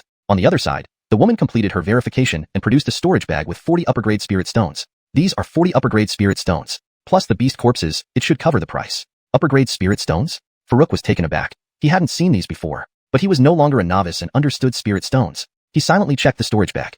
Indeed, it contained 40 upper-grade spirit stones, equivalent to 4,000 mid-grade stones. The beast corpses were estimated around 5,880 mid-grade stones, bringing the total to 9,880 mid-grade stones. Considering the original price, she paid slightly more, possibly due to differences in valuing the beast corpses. Farouk nodded in agreement, finalizing the deal. The woman packed the pills and introduced herself. I'm Francis. What's your name? Next time you visit the Wasteland City, come visit our Fong family. Sure. My name is Farouk, he replied with a polite nod. Translation note, Francis is retained as the character's pinyin name, ensuring accuracy and authenticity. Subsequently, Francis didn't say much more, claiming she had affairs to attend to and left. Farouk took out another small porcelain bottle and placed it on the stall, then sat aside to start refining the spirit source liquid. As for Francis's invitation to visit her Fong family, Farouk didn't take it seriously at all. After that, Francis didn't say much more, excusing himself with some errands and left. Farouk took out another small porcelain bottle and placed it on the stall, then sat aside to begin refining the spirit source liquid. As for Francis's invitation to visit his family, Farouk didn't take it seriously at all. Chapter 90. Mind Transmission. Bad news. Even for 2,000 ferocious beasts to be refined by the Alchemy Cauldron would take a considerable amount of time. Farouk watched for a while, feeling deeply satisfied as the spiritual essence liquid accumulated. Suddenly, he thought of something and turned to ask Hutch, Sister Taylor, where did you learn that voice transmission technique? Is it complicated? He had only heard of mind transmission before, always assuming it required a high realm. However, during his transaction with the big man, Hutch managed to transmit her voice to him, which immediately piqued his interest. Since they were both at the early Foundation establishment stage, if Hutch could learn it, he believed he shouldn't have a problem either. But after the big man left, Francis soon arrived, and he never got the chance to ask. Now that things were quieter, this thought popped into his mind again. Hutch hadn't fully recovered from the shock of Farouk casually taking out 30 divine healing pills at once when she saw him pull out another bottle. Her mind was thoroughly numbed. When Farouk asked about mind transmission, she paused for a moment before saying, mind transmission is just a small trick, not a spell. I'll teach you. You can practice on your own and learn it quickly. Farouk nodded eagerly in agreement. He was very interested in this method of whispering in broad daylight.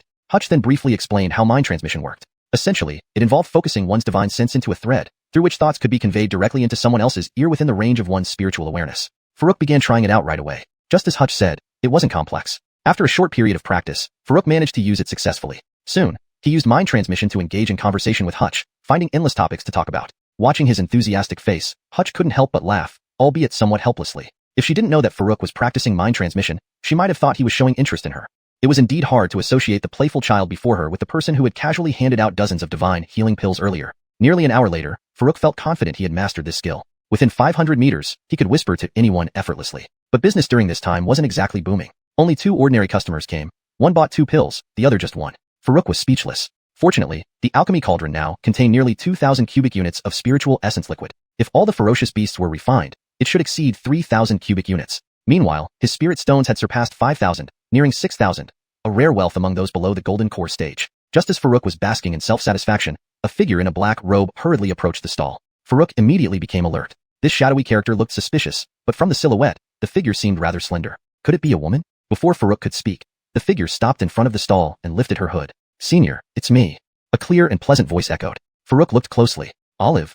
Originally, he didn't know her name, but he had learned it today when visiting Lingqiao Hall. Why would a well-mannered young lady dress like this? But before he could ask, Olive spoke first. It's wonderful to see you again, senior. Last time, I didn't get the chance to thank you properly for the pill. It has been weighing on my mind.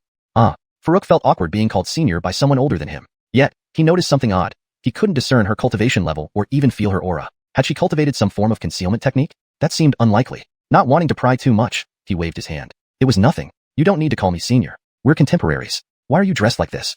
Farouk watched her curiously, unsure if she had come just to say thanks. Nonetheless, he started understanding the white-clad woman from Luoyan Valley who had gifted him a storage bag. The feeling of being casually thanked for a minor act felt quite gratifying. Poised and calm, Olive's face flickered with urgency. Do you know Kurt? Who's that?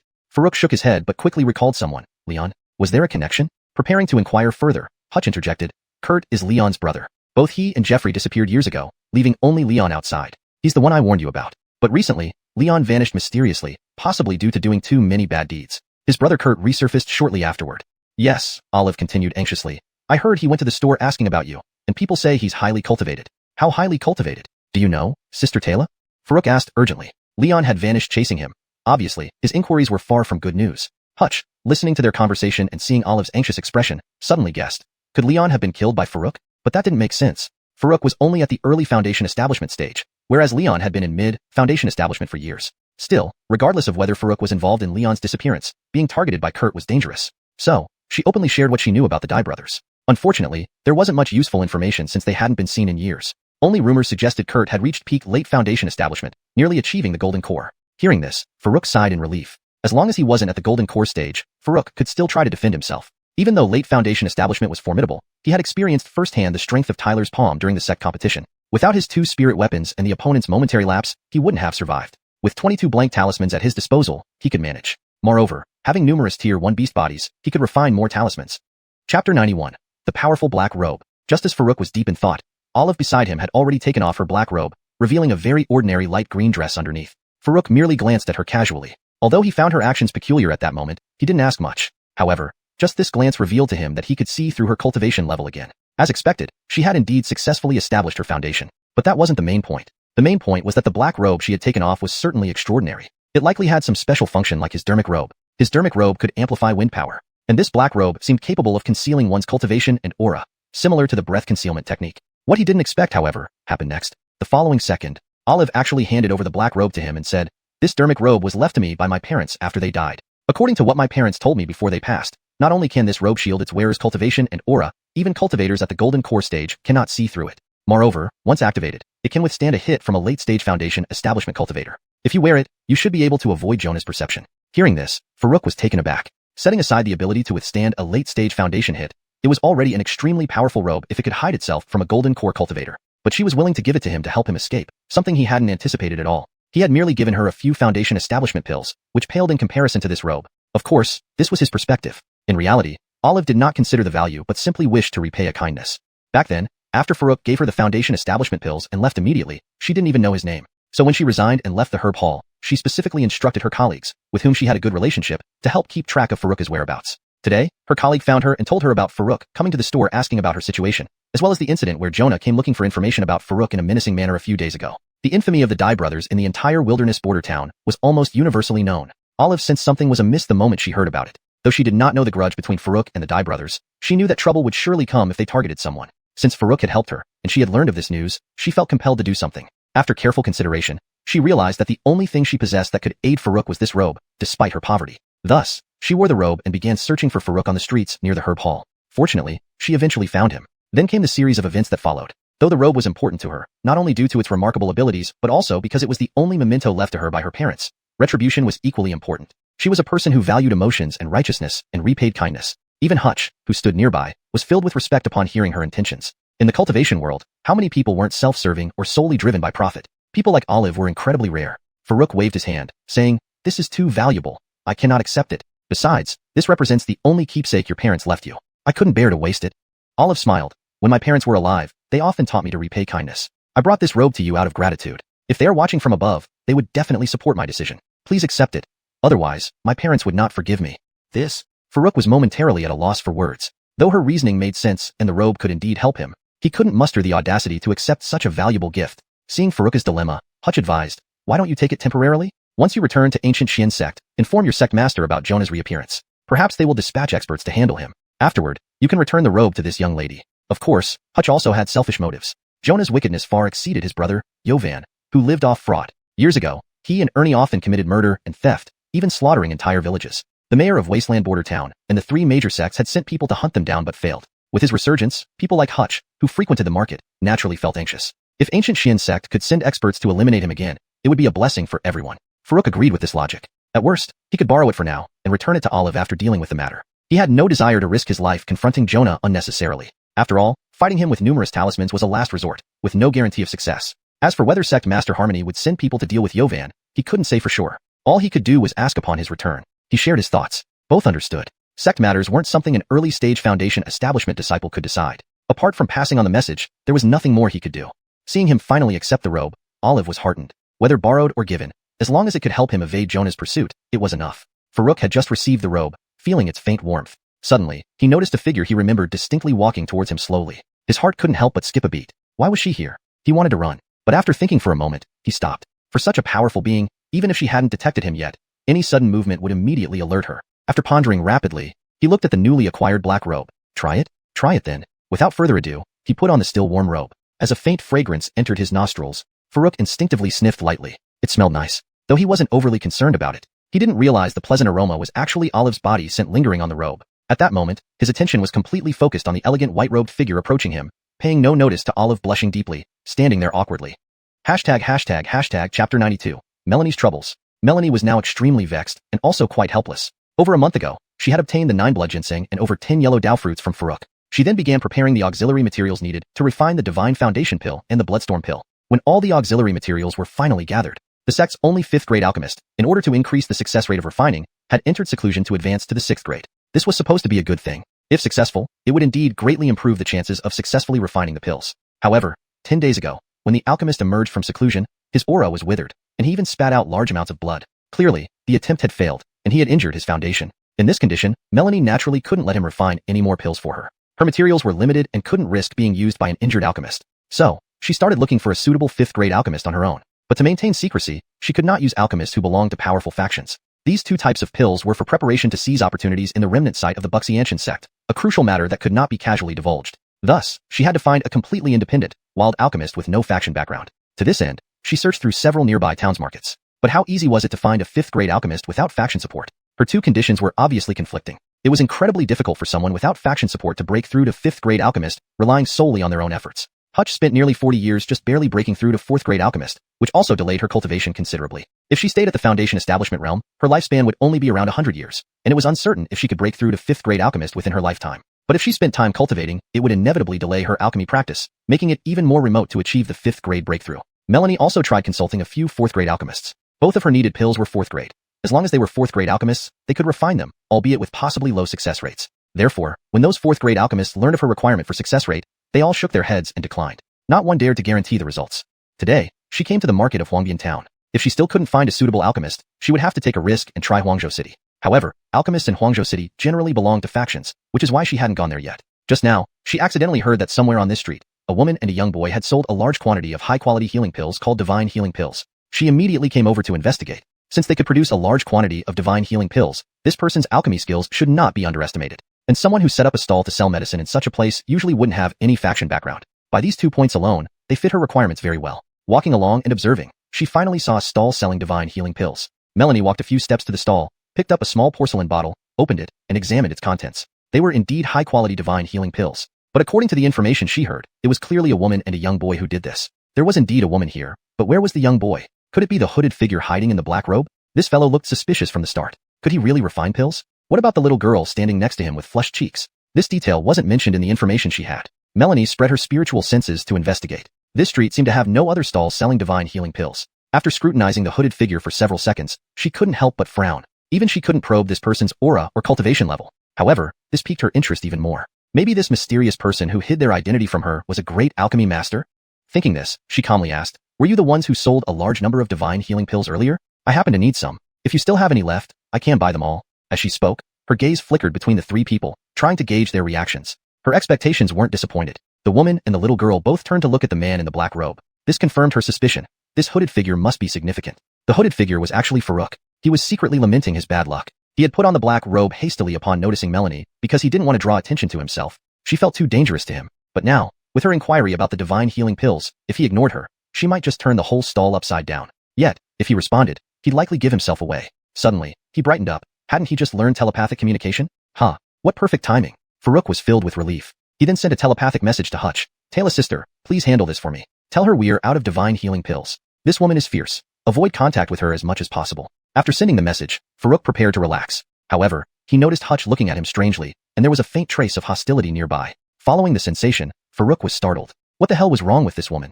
Why was she staring at him like that? Just as he was confused, Hutch's embarrassed voice chimed in. Oh, I forgot to tell you. When using telepathy in front of someone much stronger, it can be detected. How about you speak to her directly?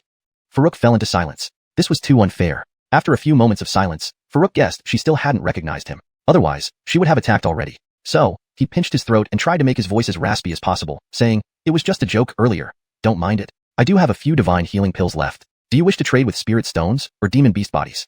Upon hearing this, Melanie didn't respond right away. She stared calmly at Farouk, recalling something. The telepathic voice sounded familiar. She thought she knew this person. But telepathic voices differed slightly from normal speech, making it hard for her to identify him immediately. After a while, as Farouk grew uneasy under her scrutiny, Melanie finally said, naturally with spirit stones. Bring them all out. She still couldn't remember who this was. Nonetheless, she didn't plan to give up. From the tone in the voice, she was sure she knew this person. Determined to uncover the truth, she decided to buy the divine healing pills first and then secretly follow this individual to find out their true identity. Although she had no use for the pills herself, she could keep them for the disciples entering the remnant side of the Xianxia sect in 3 years, as a means of survival. For this, she searched tirelessly through several neighboring towns. But how easy was it to find a 5th-grade alchemist with no faction background? Even these two conditions were clearly contradictory. How difficult was it for someone without faction support to break through to 5th-grade alchemist by themselves? Hutch spent nearly 40 years just to barely reach 4th-grade alchemist, and it cost her considerable time for cultivation. If she had remained at the foundation establishment stage, her lifespan wouldn't exceed 100 years, and there would be no certainty about reaching 5th grade within her lifetime.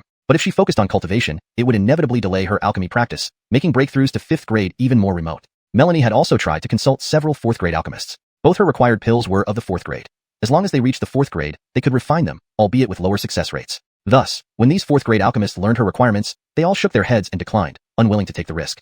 Today, she arrived at the market in the desolate border town. If she still couldn't find a suitable alchemist here, she'd have to take the risk and try her luck in the desolate state city. But alchemists in the city generally belonged to powerful factions, which was why she hadn't gone there yet. Earlier, she had overheard that somewhere on this street, a woman and a young boy had sold a large quantity of 4th-grade healing spirit pills. She immediately came over to check. Since they could produce a large quantity of healing spirit pills, this indicated significant alchemy skills. And since they were selling on this street, they likely had no faction background, fitting her criteria perfectly. Walking along the street, she finally spotted a stall selling healing spirit pills. Melanie approached the stall, picked up a small porcelain bottle, and inspected it. It was indeed a high-quality healing spirit pill. But according to what she heard, it should have been a woman and a young boy. The woman was present, but where was the young boy? Could it be the hooded figure hiding under a black robe? He didn't look like a decent person at all. Could he really refine pills? And what about that red-faced little girl beside him? There was no mention of her in the information she received. Melanie spread her divine senses to investigate. There seemed to be no other stalls selling healing spirit pills on this street. Staring at the hooded figure for a few seconds, Melanie frowned. Surprisingly, she couldn't detect his aura or cultivation level. However, this piqued her interest even more. What if this hidden, unrecognizable individual was a great alchemist? She calmly asked, did you sell a large number of healing spirit pills earlier? I need some. If you have any left, I can buy them all.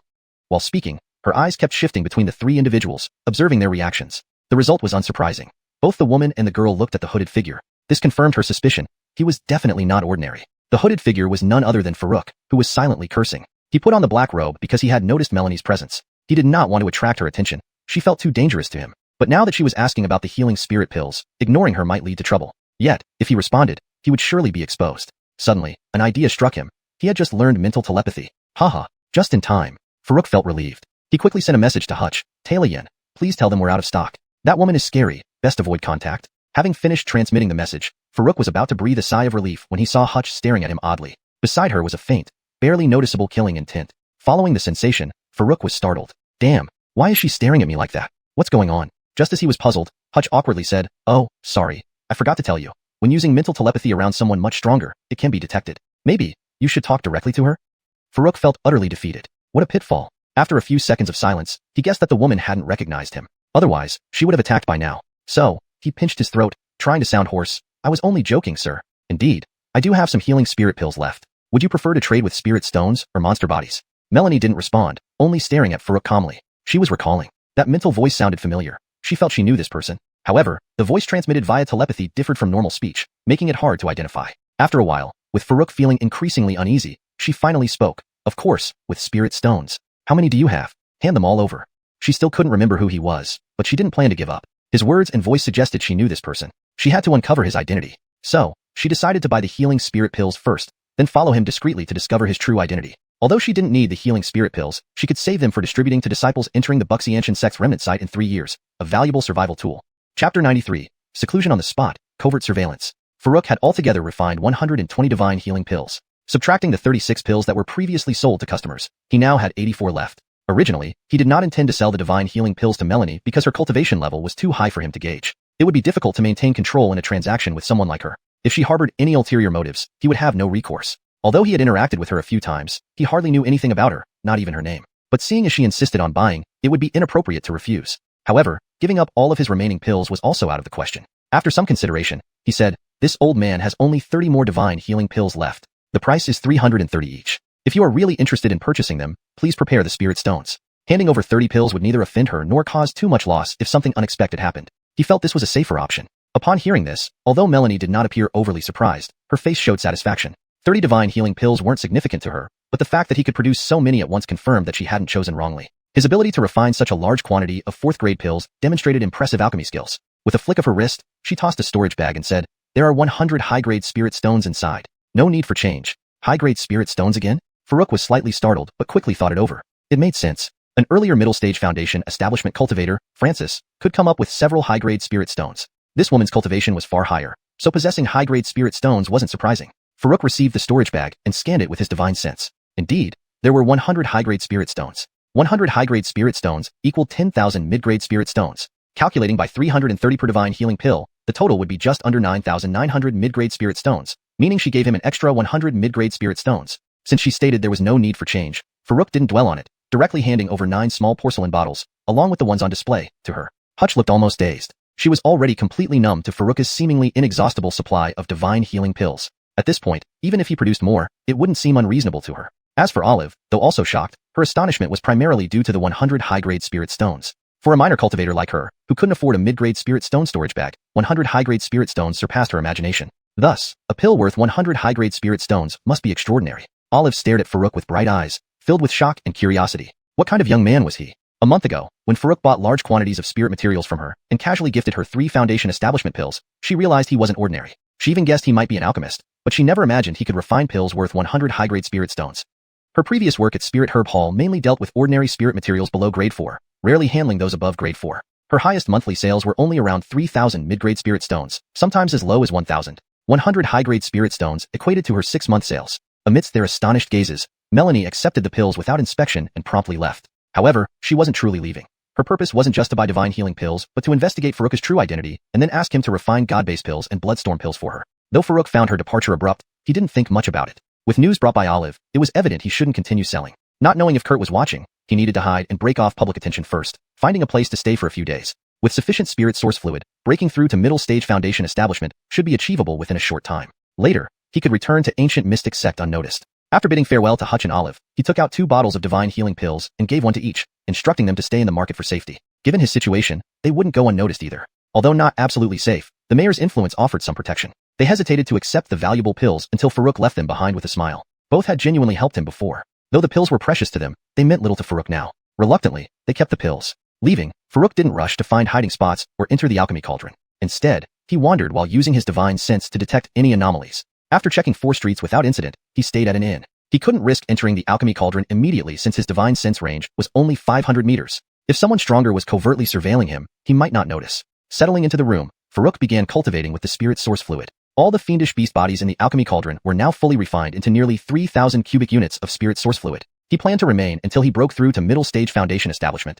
Meanwhile, about 1 kilometer away in another inn, Melanie also settled down. Uncertain of Farouk's intentions, she believed he hadn't discovered her tracking. Confident in her concealment skills, she frowned as she noticed someone else. About 500 meters away, a middle-aged man in his early 40s checked into an inn. She recalled he had followed the black-robed alchemist for a long time. Coincidence? Or purposeful tracking? Judging by his cultivation, middle-stage foundation establishment, he seemed harmless. Could the black-robed alchemist be deliberately staying here because of him? Melanie pondered and decided to monitor this unfamiliar man as well. Chapter 94. The Alchemy Tripod Spirit. Time passed quickly, and 2 months went by in a flash. Farouk was unaware that he had long been watched, and even worse, by two people. If he knew this, he would have been glad that he did not enter the alchemy tripod for cultivation. During these 2 months, Farouk spent his time enhancing his cultivation realm and absorbing the spirit source fluid to nurture his physique. He also took time to practice the Luo Yuan Divine Palm mentally. Though there wasn't much visible progress, he felt his understanding of the Luo Yuan Divine Palm had indeed improved somewhat. Additionally, his physical progress was rather worrying. Without any body strengthening techniques, relying solely on the spirit source fluid for nurturing was too slow for significant improvement. After more than a month, his strength remained almost at the early foundation establishment stage, showing no signs of enhancement. However, in terms of cultivation realm, through day and night practice, he was just one step away from reaching the middle foundation establishment stage. Seeing that only half of the spirit source fluid in the alchemy tripod had been consumed, leaving at least 1,500 cubic meters, he instructed the tripod to absorb more spirit source fluid. While using spirit source fluid for closed-door cultivation could rapidly increase cultivation, breaking through to a new realm still required a certain amount of time for accumulation. In other words, it wasn't problematic for Farouk to break through to the middle foundation establishment stage now.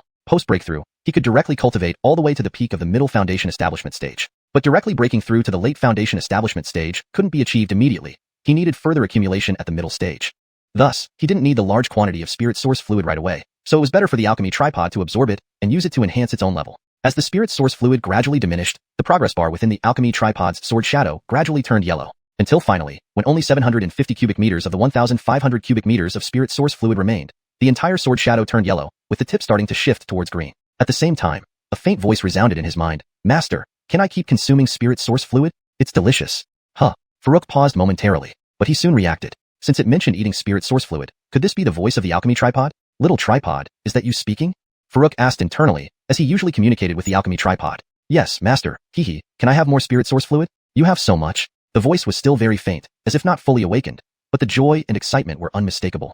Farouk was slightly taken aback. Although he often communicated and transmitted instructions to the alchemy tripod, receiving information back, he never expected it to actually speak, and in such a cute girl's voice. So, can you eat a little more? I have uses for the rest. By the way, are you the spirit of little tripod? What capabilities does little tripod possess now? Sure, master, you're the best, hehe, I'm the spirit, dash. The alchemy tripod happily agreed, followed by a sound like a big mouth munching. Then Farouk found out that the remaining 750 cubic meters of spirit source fluid had drastically reduced to less than 100 cubic meters. Slightly distressed, he checked the sword shadow progress bar inside the alchemy tripod. Fortunately, the green portion extended to about 10%, meaning it hadn't eaten in vain.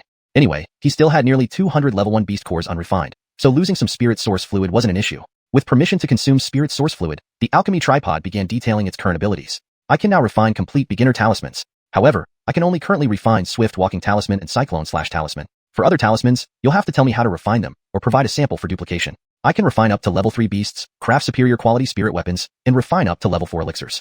Though Farouk had suspected that after the upgrade, the alchemy tripod should be able to refine complete talismans, hearing its self-introduction made him quite excited. The cyclone/talisman's power could even surpass what a middle foundation establishment cultivator equipped with a spirit weapon could withstand. If he could refine hundreds of complete talismans, wouldn't that mean invincibility below the golden core stage? Thinking of this, he immediately said, refine all 22 blank talismans into complete ones, half of each type. It won't work. The materials for the blank talismans are too low grade to produce complete talismans. At least 2nd level beasts and 4th level herbs are required. The alchemy tripod statement left Farouk speechless. It seemed his dream of crushing enemies with talismans wouldn't be easily realized. 2nd level beasts weren't hard to get. After reaching middle foundation establishment, he could easily capture several. But 4th level herbs were extremely scarce and difficult to obtain. But then the alchemy tripod added, however, I can draw talisman patterns quickly now. I can complete a beginner incomplete talisman in less than a minute. Hearing this, Farouk felt relieved. This way, even if the alchemy tripod drew while he used them, it might just barely be feasible. Subsequently, Farouk wasted no time and resumed cultivating to push towards the middle foundation establishment stage. Elsewhere, Melanie looked in the direction where Farouk was, frowning slightly. 2 months wasn't long for her, but she was beginning to feel impatient. She was uncertain whether Farouk could help her refine the 2 types of elixirs. If not, it would be wasted time. According to her calculations, the opening of the Patch Heaven sect ruins was only 2.5 years away. She must refine those 2 elixirs as soon as possible and couldn't afford any delays. Could it be because of him? Melanie glanced towards the middle-aged man in another direction. During these 2 months, the man, like her, hadn't left the inn. This reinforced her suspicion that this man was indeed here for the black-robed alchemist. So, her eyes flickered, and she disappeared from the room with a thought. Meanwhile, Landon stood in his room, focusing on Farouk, who was 800 meters away. Over a month ago, his partner Adolfo had chased Farouk. Unable to catch up, Landon returned alone to the market. He believed that Adolfo's middle foundation establishment realm could easily handle a novice like Farouk, so he wasn't worried. But days later, Dai Lao Air found him, saying Adolfo had been killed and asking him to find the culprit. Familiar with the notorious Dai family name, he knew Dai Lao Air well due to Adolfo's association. Dai Lao Air's command couldn't be defied, even though he was baffled by the news of Adolfo's death. But he didn't doubt that rejecting the order would lead to immediate execution. Desperate, he pinned the blame on Farouk. Although it seemed absurd that a novice Farouk could kill a Middle Foundation establishment cultivator, surprisingly, Dai Lao Air didn't question it and ordered Landon to thoroughly investigate Farouk's movements. Dai Lao Air also granted him an elixir, enabling a swift breakthrough to the Middle Foundation establishment stage. Upon Farouk's arrival in the market, he immediately detected him and tracked him from 800 meters away, which covered the range of Middle Foundation establishment senses but exceeded that of novices. All of Farouk's subsequent actions, like changing into a black robe, were right under his watchful eyes. At this moment, he gazed anxiously in the direction where Farouk was located. 2 months had already passed, and the other party still showed no signs of leaving. He worried that if this dragged on, Dai Lao Air would lose patience and directly come in to kill him with one palm strike. Damn it!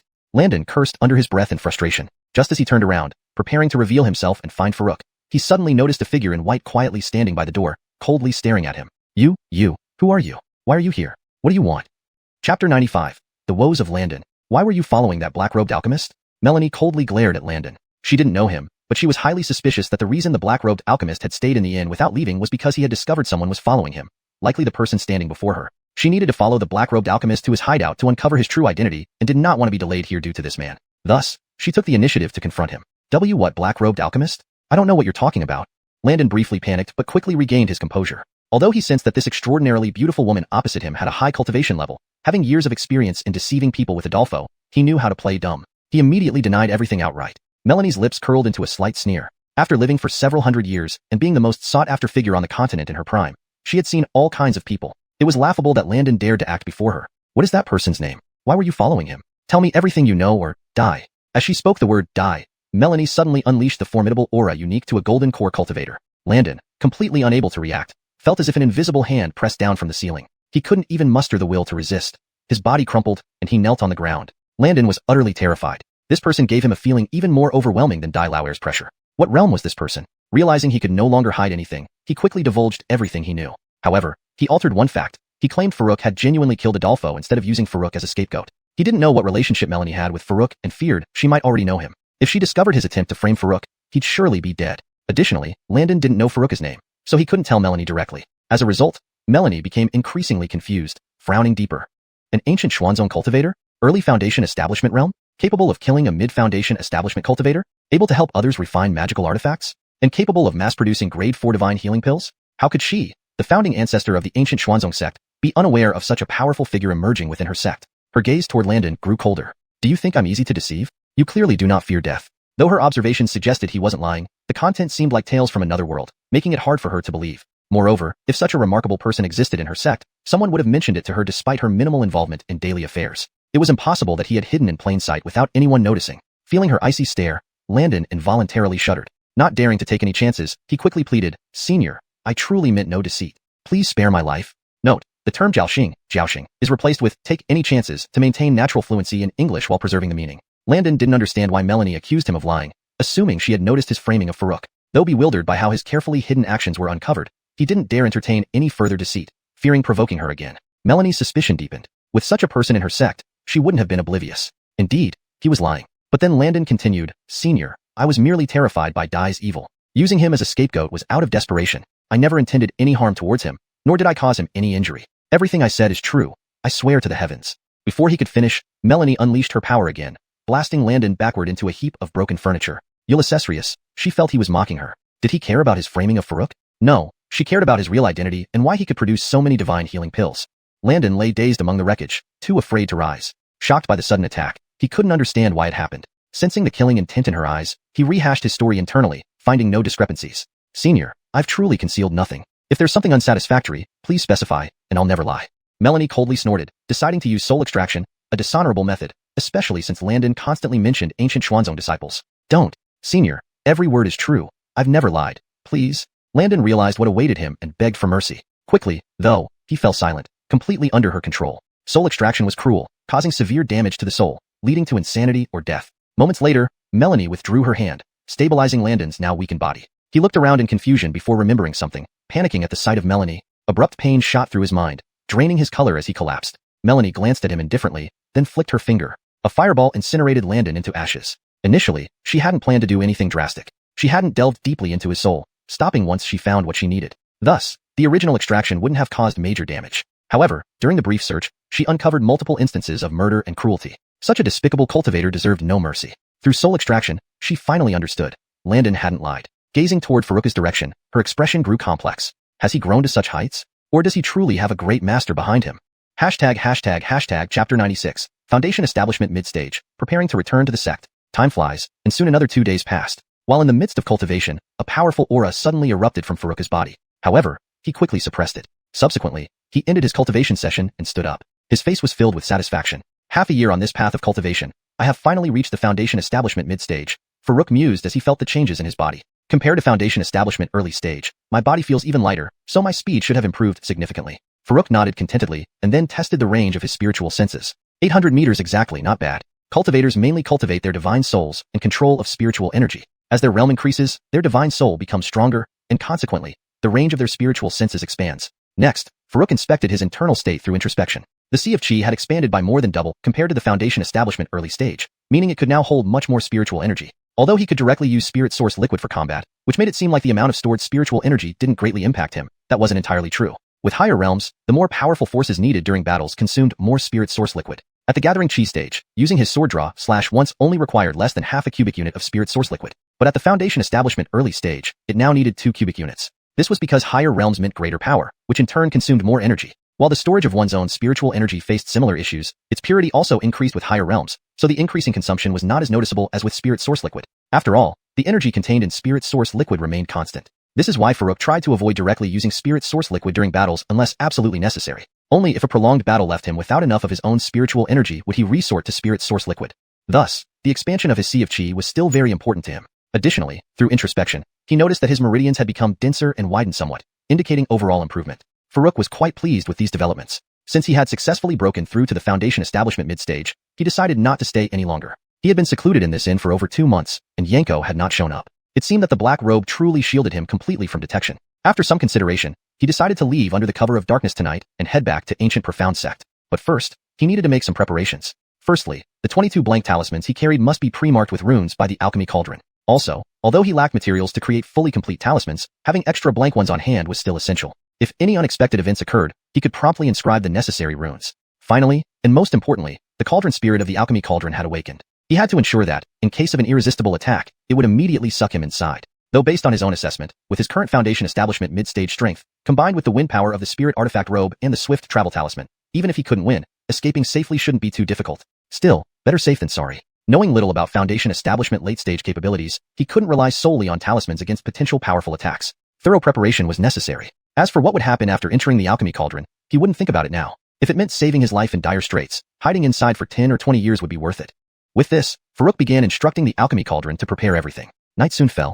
Farouk checked the results of the Alchemy Cauldron's work. 11 swift travel talismans and 11 whirlwind/talismans had been completed. Additionally, 54 blank talismans were prepared. For this, Farouk had paid the price of 10 level 1 beast cores and used up all his medicinal herbs. Now, aside from 10 huang dao fruits and a leaf of 9 blood ginseng, he had no other ingredients left. Little Cauldron, remember, if you sense an attack I can't withstand, suck me in immediately, Farouk reiterated as he left the inn. Got it, Little Cauldron will handle it properly, rest assured, the Alchemy Cauldron replied. Meanwhile, 1,000 meters away, Melanie opened her eyes after meditating. So, you finally decided to leave? There's a person waiting for you outside, equal in strength to Tyler. Let's see how you deal with it. She smiled slightly, looking forward to the drama. From Landon's divine soul, she had already discovered all information related to Farouk's time in the market. She knew how Yanko planned to handle him next. A peak foundation establishment late-stage existence was far beyond what an early-stage foundation establishment cultivator could resist. Back when Farouk barely held against Tyler's casual palm strike in the Sect Competition, she didn't believe that in just 3 months, he could grow to match Tyler's strength. As for how Farouk managed to sell large quantities of grade 4 divine healing pills and help forge spirit artifacts,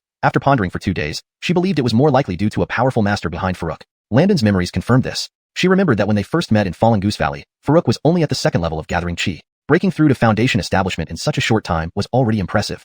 The alchemy and artifact forging were feats impossible to achieve within such a short period, even for a prodigy. Therefore, having a powerful master made the most sense. Since Farouk had such a powerful master, visiting him might prove beneficial. If someone could refine so many divine healing pills, crafting spirit-based pills and blood-boosting pills should pose no problem either. Observing through her divine sense that Farouk was already speeding away from the market, she maintained a distance, continuing to follow behind. Chapter 97.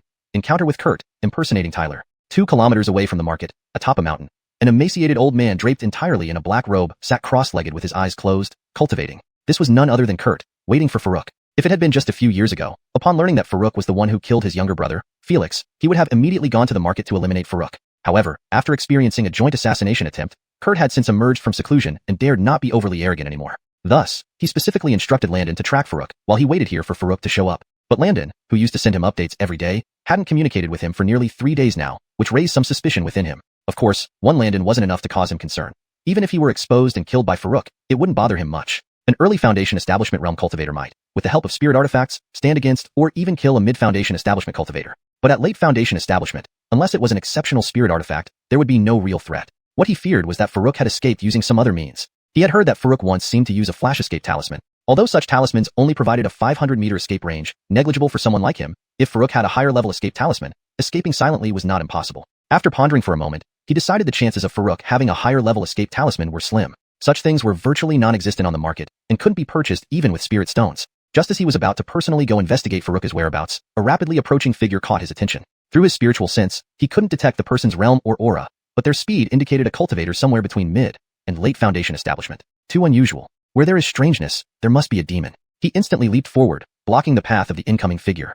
Farouk didn't dare get too close and stopped at a distance. Observing the thin, dry-looking old man who resembled Felix, Farouk understood this was likely Kurt. Yet he was puzzled. His perception should have been completely shielded by Olive's black robe, so how did he get intercepted? Back in the market, the black robe successfully blocked even that mysterious woman's perception. From what he could discern, this man was at most equivalent to Tyler and couldn't compare to the mysterious woman. Could this man really possess some formidable skill? Kira, be prepared. If anything goes wrong, suck me in immediately, Farouk warned while Kira responded. Understood, the alchemy tripod answered promptly, though its voice still carried a hint of childishness, showing it was ready for battle. Then it added curiously, but master, that old man doesn't seem very strong?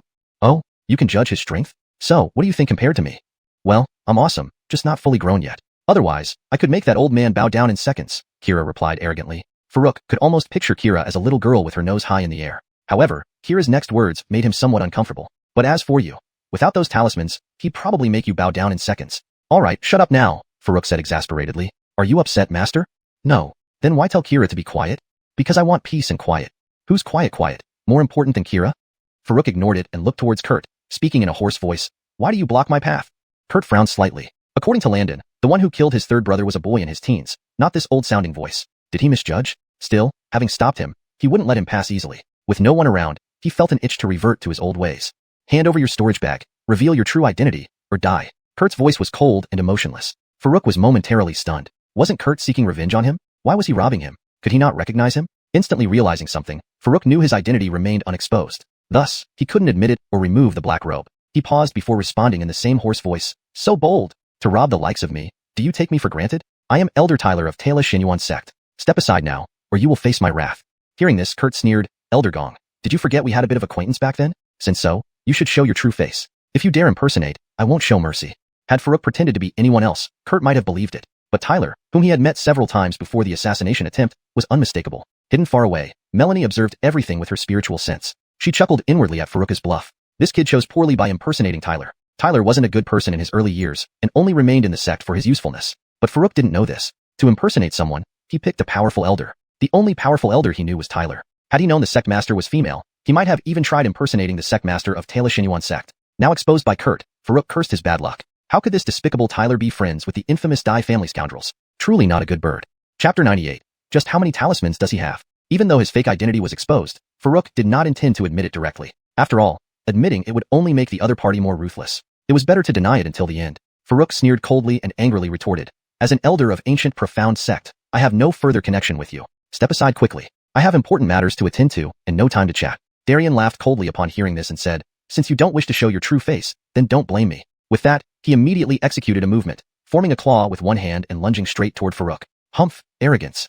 Farouk, still refusing to admit, kept up his elderly voice. However, his movements were cautious as he swiftly applied the swift travel talisman onto himself, which he had prepared earlier. He then activated the spiritual instrument robe worn beneath his clothes with his spirit energy, using every trick he had to maximize his speed. Almost instantly, at the moment Darian made his move, Farouk's figure blurred and turned into a fleeting shadow. Although after reaching the middle foundation establishment stage, the boost from the wind force of the spiritual instrument robe diminished, the speed increase from the swift travel talisman was undeniable, doubling his speed. By the time Darian reached Farouk's previous position, Farouk was already over 100 meters away. Darian's expression did not change much. With a cold snort, he continued to rush toward Farouk. Farouk promptly channeled his spirit energy and flashed away once more. In that split second, although he successfully evaded Darian's attack, he dared not let his guard down for a moment. He could see that Darian seemed relaxed, indicating he had not used his full strength. Meanwhile, Farouk had already exhausted all his tricks. Fortunately, when Darian attempted to get close for the second time, Farouk managed to evade him again. But Darian's expression remained unchanged as he continued to chase Farouk tirelessly. Farouk managed to pull away just in time again. After a dozen rounds of chasing and escaping, Darian finally stopped and looked at Farouk with a slightly changed expression. Indeed, his first 2 attempts to catch Farouk did not involve his full power. An early Foundation establishment cultivator like Farouk did not deserve too much attention from him. But with each successful evasion by Farouk, he began to take him more seriously, even pushing himself to his fastest speed on the last attempt, yet still failing to catch him. This made Darian doubt if Farouk was indeed the young man Zechariah mentioned. If a lowly Foundation establishment junior could match his speed, it would be incredible. Though he saw the talismans Farouk used, even with talismans, it should not have been possible to erase the gap between early and late Foundation establishment stages. But even so, it was not enough to make him helpless. Even if a cultivator who trained for only a few months could have so many tricks, what about someone who practiced for decades? There had to be some secret techniques. Farouk, being at his current level, was not worth deploying secret techniques against. Since he couldn't get close, direct killing was the best option. Capturing him alive was not necessary. Darian looked at Farouk from 100 meters away, his eyes flashing with malice. He then unleashed a palm strike, producing a physical-like palm print that grew rapidly in the wind, soon covering the sky like it aimed to crush Farouk directly. Farouk dared not relax. The pressure of this palm strike was stronger than the one from Tyler. Farouk quickly activated and launched the whirlwind/talisman. A huge whirlwind shot towards the incoming palm imprint. Boom! An explosion sounded as the 2 attacks collided, creating an intense shockwave. Farouk, being closer and with a lower cultivation level, nearly flew backward from the impact. Luckily, he reacted early, leaping back before the shockwave hit. Still, he felt blood gushing up due to the impact. This frightened him. Although he had used the whirlwind/talisman before, none of his opponents could match its might fully. Now facing an attack almost equal or superior to his own, he truly realized the strength of late Foundation establishment cultivators. He was grateful he had spent 2 months training until mid-Foundation establishment stage before encountering Darian. Otherwise, he might not have survived such an assault. Melanie, hidden in the dark, showed a trace of surprise on her usually calm face. No wonder he dared come out despite knowing Darian targeted him. He possessed late Foundation establishment level offensive talismans. His luck wasn't bad. Offensive talismans were rarer than swift travel talismans. How did he get them? Still, one offensive talisman could only withstand 1 attack. Escaping Darian would likely be wishful thinking. However, the Wind God steps Farouk performed earlier showed potential. Within 3 months, including 2 months of seclusion, he managed to perform them quite skillfully, revealing some talent. Melanie watched Farouk nearby with admiration in her eyes. On the other side, Darian felt equally astonished. Offensive talismans were rare, yet Farouk managed to obtain a powerful one that resisted his blow. Darian looked at Farouk and smirked coldly, saying, "You do have some skills, but let's see how you handle my next attack." Farouk ignored him, needing to focus fully on defending rather than banter. Darian unleashed another palm strike with similar shocking power. Farouk, undaunted, launched another talisman and used movement techniques to pull away, unwilling to endure another shockwave. Simultaneously, he instructed the Alchemy Cauldron to hurriedly engrave more talismans. Clearly, the talismans he currently had weren't enough to escape.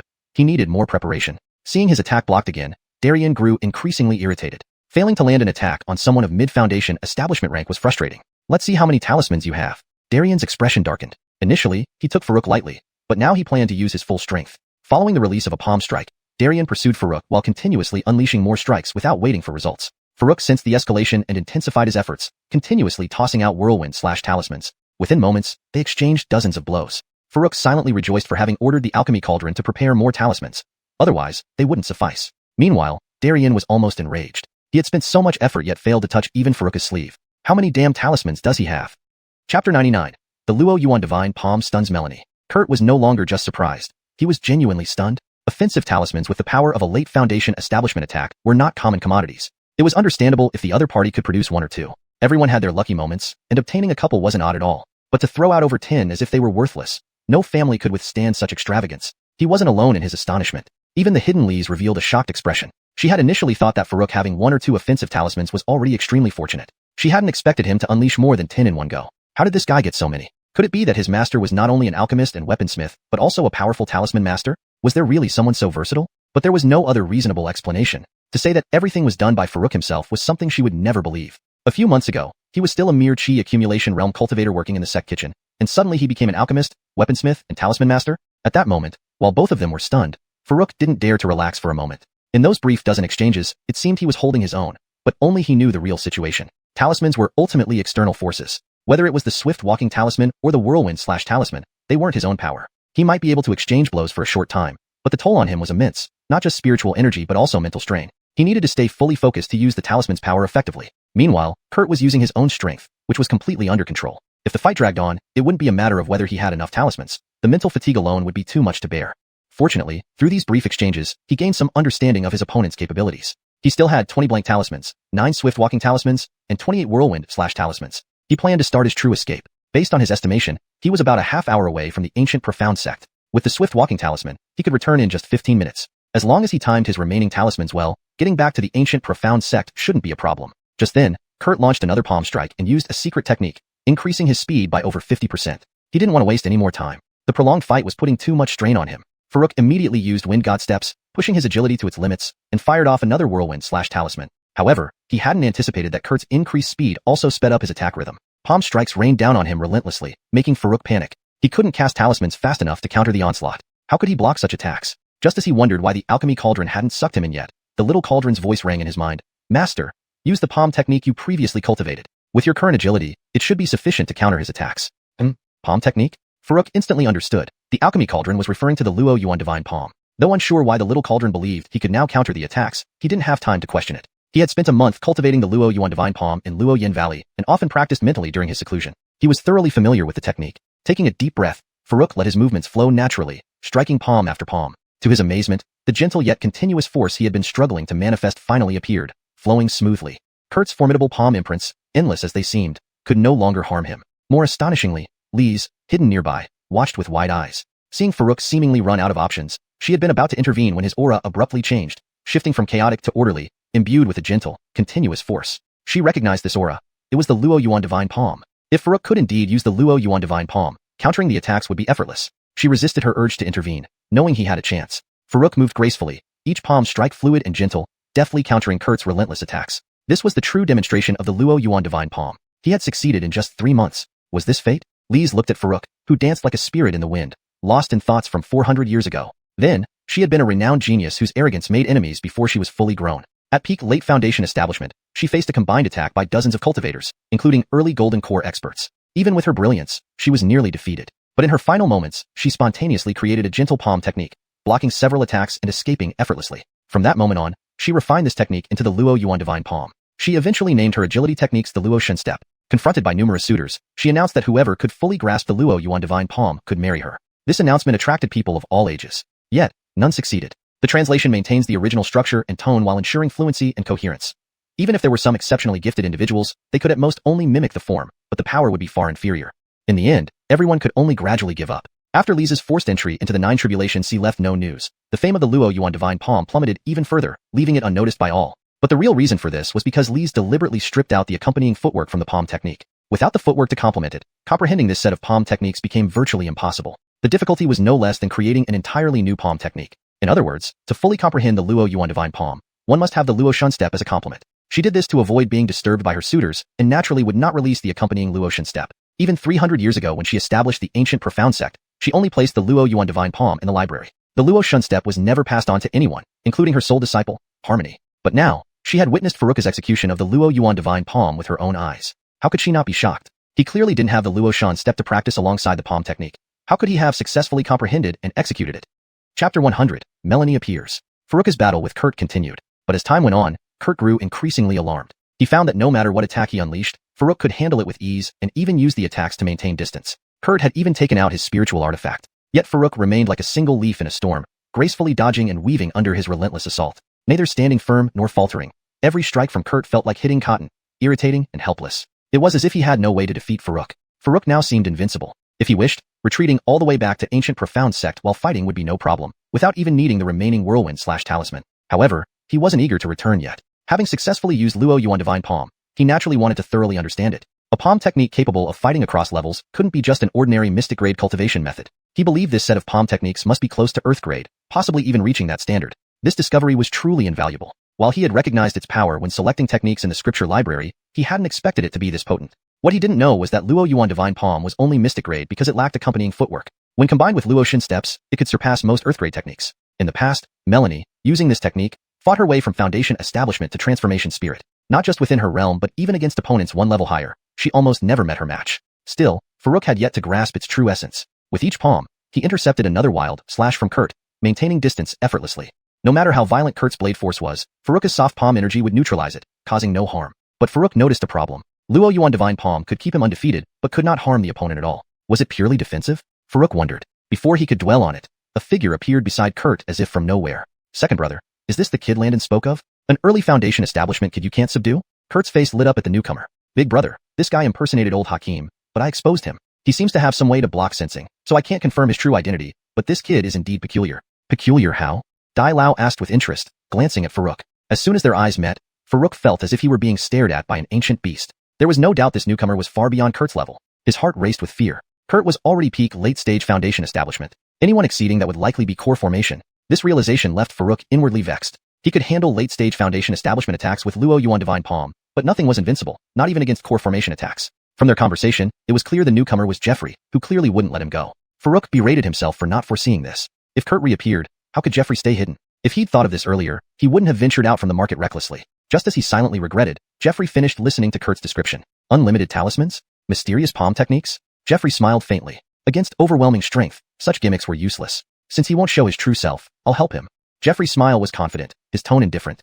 Had Farouk not heard about Dai's wickedness, he might have mistaken him for a good person. Jeffrey appeared completely normal, unlike Kurt, who exuded dark malevolence. But Farouk had no time to think further. In an instant, Jeffrey blurred and appeared right beside him. Farouk hadn't even seen how he moved. Fortunately, Farouk had been on high alert. The moment Jeffrey vanished from sight, Farouk reflexively darted away. By the time Jeffrey reappeared where Farouk once stood, only a lingering shadow remained. Jeffrey showed no surprise or change in expression, continuing to smile as he faded and reappeared beside Farouk again. Farouk reacted quickly but still slightly slower. Jeffrey looked casual, about to lift Farouk's hat. Then suddenly, his expression changed, and he retreated hundreds of meters instantly. Looking back with shock, he saw a stunning woman in white, calmly standing where he had been. Jeffrey felt a chill. Had he reacted any slower, he might have died. Most astonishingly, with his initial core formation strength, he hadn't sensed her appearance at all. Too terrifying. His carefree demeanor vanished, replaced by gravity and shock. Meanwhile, Farouk, having escaped Jeffrey's follow-up, turned around, eyes widening slightly. Why is she here? Jeffrey gestured to his brother to leave, then cautiously asked, what is your intent? Kurt also felt the powerful pressure from Melanie, understanding he couldn't participate in the next battle. Without hesitation, he sped away. Melanie ignored Jeffrey, noticing Kurt trying to escape. With a graceful raise of her hand, a powerful pressure enveloped the area. Though not targeted at Farouk, it made his legs feel heavy, unable to move. Kurt, flying away on his sword, was directly knocked down and lay motionless. Farouk was shocked. Even with Kira's help, he doubted he could fully avoid such a powerful attack. He had known Melanie was extraordinarily strong since their first encounter, but despite his mid-stage foundation establishment, facing her attack, he felt as defenseless as a baby. Thankfully, this was clearly aimed at the Dai brothers. Though unsure why she appeared and helped him, it was enough that she wasn't targeting him. Farouk breathed a sigh of relief. ##### Chapter 101.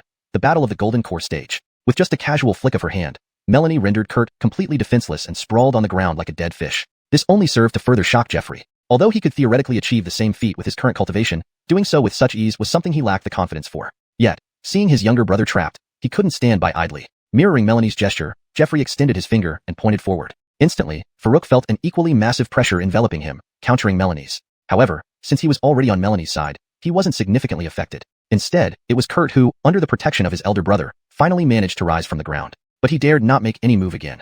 That moment had deeply instilled in him a sense of despair. No matter what means he employed, there was no room for resistance, only acceptance of being at others' mercy. It left him deeply shaken. Though he had long suspected that their opponent was formidable, this still surpassed all his expectations. Melanie gave a light, cold hum, seemingly dissatisfied with their defiance. Then she extended one finger once more, gently pointing forward. A substantial, giant finger shadow emerged, moving slowly yet striking down as swiftly as thunder, encompassing both Dai brothers within its grasp. Jeffrey dared not be slack, nor did he dare imitate others posturing with just one finger. Instead, he thrust out both palms, raising them skyward as if to support a mountain. The descending finger shadow halted abruptly mid-air. Witnessing this, Kurt exhaled in relief. Not that he didn't trust his elder brother, but the collapsing sky-like finger shadow had truly been terrifying. His relief was short-lived, however. The Olivia opposite stretched out her finger again, lightly pointing. The previously halted giant finger shadow resumed its thunderous descent. Feeling the sudden surge of immense power, Jeffrey's expression changed drastically. He had exerted almost all his strength just to counter the previous strike, believing it to be her all-out attack. Never did he expect her true strength to be so overwhelming. There was no time to dwell on it now. If the giant finger shadow were to truly descend, he might survive, but his younger brother would surely perish. Gathering all his strength, Jeffrey launched another upward strike with both palms. The rapidly descending finger shadow slowed. Although not entirely halted, it was unmistakably repelled. Seeing this, Melanie huffed coldly again, clearly losing patience. Extending her finger as before, this time she tapped twice. Already struggling to maintain his stance, Jeffrey's legs bent under the added pressure, nearly dropping him to his knees. Though he managed to hold firm, his legs trembled uncontrollably, as if they might bend again any time. He realized that today he would hardly escape unscathed. Listen up, old two. I will forcefully dispel this finger shadow soon. When I do, don't hesitate. Leave immediately. I'll hold them off for a bit. Meet me at our usual spot. He didn't tell his younger brother that he had little confidence in escaping himself. If he did, Kurt wouldn't leave alone. Kurt, though shocked, hadn't anticipated that his elder brother might be unable to escape. After all, his brother was a golden core cultivator. Even if overpowered, he should be able to flee without much trouble. Indeed, he wasn't wrong. A golden core cultivator's abilities far exceeded those of Foundation establishment cultivators. Alone, Jeffrey could likely escape, albeit with considerable difficulty. But ensuring his brother's safety complicated matters. Seeing his brother nod and prepare to flee, Jeffrey hesitated no longer. As he defended with both palms, the golden core inside his body spun wildly. Opening his mouth, the golden core shot out, revealing a luminous, goose egg-sized orb hovering above his head. Farouk, observing from afar, narrowed his eyes. This is the golden core? It seemed the other party was determined to fight to the death. To his knowledge, a golden core cultivator's golden core provided spiritual energy while also serving as an offensive tool. This was their ultimate skill, a double-edged sword. Once unleashed, regardless of its impact on the opponent, the cultivator suffered severe damage. And if the golden core was shattered by a powerful adversary, the cultivator's strength would plummet dramatically. Hence, unless in dire straits, most golden core cultivators wouldn't easily unleash their golden cores. As soon as Jeffrey's golden core emerged, the enormous finger shadow ceased its descent. Pushing upward with hand seals, the golden core rotated frantically, releasing a colossal force that blasted upwards. The formerly overshadowing finger shadow trembled, seeming on the verge of dissipating. Simultaneously, Jeffrey, bound to the golden core, spat blood profusely from the backlash. Ignoring it, he pushed harder with his hand seals and roared, "Now, go!" Just then, the golden core struck the descending finger shadow. The initially awe-inspiring finger shadow quivered, finally succumbing to the attack and disintegrating. Jeffrey, weakened, spewed several mouthfuls of blood. Ready to flee, Kurt hesitated briefly upon witnessing this scene. But his resolve quickly reasserted itself. This precious time his brother had bought couldn't be wasted. Besides, he believed his brother must have a plan to escape. Resolved, he acted swiftly. With a swift casting of a spell, Kurt soared into the air, riding his flying sword. Unhindered by Melanie's attacks, he accelerated to his maximum speed and vanished from Farouk's sight within seconds. Farouk, despite wanting to intercept, knew he could not meddle in a golden core battle. Even the aftereffects of such a conflict could send him flying far away. Helplessly, he relented. Jeffrey would likely not escape today. With only Kurt remaining at the Foundation establishment stage and equipped with Luo Yan's palm technique, he had nothing to worry about.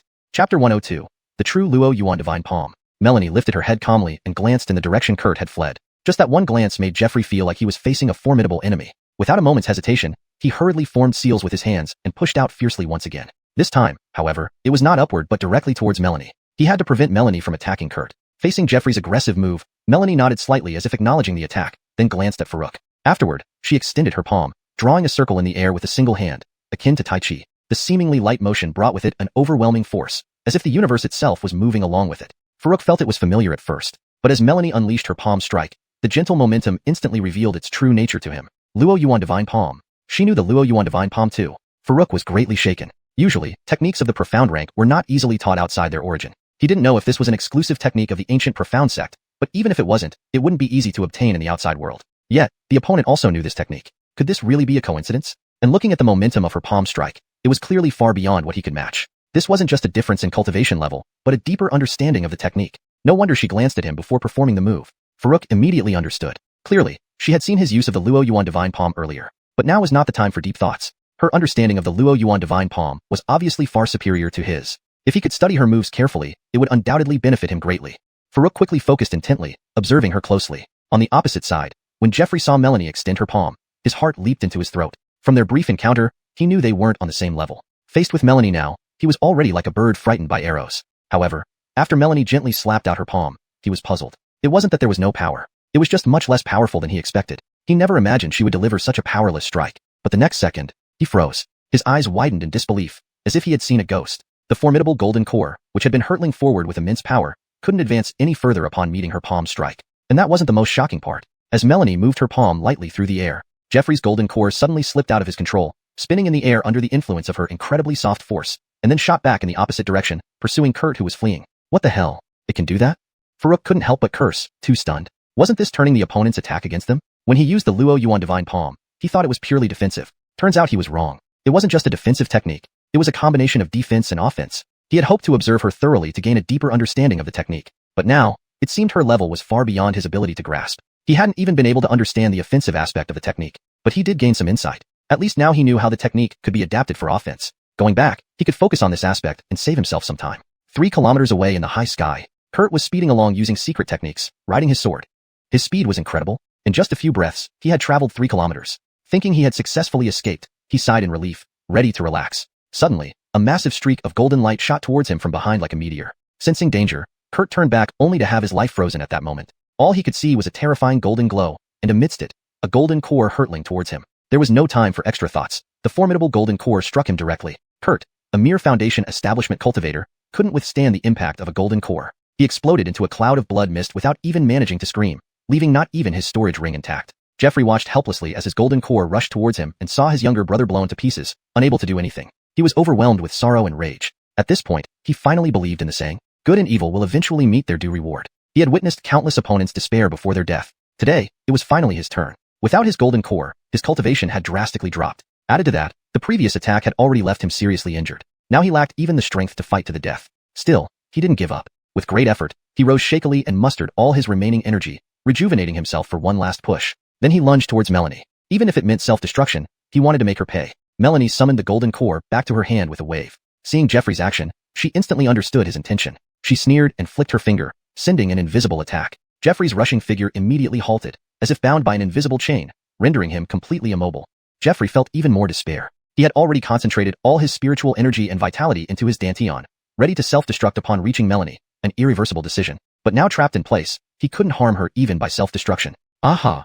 With an agonized roar, Kurt, the man who had once made all the cultivators of the wasteland town hate and fear him, met his end. Melanie reached out, catching a storage ring. Then she looked at Farouk thoughtfully. Just as Farouk thought she might take care of him as well, Melanie pocketed the storage ring and threw the golden core to him. Farouk caught it reflexively. It was heavy, similar to a lead ball he had seen in his previous life. But while a lead ball was black, this golden core shimmered with gold and contained a lot of energy. If he refined it, he might gain a substantial amount of spirit source, right? Just as Farouk was thinking about it, Melanie said, keep this golden core. Ask your master about its specific uses. She had intended to give him the storage ring as well, but seeing he already wore one and wanting to study a few items herself, she kept it. As for the golden core's effect, for ordinary cultivators, it could be sacrificed for self-destruction in battle, with the power equivalent to a golden core cultivator's self-destruction. But she knew another method. It could create puppets driven by the golden core, displaying strength comparable to the golden core stage. However, this method was very rare and extremely demanding in materials. Almost no one succeeded in refining it. Since Farouk had a master who was an alchemist, perhaps he could explore this. Farouk laughed awkwardly. What master did he have? But this golden core was indeed intriguing for him to research. Since she insisted on giving it to him, he accepted it gratefully. However, just as he was about to put the golden core away, a question suddenly occurred to him. Why was she so certain that he had a master? Chapter 103. The Mysterious Melanie. Farouk looked at Melanie with bewilderment, only to find her gazing back at him with a hint of an ambiguous smile. His heart skipped a beat. It seemed she had already seen through his true identity. But how was he exposed? Last time in the market, he was certain she hadn't recognized him. Nevertheless, he didn't dwell on this issue too much. This time, she had truly saved his life, so it was reasonable for him to be honest with her. Deciding not to feign any longer, he awkwardly removed his hat and laughed. The marketplace is full of people from all walks of life. I did it to protect myself. I hope Senior doesn't blame me. To have witnessed Senior's incredible display of power is truly enlightening. They say watching one battle of yours surpasses 10 years of arduous cultivation. Stop flattering me. You don't need to call me Senior anymore. My name is Melanie. Call me however you like. Melanie rolled her eyes and said nonchalantly, this. Farouk was taken aback. He suddenly felt something was off about this mysterious woman before him. No, it wasn't just off. It was very wrong. Previously, she always gave him an extremely dangerous vibe. But in that moment, he felt an inexplicable sense of familiarity. How bizarre. What's wrong? Melanie glared at him as he stood there dumbfounded. This glare instantly restored Farouk's sense of danger. Quickly he replied, of course, no problem. So, I will call you by your name? He hesitated over each word, probing. Yes. Melanie nodded slightly. She treated him differently because of the Luo Yuan palm technique. Though Farouk once impressed her with decent talent, successfully laying down a foundation within a month, comparable even to inner disciples of her sect, she hadn't paid much mind to him. Now, since Farouk successfully mastered the Luo Yuan palm technique, everything had changed. Back when she published this palm technique, many sought after it relentlessly, but none ever truly grasped it. Even she had once promised to become a Dao partner with anyone who could master it. That promise no longer mattered today, and would likely be forgotten unless mentioned by her. Yet, because Farouk succeeded in mastering it, he became especially significant to her. Despite his lower cultivation, she considered him her equal. If one day he showed interest, Melanie glanced at Farouk tenderly. Who knows what the future held? Currently, the most important thing for her was the upcoming expedition to the Xianxia sect ruins. Without obtaining the Bu Dan Shu, her cultivation would stagnate, and within a few centuries, she'd turn into dried bones. With Farouk's demonstrated talent, breaking through to the gold core stage and forming a nascent soul shouldn't be a problem. However, Farouk was unaware of all this. He merely asked out of curiosity, surprised that she actually agreed. Today's Melanie was noticeably different. Remembering how nearly exploding in anger she was when he called her sister in Talaxwan Sect's kitchen, now she let him address her casually and even use her name directly. In the world of cultivators, how many seniors would allow juniors with lower cultivation to call them by their names? This was not just abnormal, it was unbelievable. Luo Xianxia? Farouk tried calling softly. Melanie withdrew her thoughts and looked at him gently. Though she remained silent, it was clear she responded. Farouk, seeing she didn't erupt in anger and even had some inexplicable emotion in her eyes, decided not to overthink it. As long as she didn't kill him, whatever happened was fine. By the way, regarding those divine healing pills, do you really have an extraordinary alchemy master as your teacher? Melanie asked lightly, her expression returning to normal. Well, sort of. Farouk replied evasively, scratching his head nervously. He wasn't deliberately hiding anything. It was just difficult explaining the talismans, pills, and spirit artifacts. So, can you introduce us? I happen to need 2 types of elixirs. Melanie didn't doubt his words, assuming their relationship wasn't purely master-disciple, or might not even be one at all. Regardless, confirming the existence of such an alchemist and arranging an introduction was enough. Farouk scratched his head again. An introduction might not be convenient. What grade are the pills you need? I can relay your request to my master. If possible, he'll refine them for you. Melanie fell silent, neither agreeing nor refusing. Ideally, she wanted to visit personally, given its importance. But if Farouk found it inconvenient, she couldn't force him. She finally nodded. The pills should be grade 4, same as the divine healing pill. I need a batch, with a high success rate. Farouk nodded. Grade 4 isn't a problem. Do you have the formula? Yes, all materials are prepared. Where does your master reside? I need it done as soon as possible. Compensation isn't an issue. Her response was urgent. Thinking for a moment, Farouk knew that the Alchemy Cauldron could easily refine grade 4 pills if given the formula and materials. However, it needed a replica, which he couldn't provide. Looking at Melanie, he explained, batch refining grade 4 isn't a problem, and success rate would be at least 95%. But my master needs a sample to study first. Melanie pondered silently, frowning slightly. The 95% success rate seemed suspicious. Her original requirement was 75%, but she couldn't find any suitable alchemist, even in half of Northern Wasteland. Even 5th-rank alchemists trained by her sect barely reached 75%. Advancing to 6th rank wouldn't guarantee surpassing 80%. Hearing 95%, she struggled to believe it. Yet, Farouk intentionally underplayed it, knowing the actual success rate with the Alchemy Cauldron was always 100%.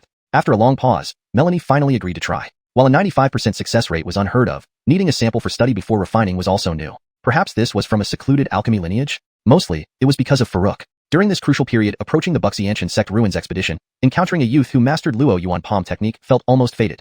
This seemed a bit too coincidental to her, as if it were specially arranged by heaven. This made her feel compelled to trust Farouk. Regarding the sample, she thought for a moment and said, if only one sample is needed, it's not too much of an issue. It should be available in Wasteland Continent City. I'm heading there next. Are you coming with me or?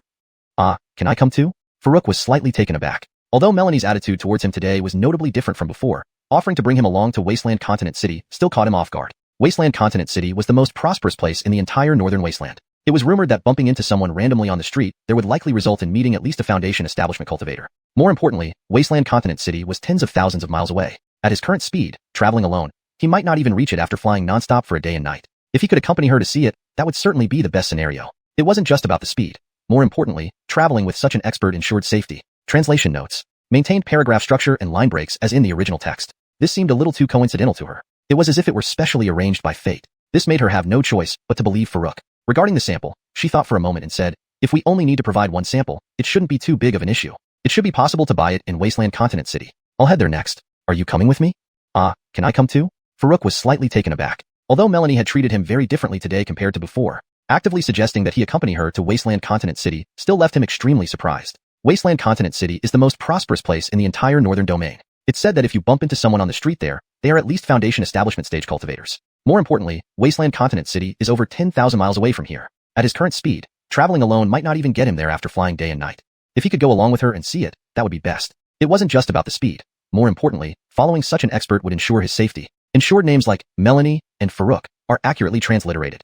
Chapter 104. Don't you think I'm cruel now? Lisa's thoughts stirred, and a gigantic flying demonic beast materialized out of nowhere, hovering in midair. Farouk was almost startled out of his wits by this sudden appearance. Lifting his head to look up, he felt even more shocked. He didn't recognize the species of the demonic beast, but from the overwhelming aura emanating from it, he could tell it was undoubtedly a 4th level or higher demonic beast, equivalent to an early-stage golden core cultivator. Previously, he had thought that the flying boat used by the sect elder during their last trip to the secret realm was pretty impressive. But compared to this demonic beast, it paled in comparison. That giant flying boat, 3 stories tall, was no bigger than half the wingspan of this creature. Farouk originally expected Lise to summon another flying boat for travel, but instead, she brought out this monstrous thing. Staring blankly for what? Get up here. This is the Great Rock of Gale Winds. Though its offensive power isn't strong, its flight speed is exceptional. Lisa's voice came from above. Farouk then noticed that she was already standing on the back of the Great Rock of Gale Winds. Despite feeling somewhat intimidated by the sheer size of the beast, he knew he couldn't show fear at this moment. Without hesitation, he stomped on his flying sword and landed steadily on the back of the Great Rock of Gale Winds. To his surprise, despite the beast's massive form, the ride was unexpectedly stable, as if he were standing firmly on solid ground. Farouk was inwardly amazed. Immediately after, the Great Rock spread its wings and shot upward into the sky at incredible speed. The velocity was so intense that Farouk's vision blurred. He quickly directed spiritual energy to cover his eyes, finally regaining clear sight. Once he adjusted to his surroundings, Farouk realized why he hadn't felt any swaying despite the rapid speed. It turned out that Lise had already cast a protective barrier around him the instant they took off. While gratitude filled his heart, Farouk also felt a strange sensation. She had considered even such minute details. Was this really the cold-hearted woman he remembered? Just as he was lost in thought, Lisa's voice broke through his reverie. I saw you use the Luo Yuan Divine Palm earlier. How well do you understand this martial art? Farouk collected his thoughts and looked at Lise, recalling that he had used the Luo Yuan Divine Palm upon Kira's suggestion. After months of secluded practice, he felt he had made some progress with the palm technique, but he still lacked confidence in fully mastering it. Unexpectedly, Kira had shown such confidence in him. Could there be something special about Kira's abilities? Inwardly, he questioned, Kira, why were you so sure I could master the Luo Yuan Divine Palm? At the same time, he answered Lise, I've only had this martial art for a few months. Apart from basic usage, I don't know much else. However, your palm strike just now was truly enlightening. Thank you. Out of habit, he wanted to call her senior, but he promptly corrected himself, remembering her earlier remark. In his mind, Kira's voice echoed, because that martial art isn't hard. Your previous understanding was correct. You were just lacking in the footwork. When you suddenly improved in that area, naturally, you could perform the palm. Really? You can determine how difficult a martial art is? Farouk mentally asked, pondering over Kira's words. Initially, when he saw the description of the martial art, he thought of Tai Chi naturally. He focused on refining it along those lines, which apparently was correct. Now that he thought about it, successfully performing the Luo Yuan Divine Palm owed more to luck. If not for his previous knowledge of Tai Chi before transmigration, he might not have mastered it so quickly. Of course, I'm very smart. Any martial art, I can learn just by looking at it. Kira's childish yet arrogant voice sounded again. Farouk was momentarily taken aback. If Kira were indeed that brilliant, he would have a personal tutor for martial arts. Even if it couldn't teach him directly, at least it could point out key aspects and directions, preventing misdirected efforts and accelerating comprehension. However, he wondered how reliable Kira's claims were. Secretly, he longed to find a cultivation method to test Kira's capabilities. Meanwhile, Lise merely nodded upon hearing Farouk's response and did not say anything more. Since Farouk had no prior experience with the Luo Yuan Divine Palm, she wouldn't mention it either. Instead, a thought occurred to her, and she retrieved the Luo Shan step technique, handing it over. Take this movement technique. It should help you better comprehend the Luo Yuan Divine Palm. Movement technique? Farouk received it with puzzlement. He wasn't short on movement techniques. The Wind God step wasn't fully mastered yet, but once perfected, it would be sufficient for him. But when he examined it, he instantly understood. Luo Shan step? Luo Yuan Divine Palm? Such similar names made it easy to connect them. And since Kira mentioned his previous inability to perform the palm was due to poor footwork, these two techniques must be related. No wonder she had suddenly given him this advanced technique, saying it would aid in comprehending the palm. Thank you, this will be very useful. Farouk expressed his gratitude and eagerly started reviewing the new technique. Suddenly, another thought crossed his mind. Lise had helped him against Dai's villain and given him a golden core. Now, she offered him this significant movement technique. Yet, he seemed unable to offer anything in return, making him feel somewhat awkward. After a moment's consideration, he recalled her previous purchase of divine healing pills. So, what did you need those divine healing pills for? Do you need more? You still have them? Lise looked at Farouk with mild surprise. She had heard someone had bought dozens before her, and she purchased 30. Combined, that was quite a lot. Yet, from Farouk's words, he seemed to have more. Those several dozen divine healing pills weren't extraordinarily rare. It bolstered her confidence in synthesizing the divine foundation pill and the blood Ulysses pill.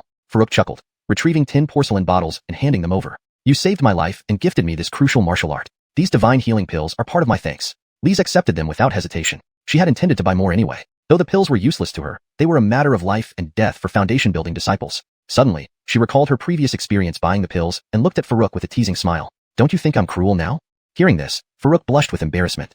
Chapter 105. Leave or Die. The swift wind Great Peng's speed was indeed extremely fast. Just as dawn was breaking, the silhouette of a massive city appeared within Farouk's line of sight. The swift wind rock speed was indeed extremely fast. As dawn was just beginning to break, the outline of a massive city already appeared in Farouk's line of sight. 注将棚改为 rock 使翻译更加自然，并将句子调整为更符合英文表达习惯的结构. He had always heard that the city of Desolate Continent was unbelievably vast, but Farouk never truly understood the magnitude of it until now. As the sky grew brighter and the red sun peeked over the horizon, the enormous city lay sprawled out like an awakening giant dragon on the ground. Farouk gazed into the distance. If the direction he was facing was where the dragon's head would be, even from his lofty height, he couldn't see the tail. His rough estimate suggested that this city occupied millions of acres just within its walls. As the swift wind Great Peng descended to a certain height, Farouk noticed that there were still many people outside the city walls. Some were seated meditating on the ground, while others were hurrying along the paths. Quite a few were also descending from the sky just like them. Let's go down. Flying is not allowed inside the city of Desolate Continent. Everyone must enter through the gate, Melanie said beside him. It suddenly made sense to Farouk why so many people were landing here. Following Melanie gracefully downward, he noted that while she flew directly in the air, he still needed to use his sword for flying. However, most cultivators around him also use swords, so it wasn't embarrassing at all. Upon reaching the ground, Melanie waved her hand, and the massive swift wind Great Peng vanished instantly. However, since she had already explained the art of controlling beasts during their journey, he observed closely. As she had mentioned, the swift wind Great Peng didn't disappear on the spot. Instead, it was quickly absorbed into her beast-controlling bracelet at a speed invisible to the naked eye. This spectacle left Farouk rather intrigued. Using a demon beast for transportation seemed far more impressive than flying on a sword. Moreover, according to Melanie, there was a sect called the Beast Mastery Sect that specialized in training and controlling demon beasts. They could not only use these beasts for travel, but also tame powerful combat-oriented demon beasts to fight for them. The thought of releasing a horde of demon beasts against enemies without lifting a finger was truly captivating. However, Melanie also mentioned that taming demon beasts wasn't easy. Low-level demon beasts lacked intelligence and would never submit willingly, while high-level ones were too strong for ordinary people to handle. Therefore, the most commonly seen beasts in the market were relatively easier to tame ones used as mounts, and those providing formidable combat power were quite rare. As they walked towards the city gate, they encountered a group of people. One of them seemed to recognize Farouk. Farouk? Hearing his name, Farouk looked up and immediately recognized Francis, who was walking at the front of the group. Fong Daoist, what a coincidence, Farouk greeted with a smile. This was the big customer he had met 2 months ago when selling divine healing pills. At that time, Francis had mentioned inviting him to visit the Fong family after he came to Wasteland Continent City. But Farouk hadn't taken it seriously since he hadn't planned to come here anytime soon. Who would have thought that he ended up coming to Wasteland Continent City, along with the changed Savannah, and they coincidentally ran into this group. During the journey, he had already taken off his black robe. After all, the crisis was over, and he still needed to return it to Olive intact. Thus, he no longer concealed his cultivation level. Francis immediately noticed that Farouk had reached the mid-foundation establishment stage. She couldn't help but be amazed inwardly. Back then, when they traded the pills, he was only at the early foundation establishment stage. How long had it been? Just 2 months, and he was already at the mid-foundation establishment stage, equal to her level. His cultivation speed was indeed astonishing. More importantly, he looked to be only 10 years old. Such talent was truly extraordinary. No wonder he could produce so many divine healing pills. After marveling for a moment, Francis collected her thoughts and smiled. Yes, what a coincidence. Are you here for the Wasteland Continent auction in 10 days? The Wasteland Continent auction? Farouk's face was filled with confusion as he glanced at Melanie. He had just tagged along and knew nothing about the auction. Even the Wasteland Continent auction is unknown to him? What a hick from nowhere. A sneering voice sounded from the crowd. The speaker didn't lower his voice, and Farouk heard it clearly. Turning to the source of the voice, he saw a young man in elaborate attire looking at him indifferently, fanning himself with an air of elegance. 2 maidservants and an elderly man with a calm demeanor accompanied him, clearly from a wealthy family. Farouk ignored him and quickly shifted his gaze away. In this city where even foundation establishment cultivators were common and several golden core cultivators could be seen within moments, he didn't want to stir up unnecessary trouble. Humph! The young man sneered contemptuously. Melanie let out a cold snort, instantly releasing her formidable golden core aura. Francis and the others' expressions changed drastically. Golden core. Especially Francis. She had been preoccupied greeting Farouk and hadn't noticed that the breathtakingly beautiful woman opposite her was a golden core cultivator. Her opinion of Farouk shifted again. Initially, she thought he merely had remarkable talent for advancing to the mid-foundation establishment stage in such a short time. Now, having a golden core cultivator as a companion suggested that his background was also extraordinary. The young man in elaborate attire was only at the late foundation establishment stage and couldn't resist the pressure, almost kneeling on the spot. Fortunately, the old man beside him reacted promptly, releasing his own golden core aura to shield the young man behind him. The old man opened his eyes slightly, gazing at Melanie as if just waking up. He confirmed that Melanie was only at the early golden core stage, yet her aura felt no less overwhelming than his own, leaving him puzzled. Initially, the young man hadn't paid much attention to Melanie. His mocking words were simply due to boredom, seeking some amusement. When attacked by the aura, he turned to look at Melanie. Seeing her stunning beauty and ethereal grace, he suddenly found his 2 maidservants unappealing, even unremarkable. The anger from being attacked dissipated instantly. Straightening his elaborate attire and swinging his fan elegantly, he approached Melanie. May I know the honored name of this fairy maiden? This humble one. Scram. Melanie interrupted coldly, leaving the young man feeling somewhat embarrassed, but he thought perhaps her coldness was because she didn't know his identity yet. So, putting on an elegant demeanor, he continued, this humble one is, or die. Melanie cut him off again with 3 cold words. Recalling how she once had enemies everywhere even at the foundation establishment stage, it was clear how proud she was. Though she had mellowed after her 300 years of hardships, she wasn't someone to be treated casually. Facing a frivolous young noble like this one, she naturally had no patience. The young man hadn't expected such disrespect, losing his temper and coldly said, you're asking for it. Uncle Ulysses, capture him alive. This made Farouk quite envious. Traveling with a beast was much cooler than using a sword. Moreover, according to Melanie, there was a force named the Beast Taming Sect dedicated to training and controlling beasts. They could not only travel with beasts, but also tame powerful offensive beasts to fight for them. It sounded appealing, and the thought of unleashing a bunch of beasts against enemies was thrilling. However, taming beasts wasn't easy. Lower-level beasts were too ignorant to be convinced, and higher-level ones weren't easily defeated by ordinary people. Thus, commonly seen in the market were those relatively easier to tame beasts for riding purposes. Strong beasts that could provide combat power were very rare. They walked towards the city gate when they encountered a group of people. One among them seemed to recognize Farouk. Farouk? Hearing the voice, Farouk looked up and immediately recognized Francis leading the group. Fong Daoist, what a coincidence, Farouk greeted warmly. Francis was a big client who bought his divine healing pills 2 months ago and invited him to visit Fong family once in the city of Desolate Continent, which Farouk hadn't taken seriously. Now fate brought them together again in Desolate Continent. On the way here, he had already removed his black robe. Since the danger had passed, he planned to return it to Olive intact later. Therefore, his cultivation level wasn't hidden anymore. Francis instantly recognized that he was now at the middle stage of foundation establishment. This left her amazed. Back then, he was merely at the initial stage of foundation establishment. In just 2 months, he advanced to the middle stage and achieved the same cultivation as her. His cultivation speed was truly shocking, especially considering he was barely over 10 years old, showcasing extraordinary talent. No wonder he could produce so many divine healing pills. Francis gathered her thoughts and smiled. Indeed, what a coincidence. Are you here for the auction in 10 days? The desolate continent auction? Farouk looked puzzled and glanced at Melanie, clueless about any such event. A country bumpkin, not even knowing the desolate continent auction. A mocking voice came from the crowd. Without lowering his volume, Farouk clearly heard the man speaking. A well-dressed young man who happened to glance at him casually. He swayed a folding fan elegantly with 2 maids and an old attendant with an unchanging expression. Clearly, he was some rich second generation of a noble family.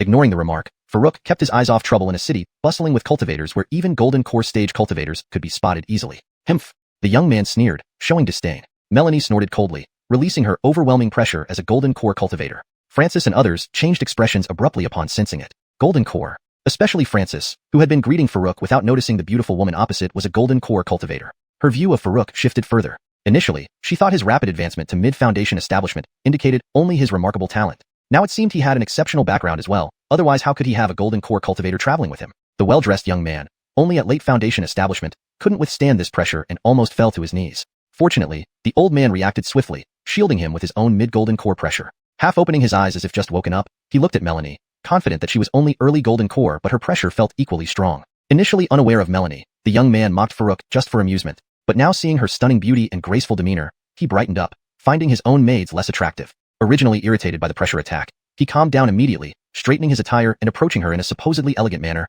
May I know your name, lady? Leave. Melanie cut him off coldly, leaving him feeling embarrassed. Thinking perhaps it was due to her lack of awareness about his status, he tried again humbly, I am, or die. Interrupting once more, Melanie revealed her proud nature despite the low point in her life after 300 years. Though not as fiery as before, she wouldn't tolerate any nonsense. Unaccustomed to being refused, the young man lost patience and huffed coldly. You refuse kindness. Uncle Ulysses, bring me alive. He directed this to the old man beside him. The skinny old man referred to as Uncle Ulysses nodded, then glanced at Melanie, saying indifferently, it's your own fault for not knowing your place. Don't blame me. With that, he immediately executed his movement technique and darted toward Melanie. Although he had felt something odd about Melanie earlier, he didn't take it too seriously. As one's cultivation realm advanced, the gap between each minor stage grew wider and wider. Transcending levels in battle wasn't easy at all. The skinny old man referred to as Uncle Ulysses nodded, then looked at Melanie with a faint expression, saying, you brought this upon yourself. Don't blame me. Having said that, he directly utilized his body movement technique and lunged towards Melanie. Even though Melanie had given him an unusual feeling earlier, he didn't pay too much attention to it. As the cultivation realm progressed further, the difference between each minor stage became increasingly significant. Transcending levels to fight was far from easy. Chapter 106, Exploring Cloud Hand, is that it? Seeing the situation develop this far, Francis couldn't help but feel secretly anxious. Although this wasn't her business, she had a good impression of Farouk and didn't want to watch him die here. She hurriedly sent a message through telepathy. Farouk, they are from the Goof family of Wasteland City. You can't provoke them. Quickly leave with the senior beside you. Initially, Farouk wasn't too worried. After all, he had clearly seen Melanie dispatch Jeffrey earlier without much effort, forcing the golden core out of the ladder. But hearing Francis's telepathic message made him worry a bit more. Families that could be counted in Wasteland City were surely formidable. And since Melanie had revealed her cultivation, the other party still dared to act, indicating they had considerable strength. He remembered how Jeffrey had not been so calm when Melanie revealed her cultivation, leading to the deduction that the old man surnamed Ulysses in front of him was likely far more formidable than Jeffrey. The number of people entering and exiting the city was already substantial, and upon seeing someone about to attack, they immediately kept their distance and watched. Look, isn't that the Goof family's young master? Another one is about to have bad luck. I heard that the Goof family's ancestor is a peak late-stage golden core cultivator, just half a step away from becoming a nascent soul. They say the Goof family's ancestor's lifespan is almost over and won't reach nascent soul stage. Some even say the Goof family's ancestor is trying to break through to nascent soul. Who knows what's true?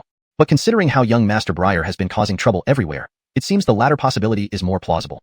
That makes sense. If the Goof family's backing really disappeared, this Briar wouldn't be as arrogant. I wonder how these two provoked him. They look unfamiliar, probably attendees for the auction. Jordy's exploring cloud hand is notoriously ruthless. That woman might not be able to withstand one move.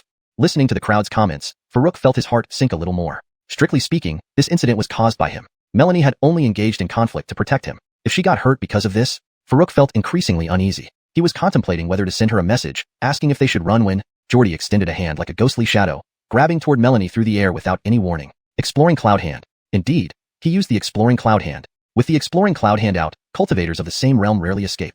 Some in the crowd recognized this move and exclaimed in surprise. Of course, most others did not recognize it, but took note of it after hearing this, thinking that such an infamous move must indeed be powerful, better to prepare early if encountered. However, the next second, the onlookers couldn't see what happened. Suddenly, Jordy, who had just attacked, flew back faster than he came, landing over 10 meters away. After landing, he stumbled back several steps before regaining his balance. The crowd, still absorbed in the power of the exploring cloud hand, saw this scene unexpectedly and froze in shock. Is that it? The next second, all eyes turned to the cultivator who had mentioned the exploring cloud hand, filled with unspoken questions. This is your exploring cloud hand? No one can escape? Faced with dozens of questioning looks, the cultivator felt indignant yet had no choice but to force a smile and explain. Well, you know, she didn't escape, right? Meanwhile, he cursed Geordie's ancestors for 8 generations in his mind. This damned old thing. What a lousy exploring cloud hand. Almost ruined the reputation. Beaten back despite being 1 level higher. Absolutely disgraceful. But Geordie didn't have time to consider the disgrace. Looking at Melanie again, his expression became solemn. Who are you? Anyone who could send him flying with an initial golden core stage skill must not be a nobody. He dared not act rashly now. Not only because he couldn't win but also because such a powerful person might have connections he couldn't afford to offend. Melanie gave him a disdainful glance. You're not worthy to know. Hearing this, the crowd buzzed again. How arrogant. But she has the capital to be arrogant. Beautiful, strong, cold, and cool. What kind of woman is she? The Gu family kicked iron this time. I wonder how they will react next. Even Geordie was slapped back. The Gu family's patriarch might need to step in to reclaim the face. Poor Geordie. Will he have psychological trauma using his famous exploring cloud hand? Ha ha ha. Upon hearing this, Geordie blushed furiously. Farewell. After forcefully throwing out those 2 words, he grabbed Briar and rushed towards the city gate. Melanie watched him go but chose not to pursue. She had heard of the Gu family in Wasteland City. A peak late-stage golden core patriarch was not to be underestimated. Let's go into the city, Melanie said calmly. Farouk nodded without much thought. Since they dared to enter the city, they must have confidence. He didn't believe Melanie would be ignorant of the Gu family like him, but Francis and others were visibly unnerved. Engaging in conflict with the Gu family and then entering the city instead of leaving? Was it boldness or ignorance? The Gu family's patriarch was a peak late-stage golden core powerhouse, almost a half-step nascent soul. Far beyond what Geordie could compare to. Fong Daoist, we're entering the city first. We'll visit another time, Farouk hastily said, then followed Melanie out, leaving Francis and others standing there in disarray. Francis stared at Farouk and Melanie's retreating figures for a long while before telling someone nearby, Stefan, go back and inform the master. Others follow me. Okay, Fong's sister. Stefan quickly returned to the city, while the others continued following Francis out. Chapter 107. Forced into being a rake. Huangzhou City, the largest city in the northern wasteland, officially had 4 major powers. The most prominent of these was naturally the City Lord's Mansion. The City Lord's Mansion was powerful, with many experts responsible for overseeing all matters in Huangzhou City. It held absolute authority across the entire northern wasteland. Of course, that was in the past. After the old City Lord, who was at the nascent stage, reached the end of his lifespan and passed away, the power of the City Lord's Mansion diminished by more than half. Note, Don seems to be a placeholder or a typo in the original text provided by the user. In context, it should refer to the nascent stage, which is a cultivation level in many Xianxia novels. Additionally, with the growing strength of the other powers, the City Lord's Mansion's deterrence in the entire northern wasteland had severely declined. If not for the several Golden Core experts still guarding the City Lord's Mansion, it might have already been destroyed. The remaining 3 powers were the Du family, the Gu family, and the Situ family. At this moment, in the courtyard of the Gu family residence in West City, Geordie and Briar rushed to the main hall after entering. At this point, there wasn't a hint of frivolity about Briar. He appeared mature and steady. The current patriarch of the Gu family, Floyd, sat in the main hall. Upon seeing the 2 enter, he immediately dismissed the servants and then cast a soundproof barrier with a wave of his hand before asking, how did it go? Before Briar, the eldest son of the Gu family, could respond, Geordie shook his head with a bitter smile and said, I have failed you. I couldn't gather any information on the movements of the Du family and the Situ family, and instead caused embarrassment for the Gu family. Floyd quickly asked, did something happen? You and I are as close as brothers. To be able to assist my Gu family is gratitude enough for me. Even if things didn't go well, there's no need to worry. Geordie nodded bitterly and began narrating his encounter with Melanie. Throughout the story, Briar stood quietly on the side without showing any impatience. An early-stage Golden Core mysterious woman? Not only did she evade your cloud-probing hand, but also slapped you flying with one palm. Floyd looked at Geordie in confusion, disbelief apparent on his face. He had known Geordie for many years and was well aware of his capabilities. While not an exceptional figure, Geordie was still above average within his realm. If the opponent was also at the middle-stage Golden Core level, it would be normal to be overpowered. But to lose to an early-stage Golden Core cultivator in just one move was hard to accept. Floyd also began contemplating whether this event would impact the family or offer any exploitable opportunities. Finally, Briar spoke up, looking at his father. Father, I still think your previous plan won't work. With the upcoming auction and so many experts in the city, provoking someone beyond our reach will be problematic. For instance, this time, if the other party hadn't let us off easily, we might not have escaped. Floyd scolded. You still have the audacity to say that? You were supposed to make a show, but instead, you truly provoked such a formidable character. If not for Uncle Ulysses, you wouldn't even be alive. Briar pouted, clearly unconvinced. He had carefully observed and confirmed that the person was just a mid-stage foundation establishment cultivator with a rustic appearance before provoking him. How could he have known that there was such a powerful Golden Core expert with him? Even when the other party revealed their cultivation later, it was only after confirming through Uncle Ulysses that it was an early-stage Golden Core cultivator that he dared to provoke them. Who could have predicted that the other party would be so strong, slapping Uncle Ulysses flying in just one move? Ultimately, this was Uncle Ulysses' responsibility. Briar glanced at Geordie, filled with grievances. Geordie smiled awkwardly and defused the tension. Ha ha, it's my fault, my fault. Should we go apologize to them? We shouldn't really provoke such formidable characters. No. Floyd immediately rejected the idea. He thought of a brilliant plan that could not only neutralize the incident's impact on the family, but also boost the reputation of the Go family. Hadn't all his plans aimed at this very goal?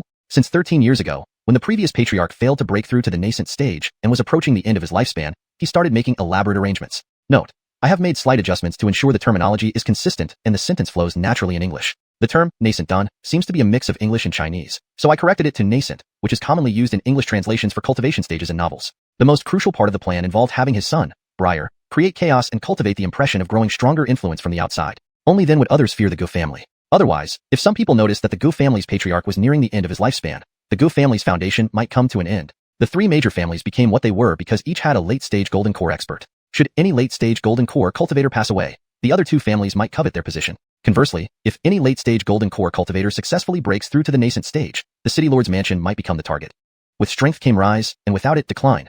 This was the unwritten rule in Huangzhou City, the northern wasteland, or even the entire cultivation world. Yet, the power structure in Huangzhou City hadn't experienced significant upheaval for at least 100 years. Even decades ago, when the old City Lord passed away, it merely caused a brief stir. Currently, the City Lord's mansion had 4 Golden Core cultivators. Apart from the new City Lord at the late-stage Golden Core, the other 3 were mid-stage. The Go family, apart from the late-stage Golden Core elder with a couple more years to live, only had 2 mid-stage Golden Core cultivators, including Jordy. The Du family and the Situ family had similar strengths. The Du family, aside from their late-stage Golden Core elder, had 1 mid-stage and 1 early-stage Golden Core cultivator. The Situ family, apart from their late-stage Golden Core elder, had 2 mid-stage Golden Core cultivators. As Floyd had planned, if his scheme of exaggerated posturing succeeded, he could ensure that the other 2 families wouldn't attack for at least 10 to 20 years. During this period, he had confidence to break through to the late-stage Golden Core. This would secure the Go family's position among the 3 major families for several centuries more. After pondering the situation, Floyd sternly said, "In these critical times, the Go family cannot appear weak. Otherwise, years of exaggeration will have been in vain. The incident today can be utilized.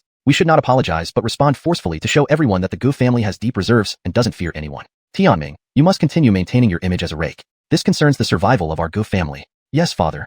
Though reluctant, Briar reluctantly agreed. Sometimes, he envied ordinary children who didn't bear immense responsibilities from birth. Engaging in such high-risk tasks daily made him wish he could write an autobiography titled, "Me, Who Just Wants to Live Long, Was Forced to Be a Rake."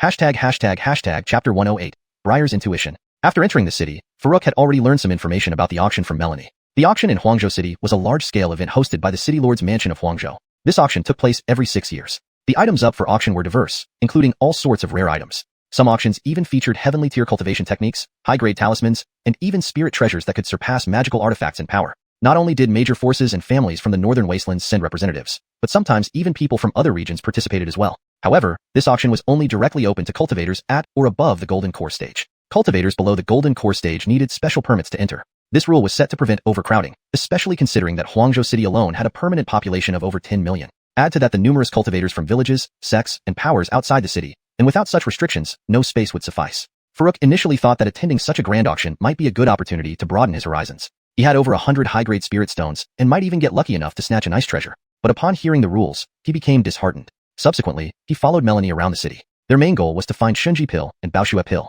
Disappointingly, after visiting several stores, they couldn't find these 2 pills. It turned out that the formulas Melanie sought were quite obscure. She hadn't expected she'd need samples when it came to pill refinement. "Hey, I've got an idea." After visiting a few more stores, Farouk suddenly had an inspiration. Melanie turned to him, asking, "What's your idea?" Farouk grinned and said, "Look, if we can't find the pills, why don't we just ask someone to refine them? Even with a lower success rate, refining just 1 pill wouldn't require too many materials, right?" Melanie's eyes lit up. After careful consideration, she nodded in agreement. "If we really can't find them, let's go with your plan."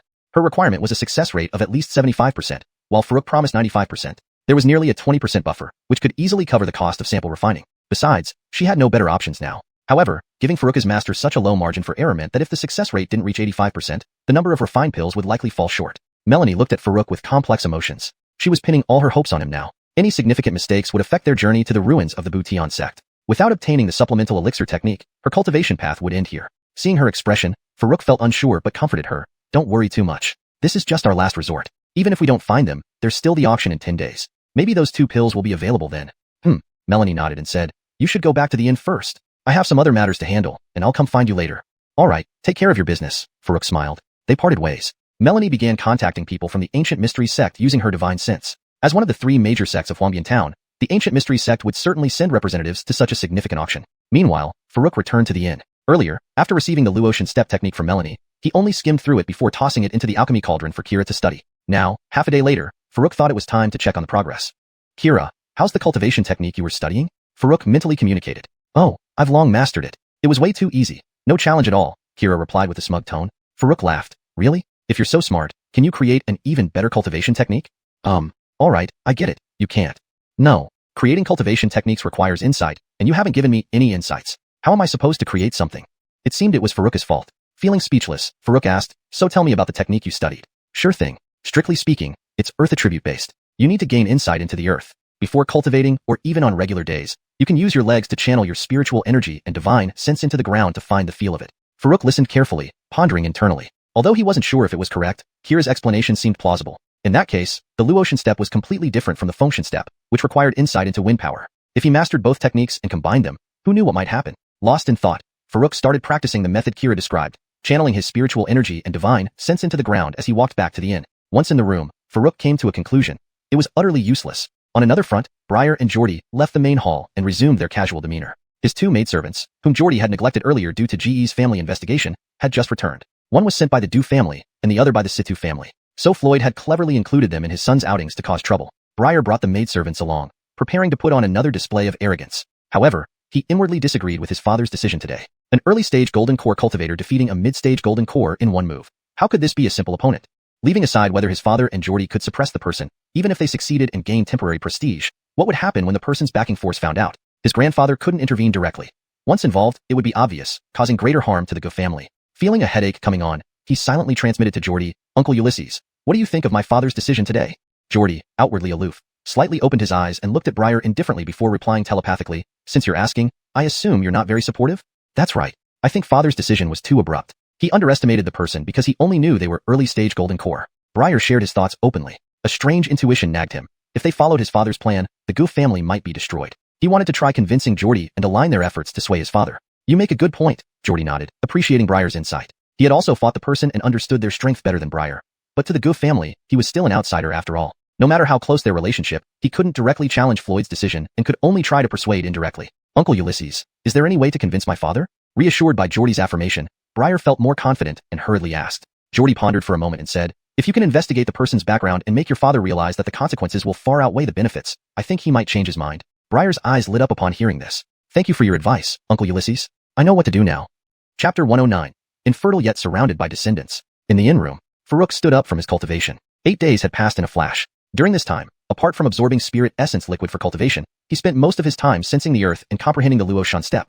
Although at first it seemed utterly useless, as he continuously channeled his own spiritual energy into the earth, he indeed gained some different insights later on. Of course, being able to comprehend the Luotian step within just a few short days was partly due to Little Ding's guidance. The other part had to do with his prior practice of the foundational spell Earthwall spell. The Earthwall spell hadn't been of much use in actual combat ever since he learned it because it was too impractical. Small attacks didn't need blocking, and large attacks couldn't be blocked. It was purely ornamental. But now he didn't think so anymore. Though the protective function of the Earthwall spell might not be very strong, as a basic Earth attribute spell, it detailed the characteristics and structure of Earth elements quite intricately. With this foundation and Little Ding's correct guidance, he managed to understand the Luotian step in just a few days. He even felt that all basic spells were perhaps not intended for real combat, but rather to build a foundation for cultivators. Like the Fireball spell and Wind Summoning spell he had previously studied. Although they weren't used much in combat, they clearly explained the characteristics and structures of their respective elements. With this thought, he decided to buy and study the other elemental foundational spells. Due to insufficient spirit stones earlier, he had only bought fire, wind, and earth attributes. Now he wasn't short of those spirit stones. Farouk glanced out of the window. Previously Melanie said she would come to see him after finishing her business, but she never came. Tomorrow was the auction, so presumably she would find him after the auction to go back together. Leaving the inn, Farouk continued to follow Little Ding's method, moving forward while sensing the earth. To outsiders, he seemed to walk very slowly, step by slow step like a motion picture in slow motion. However, upon closer inspection, Farouk's speed did not lag behind others in the slightest. This left many people secretly astonished, their expressions akin to seeing a ghost. Of course, Huazhou City harbored numerous talents, and there were no shortage of discerning individuals who noticed Farouk employing an earth-type movement technique. But when they saw his unusually youthful face, their expressions also revealed astonishment. Although they couldn't identify the specific movement technique, they could sense that it wasn't simple. Being able to comprehend an earth-type movement technique to such a degree at such a young age was enough to shock them. On the other side, Briar had spent several days investigating and only managed to find out Farouk's name from the Fong family. Everything else remained futile. He couldn't even find out Melanie's name. Therefore, he prepared to take the initiative and probe further into their background. Over the past few days, his uneasy premonition had not diminished, leaving him deeply unsettled. He certainly dared not provoke that golden core female again, and with her unpredictable movements, he couldn't locate her either. Thus, he could only target Farouk, the mid-stage foundation establishment cultivator. Though the Gu family's main influence was in the west of the city, their informants covered the entire Huazhou city. So once Farouk left the inn, he received news immediately. Now he had hurried alone to the vicinity of the inn. Not wanting to show off this time, he hadn't brought the two maidservants, and Jordy was dispatched to continue investigating.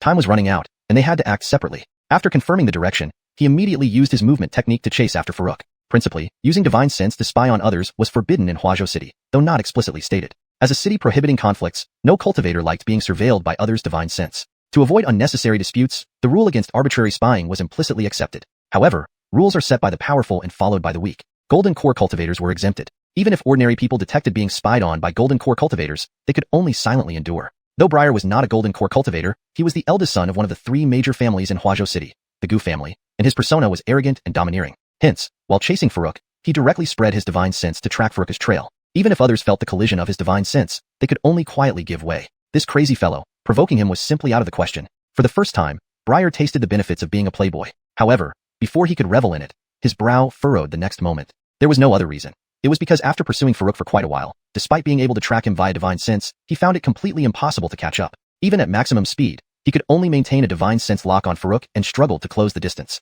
Is this guy born a rabbit? How can he run so fast? Grumbling inwardly, he promptly activated a secret art while sending a message. Brother Jiang, I mean no harm. Please stop for a chat. Farouk, naturally, would not stop. The moment Briar's divine sense probed him, he also sensed Briar's presence. Immediately, he used the half-practiced Luo Shan step to its fullest extent. Later, feeling Briar closing in, he quickly employed the Feng Shan step as well. At this point, combining both movement techniques, his speed had reached its peak, and his form became unpredictable. People often saw him lift a leg, only to see him reappear 100 meters away in the next instant. Naturally, he wouldn't trust Briar's words. Seeing the other person suddenly increase speed, he didn't dare slack off. Taking out a swift travel talisman and applying it to himself, his speed increased dramatically. This swift travel talisman was hastily drawn by Little Ding after sensing Briar earlier. The previous leftover swift travel talismans and whirlwind/talismans were already scrapped. He couldn't help but feel fortunate to have 20 blank talismans on hand and that aerial flight was prohibited in Huazhou City. Otherwise, he doubted he could escape. The Luo Shin step was indeed profound but could only be used on the ground. Once off the ground, it lost its effect. Behind him, Briar was practically seething. Seeing his efforts finally begin to narrow the gap only to be thrown off again by Farouk's sudden acceleration, he wanted to cry without tears. You're just a mid-stage foundation establishment cultivator. How can you run so fast? Desperate, with his divine sense almost unable to keep up, Briar urgently transmitted another message. Brother Jiang, I swear to heaven, I absolutely mean no harm. I really have important matters to discuss. Initially, Farouk ignored the message. Their encounter outside the city had left a bad impression. However, hearing the earnest tone made him wonder, could it really be something serious? Especially considering Alize hadn't returned after saying she was on business. Could something have happened to her? Could she have confronted the Gu family alone and been captured? If that were true, he truly couldn't ignore it. After all, Alize had turned kind toward him, and their conflict with the Gu family started because of protecting him. Still, letting this assumption make him stop was impossible. He responded through transmission, then vow with your Dao heart. Say that if you ever have ill intentions towards me, Farouk, then, you will be infertile yet surrounded by descendants. Briar's face turned green. Infertile yet surrounded by descendants? Can a human even think of such a curse? It's too vicious. And you expect me not to have any ill intentions towards you for my entire life? Translation ends here. Please let me know if you have any feedback or additional requests for the translation. I now have the urge to kill you. This translation maintains the intensity and tone of the original line, keeping it succinct and impactful. The sentence structure is natural and fluent in English, while preserving the original meaning. Chapter 110. The Tragic Briar and the Mystery Box. After a half hour of pursuit and escape, Briar finally gave in. For the sake of the entire Gu family, he had to endure the humiliation and make that sinister vow, because he simply couldn't catch up with the other party. At this moment, outside a shop, Farouk stopped where he was, on full alert. He wasn't worried about Briar alone. What troubled him most was Jordy, who was at the Golden Core stage. Need not be so wary. I have made such a toxic oath. Would you still worry that I will scheme against you? Briar's face was dark as charcoal. Although Farouk did indeed stop according to their agreement, he felt extremely uncomfortable. Children full of the house. Thinking of these 8 characters made him want to break his oath immediately. Farouk remained unperturbed, replying calmly, that can't be said for sure. Who knows the temperament of those from major families like yours? Let's get straight to the point. Upon hearing this, Briar's complexion turned even darker. The temperaments of the big families? Speak clearly. He wanted to shout this out loud but ultimately suppressed his urge, focusing on the important matter at hand. Suppressing his anger, Briar forced a smile and said, Indeed, there is something important. However, I think before we discuss this, we should reacquaint ourselves first. The shop behind you is quite famous throughout the Wasteland City. Why don't we go inside and take a look? Farouk turned around to glance at the shop. Inside were only boxes of various sizes with nothing else.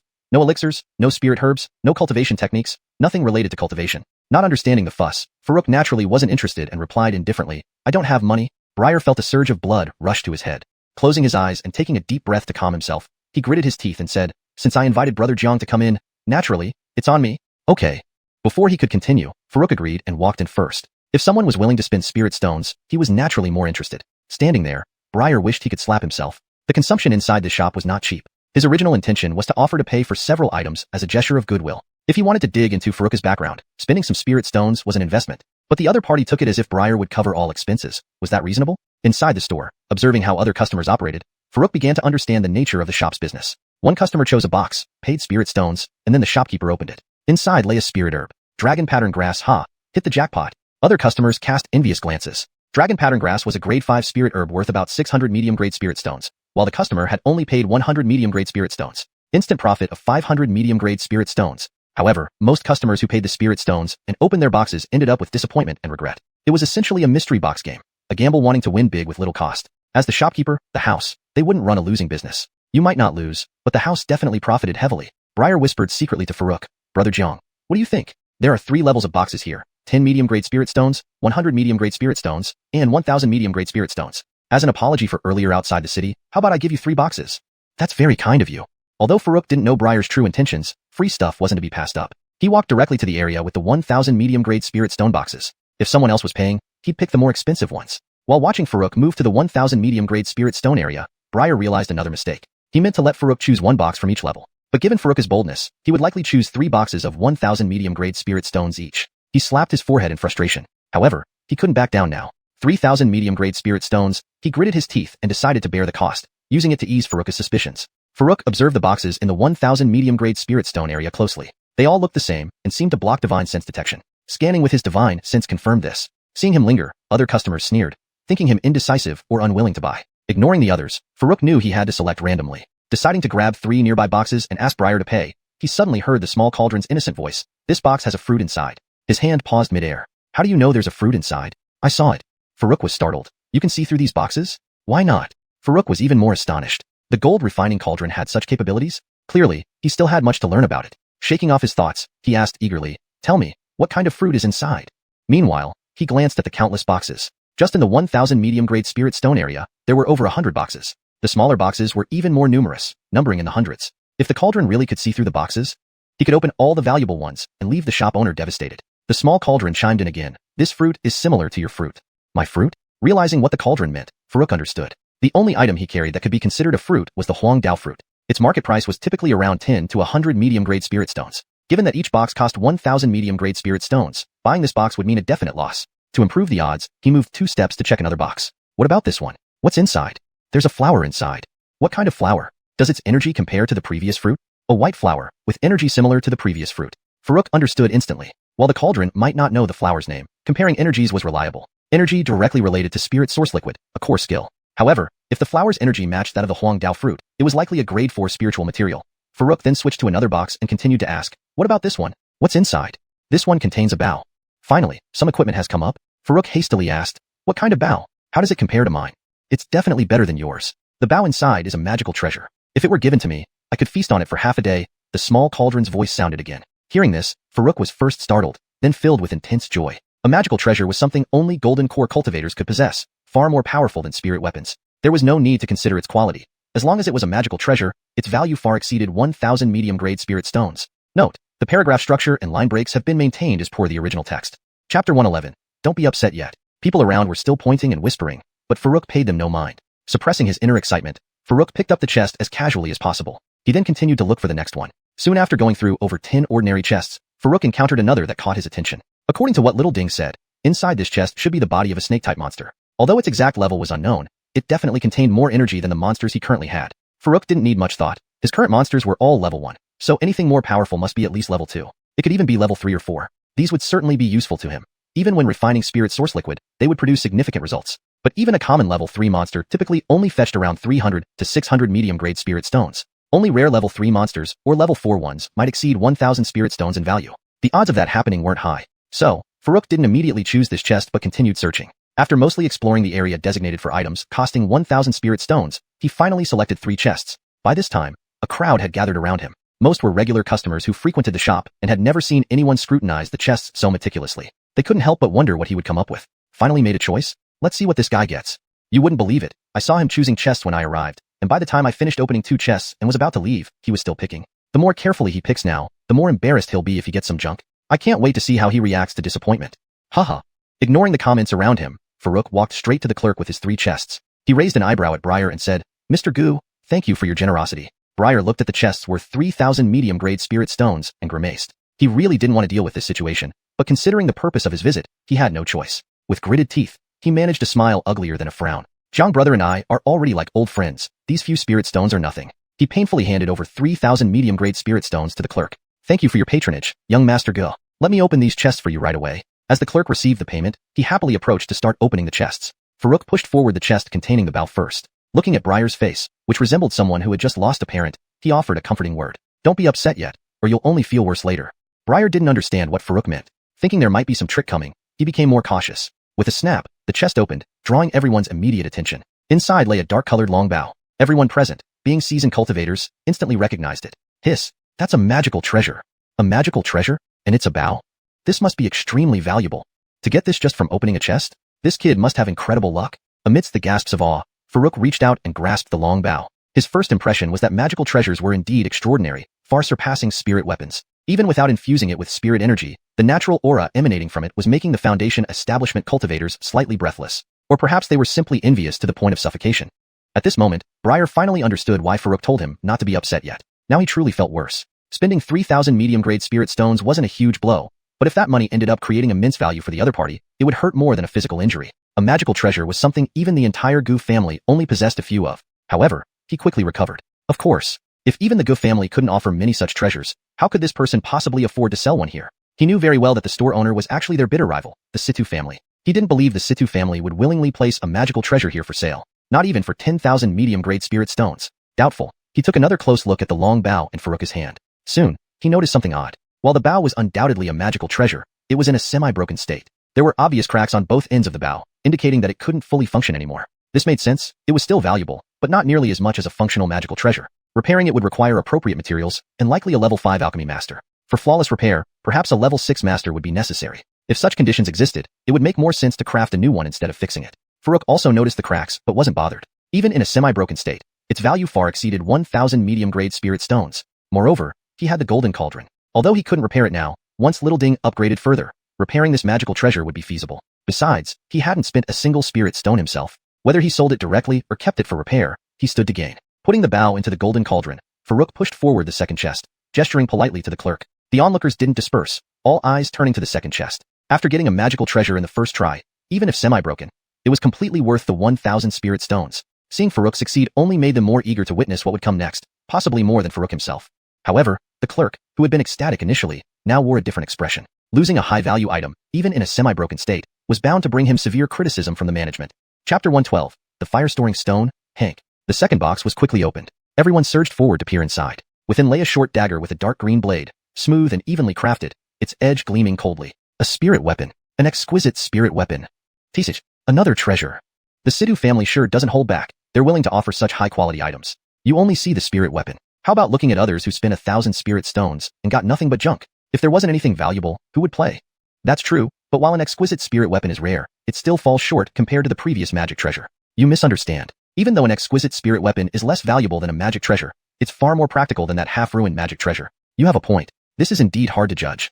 But whatever, this young boy's luck is really top-notch. This exquisite spirit weapon is worth at least 2,000 medium-grade spirit stones.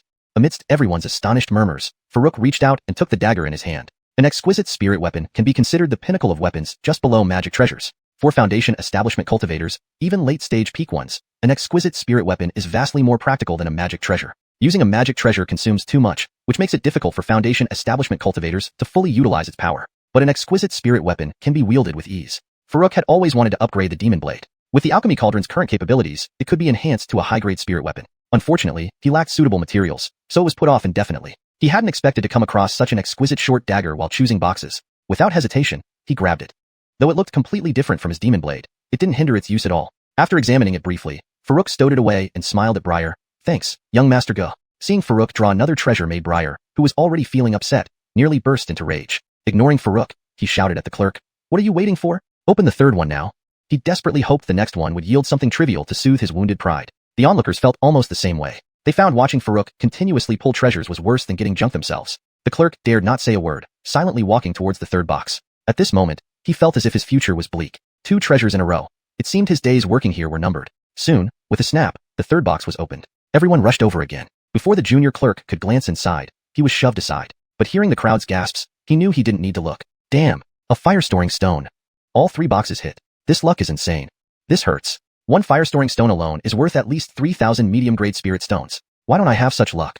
In their envious gazes, Farouk reached out once more. A fist-sized, entirely crimson stone rested in his palm. He wasn't familiar with fire-storing stones. He chose the box because Little Cauldron said it contained energy far exceeding the yellow dowfruit. Moreover, since he rarely dealt with mineral materials, he was quite curious. He hadn't anticipated the crowd's high praise. It seemed like another treasure. Without showing any emotion, he tucked it away and then asked Briar with a smile, "Young Master Gu, want to keep browsing?" Having received 3 treasures free of charge, he no longer found Briar as annoying as before. Not a pampered young master, more like a little golden child. Briar smirked bitterly. He desperately wanted to yell, "Why the hell not?" but restrained himself. He hadn't yet figured out Farouk's background. Kicking him out now would make all his efforts worthless. Just as he struggled to suppress his anger and prepared to exchange pleasantries, an ear-piercing voice came from the store entrance. "So, it's young Master Gu. Since your luck is so good today, why not continue playing?" Following the voice was a tall, 20-something youth, strutting confidently, hands behind his back, radiating a sage-like aura. "Hank, what? Just because I opened a few treasures from your family's stash, you won't let me leave?" Briar resumed his imperious demeanor, nonchalantly saying, the Situ family, being one of the 3 major clans of the desolate state city and one of the main rivals to the Gu family, meant this encounter was part of his mission, to provoke both the Situ and Du families. As the eldest legitimate son of the Situ family, Hank held a position equivalent to Briar's within the Gu family. From birth, they were destined to clash. Compared to the mental torment caused by Farouk, this confrontation barely registered. Those hoping for Farouk's downfall stepped back cautiously. The Situ and Gu families weren't people they could offend. Farouk also retreated after noticing their reaction. Though he didn't know Hank well, his arrogant air reminded Farouk of Briar, perhaps even more detestable. If he had to choose, he'd side with Briar. Knowing Briar's thoughts right now would be interesting. Hank glanced at Farouk. He knew Farouk was the one who had drawn the 3 treasures. His subordinates had already informed him about the conflict between Farouk and Briar outside the city. But he was puzzled. After a conflict, why come shopping together? Was there some plot against the Situ family? Lately, Briar's audacity had escalated, leading many to speculate that the elder patriarch of the Gu family might have advanced to the nascent soul stage. If true, it could prompt an attack on the Situ family. Additionally, there was a mysterious woman with Farouk, as powerful as Jordy. If this was some scheme by the Gu family, the Situ family would need to be cautious. Hashtag Chapter 113. Unveiling the Divine Foundation Pill. Briar and Hank continued to mock each other, their sharp tongues clashing incessantly. Briar knew he was just putting on a show, so to avoid exposing his bluff, he acted as arrogantly as possible, not giving the other side any face. Meanwhile, Hank, worried that the other might be playing some trick, naturally couldn't afford to show weakness either. Neither of them would back down. Yet both were quite restrained, with neither intending to actually start a fight. Farouk found this boring and went back to the area where boxes cost 100 mid-grade spirit stones, beginning to select more boxes. Most of the boxes in the 1000 mid-grade spirit stones area had already been picked over by him, and since the 2 young masters were practicing their debating skills there, it wasn't convenient for him to disturb them. The area costing 100 mid-grade spirit stones had hundreds of boxes, and he figured he could find more valuable treasures here. As he walked, he began picking boxes. He soon chose his first box, which according to the description provided by the small tripod cauldron, contained a 5th-grade spiritual material. 5th-grade spiritual materials typically fetched several hundred mid-grade spirit stones on the market, making it a worthwhile pick. After holding this box in his hand, he hadn't taken a few steps when he found another box containing a 4th-grade pill. The small tripod cauldron could only measure various materials and beast cores using spirit source liquid, but it could directly discern the grade of pills and weapons. However, it could only tell it was a 4th-grade pill without identifying the specific type. Naturally, this detail didn't matter much. Any 4th-grade pill wouldn't be worth less than 100 mid-grade spirit stones, so Farouk immediately picked up this box as well. He walked and stopped repeatedly, and within a few minutes, he had covered half of the 100 mid-grade spirit stone area, with 6 boxes in hand. He intended to explore the entire area before opening the boxes together, but the rule was that boxes couldn't be stored in storage spaces, and he already couldn't carry any more. Thus, he called over the shop assistant to open the boxes. It was the same shop assistant from before, who now feared Farouk greatly. For others, opening boxes was a way to earn money, but for this guy, it meant giving away money. Despite this, he had no choice but to comply with Farouk's request. Farouk first handed over 600 mid-grade spirit stones to the assistant, after which the assistant began opening the boxes. The commotion quickly attracted the crowd that had been watching the previous events, and they all gathered around. They regretted not seeing Farouk fail in the 1000 mid-grade spirit stones area. Even if he failed here, it wouldn't completely soothe their feelings, but it would somewhat ease their disappointment. They began praying fervently again, feeling they had a good chance of winning. If even one box contained junk, they'd feel better. Hank and Briar also moved closer upon hearing the noise, still exchanging insults without any sign of stopping. Soon, with a crack, the first box was opened. Everyone surged forward. Damn, it's dragon pattern grass again. What agony. Someone familiar with the contents shouted out the name of the spiritual grass inside. Upon hearing this, everyone felt worse, looking at Farouk with strange expressions. As the saying goes, you can fool me once, maybe twice, but not 3 or 4 times. Opening 3 consecutive treasure-filled boxes was one thing, but now in a different area, the first box revealed yet another valuable item, making them feel something was off. Could someone really have such good luck? Ignoring the crowd, Farouk scooped up the dragon pattern grass and put it away. Privately, He kept an eye on things. This lucky-picking routine couldn't go on indefinitely. Doing it too much might raise suspicions. Provoking the Situ family would be unwise. Soon, under the assistant's operations, the second box was opened. What is this pill? I've never seen it before, but it feels like a 4th grade pill, definitely worth no less than 100 mid-grade spirit stones. Even I don't recognize it. Those who rushed forward fastest were always the spectators, but this time, what came out of the box stumped them. No one recognized it. Hank, who was still bickering with Briar, coldly snorted. This is the Divine Foundation pill, a 4th grade pill painstakingly refined by our Situ family. When consumed by a Foundation establishment cultivator, it has a high probability of enabling a breakthrough to the next minor realm. Hiss. A pill that can directly break through realms? That's far more valuable than ordinary 4th grade pills. I've never seen this pill outside. The Situ family truly has deep reserves. Upon hearing Hank's explanation, everyone drew a sharp breath, and their eyes lit up as they looked at Farouk. Someone even boldly asked, "Young friend, will you sell me this Divine Foundation pill? I'll pay 400 mid-grade spirit stones." 400 mid-grade spirit stones? You think that's a decent offer? I'll pay 450. I'll offer 500. Humph. I'll offer 550 mid-grade spirit stones. It only has a chance to help break through a realm. I doubt anyone can offer higher. This remark caused those who were planning to bid further to hesitate. If the pill guaranteed a realm breakthrough, they'd be willing to double the price. But since it only increased the chances, 550 mid-grade spirit stones seemed to be the limit. Seeing how he had intimidated everyone, the person who offered 550 mid-grade spirit stones felt secretly pleased. But then, he was dumbfounded.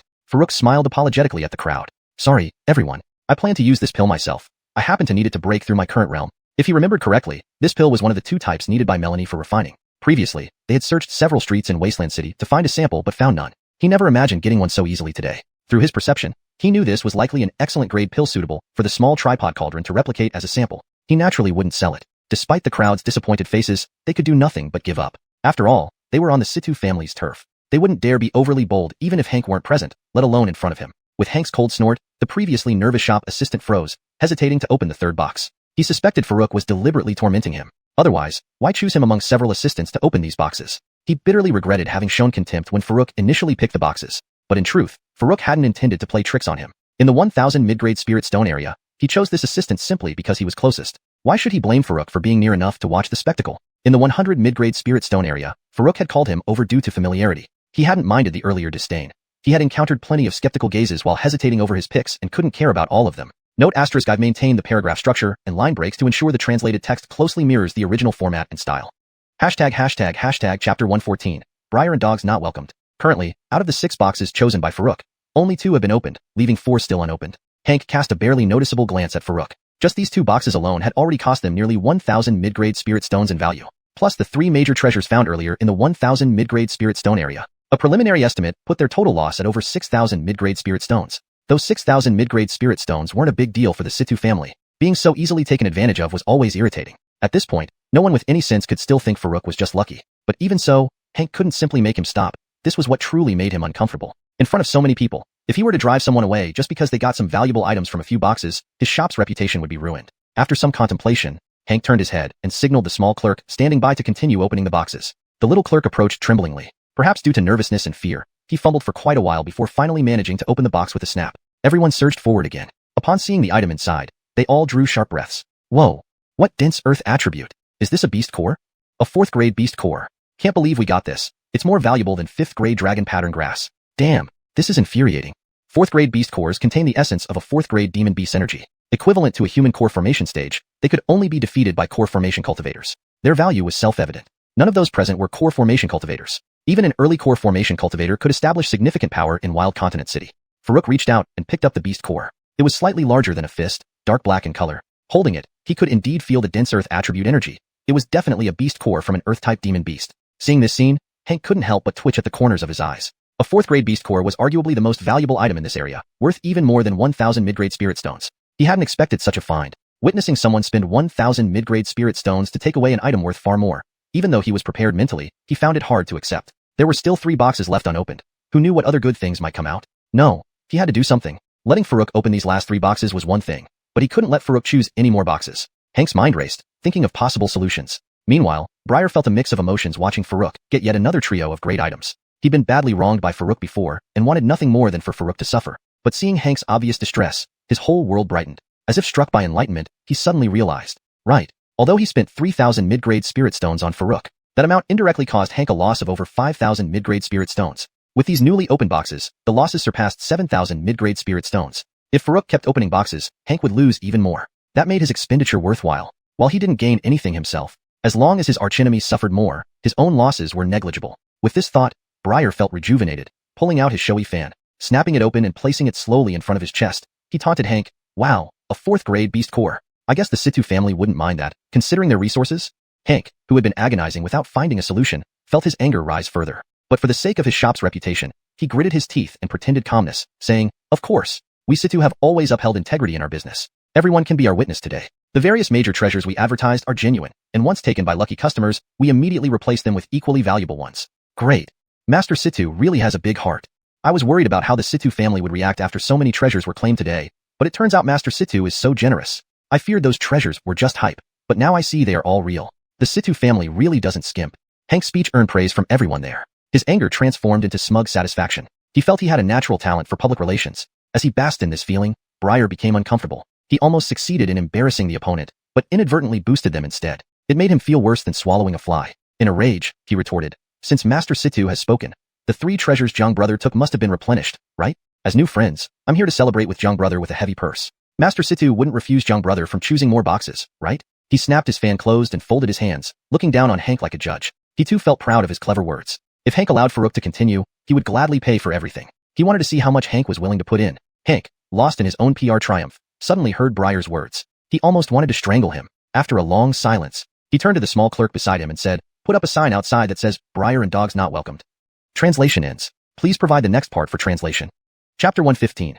The Allure of Alanis. Faced with Hank's outright humiliation, Briar's aura suddenly erupted fiercely. The powerful pressure unique to a late-stage Foundation establishment practitioner instantly enveloped the entire shop. Of course, he wasn't truly going to make a move. After all, this was the Situ family's territory. If he were to start anything here, he would definitely not come out on top. He acted in this way merely to better fit his persona. But what he hadn't anticipated was that upon the eruption of his aura, he suddenly noticed an additional person beside Hank. And as this person appeared, his own aura was immediately suppressed. "The eldest young master of the Gu family, this is not a place for you to run amok." "Oh." A sweet voice sounded, heard by everyone present. Only then did everyone become aware of her presence. Upon seeing her appearance and attire clearly, they couldn't help but blush, their hearts racing. "Sister Yu, why have you come?" Hank smiled at the person beside him. "I heard a little fellow open several treasure chests consecutively. Could I stay away?" The one called Sister Yu cast a scrutinizing glance directly at Farouk. Her full name was Alanis, of the same generation as Hank within the Situ family, but she had long since passed 200 years old. She was one of the 2 mid-stage golden core cultivators of the Situ family. Her striking beauty, alluring figure, and sweet voice were famous throughout the Wasteland City, and she was known as Jade Fairy. Even cultivators who had never met her had certainly heard of her legends. While she was inspecting Farouk was also sizing her up. At first glance, she was indeed stunning, especially with her alluring figure, sweet voice, and very revealing attire. Any man would find it hard to resist her charm, but upon closer inspection, Farouk felt that she was not exceptional at all. Not because she lacked excellence, but because his reference point set the bar too high. He compared her to Melanie. In comparison, this woman's looks could score only about 85 points, not considered astonishing at all. Setting aside those 15 points difference, her overall presence was indeed commendable. Had it been anyone else with less favorable features or stature paired with such allure and sweetness, it would likely elicit disdain rather than admiration. Yet, this woman harmoniously combined these traits just right. To the rest of the crowd who hadn't seen many beauties, she was already regarded as a heavenly creature, a celestial maiden. Everyone was mesmerized. Even Briar couldn't help being momentarily lost in thought. Alanis was highly satisfied with everyone's reactions. She reveled in the sensation of enchanting everyone, but suddenly, her expression turned displeased, and her gaze towards Farouk grew unkind, because she found that he wasn't entranced at all. Instead, there seemed to be a hint of disdain. How could she tolerate this? Opening several treasure chests could be overlooked, but doubting her charm was something she could not bear. Alanis's sudden change of demeanor was instantly captured by Briar. Despite his ostentatious arrogance, he was actually quite observant. He immediately spoke, "Senior Situ, we just got lucky opening a few treasure chests at your establishment. Isn't that normal business? You wouldn't really want to act against us, would you?" He wasn't worried about being attacked himself. As the eldest young master of the Gu family, the Situ family wouldn't dare overlook the consequences of moving against him. What concerned him was if they would target Farouk. Although Farouk had cost him many spirit stones, from a family interest perspective, having the Situ family deal with Farouk and using the mysterious woman previously associated with Farouk to retaliate against them might benefit the Gu family. Yet, he didn't want to go that route. Perhaps because he had brought Farouk here, his innate sense of responsibility wouldn't allow it. He wasn't sure why, but his words instantly changed Farouk's impression of him. He distinctly felt Alanis's hostile gaze directed at him earlier, though he didn't know why. Merely due to opening a few treasure chests seemed insufficient reason. But Briar's status meant the Situ family wouldn't openly attack him unless they were prepared for a full-scale war. So Briar's actions were clearly aimed at helping him, much to his surprise. Alanis teased, "Oh, and what would you do if I did?" Briar felt his heartbeat quicken at her flirtation and inwardly cursed her a seductive devil. Just as he pondered how to respond, a thunderous voice echoed into the shop. "You can try." Following the voice, a middle-aged man in brocade robes strode into the shop with commanding steps. "Father." Briar immediately paid his respects. It was none other than the patriarch of the Gu family, Floyd. However, Floyd's arrival didn't ease Briar's anxiety. Instead, it heightened it. According to Floyd's decision, the Gu family needed to suppress Farouk and the mysterious woman to instill fear externally. Contacting Farouk had been his own decision. With his father now here, Farouk's situation undoubtedly became more perilous. If his father really acted against Farouk and that mysterious woman retaliated, could the entire Gu family withstand it? Fortunately, Floyd didn't even look at Farouk, instead focusing intently on Alanis.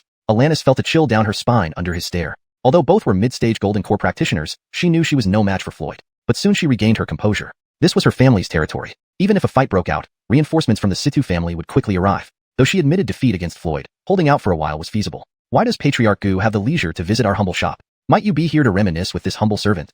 Alanis retained her coquettish allure, but secretly braced herself. Floyd, unlike his son, remained steadfast. Unmoved by her allure, he replied coolly, why not?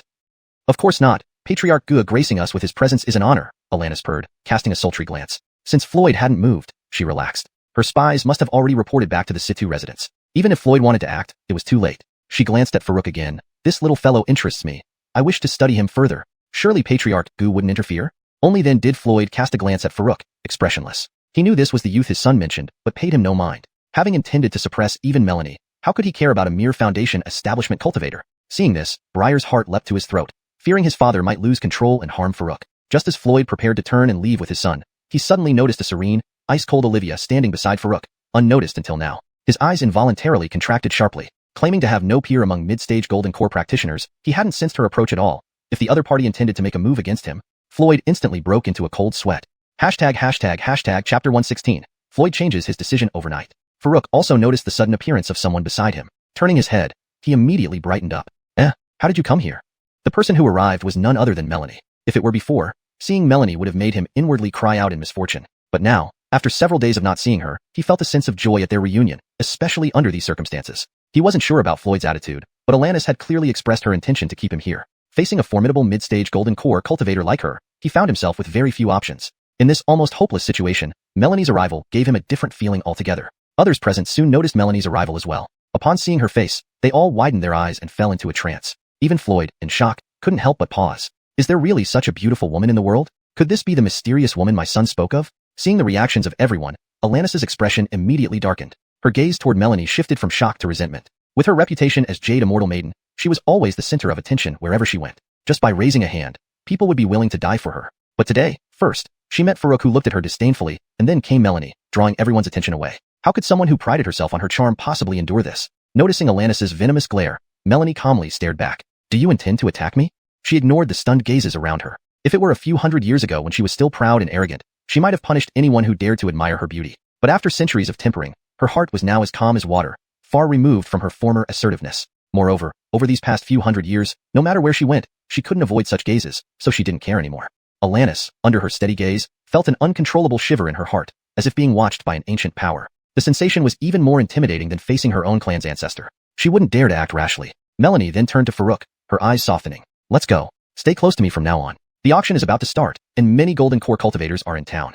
Okay, Farouk quickly agreed. Given his current strength, acting alone in Wild State City was indeed too dangerous. Had it not been for Melanie's timely arrival, he wouldn't know how to deal with Alanis. After troubling her repeatedly, even his thick skin felt a bit embarrassed. Just as he was about to leave, he remembered the 3 unopened chests. He awkwardly laughed and asked Hank, so, can I continue opening these chests? Hank was far from his earlier haughty demeanor. First Floyd, then Melanie. Consecutive visits by Golden Core cultivators left him trembling, not daring to utter a word. His luxurious attire was soaked in cold sweat. Hearing Farouk's question, he directly kicked the shop clerk, who tumbled and struggled to open the chests. Under the imposing presence of the 3 Golden Core cultivators, the crowd dared not push forward any longer. Farouk, unable to linger, swiftly gathered the items and hurried to follow Melanie. Good to see you again, Brother Gu, he added before leaving. Previously, he hadn't held a favorable opinion of Briar. But when Briar stood up to Alanis's pressure to support him, his impression changed considerably. Reflecting on the day, Briar had said he wanted to discuss something important, but Farouk ended up only taking 3,000 medium-grade spirit stones without any real conversation. However, with Golden Core cultivators present, further discussion wasn't feasible. The important matters would have to wait until the next opportunity. Floyd, hearing this, glanced at his son. Then he grabbed him and disappeared in an instant. Caught in his father's grip, Briar silently cursed. Finished. Thanks a lot, Farouk. Back at the Gu family mansion, in the main hall, Floyd sat at the main seat, with Briar standing by his side. Jordy had returned and stood nearby as well. After a long silence, Floyd suddenly spoke with solemnity. We need to change our previous plan. Forceful suppression isn't necessarily the best choice. Befriending them might be better.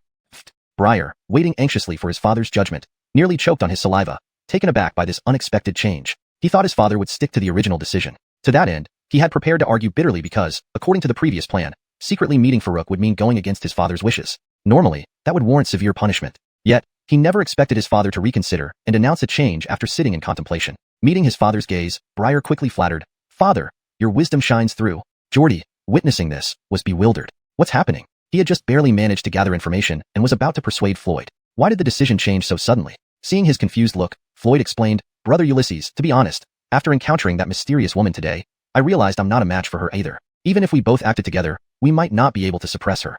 Today, Melanie left a profound impact on him. Though he usually believed he was unmatched at the mid-stage golden core level, facing her made him recognize the vast gap between them. It wasn't just a matter of effort, but a fundamental difference in power. Unless their clan's ancestor intervened, it would be hard to subdue her with just him and Geordie. But their ancestor's lifespan was limited. Any action now could lead to catastrophic consequences for the Go family.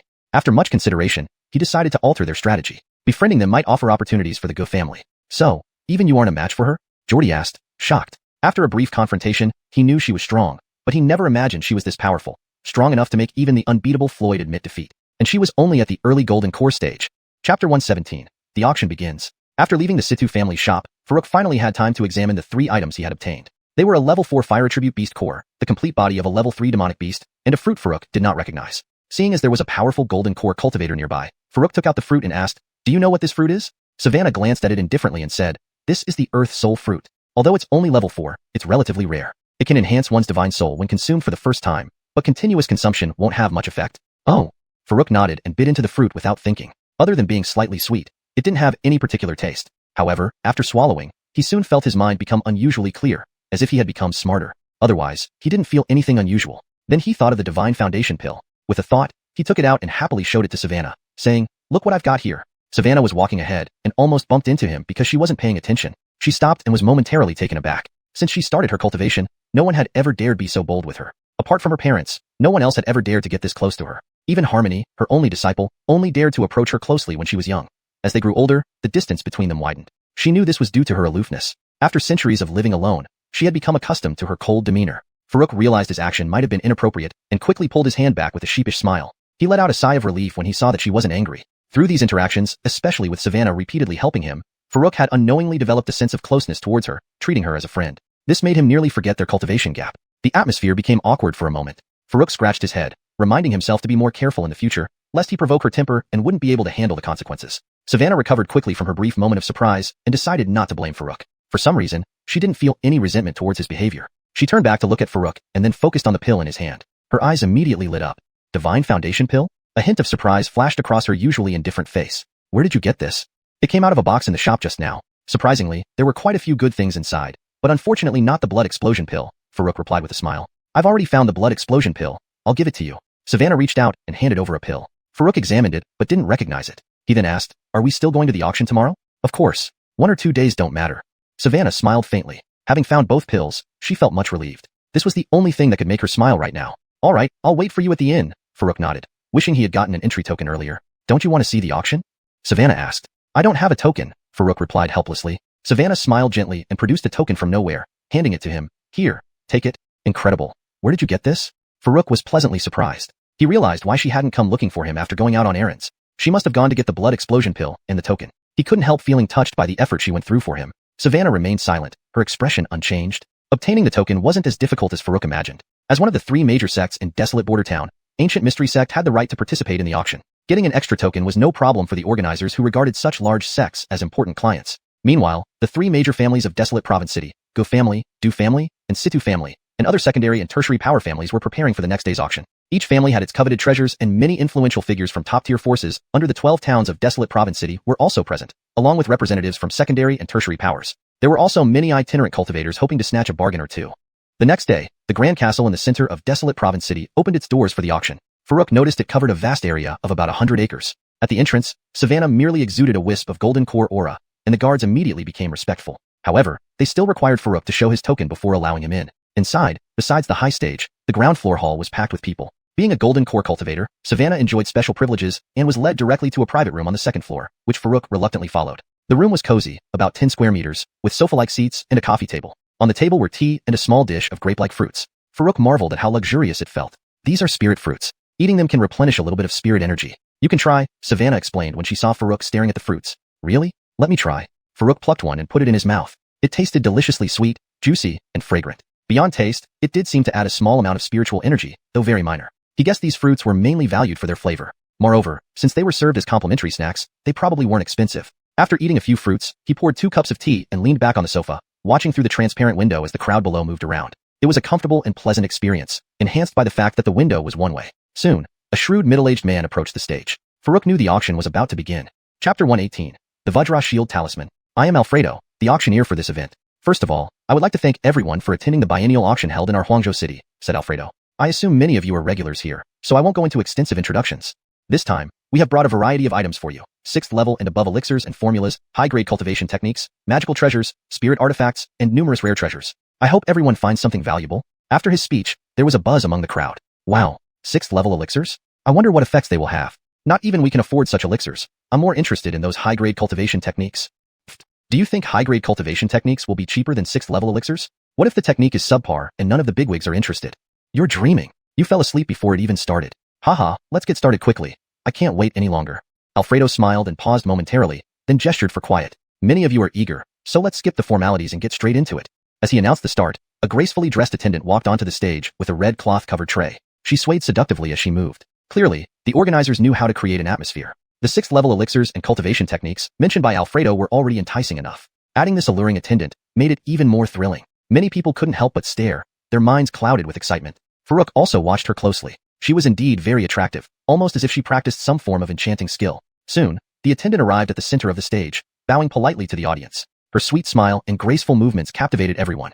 Alfredo spoke again. Our first item is a 6th level spirit material, Phoenix Tail Flower. Those who understand its value know how precious it is. The starting bid is 1,000 mid-grade spirit stones, with each subsequent bid requiring an increase of at least 100 mid-grade spirit stones. Immediately after he finished speaking, bids began pouring in. 1,100 mid-grade spirit stones. 1,200. 1,300. 2,000 mid-grade spirit stones.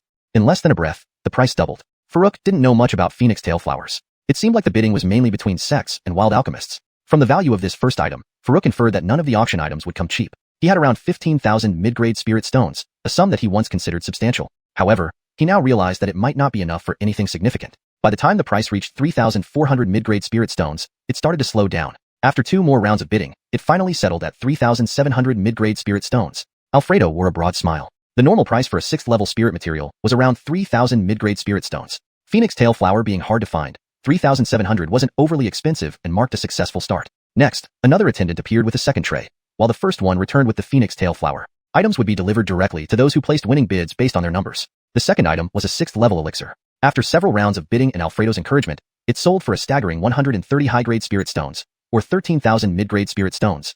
Farouk was taken aback. He knew elixirs were pricey, but one single elixir costing as much as his entire fortune was shocking. The auction continued with items 3 through 11.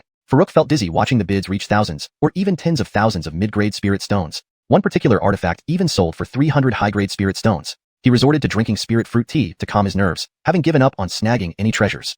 However, Alfredo's next announcement caught his attention. Our 12th item today is a talisman from Donghua Taizhou, known as the Vajra Shield Talisman. When activated, it can withstand a full attack from an early golden core cultivator. Starting bid, 1,000 mid-grade spirit stones, with each subsequent bid requiring an increase of at least 100 mid-grade spirit stones. Farouk paid attention because Kira had told him that talismans could be mass-produced using a copy and paste method. No additional formulas were needed, just replicating the talisman pattern sufficed. As for making the talisman paper, the key was simply in the material grade. He fixed his eyes on the talisman on stage, deep in thought. The price quickly soared to 3,000 mid-grade spirit stones, but bidding gradually slowed down. A talisman capable of blocking a full attack from an early golden core cultivator appealed mainly to late foundation establishment cultivators. Most of them only had a few thousand mid-grade spirit stones, with only a few wealthy ones exceeding 10,000. Spending their entire fortune on a talisman wasn't feasible. Besides, in the case of being pursued by a golden core cultivator, resisting one attack might be futile. With this in mind, Farouk didn't hesitate. Seeing no one else bidding, he immediately offered 3,100 mid-grade spirit stones. After 2 more rounds of bidding, reaching 3,400 mid-grade spirit stones, the talisman was finally his. Lise glanced at Farouk with a hint of confusion. She remembered how he had thrown dozens of talismans during his fight with Abel. She had assumed they were made by his master. If his master could make talismans, why buy them here? It seemed contradictory, but she didn't dwell on it long. Alfredo's next statement grabbed her attention. The next item might not be understood by many, but for those who recognize its value, it's priceless. Let me explain its function. It can resist the invasion of death chi to a certain extent. Lise stood up abruptly, her face serious as she gazed through the window at the stage. Despite her usually calm demeanor, she struggled to control her emotions. Farouk was stunned. Though he didn't fully grasp the implications of resisting death chi, Lisa's reaction clearly showed its immense value. In all the time he had known her, this was the first time he had seen her so agitated. Chapter 119. Warding off evil purple wood. An enraged Tadeo. Savannah looked at the display platform with a solemn expression, her thoughts immediately drifting back to 300 years ago. Back then, she was at the peak of the soul transformation stage, boasting that no one in the world could match her. In her arrogance, she forced her way into the 9 Tribulation Sea to seek breakthroughs to higher realms. The 9 Tribulation Sea, as its name suggests, has 9 tribulations. According to legends, these tribulations are metal, wood, water, fire, earth, wind, lightning, and the 2 most challenging ones, life and death. Among them, the hardest were the life and death tribulations. The artifact to ward off death aura was something every soul transformation cultivator must prepare before facing the death tribulation. However, she had been too arrogant back then and hadn't prepared any such artifacts. She hadn't taken the 9 Tribulation Sea seriously at all. The outcome was evident.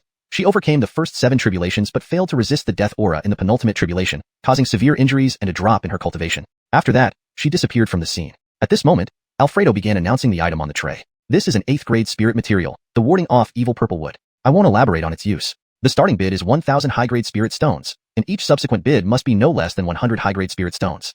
Hiss. 1,000 high-grade spirit stones? That's equivalent to 100,000 mid-grade spirit stones. My god, that's just the starting price. What kind of wonders does this item that can ward off death aura have? Can any fellow Taoist explain?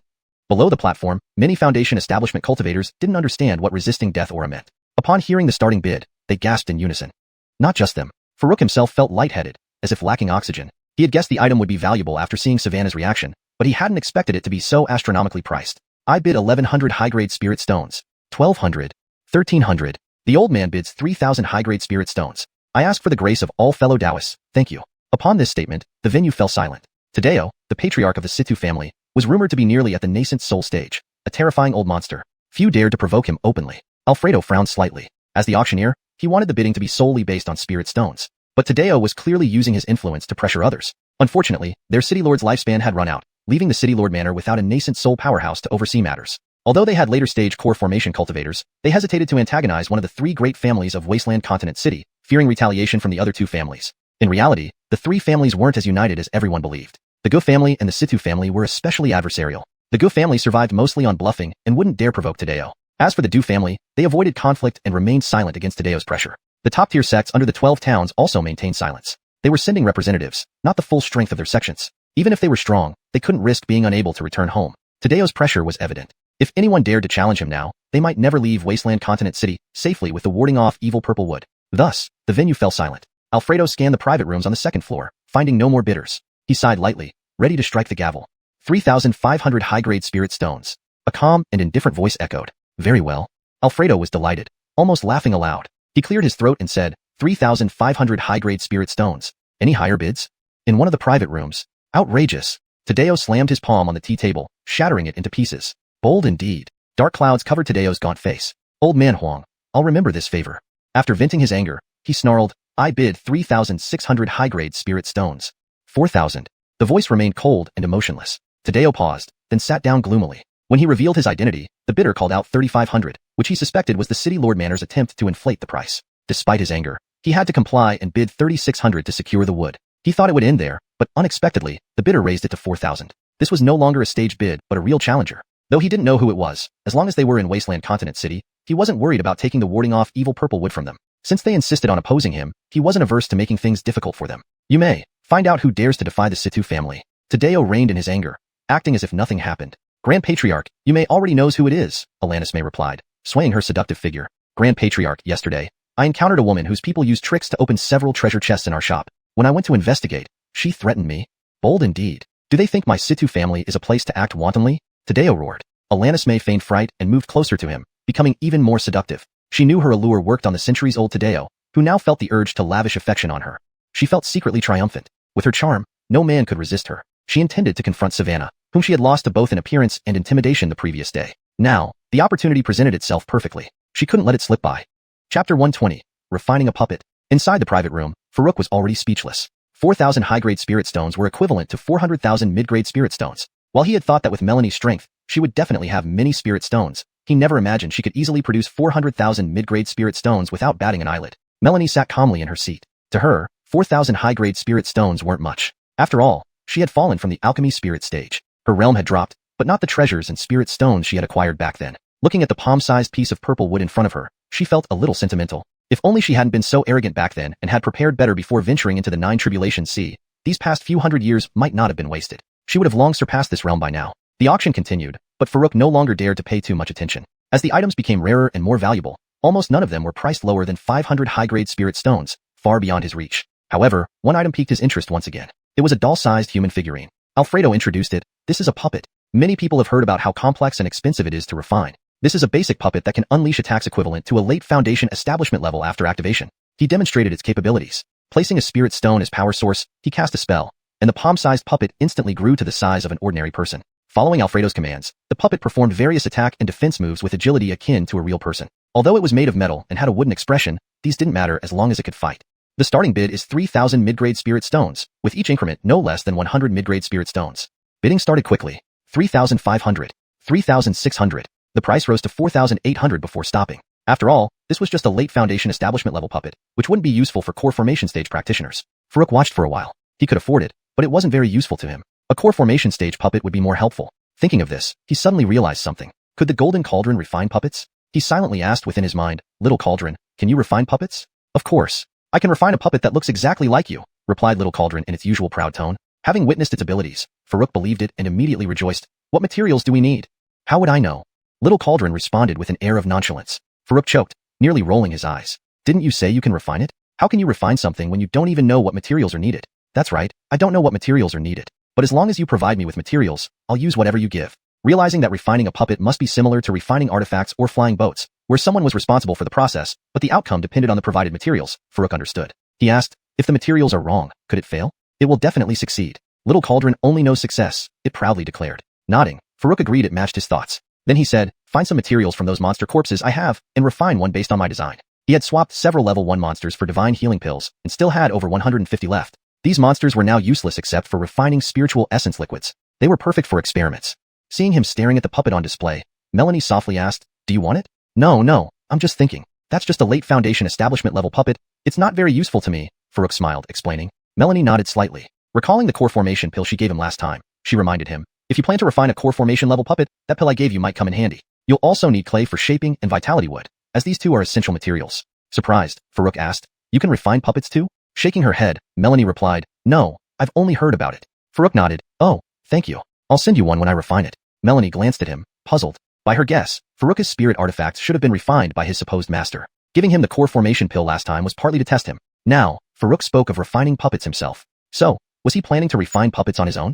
Melanie remained curious, but didn't ask further. As for Farouk's offer of a puppet, she paid little heed. The puppet eventually sold for 5,300 mid-grade spirit stones. The auction continued, but Farouk was no longer paying much attention. Instead, he focused on watching Little Cauldron refine the puppet. Just as he expected, the process resembled refining artifacts. After roughly 2 hours, a puppet resembling Farouk stood inside the Golden Cauldron. Though it looked authentic, its true strength couldn't be tested until later. Then, Farouk had Little Cauldron replicate the adamant and shield talisman he bought. Fortunately, he obtained a level 3 monster corpse from the Situ family store yesterday. According to Little Cauldron, it could refine an incomplete adamant and shield talisman with a 3-hour duration. Considering that 3 hours would suffice for the moment, he had Little Cauldron refine it into a blank talisman. This blank talisman, unlike those made from level 1 monsters, could engrave complete low-level talismans and incomplete mid-level talismans. Both the adamant and shield talisman and the barrier-breaking talisman were mid-level talismans. Thus, Farouk was now capable of saving Harley. However, he wasn't going to act recklessly. With 2 years given, he intended to boost his strength first. Chapter 121.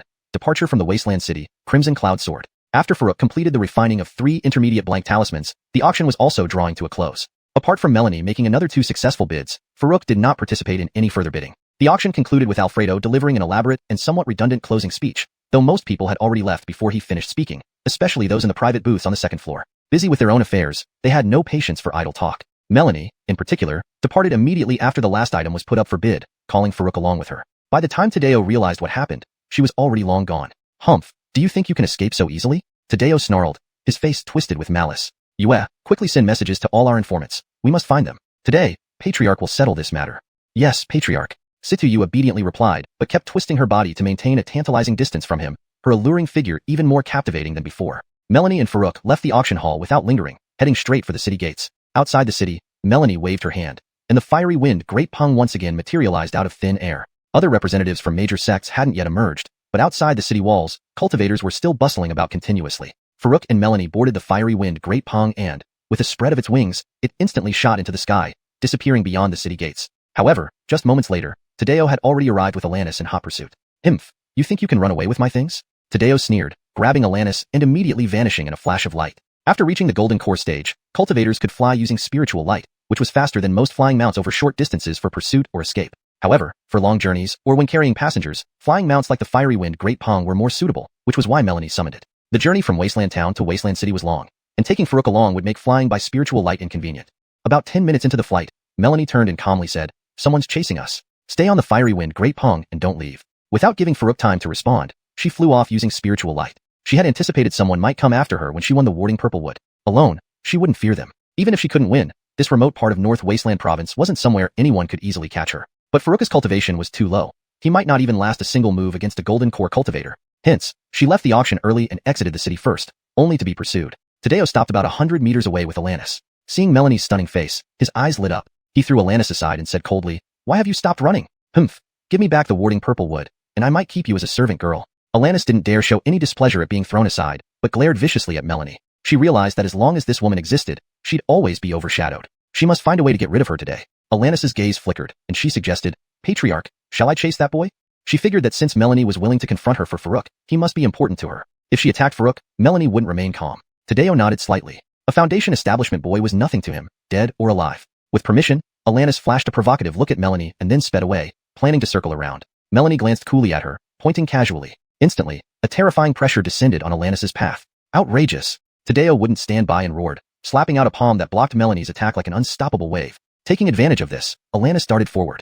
Although not outstanding in strength, as a mid-Golden Core cultivator, she accurately gauged the battle situation. Melanie chased after, sending out a palm imprint, but Tadeo countered it. With 2 consecutive attacks blocked, Alanis used this chance to escape Melanie's range. Melanie frowned. If both attacked her simultaneously, she wouldn't fear them. Though she couldn't kill them, they couldn't detain her either. But using Farouk to restrain her complicated matters. Looking at Tadeo, a peak late Golden Core powerhouse, she knew maintaining a draw was her best bet. Killing him was nearly impossible. Moreover, she couldn't tangle with him here.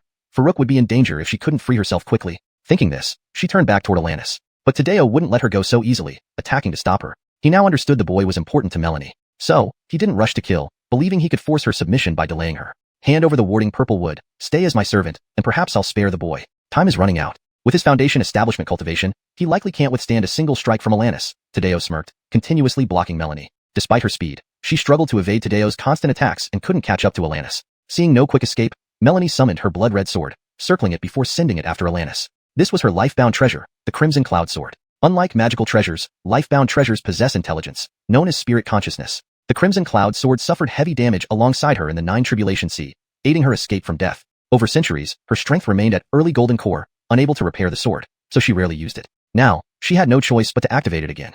Meanwhile, Alanis swiftly approached the Fiery Wind Great Pong, giggling, "Little brother, big sister's here."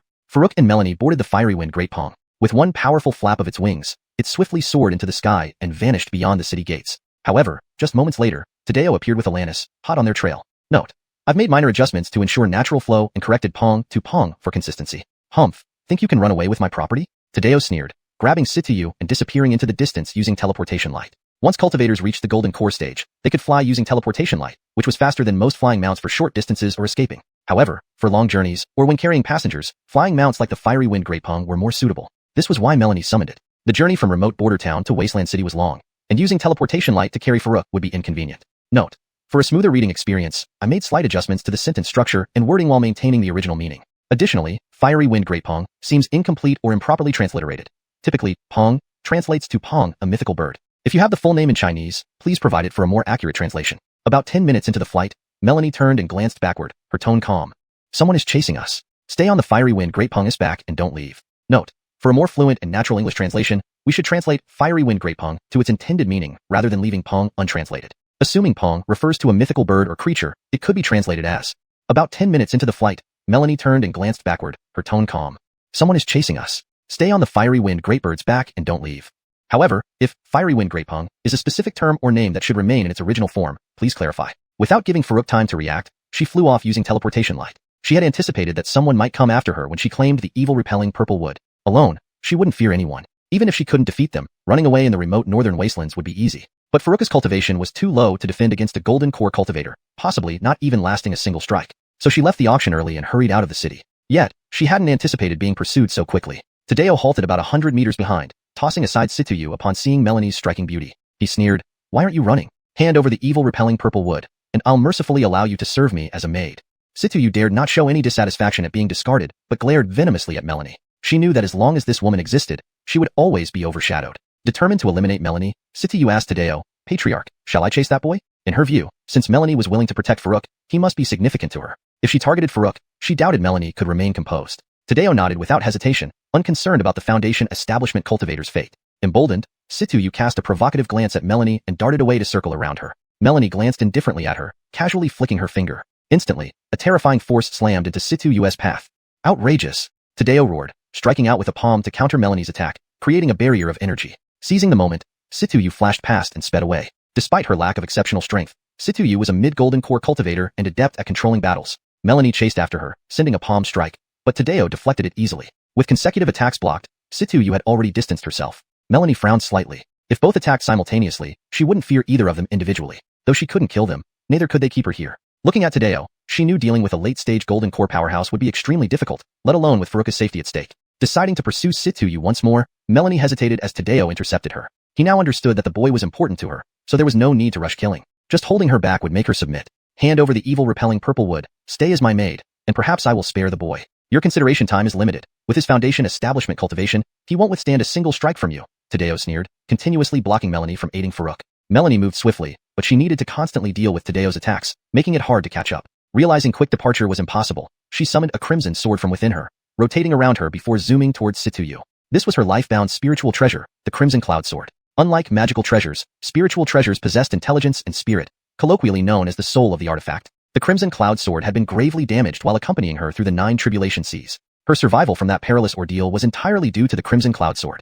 Over centuries, her strength remained at early golden core, lacking the power to repair the sword, hence she seldom used it. Now, she had no choice but to use it again. Meanwhile,司徒玉驾驭盾光急速前行，仅片刻时间已然追上了烈风大鹏，笑道：“小弟弟，姐姐来了呀，咯咯咯。” Corrected to natural English flow. Meanwhile, Alanis rapidly approached the fiery wind Great Pong, laughing wickedly. "Little brother, big sister is here. Note. I've maintained the original names and kept the translation consistent with prior context. The phrase big sister and little brother are left as they carry cultural nuance. Adjustments are made for fluent English reading. For further accuracy and context preservation, Alanis quickly caught up to the fiery wind Great Pong, laughing sinisterly. "Little brother, big sister has arrived. Chapter 122. The Crimson Cloud Sword injured, blood-consuming technique. The swift gale Great Pong was flying at breakneck speed. Farouk stood on its back, facing the opposite direction, watching the approaching figure. It was impossible for him to feel no fear at all. He had only just reached the middle Foundation establishment stage while Alanis, who was chasing after him, was already at the middle golden core stage. This huge gap between them meant that even if he used all his tricks, it would be incredibly hard to bridge. However, he didn't plan to give up easily. At this moment, his strongest offensive weapon was likely the half-worn magic treasure longbow in his hand. Even though his current strength might not be enough to unleash its full power, he still clutched it tightly. Meanwhile, he instructed little Ding in his heart to start engraving the Vajra shield charm. Although it could only resist one blow from an early-stage golden core practitioner, it was currently his most potent defense. He did not wish for it to block the entire attack. It would suffice if it could mitigate some of the force. His internal spiritual energy was rapidly flowing, and the spirit source liquid inside the Alchemy Cauldron was gushing out like water running without cost. Slowly, he began pulling back the longbow string. A dazzling arrow quickly condensed. Farouk didn't release it right away. Instead, he kept pulling, using his spiritual energy and the spirit source liquid. As the distance between the bow's limbs widened, the pressure exerted by the arrow grew stronger. When his arms started to ache under the immense pressure, nearly unable to bear it any longer, he finally released it abruptly. Whoosh! A blinding white light detached from the bowstring, rushing out with tremendous force as if everything else turned dim, leaving only the brilliance of the arrow shining brightly. Farouk slowly exhaled. A wave of weakness washed over him, causing his body to sway slightly. This shot could be said to have pushed him beyond his physical limits. However, what left him dumbfounded was that such a powerful arrow didn't even scratch her. Under his astonished gaze, Alanis casually waved her hand, dispersing the arrow effortlessly. "This little attack won't hurt me, little boy. Don't worry, sister can't bear to kill you." Giggles. Alanis laughed wickedly, feeling extremely pleased with herself. She couldn't defeat Lise at the Golden Core stage, but dealing with Farouk at the Foundation establishment stage was child's play, completely within her control. As she spoke, she accelerated once more, heading straight towards Farouk. She intended to capture Farouk and torment him at leisure. Holding the Vajra shield charm in his hand, Farouk braced himself and ordered little Ding to immediately suck him in should anything go awry. Using the Alchemy Cauldron under the watchful eyes of 3 Golden Core practitioners risked exposing himself significantly. But these were currently his best methods. If he still couldn't resist her, then there would be no other choice even if it led to exposure. However, just when Alanis was within 20 meters of Farouk, almost certain of her victory, a flash of crimson light appeared suddenly between her and Farouk, stopping as if by teleportation. It was, of course, the Crimson Cloud Sword coming from behind. Feeling the intimidating aura emanating from it, Alanis' pace suddenly slowed, hesitant to advance rashly. She stared intently at the Crimson Cloud Sword for a while. With increasing alarm, she immediately retrieved her own magic treasure. It was a whip, entirely black but constantly emitting blood-red light, named the Bloodthirsty Whip. Made from the tendons of a 5th-level subterranean python beast and 49 types of fierce and brutal beast essences, along with various rare materials. Though it lacked a soul spirit, it had been nurtured for years, making its power considerable. Holding the Bloodthirsty Whip, Alanis swung it vigorously. The whip, now exhaling bloody red light, coiled towards Farouk like a black and red earth python. Her target was Farouk, so naturally, she wouldn't get entangled with a mere sword. But the Crimson Cloud Sword lived up to its name as a spirit treasure. Without any human control, it rotated to perfectly deflect the Bloodthirsty Whip. Himph, just a mere sword, daring to oppose me. Alanis snorted. Through the previous strike, she had roughly assessed the power of the Crimson Cloud Sword. Initially, she felt that the Crimson Cloud Sword possessed extraordinary might and couldn't be directly opposed. But after contact, she distinctly sensed something wrong with the sword's condition, preventing it from unleashing its full potential. Since that was the case, she wasn't afraid anymore. Alanis' aura exploded outward, and she unleashed continuous strikes with the Bloodthirsty Whip. The Crimson Cloud Sword deflected each one nimbly. In a short time, Alanis had unleashed over 100 strikes, but all were blocked by the Crimson Cloud Sword. Farouk was well protected, unharmed. Farouk was secretly shocked by this, but he also noticed that the sword's aura had weakened significantly, obviously struggling due to exhaustion. Alanis naturally saw this too and chuckled coldly. Meanwhile, she wielded the Bloodthirsty Whip again. All previous attacks had been aimed at wearing down the sword. This was her real killing move. No matter how powerful a spirit treasure was, without a strong master, its true capabilities were limited. Especially a clearly malfunctioning Crimson Cloud Sword. The Bloodthrust Whip brought formidable force, swaying in the air and producing a buzzing roar. Finally, it lunged toward the Crimson Cloud Sword, crashing into it with overwhelming power. Already near its limit, the Crimson Cloud Sword couldn't withstand such a fierce attack. With a loud clang, the sword was sent flying uncontrollably. At the same time, as Melanie fought and retreated from Tadeo, a rush of blood surged in her body, trembling slightly with a hint of blood visible at the corner of her mouth. Obviously, as the master of the life-bound spirit treasure, the injury to the Crimson Cloud Sword had inflicted significant backlash on her. Realizing the urgency, she wasted no time. After blocking the opponent's attack with a Luo Abyss Palm, Melanie cast a secret technique with her left hand and disappeared instantly, moving several times faster than before. This secret art she had obtained in earlier years was called blood-consuming technique. By consuming her blood chi, it could temporarily increase her speed by several times. However, the loss of blood chi would leave her weakened afterward. Since learning this technique, this was the first time she ever used it. If it were merely her against Tadeo, she wouldn't be so passive. Unfortunately, with the Crimson Cloud Sword injured, Farouk must be in grave danger, and she had to reach him immediately. Tadeo watched her disappearing silhouette and narrowed his eyes. Then, he swiftly pursued her. Although her strength exceeded his expectations somewhat, the warding evil purple wood was a must-have for him. Chapter 123, Farouk, can I trust you? After Melanie cast the secret technique, her speed reached its peak. In just a blink of an eye, she appeared within 100 meters of Alanis. After Alanis had deflected the Qiyun sword, she was about to move to apprehend Farouk directly when a sudden sense of danger overwhelmed her. She didn't even have time to turn around before feeling an immense force attack her. In the next second, she spat out a mouthful of blood uncontrollably and fell from the sky like a broken kite. With her not-so-outstanding strength, how could she possibly be Alizé's match? However, Alizé wasn't in much better shape either. She had first been injured by the backlash of the Qiyun sword, followed by the use of the blood consumption technique, which drained her vitality. Though her strength remained, her face had become noticeably paler, and the fresh red blood at the corner of her mouth made it all too clear. Without another moment to lose on attacking Alanis, Alizé swiftly appeared beside Farouk, grabbed his arm, and enveloped him in an ethereal light that whisked him away along with her. She quickly retracted the Qiyun sword and the fierce wind Great Pong. A series of actions were completed in the blink of an eye. The ethereal light moved much faster than the fierce wind Great Pong. Earlier, she had chosen the latter because staying close to maintain speed would be inappropriate due to their genders. However, circumstances now forced her hand. The injury caused by the Qiyun sword was manageable, but if she couldn't escape soon after using the blood consumption technique, she would surely lose strength once its effects wore off. Are you injured? Farouk looked closely at Alizé. Despite the sweet fragrance wafting from her, he was lost in no fantasies. Only deep concern filled his heart as he gazed at her pale face and the hint of crimson at her lips. Clenching his fists tightly, Farouk blamed himself for being too weak. If not for him holding her back, he believed Alizé would have escaped without issue. I'm fine, don't worry about it. Alizé's voice was gentle but faintly weak, deepening Farouk's guilt. At this moment, Tadeo arrived right where they were. Himph, wanna run? Tadeo's face was grim. Even though he had pushed his speed to the limit, he still failed to stop them, causing him considerable frustration. Given her use of secret techniques, he knew catching up was now impossible. With a determined look, he revealed a palm-sized tower and hurled it forward while rapidly forming seals. The tiny tower expanded midair and loomed over Farouk and Alizé, growing immensely until it seemed to cover the entire sky. Suddenly, the light above them dimmed. The next second, the colossal tower descended, crushing them into the ground from midair. Too fast and already weakened, Alizé couldn't react in time. Trapped under the tower, they lay helpless. A relieved Tadeo immediately sat down, continuously forming seals. This was a spiritual treasure named the Bound Immortal Tower, obtained by chance years ago. Because he hadn't successfully tamed its spirit, he could only partially wield its power, which also brought significant backlash. But for the purple evil repelling wood, he was willing to take the risk. As each seal was formed, Tadeo grew paler. Still, he didn't stop, remembering how formidable Alize had been in combat. He must trap them inside the tower to be safe. Inside the bound immortal tower, every new seal added by Tadeo reduced the available space. Alize unleashed a powerful strike, breaking 2 layers of seals with a loud boom. But Tadeo's continuous seals restored them almost immediately, further weakening her. Unable to lift her hand again, she swayed and nearly fell. Farouk steadied her and felt deeply worried. Alize was too weak to fight. He needed to act. Shoo! Alize softly called. Farouk turned, seeing her pale face, making his heart ache. Alize stared calmly at him. Not understanding, Farouk hesitated, wanting to comfort her. Then, she asked softly, "Can I trust you?" Taken aback, Farouk hesitated, unsure why she would ask this. But he firmly nodded. "I, Farouk, swear by heaven, I will never betray you." No matter what, she was in this predicament for him. Though not claiming to be a saint or gentleman, he knew the principle of gratitude. Unexpectedly, Alize rolled her eyes. "You're thinking too much. What I mean is, I will use my full strength to break all the seals and escape, but afterward, I'll be weaker than now. Can you protect me?" Her eyes bore into his. Despite always having a good impression of Farouk, she had never entrusted her life to anyone else. She trusted only herself. But trapped here, unable to escape soon, landing in Tadeo's hands would spell disaster. Thus, she chose to take a risky gamble with another secret technique. If someone unreliable were chosen, she might lose the ability to protect herself. Could Farouk be trusted? Farouk's sincere promise answered her question. "Oh, that's it?" Farouk scratched his head awkwardly. But then, recalling something, he asked in surprise, "So these are seals?" "Yes, this tower seems designed to imprison enemies. These seals are controlled by Tadeo. We can't leave unless we break them," Alize nodded, though puzzled by Farouk's reaction. "Then let me try," Farouk rejoiced, remembering the seal-breaking talisman Harley gave him. Might it work? The English translation maintains the paragraph structure and tone of the original text, ensuring the storyline and character dynamics remain consistent. It translates names accurately and adheres to the guidelines provided.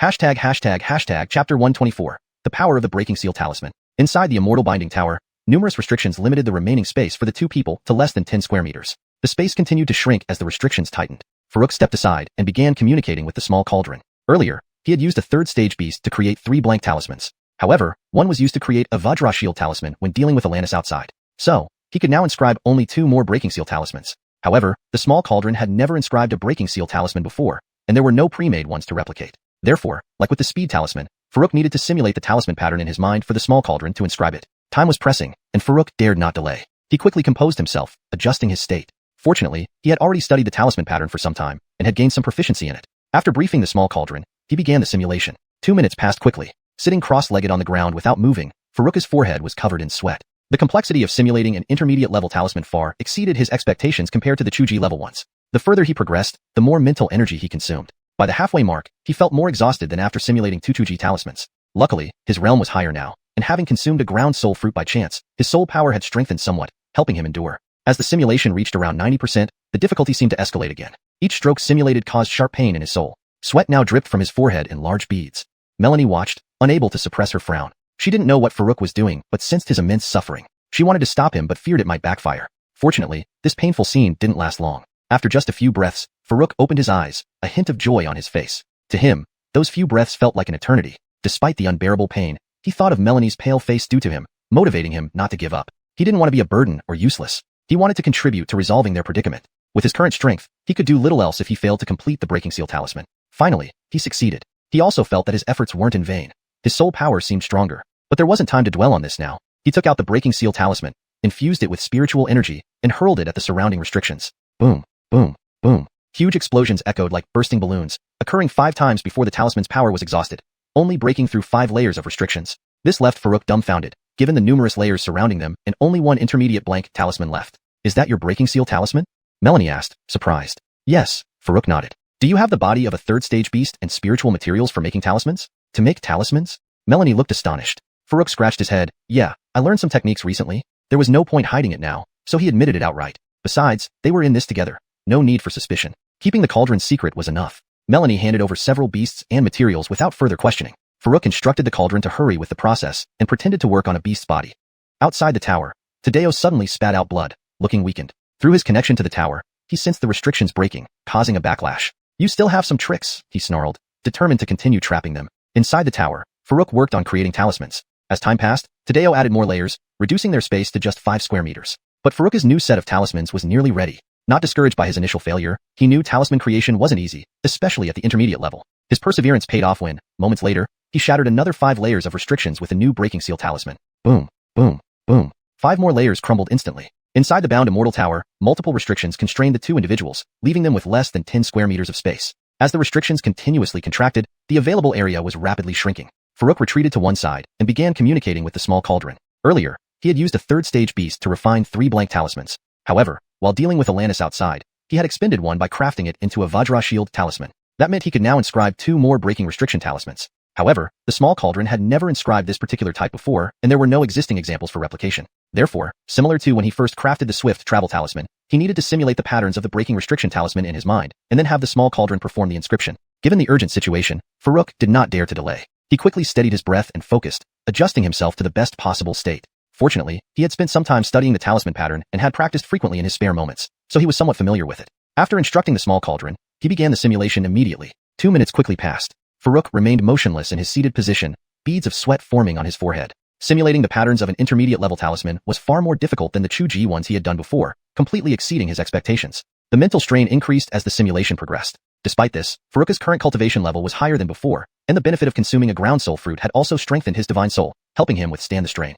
As the simulation reached about 90%, the difficulty seemed to increase further. Each simulated stroke felt like a needle pricking his divine soul, causing intense pain. Beads of sweat now dripped down from his forehead. Melanie, watching from the side, frowned, unsure what Farouk was doing but sensing his distress. She hesitated to intervene, fearing it might cause backlash. After a few breaths, Farouk opened his eyes with a hint of relief. To him, those few moments felt like an eternity, filled with excruciating pain, but the thought of Melanie's pale face gave him the strength to persevere. He didn't want to be useless. He wanted to contribute to their predicament. Finally, he succeeded, and he sensed that his divine soul power had become slightly stronger. With no time to dwell on this, Farouk infused spirit energy into the breaking restriction talisman and struck the surrounding restrictions. A series of loud explosions echoed like bursting balloons. After 5 explosions, the talisman's power was exhausted, breaking only 5 layers of restrictions. Dumbfounded, Farouk realized they had far more than 10 layers left, and he only had 1 intermediate-level blank talisman remaining. Is that a breaking restriction talisman? Melanie asked, her voice tinged with surprise. She hadn't expected Farouk to possess such skills. Yes, do you have any third-stage beast bodies or spiritual materials for talisman making? Farouk replied. Melanie looked at him in surprise, but handed over several beasts and materials without further questioning. Farouk explained, I've learned a special method of talisman making, but I can't demonstrate it. He pretended to prepare a talisman, following the steps Harley had taught him, becoming more engrossed as he worked. Outside the immortal binding tower, Tadeo, who was continuously performing seals, suddenly spat out a mouthful of blood. Through his connection to the tower, he sensed the backlash from his restrictions being broken. He snarled, you have some tricks, but let's see how long you can hold out. He continued casting seals, determined to trap them until their secret technique wore off. Inside the tower, Farouk and Melanie's living space shrank to only 5 square meters as more restrictions were added. Farouk, however, finished the talisman just in time. Holding the previously used breaking restriction talisman, he struck again. The restrictions broke through 5 layers once more with loud explosions. Time was pressing, and Farouk didn't dare to delay. He immediately focused, adjusting his state of mind. Fortunately, he had possessed this talisman pattern for some time, and often studied it during his idle moments, giving him a certain level of proficiency. After instructing the small cauldron, he directly started simulating the pattern. A couple of minutes passed swiftly. Farouk sat cross-legged on the ground without moving, beads of sweat covering his forehead. The difficulty of simulating an intermediate-level talisman was far greater compared to a beginner-level one, beyond what Farouk had anticipated. The later stages became increasingly mentally taxing. Despite this, the current version of himself, having advanced in cultivation and taken a ground soul fruit, allowing him to strengthen his divine soul, managed to cope. However, as time ticked on and the simulation progressed to around 90%, the difficulty seemed to rise again. Every stroke he simulated felt like a needle piercing his divine soul. At this point, the sweat dripping from his forehead had transformed from tiny droplets into large pearls, continuously falling. Melanie, watching beside him, couldn't help but frown deeply. She didn't know what Farouk was doing, but she could tell that he must be suffering greatly. She wanted to stop him, fearing a backlash might harm him. Thankfully, this excruciating moment didn't last long. After just a few breaths, Farouk opened his eyes, a hint of joy visible on his face. To Melanie, it had only been a few breaths, but to Farouk, it felt like an eternity. Under the repeated pain of countless needle pricks, he thought about giving up numerous times. Yet each time, the image of Melanie's pale face would appear in his mind. All of her suffering was because of him. Considering all she had sacrificed for him, his own pain seemed insignificant. Moreover, he didn't want to be a useless burden. He wished to contribute in solving their predicament. Given his current abilities, there wasn't much he could do, but if he failed even in this, he truly wouldn't be able to do anything at all. Thankfully, he finally succeeded. Moreover, he sensed that the pain wasn't in vain. His divine soul strength seemed stronger than before. However, this wasn't the time to investigate this further. At least not until they successfully escaped. Holding the newly created Breaking Ginger talisman, Farouk infused it with spiritual energy and aimed it at the surrounding restrictions. Edit. Moreover, he had a hunch that the pain wasn't in vain. His divine soul power seemed stronger than before. However, now was not the time to delve into this. At least not until they had successfully escaped. Clutching the newly created Breaking Restriction talisman, Farouk infused it with spiritual energy and launched it towards the surrounding restraints. Bang, bang, bang. Huge sound blasts akin to balloons being popped echoed continuously. After 5 bursts, the power of the breaking restriction talisman was depleted, having only destroyed 5 layers of restriction. This outcome stunned Farouk. They were still surrounded by more than 10 layers of restriction, yet he only had 1 intermediate level blank talisman left. What was he supposed to do now? Melanie softly asked. Is that a breaking restriction talisman? Her tone carried a hint of surprise. She couldn't believe that Farouk actually possessed such a talisman. So, he was creating a talisman just now? But she hadn't seen any movement from him. A puzzled look crossed Melanie's face. Just as she was at a loss, Farouk suddenly got an idea. He nodded towards Melanie and said, yes, do you have the body of a 3rd stage beast demon and spirit materials? Are you going to use them to make talismans? Melanie looked at him in surprise. Farouk scratched his head. Yeah, I've learned a bit about it. At this point, trying to hide it seemed impossible, so he decided to admit it. After all, this wasn't something shameful. Moreover, they had shared hardships together. No need to guard against her like a thief. As long as he kept the secret of the golden cauldron safe, it would be fine. Melanie nodded. Though curious, she didn't press further. She reached out and took out over 10 3rd stage beast demons and several dozen 3rd stage spirit materials. Farouk wasted no time and put everything into the golden cauldron. While instructing the cauldron to start refining, he explained to Melanie, the method I learned for making talismans is quite special, so I won't demonstrate it for you. Then he walked to the side, pretending to process a beast demon. Fortunately, he had indeed learned the technique. He just wasn't proficient enough, but it was enough to put on a show. Outside the suppressing immortal pagoda, Tadeo, who was constantly making seals, suddenly spat out a mouthful of blood. His complexion turned sallow. Through his connection with the pagoda, he sensed that the breaking of the restrictions had caused some backlash on himself. You do have some means. Let's see how long you can hold out. With a sinister look, Tadeo had no intention of stopping. He made more seals and cast them. Earlier, he clearly saw that the opponent used some secret technique to boost their speed significantly. Although he didn't know what kind of secret technique it was, almost all secret techniques had one commonality. They consumed a lot from certain aspects of the user. Some consumed spiritual energy, some consumed vital essence, some consumed blood essence, and some even consumed the soul. Without exception, after the secret technique's effect wore off, the user's strength would be significantly impacted. He was now in control. As long as he continued to trap the other party, once their secret technique lost its effect, he could dispose of them however he wanted. Inside the suppressing immortal pagoda, Farouk was holding a piece of beast skin, attempting to make a talisman. Initially, he was only putting on a show, but following Harley's method step by step, he found himself getting more serious about it. Soon, half an hour passed. Not only did the 5 layers of restriction broken by the first breaking restriction talisman get restored, but Tadeo also added several more layers. Now, Farouk and Melanie only had about 5 square meters of space left. However, the talismans made by the golden cauldron were nearly complete. As for the ones Farouk was working on, they were already beyond recognition. Farouk didn't get discouraged. Making talismans wasn't much easier than refining elixirs or forging equipment. Moreover, starting with intermediate level talismans was incredibly challenging. If he succeeded the first time, that would be truly bizarre. This time, the golden cauldron refined 6 intermediate level blank talismans and was now inscribing the talisman patterns. Seeing that the available space was shrinking, Farouk picked up the leftover breaking restriction talisman and threw it out. Boom, boom, boom. Another series of sound blasts echoed. 5 layers of restrictions were instantly broken. Is that a breaking restriction talisman? Melanie asked softly, her voice tinged with surprise. She hadn't expected Farouk to possess such a talisman. Had he been trying to inscribe it? But she hadn't noticed any movements from him. Puzzled, she looked at Farouk. At a loss for solutions, upon hearing her question, Farouk suddenly had an idea. Nodding towards Melanie, he said, yes. Do you have any 3rd stage beast bodies or spirit materials? For talisman making? Melanie stared at him in surprise. Farouk scratched his head. Yeah, I've learned a bit about it. There was no point hiding it now, so he admitted it outright. Besides, this wasn't something embarrassing. Moreover, given their current shared plight, there was no need to be overly guarded against each other. Keeping the secret of the gold refining cauldron safe was sufficient. Melanie nodded. Although curious, she didn't ask further. Raising her hand, she took out over a dozen 3rd stage beasts and several dozen 3rd grade spirit materials.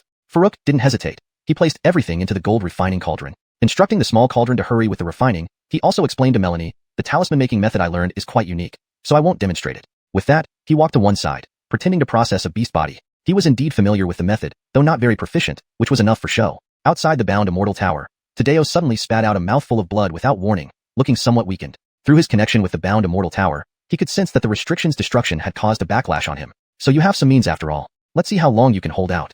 Tadeo's face darkened. Not intending to give up, he continued casting spells, sealing them tighter. He knew clearly that the other party had used some secret technique to enhance speed significantly. Though he didn't understand exactly what that secret art was, nearly all secret techniques had one thing in common. They required a significant expenditure of some aspect of the user's own energy. Some consumed spiritual energy, some consumed blood, some consumed essence, and some even consumed divine soul energy. And without fail, once the secret art's effect ended, the individual's power would drop significantly. Now holding the upper hand, Tadeo believed that as long as he kept casting spells and confined the enemy, he could handle the situation easily once the secret art wore off. Back inside the bound immortal tower, Farouk was attempting to make a talisman using a beast skin. Initially, he only planned to pretend, but following Harley's method step by step, he gradually became engrossed. His focus increased, and before he knew it, half an hour had passed. The 5 layers of restrictions previously broken by a breaking Xianxia talisman had reformed, and Tadeo had added several more layers. Now, Farouk and Melanie only had 5 square meters of space left. To improve readability and fluency, I made slight adjustments to the sentence structure and wording while ensuring the meaning remains accurate. Additionally, I removed the Chinese characters Jinzhi in the final sentence as it was not translated previously, replacing it with breaking Jinzhi talisman to maintain consistency. For better clarity, it should be translated fully. Back inside the bound immortal tower, Farouk was attempting to make a talisman using a beast skin. Initially, he only planned to pretend, but following Harley's method step by step, he gradually became engrossed. His focus increased, and before he knew it, half an hour had passed. The 5 layers of restrictions previously broken by a breaking restriction talisman had reformed, and Tadeo had added several more layers. Now, Farouk and Melanie only had 5 square meters of space left. However, the talisman being crafted by Farouk, specifically by the small cauldron, was almost complete. Although his own efforts had resulted in something completely misshapen, he wasn't discouraged. Crafting talismans was no easier than refining elixirs or forging equipment. To succeed on the first try with an intermediate level talisman would be too unrealistic. This time, the small cauldron had refined 6 intermediate level blank talismans and was now inscribing the patterns. Seeing the available space shrinking further, Farouk took the remaining breaking restriction talisman and launched it. Boom, boom, boom. After another series of sonic booms, the restrictions instantly broke through 5 layers. Given the rapidly diminishing space, Farouk was compelled to use the last breaking restriction talisman he had. Bang, bang, bang. After another series of sound blasts, the restrictions instantly broke through 5 layers. Chapter 125. Little Ding covets a toy. Outside the immortal binding pagoda, Tadeo spat out another mouthful of blood, his face involuntarily revealing a look of shock. Still has remaining strength? He naturally couldn't guess that Farouk had used the restriction-breaking talisman, and only assumed Melanie still retained some strength. This made his face show a struggle for the first time. At this point, he had already expended a great deal of energy to set up restrictions to trap Melanie and her companion. Combined with the 2 instances of backlash, his own power was far from what it once was. If he could successfully trap the duo, then after returning to rest and recuperate, he would recover quickly. But if they managed to break through the restriction and escape, given his current state, let alone killing them, he might not even be able to defeat them. He didn't know how much strength Melanie still possessed, but based on their ability to continually break through restrictions, it was clearly not weak. As he hesitated, a sudden sweetness filled his throat, and without warning, another mouthful of blood spewed out. Tadeo was utterly terrified. Previously, there had been an hour between breaking restrictions. This time, it was merely a few breaths. Had she recovered her strength? Had she already overcome the side effects of her secret technique so quickly? Tadeo abruptly stood up. He had to consider the worst-case scenario. If the other party had returned to peak strength, given his current condition, he definitely wasn't a match. However, what he hadn't expected was that in the next second, he suffered another backlash, spewing 2 more mouthfuls of blood. Caught off guard, his aura directly plunged to its lowest point. What made his scalp go numb was the fact that the immortal binding pagoda, which was suppressing Farouk and the others, started rumbling violently. Without any further thoughts, he hurriedly formed hand seals, wanting to retrieve the immortal binding pagoda and flee. The opponent could continuously break restrictions, meaning their strength had surely recovered and was no longer something he could handle at present.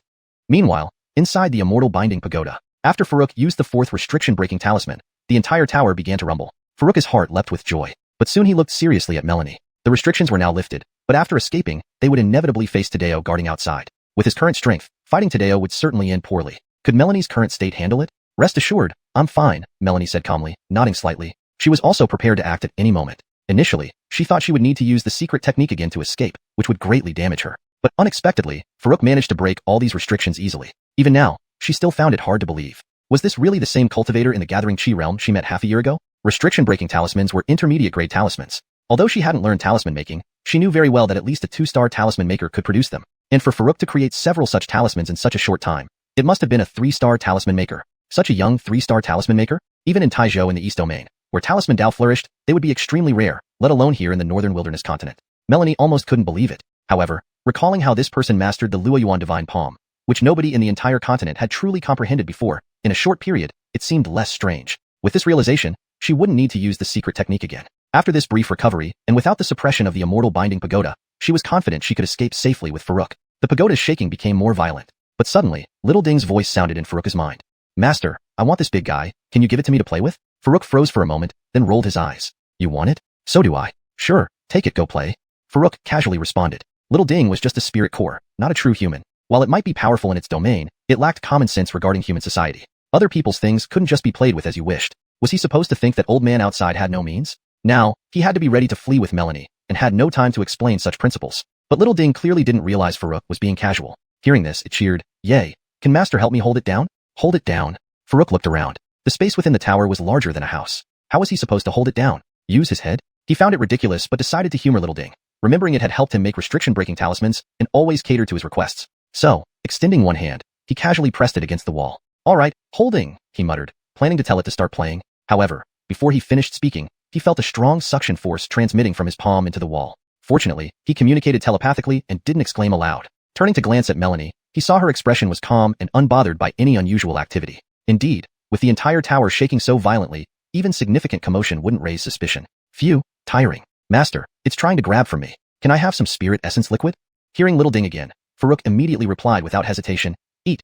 Eat as much as you want. Your master supports you. Initially, he thought little Ding was just playing around, so he went along with it. But realizing it was serious, he couldn't be nonchalant anymore. Losing the tower wouldn't affect him much since he could gain it through other means. But if he could infuriate the old man from the Situ family by taking it, it'd be worth it.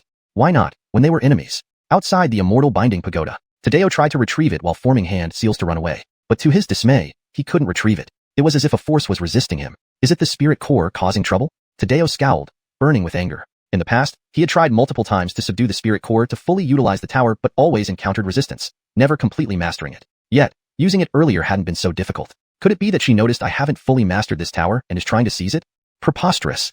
Thinking about this made him angrier. His face grew darker. This was the only spirit treasure in his possession, and it mustn't be lost. Changing his hand seals, he spat out a mouthful of essence blood, shouting, Retrieve. The immortal binding pagoda shook even more intensely, seemingly lifting from the ground. Veins bulged on Tadeo's neck, his face contorted with extreme effort. Chapter 126. Came in perfectly, can't go back. Inside the immortal binding tower. Arg, this is infuriating me. Sensing the increasing effort from the other side, Little Cauldron screamed incessantly in Farouk's mind. Farouk glanced into the Alchemy Cauldron. The original 150-plus bodies of Tier 1 demon beasts had now dwindled to just 120. And as the tug-of-war between Little Cauldron and Tadeo continued, the number kept decreasing. Farouk watched with a twitch in his eyelids. In just this short while, it was equivalent to consuming over 200 cubic units of spirit source liquid. However, aside from trusting Little Cauldron, there was nothing else he could do to help. Savannah gazed solemnly at the tower that seemed ready to rise up, her brow furrowing. She hadn't even made a move yet. How could the tower already show signs of opening? Without another thought, she prepared to force the tower open, to escape completely. Seeing this, Farouk quickly stopped her. Shinny, wait. Savannah turned her head to look at him in confusion. Farouk scratched his head awkwardly. I spoke too quickly, heh? Previously, he found it somewhat difficult to call Savannah by her name directly, considering her cultivation level far exceeded his, making her a senior figure. But with increased interaction, they had become closer. Especially after going through hardships together this time. He harbored an indescribable feeling for Savannah. In his moment of urgency, he blurted out, Shinny. Now, faced with Savannah's gaze, he thought she might be bothered by the intimacy of his address. However, Savannah only smiled gently. I don't mind. Why did you ask me to wait? Farouk scratched his head again. I want to see if I can reclaim this tower. If not, then you can make your move. You can communicate with this tower's spirit? Savannah looked at Farouk in surprise. She knew it was a spirit treasure, but since Tadeo had already mastered it, it must have been refined, making it very difficult to reclaim. She never considered it possible herself. Ah, yes, Farouk nodded. He had been thinking about what excuse he could give to conceal the Alchemy Cauldron. Fortunately, she provided a convenient pretext without further probing. It wasn't that he didn't want to be honest, but the Alchemy Cauldron was a significant matter, and he still hadn't figured out its origin. It also involved the so-called Hall of Longevity. Keeping such matters private was the safest approach. Without asking more, Savannah nodded slightly. What do you need me to do? Farouk communicated with Little Cauldron in his mind. How can I help you? Little Cauldron replied, Master, just hold it down. Don't let it be taken away. I'm almost done. Farouk explained to Savannah with a somewhat strange expression. Tadeo is trying hard to reclaim it. Is there any way to prevent him from succeeding? Savannah's face flashed with a hint of oddness. The situation sounded bizarre. A person wanted to suppress them earlier, and now they're resisting when they're being freed. But she nodded. It shouldn't be too difficult to interfere, though the effect may be limited. With that, she waved her hand. Several palm-sized banners emerged and were driven into the ground. These are disruptive spirit arrays that can sever some of Tadeo's connection to the tower. How effective they will be remains to be seen. As the banners were inserted, they began to resonate, creating a mysterious aura. When Farouk probed the space inside the tower with his divine sense, he felt an obstruction, although not entirely. There was an unusual presence disrupting his senses.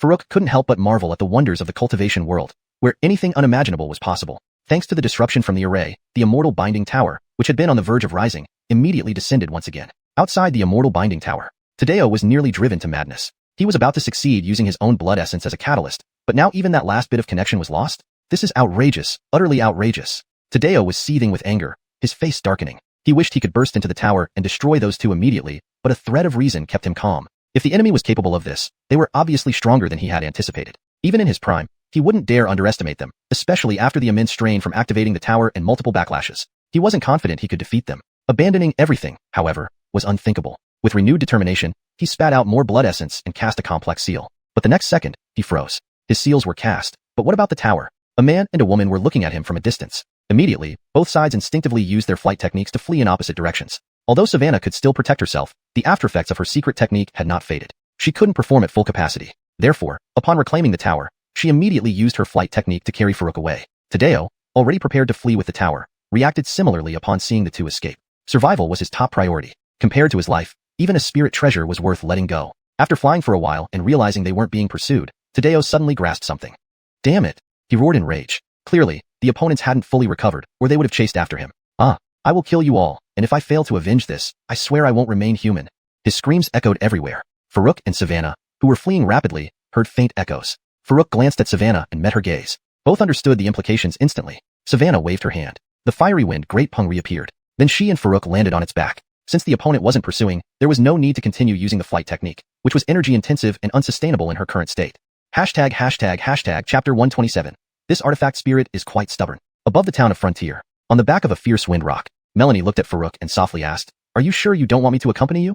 Farouk shook his head with a smile. "No need. You can find me at Ancient Profound Sect in 3 days." He didn't have a master, and he relied on Little Cauldron for alchemy. Where would he ask her to accompany him? Of course, he had asked Melanie for her address, saying he would deliver the finished elixir. But she only wore a faint smile and said, "You'll know in due time." Faced with this, Farouk could only let it go. Then Melanie handed over the materials she had prepared and they parted ways. Farouk flew on his sword to the market of Frontier Town. After experiencing the events in Wasteland City and witnessing the battle between 2 golden core cultivators, coming back to this market, where once even walking required caution, felt almost surreal. He initially intended to return the black robe to Olive, but found himself not knowing where to look for her. He also visited Hutch's stall, but didn't see anyone. Thus, he left the market directly and headed towards the Falling Goose Valley. On the way, he glanced at the Golden Cauldron. The small tower that had suppressed him and Melanie was now floating around inside. Little Cauldron proudly claimed it was playing with it. It had been playing since receiving the tower and hadn't stopped yet. Farouk didn't stop it from having fun. After all, it had obtained the tower by itself. But now, with nothing else to do, he said, "Little Cauldron, are you still not bored? Let's focus on alchemy." "Oh, can I still play after finishing?" Little Cauldron's innocent voice replied. Farouk massaged his forehead, speechless. Sure. He couldn't understand what was so fun about just floating around. Great. Let's start alchemy then. Little Cauldron happily floated out the Immortal Binding Tower and reminded, "It used to be called Immortal Binding Tower, but I renamed it Xianxia. Call it Xianxia. Don't give people random nicknames like that. Is that respectful?" Farouk examined the Immortal Binding Tower and smiled. At the same time, he began manipulating his divine sense, attempting to communicate amicably with the artifact spirit. But no matter how much he called, there was no response. Getting frustrated, just as he was about to throw it back into the Golden Cauldron, he remembered Little Cauldron's words and tried calling Xianxia. "What?" A childlike voice transmitted through the divine sense. Farouk couldn't help but smirk. How cheap. Why use such a noble name as Immortal Binding Tower when it insisted on being called Xianxia? If it had any sense, it wouldn't be in this situation. However, it didn't bother him much. As long as it could serve him, its name didn't matter. "Will you pledge allegiance to me and follow me through countless battles?" Farouk maintained a cold tone, feigning authority. Since it was easily deceived, he wanted to try tricking it too. "I won't." The Immortal Binding Tower responded even more indifferently, seeming devoid of common sense. Farouk was at a loss, unsure how to continue. He threw it back into the Golden Cauldron. "Little Cauldron, discipline it. Its temper is too stubborn. Talking to it is exhausting." "Understood." Little Cauldron immediately agreed, making Farouk nod approvingly. Communicating with Little Cauldron was indeed easier. But then Little Cauldron added, "But Master, Xianxia has been injured before and lost its memory. It wants me to help it recover." Farouk understood instantly. No wonder it was so obstinate. It lacked brains. He asked, "How can we help it recover?" Little Cauldron replied, "I don't know either. It only remembers it was near the sea when it was injured." Farouk nodded. "All right, tell it we'll keep an eye out for clues, but first, it must work and fight for us." "Okay." Little Cauldron eagerly agreed. Farouk shook his head. What difference did the sea make when the entire landmass outside the continent was sea? Finding it would be like searching for a needle in a haystack. However, if one day he ventured into the southern domain, which was mostly islands, perhaps he could help incidentally. Afterwards, Farouk tested his divine sense. Typically, the range for mid-foundation establishment cultivation should be around 800 meters. When he broke through earlier, his test showed the same result. But after consuming Earth Soul Fruit in Wasteland City and using the Prohibition-breaking talisman, he sensed some improvement. Upon testing, 1,200 meters. Indeed, there was an enhancement. Though far from the strength of late foundation establishment, this level was quite rare for mid-foundation establishment. 2 hours later, Farouk arrived at the outskirts of Falling Goose Valley. The valley no longer held much appeal to him. He came here only because he wanted to visit the thick-skinned earth buffalo he practiced Luoyuan Divine Palm on during his early stage of foundation establishment. Back then, it had mocked him. This time, he planned to show it real power until it admitted defeat. But before entering the valley officially, he noticed several cultivators flying toward it, much like himself. This puzzled him. On previous visits, he rarely encountered other cultivators here. Today's scene was unprecedented, like entering a city en masse. A quick scan revealed nearly half wore the garments of 3 sect disciples. The rest were mostly from neighboring secondary sects, with only a few independents. Following the crowd, Farouk didn't land but flew deeper into the valley. The most powerful creatures in the Falling Goose Valley were reportedly level 3 beasts, equivalent to late foundation establishment humans. With his current strength, self-preservation wasn't an issue even if he couldn't defeat them. Reaching the deepest red vegetation area, Farouk stopped. He had ventured here before, but retreated upon encountering several level 2 beasts without delving further. The vast expanse of red plants stretched endlessly. Many people lingered outside, few daring to enter, seemingly awaiting something. Farouk spread his divine sense to locate anyone familiar. Indeed, he found someone. If he recalled correctly, it was a Crimson Moon sect cultivator named Unkur. Farouk flashed next to him and greeted with a smile. Brother Taleo, long time no see.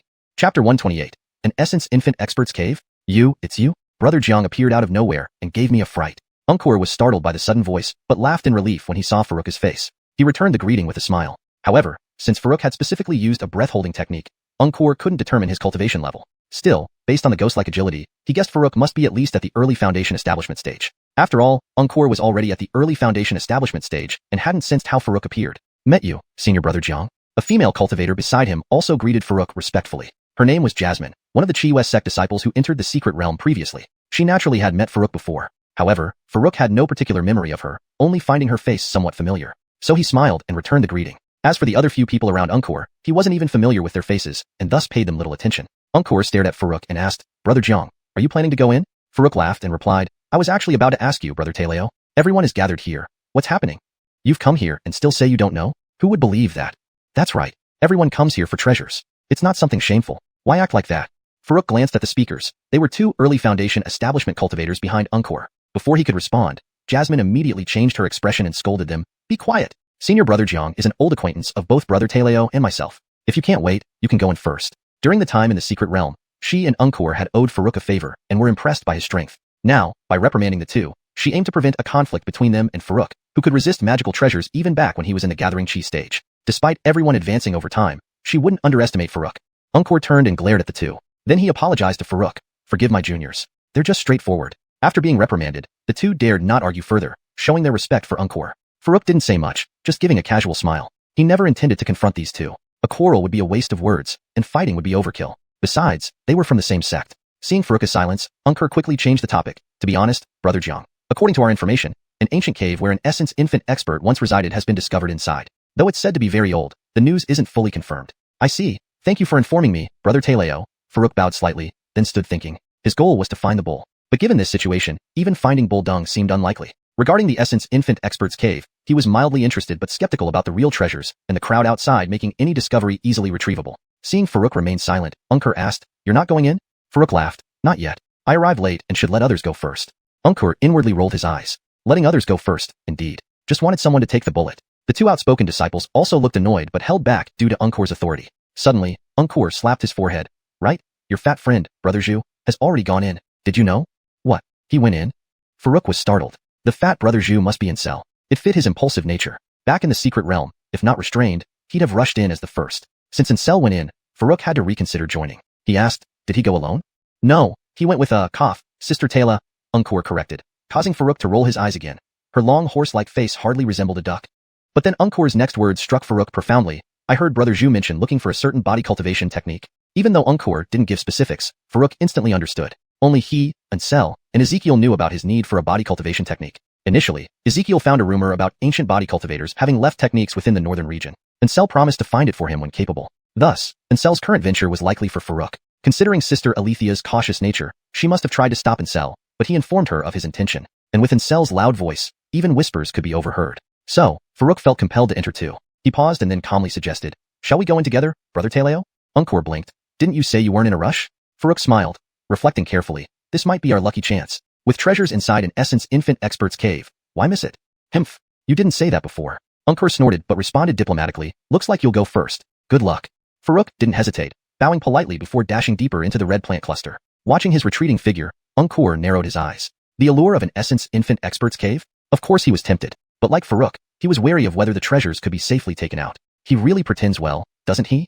One of the Chi West sect cultivators grumbled after Farouk left. Yeah, says he won't go in and then runs faster than anyone. Unkur coldly warned them. If you don't mend your bad mouth, you'll eventually get into trouble. That man could defeat both of you combined. Sure, Brother Taleo, they stammered in shock, realizing the truth of his words. Even Jasmine, who had met Farouk before, widened her eyes in disbelief. He was already so powerful that two foundation establishment cultivators couldn't match him? Their strength gap seemed to widen instead of narrow despite higher realms. Chapter 129.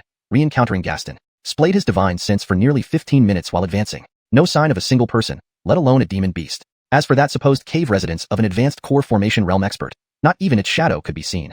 Farouk continued forward, extremely disheartened, still seeing nothing. Standing in place, surrounded by the same type of red plant in all directions. One with poor sense of direction would likely get lost right there. Just as Farouk considered changing direction, he suddenly sensed something coming from ahead. With a quick hand movement, the top-grade spirit weapon dagger he had acquired in the city of Desolate Province was already in his grasp. With this top-grade spirit weapon, he was confident he could hold his own against even middle-stage Foundation establishment cultivators. Very soon, he had just readied himself for battle when they entered his range of perception. Upon recognizing their appearance, Farouk couldn't help but slightly startle. Then, with a heart full of joy, he exclaimed, "It's actually that Earth Bovine, truly we are fated."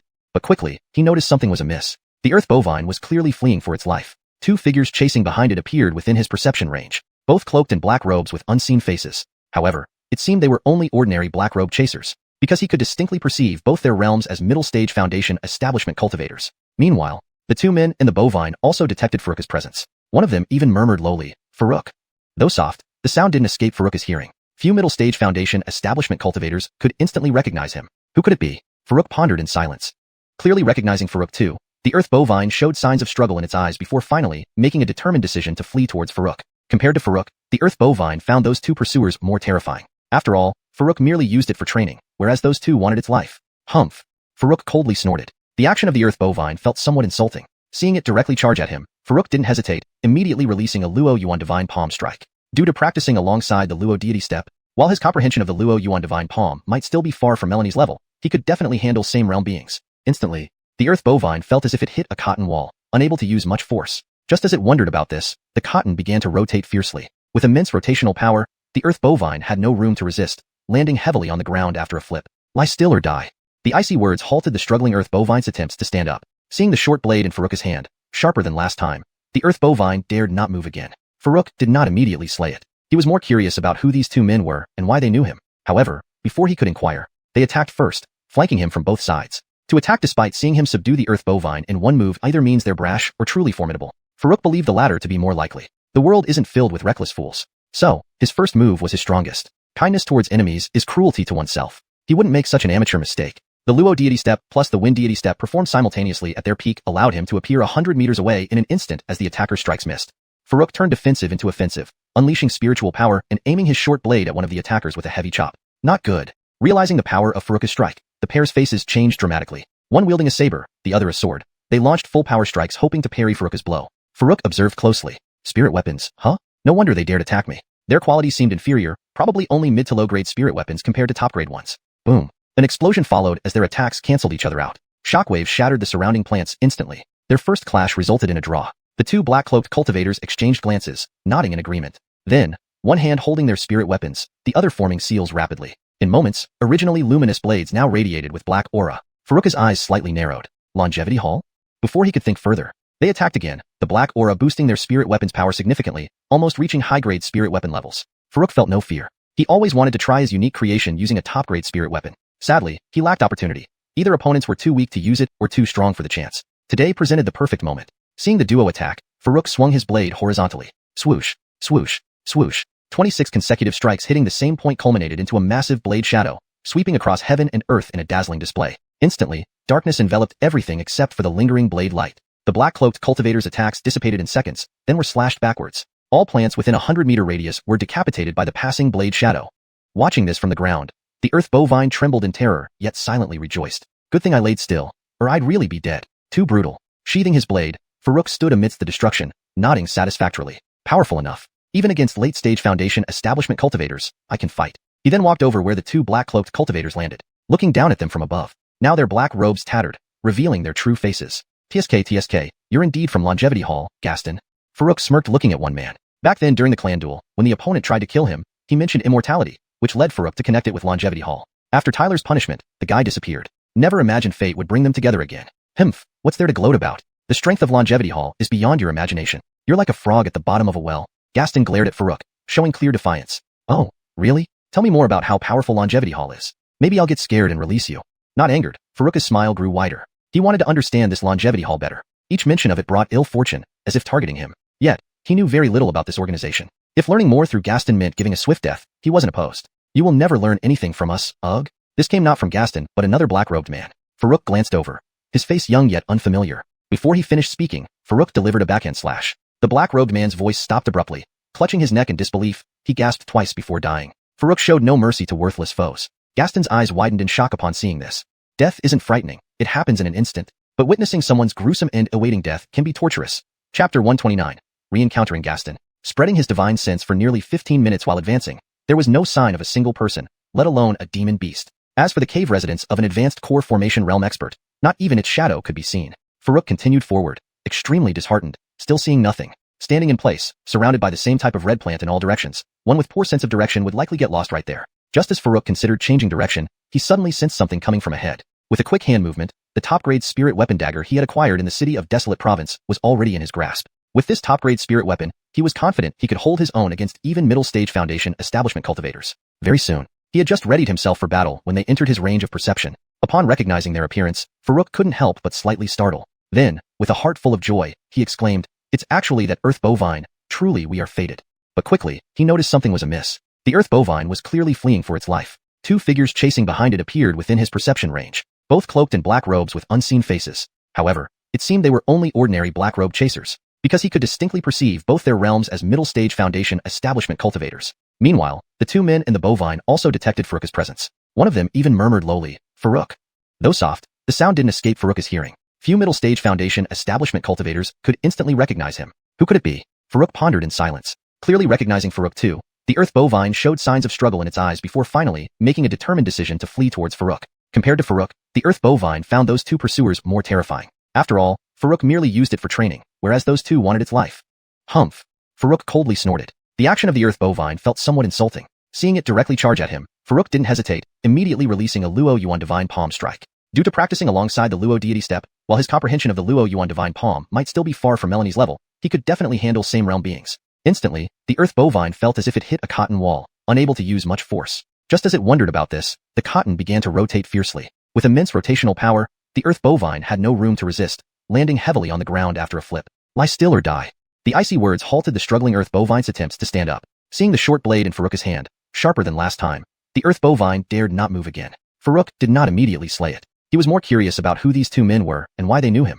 However, before he could inquire, they attacked first, flanking him from both sides. To attack despite seeing him subdue the Earth Bovine in one move either means they're brash or truly formidable. Farouk believed the latter to be more likely. The world isn't filled with reckless fools. So, his first move was his strongest. Kindness towards enemies is cruelty to oneself. He wouldn't make such an amateur mistake. The Luo deity step plus the Wind deity step performed simultaneously at their peak allowed him to appear 100 meters away in an instant as the attacker's strikes missed. Farouk turned defensive into offensive, unleashing spiritual power and aiming his short blade at one of the attackers with a heavy chop. Not good.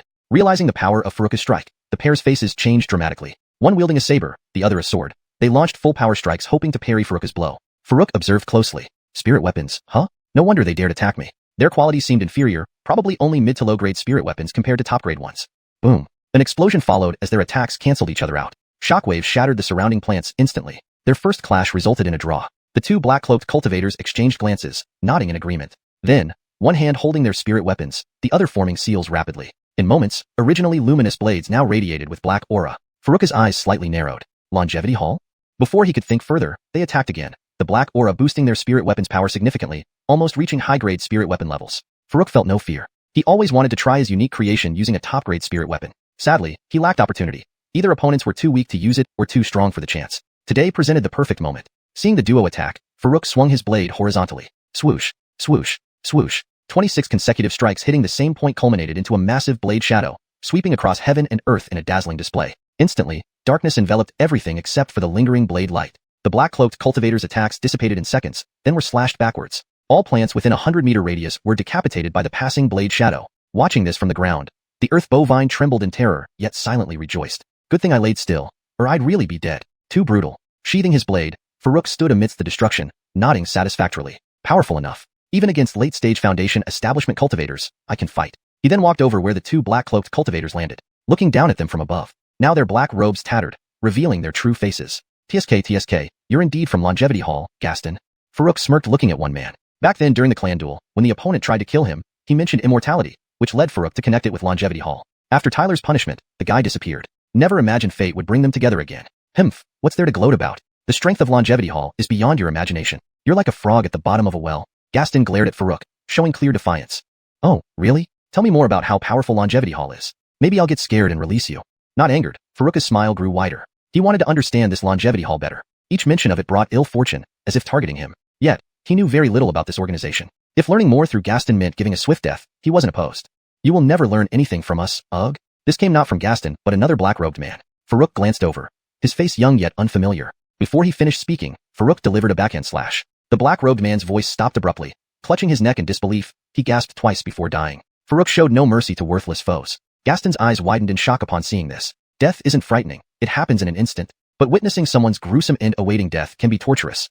Chapter 130. The Elixir of Immortality at the Hall of Longevity. Gaston watched his companion's tragic death, which utterly shattered his nerves. Why had he chosen to join the Hall of Longevity? Wasn't it for longevity? Not only him. Many who joined the Hall of Longevity did so solely to seek immortality. Their minds were not strong enough, always thinking they could achieve eternal life through external means. While they might casually say that death was not frightening, when faced with it, they were more terrified than anyone else. Farouk gazed at him indifferently. Anything to say? If not, I'll send you to join him. Yes, don't kill me, Farouk. I was deceived, and we're still from the same sect. Spare me, and I'll obey you forever. Gaston hastily begged for mercy. He no longer looked like the charming man who had captivated countless female disciples. Now, he appeared utterly defeated. Farouk remained unmoved. Tell me what kind of organization the Hall of Longevity is. And why were you chasing that earth buffalo? Is your presence here related to the cave of the Yuan Ing Great Sage? Gaston's eyes flickered with hesitation, staring hopefully at Farouk. If I tell you, will you spare me? Farouk didn't reply directly, but wiped his short dagger on the dead black-robed man twice to clear the bloodstains. Gaston's eyes bulged in terror. Any courage he'd recovered instantly vanished. No. I'll talk. I'll tell you everything. The Hall of Longevity, actually. 15 minutes later, Farouk turned and walked 2 steps forward. Just as Gaston thought he had escaped his fate, a sharp dagger pierced his neck. Farouk, you? Gaston struggled to cover his neck, glaring at Farouk with resentment and fear, wanting to speak but ultimately saying nothing. Farouk calmly collected the storage bags and spirit artifacts of both men. He didn't wish to kill, but since arriving in this world, he had firmly told himself not to be merciful to enemies. So he never considered sparing Gaston. In fact, according to his understanding, if beast bodies could be refined into spiritual essence liquids, then cultivator bodies should also be able to. However, crossing that line was too horrifying, akin to cannibalism, so he didn't touch their corpses. Nearby, the earth buffalo lay motionless, trembling with fear. It hoped Farouk would ignore it and repeatedly chanted in its mind, can't see me, but the next moment, its hopes were dashed. You can get up now? Farouk turned to look at it. The earth buffalo quickly rolled over and prostrated itself before Farouk, telepathically pleading, don't kill me, I submit. Surprised to find you have intelligence? Farouk was slightly taken aback, but not overly surprised. According to Gaston, they pursued this buffalo because it had swallowed one of their 6th grade elixirs. Whether this was true or if the buffalo had accidentally found it, and the pair had chased it out of jealousy wasn't clear. Regardless, a 6th grade elixir could certainly grant intelligence and telepathy. Farouk didn't intend to kill it, just wanted it to guide him to the entrance of the cave. Based on Gaston's confession, there was indeed a powerful cultivator's cave inside, but most valuable items had been looted, leaving only an inaccessible core area. They had spread rumors to lure other cultivators to help open it, while lying in wait to ambush them and take everything. As for why, this related to the Hall of Longevity's method of achieving immortality. Gaston knew little beyond that it was a vast organization with unique methods to enhance life force by stealing others. They were peripheral members, offering stolen life force to the higher-ups, gaining some power enhancement themselves. Like the black aura used earlier, it was a characteristic of their cultivation method. Looking at the buffalo prostrate before him, ugly as it was, serving as a mount wouldn't be bad. But how to ensure its loyalty? Farouk stroked his chin, recalling Lisa's advice on taming beasts, which he hadn't explored deeply. Who knew such an opportunity would come so soon? Time was pressing. If Gaston was right, Ancestral and others were likely already in the core area. Once they opened it, hidden Hall of Longevity members might strike. Take me to the cave entrance. No matter its sincerity, after dealing with matters here, he'd return to Ancient Mystery Sect. Lise could help place restrictions to prevent rebellion. Perfect. The cave has great danger, the buffalo protested, looking up with reluctant human-like features. Farouk shuddered. Do you find this amusing? A huge, tough buffalo acting like a baby? The buffalo whined. But I am a buffalo, not fully grown yet. Farouk cut him off. Stop it, whether you're buffalo or not. If you submit, lead me to the cave. But fine, the buffalo reluctantly agreed, watching Farouk wipe the dagger. Life within or without the cave seemed equally terrifying. Suddenly glowing, it shrunk to palm-sized, trying to climb Farouk's leg. This ability came from consuming the elixir. Stunned, Farouk eventually snapped, kicking it away. What are you doing? The buffalo looked aggrieved. Leading you, hiding, very scary. Face darkening, Farouk clenched his fists, almost grinding his teeth. He said, transform back immediately, carry me to the cave, or my patience ends. Fine. The buffalo gave in, transforming back, despite reluctance. Entering the cave held danger, but remaining outside meant immediate danger. Choices were clear. Then, transformed to normal size, it led Farouk toward the cave. Chapter 131. Into the cave, you call this a puppet? Under the pressure from Farouk's threatening demeanor, the Evan was very unwilling but ultimately had no choice but to carry Farouk towards the entrance of the cave. However, every time Farouk stopped urging it on, it would immediately start swaying lazily. Farouk wished he could punch it to death. What he regretted most now was that when he forced Gaston for information earlier, because he thought the Evan could lead the way, he focused mainly on the Longevity Hall, and forgot to ask about the location of the cave's entrance. If he had known the Evan was so unreliable, he would have rather found his way there himself. After much effort, the Evan finally stopped near a small hill. Without needing its reminder, Farouk already noticed that there was a 2-person high cave entrance in the middle of the hill, which was likely the cave's entrance. Jumping down, Farouk said, You can scram now. At the same time, he spread out his divine consciousness to investigate the surroundings, finding no abnormalities before walking directly towards the cave entrance. If at first, he had considered subduing this Evan, after experiencing this journey, he had completely given up on the idea. Ugly, cowardly, weak, and spoke in a feminine voice despite being a bull. This creature had exhausted him with its endless chatter during the trip and truly had no redeeming qualities. Upon hearing Faruka's words, the Evan's eyes lit up, and it turned around and ran away immediately. It had not genuinely submitted. It only did so for self-preservation. Faruka's disgust didn't make it feel bad, but instead made it overjoyed inside. Entering the cave entrance, Faruk noticed that except for the beginning, which felt like newly excavated, the deeper he went, the more level the path and cave walls became. One could tell it was ancient, and had once been inhabited by people. Continuing further in, Faruk occasionally encountered stone chambers, all empty, indicating they had been explored countless times. Not wasting any more time checking them, he proceeded until he reached a fork in the road where the path ahead ended. To the left and right were 2 tunnels, each inscribed with the characters for life and death.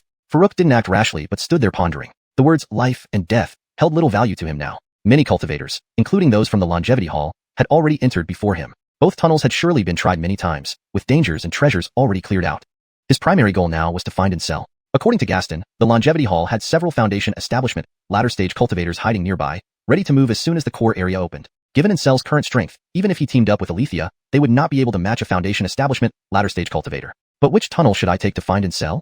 Looking left and right, Faruk was uncertain. As he prepared to choose a tunnel randomly, a sudden flash of inspiration hit him. Since the core area hadn't been opened yet, perhaps neither of these tunnels was correct. Maybe there was a third tunnel?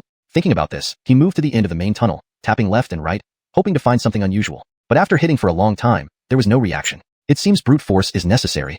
Raising his hand, Faruk punched heavily. A loud rumbling sound echoed through the cave, but it wasn't the wall he struck. What's happening? Faruk was bewildered. The sound seemed to come from the other side of the wall he struck. Did the force travel through to another side? Shaking his head, Faruk punched again. He couldn't do that, but since there was a response, it proved there was indeed space on the other side of the wall. If it were solid, internal collapse wouldn't happen so easily. After another punch, Faruk could clearly feel the collapse getting closer. Even the thickness of the wall he was striking seemed to decrease. He didn't stop, continuously punching until the 9th punch. The wall suddenly collapsed. The ground shook, dust filled the air, and Faruk saw a stone chamber faintly appear. Using wind manipulation spell, the dust instantly cleared. Walking forward a few steps, the first thing he saw was a human skeleton sitting against the wall. Beside it was a black-robed cultivator, also seated, with the brim of his hat covering his face. Senior? Faruk called out tentatively. He doubted the other party was still alive, considering the significant impact of opening the wall. If they were alive, they would have reacted already. Still, caution remained important. He stood far away, ready to flee at any sign of danger. In front of the skeleton was a jade slip, a tool commonly used by cultivators above the golden core stage to store techniques or information. From this alone, it was clear the skeleton belonged to someone of high cultivation, even if not necessarily an Elixia infant. Faruk didn't rush to retrieve the jade slip because he couldn't be sure if the black-robed cultivator was truly dead. Considering this, a sudden idea came to him. He took out the puppet that Shouting had refined for testing. He had never shown it off yet, and now it was the perfect time to test its abilities. Examining the puppet, it closely resembled his appearance but lacked human skin, looking somewhat strange. Faruk recalled that according to auctioneer Alfredo's demonstration, a spirit stone needed to be inserted to operate it. However, searching everywhere, he couldn't find where to place the spirit stone. He asked Shouting mentally, "Why doesn't your puppet have a place for the spirit stone?" Shouting replied, "Because it doesn't need one." Doesn't need one? That sounds advanced. A trace of joy flashed across Faruk's face. Initially, he thought Shouting was exaggerating about refining puppets, but now it seemed he had misunderstood. Attempting to control the puppet through his divine sense, Faruk sent commands for some time. However, the puppet remained motionless. Sensing something amiss, he asked Shouting, "Are you sure this puppet is complete?" There's no response at all. "Master, are you silly? You haven't given it spiritual power. How can it move?" Faruk interrupted quickly, "Wait, you said it doesn't need a spirit stone, but requires me to provide spiritual power?" "Yes, master. I was scared for a moment thinking you were silly," Shouting said innocently. But Faruk's expression darkened. "You call this a puppet? Is this what you mean by creating an identical puppet?" Puppets are defined by their independent movement ability. High-level puppets can execute all tasks upon a single command, while even low-level ones can perform actions within the range of divine sense. What was this puppet? Not only did it require control through divine sense, but also constant supply of spiritual power. Wasn't this purely just a human-shaped spirit artifact? Who would call such a thing a puppet? Faruk was speechless. Doesn't it look similar? I think it looks quite alike. Master, look. It has 2 eyes, 1 nose, and 1 mouth just like you. Shouting still hadn't realized there was an issue with the puppet he had refined, continuing in that innocent tone of voice. Actually, this couldn't be blamed on him. He was just a nascent artifact spirit, limited in his knowledge. All the crafting had been done on sheer instinct, especially for this puppet. Without specific materials, getting it to this point was already pretty good. Faruk understood this point. Savannah had mentioned it to him before. To refine a true puppet, at least shaping earth and spirit returning were needed. He didn't have either of those materials, so how could he expect Shouting to refine anything better? As Faruk pondered this, he couldn't help but feel somewhat disappointed. But then again, considering the circumstances, he shouldn't have expected much more from Shouting. "Alright, let's test it out," Faruk muttered, deciding to give the puppet another chance. He channeled spiritual power into the puppet once more, instructing it to take a few steps forward. To his surprise, this time the puppet moved, albeit sluggishly and awkwardly. It managed to take a couple of steps, almost tripping over its own feet. Well, it moves at least, Farouk remarked, feeling a bit better. He knew refining puppets wasn't an easy task, especially without the proper materials. Even if it wasn't perfect, Shouting had made some progress. He would just have to work on improving it further as they went along.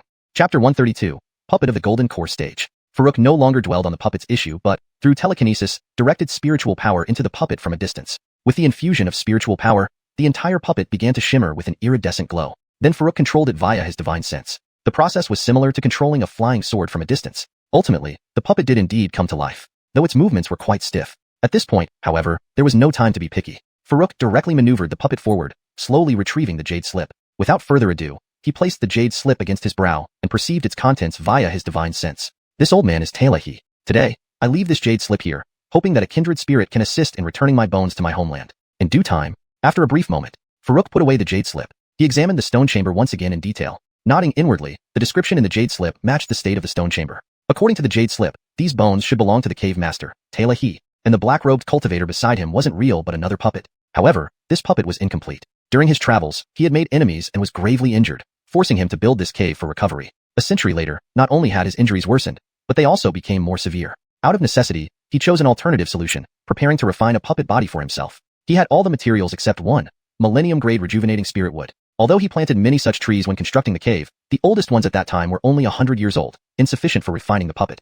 He also tried searching for them externally, but found none. In the end, he only lasted until the 3rd century before passing away here. Before his passing, he set up a teleportation array leading to the southern region. Farouk gazed at the center of the stone chamber. Indeed, there was a circular formation about 3 meters in diameter with 12 indentations and intricate patterns carved onto it. As per the jade slip, this teleportation array could be activated by inserting 12 high-grade spirit stones, sending one directly to the southern region. He had set up this array merely in the hope that anyone arriving here would return his remains to a place called Thousand Streams Island in the southern region. As a reward, the puppet within the stone chamber was part of the deal. If someone harvested millennium-grade rejuvenating spirit wood outside and refined it, the puppet could be completed. Upon completion, the puppet's strength would reach the peak late-stage golden core level. Additionally, he still had a cave residence on Thousand Streams Island. Once his remains were returned, everything within the cave would serve as compensation. Farouk controlled the small cauldron-made puppet to lift the hood of the black-robed puppet. It was indeed a puppet. If the information on the jade slip was entirely accurate, those red plants outside should be the so-called rejuvenating spirit wood. The darker the color, the older the tree. Given the rapid growth from what he originally planted, finding a few thousand-year-old trees should not be too difficult. Thus, completing this puppet shouldn't be a problem. But Farouk always felt something amiss. A cultivator, even after death, still wished to return home so much? Alright, even if this wasn't suspicious, why didn't he use the teleportation array to go back before dying? It couldn't be that he could set up a teleportation array but lacked 12 high-grade spirit stones, right? Meanwhile, unbeknownst to Farouk, the loud noise caused by opening the stone chamber caught the attention of 2 other passage cultivators. What's going on? The sound seems to come from inside. Did someone successfully enter? That doesn't make sense. Aren't we all still here? Is there another passage? Let's go check. There were over a dozen people, all at the early and mid-foundation establishment stages, including Ancestral and Althia. They weren't the first to arrive, so their harvest was modest. Instead, they encountered many level 1 and 2 demons. Those demons, like the Earth Buffalo, originally lived in Luoyin Valley but flooded in after the cave opened. The Earth Buffalo was lucky enough to find a 6th level elixir. Though chased by Gaston and another, it eventually met Farouk and survived. Other demons weren't as fortunate. Most were killed in the battles, while a few hid upon realizing the danger. Of course, human cultivators also suffered heavy losses. Around 40 cultivators entered, but only a dozen remained alive, mostly mid-foundation establishment stage. Ancestral and Althia managed to survive thanks to their spirit weapons and teamwork. Hearing the discussion, the 2 exchanged glances, with Ancel's eyes showing urgency. He came here first to see if he could find the body-strengthening cultivation technique mentioned by his uncle. Although he wasn't sure if it was inside, he didn't want to miss any chance. The fact that the core area was now accessible by others worried him. As they rushed towards the collapsed stone wall, news spread quickly. Outside the cave entrance, over 10 miles away, there was an invisible barrier concealing a group of black-robed cultivators.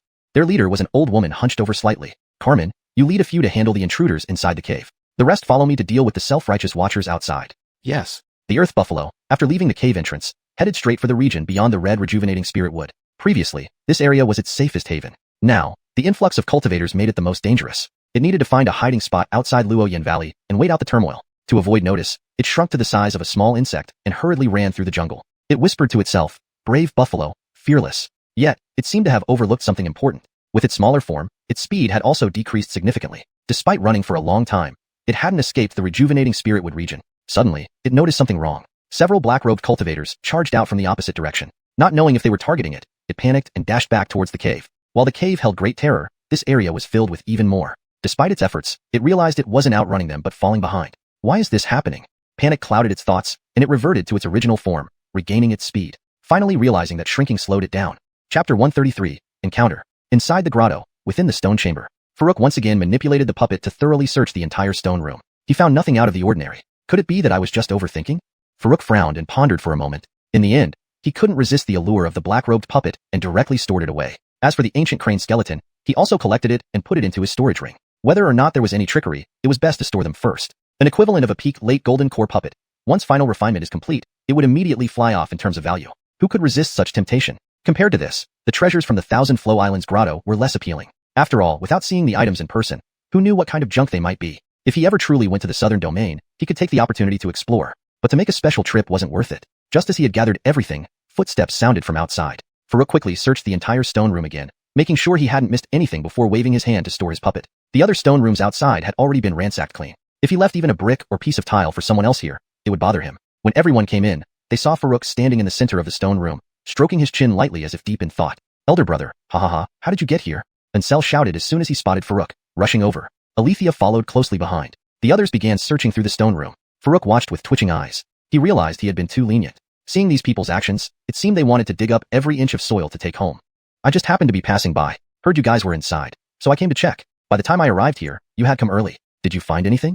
Farouk asked casually. Ansel's face fell instantly. Forget it, when we got here, there was nothing left. Little Duck got lucky and found a pill, which seems to enhance cultivation, but I only picked up a clod of earth. Earth?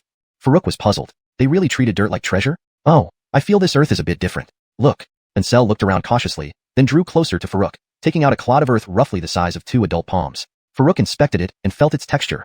It resembled rubber clay. However, no spiritual energy fluctuations were detected. It was probably just ordinary soil. According to his knowledge, most treasures emitted some degree of spiritual energy, which was the most direct way for cultivators to judge an item's value. Of course, there were exceptions. Some treasures' spiritual energy isn't easily perceptible, while some items with noticeable spiritual energy might not be treasures. Just like this iron piece given by Nolan. Though it claims to be a magic artifact fragment and emits faint spiritual energy, I still can't tell if it has any value. Store it for now. We'll study it further back home, Farouk advised. Ansel showed the clod of earth to Althia boastfully. Look, I told you it's a treasure. Once my brother figures out its use, you'll be envious. Althia remained unfazed, her expression unchanged. Farouk shook his head helplessly. These Foundation establishment cultivators still acted like children sometimes. Just as Farouk was about to share the news from Gaston, a bald man next to him questioned Farouk. Boy, did you open this stone room? Farouk glanced at him coolly. Is there something wrong? The bald man sneered. Hand over your findings. Finders keepers, right? Farouk smiled indifferently. What exactly did you see? Seeing that the bald man was merely at the middle stage of Foundation establishment, Farouk didn't pay much heed to him. Hey, Xiaozi has guts, the bald man taunted, pointing at Farouk with a mocking smile. Ansel protested. Bliss, what are you implying? We agreed to rely on our own abilities. Even if my brother found something, it has nothing to do with you guys. Althia secretly transmitted a message to Farouk. This baldy named Bliss is the leader of those 5 independent cultivators. If they attack, Ansel and I can only hold back 2 of them. The rest? Farouk nodded slightly. It's okay. Protect yourselves. Our real opponent isn't these independents. There should be Eternal Life Hall operatives lurking outside. Farouk also used sound transmission, so Bliss and company didn't hear. Bliss grinned malevolently. I said each relies on their ability, but this agreement doesn't cover you.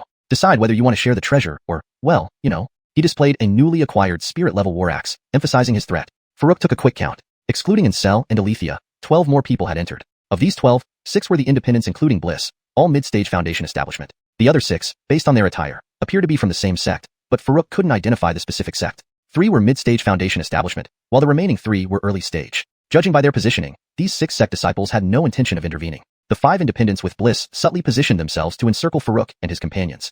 Farouk smiled coldly. I advise you to think carefully before acting. Otherwise, don't blame me if none of you leave this cave.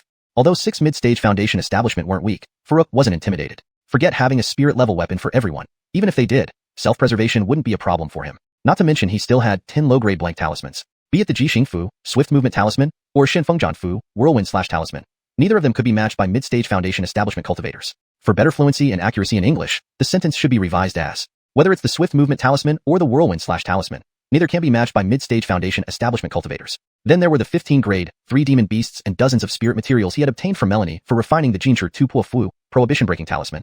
Initially, he had created 6 blank talismans, leaving 4 remaining. Afterward, Farouk had Little Cauldron refine another 12. Note: I have maintained consistency in terminology by keeping Jinshi Tu Po Fu as prohibition-breaking talisman instead of Po Jin Fu, to ensure it reads naturally and fluently in English. Also, Little Cauldron is used as a name which seems consistent with the style of the original text. So now he had 16 intermediate blank talismans ready to be inscribed as Jinggang Shield talismans for immediate use. Note, Jinggang Donfu should be translated consistently. If Jinggang was previously translated as Vajra, it should be Vajra Shield talismans. If no previous context is given, a decision needs to be made on the most fitting translation. Revised version. So now he had 16 intermediate blank talismans ready to be inscribed as Vajra Shield talismans for immediate use. Given that the Adamantine Shield Charm can withstand an attack from a first-stage Golden Core cultivator, using it against mid-stage Foundation Establishment cultivators should be more than sufficient. Even if they were to strike him while he stood still, it would be difficult for him to sustain any injuries.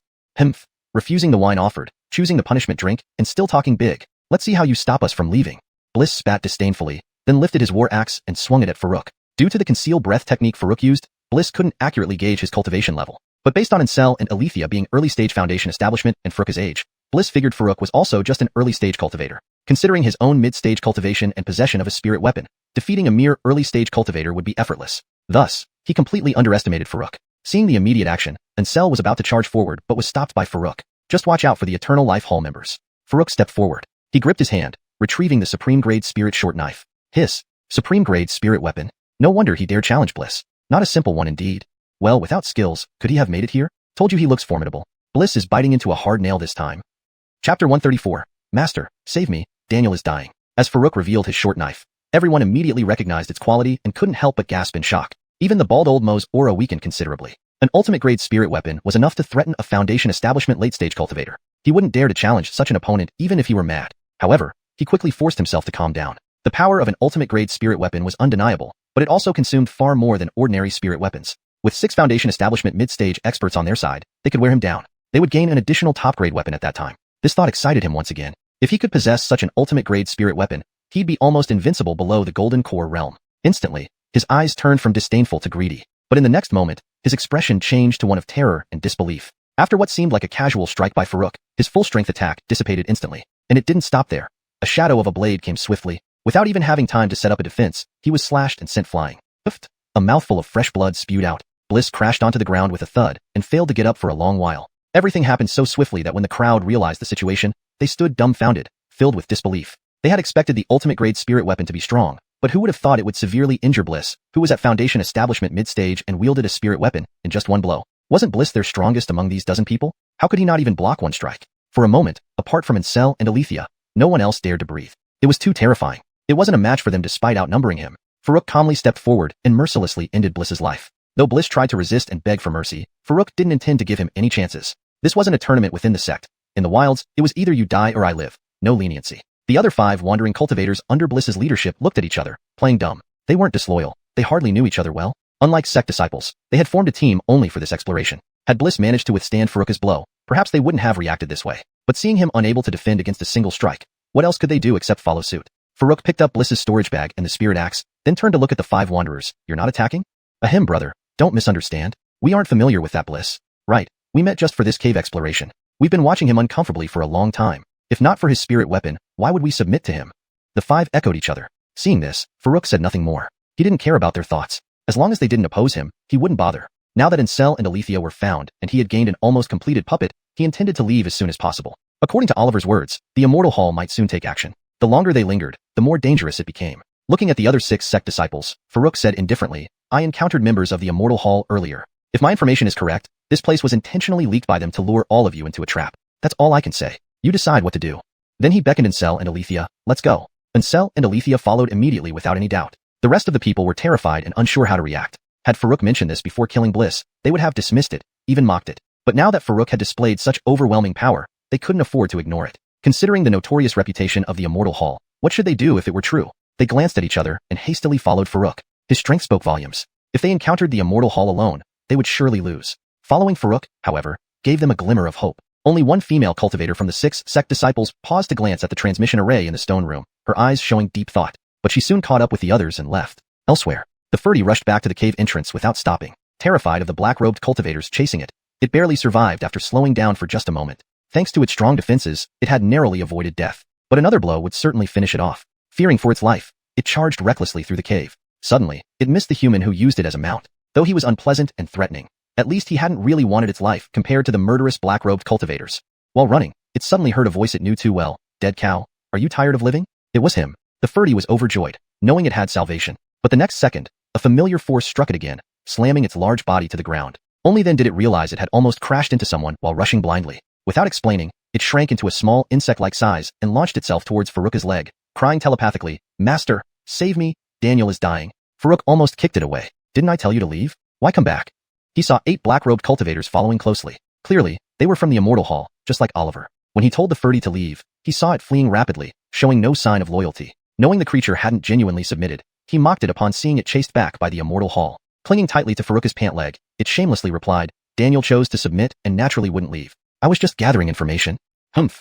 Faruk snorted and focused on the 8 incoming Immortal Hall cultivators. Except for their leader, a Foundation Establishment late-stage cultivator, the rest were only mid-stage. No threat at all.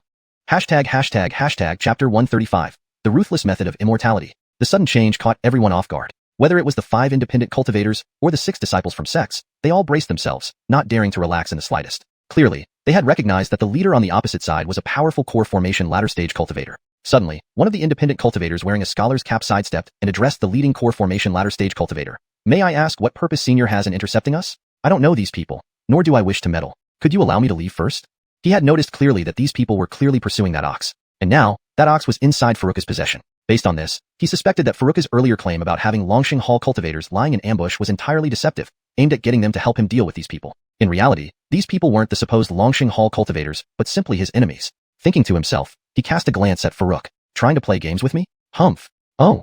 Carmen, the leading core formation ladder-stage cultivator, looked at him with surprise, finding the situation somewhat amusing. "What the hell is this fool doing? My task is to leave no survivors. It doesn't matter whether you recognize them or not, or if you choose to interfere." But after some thought, he decided to play along, nodding slightly. "Of course, anyone who wishes not to intervene can step forward. We will let you pass." His words were directed at everyone on Faruka's side. He didn't know who was involved or not, but he tried to trick as many as he could. If even one left, it was worth it. Faruk frowned upon hearing this. He too was a bit bewildered. "Aren't these Longxing Hall members? Brother, what's going on? Should we step out?" Ansel asked naively. Faruk shook his head. "I'm not sure either, let's just wait and see." At the same time, he glanced at the others behind him. Everyone else seemed equally confused, only adding to his own uncertainty. Meanwhile, the independent cultivator in the scholar's cap, now confident in his plan, said smugly, "Everyone seems a bit lost. Shall I explain the situation for everyone?"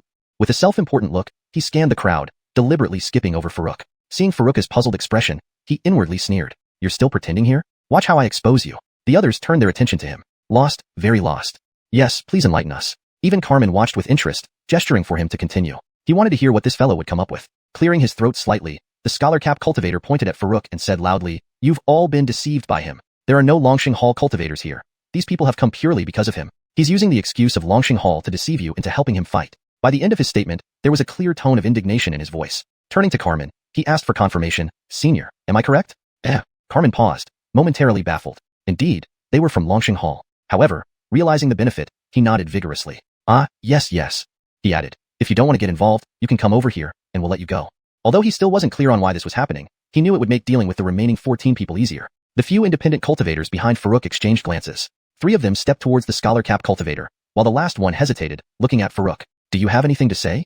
Faruk glanced at him coolly. "Nothing to say. Do as you wish. I never forced any of you to stay with me." The 3 cultivators who had moved closer to the scholar cap cultivator showed signs of wavering. "That's right. He never asked us to stick together. Didn't we willingly follow him?" They felt a slight urge to step back. The final independent cultivator, after hearing Faruka's response, hesitated before ultimately deciding not to leave. He believed Faruk was right. How could someone who could severely injure Homer care enough to trick them? Faruk ignored the rest and glanced at the 6 sect disciples, noting they hadn't shown any hesitation. Perhaps they recognized the Longxing Hall members? On the other side, Carmen told the 4 remaining independents, "You may leave now," then signaled his companions. They stepped aside, clearing a path. The scholar cap cultivator beamed, thanked them, and began walking out confidently. The other 3, feeling relieved, followed closely behind. But their joy was short-lived. 2 black-robed cultivators blocked the exit. The 4 independents' expressions changed dramatically. The scholar cap cultivator tried to remain calm. "What does this mean, senior? What do you think?" "I should be asking you, idiot." Carmen glanced at them disdainfully. With a single gesture, 7 others joined him in reaching out towards the 4 independents. Dark energy flowed from their hands, enveloping the 4. Lo Longsheng. Save me, I don't want to die. Please, spare me, please." Faced with overwhelming numbers and power, the 4 had no chance to resist. Their screams echoed. Faruk watched intently. As the dark energy covered the 4, thin white threads could be seen being drawn from their bodies into the 8 attackers. He surmised this was Longxing Hall's method of immortality, stealing life force from others. Though he had encountered Longxing Hall several times before, this was his first real observation. Indeed, it was ruthless. Within moments, the 4 independents fell silent, reduced to desiccated corpses. The lone independent cultivator behind Faruk wiped cold sweat from his forehead, grateful he hadn't gone with them. Thank goodness he held back. He was incredibly relieved now. Chapter 136. battle imminent. The reckless actions of the 4 independent cultivators instantly erased any numerical advantage Furuka's side had. Originally, they had 9 Foundation Establishment mid-stage and 5 Foundation Establishment early-stage cultivators. Now, only 5 Foundation Establishment mid-stage and 5 Foundation Establishment early-stage remained. In contrast, the opposing side consisted of 1 Foundation Establishment late-stage and 7 Foundation Establishment mid-stage cultivators. There was practically no hope of victory. Upon realizing this, the lone independent cultivator's brief feeling of relief quickly turned into deep anxiety. He gave Furuka a serious look. All they could do now was count on this young man. If he could hold off the Foundation Establishment late-stage cultivator, they might still have a chance to escape. But could he really be a match for a late-stage opponent? The 6 Sect disciples felt much the same way. Furuka had become their last hope. So what? I got rid of 4 idiots for you. How should you thank me? Why don't you surrender and end it yourself? That way, I won't have to lift a finger.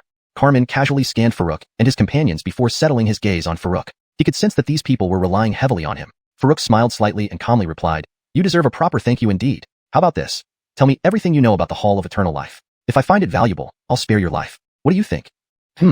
Carmen stared at Furuka, momentarily stunned. Was this a provocation? He couldn't help but reevaluate the other party. To speak so boldly in such an obvious disadvantage, was he truly confident or merely bluffing? Although he concealed his cultivation level, age didn't lie. It was impossible for him to be higher than himself, right? Those behind Furuka also hesitated upon hearing this, looking at him with a mixture of admiration and complexity. Whether or not he had the strength mattered less than his audacity to make such bold claims under such unfavorable circumstances. They admitted they couldn't compare in terms of showboating skills.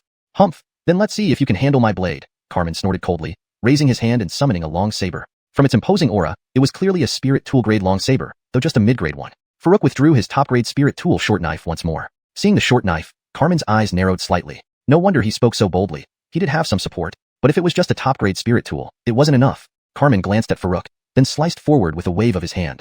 A menacing wave of blade energy surged out, the snow-white light rapidly closing in on Furuka. Despite showing no fear, Furuka's attack was merciless. 26 consecutive strikes, each landing at the same point, converging into a massive blade shadow that sped toward Carmen. Boom. Their attacks collided with a deafening roar. A powerful shockwave radiated out, causing both attacks to almost simultaneously dissipate. Foundation Establishment, early-stage cultivators nearby nearly toppled over from the force. Seeing Furuka not fall immediately, his followers relaxed slightly. As long as Furuka held up, there was still hope. However, Carmen's expression darkened. In just one round, he knew he wouldn't easily overpower this opponent. "Attack together," Carmen commanded coldly. "Yes," came the response from the 7 others who began surrounding Furuka's team.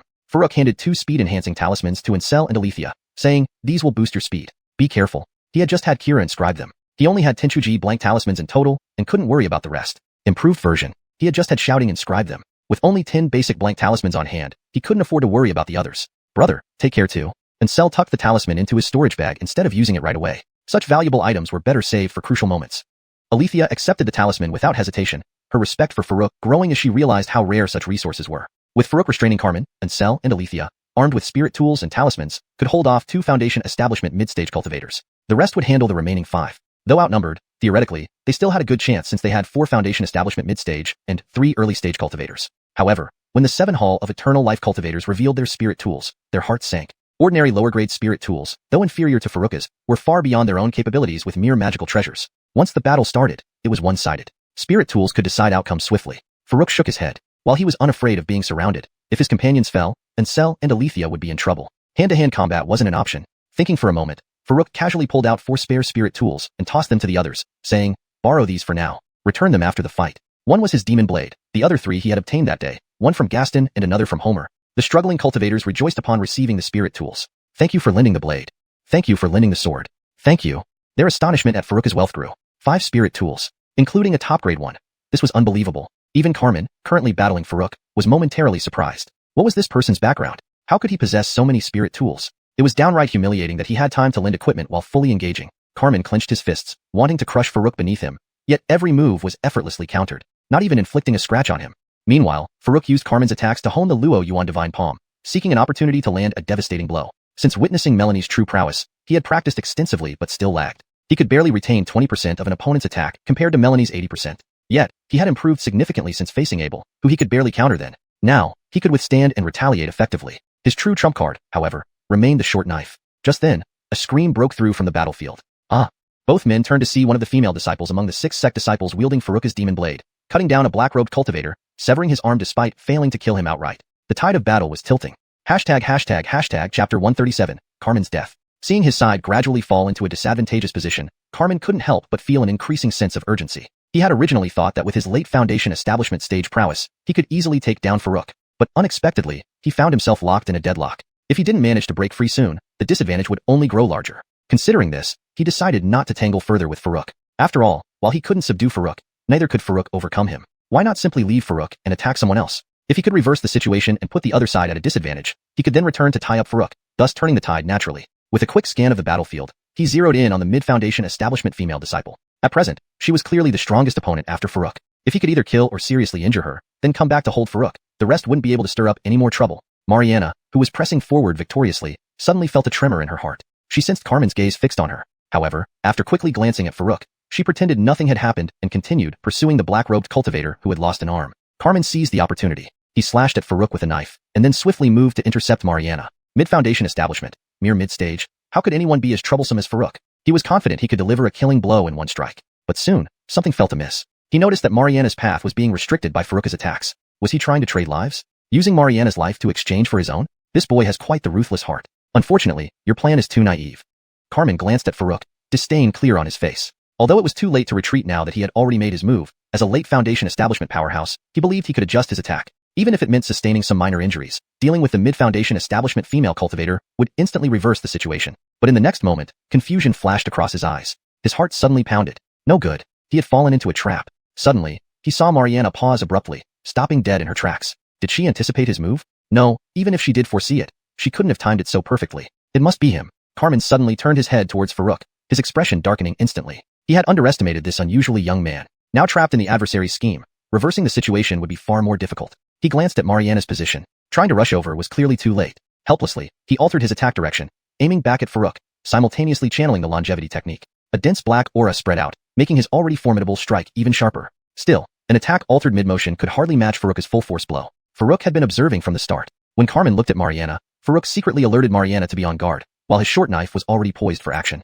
As soon as Carmen made a move, Farouk did not hesitate, slashing forcefully towards where Mariana was advancing. On the surface, it seemed he was using Mariana's life to barter for Carmen's. In reality, they had planned this beforehand. Farouk initially worried that the seemingly 20-year-old Mariana might falter under Carmen's assault, exposing their plan prematurely. But unexpectedly, she never showed the slightest crack until Carmen's attack was almost upon her. This earned her a deeper respect from Farouk. Such youth with outstanding courage and keen perception was indeed rare. Any delay in stopping would have made it impossible to evade Carmen's strike, potentially leading to severe injury or death for her. Soon, Farouk's full power strike clashed with Carmen's attack. Amidst swirling energy waves, Carmen's attack clearly weakened, forcing him to retreat several steps before steadying himself. By the time he regained his composure to counterattack, Farouk was already advancing fiercely again. Once one fell behind, catching up became increasingly difficult. One misstep led to continuous disadvantages. Soon, Carmen was entirely on the defensive, unable to fight back.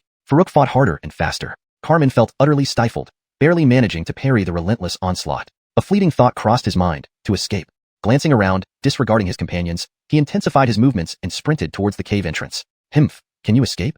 Farouk coldly snorted, attaching a swift travel talisman and reaching his peak speed. During his mid-foundation establishment breakthrough, his movement technique was already comparable to a late-stage cultivator like Abdullah. Now, paired with the mysterious Luotian step, his speed surpassed what it used to be many times over. In just one swift motion, he caught up with Carmen. Carmen couldn't believe that even at full speed, he was still instantly overtaken. Unprepared, he was directly struck down by Farouk's blade, flying backward and landing with a thud. As he tried to rise, a chilling cold wrapped around his neck, striking fear into his heart. He lost? It was hard to accept. He had always held the upper hand. Yet one setback brought him to this end. Taking a deep breath, he feigned calm. Ask what you will.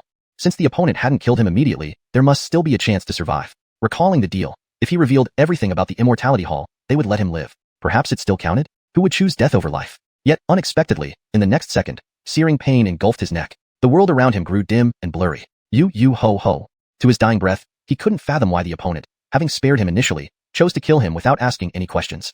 Farouk kicked him twice more, ensuring he was truly dead, then took his storage ring and spirit artifacts before firing a fireball to obliterate any trace. The reason for the sudden change of heart was simple. Farouk sensed Ancel's speed slowing down during the battle, likely due to the expiration of his swift travel talisman. With both sides armed with spirit weapons, lacking the talisman, a late foundation establishment cultivator would struggle against a mid-stage one. He couldn't afford to waste more time on Carmen. Chapter 138. The Outside World in Chaos. When Farouk returned to the passageway, Ancel and Althia were clearly no match for their opponent's attacks. Without the support of the fast travel talisman, they could only be pressed down. Fortunately, Adeline, seeing the unfavorable situation, immediately abandoned her own opponent and rushed over to assist. However, this resulted in the black-robed cultivator with a severed arm, whom she was about to finish off, gaining a brief respite. With Farouk's return, the group of black-robed cultivators did not dare to linger any longer and hurriedly fled out of the passage. Even their leader, Carmen, wasn't Farouk's match, so they weren't foolish enough to fight him head-on again. However, they didn't know that Carmen was already dead and merely assumed he had escaped. Farouk did not rashly pursue them. His main goal was to get Incel and Althia out. Killing more or fewer of the Immortal Hall people held no real significance, as there were still many cultivators waiting outside. Not to mention, whether the people inside could smoothly leave was uncertain. He doubted that those outside wouldn't harbor ulterior motives upon seeing them take away treasures from within. At this point, he didn't yet know that the battle around the Spiritwood area was even more intense than what they faced. Just half an hour ago, an old woman leading nearly 40 black-robed cultivators suddenly descended on the Wild Goose Valley, surrounding over 100 cultivators guarding the Spiritwood area deep within the valley. Among these over 100 cultivators were Unkur and others, along with Talaxwan Sect's Leroy, Chiwa Sect's Buck, as well as cultivators from second and third-rate sects and some itinerant cultivators. On paper, they should have been at an advantage, outnumbering the enemy by several times over. Yet, they were being pursued and scattered in all directions without putting up much resistance. This was due to the fact that the black-robed cultivators had 2 late Foundation Establishment cultivators, and the rest were all mid-stage Foundation Establishment. The old woman leading them was of unknown strength. As for the disciples of the 3 sects, besides the leaders Leroy and Buck, as well as an elder from Nanhua Sect who were mid-stage Foundation Establishment, there were only 8 mid-stage disciples, while the rest were early-stage Foundation Establishment. On the other hand, among the itinerant cultivators, there were 3 late-stage Foundation Establishment and over a dozen mid-stage ones. But since they fought individually, they scattered after initial contact, dying or fleeing, though managing to hold back part of the enemy. The pressure on the 3 sect disciples was significant. They only had 11 mid-stage Foundation Establishment cultivators facing 20 black-robed cultivators of the same stage, meaning each one had to take on 2. Thankfully, they still had nearly 30 early-stage disciples, which allowed them to barely hold the line with organized coordination. Old Freak Cho, we vied with each other for half our lives and now, just before I die, I must owe you a favor. Damn, I can't accept it. Buck leaned against an ancient tree, lamenting. In the earlier chaos, he had saved a disciple of his sect, taking a direct hit from a mid-stage Foundation Establishment opponent. Thanks to Leroy's timely intervention, he managed to survive. Leroy, standing at the front, focused entirely on the battle, responded without turning his head. If you don't want to feel regretful, then don't rush into death. I've already sent word back to the sect. Reinforcements will arrive soon. Talaxwan Sect was not far from here. If everything went smoothly, they could arrive within half an hour. Although the enemy still had their leader holding back, reinforcements would make short work of them. However, at this moment, 7 more black-robed cultivators raced over from the direction of the tomb. They did not join the battle directly, but approached the old woman. Where is Carmen? The old woman rasped. The group exchanged glances, and finally, the one with the severed arm stepped forward respectfully. Milady, Carmen was chased out by one of them and disappeared. We were overwhelmed and retreated first. Please forgive us. Interesting, the old woman remarked indifferently, almost with a hint of amusement. Then she waved them aside. You may retreat. Yes. They quickly complied. Their conversation was audible to Leroy and the others. Elder Colin of Nanhua Sect frowned. I feel like the voice of that leader sounds familiar. Does anyone else think so? Leroy nodded in agreement. Indeed, it does sound somewhat familiar. Buck chimed in. Not only the voice, but even the figure seems somewhat familiar. Yet I can't quite place who it is. Meanwhile, in the tomb passage, with the retreat of the 7 black-robed cultivators, everyone except Farouk breathed a sigh of relief. Mariana stepped forward and bowed to Farouk. Thank you, Taoist friend, for lending us your spirit weapon. Had you not been here today, we might not have survived. What is your esteemed name? The others followed suit, bowing as well. In the previous battle, whether it was Farouk restraining the late Foundation Establishment Carmen or providing them with spirit weapons, his contributions were invaluable. None of them would have made it out alive without him. Now, regardless of their previous feelings, they genuinely admired and thanked Farouk. Even the lone itinerant cultivator, Rufus, bowed deeply. I am Rufus. I apologize for my earlier disrespect, and if you need me in the future, I will not refuse. Farouk smiled slightly and bowed in return. I am Farouk. Everyone needn't be too formal. While they have fled, they may return, so let's leave this place. Right, Zhang Daoist speaks wisely, Rufus agreed eagerly. Earlier, under Bliss's instigation, he had almost acted against Farouk. Then, when facing Carmen, he was nearly swayed by the other itinerant cultivators to doubt Farouk.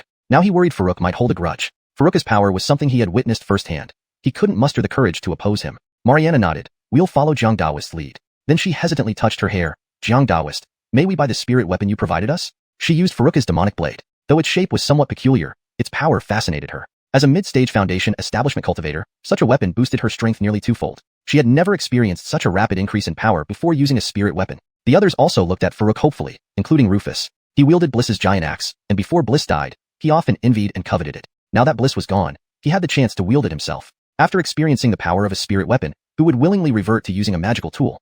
Chapter 139, Puppet Secret Manual. Slightly pondering as he met the hopeful gazes of the group, Farouk remained silent for a moment. The other few spirit tools didn't matter much to him. He had no use for them and was willing to exchange them for spirit stones or other resources without any issues. However, the demonic blade held a special place in his heart. It had been his companion from the Gathering Chi realm onwards, evolving from an ordinary weapon to a magic tool, then further into a spirit tool. If not for his previous lack of suitable materials, the demonic blade would have already been upgraded to a superior grade spirit tool. Now that he had acquired this top grade short blade, it was unlikely he could continue using the demonic blade. Farouk glanced at Mariana with a hint of determination flashing in his eyes. It's over. Keeping it as a memento wouldn't do it justice. Passing it on to someone who truly needed it would give it more meaning. Spirit tools are born for battle. What significance did they hold if not used in combat?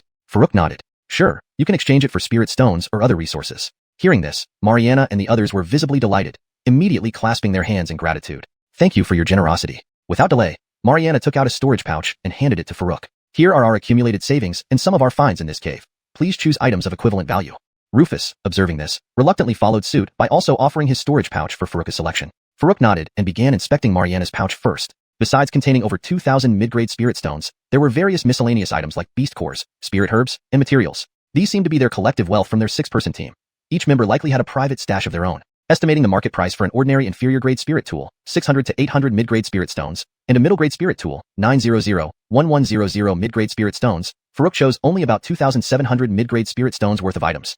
After finalizing the transaction with Mariana, Farouk turned to Rufus's storage pouch. This one appeared more disorganized, filled with cultivation treasures and personal belongings. No wonder Rufus looked unwilling. For cultivators, a storage pouch held more than just items. It contained many personal secrets. Yet, his willingness to hand it over spoke volumes about the allure of the spirit tool. As Farouk prepared to explore the contents, a partially complete secret manual titled Puppet Secret Manual caught his attention. Recognizing its relation to puppetry, Farouk asked Rufus, would this manual be available for trade?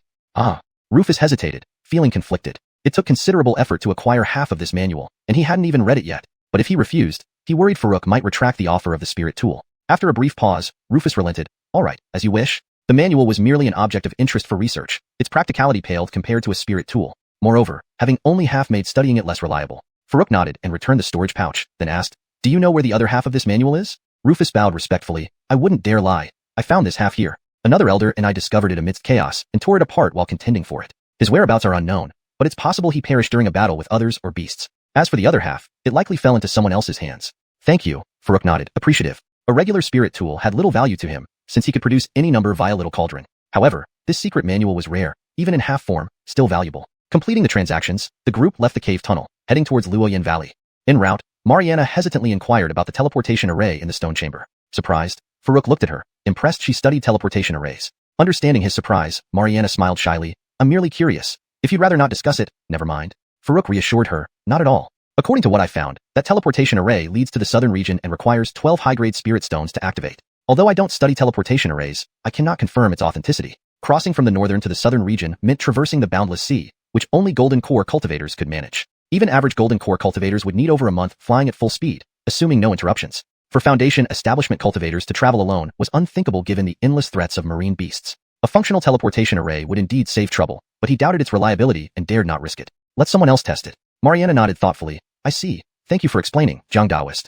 Arriving at the Hualanwood area, Farouk intended to warn the group about potential interceptions when they heard faint fighting sounds. Exchanging glances, they soon realized these were the black-cloaked cultivators. Along the path, scattered corpses suggested they faced significant opposition. Among the victims were independent cultivators and sect disciples, including some ancient profound sect members. Suddenly, Ansel pointed out, Javier. He's an outer sect disciple, someone I recognize. I can't believe he was drained too. Checking the bodies, Farouk noted several belonged to the ancient profound sect. With around 20 dead, Farouk frowned. Clearly Longevity Hall has more operatives here, and the situation outside isn't good. Handing 10 rapid flight talismans to Ansel and Althia, 5 each, he instructed, stay together if things get rough, and use the talisman if you must flee. These were permanent talismans pre-made by Little Cauldron, ensuring unlimited usage. Ansel exclaimed, so many? What about you? Althia also stared intently at Farouk. Despite her quiet demeanor, her concern was evident. She had already experienced the power of this talisman just now. It doubled one's speed, making it an excellent tool whether for escaping or pursuing. Such a valuable talisman, and Farouk could produce 2 at once, which already left her in awe. Now he was actually taking out 10 at once? Wasn't this too unbelievable? How on earth did he manage to do this? Chapter 140. The Power of the Raging Moon Bow, Instant Slaying. Farouk distributed the newly refined talismans to Ansel and Althia. He now had only 7 Chuji Tanfu, elementary damage talismans, and 2 complete Jixingfu, swift travel talismans, left. Note. For better understanding, it's better to translate Chuji Tanfu as elementary damage talismans and Jixingfu as swift travel talismans. These terms should be consistent throughout the text for clarity. However, with the storage bags of Carmen, Bliss, Gaston, and others in his possession, he was not short of resources, and Little Ding would soon be able to refine another batch. Just as he was about to continue moving forward, Adalberto stopped him and said, Brother Jiang, I wonder if you have any extra talismans that we could buy a few from you?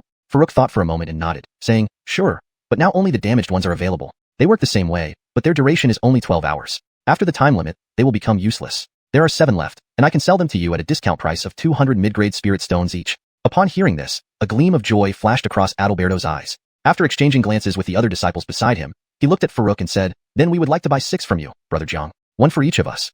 I'll take the remaining 1. The nearby cultivator Rufus quickly chimed in, as if afraid that if he didn't speak up soon, they would run out. Farouk had no issues, so he immediately took out the 7 swift travel talismans. If these were complete swift travel talismans, each should fetch around 500 mid-grade spirit stones, and even in Huabian town, they might not be available for purchase. There wouldn't be a problem in Hangzhou City. But since these were damaged talismans, naturally, they couldn't be sold at too high a price.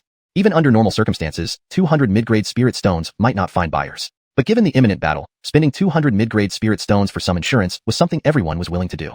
After the talisman transaction was completed, Adalberto asked again, does Brother Jiang have any high-grade spirit stones? If so, we'd like to exchange for a few.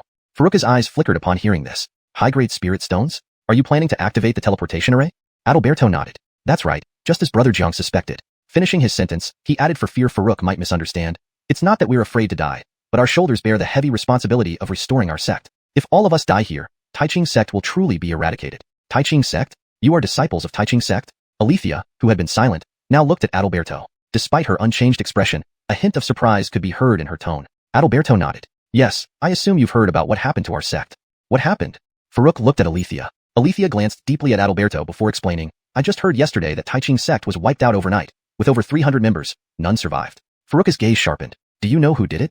He had an inkling of suspicion. Combining today's situation, it was likely the work of Changxing Hall. If it were indeed them, what was the intention behind these frequent large-scale actions by Changxing Hall? When a notorious force dares to openly act out, it means they have grown quite powerful. This made Farouk feel a strong sense of urgency. The northern region might be getting chaotic. He needed to enhance his strength as soon as possible. Adalberto looked sad and said, at first, we didn't know who did it either. We weren't in the sect when it happened. But judging by the conditions of the dead, it was likely done by Changxing Hall.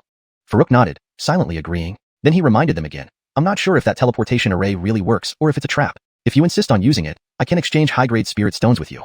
Adalberto smiled bitterly. Thank you for your warning. However, only 6 of us remain from Taiching sect. To rebuild the sect, we must act separately, giving us a greater chance than all dying here. Hearing this, Farouk didn't say anything more. For disciples like Adalberto, who grew up in the sect was like home. Their sense of belonging was something Farouk, as a transmigrator, couldn't understand. While he was technically the young master of Fanren sect, he never considered rebuilding it. Different thoughts, different understandings, but respect.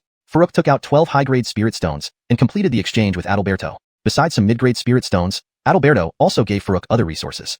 3 people split off. A middle-stage Foundation establishment cultivator with 2 early-stage Foundation establishment disciples returned to the cave. Adalberto and the other 2 disciples continued with Farouk toward the exit of Luo Yen Valley. Along the way, they encountered more corpses. Not just those of sect disciples and independent cultivators, but several black-robed cultivators' bodies as well. After walking a short distance, they saw an old man running towards them. Help me, fellow Taoist. The old man was covered in blood, clearly at the end of his strength, with 2 black-robed cultivators still in hot pursuit. Given the distance, even if Farouk and company wanted to help, it was already too late. Adalberto realized this and paused in his movement. Farouk's gaze flashed, and in an instant, he drew the semi-damaged magical treasure bow in his hand.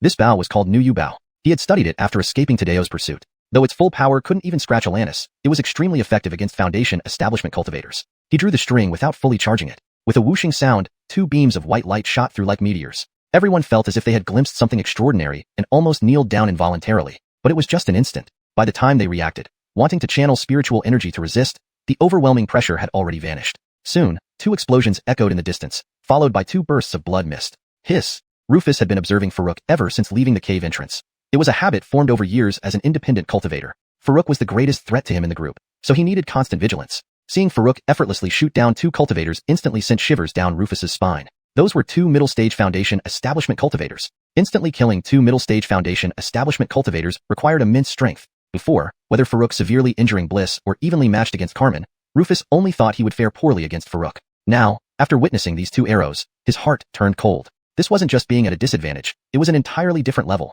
He felt incredibly fortunate that he hadn't chosen to oppose Farouk. Otherwise, he might have exploded into a burst of blood mist too. Thinking of this, he shivered. However, with Carmen, Bliss, and Oliver's storage bags in his possession, resources were plentiful, and the small tripod could soon refine another batch. Just as he was about to continue moving forward, Mariana called out to him, Brother Jiang, do you have any extra talismans? Can we buy a few from you? After a moment's thought, Farouk nodded and said, certainly, but I only have partial runes left. They work the same way but only last for 12 hours before becoming useless. I have 7 left. I can sell them to you at a discount for 200 mid-grade spirit stones each. Note, here Tanfu is translated as partial runes to maintain fluency in English and consistency in terminology. A hint of joy flashed across Mariana's eyes. After exchanging glances with his fellow disciples, he said to Farouk, we'll take 6 then. 1 for each of us. I'll take the last one, Rufus interjected quickly, almost fearing that if he didn't speak up fast enough, there wouldn't be any left. There was no issue for Farouk, who immediately produced the 7 Jixing Fu from his sleeve. Edit. There was no problem for Farouk, who instantly retrieved the 7 Jixing Fu from his sleeve. Note, Jixing Fu is not translated here as it seems to be a specific term in the context of the story. If you want it translated, please provide the correct English equivalent. If they were complete swift passage talismans, these would typically fetch around 500 mid-grade spirit stones each, and might not even be available for purchase in Border Town. In Huangzhou City, however, it wouldn't be an issue. But since these were partial talismans, he couldn't charge too high a price. Normally, even at 200 mid-grade spirit stones, people might hesitate to buy them. But with imminent battle, spending 200 mid-grade spirit stones for some safety insurance seemed very reasonable to everyone. After the talisman transaction was completed, Mariana asked again, I wonder if you have any high-grade spirit stones? If you do, we'd like to exchange for a few. Farouk's eyes flickered upon hearing this. High-grade spirit stones? You want to activate that teleportation array? Mariana nodded. That's right, just as you guessed. Then, as if worried Farouk might misunderstand, she explained, it's not that we're afraid of death, but we still have the heavy responsibility of reviving our sect. If we all die here, the Taiching sect will truly be erased. Taiching sect? Are you disciples of the Taiching sect? Althia, who had been silent all along, looked at Mariana, her expression unchanged but a hint of surprise in her voice. Mariana nodded. That's right. I believe you've heard about what happened to our sect. What happened? Farouk turned to Althia and asked. Althia gave Mariana a deep look before explaining. I just learned yesterday that the Taiching sect was wiped out overnight. Over 300 members, none survived. Farouk's gaze sharpened. Do you know who did it? He had a vague suspicion. Based on today's situation, it was most likely done by the Hall of Longevity. If that was true, why was the Hall of Longevity constantly making such big moves? When an infamous force dares to act openly, it means they are already quite confident. This made Farouk feel an intense sense of urgency. The northern region might be in chaos soon. He needed to boost his strength quickly. Mariana said sadly, initially, we didn't know who did it either. We weren't at the sect when it happened, but from the way they died, it was most likely the work of the Hall of Longevity. Farouk nodded, confirming his suspicions. He then warned again, I'm not sure if the teleportation array really can transport you to the southern region or if it's a trap. If you insist on using it, I can exchange high-grade spirit stones with you. Mariana smiled bitterly. Thank you for the warning, but there are only 6 of us left in the Taiching sect. To rebuild the sect, we must split up. This gives us more hope than dying here. Hearing this, Farouk didn't say much more. For disciples like Mariana, who grew up in the sect was their home. Their sense of belonging wasn't something he, a Xianxia, could understand. To rebuild the mortal sect as its young master? He never thought of it. Different thoughts, different perspectives. Not understanding, but respecting. Farouk took out 12 high-grade spirit stones and exchanged them with Mariana. Besides mid-grade spirit stones, Mariana also added some other resources. Then, 3 of them split off, a middle-stage Foundation establishment cultivator with 2 early-stage Foundation establishment disciples, heading back to the cave dwelling. Mariana and the other 2 continued with Farouk toward the exit of Luoyan Valley. Along the way, they encountered more bodies. Apart from the corpses of sect disciples and independent cultivators, they finally saw several dead black-robed cultivators. Walking further, they spotted an old man running towards them. Save me, Taoist friend. The old man was covered in blood, clearly at the end of his strength, with 2 black-robed cultivators still chasing him. Even if Farouk and the others wanted to help, it was too far away to make a difference. Mariana realized this too, stopping her attempt to intervene. Farouk glanced, instantly drawing out the semi-damaged treasure bow in his hand. This bow was called the Raging Moon Bow. After escaping from Tadeo's pursuit, he studied it again. Though a full shot couldn't scratch Alanis, using it against Foundation establishment cultivators was incredibly easy. Without fully drawing the bowstring, he fired 2 arrows. 2 streaks of white light flashed like meteors. Everyone felt as if something extraordinary glanced past them, their legs going weak, nearly collapsing to their knees. But it was just a moment. By the time they reacted, the overwhelming pressure had already vanished. Soon, 2 explosions of blood mist appeared in the distance. SSS. Since leaving the cave entrance, Rufus had kept an eye on Farouk. It was a habit formed over years as an independent cultivator. Farouk was the greatest threat in the group. He had to stay vigilant. Now, seeing Farouk effortlessly kill 2 middle-stage Foundation establishment cultivators with 2 arrows, Rufus felt a chill run down his spine. Those were 2 middle-stage Foundation establishment cultivators. Killing them instantly required what kind of power? Previously, whether it was Farouk heavily wounding Bliss or fighting evenly with Carmen, Rufus only felt wary. Now, after witnessing those 2 arrows, his heart was icy cold. This was clearly a different level altogether. He was immensely relieved that he hadn't chosen to be Farouk's enemy. Otherwise, the outcome would have been unimaginable. Probably exploded into a cloud of blood mist too? Thinking of it, he shuddered involuntarily. After completing the talisman transaction, Mariana asked again, do you have any high-grade spirit stones on you? We want to exchange for a few. Farouk's gaze flickered. High-grade spirit stones? Are you planning to activate that teleportation array? Mariana nodded. Yes, exactly as you guessed. Then, seeming concerned that Farouk might misunderstand, he added, it's not that we're afraid of dying. We still bear the heavy responsibility of restoring our sect. If we all die here, Taiching sect will truly cease to exist. Taiching sect? You are Taiching sect disciples? Althia, who had been silent until now, looked at Mariana. Though her expression remained unchanged, a hint of surprise was evident in her tone. Yes, Mariana replied, nodding. I believe you've heard of what happened to our sect. What happened? Farouk turned to Althia and asked. Althia gave Mariana a long look before explaining. I heard yesterday in the sect that Taiching sect was wiped out overnight. All 300 members perished without survivors. Farouk's eyes narrowed. Do you know who did this? He had a vague suspicion. Given today's events, it was likely the Longxing Hall behind this. If that was true, why was the Longxing Hall making such frequent and significant moves? When a notorious evil force dares to act so openly, it signifies they already possess considerable power. This realization filled Farouk with a strong sense of urgency. The northern region might descend into chaos. He needed to enhance his strength as soon as possible. Mariana revealed a sad expression.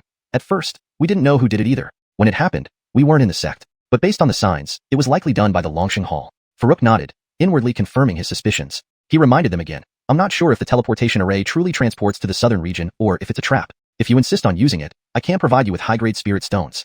Mariana smiled bitterly. Thank you for the warning. But right now, only 6 of us remain from Taiching's sect. To rebuild the sect, we must act separately, giving us more hope than just dying here. Hearing this, Farouk said no more. People like Mariana, who grew up in the sect, naturally viewed it as home. Their attachment to the sect was something Farouk, as a transmigrator, couldn't fully comprehend. As the young patriarch of Fanren's sect, he had never considered rebuilding it. Different thoughts, different perspectives, he couldn't understand, but he respected their decision. Farouk took out 12 high-grade spirit stones and completed the exchange with Mariana. Besides mid-grade spirit stones, Mariana also provided Farouk with other resources. They split up next with 3 of them, 1 mid-stage foundation establishment cultivator and 2 early-stage ones, returning to the cave. Meanwhile, Mariana and the other 2 disciples continued with Farouk towards the exit of Luoyan Valley. Along the way, they encountered more and more corpses, not just those of sect disciples and solitary cultivators, but several black-robed cultivators as well. After walking a bit further, they saw an old man fleeing toward them. Brother Taoist, save me. The old man was drenched in blood, clearly at his last limits, with 2 black-robed cultivators chasing relentlessly behind. Even if Farouk and company wanted to help, they couldn't reach in time over such a distance. Mariana realized this and halted mid-stride. Farouk's eyes flashed, and he instantly retrieved the semi-defective magic bow in his hand. This bow was called the Raging Moon Bow. He had studied it after escaping Sima Jing's pursuit. Although its full power couldn't even scratch Sima Yu, it could easily take down a foundation establishment cultivator. Drawing the bow and releasing the arrow required no great effort. With 2 swift whistles, 2 streaks of white light flashed by. Everyone felt as though something awe-inspiring had glanced at them, causing them to instinctively weaken and nearly kneel. But it was only an instant. By the time they reacted and tried to muster their spiritual power, the mysterious pressure had already vanished. Then came 2 explosions from afar, spewing blood mists. Hiss! Rufus, who had kept an eye on Farouk since leaving the cave entrance, was deeply shaken. His instincts as a solitary cultivator told him that Farouk posed the greatest threat in the group, and he must always be vigilant. Seeing Farouk effortlessly slay 2 mid-stage foundation establishment cultivators with a single shot left him gasping in shock and terror. Those were 2 mid-stage foundation establishment cultivators. To kill them instantly required unimaginable power. Earlier, when Farouk had severely injured Bliss with 1 strike and fought evenly with Carmen, Rufus merely believed he stood no chance against Farouk. Now, witnessing the 2 arrows, his heart turned icy cold. It wasn't just about standing no chance. It was as if they belonged to entirely different levels. He felt extremely fortunate now, thankful he hadn't chosen to be Farouk's enemy. Otherwise, he might already have become part of the bloody mist. Thinking of this, he shivered involuntarily. Chapter 141. A blunder while sucking up. After Farouk instantly killed 2 people with arrows, the elderly man who had been fleeing did not know whether he was intimidated by the arrow that had whizzed past him, or if he truly had no strength left to run. He collapsed and fainted right in front of Farouk and the others. Farouk approached and gave him a divine healing pill. He still needed to get some information about the battle outside from this person, so he wouldn't feel too bad about giving away a healing pill. Although he now had some self-preservation methods, he would not take risks easily if the situation of the battle was unclear. The keen-eyed Rufus and Mariana recognized immediately that it was a divine healing pill. They all couldn't help but widen their eyes in shock. A divine healing pill could be considered a holy medicine for recovery during the foundation establishment stage, and he gave it to someone he didn't even know? Even Mariana found herself getting more puzzled by this man before her. Was he kind-hearted? He had killed Homer with 1 slash at a moment's notice. Was he ruthless? He didn't bat an eye when giving a high-quality healing pill worth hundreds of middle-grade spirit stones. What kind of person was he exactly? Mariana stared straight at Farouk, lost in thought. Farouk noticed her gaze and couldn't help but ask with slight confusion, "Wanna buy again?" Huh. Mariana was startled and hadn't fully registered what he said yet. After a while, she finally understood what Farouk meant, cheeks blushing slightly as she coughed softly. Yes. How much? How are you selling them?" Farouk gave her a strange look, unaware why she was blushing. All the previous transactions they had done were perfectly normal. Nevertheless, he didn't think too much of it and said with a smile, "I previously sold them for 330 middle-grade spirit stones each. How many do you want?" "I want." Just as Mariana was about to reply, another female disciple in the foundation establishment stage, who was slightly younger than her, quickly whispered beside her, "Senior sister, we have no spirit stones left." Reminded of this, Mariana felt a bit embarrassed. Most of their spirit stones had already ended up in Farouk's pockets, and what little remained had been given to the other disciples. She awkwardly cleared her throat, thinking of saying that they would not buy any after all. She had not genuinely planned on buying it anyway. In their daily lives, they usually used relatively ordinary healing pills, which were far more affordable for them. Her words just came out of her mouth unconsciously in the heat of the moment. But Farouk hadn't noticed this. Upon hearing that they lacked spirit stones, he immediately said, "You can use other resources. I accept anything." He had over 10 divine healing pills and couldn't use them himself. Exchanging them for any other resource would be more useful than keeping these pills. Even if he really needed them, he still had 10 yellow Dao fruits and could always refine more anytime. Now that it had come to this, Mariana couldn't find the heart to refuse anymore. Embarrassedly adjusting her hair behind her ear, she said, then let's just exchange one for preparation. We still have other healing pills. Only one? Farouk was slightly disappointed, but did not force the issue. He directly took out a divine healing pill and handed it over to her. Then he looked at Rufus. Rufus was instantly shaken. Shall I buy one as well? Ordinarily, he wouldn't dream of using such a good medicinal pill either. But he wasn't sure what Farouk wanted by looking at him. If Farouk intended to sell him a pill, wouldn't it be dangerous to decline?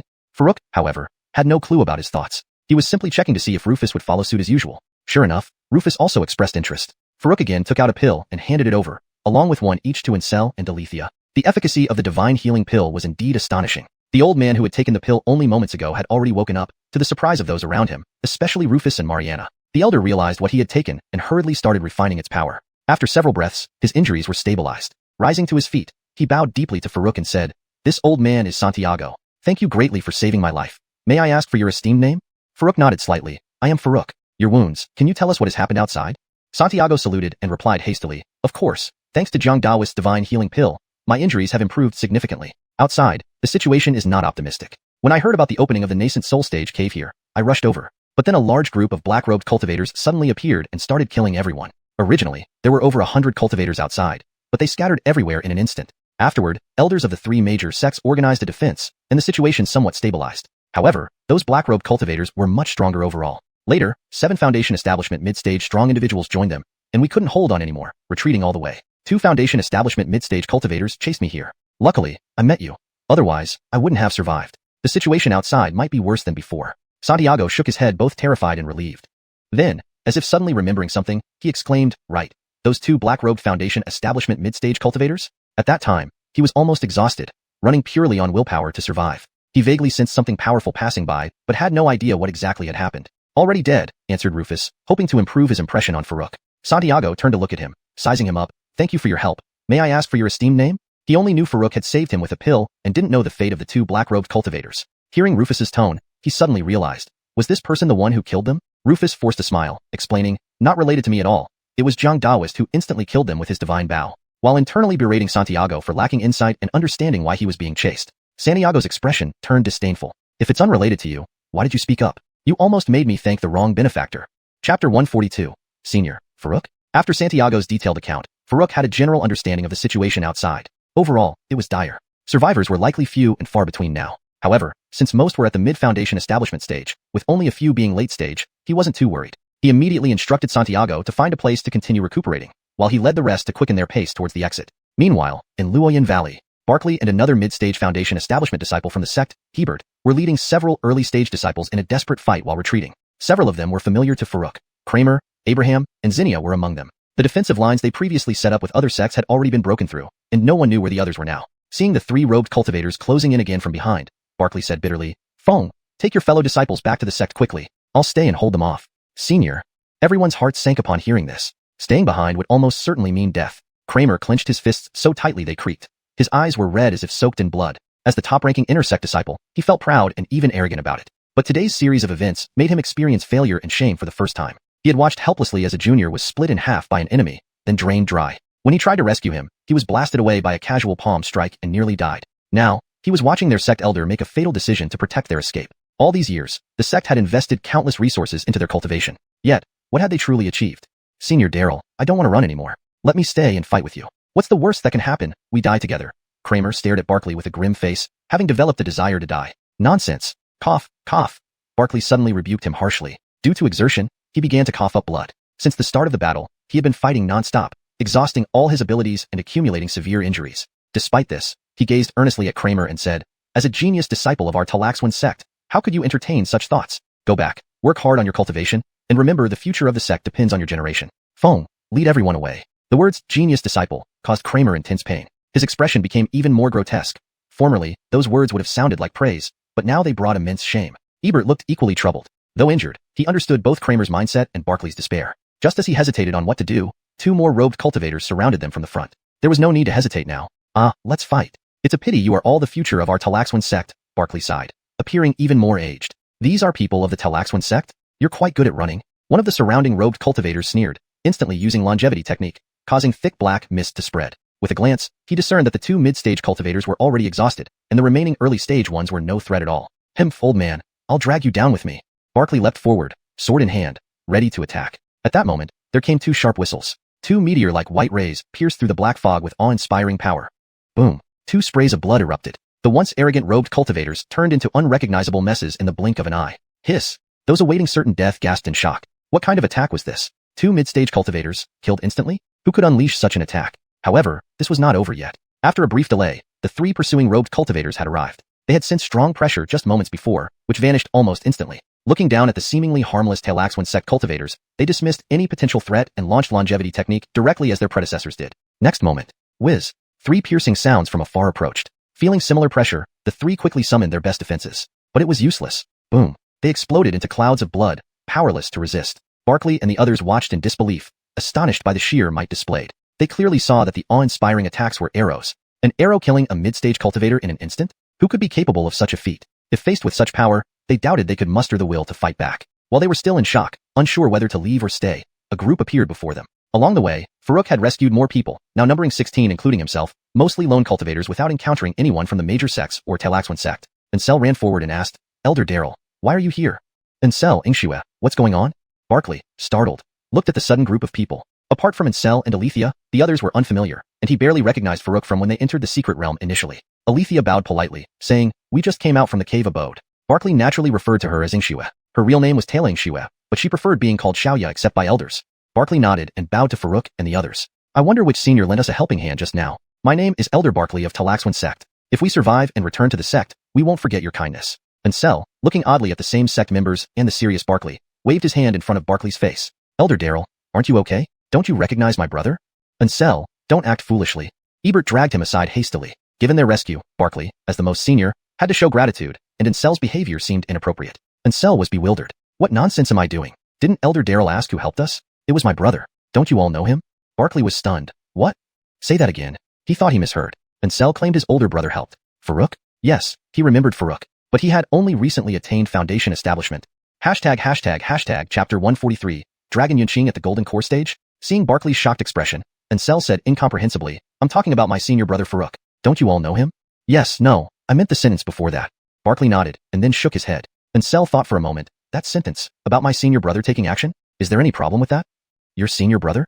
Farouk? He took out 5 middle stage Foundation establishment cultivators with shots? Barkley stared intently at Ansel without blinking. He didn't even think about whether it was impolite to ask this in front of Farouk. At this moment, he wasn't considering anything else. He was just too stunned. Even though Ansel had explained it clearly, he still found it hard to believe. Of course, it wasn't just him. Ebert and Kramer, among others, also had identical expressions, staring at Ansel without blinking. How could this be possible? They weren't exactly very familiar with Farouk, but they did have some understanding of him. During the last major competition between sects, Farouk indeed performed astonishingly on the stage. But in the end, wasn't he slapped away by late-stage Foundation establishment Tyler? How long has it been since then? And now he can casually shoot down middle-stage Foundation establishment cultivators? If he really had such strength, Tyler probably wouldn't have dared to act so recklessly then. Looking at everyone's stunned eyes, even Ansel, who wasn't particularly sharp, finally realized something was off. You guys don't believe me? Just as he was about to explain again, suddenly several more people ran over from afar. It's great you're alive, Bliss-Mr. Daryl. Run quickly, the leader is Carver. She actually defected to the Longevity Hall, and is chasing us now.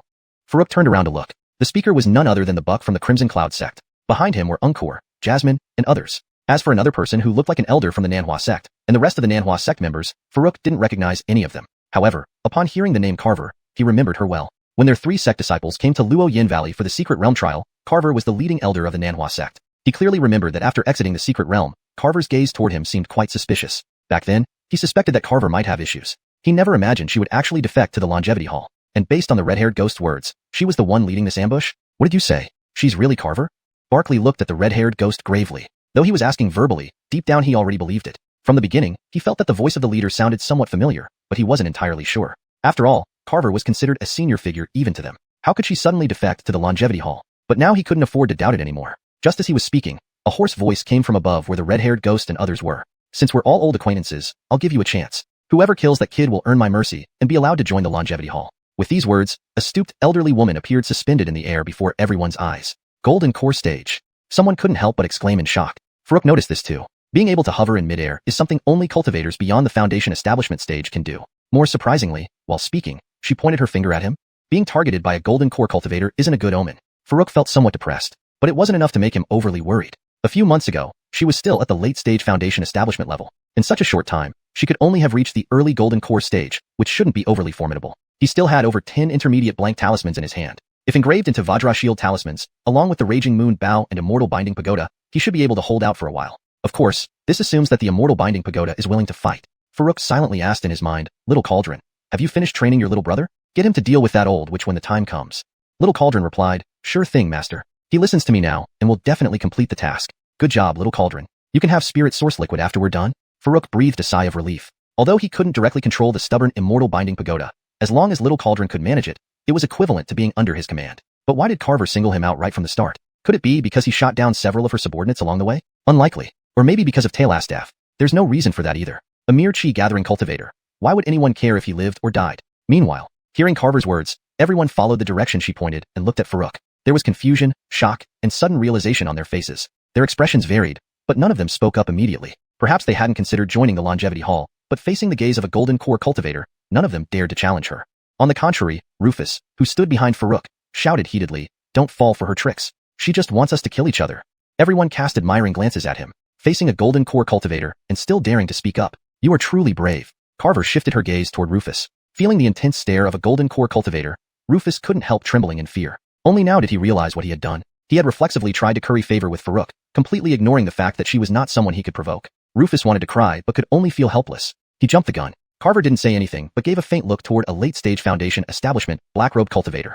Among her subordinates, Farouk had already killed nearly 20 middle-stage Foundation establishment cultivators on this journey. Including the casualties from the previous chaos, she now only had 1 late-stage Foundation establishment and 6 middle-stage Foundation establishment cultivators left. Receiving Carver's indication, the black-robed cultivator grinned wickedly and dashed directly toward Rufus. First, he was targeted by a golden core cultivator, then locked onto by a late-stage Foundation establishment cultivator. Rufus was now paralyzed with fear. His legs trembled uncontrollably. Even if he wanted to run, he couldn't move at all. Farouk couldn't let him die right before his eyes. Regardless of being in the same camp and needing to unite against the external threat, even the fact that Rufus dared to speak out against the golden core cultivator first was enough to earn Farouk's respect. Not only did the 3 elders from the major sects show no signs of being swayed by Carver, but not one dared to stand up and speak. While he didn't know where Rufus's courage came from at that moment, he assumed it must have been residual justice in his heart.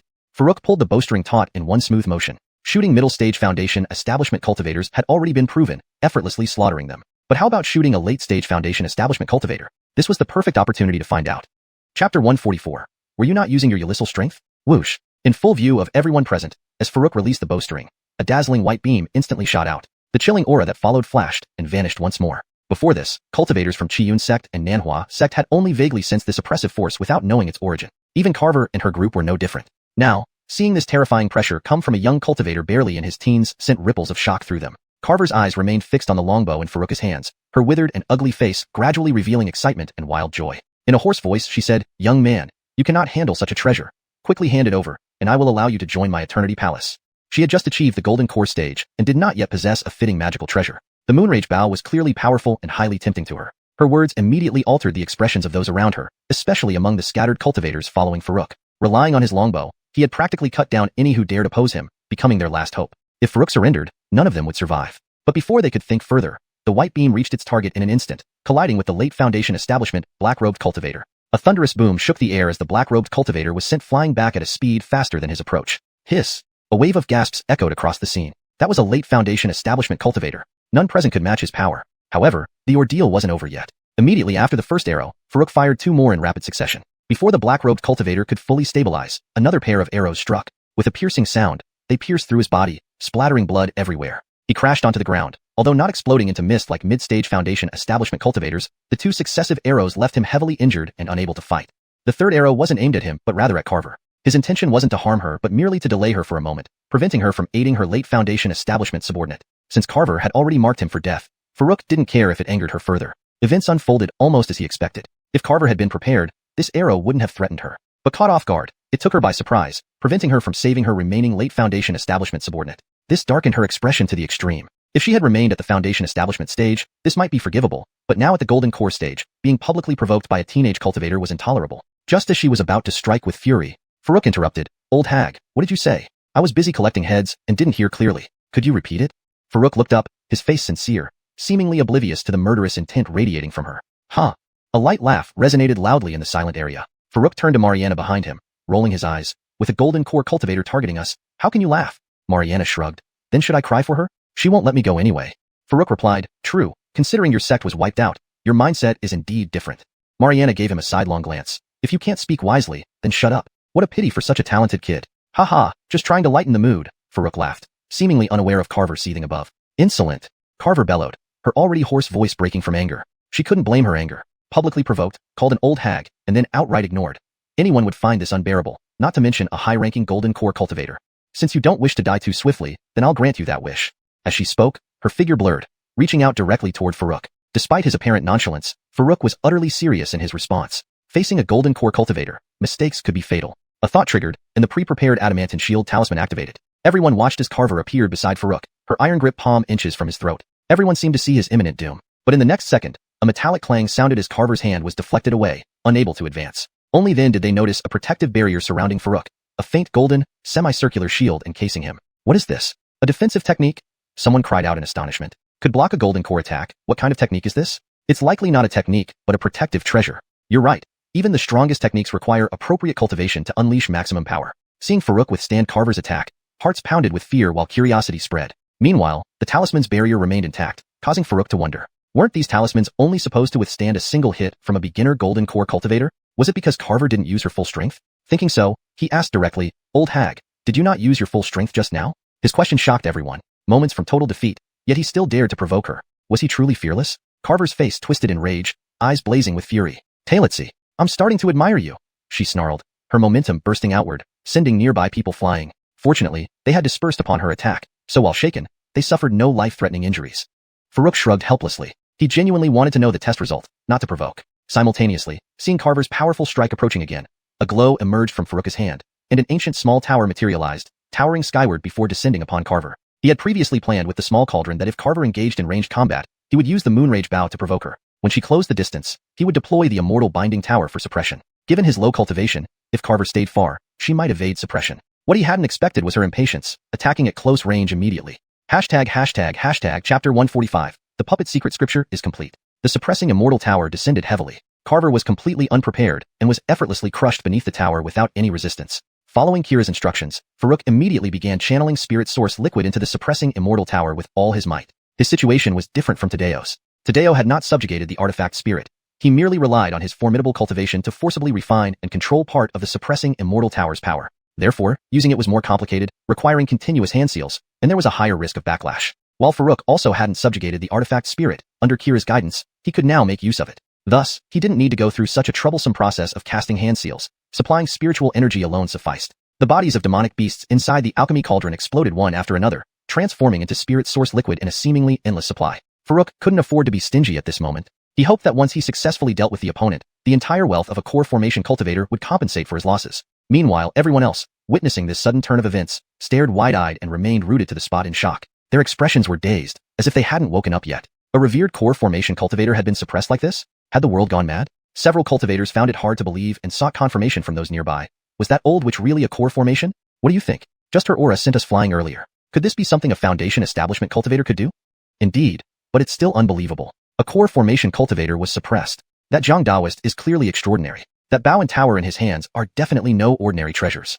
Could they be legendary magical treasures? I haven't even obtained a spirit-grade weapon yet. If only I had such a powerful magical treasure. Watch your words. Do you want to die? Step back, don't drag us along. At the same time, Carver's 6 remaining mid-stage Foundation establishment disciples glanced at each other and immediately fled upon seeing their master being suppressed. They weren't about to stay here and meet their end. However, with the tide turned, neither the disciples of the 3 sects nor the independent cultivators would let them escape. There were still several mid-stage Foundation establishment disciples among the 3 sects ranks who could fight. On the side of the independents, nearly 10 more were available. Rufus and Mariana, having stayed with Farouk throughout, had not suffered from pursuit and remained at peak condition. Chasing down 6 mid-stage Foundation establishment cultivators was nothing. Ansel, on the other hand, directly headed toward the place where the late-stage Foundation establishment cultivator had fallen. He had seen clearly earlier that the person was severely injured. If not dead yet, he would deliver the finishing blow. If already dead, he would salvage what he could. Soon, almost a quarter of an hour passed. Farouk continuously inputted spirit source liquid. By his estimate, he had already expended nearly 500 cubic units of spirit source liquid. Fortunately, he was finally about to completely trap Carver. As the entire tower trembled slightly and shrank rapidly, it soon returned to palm size. Farouk knew it had now thoroughly confined her. He opened his palm, and the small tower fell into his hand before vanishing immediately. Ansel, who had been waiting nearby, immediately stepped forward and asked, "Brother, what about that old witch? Did you kill her?" "This is the late-stage Foundation establishment cultivator storage ring." He handed over the storage ring he had just retrieved. When he arrived, Although the late-stage Foundation establishment cultivator wasn't dead yet, she had little combat ability left. It took little effort for him to finish her off.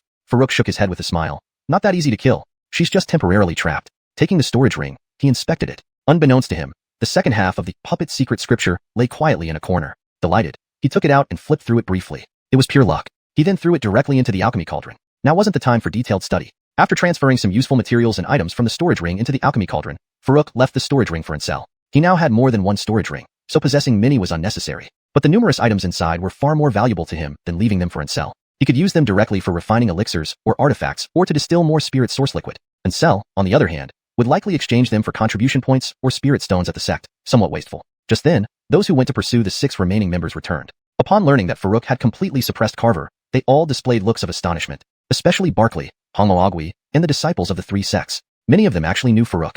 Even if they weren't very close, they had met before. For instance, Unkur and Jasmine. Farouk had interacted with them right before entering the cave. Back then, they could still chat amiably as equals. But now, only a few hours later, meeting again felt much more distant.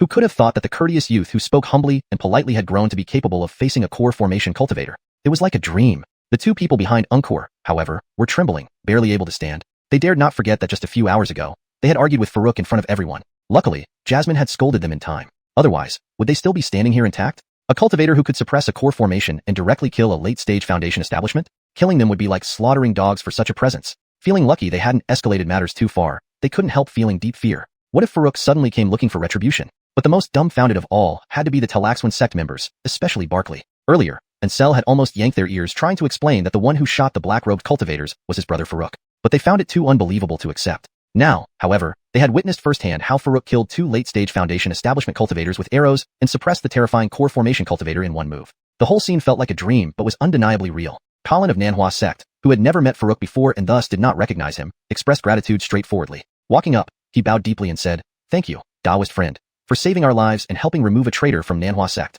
May I know your esteemed name and where you reside? If you do not mind, please come visit Nanhua sect for a few days. I will certainly inform the sect leader and ensure generous thanks." Buck and Barkley wanted to express gratitude as well but hesitated. Especially Barkley. Although Farouk wasn't officially a disciple, he was still considered part of the Talaxwan sect. As an elder of the Talaxwan sect, he was technically Farouk's senior. Most importantly, they hadn't expected Farouk to be their savior and hadn't greeted him proactively. Approaching now that he had revealed his strength seemed awkward. Wouldn't it be embarrassing? Chapter 146 Stomp once, tremble thrice. Farouk didn't look down on others just because he had gained some strength. He also noticed that people like Unkur and Kramer, who used to greet him proactively upon meeting, now looked at him with a mix of respect and awe. He shook his head helplessly, but understood their change in attitude. If it were him and a fellow cultivator who once had similar strength suddenly rose to the point where he needed to look up to them, he might not know how to face them either. After exchanging pleasantries with Colin, the elder from Nanhua sect, Farouk greeted Barkley and Buck warmly. This put them at ease, as they conversed with Farouk cheerfully. Then, Farouk thought of greeting Unkur and his peers, as he was preparing to close himself off for cultivation after this encounter. If he distanced himself now, wouldn't they grow more distant after he came out of seclusion? However, what happened next surprised him. As he walked towards Unkur, 2 figures abruptly knelt before him. Huh, what's going on? Brother Jiang, we've learned our lesson and won't speak recklessly anymore. Please forgive us. Farouk frowned, as he recognized the 2 disciples who had been wary since he subdued Carver. Seeing Farouk approach, they couldn't bear the anxiety any longer and fell to their knees. Even Buck, who had become friendly with Farouk through conversation, quickly asked, "What did you do to offend Brother Jiang?" With a wry smile, Farouk waved it off. "It's nothing serious. I was merely here to catch up with Brother Taleo." Indeed, the moment one gains power, every word and action could be exaggerated and misinterpreted. The saying "stomp once, tremble thrice" certainly rang true. The situation finally eased after Xiao Xiaohao explained, and Buck scolded the 2. By then, everyone had left the depths of Luoyan Valley, and the 3 major sects took separate paths. This raid cost each sect heavily. For Talaxwan sect, starting with Ansel and Althia, around 30 members came. Only 11 remained after the chaos. Such large-scale attacks demanded serious attention. With Taiching sect's extermination and Carver's betrayal fresh in mind, no one knew which sect would be next or if there were spies within the 3 great sects or even the Immortal Palace. But these matters weren't within Farouk's control now. They had to report back to their respective sects for further deliberation.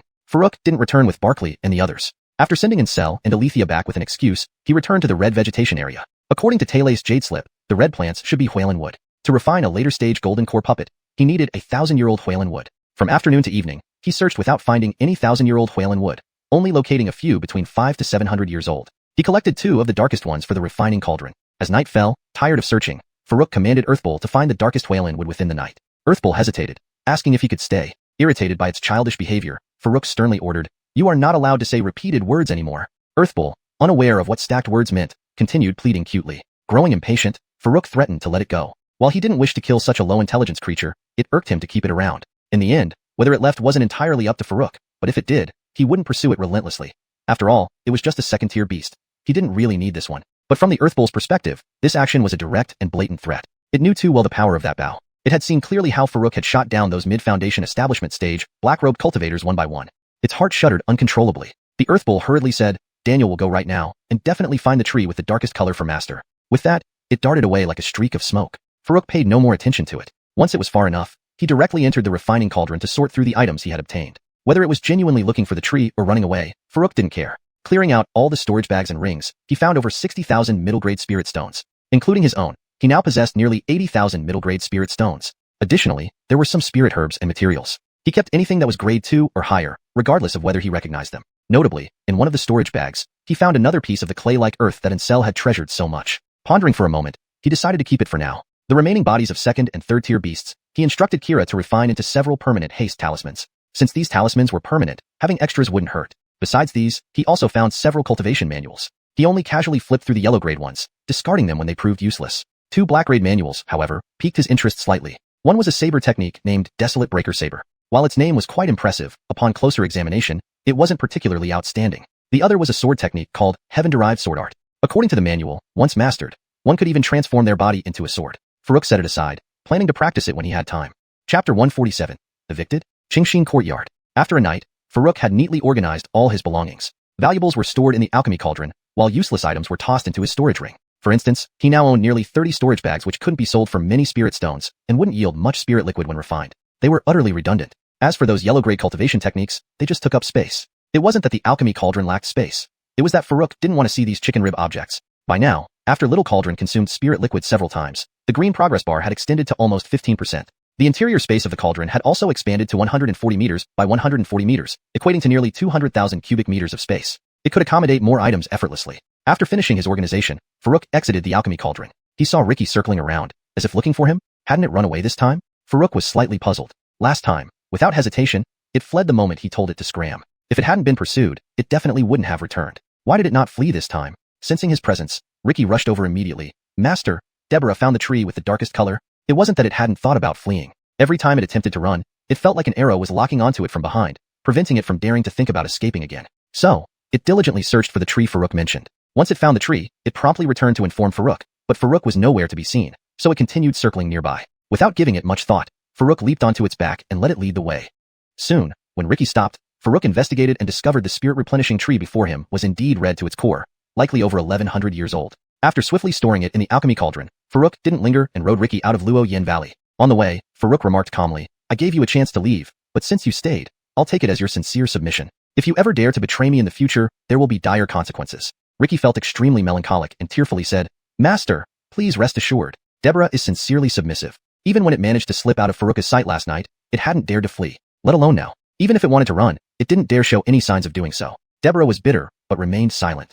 Arriving outside Luo Yin Valley, Farouk initially intended to return to the sect but reconsidered and headed back to the market instead. Not for any other reason but to buy some demon beast corpses. Whether for cultivation or enhancing the Alchemy Cauldron's grade, he needed a substantial amount of spirit liquid. With enough spirit stones, hunting them himself was unnecessary. Buying batches of demon beast corpses would save time. There wasn't a specific area in the market selling demon beast corpses, but there was a place acquiring them. Farouk didn't want to waste time and directly bought a batch at a price higher than the acquisition rate. However, most available beasts in the market were grade 1, with few grade 2 specimens. In the end, he purchased 800 grade 1 beasts at an average price of 20 mid-grade spirit stones each and 100 grade 2 beasts at 120 mid-grade spirit stones each. Based on refinement rates, grade 1 yielding 6 to 10 cubic meters of spirit liquid and grade 2 yielding 30 to 60 cubic meters, he estimated around 10,000 cubic meters of spirit liquid in total.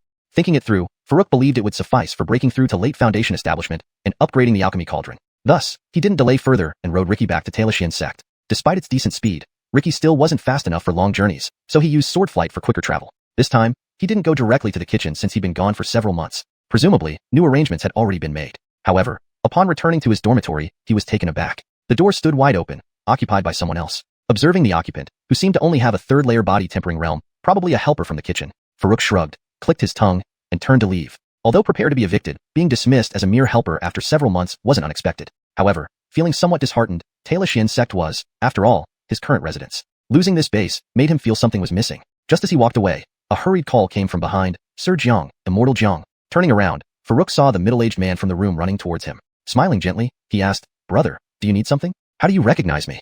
The man bowed. Immortal Jiang. You taught me how to roast meat. I'll never forget that. Farouk nodded. Oh, I see. What brings you here? The man smiled humbly. Haywood instructed us to bring you to your new residence if you returned. Farouk paused briefly. New residence? His heart soon speculated. It seemed the sect wasn't evicting him but moving him to a new location. The middle-aged man scratched his head. That's all I know. Should I lead you there? Farouk agreed. Sure, thank you. The man led him through winding paths until stopping before a courtyard called Qingxin Garden. Looking at the 3 characters above the gate, Farouk felt surprised. Changing residences was one thing, but this was surprisingly spacious. A spacious house was fine, but it was even a private courtyard, and it had inscriptions too? He might not know much about Taoxian sect's rules, but such an inscription on a private courtyard indicated someone of Tyler's status. Something was off. Are you sure this is right? Farouk asked the middle-aged man. Absolutely, the man responded quickly. Haywood brought me here once, so I won't mistake the path. Farouk nodded thoughtfully, then decided not to dwell on it further. He'd move in first and see what happened. If the sect had ulterior motives, they would approach him eventually. Handing a low-grade spirit stone to the middle-aged man, he said, "Thank you for leading me here." The man looked down at the spirit stone in horror. No, I can't accept this. Though unfamiliar with spirit stones, he had seen one identical stone in Ezekiel's possession before. Rumor had it, such a single stone could be exchanged for 1,000 silver coins, equivalent to half a year's salary. Accepting such a valuable item would be presumptuous. Translation provided adheres to the guidelines, ensuring natural English, correct character names and pinyin, maintain tone and style, paragraph structure, and storyline coherence. Farouk smiled warmly. There's nothing to be afraid of. You can take it. It's useless to me anyway. Then he patted the man on the shoulder and pushed open the courtyard gate to walk inside. The middle-aged man stood at the gate, holding the spirit stone and hesitating for a long time. Finally, he bowed deeply once more toward the courtyard before returning to his own residence with the spirit stone. After entering the courtyard, Farouk found that it was not at all luxurious. Although the entire courtyard covered a considerable area, about 10 acres or so, there wasn't much that caught the eye besides a wooden pavilion. Behind the pavilion, there was even a cultivated spiritual field. While it appeared somewhat abandoned now, one could tell that medicinal herbs had once been planted there. Outside the spiritual field, there was a small lake with clear, blue water, faintly emitting gentle waves of spiritual energy. A bridge spanned the lake, and a pavilion was built on the bridge. Though not opulent, the overall atmosphere of the place was very comfortable. Farouk took a brief tour around the courtyard before entering the pavilion. The pavilion had 2 floors. It wasn't large, but it exuded a warm and beautiful feeling. It seemed the previous owner of this courtyard must have been quite lazy, as there were almost no furnishings or decorations. Of course, it was also possible that the person had reached a high enough cultivation level and no longer cared about material things. Farouk came to the window and had a perfect view of the azure lake, occasionally seeing fish leap out of the water. Feeling this soothing tranquility, Farouk nodded inwardly. He was very satisfied with this courtyard. He began to understand why so many cultivators did not solely focus on enhancing their cultivation levels, but always thought about establishing vast powers. Indeed, this life was enjoyable. Translation provided adheres to the guidelines, ensuring natural English, correct character names and pinyin, maintain tone and style, paragraph structure, and storyline coherence. Hashtag Chapter 148. Concept of puppet refinement and delivery of elixirs. Rarely having the time to relax, Farouk did not immediately start cultivating, but first tidied up the entire courtyard. He had some seeds of spirit herbs at hand, which he planted casually. Although the Herman was not a plow ox, it still carried the character ox, so plowing the land should not be an issue. Therefore, tasks such as weeding, turning the soil, and tilling the land were all assigned to it. The Herman felt desolate, wanting to cry without tears. But the scenes of Farouk shooting down those black-robed cultivators kept replaying in its mind, making it dare not disobey even slightly. It could only work silently with tearful eyes. After everything was neatly arranged, Farouk looked at the newly cultivated spirit fields before him and felt quite pleased. This was the first time he felt that the Herman was actually somewhat useful. He then instructed it to continue tending to the spirit fields, while he himself delved into studying the puppet secret canon. The so-called puppet secret canon was not particularly profound. It merely explained some basic characteristics of puppets, the materials needed, and control methods. There were only a few words on how to make them without going into much detail. In short, puppets can be divided into 2 types, melee and ranged. These are equivalent to body cultivators and dharma cultivators among human practitioners. Of course, this distinction between melee and ranged is not absolute. It's just more inclined towards one or the other. For example, body cultivators can also deliver long-range attacks like fist force or sword chi. Ordinary cultivators can perform decent melee attacks by covering their palms with spirit power. Puppets follow similar principles. However, puppets leaning towards melee do not need spirit power. They can directly be controlled via divine sense to engage enemies. Puppets leaning towards ranged combat, however, require spirit power supply. Lower grade ones use spirit stones, higher grades use golden cores, and if even higher, they might use yuan-ing for direct control. The ancient crane left behind a puppet that leaned towards ranged combat. In fact, thinking about it, the humanoid spirit weapon that Little Ding had refined last time could also be considered a puppet, albeit lower in grade, less flexible, weaker in attack, and more cumbersome to control. After understanding these details, Farouk had already made up his mind. He still had Wallace's golden core, so he planned to attempt refining a puppet capable of both melee and ranged combat. Whether it would succeed or not was another matter. According to the secret canon, the main materials required were shaping earth and returning spirit wood, along with other 4th grade or higher materials. However, the specifics of how different attribute materials should be paired and most importantly, how to inscribe runes, would have to be handled by Little Ding. Regardless of whether it was artifact refinement, rune inscription, or puppet refinement, the core step always came down to rune engraving. and he had little ding for precisely this crucial step. Otherwise, he wouldn't dare try easily. 2 days passed quickly. Today, Savannah was supposed to come according to the agreement to collect the elixirs. Farouk stood in the pavilion over the lake, looking down at the fish occasionally surfacing. The elixirs were already prepared. He wondered if she would find him since he wasn't in the kitchen today. After all, the previous time Savannah found him was because he had informed her he worked in the ancient Xian sect kitchen. Thinking about it, he turned around, planning to go to the kitchen to see if anyone had come looking for him. However, upon turning, he saw someone quietly standing behind him, dressed in white attire, with unmatched beauty and ethereal demeanor, like a celestial maiden descending from heaven. It could only be Savannah. Everything felt like the first meeting, except her beautiful face now bore a much softer expression compared to the initial coldness. Strange? How did you know I was here? Have you recovered? Farouk asked with a genuine smile. I'm better now. It was just a minor injury. Isn't it normal for me to know where you live, considering my relationship with your sect leader? Savannah responded with a faint smile, winking at Farouk with a hint of deeper meaning. After all, she was the one who instructed Harmony to arrange this residence for him. She couldn't possibly not know. After the battle with Tadeo, her relationship with Farouk had become closer. Returning to her residence for recuperation, she often thought back to Farouk's words during that perilous moment. I, Farouk, swear to the heavens, I will never betray you. Though Farouk misunderstood her intention at the time, she felt his sincerity and knew he meant no deceit. This made her feel naturally closer to him. Meeting Farouk again brought a touch of joy to her heart. Farouk nodded and handed over the prepared storage bag. Here are the completed elixirs. I fulfilled my promise. Although Savannah had never doubted Farouk, she couldn't help but feel incredulous when he said he had completed the task. The 2 types of elixirs added up to over 100 pills. At 3 pills per batch, that would mean dozens of batches. Normally, an average alchemist could only manage 3 to 5 batches a day to ensure high success rates. Any more would lead to significant depletion of energy and reduced success rates. Farouk had managed to refine dozens of batches in just 3 days. Was his master really that powerful? Savannah accepted the storage bag and used her divine sense to check. Her heart skipped a beat. Even though she was usually calm, she momentarily lost focus. She had provided 30 sets of materials for each type. If all batches succeeded, there would be 90 pills of each type. This was impossible, as no alchemist could achieve 0 loss. Normally, 50 to 60 successful pills were expected. Her requirement for 70 pills was challenging, which was why finding a suitable alchemist was difficult. Yet, the storage bag contained 87 pills of each type. What did this mean? Only 1 batch failed out of 30? Not only 4th or 5th grade alchemists but even 7th or 8th grade ones might not have achieved this feat. However, it wasn't that only 1 batch failed. Farouk had secretly kept 3 pills of each type, maintaining a 95% success rate to appear more believable. Regaining her composure, Savannah looked at Farouk gently. Thank you, Farouk. These elixirs are very important to me. Then she took out 2 pills of each type and gave them to Farouk. While the effects of these elixirs are potent, they shouldn't be consumed excessively, especially the blood explosion pill, which has severe side effects. Only take them under dire circumstances. Farouk initially wanted to refuse. Since he had kept 3 pills of each type and excessive consumption was not advisable, keeping more was pointless. But Savannah didn't give him a chance to decline, handing the pills directly to him. Farouk scratched his head, accepting them reluctantly. Chapter 149. Spirit Trees and Molding Earth. After putting away the elixirs, Melanie did not leave immediately but walked over to a stone bench in the pavilion and sat down. For a moment, Farouk was at a loss. Why does it feel like I'm more of a guest now? However, he wasn't bothered by this notion. He had some questions he wanted to ask, so he followed her and sat down as well. Melanie looked at him with gentle eyes and said, Are you comfortable staying here? Hearing this, Farouk felt even more puzzled. Why is she asking me this? It feels more and more like I'm a guest. Still, he nodded and replied, Of course, it's much better than where I stayed before. Melanie nodded. That's good. By the way, I noticed you seem to enjoy the spirit fruits and spirit tea at the auction. I have 2 fruit trees and tea trees here. You can plant them. With proper care, they will bear fruit within 3 to 5 years.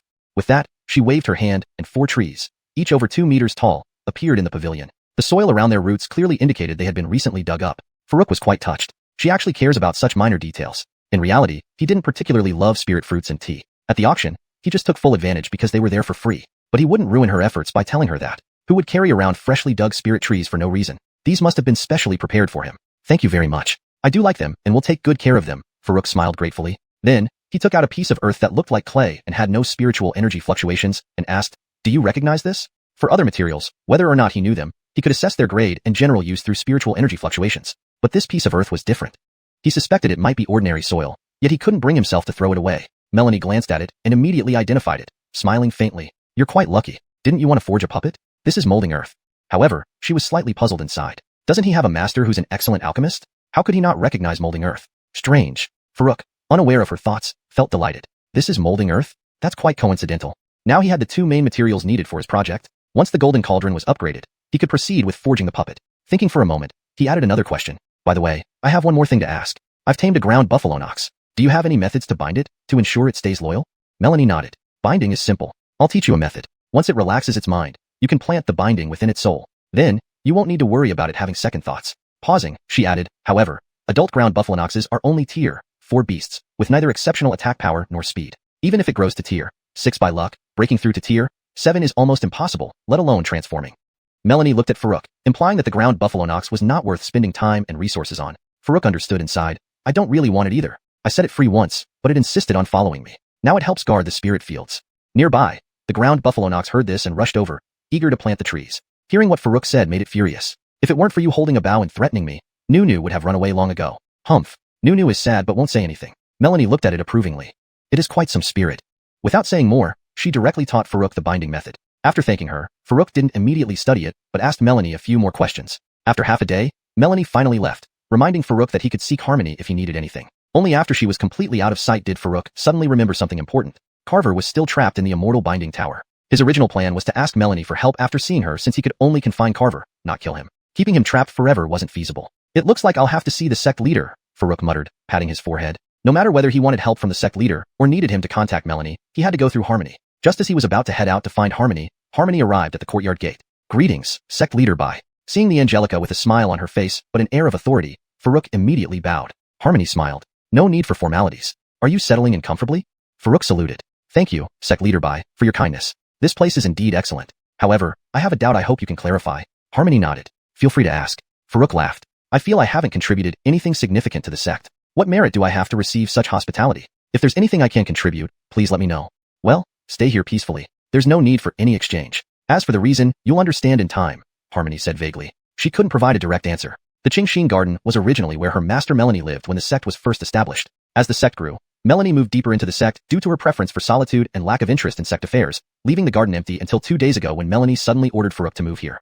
Harmony wondered why her master's first action upon returning was this. She was also curious about Farouk. Farouk couldn't help rolling his eyes at her response. Always in time. Previously, when asking about cultivation techniques, she also responded with in time. And now regarding living arrangements, again in time. Is her brain filled only with in time? Glancing sideways, Farouk's expression showed a hint of puzzlement. Harmony laughed. What's that look for? Aren't you going to invite me in? Farouk gestured welcomingly. Dare I? As the sect leader, you rule this vast domain. You can go anywhere you wish. Harmony inwardly rolled her eyes, thinking how she couldn't control this place. Entering the courtyard, Harmony found everything familiar. For newly planted spirit trees caught her eye immediately. Recognizing them, she was surprised. Aren't these the spirit trees my master planted over 100 years ago? How did they end up here? Now it was her turn to give Farouk a strange look. Though not extremely valuable, these trees required over a century of meticulous care to bear fruit. Moving them now felt like giving away decades of effort. Harmony was bewildered. What kind of person did her master deem worthy of such attention? Farouk noticed her strange gaze, but couldn't understand its meaning. Hashtag chapter 150, Saint or Killer. The two stared at each other for a long moment. Just as Farouk was about to speak, breaking the increasingly strange atmosphere, Harmony suddenly asked, I heard that Carver, the traitor from the Nanhua sect, has been suppressed by you? She had not come solely to inquire about gossip. As the leader of the ambush against the cultivators, Carver undoubtedly held some status within the northern domain's Chang'an Hall forces. To understand their next move, investigating her should be a wise choice. So her main purpose today was to take Carver away. Farouk had intended to ask her for help in dealing with Carver, and naturally did not hide this fact. He nodded and said, yes, she is in my hands. Headmaster Bai, are you? Harmony's expression turned serious, unusually revealing a hint of worry. Given the continuous large-scale actions of the Chang'an Hall, we must take it seriously. Carver can serve as a good breakthrough point, so I want to take her.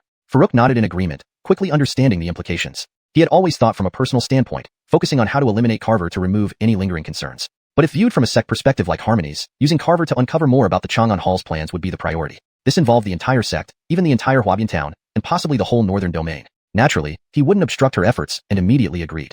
Farouk summoned a palm-sized bound immortal pagoda into his hand. Should I release her directly? To ensure safety, he asked Harmony once more. Harmony recognized the bound immortal pagoda's extraordinary nature and was inwardly astonished yet relieved. No wonder someone with Foundation Establishment realm strength could suppress Carver. But she couldn't help but admire the boy's boldness. Any slip-up during suppression could have cost him his life. She didn't know Farouk also had the adamantine shield talisman as backup.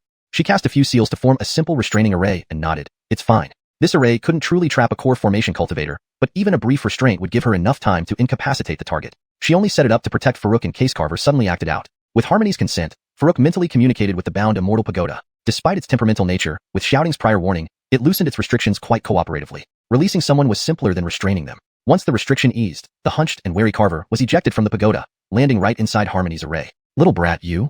Having been restrained by a mere Foundation Establishment cultivator for days, Carver's rage was palpable. Without fully assessing her surroundings, she began cursing furiously. But soon, she realized something was amiss. She wasn't fully free. Attempting to break free from the array's hold, she barely reacted before Harmony swiftly sealed all her meridians. Farouk watched with a mix of admiration and shock. Truly, becoming a sect head was no simple feat even with the bound immortal pagoda. He doubted he could have restrained Harmony. Carver's perception of Farouk changed entirely when she saw Harmony. Panic and anger surged within her. Harmony of Talaxwan Sect? Carver felt a sense of foreboding. Although restrained by the bound immortal pagoda, she had clung to hope due to Faruka's lower cultivation. But Harmony, the head of Talaxwan Sect, was a different matter entirely.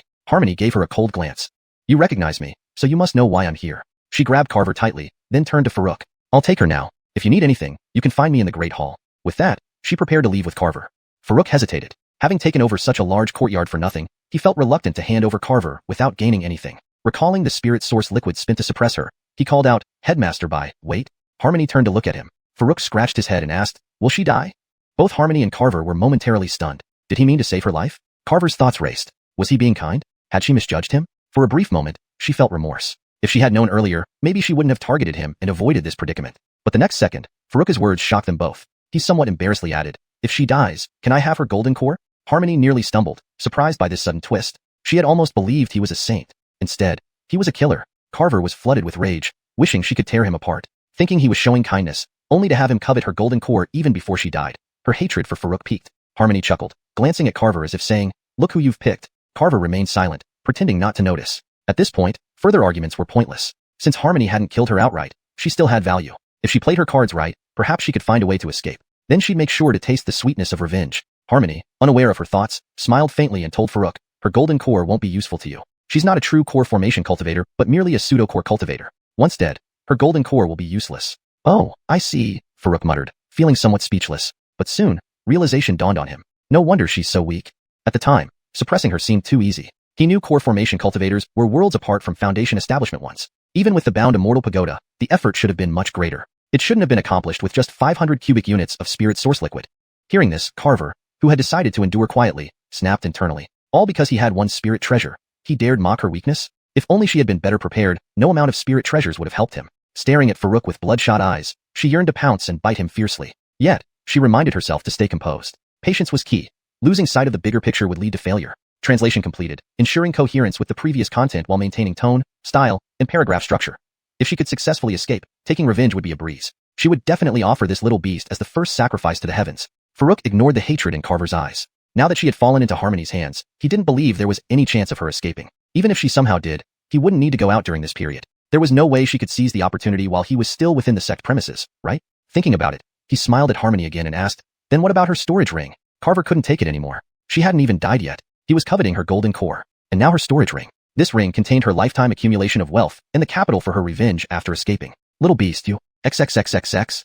Carver pointed at Faruk, cursing loudly, using every foul word imaginable. Faruk remained unmoved, his expression calm. Verbal sparring only made sense when both parties were on equal footing. Insulting a dying person was purely a waste of saliva. Even if he won the argument, it wouldn't bring any satisfaction. Harmony shook her head helplessly. Ignoring how harshly Carver cursed, she raised her hand and directly took the storage ring from her. After examining it briefly, she erased the imprint on it and tossed it to Faruk. At the golden core stage, one could leave their own imprint on a storage ring. This way, unless the owner died, others who obtained the ring might not be able to open it, except for those whose cultivation was much higher than the owner. For Harmony, removing Carver's imprint was easy. But if Faruk got the ring, opening it wouldn't be so simple. Thank you, Sect Leader Bai. Take your time. With the storage ring in hand, Faruk thanked her cheerfully, feeling particularly relieved. Harmony stared at him amusingly for a moment, then said nothing more, leaving with Carver. Translation completed, ensuring coherence with the previous content while maintaining tone, style, and paragraph structure. Hashtag chapter 151.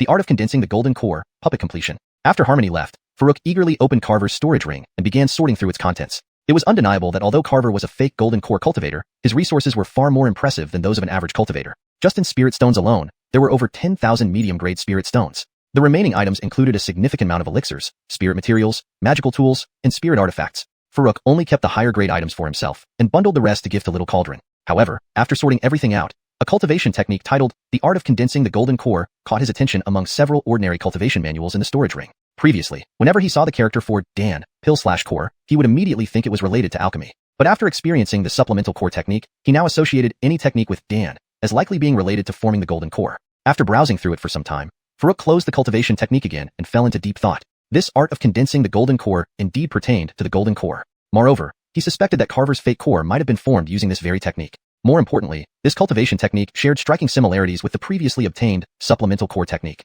The difference was that the art of condensing the golden core was intended for Foundation establishment late-stage cultivators. It allowed cultivators who had no hope of forming a true golden core to instead condense a false one using this technique. While cultivating this method, it was difficult to advance further in cultivation. However, considering the typical lifespan of a foundation establishment cultivator was 200 to 300 years, if one's life was nearing its end, having a technique that could extend life by a few hundred years would be irresistible, regardless of any increase in strength. A normal golden core cultivator could live around 800 years. Even if this art of condensing the golden core took a shortcut and was less effective, adding about 500 years should still be possible. Who could resist living an extra 2 to 300 years? Carver was a perfect example. Previously, rumors circulated that he had failed in forming the golden core and his lifespan was nearly exhausted. Now, with a fake golden core, he had resumed wandering around.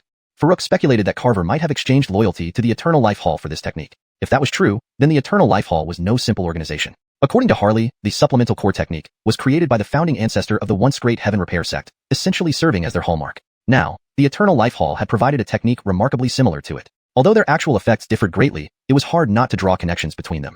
Farouk put away the art of condensing the golden core and tossed it into the Alchemy Cauldron. He did not plan on practicing this technique due to its significant side effects. However, it reminded him of something else. He did not yet have any cultivation techniques suitable for the golden core stage. Although both the art of condensing the golden core and supplemental core technique related to the golden core, neither taught how to form one normally. Supplemental core technique was powerful but only usable after successfully forming a golden core. Additionally, the transition from foundation establishment to golden core introduced new complexities. In the foundation establishment stage, heart methods were generally uniform, while at the golden core stage, they branched out into different schools and grades: celestial, earthly, mystic, and yellow. Higher grades benefited cultivators more significantly in terms of essence purity, soul strength, and overall combat power. What grade is the cultivation heart method of ancient Xian sect?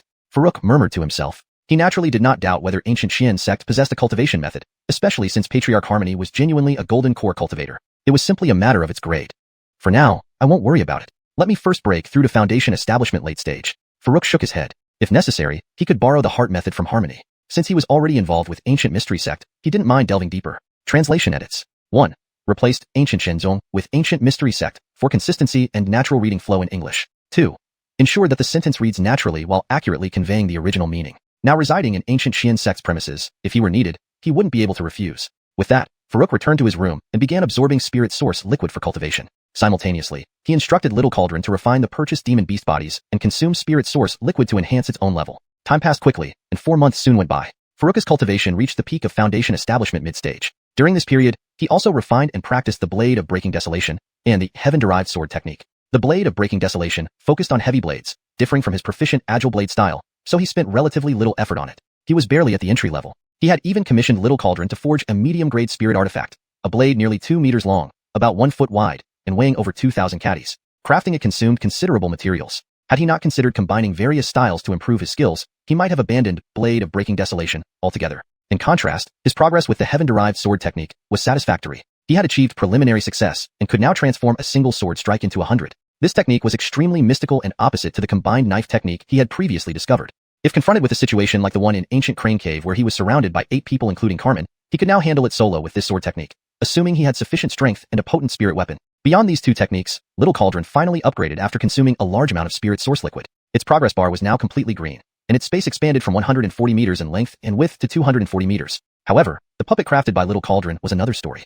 Farouk initially aimed to create a golden core stage puppet for long and short-range combat to house Dai Lao's golden core. Unfortunately, Little Cauldron could only craft puppets up to foundation establishment late stage, which could be driven by spirit stones or spirit source liquid, but not by Dai Lao's golden core. Despite using the best materials at his disposal, including the 5th grade fire essence stone obtained from Blind Box City, the puppet remained at foundation establishment late stage. With no main materials left and all except the 1,000-year-old return spirit wood from Luo Yin Valley used up, including Jusue's clay for shaping, the outcome was disappointing. Looking at the 4 identical puppets standing before him, Farouk was torn between laughter and tears. All were foundation establishment late stage. With returned spirit wood and shaping clay, they were no longer as stiff and difficult to control as before. By placing spirit stones or enough spirit source liquid in their abdomens, they could be controlled via divine sense. But what use were foundation establishment late stage puppets? Did he really need them at his current strength? Chapter 151.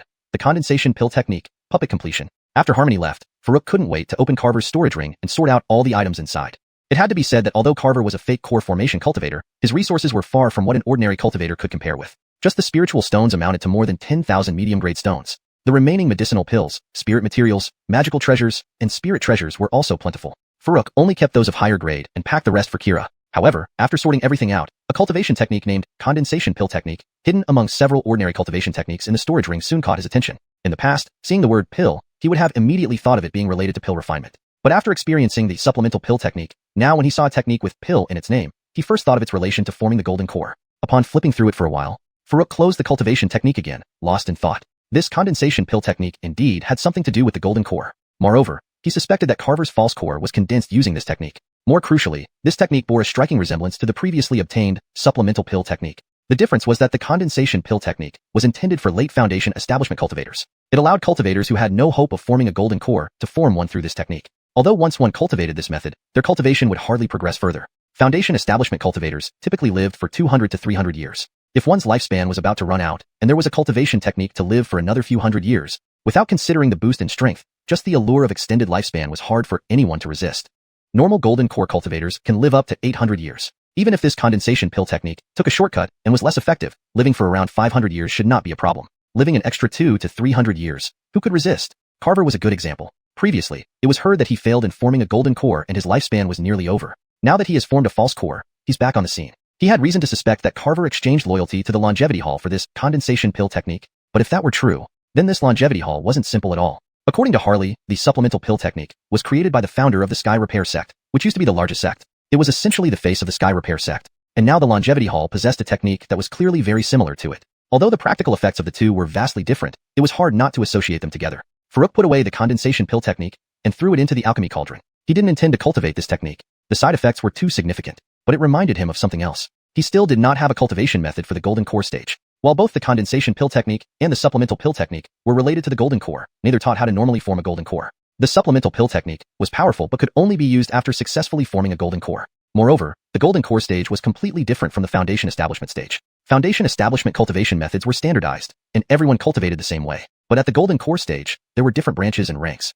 For ranks, heavenly, earthly, mystic, and yellow. The higher the rank, the more beneficial it was for the cultivator. The purity of spirit power, the strength of the divine soul, etc., were all closely related. Cultivators of the same realm with different heart techniques could have vastly different combat capabilities. I wonder what rank the cultivation heart technique of Ancient Mystery Sect is? Farouk muttered to himself. He naturally didn't doubt whether Ancient Mystery Sect had a cultivation heart technique. After all, Sect leader Harmony was a genuine golden core cultivator.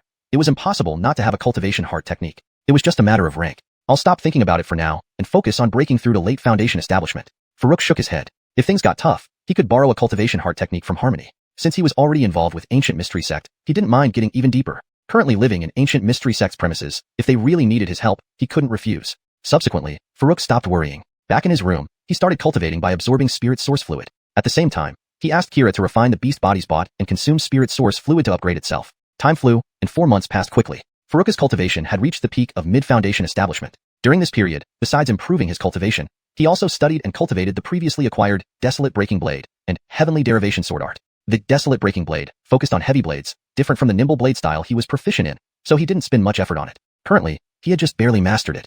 Because he lacked a suitable heavy blade, he specifically had Kira refine a medium-grade spirit treasure. The blade was about a foot wide, nearly 2 meters long, and weighed over 2,000 caddies. To refine this blade, he used many materials. If not for thinking that combining various strengths could better refine his blade technique, he would have discarded the Desolate Breaking Blade.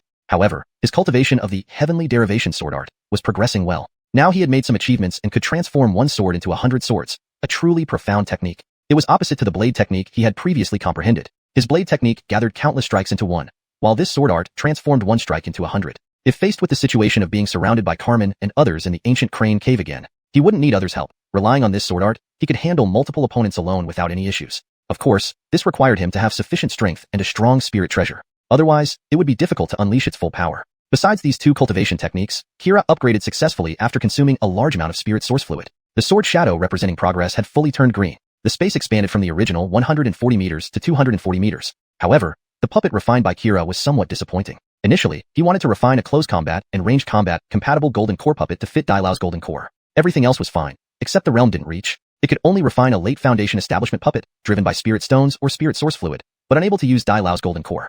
He had already used the best materials in his possession, including the grade 5 fire-imbued stone obtained in Blind Box City, yet it remained at late foundation establishment. There were no more main materials available. The soul return woods brought back from Luoyin Valley were all used up, except for the 1,000-year-old one. The reshape earth was even used from Incel. Looking at the 4 puppets standing before him that looked exactly like him, Farouk felt helpless. All were late foundation establishment. With the addition of reshape earth and soul return wood, they weren't as stiff and hard to control as last time's human-shaped spirit artifact. By placing spirit stones or enough spirit source fluid in their abdomen, they could be controlled using divine sense. But what use was a late foundation establishment puppet? Did he need puppets to deal with late foundation establishment cultivators? Chapter 152.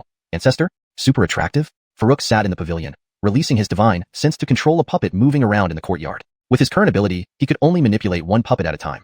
Attempting to control two simultaneously was still too challenging. This was mainly because his soul force wasn't powerful enough yet. Controlling a puppet was similar to manipulating objects from a distance, both requiring the consumption of mental energy. Just like an ordinary person concentrating on a single task can achieve excellent results, but handling multiple tasks at once becomes difficult. Of course, as his soul force grew stronger, multitasking wouldn't be an issue anymore. However, he currently had no specific method to enhance his soul force, so he could only rely on practice. This did help, but its effectiveness was questionable. After some thought, he instructed Kira to refine 2 black-robed magical garments with the specific function of concealing their aura. Fortunately, they didn't disappoint. Although not as good as Olive's black robe, cultivators below the golden core stage shouldn't be able to detect the true form of the puppets. Half a day later, Farouk returned to his room to resume cultivation. He was about to start breaking through to the late foundation establishment stage. Apart from practicing the Luo Yin Divine Palm, Luotian Step, and Heavenly Derivation Sword technique, he also needed to practice controlling the puppets. Time flew by quickly. Half a year passed again. With the help of 5 Divine Foundation pills, breaking through to the late foundation establishment stage was not problematic. He only used 3 pills to succeed. Although this wasn't particularly commendable, true geniuses might only need 1 pill to break through, making his performance rather mediocre. Among the other skills, the Luotian Step progressed the fastest. Perhaps it was related to his concern for self-preservation. Survival techniques always improved more rapidly. As a result, the closely related Luo Yin Divine Palm also made significant progress. By his estimation, without using any external aids, relying solely on the Luo Yin Divine Palm and Luotian Step, he should now be capable of remaining unbeaten against Carver from that time. Additionally, the Wind God Step was nearly perfected. Compared to the initial Wind Walk step, it required significantly more time and effort. However, being a yellow rank versus a black rank skill made a world of difference in terms of effect. Even without using Speed Charms or Luotian Step, it should be challenging for anyone below the Golden Core stage to catch up to him. Using Luotian Step and Speed Charms would even allow him to contend with early Golden Core cultivators. As for the Heavenly Derivation Sword technique, it was still in the minor accomplishment stage, possibly due to a lack of practical combat experience. It seemed that closed-door cultivation alone wouldn't suffice. Therefore, he planned to go out for more training soon. Conveniently, after these months of consumption, his stock of Spirit Essence liquid was nearly depleted. Although he wanted to cultivate to the peak of the late Foundation establishment stage before leaving seclusion, his supply of materials for refining Spirit Essence liquid was almost exhausted. Cultivating solely through absorbing elemental energy would take much longer based on his aptitude. He slowly walked to the pavilion. 2 black-robed puppets had already prepared a dish of spirit fruits and brewed a fragrant cup of spirit tea on the stone table. During the past half year, apart from cultivating, he practiced controlling the puppets by having them handle various daily tasks. He even experimented by watering 2 spirit trees with large amounts of spirit essence liquid. After comparing the growth over a period, he found that those watered with spirit essence liquid grew faster. Eventually, the spirit fruit tree started blossoming and bearing fruit 2 months ago, while the spirit tea tree emitted a refreshing aroma. Seeing this, he continued to water them diligently every day, even increasing the amount. 10 days ago, the spirit fruits and tea leaves finally matured, which led to the rapid depletion of his spirit essence liquid. Despite the fast consumption, he could now effortlessly control 2 puppets simultaneously, which was indeed a notable improvement. Sitting on a stone bench, tasting the spirit fruits, and sipping the spirit tea, Hyder lay nearby, eyeing him hungrily. This creature used to take care of the spirit field, but now spent its days idling around after Farouk began using the puppets. Once, when it ventured outside the courtyard, it was mistaken for an unclaimed beast and chased by Sect disciples. It barely managed to escape back, but dared not venture out again since then. Hyder eventually took to fishing in the lake, decimating the sparse fish population until Farouk scolded it. When the spirit fruit started ripening, it naturally turned its attention to them. Any moment the puppets were distracted, several fruits would mysteriously disappear. Seeing Farouk eating the spirit fruits, Hyder approached eagerly. Having long been branded with restrictions, it resigned itself to its fate. Farouk only ate a small portion of the dish, finding it less satisfying than the auction fruits from before. About to toss the rest to Hyder, who readied its mouth expectantly, the courtyard door creaked open. Brother Jiang! Brother Jiang! Ansel rushed into the courtyard excitedly. Spotting Farouk in the pavilion, he dashed over immediately. Since Farouk moved here, Ansel had visited many times and knew the place well. Farouk paused and offered the dish. Want some? Grinning, Ansel eagerly accepted the dish. Yes, where did you get these spirit fruits? Wow, they ripen so fast? Man, I'm jealous. He stuffed the fruits into his mouth without noticing the furious glares from Hyder beside him. Finishing the dish, Ansel finally noticed Hyder's hostile gaze and remarked, Little Deborah, why are you looking at me like that? I saved you during the chase last time. Hyder snorted and stomped away toward the spirit field, preferring to devise plans for sneaking a few fruits instead. Perplexed, Ansel scratched his head and asked Farouk, Brother Jiang, the sect has another competition tomorrow. Are you going? Me? Not really necessary, Farouk chuckled. At the late Foundation establishment stage, who could he compete with?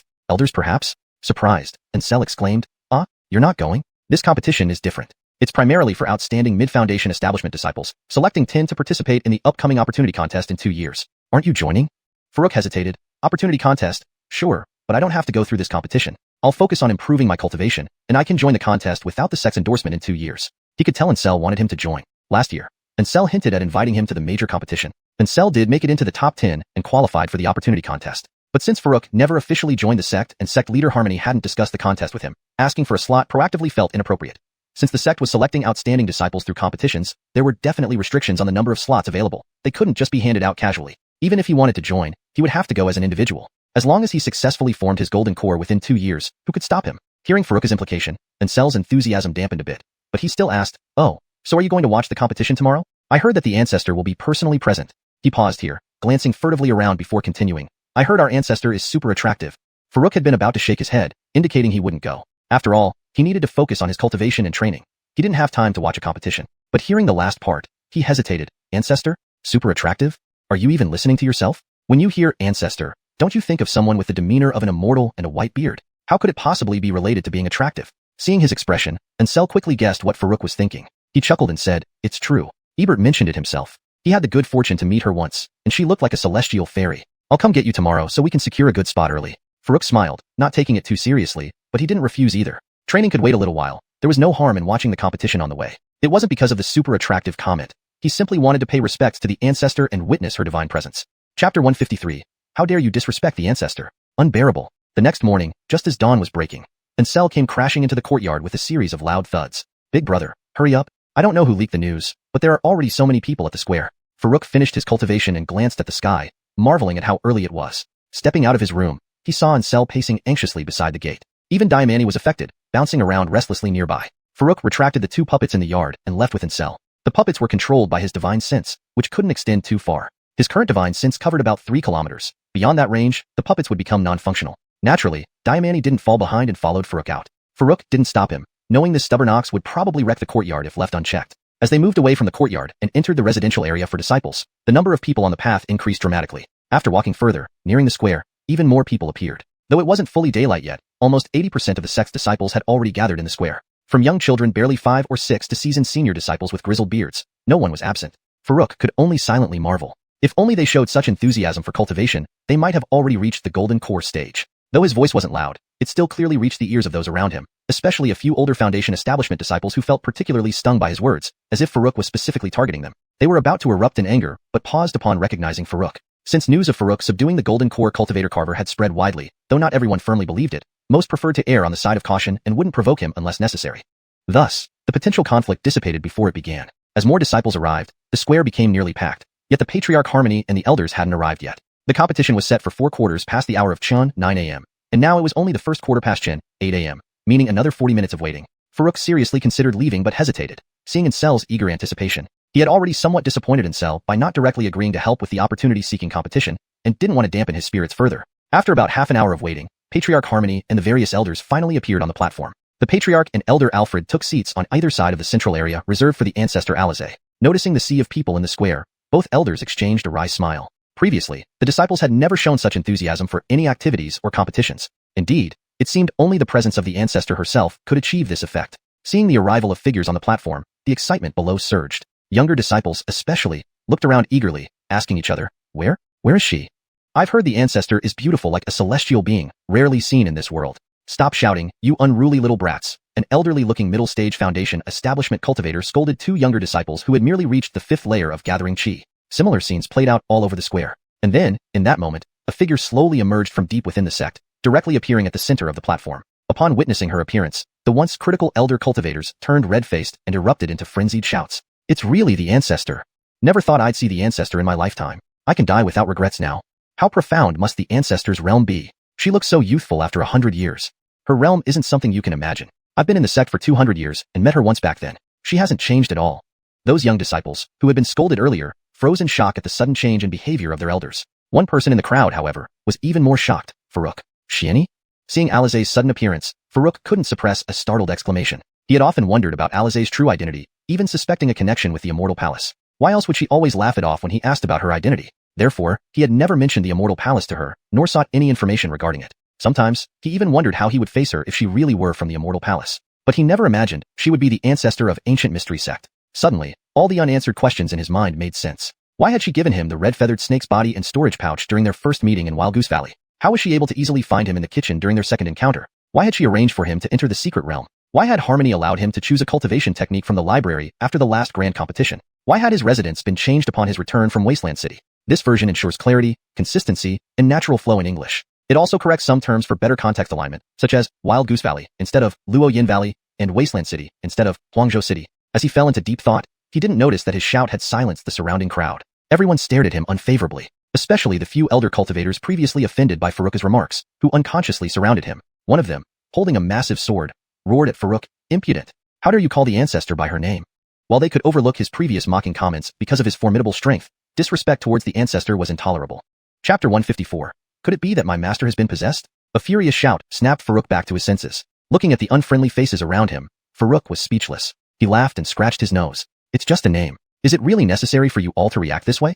Blasphemy. How dare you speak the founder's name so casually? Young people should know their place. Don't act arrogantly because of your reputation. Kneel down and beg for forgiveness, or you won't leave this square today. Several elder generation cultivators gathered around and reprimanded him fiercely, showing every sign that they would attack if he refused. They had been in the sect since childhood, sustained by the sect with food, shelter, and even financial support sent to their families regularly. Now in their hundreds of years within the sect, their sense of belonging to Ancient Profound Sect was unmistakable. As the founder of Ancient Profound Sect, Melanie seldom appeared before everyone. Yet her status and prestige among the disciples were indisputable, born not out of beauty but from strength and identity. In any sect, the founder held a unique reverence among the disciples. Farouk understood the gravity of calling the founder by name. Thus, he did not show dissatisfaction at their anger. Seeing everyone protect the sect's honor made him happy on behalf of Melanie. If everyone ignored his insolence or cowered due to his power, there was something fundamentally wrong with the sect. How could it withstand a strong enemy when the time came? He hadn't meant to provoke them either. Melanie's sudden appearance genuinely surprised him. The elders noticed his reaction as well. They exchanged glances, then looked toward Harmony, unsure of how to react without overstepping. Harmony, however, paid no mind to their gazes. Since her master was here, it wasn't her place to decide. She decided to enjoy the unfolding drama, curious about the relationship between the young man and her master. Thus, the elders were left in awkward silence while the disciples below grew puzzled. Why hasn't the elder reacted yet? Why hasn't the sect lord issued orders? Why is even the founder silent? Just as everyone was confused, under all eyes, Melanie spoke calmly, "Farouk, come here." Her words caused an immediate stir among the crowd. Wasn't the founder described as cold as ice? Why do I feel she's so gentle? You felt it too? I thought it was just me. Cut it out. You're disrespectful to the founder. What did I do? I'm not worse than Farouk, right? Farouk is doomed. The founder will not let him off.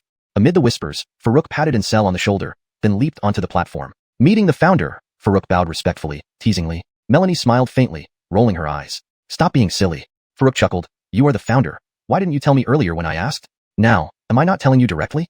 Melanie winked playfully. Seeing this uncharacteristic girl-like gesture, Farouk momentarily lost focus. Although their relationship was growing closer, she rarely displayed such friendliness. This flirtatious behavior was unprecedented, leaving him somewhat uncomfortable. Melanie, too, seemed caught off guard by her own actions. Since the battle with Tadeo, she unconsciously felt more comfortable around Farouk, but this conflicted with her naturally aloof personality. Realizing her mistake, she appeared slightly unnatural. Their interaction didn't go unnoticed by the thousands watching. What's going on? The founder isn't punishing him but rewarding him? Impossible. Absolutely impossible. What virtue does Farouk have to gain the founder's favor? Unbelievable. Quiet. The founder's actions don't need your concern. She must have her reasons for valuing Farouk. Can you subdue a core formation stage cultivator with only foundation establishment strength? Mixed reactions filled the air. Envy, jealousy, doubt, even hostility. But there were also staunch supporters who firmly upheld the sect and its founder. Ancestral stood agape in shock. His brother knew the founder personally and was close to her. This monumental news made him want to find Althia immediately. Just as he turned to search for her, he bumped into someone. Of course, it was none other than Althia. Before he could question why she was there, he blurted excitedly, Xiaoya, guess what? My brother and the founder have known each other for a long time. Instead of surprise, she replied coolly, I saw it. Ancestral realized he'd forgotten she had already witnessed everything from the platform. Meanwhile, the elders were stunned. Unlike the disciples, they occasionally met Melanie. In their minds, she was a transcendent figure, cold and detached. Laughter? Never seen. Playful winking? Unimaginable. They were like statues, unable to comprehend what was happening. Even Harmony was dazed. Was this really her icy and aloof master? An absurd thought crossed her mind. Could it be that my master has been possessed? Chapter 155. How old are you? After a brief moment of discomfort, Melanie quickly regained her composure. Her expression returned to its usual serene and cold demeanor, as if the aloof fairy had once again descended upon the world. As her gaze swept over the crowd, an immediate hush fell over the bustling square. The once loud voices of envy, jealousy, doubt, and hostility vanished without a trace. No one dared to express any dissatisfaction or defiance. They all quietly lowered their heads, necks shrinking in apprehension. This was the authority of Melanie, the founding ancestor of the sect. Not a single disciple within the entire sect dared to meet her gaze head-on. After a moment, the atmosphere grew increasingly oppressive. Many of the disciples who had previously voiced their dissent now found themselves breaking into a sweat, even struggling to breathe. Only then did Melanie speak in a mild tone. This internal competition is primarily aimed at mid-foundation's establishment stage disciples. The top 10 will receive a divine foundation pill each, and for the next 2 years, they will be given focused cultivation support from the sect. Her words immediately alleviated the oppressive atmosphere. Only then did many disciples realize that not only were their foreheads drenched in sweat, but their clothes were also soaked through. This reaction was especially exaggerated among those who had previously protested and harbored enmity towards Farouk. It wasn't because Melanie had deliberately targeted them.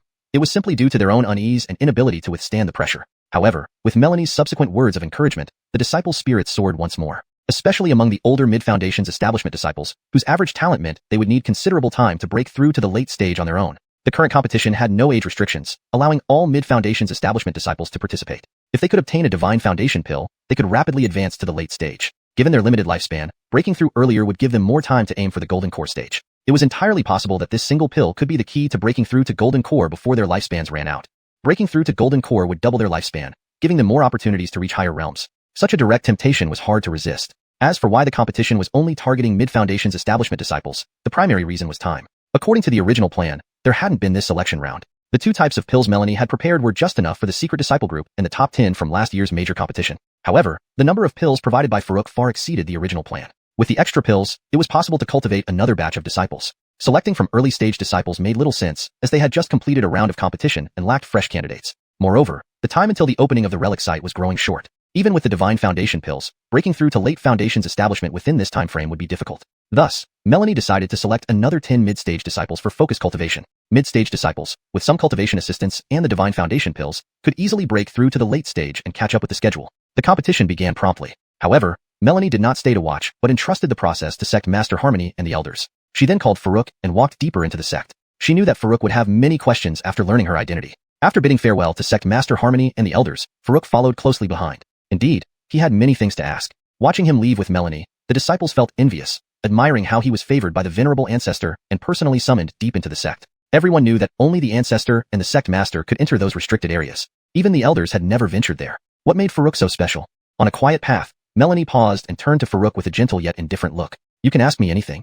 Farouk scratched his head, unsure where to begin. After a long pause, he blurted out impulsively, how old are you? The moment he said it, he mentally scolded himself for making such a blunder. Based on past experience, women generally disliked being asked about their age or weight. Would Melanie react angrily? To his surprise, she didn't appear angry. Instead, she smiled faintly. Over 400 years, I suppose. Do you care much about age? No, I'm just curious, haha. Farouk waved his hands hastily, though inwardly he was surprised. From her appearance, she looked no more than 20, with skin smooth and tight, almost indistinguishable from his own. In the realm of cultivation, he realized old perceptions couldn't apply. Age indeed mattered less when longevity could extend into thousands, or even tens of thousands of years. For centuries weren't extraordinary. His curiosity stemmed from her young appearance despite being revered as an ancestral figure. Melanie, however, didn't dwell on this topic. With her talent, overcoming her damaged golden core and regaining her peak essence transformation state was not difficult. Advancing even further through 9 tribulations was within her grasp. 400 years would then be trivial. She believed Farouk might ask about the relic site. The sect was preparing for a relic expedition, which was no longer a secret. Her true hope was for Farouk to assist her, not just for the sect's benefit, but for her personal mission to find the supplemental alchemy technique. Trust was paramount, and only Farouk inspired that trust fully. Farouk was unaware of her intentions. He knew about the relic site from Ansel, who had suggested multiple times that he join. Despite his interest, neither Melanie nor Harmony had mentioned it. While he thought about bringing it up, he hesitated. Did their silence mean they preferred he remain ignorant? Feeling indebted to Melanie for her repeated protection and sacrifices, especially using a secret technique during the attack by Tadeo and Alanis, which harmed her health, he felt it inappropriate to impose further demands on her. Recalling her pale face from that day still pained him. How could he make additional unreasonable requests now?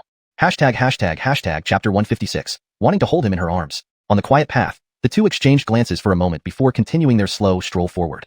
Farouk had his concerns. Melanie also harbored reservations. If it were before, she wouldn't have thought twice about it. Just like the secret realm trial in Luoyin Valley a year ago. Back then, Farouk was merely someone valuable enough to be used as a bargaining chip in her eyes. So she never needed to consider whether he was willing or not. She wouldn't even give Farouk the chance to choose. She wanted something. Therefore, Farouk must do it. But times have changed. Farouk now held a significant place in her heart. She knew that if she asked him outright, Farouk would most likely not refuse. But Farouk didn't want her to be troubled, and neither did she wish to trouble him. So under this unspoken understanding between them, they didn't bring up anything related to the ruins. They continued until they reached the end of the quiet path, where a courtyard appeared. The courtyard had no name inscribed. Farouk followed Melanie as they slowly entered the courtyard. At first glance, Farouk felt it looked familiar. A closer look revealed a 2-story wooden pavilion. Spiritual fields, a lake, a pavilion. This layout was identical to where he currently lived. Farouk glanced at Melanie with considerable surprise. Melanie naturally knew his confusion and explained. When the sect was established, Qingxin Garden was my residence. Later, when I stopped handling sect affairs, I moved back here. So that's how it is. Looks like I'm quite fortunate, Farouk said with a smile and nodded. He then took a more detailed look around the entire courtyard. Though the layout was the same, this one was clearly better maintained. Various spirit grasses, flowers, and trees flourished abundantly. Even the fish in the lake seemed cuter. Of course, this was expected. After all, his place had been neglected for who knows how long. However, there was one particularly noticeable discrepancy. Right in the center of the spirit field was a large empty patch. Those 4 spirit trees you gave me last time, were they dug up from there? Farouk couldn't help but ask directly as it looked increasingly similar. Melanie nodded, looking at him. Yes, have you taken good care of them? Naturally. 10 days ago, the fruits on one of the spirit fruit trees started ripening. You can come over and try them whenever you have the time, while checking if I've taken good care of them. Farouk smiled as he spoke. Upon hearing this, Melanie was slightly surprised. Those 4 spirit trees were planted at the same time by her. According to her estimates, 2 of the spirit fruit trees should only start bearing fruit in about 2 years. Moreover, they should flower and bear fruit simultaneously. Why would one of them bear fruit earlier? Could there be something in that area that promotes the rapid growth of spirit trees? But she hadn't detected any anomalies during her nearly 100-year stay there. Was it because of Farouk? Melanie glanced at Farouk. She knew of several methods to accelerate the growth of spirit trees. It mostly came down to the amount of spirit energy. For example, planting them near a spirit vein, using a spirit gathering array, or irrigating them with spirit spring water could all accelerate their growth. However, all these methods were resource intensive. Usually, such measures were only used for very rare and precious herbs. The 4 spirit trees she gave Farouk were just ordinary ones. Was such effort necessary? More importantly, how could Farouk possibly set up a spirit gathering array? Did he have a spirit spring? Melanie guessed internally. Just as she was about to remind Farouk not to waste resources on those ordinary spirit trees, Farouk suddenly said, Xianxia, do you know much about the Hall of Immortality? Upon hearing, Hall of Immortality, Melanie reined in her thoughts and replied solemnly, the Hall of Immortality? Why the sudden question? Seeing her suddenly serious expression, Farouk involuntarily increased the danger level of the Hall of Immortality in his mind. Even with her strength, Melanie didn't appear so cautious even when facing Tadeo in her injured state last time. After some thought, Farouk didn't conceal anything and honestly replied, after we returned from Wasteland City, I encountered an immortal cave in the depths of Luoyan Valley. Then he recounted Mariana's fate in Taiching Sect and the siege by Carver and others. He briefly mentioned Taylor but didn't delve into detail since the information wasn't relevant to the Hall of Immortality. Finally, he added, over 100 of my relatives were killed by members of the Hall of Immortality. I want to gather as much information as possible about this organization. Melanie listened quietly to Farouk's narration. Harmony had already told her about Taiching Sect and Carver, so she wasn't too surprised. But the final piece of information he provided deeply stirred her heart. She always knew Farouk worked in the sect kitchen but never questioned why he was there. Now, upon hearing this, she instantly understood. A teenage boy in his early teens, with all his family members murdered, living alone, struggling to survive. The hardships were unimaginable. Of course, such events weren't uncommon in this world. Thus, she didn't think too much about it when she first met Farouk. But now that their relationship grew closer, revisiting Farouk's past made her heart tremble with emotion. No wonder a chi-gathering second-level practitioner like him dared to go solo into Luoyin Valley to retrieve dangerous beast corpses. What choice did he have? Working in the kitchen ensured food, but with unresolved family grudges, when could he avenge them just by staying alive? To enhance cultivation, to practice martial arts, without resources, it was hopeless. What else could he do except risk everything in Luoyin Valley? At that moment, Melanie empathized with Farouk from a year ago. She deeply felt his helplessness and confusion. Simultaneously, she understood why Farouk sold the storage bag she gifted him immediately. With no cultivation resources, what else could he do? Melanie watched Farouk with complicated emotions. She had an impulse, wanting to embrace the young man tightly, to comfort him, protect him from any more harm or suffering. Seeing her complex yet indescribable gaze, Farouk was momentarily stunned. By the way, I had a good childhood friend named Art. He was brought to Talaxwan Sect over 6 years ago. Could you inquire about him from the sect leader for me? Farouk suddenly thought of Art. Before her, one of the most powerful people in Talaxwan Sect. If even Melanie couldn't find Art, he was likely no longer in Talaxwan Sect. Melanie snapped back to reality. She rubbed her temples, feeling a bit dazed. Previously, she never experienced such strange emotions. What was wrong with her lately? After a short pause, Melanie forced herself to suppress the strange feelings and maintained a calm demeanor. There indeed is a Art in the sect, close to your age. However, he is currently in seclusion, trying to break through to Foundation establishment late stage. If it's not urgent, we can wait for him to come out before notifying you. Alright, no rush, cultivation is important. Farouk nodded quickly in agreement. In reality, all he needed to know was that Art was safe. As for meeting him, he wasn't sure how he would face the person who once knew him as he used to be. Chapter 157. The Profound Wood Immortal Technique. On the lake, inside the pavilion, Farouk and Melanie sat opposite each other at a stone table. After deep contemplation, Melanie looked at Farouk and said, the information about the Hall of Eternal Life isn't actually much of a secret. It's just that your cultivation level is still too low to be privy to it. In fact, the true Hall of Eternal Life is something we haven't even touched upon yet. Figures like Carver and those black-robed cultivators you mentioned are merely peripheral agents of the Hall. They don't even know where the real Hall is located. So, you needn't worry too much for now. They're just a bunch of disorganized riffraff. At least in the short term, they wouldn't dare operate openly. Harmony has already contacted other sects to set up joint defenses. Focus on enhancing your cultivation level. Saying this, she paused, then turned her hand to retrieve a cultivation technique and handed it to Farouk. This is the Profound Wood Immortal Technique, a wood-based heart method of the profound rank. Although its grade isn't high, you've already reached late Foundation establishment stage, so you can start contemplating it in advance. Unfortunately, the heart methods Harmony and I practice aren't suitable for you. Otherwise, advancing to the core formation stage would have been easier. but rest assured, I will look out for better options. Seeing the cultivation technique Melanie offered, Farouk was slightly taken aback and scratched his head. That's too embarrassing. It seems far too valuable. Although he had intended to ask Melanie about cultivation techniques, he suddenly felt awkward when the moment arrived. Mainly because Melanie was being exceptionally kind to him. He felt increasingly indebted to her, not knowing how to repay her kindness. Melanie smiled faintly. Why have you become so polite? Don't worry, this technique isn't particularly precious. Disciples who reach late foundation establishment can cultivate it within the sect. Speaking thus, she directly placed the heart method into Farouk's hands. She didn't feel any special merit in providing this cultivation technique to Farouk. Instead, she felt a bit guilty for not being able to offer him a better one. She couldn't understand herself. She hadn't done anything, yet an unshakable sense of guilt lingered in her heart, causing her distress. Pausing for a moment, she continued, by the way, do you have any thoughts about the third elder Hakim? Farouk stopped declining the gift and thanked her with a somewhat thick-skinned expression before putting the technique away. Upon hearing her question about Hakim, he thought for a moment and replied, since it's an internal matter of the sect, it's best left to the sect's handling. I have no objections.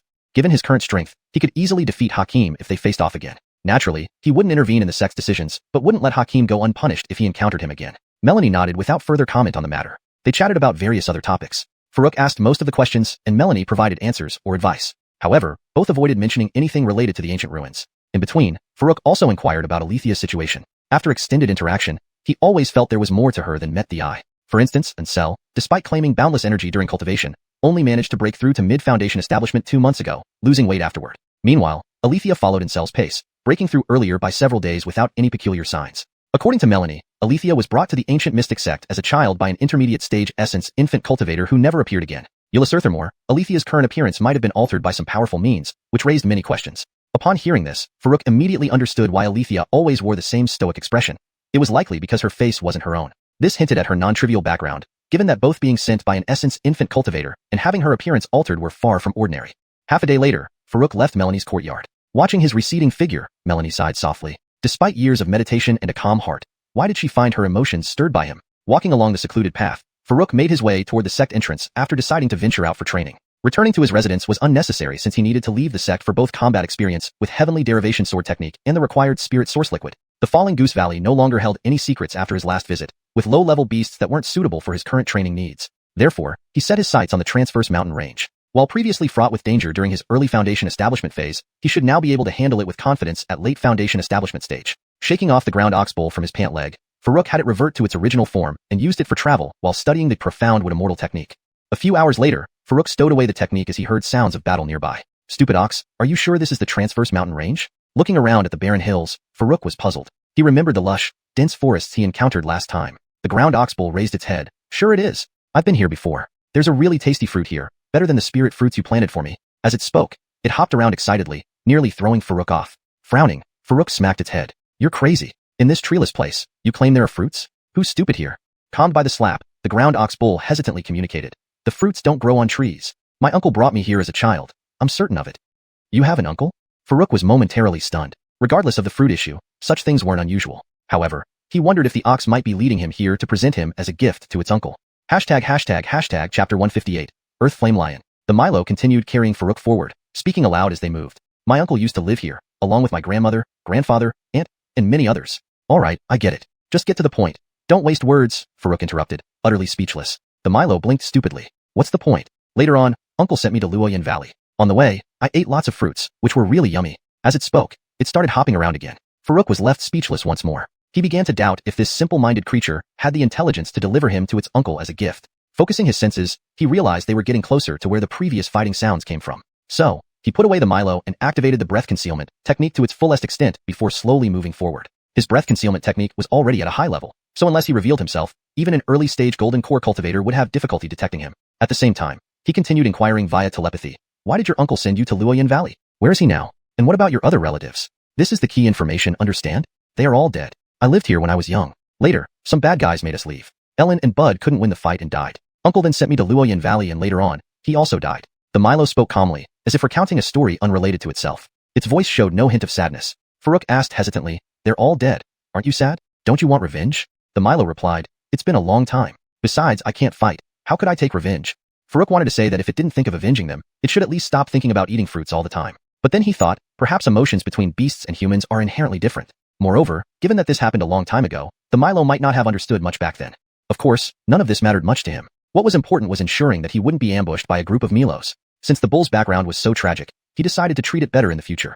As he drew closer, the figures of the battling parties gradually appeared within his line of sight. To avoid being detected, he did not probe further with his spiritual sense. He saw 3 people on one side, 2 men and 1 woman, all appearing to be in their 20s. Judging by their attire, they seemed to be disciples of a sect on a training mission.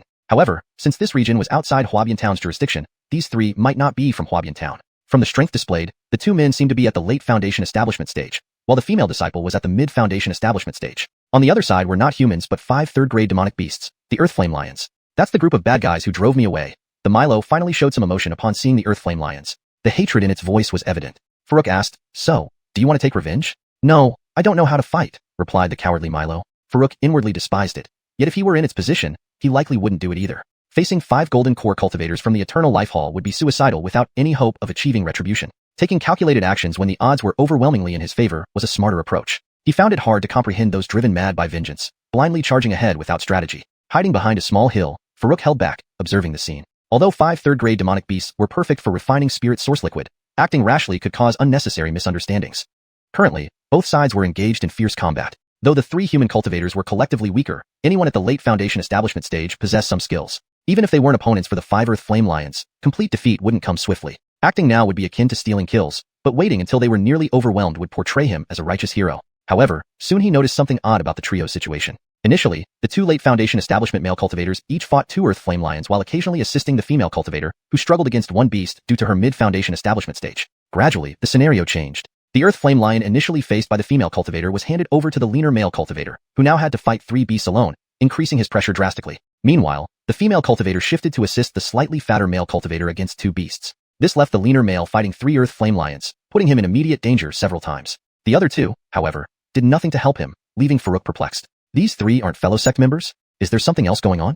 Farouk rubbed his chin thoughtfully. If the other 2 attacked with full force, it could be seen as concentrating their efforts to defeat the beasts one by one. Yet, their slow movements clearly indicated a deliberate delay. Just as he wondered, the leaner male, facing 3 Earth Flame Lions, found himself in another crisis. An Earth Flame Lion struck him directly in the abdomen. Being fire attribute creatures, Earth Flame Lions' blue flames could easily penetrate the defensive shields of most cultivators at the same stage. At the moment of impact, burning sizzling sounds filled the air followed by a foul smell spreading rapidly. Even from a distance, Farouk could detect the odor, imagining the severe injury the leaner male sustained.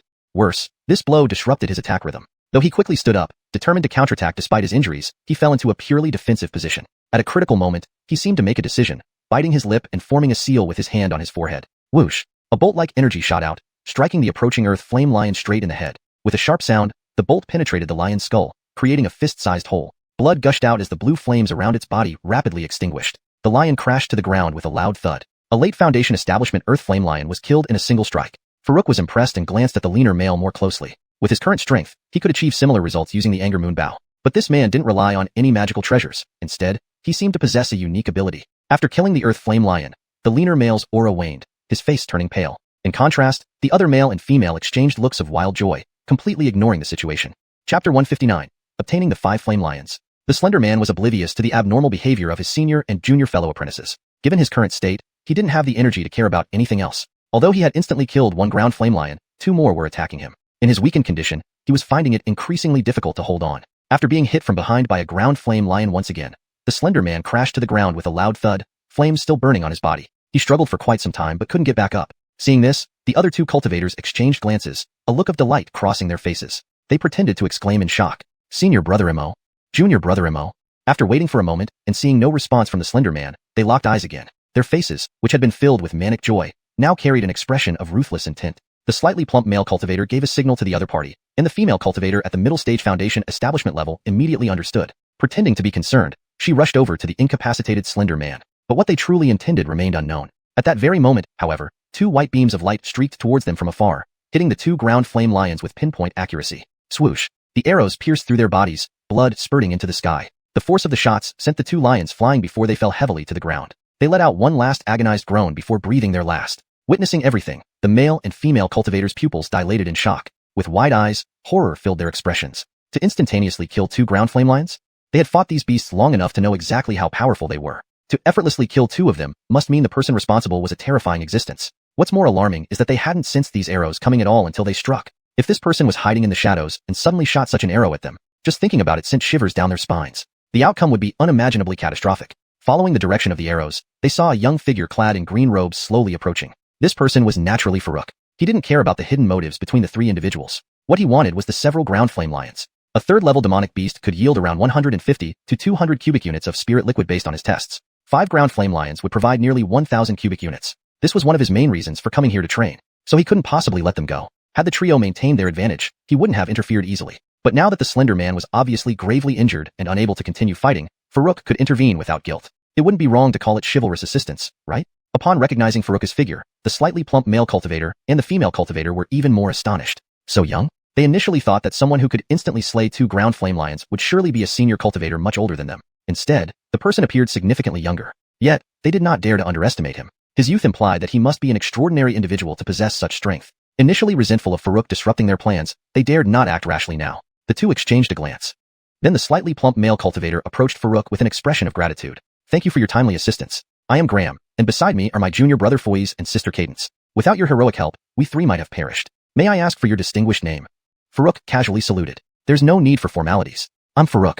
I merely happened to pass by. By the way, do you want the other 2 ground flame lions? Although aware that they were putting on an act, Farouk didn't bother exposing them. Glancing at the 2 frightened ground flame lions, he found they immediately turned and fled as soon as they met his gaze. The mere aftereffects of the previous arrow strikes already terrified them. They certainly didn't think they were any stronger than those who were slain. Farouk wouldn't let the potential spirit liquid escape. Disregarding Graham's thoughts, Farouk pulled his bow, and 2 more arrows flew out. His movements were smooth and seamless. Seeing Farouk shoot, Graham felt as if struck by lightning, his eyes fixed on the raging moon bow in Farouk's hands. A magic treasure. It was actually a magic treasure. Only then did Graham realize that Farouk held a magic treasure in his hands. No wonder he could possess such formidable strength at such a young age. If equipped with a magic treasure, it wasn't surprising. After the shock came intense greed. With such a magic treasure, who below the golden core stage could be his match? He kept his greed hidden, however, knowing better than to reveal it. Even though he knew most of Farouk's strength came from this magic treasure, it was enough to intimidate him. Just 1 arrow would be unendurable. Elsewhere, the 2 arrows successfully penetrated the 2 fleeing ground flame lions. The large bodies of the ground flame lions hit the ground with heavy thuds and twitched briefly before lying still.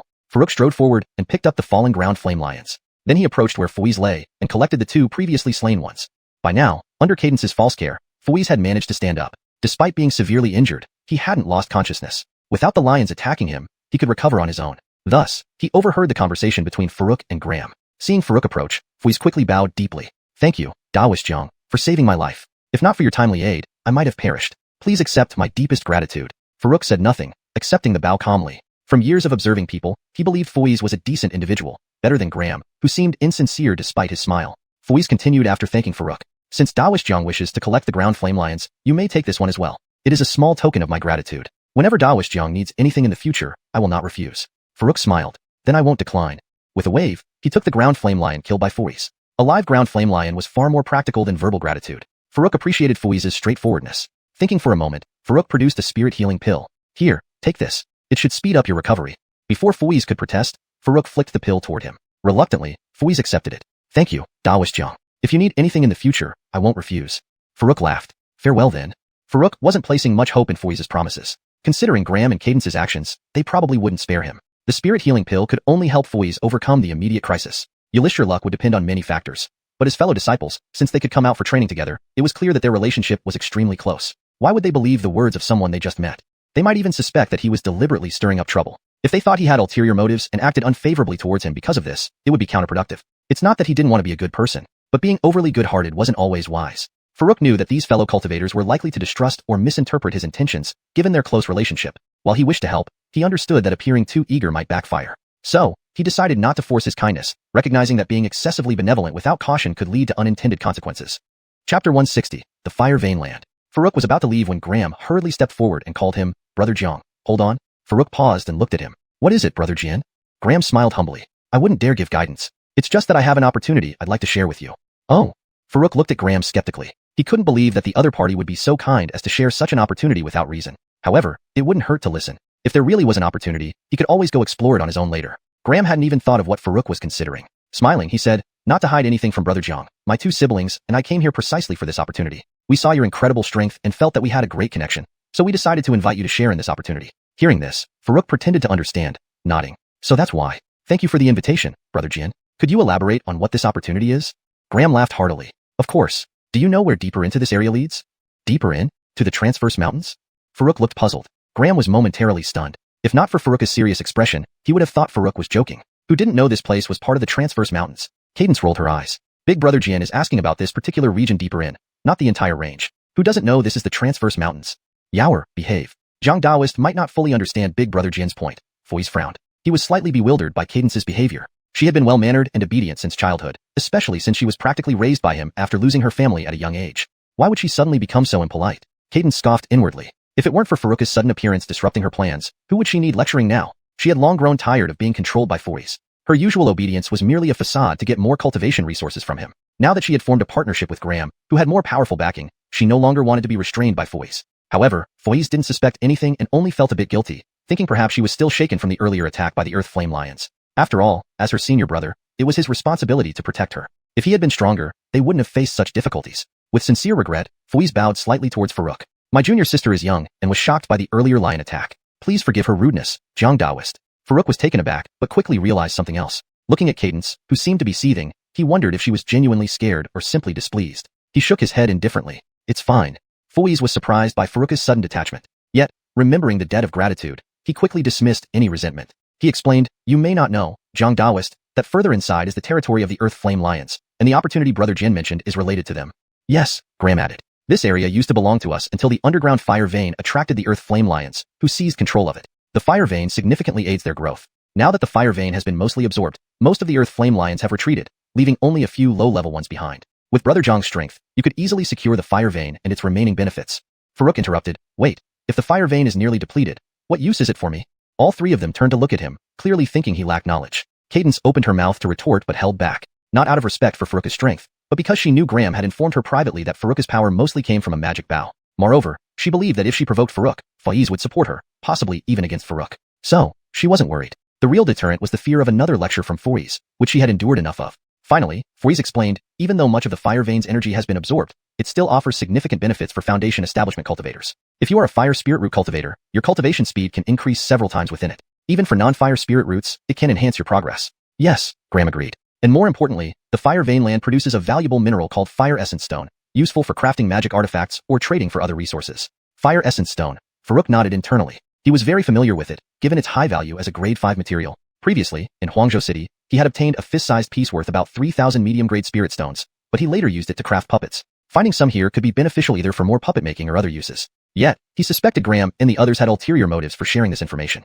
Sending a telepathic message to Herman, he asked, did you hear their conversation? Is what they say about the fire vein true? Considering what Herman had previously told him, he suspected the fire vein area might have been originally controlled by Herman's uncle. Sure enough, Herman replied, Master, back then I was small and didn't know about the fire vein. All I remember is that one place was extremely hot, but Uncle would often take me there, saying it could activate my bloodline power. However, I hated the heat and always ran away. Farouk raised an eyebrow. So you haven't activated your bloodline power yet? Herman admitted, that's right. Farouk understood immediately. No wonder the ox was so timid. It appeared that this journey might benefit the ox more than him. Since they were already here, he needed to ensure the ox activated its bloodline power. Chapter 161, Graham's Scheme. After confirming the authenticity of the fire vein, Farouk directly accepted Graham's invitation. Although he still didn't know what tricks Graham had up his sleeve, he decided to take it one step at a time. Regardless, for the sake of the Earth Buffalo's bloodline power, he had to make this trip, and traveling with them wasn't necessarily a bad idea. Seeing Farouk agree, Graham started leading the way enthusiastically. Farouk quietly followed behind the three, keeping himself alert. They walked for over 10 miles when suddenly, Farouk received a mental message from the Earth Buffalo. Master, this isn't the direction to that very hot place. I remember this is the path to where we pick fruits. Is that so? Are you sure you didn't get it wrong? Farouk replied telepathically while glancing at the trio ahead. They were exchanging meaningful looks, seemingly passing messages among themselves. Graham had a furrowed brow, looking grave and earnest. Ardle's face was full of urgency, with an underlying struggle. Cadence would occasionally roll her eyes, showing obvious impatience. Farouk couldn't eavesdrop on their conversations, so he had no clue what they were discussing. But if the Earth Buffalo was right, they must be talking about the sudden change in direction. The Earth Buffalo added, Daniel wouldn't get this wrong. That fruit is truly delicious. Farouk nodded silently. Given the dumb buffalo's greedy nature, it was unlikely he'd mix up the directions. When they first arrived at the Hongduan Mountains, the buffalo headed straight for those fruits. If not for encountering Graham and the others, they might already be there by now. So, Graham must have used the fire vein as bait, but aimed to lead him to the fruit area instead. Could there be something suspicious about the fruit location? Something dangerous enough to deal with him? Farouk frowned and asked the Earth Buffalo, whose territory is that fruit-picking place? Is there any formidable beast guarding it? The Earth Buffalo replied, Daniel only remembers a bunch of floating baddies there, but they're not tough. They dare not fight Uncle. Floating baddies? What are those things?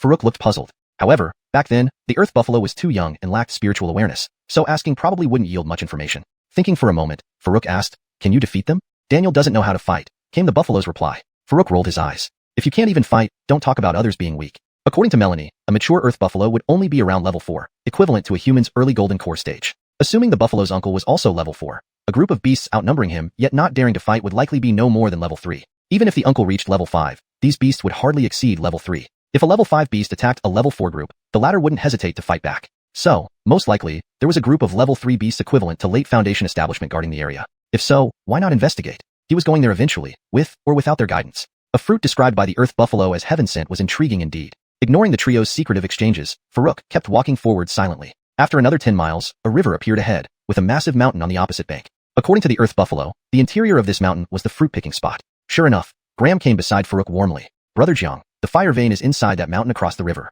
You're the strongest among us. Could you lead the charge for us? What do you think? Farouk thought for a moment before nodding. Certainly. Brother Jian sharing such a great opportunity with me, it's only fitting that I contribute more. Just be careful you don't lag behind. Otherwise, all the treasures might end up with me. Haha.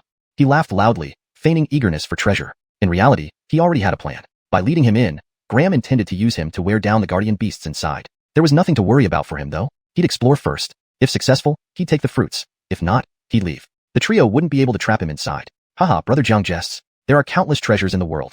Those who have the chance shall claim them. Even if you take everything, we wouldn't complain. Graham laughed along, delighted that Farouk agreed so readily. While Farouk's laughter was fake, Graham genuinely smiled. Expecting to need some effort to trick Farouk inside, it turned out to be much easier.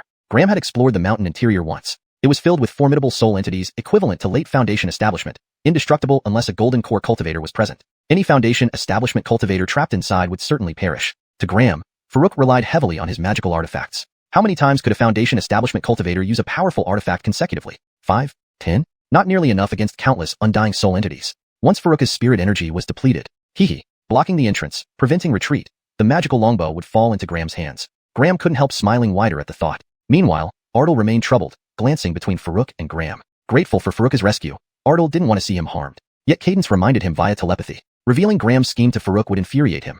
3 of them couldn't withstand Farouk's wrath. His own life wasn't a concern. He owed it to Farouk anyway. Neither did he care if Graham died, given his ill intentions. But what about Cadence? She was innocent, treating her like a younger sister. How could he let her die?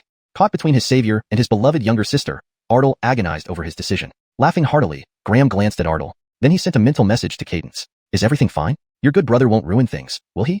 Cadence replied, Don't worry, Brother Jian. Look at him. I told him leaking information would endanger us all, and he had nothing to say. Graham chuckled. He doesn't care about my fate. He just doesn't want to hurt you. Cadence huffed. Who cares? This translation maintains the original tone and style, ensuring a coherent storyline and natural flow while adhering to your guidelines. Chapter 162. No explanation needed. On the river surface, Farouk and Graham, along with a few others, were traveling by flying sword. All of them were Foundation establishment cultivators, so crossing the river by flying sword was no issue. However, they needed to be cautious to avoid attracting the attention of flying beasts. After all, this area still fell within the range of the Hungduan Mountains. Once they caught the eye of a beast, it would inevitably draw more attention. Previously, 3 earth flame lions nearly claimed Ardal's life. Imagine what would happen if even more appeared. If surrounded by a group of demons, escaping wouldn't be easy at all. This is why they hadn't flown through the air until now on their journey. However, in order to cross the river, they had no choice but to fly. Brother Jiang, be careful. It's said there are water pythons in this river that actively attack humans, Graham warned from the front, turning back. However, unbeknownst to him, this warning itself triggered a reaction on the water's surface almost immediately. 2 massive jets of water shot up beneath Ardal and Cadence. Ah! Cadence screamed in fright, losing control of her flying sword momentarily and shrieking loudly as she wobbled midair. In comparison, Ardal remained much calmer. He maneuvered his flying sword upward, creating distance quickly while he pulled out a spiritual weapon-grade longsword with one hand. Just as he was about to strike down, he noticed Cadence's terrified scream. Upon seeing her lose balance and be hit by the water jet, his heart raced urgently. Ignoring his own safety, Ardal used a sword technique and slashed toward Cadence's water jet. Meanwhile, Graham also noticed Cadence's predicament and frowned. What a useless girl, unable to dodge such a simple attack. Muttering curses in his mind, he couldn't help but steer his flying sword back towards Cadence. Given that his major plans weren't completed, she was still useful to him and mustn't die here. As Graham reached Cadence and snatched her into his arms, he feigned concern. Little sister, are you alright? Still shaken, Cadence felt reassured when her descent stopped. Meeting Graham's concerned gaze moved her deeply. Thank goodness you were here, Senior Brother Jian. Cadence's cheeks flushed red as she looked at Graham with adoration. On the other side, things weren't going well for Ardal. The water jets clearly targeted the 2 weakest among them. At his peak, Ardal wasn't weak. But after sustaining heavy injuries and expending considerable energy to instantly kill an Earth Flame Lion, he hadn't fully recovered despite taking a divine healing pill. Even though he had created distance, a timely counterattack or evasion could have avoided being trapped. However, rescuing Cadence cost him the best opportunity to react. Now surrounded by water jets with something lurking below, the situation was dire. Deflecting a water jet, Ardal looked skyward. Flying higher risked attracting aerial beasts, which would make his situation even worse. But he couldn't stay put either. Ardal gritted his teeth and guided his flying sword upward again. Flying upward might attract airborne beasts, but staying low certainly made him no match for underwater creatures given his current state. However, as he started ascending, a massive force pulled him down instead of upward. Ardal's heart sank as he looked down and saw a giant water python coiling up towards him. Already struggling to maintain his position, retaliating was a distant dream. Was this the end? Ardal felt despair rise within him. Perhaps this was better. At least his friends could live on. Ardal closed his eyes, resigning himself to his fate. A moment passed. Ardal furrowed his brows. Why wasn't he dead yet? Even though waiting for death was supposed to feel long, this was ridiculous. You planning on lying there forever? A familiar voice sounded beside him. Opening his eyes, Ardal saw a rather handsome but youthful face with a teasing smile. Not dead then? Ardal turned his head around, finding everything calm and serene. No sign of the python. Jiang gulp. Before he could inquire further, his body suddenly submerged into the river water, choking him. After swallowing a mouthful of water, he resurfaced only to find Farouk already flying away. Summoning his own flying sword, Ardal hurriedly followed. By the time he caught up with Farouk, Graham had already reached the opposite shore with Cadence. Having deduced what likely happened, Ardal realized Farouk must have saved him at the last moment, using spirit energy to keep him afloat before retracting it when he woke up. Did Farouk think he fainted out of fear? Thinking this, Ardal felt embarrassed and hastily thanked Farouk, explaining he didn't faint from fear but, interrupting him, Farouk smiled. No explanation needed, I understand. Despite Farouk's assurance, Ardal felt uneasy. Unfortunately, lagging slightly behind, he couldn't see Farouk's expression. Stretching forward to peek, upon seeing Farouk's smile, he panicked. I really didn't faint out of fear. Farouk didn't interrupt this time but waited for him to continue. But Ardal faltered, unable to explain how admitting defeat felt more embarrassing. Feeling utterly helpless, Ardal stared blankly at Farouk. Farouk smirked, turning away to continue flying. He had seen Ardal's readiness to accept death and merely acted out of convenience, without any other motive. Chapter 163, born with a Nidhogg saint body? Arriving at the opposite shore. Though it seemed like Fouise was delayed by being entangled by the water python, in reality, he wasn't much behind Graham and the others. It was only a matter of a few breaths. Moreover, Graham and the other didn't even know that Fouise had once again saved Farouk's life. Junior sister, are you alright?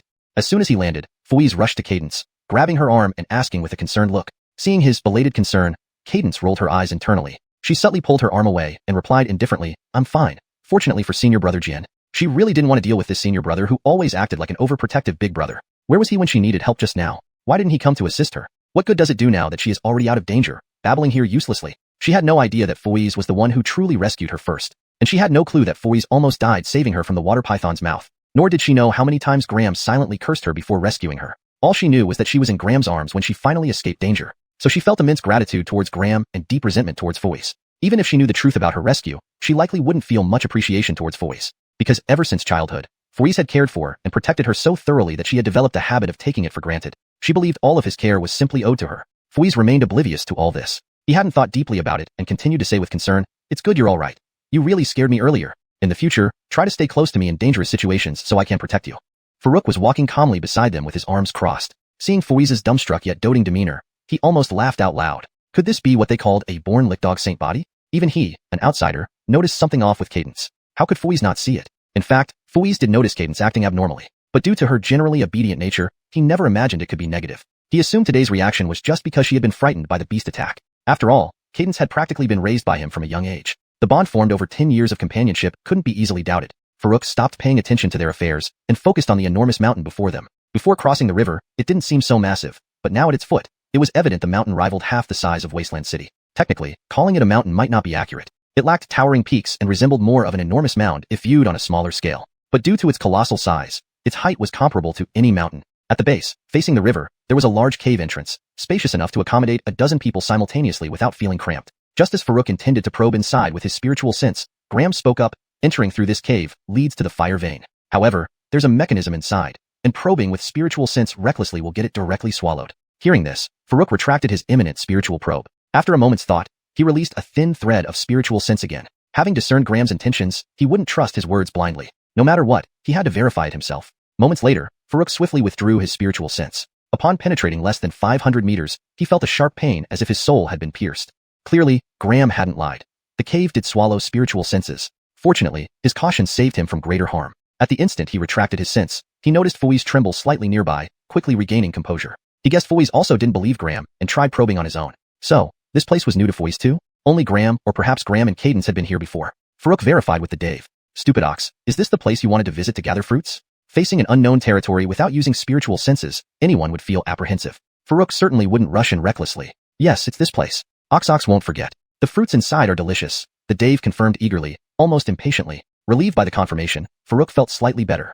If his previous deductions were correct, there shouldn't be much danger for him inside. Taking everything into account, Graham must have explored the area beforehand since he led Farouk here. A place Graham could enter and exit safely couldn't be too perilous. Not that Farouk underestimated Graham, but given his current strength and various techniques, he had never encountered a cultivator below the golden core stage whom he couldn't handle. Graham naturally had no idea about Farouk's true strength. He assumed Farouk had somehow acquired a treasure-grade longbow, and most of his abilities came from it. Farouk looked far younger than them, which was unusual for someone his age to possess such prowess. For normal cultivators, breaking through to Foundation Establishment initial stage indicated talent. Reaching Foundation Establishment mid-stage made one a prodigy. As for late stage, it was extraordinarily rare, typically achieved only by major powers heirs. Farouk had used breath concealment technique initially, masking his aura. Thus, Graham could only judge him as a Foundation Establishment cultivator based on displayed abilities. Regarding his specific realm, Graham remained uncertain. Combining Farouk's youth and capabilities, he presumed Farouk was more likely at mid-stage rather than late stage. This belief emboldened Graham's ulterior motives. Had he known Farouk was also at Foundation Establishment late stage and unbeatable even without the Raging Moon Bow, he wouldn't have dared think maliciously. Now, seeing Farouk pause at the entrance, Graham didn't urge him, though secretly wishing Farouk would enter and deplete his spirit energy so he could seize the treasure bow. But haste makes waste. Pressuring Farouk too much might raise suspicion, leading to undesired outcomes. Just as Farouk prepared to enter, Fories, after much hesitation, transmitted, "Brother Jiang, this isn't the fire vein. Entering will be dangerous. Retreat quickly." Chapter 164, Beyond Redemption. Hearing Ardal's transmitted message, Farouk paused his step just as he was about to enter the cave entrance. "You should worry about yourself instead." Farouk did not turn around but responded indifferently before stepping forward again. Seeing this, Ardals could not help but grow anxious inwardly. While he did not know what awaited inside, he was very clear about Graham's intentions. Since Graham had chosen this specific place to deal with Farouk, it must be incredibly dangerous. Watching Farouk pay no heed to his warning and even having half of his foot already inside the cave, Ardals gritted his teeth and said, "Brother Jiang, I will go in with you." Unable to dissuade Farouk, Ardals decided to follow along. If necessary, he could perhaps block a few attacks for him. He could not bear to watch Farouk, who had saved him twice, walk into death willingly. Hearing this, Farouk stopped and turned back, looking at him strangely. Ardal's decision to transmit a warning right at the critical moment did not surprise him much. After all, since they crossed the river, he noticed that Ardals had been struggling internally. After all, Farouk had saved him twice. If Ardals didn't give any warning, Farouk would have thought less of him. However, Ardal's offering to go in together was something Farouk never expected. Knowing fully well that this place was a trap set by Graham, one that likely meant certain death, he still dared to suggest coming in? Is he really so fearless of death? Meanwhile, Graham's amusement was barely suppressed as he watched Farouk's body nearly disappearing into the cave. But then, upon realizing Farouk had halted due to Ardal's words, his expression darkened. His hatred for Ardal surged, almost reaching its peak, wishing to eliminate him immediately. However, he quickly reconsidered. If Ardals wanted to accompany Farouk to their doom, it might work out perfectly for him. Initially, inviting Ardals here was to kill him and obtain the innate sword pupil. If not for Farouk's intervention during the fight against the Earth Beast, Graham would have already gotten the sword pupil. If Ardals was willing to die now, why not use this opportunity to get both Farouk and his treasures? After letting them exhaust themselves fighting those immortal souls, Graham could block the entrance and take the treasures and sword pupil. What a beautiful plan. Ha ha ha. Graham couldn't help laughing aloud inwardly. However, the next moment, he grew depressed again. Seeing Farouk stop and tell Ardals not to come in because of his injuries, Graham realized Ardal's presence would only hinder Farouk. Jokingly, aside from those mysterious fruits Farouk had taken from the Earth Beast earlier, Ardal's weakened state would only be a burden, contributing nothing else. Naturally, Farouk did not want him to come along. Upon hearing Farouk's refusal, Ardals was momentarily stunned. Facing Farouk, who stood protectively before him, mixed emotions surged within him. Though Farouk's tone was cold and seemed dismissive, Ardals felt warmth and concern. Exhaling deeply, Ardals rubbed his face vigorously. He and Cadence were orphans who relied on each other. As the elder male, he naturally took on the role of an older brother, protecting and caring for her. Though he always played the part of the selfless giver without expecting anything in return, he found solace in his relationship with Cadence. He treasured the bond they shared, the feeling of being needed and relied upon. The thought of losing her or her not needing him anymore was unbearable. So, Farouk's warning had struck a deep chord within him, stirring up emotions he dared not confront. Looking back at the cave once more, Ardals began to meditate and heal his wounds. Regardless of Farouk's intentions, he needed to recover in case Farouk faced any danger inside.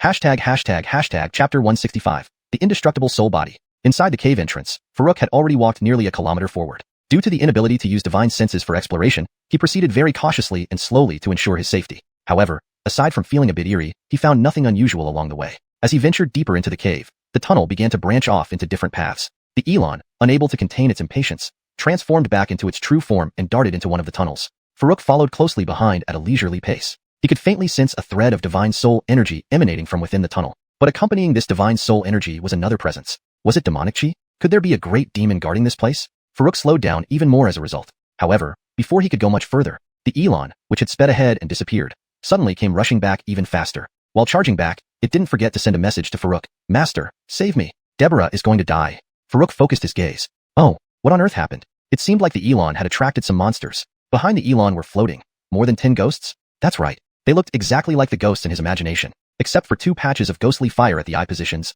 Their entire bodies were shrouded in black mist, making it hard to discern their shapes. However, judging by the aura they emitted, they should indeed be at the late Foundation establishment stage, though it wasn't clear whether these were real ghosts or a peculiar kind of beast. But Farouk's actions did not hesitate for a moment. He immediately drew his bow and string. Whiz, whiz, whiz. 5 arrows with white glows shot out one after another.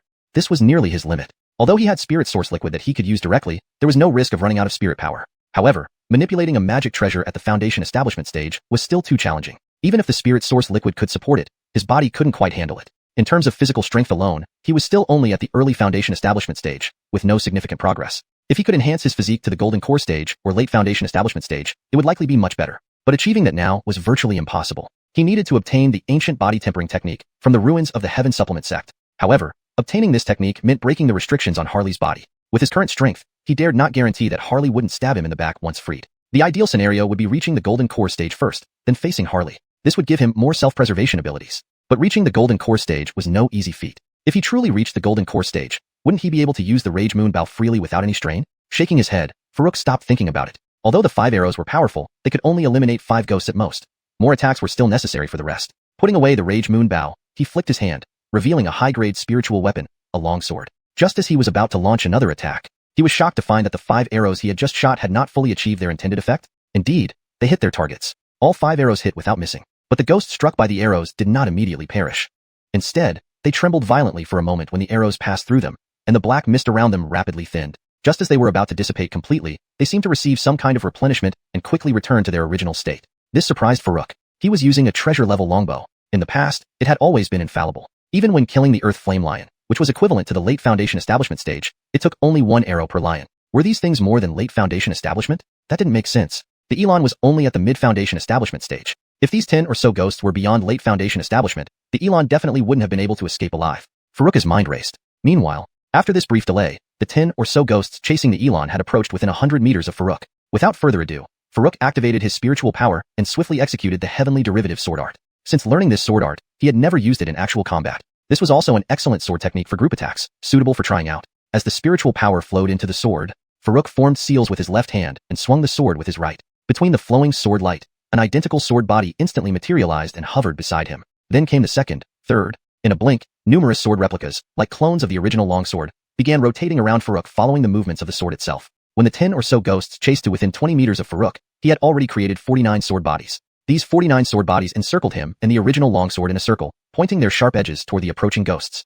At his current level of proficiency, the heavenly derivative sword art could actually transform one sword into 100 instantly. Clearly, he wasn't using full force. As Farouk completed his final sword movement, the 49 sword bodies shot forward together. Whiz, whiz, whiz. The sound of swords slicing through the air was dense like raindrops. The dark cave tunnel was instantly illuminated like daylight by the swirling light. Despite knowing the swords weren't aimed at it, the Elon, in the midst of its frantic escape, was still frightened by the sudden display. Seeing it was very close to Farouk, it exerted all its strength to leap up. A flash of white light appeared around its body, and it transformed into a small, insect-like creature, landing steadily on Farouk's pant leg. At this moment, it felt an immense sense of relief. Simultaneously, the 49 sword bodies descended with tremendous force, colliding with the approaching ghosts. Booms resounded continuously. Within moments, nearly half of the 10 or so ghost bodies turned translucent and were almost dissipated. But similar to before, just as they were about to vanish, they seemed to receive some sort of replenishment and instantly returned to their original complete forms. Seeing this scene, Farouk frowned. This was not a good sign. If these ghostly beings were indeed indestructible, even with his access to spirit source liquid,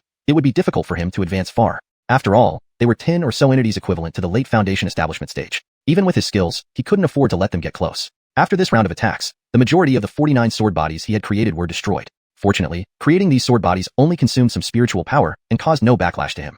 Forming seals again, Farouk continued to wield his sword to generate more attacks. He still didn't fully understand these ghosts. Was it due to insufficient attack power that they couldn't be killed? Or was there a continuous source of energy replenishing them, making them immortal? Or perhaps these ghosts naturally possessed the quality of being unkillable. Or maybe these weren't ghosts at all, but a unique kind of beast.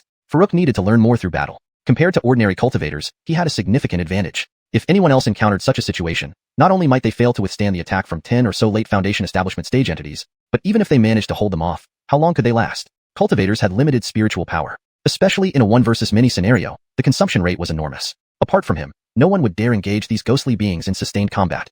Chapter 166, Endless Divine Soul Power. Outside the cave entrance, it had been more than an hour since Farouk entered the cave. Ardal had originally intended to cultivate and heal his injuries properly, but as time passed, he grew increasingly anxious, frequently glancing toward the cave entrance. Forget healing. He was lucky if this mindset didn't worsen his condition. His agitation was not unfounded. An hour might not be long, but it wasn't short either. Since Graham had deliberately lured Farouk here, it indicated that the cave was extremely perilous. He feared Farouk might perish inside, leading to lifelong guilt. Meanwhile, Graham was also intently watching the cave entrance, his frown deepening with each passing moment. It had been over an hour, and Farouk still hadn't escaped. His brow furrowed like a crumpled cloth. Could it be that the guy hid somewhere inside and then ambushed him? That didn't make sense. Given Farouk's ability to wield magical treasures, would he need to ambush them? Had he run out of spiritual energy and perished inside? Please, don't let that be the case. At least bring the magical treasure out before dying. Graham's heart raced with endless speculation. He couldn't help being so paranoid because he knew the cave's dangers too well. Last time, he had gone in with 6 senior Sect brothers, hoping to reach the deepest part for treasures. However, they encountered immortal soul entities and barely lasted 15 minutes before almost all were wiped out. Only he managed to escape. The horror of those soul entities remained fresh in his memory. Even now, just thinking about it sent chills down his spine. Once within striking distance, these soul entities directly attacked one's divine soul. Cultivators' divine souls only significantly strengthened at the nascent soul stage. Foundation establishment cultivator souls were relatively fragile, unable to withstand many attacks. To avoid getting close, they had to continuously release spiritual energy to attack. But these entities were practically invincible, leading to exhaustion and eventual death from overwhelming attacks.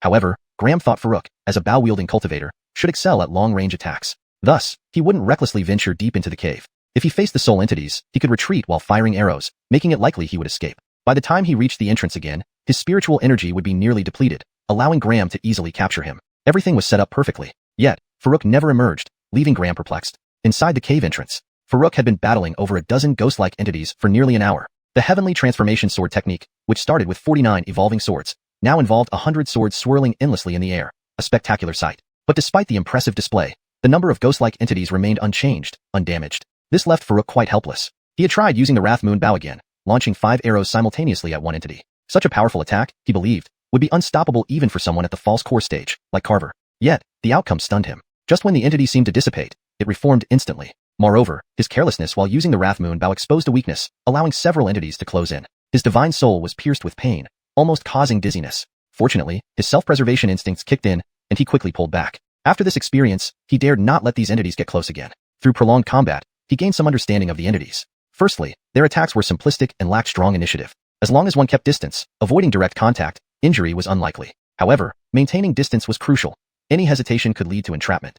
Secondly, these entities weren't true ghosts, but resembled mindless wandering souls. They carried no yin chi. Upon contact, one felt intense divine soul power and faint demonic aura. Most importantly, Farouk discovered that when these entities neared dissipation, they revived due to divine soul power replenishment from deeper within the cave. This power seemed inexhaustible. Despite repeated deaths, it remained abundant, showing no signs of depletion. Farouk looked into the dark depths of the passage, his eyes flickering. According to the Dave, following the passage led to the fruit harvesting area. Therefore, the divine soul power within must be connected to the fruits. But how did all this form? Was it controlled by someone or something? The hidden demonic aura in the divine soul power clearly suggested a great demon existed deeper within. Logically, Farouk should withdraw after discovering this much. Such a powerful demon was beyond his current capabilities. However, since the great demon hadn't appeared despite the prolonged battle, there must be some constraint preventing its appearance. Could this be an opportunity? Even ignoring that, the fruits alone were worth risking for. Finding the source of the divine soul power would be even more valuable. Although uncertain if he could absorb it directly, anything producing such immense power must be immensely potent, worthy of exploration. How can I bypass these entities and delve deeper? Farouk advanced cautiously, pondering solutions. But as he went deeper, he noticed the entities' strength increasing. Though still limited in attacks, their speed and resilience improved significantly. Earlier, his heavenly transformation sword technique easily locked onto them, halting their movements. Now, his attacks barely restrained them, requiring multiple strikes to pause one entity. Several times, he almost got overwhelmed. Reluctantly, he fought defensively, retreating step by step. Since brute force won't work, suppression is the only option. Farouk muttered to himself, then silently said, "Little tripod, let the stubborn youth do the job." Hashtag chapter 167, deep within the passage. The stubborn brat that Farouk mentioned was naturally none other than the immortal binding tower. It could overpower even Carver, who was at the false core realm, so it would be a piece of cake to handle these soul entities that were only equivalent to the late Foundation establishment realm. Even if the soul entity's strength had increased somewhat, they were still far from reaching the false core realm. With Little Cauldron as an effective assistant, there was no reason for the immortal binding tower not to obey. Though this fellow acted very boldly in front of Farouk, it was like a sycophant when faced with Little Cauldron, always being summoned around without any reluctance. At Little Cauldron's command, it now obediently appeared on Farouk's palm. Farouk didn't bother to talk much and directly threw it into the air while continuously pouring in spirit source liquid. Other matters would be communicated by his assistant. Soon enough, the immortal binding tower swelled up quickly, becoming as tall as the cave space, then heavily suppressed the 10 or more soul entities. These soul entities barely had any autonomous consciousness, relying merely on instinctive dodges which, of course, couldn't evade the immortal binding tower's suppression. As expected, all 10 plus soul entities were swiftly suppressed within the tower. Faruka's face showed a hint of satisfaction. He continued to pump in spirit source liquid. After a moment, the immortal binding tower began shrinking. Faruk knew this signified that the soul entities were completely subdued. He couldn't help but feel a little surprised since it was much more efficient than with Leela before. Considering the different realms of power and lack of autonomy in these soul entities, he deemed it normal. The bound entities didn't know how to resist even after being suppressed. The immortal binding tower landed back in Faruka's hand and vanished straight away without acknowledging him, which he had long been used to. As long as it can serve me well, a bit of arrogance is okay, Faruk thought. Capable beings are usually arrogant. Observing the immortal binding tower playing with little cauldron inside the golden cauldron, Faruk didn't rush to deal with the soul entities since they wouldn't escape anytime soon. Instead, he headed deeper into the passage where the fruits and divine soul energy were more crucial. Walking along the passage, Faruk didn't encounter new soul entities. It seems that although the divine soul energy at the depths of the passage can replenish the soul entity's consumption, it cannot create more new ones, Faruk muttered to himself. However, whether other passages contained more soul entities was unknown. After advancing about 4 to 5 kilometers, the passage suddenly opened up and the Riki became excited again. Leaping down from Faruka's pant leg and reverting to its original size, it started searching systematically. Remember to hand over what you find for my distribution. Don't keep them for yourself, Faruk instructed calmly. Though he didn't know what fruit it was looking for, he certainly wasn't here just for sightseeing. He wanted to taste the fruit too. The Riki paused momentarily upon hearing this, then resumed its search. Having been with Faruk for a while, it knew better than to misbehave. Faruk left it to its task and followed the increasingly dense divine soul energy. Reaching this open area, the divine soul energy was significantly denser than in the passage before. Concurrently, the demonic aura also intensified. Having spent almost 2 hours inside, Faruka's companions outside the cave entrance, Woody and Graham, felt uneasy as Faruk hadn't come out yet. They thought something untoward must have happened. Woody genuinely worried about Faruka's safety, whereas Graham regretted losing the opportunity to obtain the magic bow. If Faruk really died inside, Graham doubted he had the courage to venture in himself. Meanwhile, Woody paced nervously outside the cave. He hesitated between waiting further or entering to look for Faruk. Realizing his own inferiority compared to Faruk, he feared joining might mean nothing more than offering another sacrifice. But hope remained. If Faruk was seriously injured, perhaps he was waiting for rescue inside. Considering this, Imochian approached Cadence, saying, Yaoer, Zhang Daoist has been inside for quite some time. I need to go check on him. Why don't you return to the sect? You're going in? Cadence was taken aback, slightly surprised. She wasn't concerned about Woody's fate, but her agreement with Graham to obtain his sword pupils depended on it. If Woody met the same end as Faruk inside, her plans would crumble. Initially, Woody's injury by the flame lion offered the perfect chance, ruined by Faruka's intervention. Now, Woody was far beyond her capabilities to deal with alone. Knowing she had only one chance, if failed once, it would be harder. Her reaction, however, made Woody mistakenly think she was genuinely worried about him, filling him with warmth. Meanwhile, Graham, overhearing the conversation, frowned but soon smiled brightly, saying, It's good you're going in. Zhang brother did save your life. I'll ensure the junior sister's safety. Remember to retreat if things aren't feasible. Feeling guilty for leading Faruk into danger for a treasure, Graham urged Woody to apologize on his behalf and stated he wished for Faruka's safe return, expressing sincere remorse that moved both Cadence and Woody. Thank you, senior brother. I will do my best to find Zhang Daoist. Woody bowed solemnly. Looking at Cadence tenderly, he added, Remember to protect yourself. I'll come back safely. Then he entered the cave without hesitation. This journey ahead would undoubtedly be extremely perilous, likely being his last time to see Yaoer. He truly worried that he might change his mind due to Yaoer's reluctance to part with him, just like when they were young. Maintaining the style and tone from the previous content. This snippet conveys Faruka's apprehension about possibly never returning and his concern over Yaoer's feelings affecting his resolve. The ellipsis at the end hints at a shared history between them, suggesting a deeper emotional connection formed in their childhood. This translation adheres to the guidelines provided, maintaining the paragraph structure, using only English, and ensuring the names are accurately represented. The tone and style remain consistent with the previous narrative, providing a natural and fluent continuation of the story. Chapter 168. The fruit cannot be eaten? Deep within the cave's passage, Faruk followed the direction from which the divine soul power was emanating, but he ultimately only confirmed that it was coming from underground. As for how to reach underground, he found no clues at all. Moreover, after reaching this open area, it seemed as though the entire cave space had reached its end. Aside from retracing the other few passages, there was no way to delve deeper. Faruk gazed at this vast space, lost in thought for a moment, and was about to try using brute force to create a passage to the underground. Suddenly, the voice of Hamza, Dino, rang in his mind, exclaiming joyfully, I found it, master. I found a fruit. Speaking, it puffed and panted as it ran towards Faruk with the fruit. Hearing this, Faruk's mood improved considerably. Finally, some progress. At least they hadn't come here for nothing. Taking the fruit, Faruk didn't get a chance to examine it closely before feeling an initial sense of familiarity. It was completely black, only half the size of an adult's fist. Earth soul fruit? Faruk frowned, examining the fruit in his hand. That's right. Just based on appearance, it looked exactly like the earth soul fruit he had obtained from a blind box in the Wild State City. But something felt different. He couldn't quite pinpoint what the difference was, but felt it was somewhat peculiar. Having tasted the earth soul fruit himself, he was naturally very sensitive to its aura. Looking at Hamza staring intently at the earth soul fruit, drooling at the mouth, Faruk asked helplessly, Are you sure this fruit is exactly the same as the one you ate as a child? Yes, exactly the same. Deborah remembers clearly. If you don't believe me, I can eat it in front of you.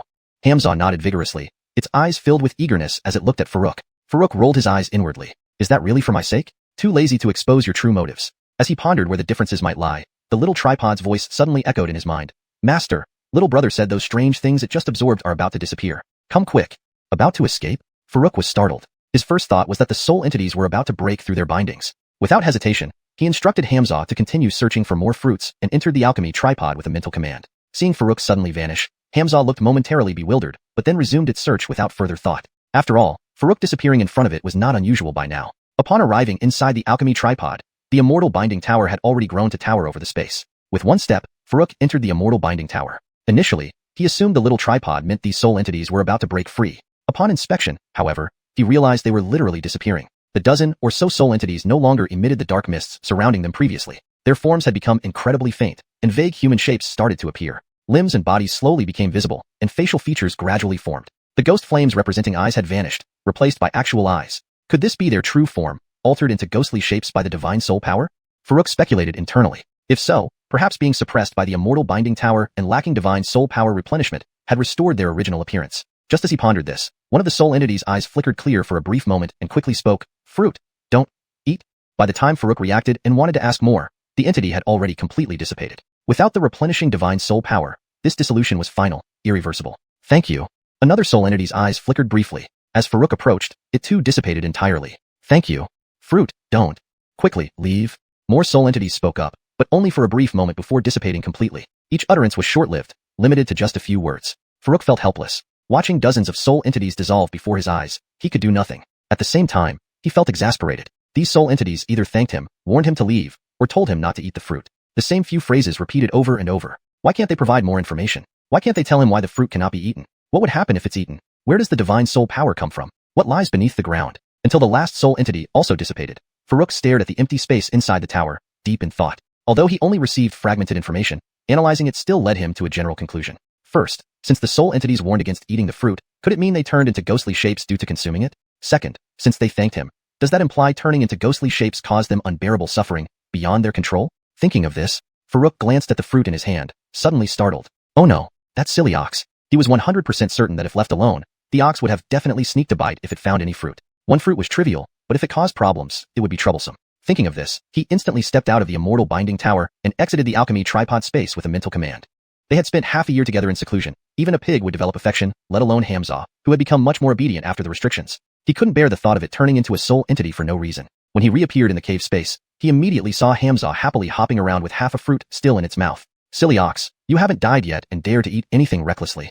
Farouk yelled, face darkening. Hamza was too engrossed in tasting the fruit to notice Farouk's sudden appearance. Earlier, after finding the fruit, it didn't initially intend to sneak a bite, but waited impatiently for Farouk to return. With the fruit in hand, it found it hard to remain patient. After a long internal struggle, it finally gave in and took a bite. Thinking it had already found one fruit for its master, who had promised to share with it, it reasoned that having one bite wouldn't hurt. Its logic seemed sound and justified. But when Farouk roared, Hamza panicked instantly. All its logical reasons fled its mind. In a frantic move, it swallowed the remaining half of the fruit whole. Chapter 169, Calculating Each Other. Seeing Farouk's dark and anxious face, the Evan thought he was blaming it for stealing the fruit. Without trying to escape or struggle, it obediently lay down on the ground, assuming a posture of complete submission, as if saying, hit me, scold me, do whatever you want. Farouk was at a loss for words. With a flicker of thought, he directly took out the immortal binding tower. He wasn't sure if the Evan would be affected by the fruit, but being prepared never hurt. If the Evan showed signs of transforming into a soul entity, he could immediately imprison it inside the tower. Without the influence of that spiritual force, there might still be a chance to save its life once they left this place. Master, Daniel doesn't want to be locked up. Daniel can go find more fruits for you. The Evan looked at Farouk with a pitiful expression, thinking that Farouk wanted to punish it by locking it in the tower. It could accept beatings or scoldings since those were temporary and could be endured. But the tower? It knew all too well that who knew how long it would take to get out if it were locked inside. Fearless of death, but afraid of being locked up, Farouk shot at an impatient look. At the same time, a faint suspicion crept into his mind. After some time had passed, why did the Evan show no adverse effects? He couldn't help but ask, how did you feel after eating that fruit? What kind of feeling? The Evan, who had been thinking about how to excuse itself, suddenly paused at this question. Then, it said with a nostalgic expression, at first, it was sweet when I tasted it, then I felt really comfortable and seemed to have become smarter than before. Then you came. It showed a grievous expression as if to say, you came and shouted at me. What other feelings could I have except fear?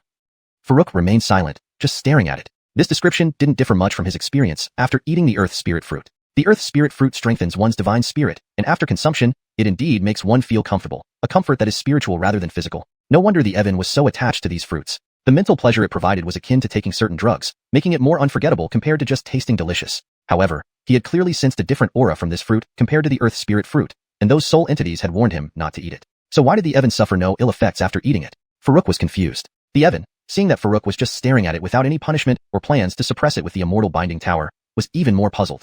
Uncertainly, it asked, "Master, can Daniel get up and continue looking for fruits?" Hearing this, Farouk scrutinized it again. Seeing no abnormalities, he nodded slightly. "Go ahead."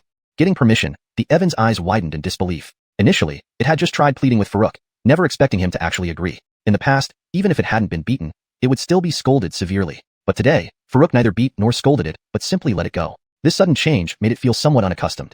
Nevertheless, it didn't overthink it and got up, hopping away merrily. A giant bull nearly 2 meters tall, and as sturdy as a tower bounded out like a child. Watching this ridiculous figure, Farouk suddenly had an idea. Could this fruit be specially meant for beast cultivators? That's why the Evan suffered no harm, while human cultivators turned into soul entities upon consuming it. Farouk took out another fruit and examined it closely. If earlier he couldn't pinpoint how this fruit differed from the earth spirit fruit, now he had a pretty good idea. It contained a demonic aura. This was an earth spirit fruit infused with demonic energy. The lingering demonic aura in the cave might have caused him to overlook it previously. Now, with the Evan unaffected, he had to consider this possibility. But this was only a guess, and he didn't dare conclude definitively. If only there were someone else I could test it on, Farouk thought, then suddenly smiled. He believed Graham would be perfect for the test. Since Graham brought him here, it was only fair for him to taste it first. Meanwhile, Graham stood at the cave entrance, preparing to enter. He hadn't planned to enter originally. His encounter with the soul entities had discouraged him from going inside. However, when Aurelio suddenly proposed entering, he had a new plan. If Aurelio went to find Farouk, he could follow discreetly. Regardless of whether Aurelio found Farouk, the soul entities would eventually drive them back. Then he could ambush them midway. An already injured and exhausted Aurelio would be vulnerable, allowing Graham to easily subdue him. If Aurelio found Farouk, Graham could eliminate both and claim their treasures. If not, killing Aurelio alone would secure the sword eye for him. Either way, Aurelio was doomed. This was the main purpose of joining Cadence and Aurelio's outing.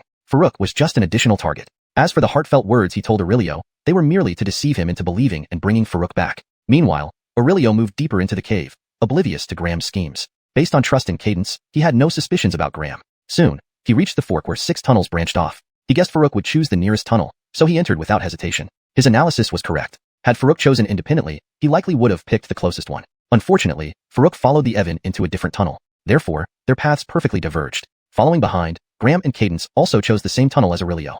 Chapter 170, A Great Demon in Human Form. Deep within the cavern, after searching through almost the entire space, Farouk and the Milo found a total of 11 more fruits. Adding the one the Milo had previously handed over made it 12 in total. After putting all the fruits away, Farouk was just about to continue searching for the source of the divine soul force when he suddenly received a mental transmission from the Milo. "Master, come and look quickly. There's a door here, and there are still fruits inside." A door? Farouk was somewhat taken aback upon receiving this message. When he probed the source of the divine soul force earlier, he had almost explored every corner of the area but hadn't seen any door. Deciding to move swiftly, he approached the indicated location. Upon reaching where the Milo was standing, Farouk was even more stunned. Wasn't this exactly where he initially sensed the divine soul force emanating from underground? He had been planning to use brute strength to break through to create a passage then. But later, he got sidetracked by changes happening to the souls. Unexpectedly, out of nowhere, a door appeared on its own. Farouk inspected the door closely. It was quite large, easily enough to accommodate 3 to 5 people entering at once. Even the bulky Milo should have no trouble moving in and out casually. The corridor inside spiraled downwards, emitting a thick stream of divine soul force that spread outwards.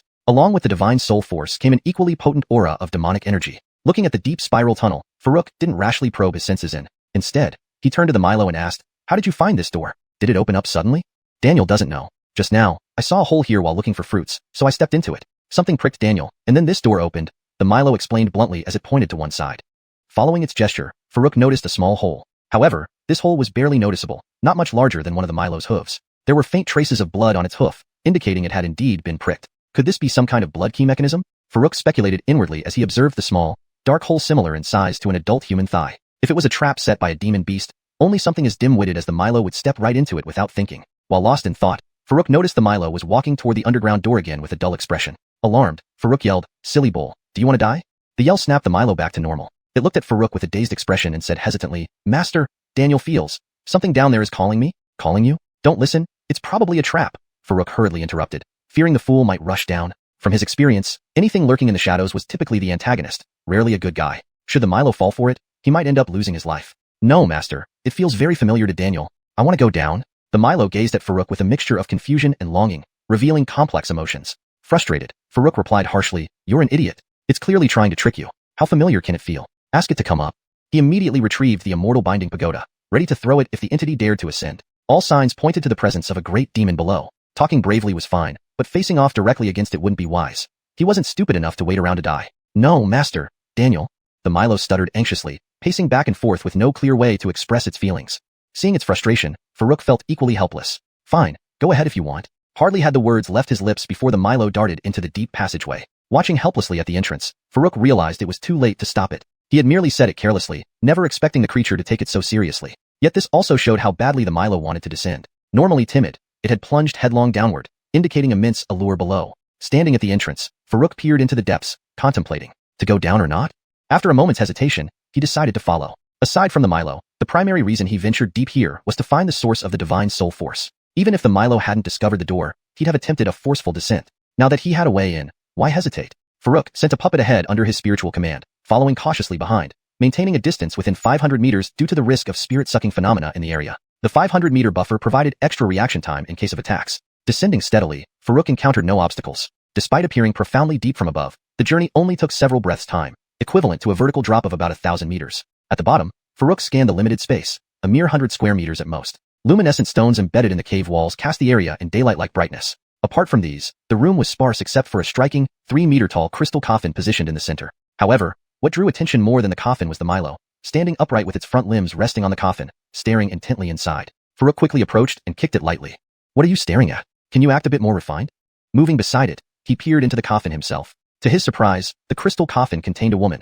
A remarkably beautiful woman. Her dignified countenance and delicate features framed her elegant figure clad in a black dress, emphasizing her grace. Yet her forehead bore a protruding horn, marking her unmistakably as a great demon in human form. Chapter 171. The innate sword eye. Gazing at the woman inside the crystal coffin, Farouk couldn't help but whistle in amazement. No wonder there was such a heavy aura of demon energy. It turned out that there was actually a formidable, shape-shifted demon here.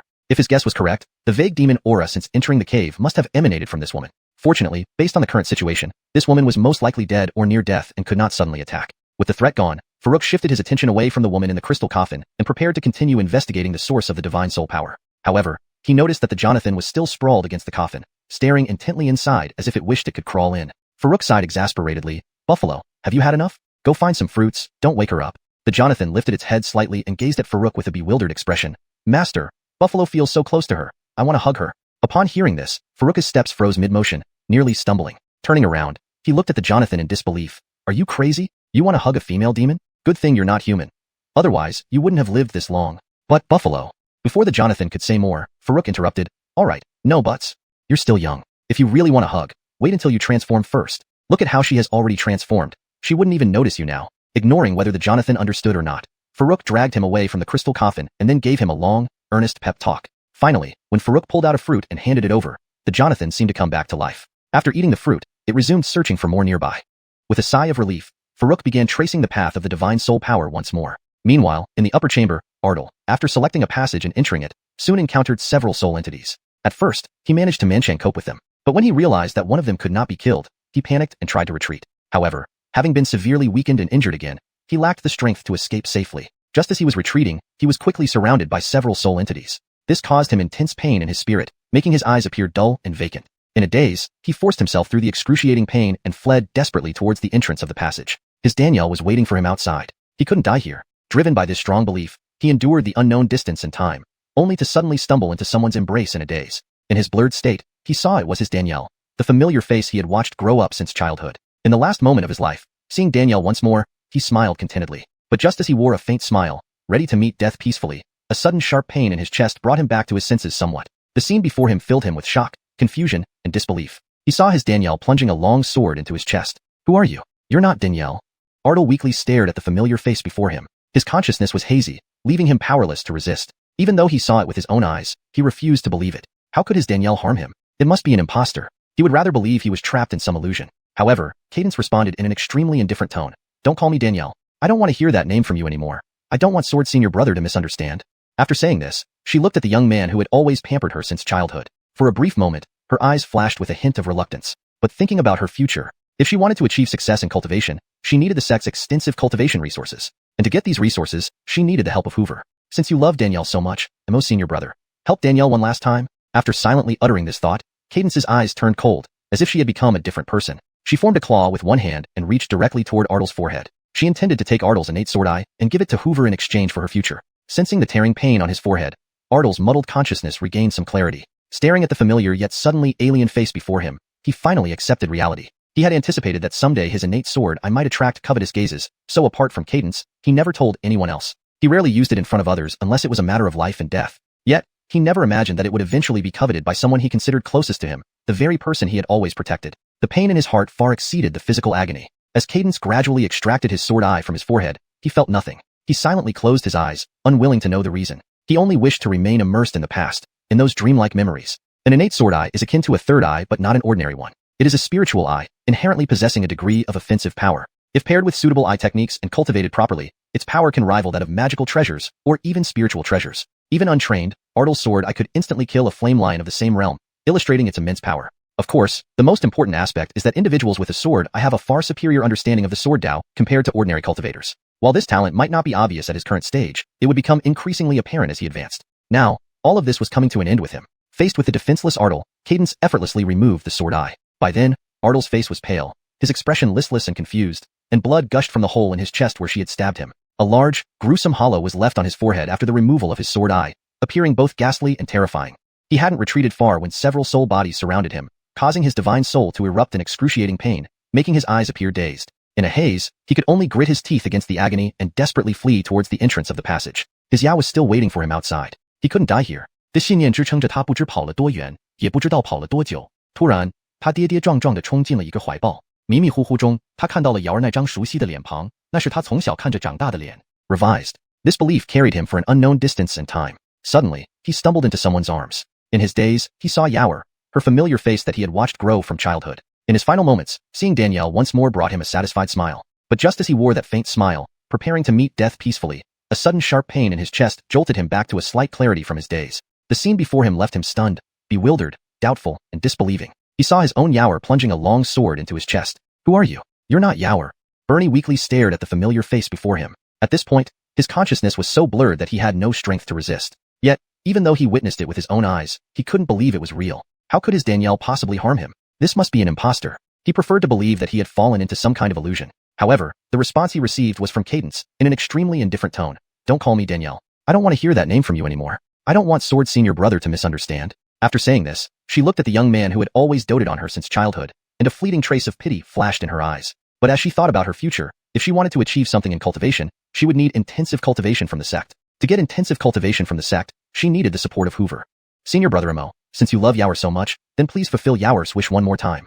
Here the translation has been smoothed out to ensure natural flow while maintaining fidelity to the original text and keeping consistency in style and terminology. After silently reciting those words, Cadence's expression turned icy cold, as if she had become a different person. With one hand shaped like a claw, she reached directly for Ardle's forehead. She intended to remove his innate sword eye and present it to Hoover in exchange for her own future. The searing pain from his forehead brought Bernie's muddled consciousness back to a slight degree of clarity. Looking into the now unfamiliar yet recognizable face before him, he was finally forced to accept the harsh reality. He had always anticipated that his possession of the innate sword eye would eventually attract envy and covetousness from others. That was why, apart from Cadence, he had never actively disclosed this secret to anyone else. Even on a daily basis, he would almost never use it in front of others unless it was a life or death situation. But what he hadn't anticipated was that he would eventually become the target of someone's covetousness. And this person was none other than the one he had always protected, whom he thought was closest to him. The sorrow of losing heart is profound. The pain in his heart had long surpassed the pain in his body. Even as Cadence slowly tore his sword eye from his forehead, he seemed to feel no pain at all. He closed his eyes quietly, not wanting to know the reason.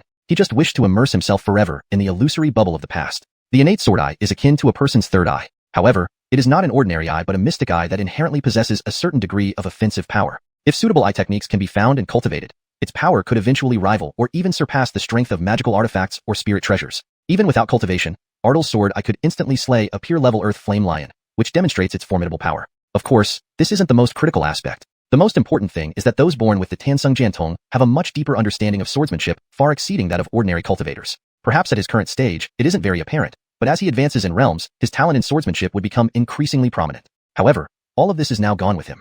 Revised. However, this isn't the most crucial part. The most significant advantage is that individuals born with the Tanran Jiantong have a much deeper comprehension of swordsmanship, far surpassing that of ordinary practitioners. At his current stage, it may not be very noticeable, but as he advances further in cultivation, his talent for swordsmanship would become increasingly evident. Of course, All of this is now slipping away with his demise. Note, Tansung Jiantong is translated as Tanran Jiantong to maintain consistency if it was previously used as such. Otherwise, it should be those born with the Tansung Jiantong.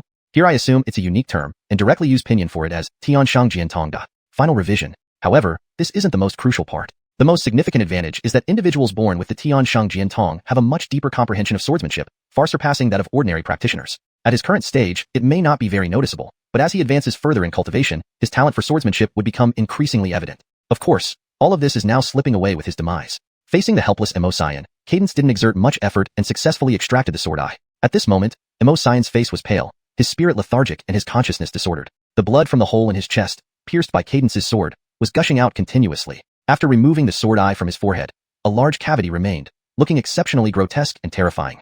Chapter 172. Mountain Collapse. The area wasn't large, just about 100 square meters. The Earth Brutox only took a moment to thoroughly search the entire space. Perhaps due to the richer divine soul energy beneath, this small area had 18 fruits. During this brief exploration, Farouk made a new discovery. Centered around the crystal coffin, the entire ground was engraved with runes. It somewhat resembled the transmission array he had seen in the deep cave of Luo Yin Valley, so he surmised it must also be an array. However, this array covered a much larger area, almost completely encompassing the 100 square meter space. Moreover, there were no indents for spirit stones. Thus, it couldn't possibly be a transmission array. Following the chi traces, he found that in the 8 directions of the array, there were 8 arm-thick, dark pieces of wood. These wooden pieces were extremely dark. Whenever his eyes focused on them, it felt as if he would be sucked in. Moreover, if he wasn't mistaken, the divine soul energy in the whole space was extracted from these pieces of wood, and the entire function of the array seemed to collect this divine soul energy and supply it to the central crystal coffin. If so, then it became very clear. This great demon was injured, so it built a lair here, setting up a grand array to nourish its divine soul and heal. Farouk speculated in silence. Of course, all this had nothing to do with him. Since the demon wasn't provoking him while healing, he naturally wouldn't provoke it either. Initially, he intended to see if there were any treasures generating divine soul energy. He did find the treasure, these 8 pieces of wood, right? But he didn't have the intention of moving them around recklessly. Not only were they someone's property and currently aiding in healing, it would be an act of obliteration to interfere. Just disturbing the array might trigger some chain reactions. Who knew what could happen? Even a slight change in the array could wake up the great demon, leaving him and the Earth Brutox as mere grave companions. According to records, transformed demons were at the level of soul transformation. What kind of existence was soul transformation? That was an unattainable height even for Farouk. Suddenly, he sensed the chi in the entire space going into chaos. Soon after, a rumbling sound arose beneath his feet. Without time to react, the ground began collapsing. Farouk's immediate thought was that the ox must have moved one of the wooden pieces, because the initial disruption clearly indicated the array was malfunctioning. Seeing the fallen wooden piece, Farouk hesitated slightly before grabbing it. With the array already broken, keeping the wood mint preventing it from being buried and wasted, he couldn't miss this opportunity. Just as he tucked away the wood, even before thinking how to escape, the mountain above instantly collapsed. Now, there was no need to think about how to get out. Currently, he was deep underground, more than 1,000 meters down, with a colossal mountain overhead. If the whole mountain collapsed, escaping would be impossible. Not getting crushed to death would be sheer luck. Fortunately, this space wasn't big, and he wasn't far from the Earth Brutox. A thought brought him directly beside the ox. At this point, the Earth Brutox hadn't yet realized what was happening. It accidentally stepped on a piece of wood, causing the cave walls to collapse around it, leaving it bewildered. As it turned to look for Farouk, it found him already next to it. Then, everything blurred, and it found itself transported to another scene. No more collapsing cave walls, and no more crystal coffin. Only weapons, equipment, spirit stones, and other materials were visible. Clearly, they were now inside the Alchemy Cauldron. In such circumstances, hiding in the Alchemy Cauldron was the best option Farouk could think of. And certainly, he couldn't abandon the Earth Brutox, so he brought it along. Although the secrets of the Alchemy Cauldron were crucial, he couldn't abandon the ox for it. Moreover, the main secret lay in refining, not the inner space. Many artifacts had inner spaces, which wasn't worth concealing. If entering once revealed the true secrets of the Alchemy Cauldron, the ox wouldn't have been clumsy enough to cause the cave collapse. Therefore, Farouk wasn't worried. Meanwhile, elsewhere, Ardal lay lifelessly on the ground, firstly hit by those soul bodies, then stabbed fatally by Cadence, followed by the removal of his sword pupils, suffering numerous injuries. Yet, he somehow remained alive, a testament to his resilience. Suddenly, a loud noise echoed from deep within the passage. Rumble. The entire cave started violently shaking, as if it would collapse entirely in the next second. Cadence lost her balance and fell to the ground. Hoover, who was standing nearby, saw this and rushed over to her. Cadence, whose face was initially filled with panic, instantly lit up with joy, opening her arms to embrace Hoover. She had obtained Ardal's sword pupils as per their agreement. Next, she could return to the sect with Sword Master Brother and become his young wife. With Hoover's support, she would undoubtedly receive vigorous cultivation assistance, rapidly improving her strength. However, the next moment, she froze as Hoover ignored her and instead snatched the sword pupils from her hands. Give them here. Having the sword pupils, he turned to leave without sparing her a glance. Cadence stood dumbfounded for a moment, unsure of what had just happened. Moments later, as Hoover was about to vanish from her sight, she finally understood, her face changing drastically. Master Brother Sword, you what? Don't you dare assume I'd really marry you? Don't be foolish. Your talent is unworthy even to be my furnace bed. Hoover spoke mockingly without turning back. Now possessing the sword pupils, Cadence held no value for him. Furthermore, with the mountain about to collapse, he didn't want to be buried here. However, after dashing toward the entrance, he paused and looked back. He could disregard Cadence, but Ardle's cultivation talent had always rivaled his own. If he didn't die this time, he'd remain a potential threat. Understanding the principle of eliminating roots, he contemplated going back to deliver 2 final strikes. But as he prepared to turn back, a loud roar signaled a massive chunk of the mountain collapsing above. This dissuaded him from returning. If the entire mountain truly collapsed, even he would struggle to escape. Hence, there was no need to stab Ardle again. Junior brother Imo, rest in peace. I'll refine your sword pupils well. That woman will accompany you in death. Ha ha ha. Leaving behind a series of triumphant laughter, Hoover raced away once more. Chapter 173, collecting 8 mysterious pieces of wood. Inside the Alchemy Cauldron space, Farouk had stayed inside for nearly 2 hours. Estimating that the collapse outside should have ended, he mentally directed himself and Bradford to exit the Alchemy Cauldron. All he saw were rocks and dirt, looking like they had been buried alive. Farouk said irritably, "Look at what you've done. Happy now?" He had already understood from Bradford's explanation. It was exactly as he had anticipated. The collapse was indeed caused by this guy, accidentally stepping on a piece of wood. As soon as he finished speaking, another rumbling sound erupted. Rumble. The mountain's earth and rocks, which had just settled, began rolling again due to their sudden appearance. Fortunately, it was only a small-scale tremor, and with Farouk's current strength, he wouldn't be significantly affected. Dispelling his divine sense, Farouk probed in all directions. Perhaps because the array had been destroyed, the situation where his divine sense was being swallowed no longer existed. A normal late-stage Foundation establishment cultivator's divine sense covered an area of about 3 kilometers. Due to consuming a ground soul fruit and practicing the simulation breaking seal, which enhanced his divine soul slightly, along with extensive training in puppet manipulation, Farouk's divine sense now extended to a bit over 3,500 meters. After completely spreading out, he easily pinpointed his location. Approximately 2,500 meters underground. Getting out wouldn't be difficult. With his current strength, even without learning any Earth-related teleportation techniques, navigating through the ground wouldn't be problematic. It would just be slower. However, he didn't head straight out, because not only did he determine his position, but he also found the locations of the remaining pieces of wood. Since these pieces of wood could be used to set up a divine soul array, they must be valuable items. Before the array was broken, he couldn't covet them, but now that the array was ruined, he felt no qualms about taking them. Even if someone blamed him, it would still be Bradford's fault. Go ahead, Farouk pointed in a direction, instructing Bradford to lead towards one of the pieces of wood. Bradford, having been just scolded and realizing he had caused a disaster, obediently started digging without a word. His thick hide and long horns made him perfect for digging, making quick work of reaching the first piece of wood. Farouk quickly collected it and changed direction, continuing to let Bradford lead the way. Bradford's eyes flickered with confusion, but continued digging without questioning. Finally, after collecting the last piece of wood, Bradford couldn't help but ask, "Master, didn't you say we shouldn't touch these things?" Looking at the 8 pieces of wood in the Alchemy Cauldron, Farouk felt delighted as he sensed the faint divine soul power emanating from them. He replied, "We couldn't touch them before, but since you've already caused the collapse, we can touch them now." Bradford nodded hesitantly. "Can Master also take her away? Daniel doesn't want her here." Farouk's smile immediately vanished. Her naturally referred to the great Demoness. When he dispersed his divine sense earlier, he noticed the crystal coffin containing the Demoness nearby. Despite the collapse, it remained undamaged, indicating it was no ordinary treasure. Considering it could hold a transformed Demoness, it must be at least an essence transformation level artifact. It certainly wouldn't be easy to destroy. However, the thought of storing the transformed Demoness was unappealing to him.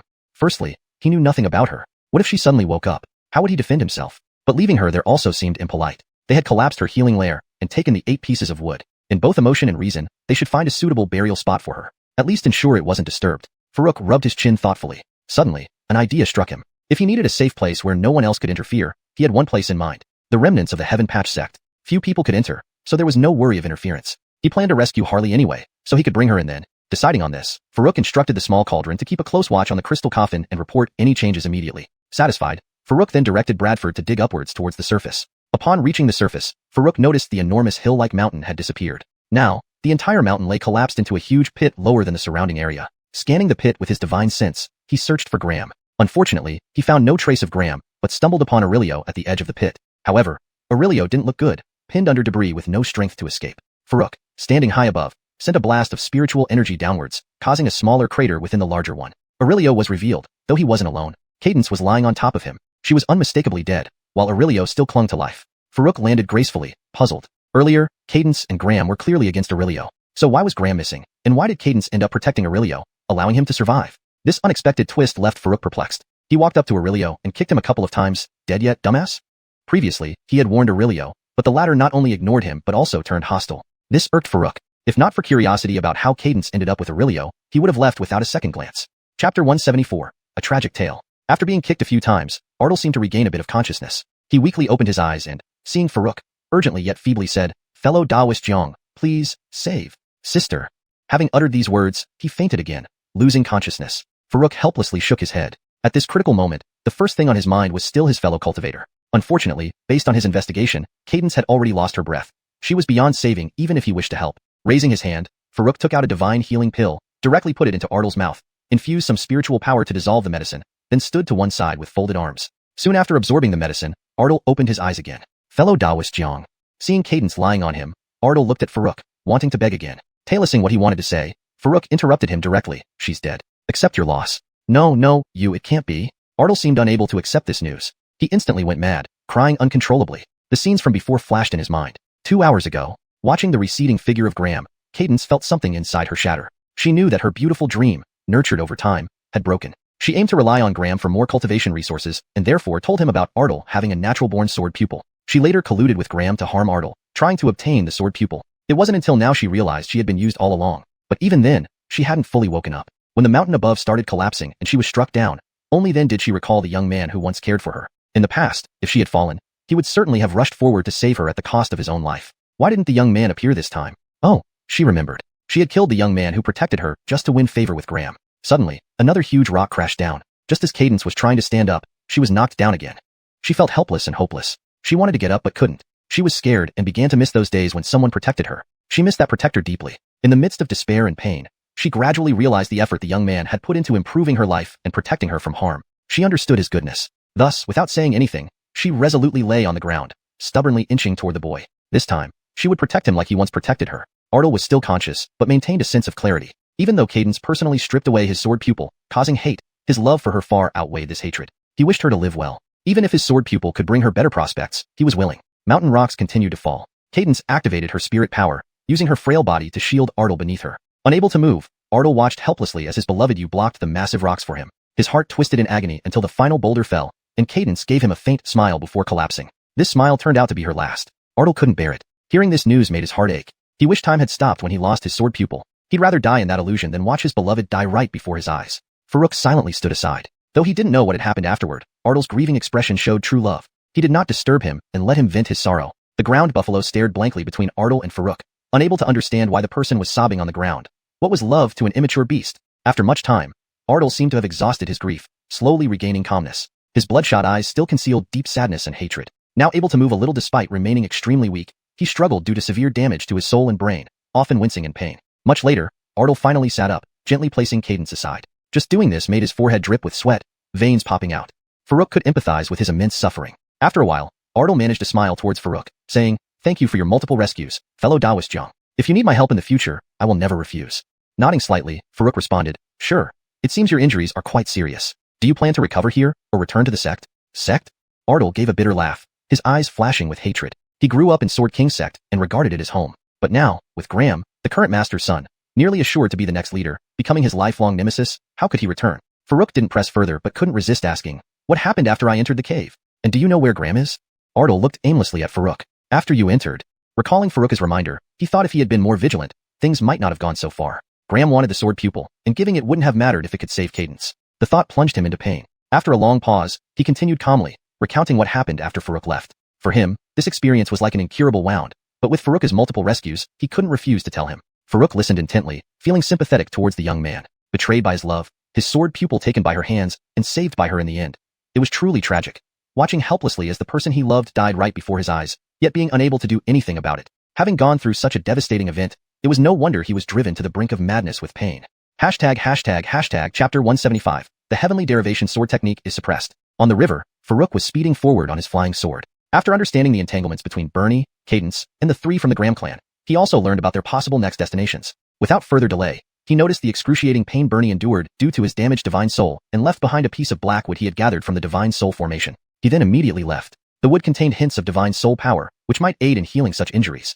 Bernie's divine soul injury ultimately stemmed from trying to enter the cave to find him. Although Farouk didn't know about it and didn't need anyone to come looking for him, things having reached this point, he couldn't just ignore it entirely. According to Bernie, the Graham clan would most likely return to their sect after obtaining the sword pupil, but there was also a possibility that they went to the fire vein site. Since the information about the fire vein location provided by Graham was accurate, Farouk still wanted to use the area to activate the bloodline power of the Dino without letting Graham ruin it. Therefore, he quickly bid farewell to Bernie and left. As for where Bernie would go next, he couldn't help much. He couldn't take Bernie to the ancient profound sect because Bernie was bound to face off against the Sword King sect. Involving the ancient profound sect could bring calamity, which would be irresponsible. He wasn't sure of the Sword King's sect strength. While Melanie and Harmony were powerful enough to face the sect, what about the other disciples? If a conflict arose, the disciples' missions and training outside the sect would inevitably be affected. Farouk felt he had done all he could. Bernie only needed to fully absorb the divine healing pill to restore some strength and leave the Transverse mountain range safely. Half an hour later, according to the Dino's guidance, Farouk stopped before a barren hillock. Releasing his divine sense, he quickly detected several earth flame lions nearby, all third-stage monsters equivalent to the late Foundation establishment realm. They sensed Farouk's presence almost simultaneously. It seems Graham hasn't explored this fire vein site alone, Farouk muttered. According to the Dino, the fire vein should be within these hills. Any entry from outside would alarm the guarding earth flame lions, meaning he either needed to kill or drive them away to proceed. 5 earth flame lions attacked simultaneously from different directions. Farouk remained unfazed and wielded an upper-grade spirit weapon longsword instead of using the Raging Moon Bow, directly unleashing the Heavenly Derivation Sword technique. While not managing to slay the soul bodies due to their unique nature during their previous battle, he had honed the sword technique significantly. One of his goals for this expedition was to refine the sword technique, so unless necessary, he wouldn't use the Raging Moon Bow. The attacks from the 5 earth flame lions arrived in a flash. With bodies enveloped in azure flames, they were incredibly swift, their momentum like thunderous heat waves as they charged fiercely at Farouk. This was one of their main attack methods. Any practitioner struck by the azure flames would have their spiritual shield instantly burned through. Farouk, despite re-refining his robes into upper-grade spirit armor, did not dare underestimate it. Being hit once might be manageable, but the armor would be ruined afterward. His sword swirled continuously, forming a myriad of energy swords surrounding him in an instant. With his final stroke, countless sword beams spread out like a waterfall. The next moment, the sword waterfall split into 5 streams, each targeting an earth flame lion. Roar! All 5 roared deafeningly as their azure flames surged, forming shields that incinerated all incoming sword beams. Seeing this, Farouk's eyes flickered. It's true. The earth flame lion's flames are exceptionally hot and can easily penetrate the spiritual shields of practitioners of the same realm. His sword technique could transform one strike into 100, but at his current minor accomplishment stage, the transformed sword's power was somewhat diminished. If even his sword couldn't break their shields, how could he cause any damage? It seemed these earth flame lions somewhat suppressed his sword technique. Despite rapid thoughts in his mind, his sword technique continued unceasingly. One round of sword beams destroyed, another soon followed. He adjusted his attack focus, blocking the other lions with fewer beams while concentrating most on one lion. In theory, forming shields should consume energy, and even the strongest shields have limits. 20 beams couldn't penetrate, but surely 50 or 60 could. After numerous exchanges, he realized that even 60 beams couldn't break through. Frustrated, he complained, "What garbage sword technique, unable to break through the shields." Though aware that his limited mastery contributed to this, he was still disappointed, feeling he overestimated its power. After all, it was merely at the mystic level. He decided he must try to obtain higher-level sword techniques. The only gain from this prolonged battle was exhausting one earth flame lion significantly. Of course, it was mutual. But since he had spirit source liquid, he remained well-equipped. As the earth flame lions approached again, Farouk sheathed his sword and drew the 2,000-pound heavy blade. Since the Heavenly Derivation Sword technique was ineffective, he would try the Wildland Blade technique. Though not his focus, he could extract some essence from it, and practicing it wouldn't hurt. This translation maintains the paragraph structure, tone, and style of the original text while ensuring natural, fluent English. ####Chapter 176, The Unexpected Heavy Blade Style. Holding the heavy blade, Farouk moved like a gust of wind. He no longer maintained distance, but instead charged directly at one of the earth flame lions. Beasts of the 3rd level had developed some degree of intelligence. Seeing Farouk suddenly change his tactics, they all thought the same thing. He's getting desperate. After fighting for so long and still unable to break through their defenses, how could he not be? Farouk was indeed anxious, but not for the reasons they imagined. With an ample supply of spirit source liquid to draw upon, he essentially had an inexhaustible supply of spirit energy, bolstered by the Wind God Step and Luoshan Step. If he wanted to escape, these few earth flame lions would have no way to stop him. Why should he be in such a rush? He just wanted to subdue these 5 earth flame lions quickly. Facing Farouk's charge, this particular earth flame lion showed no fear. Instead, it seemed eager to fight. It looked as though it aimed to instantly finish off Farouk. A deep blue flame erupted around its body, rising over a meter high. It extended its claws and leaped high into the air, transforming into a massive fireball that pounced fiercely toward Farouk. Farouk did not retreat. His legs pushed off the ground with great force, launching him high into the air. Gripping the heavy blade with both hands, he channeled his entire spirit energy into it. The 2,000-pound blade swung through the air with a booming sound, as if the atmosphere itself struggled to bear its weight. Bringing the blade overhead, he delivered a powerful downward strike. The snow-white blade glowed brightly, carrying an overwhelming momentum as it collided head-on with the charging earth flame lion. Boom! A deafening explosion resounded. A shockwave dispersed violently outward. Another thunderous crash followed immediately after, as the pouncing earth flame lion was cleaved by the heavy blade and plummeted forcefully to the ground. Amidst the cloud of dust, it was evident that the earth flame lion had been buried deeply in the earth. Farouk was somewhat taken aback by this outcome. He had always considered the heavy blade technique to be primitive and brute force oriented. As a cultivator, speed and agility were paramount. Who knew that just an experimental strike would yield such power? This revelation genuinely surprised him. However, he had little time to be amazed as the other 4 earth flame lions launched their attacks simultaneously. Without hesitation, Farouk responded. The Poa Hua Dao, Savage Blade, wasn't limited to just overhead strikes. Facing the simultaneous onslaught of the 4 earth flame lions, Farouk leaped high again, swinging the heavy blade horizontally in midair. The heavy blade's attack was straightforward and brutal, more akin to smashing than slashing. The 2,000-pound blade, augmented by the Poa Huadao, produced a blinding flash that sent all 4 earth flame lions flying backward. Such was the astonishing power of his strikes. Landing steadily, Farouk stood firm, holding the blade. He suddenly felt a hint of brute strength within himself. Checking the earth flame lion embedded in the ground beneath his feet. Although it still breathed, it wouldn't be getting up anytime soon, buried deeply in the earth. As for the 4 earth flame lions he had just flung away, they didn't seem to be seriously injured, perhaps due to sharing the damage among them. They quickly got back up after landing. Just as Farouk prepared to engage again with his spirit energy, the 4 earth flame lions turned tail and fled. Unethical combatants. Farouk muttered. The disadvantage of the heavy blade technique became apparent. If he chased after them now, even at top speed, he could catch only 2 at most, leaving the other 2 unharmed. But he still had the raging moon bow. In moments like these, using the bow was perfect for finishing things off.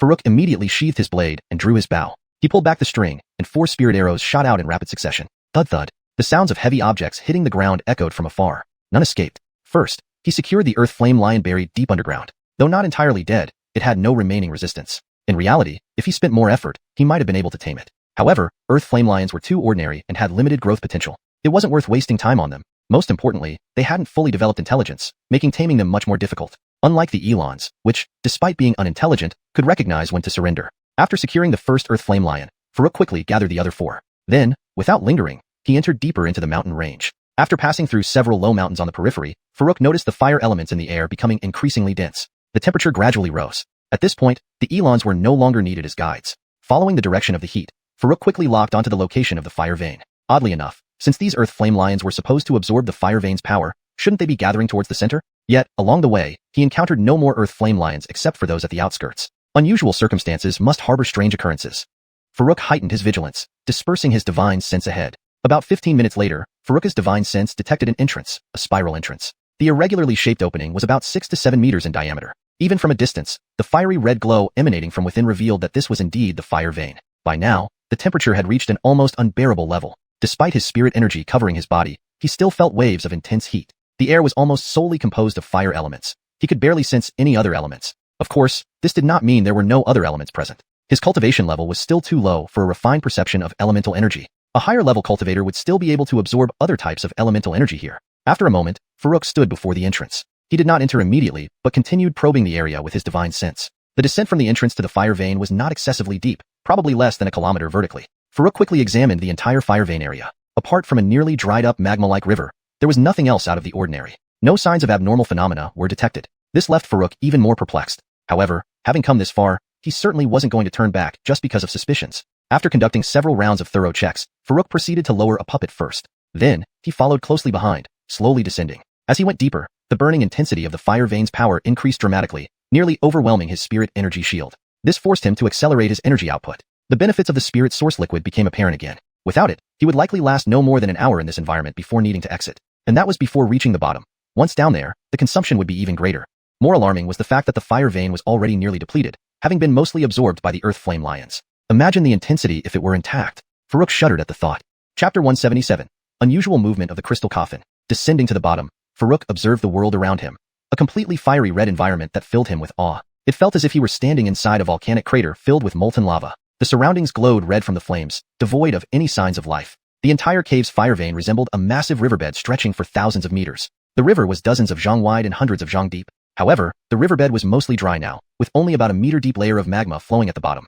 Farouk stood on the dried-up magma stones on either side of the river, equivalent to the riverbed of the lava river. Even though his spiritual power was running at its peak, he could still feel the heat beneath his feet. Farouk pondered for a moment. He casually took out a magical artifact and tossed it onto the ground to see what would happen. The instant it left his hand, it burst into flames and instantly turned to ashes without leaving a trace. Witnessing this, Farouk wiped the cold sweat off his forehead. He began to understand why Hamza, the bull, had once rather sneak away than activate its bloodline power. This place was indeed terrifying. Thinking of this, he pulled Hamza off his trouser leg and slapped it onto the riverbed, saying, "Show your stuff." Hamza looked bewildered. "Ah, what does Daniel have to perform?" Farouk looked at it. "Activate your bloodline power. Didn't you say this place can activate your bloodline power?" "But Daniel is afraid of heat. Can Daniel not perform?" Hamza said while trying to climb back up Farouk's leg like a little insect. The ground was too hot. It didn't want to stay another second. Farouk wouldn't let it succeed. He slapped it back and sternly rebuked, "How unambitious are you? Look at me. I'm not afraid of the heat." "But it's really hot." Hamza writhed in pain after being hit again by Farouk, burned so badly it rolled on the ground. However, it immediately transformed back to its original form due to the intense heat. Standing on all fours, it hopped around as the ground burned its hooves. Farouk even saw wisps of smoke rising from its feet, but evaporating almost instantly. This made him skeptical. Could this place really activate Hamza's bloodline power? Had the bull misremembered? Hamza, despite being an adult demon beast, wasn't particularly strong, and it certainly wasn't a fire attribute beast. Why would it need the fire vein to activate its bloodline power? As he contemplated, Hamza began squealing in agony from the heat. Farouk couldn't bear to watch. If it could genuinely activate its bloodline power, enduring the pain might be worth it, but if it couldn't, it would be pointless. Farouk asked, think carefully. How did your uncle tell you to activate your bloodline power? Did he give you any methods? Hamza replied anxiously, no, uncle just said to stay here. He didn't teach Daniel anything else. Alright, then stay here. Farouk stroked his chin thoughtfully. He felt Hamza's uncle might not be reliable. If it were human cultivators activating bloodline power, they'd at least have some pills or cultivation techniques. Even demon beasts should use some treasure or medicinal herbs, not just stand around. He continued, let's do this. If you stay here for 2/4 of an hour, I'll give you a fruit. Deal? Farouk held up a fruit, which originally had 31 pieces, but Hamza had already eaten 2 inside the cave, leaving 29. Initially intended for testing, since Jianfeng had run off, and he didn't dare eat them carelessly, he decided to use the fruit as motivation for Hamza. Sure enough, seeing the fruit, Hamza perked up instantly, as if the lava stone wasn't burning its feet anymore. Its squealing stopped immediately. Farouk began to suspect Hamza was faking it. Despite its thick skin, how could it have acted so dramatically earlier? After 2/4 of an hour, Hamza got its reward. Eating the fruit, Hamza acted even more exaggerated, standing firmly without lifting a hoof. Farouk watched with exasperation. Clearly, it had been faking. When it finished the fruit, Hamza started jumping again. Farouk didn't expose its act. Instead, he raised another fruit and walked towards the riverbed. Deeper into the riverbed, the temperature increased several times over. Hamza followed, incessantly complaining. Knowing it was faking, Farouk ignored it. It was indeed hot, but not as exaggerated as Hamza showed. He began searching, recalling Jianfeng's mention of finding fire essence stones in this area. These were grade 5 materials, rare treasures. Since he was here, he naturally couldn't miss out. The riverbed was uneven, with protrusions and depressions, and even deep cracks. The fire essence stones were most likely hidden in these cracks. Earlier, he found a thumb-sized one, proving they existed here. He split up with Hamza to search for more along the riverbed. After 2 hours, Farouk reached the riverbed closest to the magma. Compared to the upper part, the temperature here had skyrocketed. Even with his spiritual shield, he sweated profusely, feeling like he might ignite. Bubbles frequently erupted from the magma, spewing sparks that sizzled upon hitting his shield, causing significant damage. Farouk had to channel substantial spiritual power to repair it. However, during these 2 hours, he harvested a decent amount of fire essence stones, about 2 cubic meters in total, thanks partly to Hamza's help. Surprisingly, it even managed time correctly, coming every 2/4 for its fruit. With only 20 fruits left, Farouk turned to Hamza. Want to try going deeper? We've been here 2 hours with no reaction. It must not be hot enough. Hamza shook its head. It's hot enough. Daniel's about to burn. Farouk proposed, stay down for 1/4 of an hour, and you get a fruit. Hamza's eyes lit up, but shook its head stubbornly. 1/2 for a fruit. Farouk tried again. Still, Hamza refused. Farouk understood. It seemed descending into the magma was necessary to activate the bloodline power. Activating it required pushing bodily functions to their limits. Though this riverbed area was already extremely hot, it clearly hadn't reached the limit of what Ewing could endure. Perhaps only the magma that not even fruit could tempt it down into could push Ewing to its limits. After some thought, Farouk waved his hand and retrieved the crystal coffin from the Alchemy Cauldron space. Then he said casually, Ewing, do you know why this great demon fell into a deep slumber? Deborah doesn't know, but Deborah? Ewing stared intently at the crystal coffin, that inexplicable bond stirring within him once more. Seeing its expression, Farouk couldn't help but chuckle inwardly. Just as he expected, Ewing was indeed predictable. Interrupting Ewing's words abruptly, Farouk's tone turned serious. I know. You don't want her to sleep. You want her to wake up. You wish to stay by her side forever, right? But you... As he spoke, Farouk suddenly noticed the crystal coffin beginning to tremble. In the next second, it thrashed like a mighty dragon, charging straight towards him.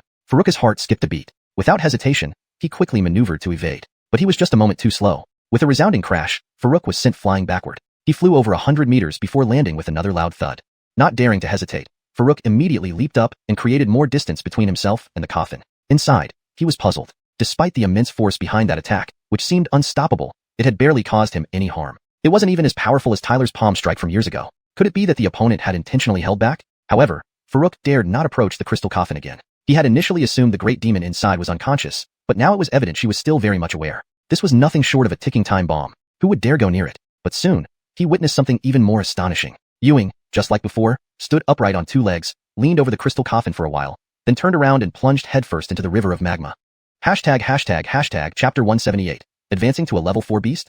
Farouk returned to the highest point of the riverbed, near the exit. He looked down from his vantage point at the crystal coffin on the river bottom and the spot where the Ricky had entered the magma. He attempted to probe with his divine sense, but found he could only detect the surface of the magma. The Ricky, now submerged in the lava, was completely undetectable. If it weren't for his lingering concern about the Ricky, he would have simply left the crystal coffin behind and departed. After all, he had already collected the fire essence stones. The crystal coffin was too unsettling for him to approach again. After some thought, he released one of his puppets to investigate stealthily. However, the spiritual energy consumption in this place was tremendous. By the time the puppet approached the crystal coffin, nearly half of its stored spirit source liquid was already depleted. Farouk cursed under his breath. Without a spiritual shield, he doubted this puppet body could withstand the intense heat. Daring not to experiment further, given how much material and effort went into each puppet, he devised a new plan. He released another puppet, equipped it with ample spirit source liquid, and started replenishing the first puppet's supply. Once the first puppet was fully replenished, he directed the second puppet back to fetch more liquid, forming an efficient cycle. The first puppet stayed below to investigate while the second puppet handled the supply runs. Trying to catch me off guard? Farouk watched the coordinated efforts with satisfaction. It was fortunate that he had mastered controlling two puppets simultaneously. Otherwise, it would have been a real challenge. He then directed the puppet below to start probing the crystal coffin for any changes. Unfortunately, despite extensive searching, there were no anomalies. The powerful beast inside remained motionless, eyes tightly shut, showing no signs of awakening. Unwilling to give up, Farouk ordered the puppet to attempt attacking the crystal coffin. He didn't expect such attacks from a late-stage Foundation establishment puppet to cause any damage. Given that the coffin remained untouched even when surrounded by lava, he knew it was futile. Still, he wanted to see if the beast would react. After several fruitless attempts, however, the crystal coffin remained inert, as if mocking him. Frustrated yet cautious, Farouk did not relax his vigilance, nor dared to approach the coffin again. Soon, half a day passed without incident.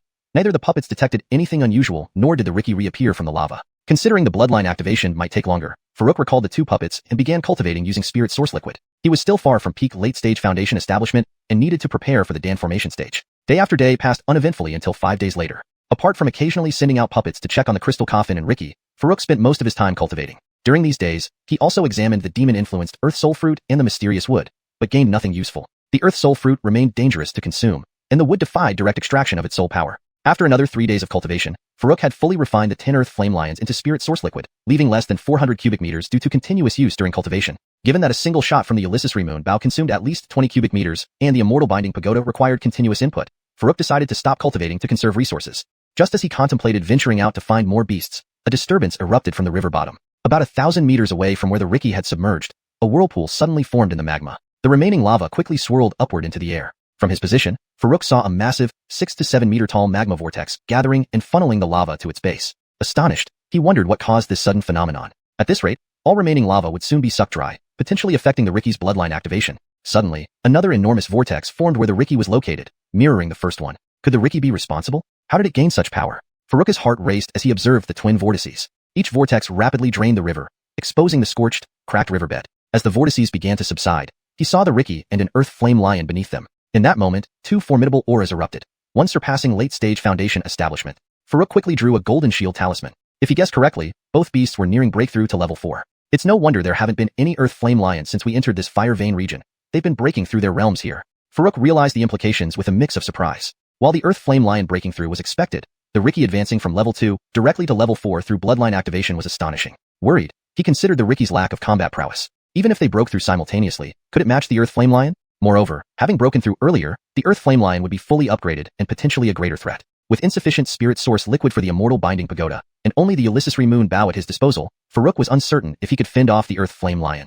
Suddenly, the vortex above the Earth Flame Lion dissipated. With an unsatisfied growl, the beast's entire body burst into fierce flames as it lunged toward the Riki. Farouk wasted no time. Activating the talisman and mounting his flying sword, he held his heavy blade and charged towards the fray. At this moment, the Riki might be at a critical point of breakthrough, and he could not let it be disturbed under any circumstances. Even if it meant using several golden shield talismans, he was confident he could delay the Earth Flame Lion for a moment. Chapter 179. The Unstoppable Earth Flame Lion. Above the lava river, the nearly 10-meter-long Earth Flame Lion was engulfed in flames, charging out with an overwhelming presence, its target being the Evan below the lava vortex. The Evan sensed something amiss. It let out a roar to the sky. Moo roar. A bellow that was neither entirely bovine nor otherwise shook the heavens, and an invisible wave of sound seemed to ripple outward, making it feel as though the entire volcanic region trembled along with it. However, it was a step too slow. The lava brought through the vortex had yet to be fully absorbed. It could not leave just yet. If it did, all the gathered lava would disperse, and the Earth Flame Lion would surely seize the opportunity. This was precisely why the Earth Flame Lion launched its attack hastily. There wasn't much lava left in this area, just enough for it to break through to the 4th stage. But now, almost half of the lava had been forcibly taken by the Evan, halting its progress midway. How could it not be enraged? It wished it could tear the Evan apart raw to compensate for its loss. The bull's roar only incited its ferocity further. Just as it opened its massive jaws to pounce, a dazzling white blade appeared from the side, carrying an immense force, pressing heavily upon it. Though in its perception, this blade posed no threat, its pride as a near 4th stage beast wouldn't allow any provocation. Without waiting for the blade to reach, it swiftly turned and charged directly toward the source of the blade. As it drew closer, it realized there was a human cultivator behind the blade. At its current height of nearly 10 meters, Farouk appeared minuscule, so small that he could easily be overlooked. If not for the mighty momentum of the Saber of Desolation, Faruka's diamond shield talisman might have been used in vain. Faruk, of course, hadn't considered these things. He chose to engage with a heavy saber instead of using the Wrathmoon bow, mainly to conserve spirit source liquid, reserving it for an escape if needed. His intention was to delay the opponent briefly, giving the Evan sufficient time to absorb the lava and then decide whether to fight or flee based on the situation. Currently, his spirit source liquid was limited, and his strongest means, the Binding Immortal Pagoda and Wrathmoon bow, were somewhat restricted. Relying solely on his own strength, facing off against a 4th stage beast was beyond his limits unless the Evan grew to match the Earth Flame Lion's level, in which case he could assist from the sidelines. As these thoughts crossed his mind, the Earth Flame Lion had already rushed close, ferocious and exposed. Faruka's heavy saber struck it squarely on the forehead. However, Faruk felt no sense of triumph. Apart from hearing a faint clank, there was no sensation of landing a blow. Clearly, this hadn't even broken through its defenses. Roar! The Earth Flame Lion let out a furious roar at Faruk. Waves of heat enveloped him, making him feel as though he were standing beside a lava flow being roasted alive. That was not all. Worse yet, the intense stench of sulfur from the open maw made Faruk nearly vomit on the spot. Before Faruk could withdraw, a powerful force struck from the left front. It was the Earth Flame Lion's forepaw striking him. In an instant, he felt like being hit by a colossal mountain, completely unable to resist, flying away horizontally. This blow was far more severe than the one from the Crystal Coffin days ago. Faruk flew across the river from one side to the other, landing with a thud. Privately relieved, Faruk thanked his lucky stars for activating the Diamond Shield talisman beforehand. Though it seemed he was flung miles away, he was unharmed, merely feeling dizzy from the flight. Quickly circulating his spirit energy, he instantly recovered. The Diamond Shield talisman protecting him was shattered by the blow, clearly equivalent to an early golden core strike. With another Diamond Shield talisman in hand, Faruk swiftly returned. He had 16 mid-grade blank talismans, 6 of which were already inscribed into diamond shields, leaving 5 still available. Not particularly worried, he noted that during the blow, his heavy saber and flying sword had flown away. While he had spare flying swords for travel, he only had one heavy saber. Thus, he retrieved his superior quality short saber again. Though this short saber was definitely stronger than the mid-grade heavy saber, he lacked a proper saber technique to pair with it. The Saber of Desolation required a heavy saber. The drawn saber slash, once frequently used, was only at the yellow grade level and lagged at this stage. The only remaining technique was the self-created semi-move. In mere moments, he was back within striking distance. Activating the Diamond Shield talisman first, he held his saber and approached the Earth Flame Lion. The Earth Flame Lion didn't take Faruk seriously. After casually batting him away, it promptly ignored him, focusing on the Evan, who was nearly done absorbing the lava. Witnessing its master's efforts to gain it more time, the Evan was both touched and worried. Having awakened its bloodline power, it understood many things now. It knew Faruk was no match for the Earth Flame Lion. Seeing Faruk flung away, its heart clenched tightly. Disturbed by this, the lava vortex above began to dissipate. Then, remembering the Diamond Shield talisman that protected its master from a 4th stage beast strike, it felt reassured. Seeing the same golden barrier around Faruk earlier, it calmed down, focusing on absorbing the lava. Roar! Seeing the Evan almost finish absorbing the remaining lava, the Earth Flame Lion roared in fury. This lava belonged to it. Just as it prepared to charge into the vortex regardless, a provoking voice came from behind. Lion Mutt, dare you receive your grandpa's— oh wait, dare you receive my blade? Beasts were inherently irascible, especially fire-type ones. Enraged by the taunt, it abandoned the bull and turned to charge. Seeing the provocateur was the human it had slapped away, it roared furiously, completely disregarding the lava. Translation maintained the structure, style, and narrative flow while converting the text into natural, fluent English. Chapter 180, The Crystal Coffin Strikes Again. Right on time. Seeing the Earth Flame Lion charging at him in uncontrollable rage, Faruk remained calm and showed no fear. It wasn't because he had confidence in defeating the beast. He solely relied on the defense of the Vajra Shield talisman. Moreover, this time he used a short knife instead of the heavy blade, deciding not to engage in a direct clash, but rather to maneuver around for a prolonged skirmish. From the looks of it, the Evan would be taken care of within a few breaths. He was confident about holding out that long. If things got too tough, he could simply hide inside the alchemy tripod. After all, Demon Beast had limited intelligence and wouldn't likely wait around or discover his secret. Wielding the short knife, Faruk gathered all his spiritual power and immediately slashed out 49 times in rapid succession. Each slash intersected, creating a domineering and fierce edge of light, surging forward aggressively. Without checking the aftermath, he turned and retreated. The Earth Flame Lion, engulfed in flames, flashed a wrathful gaze that seemed to solidify. Ignoring Faruk's aggressive attack completely, it charged straight ahead. However, as it approached, it sensed a threat and instinctively swiped with its front paw. Slice! A sound of flesh being cut through echoed. Though faint, it caused the Earth Flame Lion to pause mid-charge, feeling pain from its front paw. This made the Earth Flame Lion even angrier. Roar! The roar echoed, showing the beast's indignation at being hurt by such a small human. Feeling an unprecedented shame, the Earth Flame Lion's anger skyrocketed. Unbeknownst to the beast, Faruk, perceiving this through his divine sense, felt far more shocked. Apart from the Immortal Binding Tower and the Wrathmoon Bow, this short knife was almost his strongest offensive weapon. His attack of 49 slashes was his fullest strength yet, but it only scratched the surface of the Earth Flame Lion's hide. He found this hard to accept. Simultaneously, he couldn't ignore a critical issue.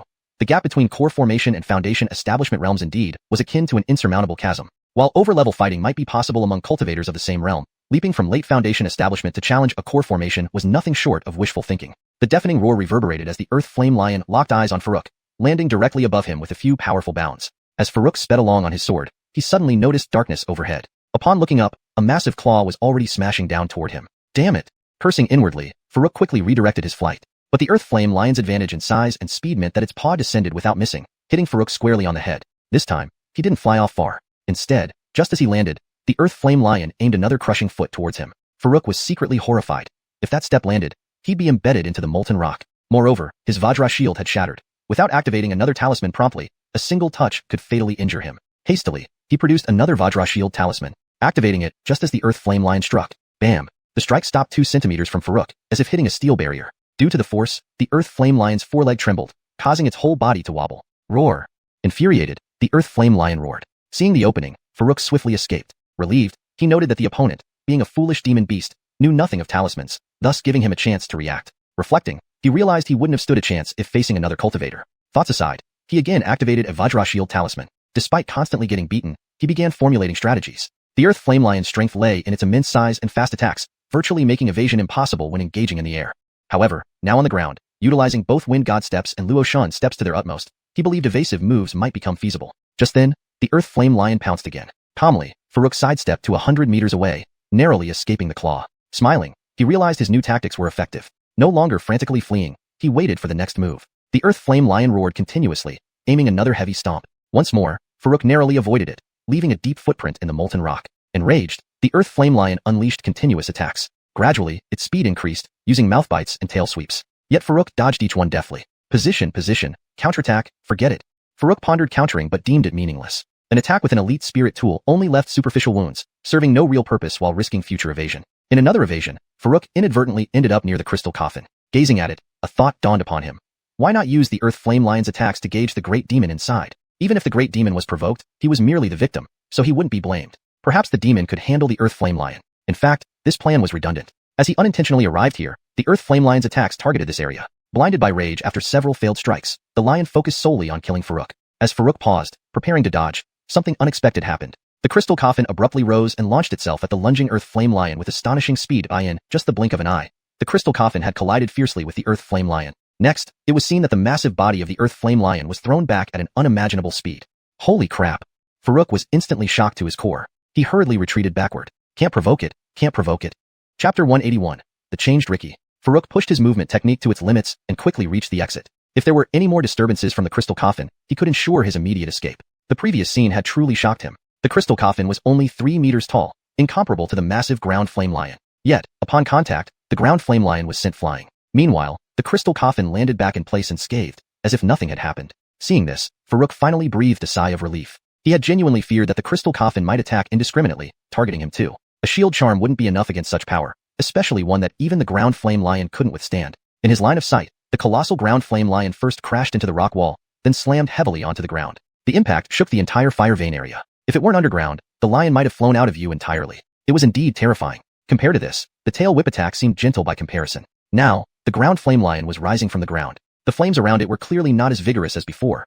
It must have been seriously wounded. With all 4 paws planted firmly on the ground, the lion hesitated, eyeing the crystal coffin, obviously hesitant to charge again. It was still puzzled. It had only wanted to chase the human boy. Why did it get blasted away for no reason? Even now, it couldn't see any threat from the crystal coffin. Standing above, Farouk observed this silently, finding the spectacle entertaining. The terror of the crystal coffin far exceeded his imagination. He hoped the ground flame lion would charge again, so that the crystal coffin could thoroughly subdue it. Best case scenario, it would leave the lion half dead, allowing Farouk to descend and collect its remains. But his joy was short-lived. The ground flame lion suddenly turned its fierce gaze towards him, transferring its anger over the crystal coffin to him.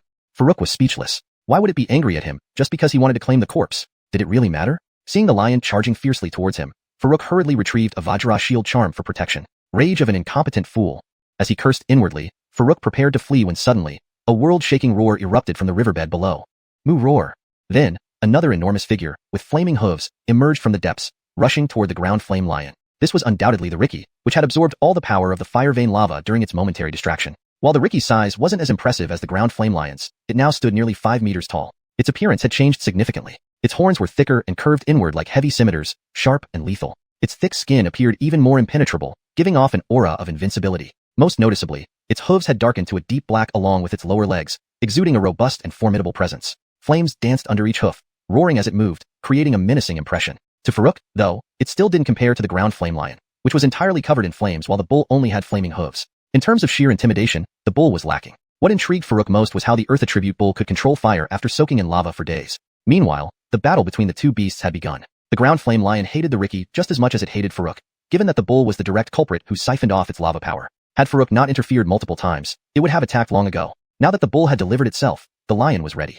Beasts fought on instinct and innate abilities. They mainly relied on brute force. Both had recently leveled up, boosting their confidence. Roaring fiercely, the ground flame lion and the Riki charged at each other with full force. A thunderous explosion resounded, sending shockwaves rippling through the air. Farouk felt the immense power from a distance, even as the entire fire vein trembled. Won't this place collapse again? Farouk thought nervously. More alarming was the fact that both the ground flame lion and the Riki skidded backward after the collision, seemingly equally matched. Farouk knew the lion's strength. Despite appearing calm, he relied heavily on the Vajra shield charm. Without it, he would have been incapacitated in the first attack. His current strength couldn't match the ground flame lion in direct combat. But the Riki, he had followed Farouk for almost a year. It wasn't weak per se, but it lacked combat prowess. When it came to scavenging or stealing treasures, it showed some talent. However, it was always timid in fights, leaving Farouk deeply impressed with its cowardice. Yet, this same timid bull was now evenly matched with the ground flame lion? Farouk found it hard to believe. Could it be that the lion was severely weakened by the crystal coffin, giving the bull an advantage? Then he had a bold guess. From the beginning, aside from being afraid, the Riki hadn't suffered significant injuries despite numerous encounters and pursuits by immortal hall cultivators. Perhaps it had always been strong but never showed due to its fear? This idea unsettled Farouk, as it implied that even the cow could overpower him one day. Chapter 182.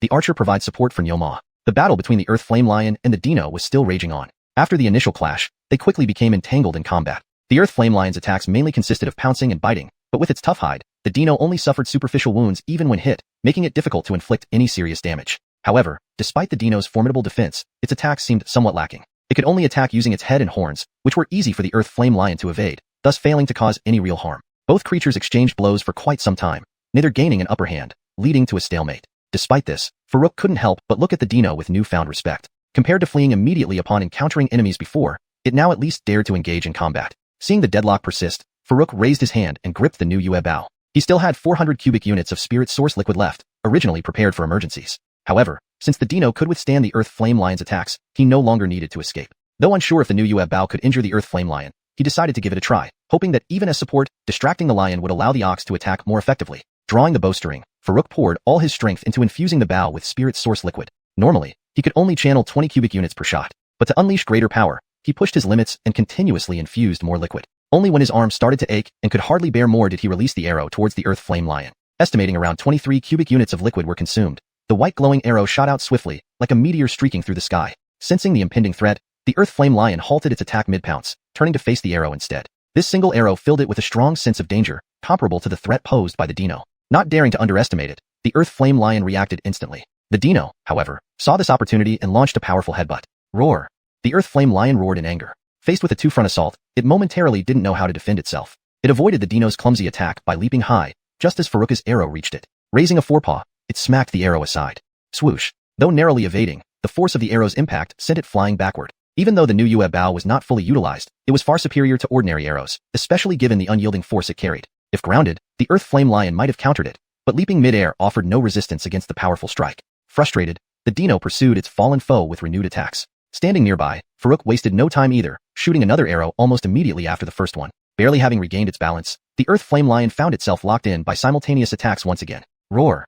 Determined to repeat its evasion, the Earth Flame Lion tried to dodge the Dino's attack. But this time, the ox feigned the charge, waiting until the lion responded before launching a full-force assault. Caught off guard, the Earth Flame Lion had no chance to react as the Dino's horn stabbed deep into its abdomen, tossing it high into the air. This was the only combination move it possessed. After a long battle, it finally managed to execute it. Roar! Roar! In agony, the Earth Flame Lion roared repeatedly. Its abdomen, already weaker than other parts, was pierced by the ox's sharp horns, creating gaping wounds. Blood gushed out, sizzling as it burned from the flames enveloping its body. But there was no time to recover.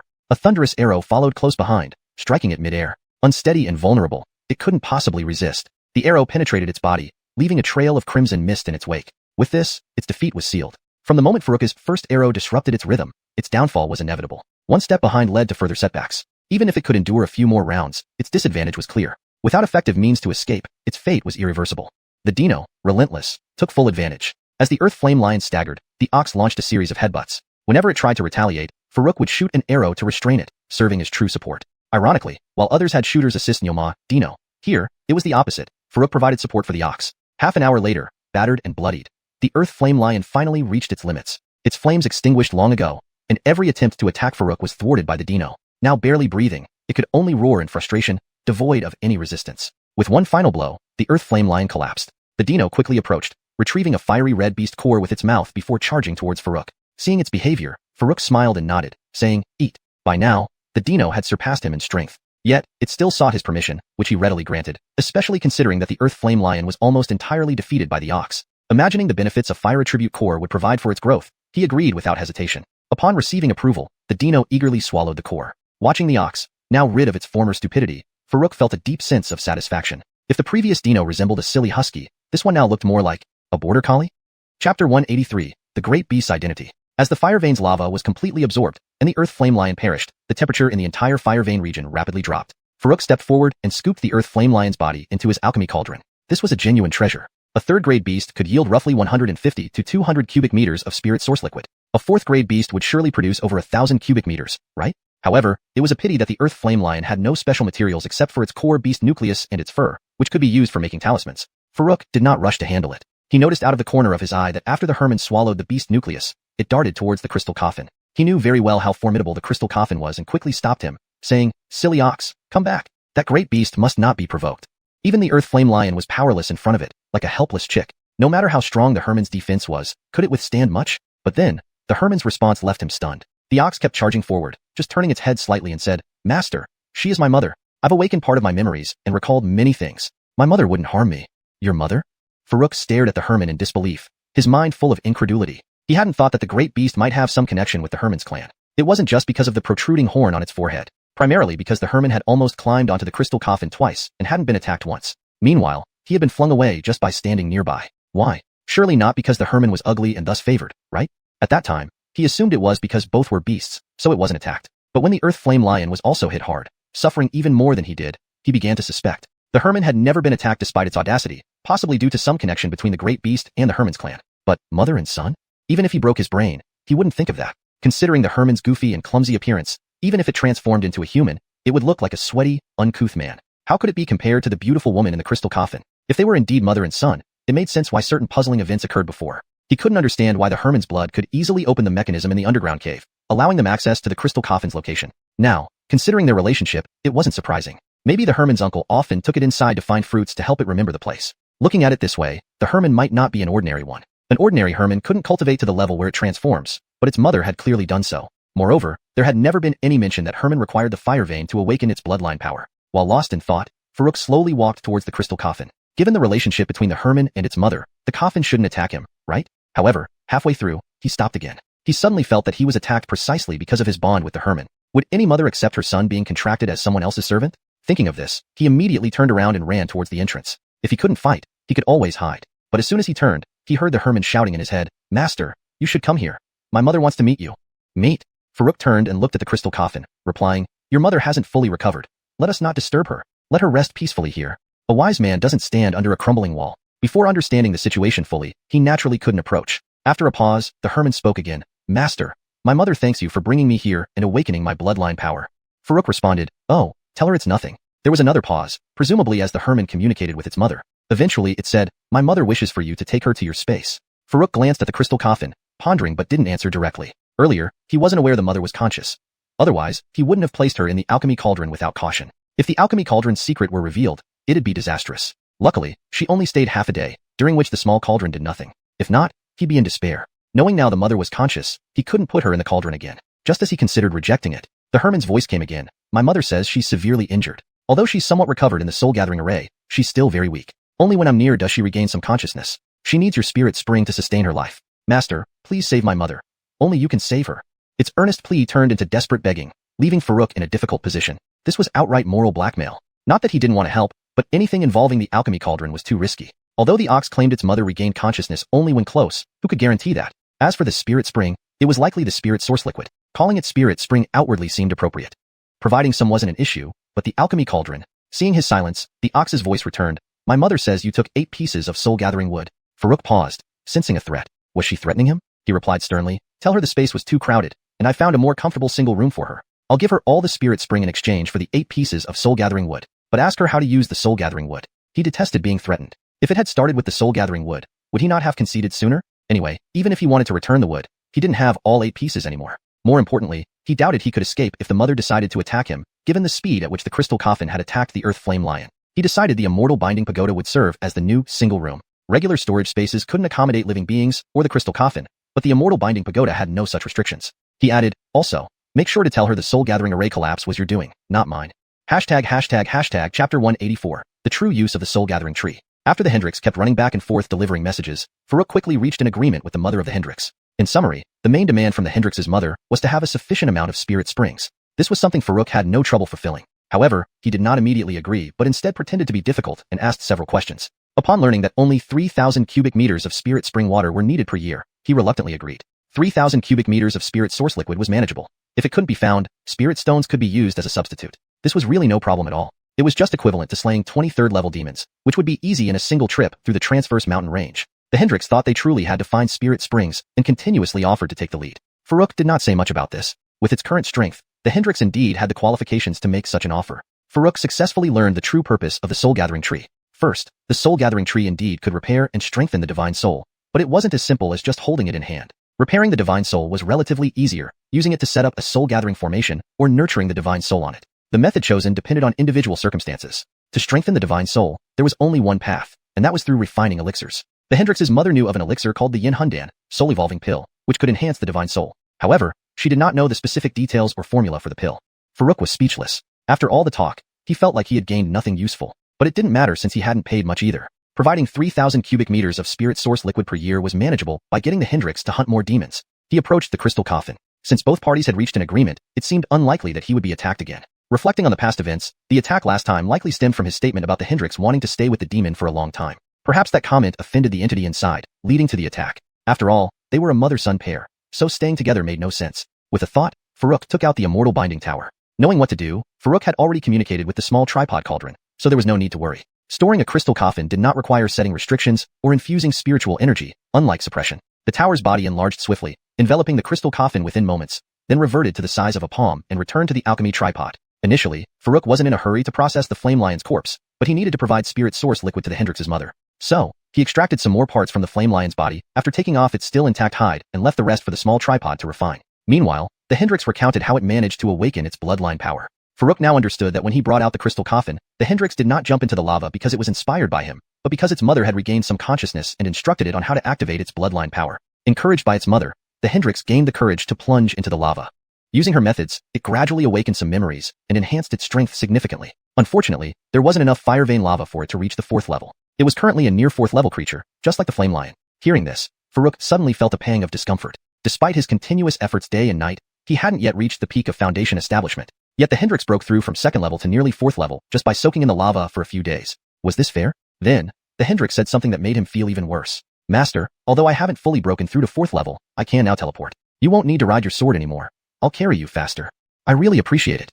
Farouk glanced at it, speechless. He sensed a hint of pride in the Hendricks' words. Shortly after, Farouk transferred some refined spirit source liquid into the immortal binding tower and left the fire vein area with the Hendricks. Exiting the cave, the Hendricks leaped into the air with its hooves engulfed in flames. Not forgetting to inform Farouk, it said telepathically, Master, come on, where are we going? Let me carry you. Farouk looked up at it and ignored it, continuing to walk. Thinking about where to go next, despite finding the Hendricks' boasting irritating, the most important thing now was to find another fire vein to help the Hendricks break through to 4th level once and for all. Once that happened, he could enjoy a few days of peace. Before reaching the golden core stage, this creature would support him. After walking for a while, he said, go check on Bernie first, see if he's still around. Got it. Coming right up. The Hendricks flew off enthusiastically, its hooves ablaze. It indeed looked quite flashy but also incredibly arrogant. Farouk shook his head and continued forward. They were now deep in the Transverse Mountain Range. Previously, due to the flame lions occupying the area, other demons rarely appeared here. Now that the flame lions had moved away, the area was almost empty. Had it not been for this, the Hendricks' arrogance would have already attracted attacks from other demons. After about 15 minutes, the Hendricks flew back, buzzing. Master, that guy has already left. I checked around, no sign of him. Alright, let's look for a fire vein. Farouk nodded, then added, also look for spirit springs. He wasn't genuinely interested in spirit springs. It was merely an excuse. The Hendricks was no longer as naive as before, so he needed a reason to explain why he would need so much spirit source liquid later. Sure thing, Master. I'm leading the way. The Hendricks remained enthusiastic, acting like a warmonger. Farouk didn't say much. He prepared to leap and harness the wind, which allowed him to briefly walk on air without flying. Just as he jumped, the Hendricks dashed over and lifted him onto its back. Master, hold on. Let me show you my speed. The Hendrix roared and sped off at full throttle. Farouk sat cross-legged on its back, expressionless. Hold on slightly offended him. A mighty cultivator at the late Foundation establishment stage could hardly be thrown off a bull. ##### Chapter 185. Misstep. The dino carried Farouk, galloping so swiftly that its massive body lifted off the ground in an instant. The speed was so fast that Farouk felt he was almost catching up to Lisa's Gale Great Pong. However, he was no longer the novice cultivator he once was and naturally had no trouble adapting. During the flight, Farouk asked the dino more about its mother. But the ox didn't seem to know much. It only remembered parts of its past, enough to confirm that the figure in the crystal coffin was indeed its mother. Beyond that, it knew very little. Even why she was in the crystal coffin remained a mystery to it. It had tried asking her, but she said it would only be revealed when the ox grew stronger. Seeing this, Farouk did not press further. Instead, he took out the Mystic Wood Longevity art and began to study it carefully. Given that the dino was still exhilarated from its newfound ability to fly, Farouk let it revel in this new power, understanding its eagerness. Much like when he first obtained the ability to fly with his sword after achieving the Foundation establishment stage, he too had been filled with excitement, wanting to remain airborne indefinitely. But eventually, the novelty wore off. He imagined it would be the same for the dino. Farouk continued studying the cultivation technique while the dino flew full speed over mountains, rivers, and forests. After half a day, putting down the Mystic Wood Longevity art, Farouk was about to remind the dino to slow down, as flying this way wouldn't help find the fire vein. Suddenly, there was a loud boom. Farouk felt himself lose balance and get flung away. Hastily, he channeled spiritual energy to stabilize himself and conjured a flying sword beneath his feet. By the time he steadied himself, another deafening boom echoed in his ears. Farouk looked around to see the dino sprawled on its back, its enormous body deeply embedded in the ground. Clearly, it had taken quite a hit. But Farouk did not rush to its aid immediately. Given the dino's tough hide, it likely hadn't sustained serious injuries. More importantly, he needed to assess the situation around him. Whatever could have flipped the dino in one strike was certainly formidable. Upon focusing, Farouk's eyes narrowed sharply, and bitterness welled up inside him. Directly in front of them stood a colossal transparent barrier. It was nearly invisible unless examined closely, explaining how the dino had slammed into it without warning. Fortunately, the barrier wasn't dangerous unless attacked. What truly unnerved Farouk were the 6 cultivators standing by the barrier, clearly preparing to breach it. Sensing briefly, he realized all 6 were early Golden Core cultivators. This realization made Farouk's scalp tingle. He was barely at the peak of Foundation establishment. Even if he used all his abilities and combined forces with the dino, they could only handle 1 early Golden Core cultivator, at best. Now, there were 6 of them. Even 10 of him wouldn't stand a chance. However, fortunately, the 6 cultivators across from them didn't attack immediately. Farouk noted their cautious positioning, suggesting they didn't fully trust each other. This might explain why no one had moved to attack him yet. Sending a telepathic message to the dino, Farouk turned and fled immediately. Upon receiving the signal, the dino shot out from the ground. Still dazed, it didn't understand what had happened. One moment it was flying merrily, and the next, it got knocked back. Emerging, it immediately resumed galloping and soared into the sky again. Boy, stop.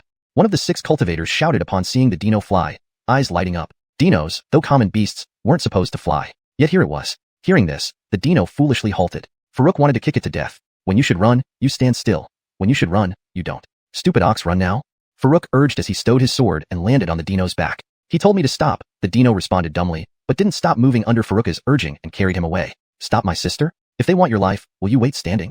Frustrated, Farouk thought back to the old days when the dino, though foolish, was at least prudent enough to prioritize escape during danger. Now it was foolhardy and reckless, which was exasperating. Worse, 2 of the cultivators had started chasing them. One was older, in his 60s, with an air of malevolence, yelling as he pursued, "Stop! Did you not hear me?" The younger one, about 40, seemed more composed but equally dangerous. They both followed in pursuit with their magical light, maintaining stoic expressions. Though the dino was swift, it was only a quasi-4th-tier beast. It couldn't outrun the Golden Core cultivator's magical light. With the pursuers gaining ground, Farouk pulled out a speed-enhancing talisman. He wasn't sure if it would work on beasts, but now was the time to try. Infusing it with spiritual energy, he slapped it onto the dino. Whoosh! Already incredibly fast, the dino's speed skyrocketed instantly. "Master, I feel faster. Hold on, I'm going even faster," the dino exclaimed, oblivious to the talisman's effect, just thrilled by the sudden burst of speed. Farouk ignored it, knowing it was futile arguing with a fool. Observing, he noted the speed-enhancing talisman was effective, but not as potent as when he used it on himself. Previously, it doubled his speed, but now it only increased the ox's speed by about 10%.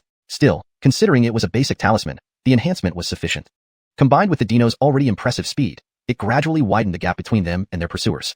Chapter 186. Mistakenly entering a mysterious place. Chase and escape. The dino had completely lost its sense of direction, constantly circling in an attempt to shake off the 2 pursuers behind it. Despite its speed being significantly boosted by the swift travel talisman, the 2 pursuers were still Golden Core cultivators with their own means. Half a day passed. No matter how hard the dino tried, it could not fully shake off its pursuers. Farouk couldn't help but feel slightly anxious. Although he had prepared quite a few swift travel talismans for this training mission, they couldn't withstand such reckless use. Originally, 1 swift travel talisman should last 3 minutes, but it seemed the high level of the dino affected the duration. Now, each talisman lasted only about a minute or less, roughly half the time.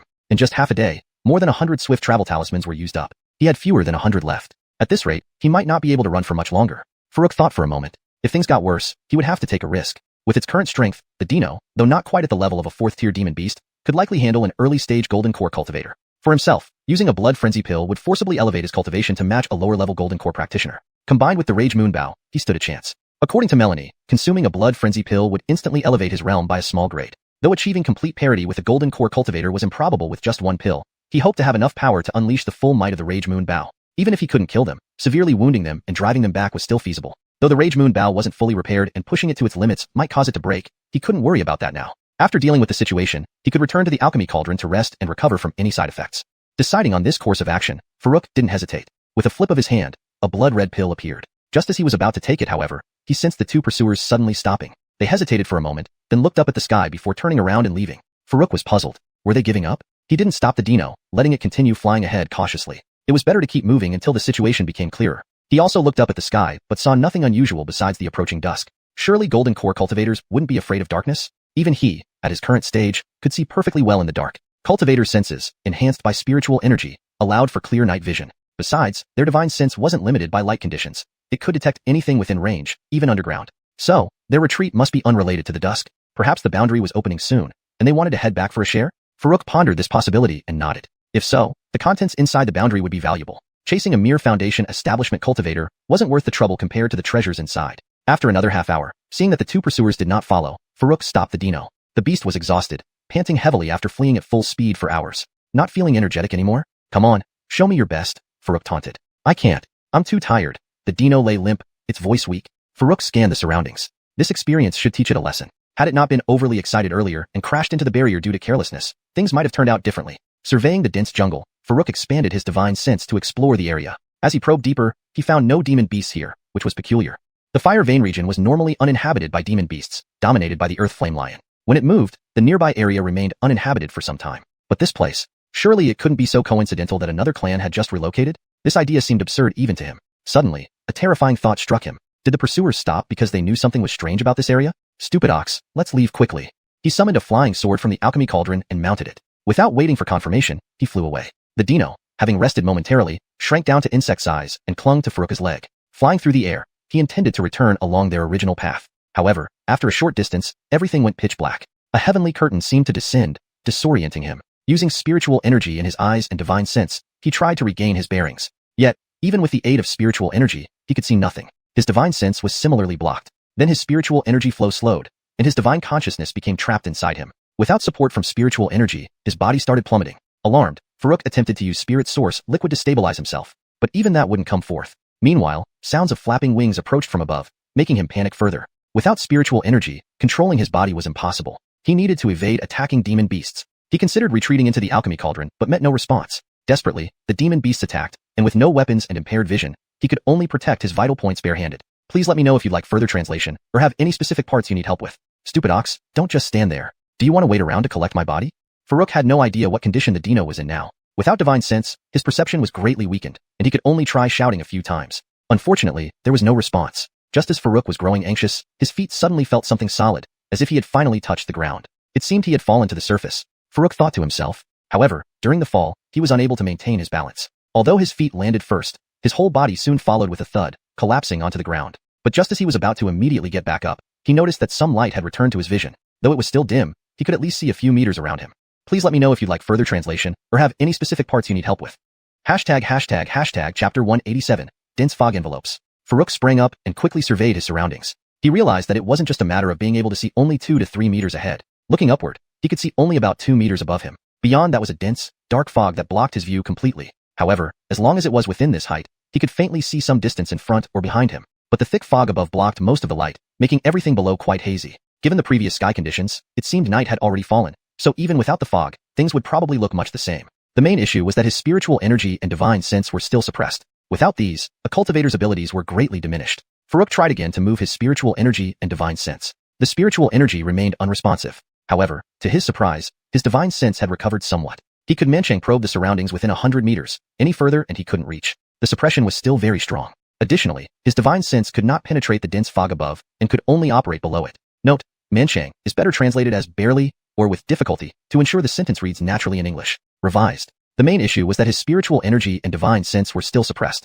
Without these, a cultivator's abilities were greatly diminished. Farouk tried again to move his spiritual energy and divine sense. The spiritual energy remained unresponsive. However, to his surprise, his divine sense had recovered somewhat. He could barely probe the surroundings within 100 meters. Any further and he couldn't reach. The suppression was still very strong. Additionally, his divine sense could not penetrate the dense fog above and could only operate below it. Farouk also attempted to mobilize the spirit source liquid and was pleasantly surprised to find that he could do so. Although it didn't flow as smoothly as usual and couldn't enter his Dantian Chi, he could use small amounts directly without restriction. This discovery immediately made Farouk feel more at ease. As a cultivator, lacking spiritual energy left him with no sense of security. He couldn't even activate a basic talisman, one of his crucial survival skills. With the spirit source liquid, Farouk immediately applied it to his eyes. His vision instantly brightened. Though he still couldn't see through the fog above, his horizontal vision extended much farther. However, what he saw made his heart sink. No matter how far he looked, everything was the same. Dense, black fog enveloping the area, creating an oppressive atmosphere as if the sky had collapsed. More critically, the jungle around him was identical in all directions, and the fog above completely blocked any clear sight. He had no way to determine direction, or which way might lead out of this strange area.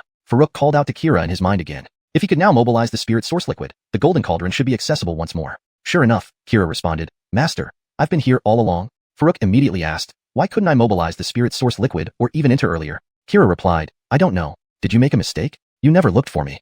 Hearing this, Farouk suddenly felt a cold sweat. During his fall, he had clearly called out to Kira multiple times. Why did Kira say he hadn't called? Was Kira simply unable to hear? That was impossible. They always communicated like this. Why wouldn't Kira hear him? After a moment's silence, Farouk asked, did you hear me calling the foolish ox? During his fall, he had repeatedly called for Ambrose but received no response. After regaining his vision, he checked and found that Ambrose, which had clung to his trouser leg, was now nowhere to be seen. Kira's voice came back. You didn't call the foolish ox. All I knew was that you were flailing wildly as you fell, and the foolish ox reacted similarly. Then you separated, and that was it? And that was it? Farouk was filled with doubt. What situation was this? Flailing wildly was understandable. He had encountered many flying beasts attacking him during the fall. So naturally, he was defending himself. But he distinctly remembered calling out to Ambrose several times. How could Kira say he hadn't? Realizing this, Farouk suddenly noticed something. Checking his limbs, arms, and legs, the areas that had been attacked earlier showed no obvious wounds. Even with his stronger physique compared to an average cultivator, there should have been some injuries. Could the attacks from the beasts have been illusions? Could the entire ordeal have been an illusion? Was the reaction he felt non-existent? So, had he not really called out to Kira and Ambrose? Farouk was startled by his own conclusion. If this was true, the fog was truly terrifying. Looking up at the fog, he wondered if the vivid sensations he experienced were all false. He hadn't detected anything abnormal at the time. He tested entering the golden cauldron again, and indeed, he could now do so. But he didn't stay inside. With Ambrose gone, he needed to search for it. Moreover, he needed to face the fog. Hiding in the cauldron wouldn't solve anything. Thankfully, with the master-servant restriction, he could roughly sense Ambrose's direction. After sensing for a while, Farouk got up and followed the direction toward Ambrose. But after traveling for some distance, he stopped, entertaining a bizarre thought. Was everything he experienced an illusion? Was he still flying in the air? Laughing bitterly, he rubbed his face vigorously, trying to regain composure. Encountering such strange events had made him paranoid. Tailated by a vague sense, Farouk chased for nearly 5 miles. Despite the distance, the environment around him remained unchanged. Identical jungle, identical dense fog, with no clear direction. However, he was glad to find no beasts in the area, at least providing temporary safety once free from the fog. After another 5 miles, Farouk sensed that Ambrose should be close. Indeed, after covering more distance, a massive half-corpse of a buffalo appeared before him. Why half-corpse? Because Ambrose's towering 5-meter body could only show its 4 legs and part of its belly, while the upper part, including its head, remained hidden in the fog. Currently, Ambrose was acting like a mad beast, charging wildly and roaring intermittently. Chapter 188. A Glimmer in the Fog. Farouk had been puzzled about how the dino could have suddenly wandered so far. Now, he instantly understood. As he had previously analyzed, there was definitely some mysterious force existing within this dense fog. Not only could he not use spiritual energy or divine sense, but it also caused him to experience continuous illusions. The dino was likely still deeply immersed in these illusions. After all, its lower half was on the ground, while its upper half was still shrouded in the illusion. But how could he wake it up? Farouk watched the frenzied dino, feeling quite at a loss. Even getting close was a challenge. Just standing here for a while, he had almost been knocked away by it several times. At this point, the dino's movements were completely unpredictable. No one knew what it was experiencing in the illusion. It just kept charging around aimlessly. Farouk tried shouting from a distance, but there was no response. It seemed even sound was blocked and couldn't penetrate the fog. Telepathic messages were even more out of the question. They simply couldn't pierce through the thick mist. Farouk stood there for a while, ultimately unable to come up with a good solution. I can only take a bit of a risk, Farouk muttered to himself. Despite saying he would take a risk, his actions were swift as he took out a Vajra shield talisman and put it on. Then, facing the charging dino, he leaped onto it. By taking a bit of a risk, he meant jumping onto the dino's back and trying to awaken it. If he stayed below where visibility was clear, he wouldn't need to worry about being harmed. However, given the current height of the dino, once he leaped onto its back, he would inevitably be plunged into the illusion again. He wasn't sure if he could remain clear-headed. Additionally, once inside the thick fog, without spiritual perception or spiritual power, and with his vision obstructed, he would be like a blind man. He couldn't guarantee that he could avoid the dino's attacks, so wearing the shield seemed safer. The first step went smoothly. Farouk lightly leaped and successfully landed on the dino's back. But as soon as he landed, countless attacks seemed to come at him from all directions in his perception. It's an illusion, it's an illusion. Farouk kept repeating to himself, forcing himself to ignore it. At the same time, he shouted loudly towards the head of the dino, "Dumb ox, get down." He hadn't finished shouting when a tremendous force suddenly hit him, knocking him flying backward.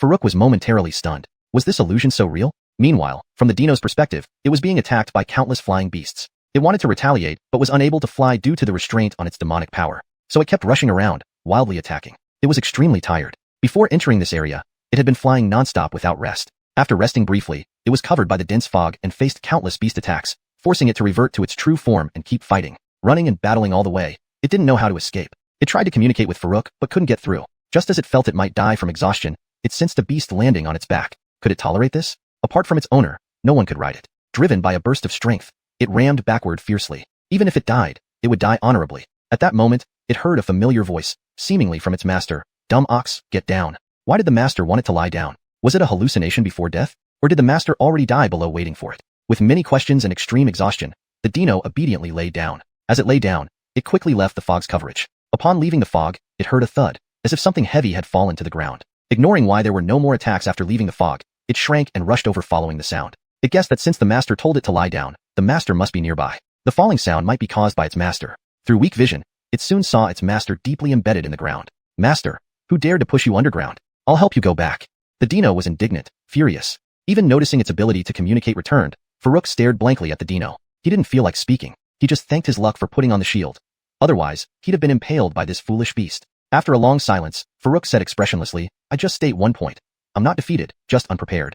The dino looked confused, not understanding. Farouk didn't bother explaining. He indeed wasn't prepared, thinking those attacks were all illusions. Who would have thought there was a real attack hidden among them? However, though he got rammed, his purpose of saving the dino was achieved. More importantly, during his flight, he saw a glint of light deep within the fog in one direction. Perhaps it was a palace? He didn't know when or if the fog would dissipate. Without it dissipating, he had no idea how to leave. So exploring the palace-like structure might lead to an exit. He remembered clearly. The light was in the opposite direction of where he was flung. With this in mind, he headed directly toward it without stopping. The dino, too exhausted to walk, hung on his body. Farouk didn't object. Letting it rest now would be helpful if they needed extra strength at the palace. On the way, he asked the dino about its encounter in the fog. The dino recounted everything. Hearing it, Farouk found their experiences similar and stopped questioning. After about 2 hours of fast travel, the surroundings always looked the same. Farouk started doubting whether the light was also an illusion. Determined, he continued forward. After traveling so far, even if the light didn't exist, this direction should be closest to the exit. Suddenly, the dino reacted and said, "Master, when you called me down earlier, I felt a beast tried to ride on my back and got thrown off by me. Could it have been you?" Feeling depressed from endless travel without finding the light, Farouk turned beet red hearing this. He slapped the dino to the ground, saying, "Get down and crawl yourself." Unexpectedly, his slap pushed the dino underground. Confused, he wondered what happened. He knew his force couldn't hurt it, let alone push it underground. Just then, he heard the dino's voice in his mind, "Master, come here. There's light ahead." Farouk instantly perked up and hurried forward. Immediately, the scenery changed before his eyes. Moreover, once inside the fog, without divine sense, spiritual energy, and obstructed vision, he would be like a blind man. He didn't dare guarantee he could dodge the ox's charges, so having the shield felt safer. The first step went smoothly. Farouk lightly leaped and successfully landed on the dino's back. But the moment he did, he felt countless attacks coming towards him. "It's an illusion, it's an illusion." Farouk kept repeating to himself, forcing himself not to care. At the same time, he shouted loudly toward the ox's head, "Dumb ox, lie down quickly." Just as he finished speaking, a powerful force struck him, knocking him flying backward. For a moment, Farouk was dazed. Was the illusion this real? Meanwhile, in the dino's perception, it was being attacked by countless flying beasts. Wanting to retaliate, it found its demonic energy restrained, preventing it from flying. All it could do was charge wildly and kill indiscriminately. It was exhausted, having flown at full speed before entering this area, barely resting. After a short rest, it was covered in the fog and faced endless attacks from demons, turning back into its original form to fight continuously. It didn't know how it could escape. It wanted to communicate with Farouk, but couldn't get through. When it felt a beast land on its back, it couldn't tolerate it. Only its master could ride it. So, gathering all its strength, it pushed hard, determined to die with honor if necessary. In that moment, it heard a familiar voice, "Dumb ox, lie down quickly." Why did its master tell it to lie down? Was it a hallucination before death? Or had its master died already? With heavy doubt and exhaustion, it obeyed, lying down. As it did, it soon left the fog. Upon leaving the fog's coverage, it heard a loud thud, something heavy hitting the ground. Without wondering why no beasts attacked it upon leaving the fog, it shrank, following the sound, guessing its master must be nearby. Perhaps that thud was caused by its master. Seeing Farouk embedded in the ground, the Dino became enraged. Master, who the hell did this to you? I'll beat them back for you.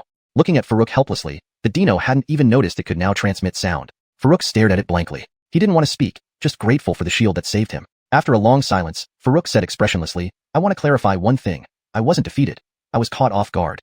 The Dino looked confused, not understanding. Farouk didn't feel like explaining. He had indeed been unprepared, thinking all attacks were illusions. Who would think those illusions hit a real attack? But despite being hit, his goal was achieved. He had saved the Dino. Moreover, when he was knocked back, he saw a glimmer deep in the fog, seemingly a palace. He didn't know if or when the fog would clear. If it didn't, he had no idea how to leave. Thus, he decided to investigate this palace-like structure. It might be a way out. Remembering the light's direction, he headed there without stopping, the Dino clinging to him. Tired from exhaustion, the Dino needed recovery, in case they needed help later. Along the way, Farouk asked about its experience in the fog. The story matched his own, so he didn't ask further. After rushing for over an hour, Farouk began doubting whether the light was another illusion. He steadied himself and continued forward, deciding this direction was closest to the exit. Suddenly, the Dino realized, Master, when you called me earlier, I thought a beast tried to ride and attack me. Could that have been you? Feeling irritable after failing to find the light, Farouk slapped the Dino onto the ground. Go crawl yourself? Unexpectedly, this slap made the Dino disappear into the ground. Surprised, Farouk wondered what happened. Before he could ponder, he heard the Dino's telepathic message, Master, come quick, there's light ahead. Farouk's spirits lifted as he hurried forward, seeing the scenery change abruptly. The thick fog overhead had vanished, and right ahead, a streak of light was revealed. Within the light, there was clearly the shadow of a palace. Chapter 189. You go first, I'll cover the rear. Staring at the light ahead, Farouk glanced back. If his guess was correct, there should be an invisible barrier here. This barrier wasn't to prevent people from entering. It merely concealed the scenery within. That was why, despite traveling for so long, he hadn't seen a trace of that light. He had been outside the barrier, naturally seeing nothing. And just now, with a casual swat, he had inadvertently pushed the Furdy directly into this barrier, making it seem like the beast had vanished.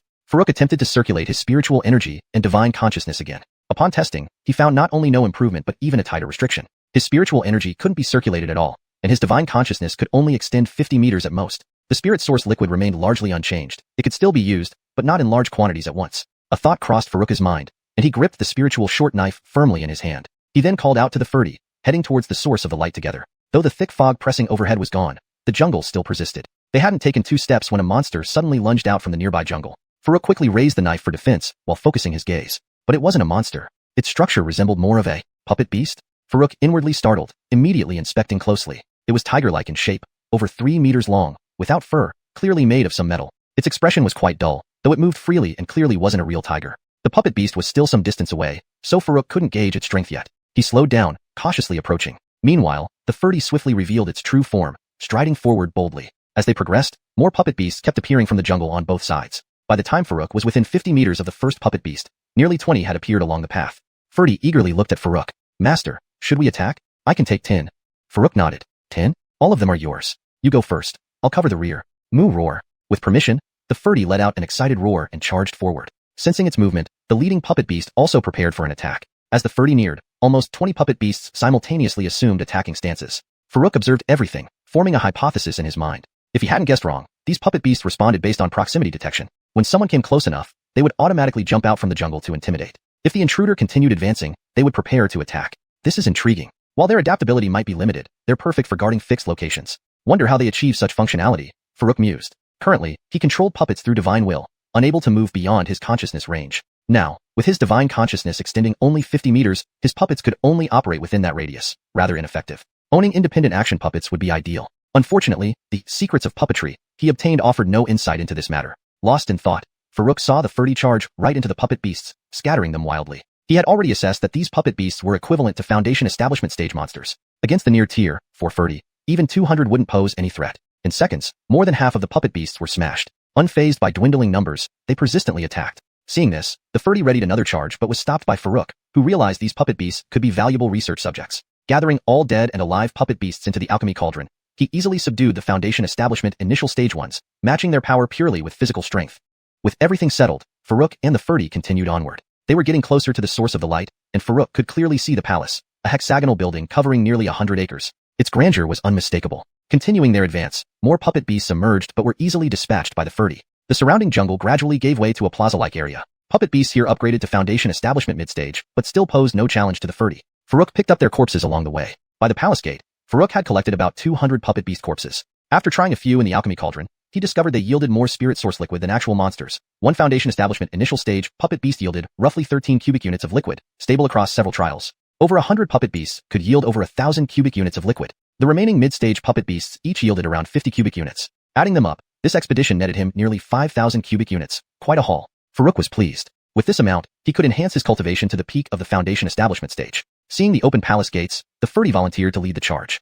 Farouk followed behind with his divine consciousness extended. However, before fully entering, another group of puppet beasts rushed out. Probing them, Farouk was surprised. They were all Foundation Establishment late stage, 18 in total. Engaging the Furry, these advanced puppet beasts pose little threat. But this trend concerned Farouk.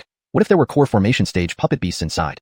Chapter 190. Entering the human hall, the muscle regeneration pill. The late Foundation Establishment stage puppet beasts were indeed significantly stronger than the previous two batches. Facing 18 of them simultaneously, even the Evan took considerable effort to finally defeat all of them. At the entrance to the hall, Farouk did not allow the Evan to enter directly, but instead had it rest on the spot. Without the ability to use demonic power, while it didn't greatly affect the Evan, which relies on brute strength for combat, encountering an equal level opponent would clearly expose its disadvantage. Inside, there might be puppet beasts equivalent to the golden core stage. It would be safer to enter after fully recuperating to peak condition. Meanwhile, Farouk sent out one of his puppets to scout ahead. The space inside the hall was vast but also quite barren. Apart from some basic tables and chairs, there were almost no other utensils. Above the main hall hung a two-character plaque, Human Hall. Beneath the plaque seemed to be some bottles and jars, but they were too far away to see clearly. This puppet could not stray more than 50 meters from Farouk. Standing at the entrance, Farouk dared not enter directly, so the puppet's range was naturally limited. However, after operating the puppet to scout around for a while, no attacks were triggered. This indicated either that there were no puppet beasts inside, or that the distance to trigger an attack hadn't been reached yet. After some thought, Farouk suddenly had an idea. Since these puppet beasts are triggered by proximity, if he just didn't get close, wouldn't that be fine? Put another way, even if he accidentally triggered an attack, as long as he retreated in time, wouldn't he still be safe? The question was whether the puppet beasts would stay in position or pursue him. If they only stayed in position, a smile unconsciously appeared on Farouk's face. He felt like he had discovered a significant loophole, which might make clearing the entire palace a breeze. After waiting about the length of an incense stick, the Evan was already pacing anxiously at the entrance, even sticking its massive head through the door to peek inside. Seeing this, Farouk no longer held it back. After giving orders, he let it lead the way into the hall. Moving cautiously for several hundred meters, the Evan couldn't help but transmit sound. Master, there's nothing here? Farouk was equally puzzled. The expected golden core stage puppet beast had not appeared. It felt like he had prepared a brilliant plan for nothing. Continuing forward for another few hundred meters, still no puppet beasts appeared. Not even any Foundation Establishment stage puppet beasts were seen. Farouk felt somewhat bewildered. Did entering the hall mean no more puppet beast attacks? He sped up slightly, and the Evan galloped eagerly. If Farouk hadn't instructed it to stay within 50 meters, it would have bolted straight to the end. Now seeing Farouk quicken his pace, it couldn't suppress its speed either. Soon, man and bull arrived under the Human Hall plaque. As Farouk expected, there were no further attacks, and no new puppet beasts emerged. Yet he remained vigilant. Often, the safest situations can hide the most lethal dangers. So he sent the puppet again, instructing it to examine the bottles and jars while retreating to a distance himself. However, this time things went as he anticipated. The puppet checked all the bottles and jars without triggering any abnormal reactions. Farouk was slightly stunned. Perhaps he had been overly cautious. He then approached the table personally, collecting all the bottles and jars into his alchemy cauldron. According to his examination, only a few porcelain bottles contained pills labeled as muscle regeneration pills, though their specific uses were not explained. But he wouldn't be choosy, useful or not, he would take them all. Recalling the events at Luoyin Valley, where late arrivals nearly scraped everything clean, he was determined not to leave anything behind for others in this seemingly untouched ancient palace. Gathering all the furniture and even the plaque, he thoroughly inspected the area before turning his attention to the two side doors. One on the left, one on the right. After some consideration, he chose the right door. Because the characters Human Hall on the plaque were written left to right, he deduced the owner preferred left to right arrangements, implying the right side held more valuable items. Of course, this was just a plausible guess. He needed to investigate further. Beyond the side door lay a corridor stretching endlessly. Based on the overall layout of the palace, the corridor likely led to another large hall. Leading with the Evan, Farouk followed closely behind, moving forward. Not far along, Farouk noticed numerous spirit plants growing on both sides of the corridor. Although most were low grade, this was still a pleasant surprise. He collected them all, inferring they were probably planted casually by the owner to enhance the spiritual energy. Like decorative greenery, an influential palace should have dedicated fields for higher grade spirit plants. Thinking this, Farouk mused that finding such a field, if possible, would be amazing. Curbing his excitement, he reminded himself that greater temptation often meant greater danger. In this perilous world, even a slight misstep could mean death. Desire was fine, but one must always remain rational. Continuing forward, after collecting nearly 100 spirit plants, the side door of a large hall appeared ahead. The Evan, eager to proceed, rushed forward immediately. But just as it reached the entrance, a powerful surge erupted from within, sending the bull flying backward.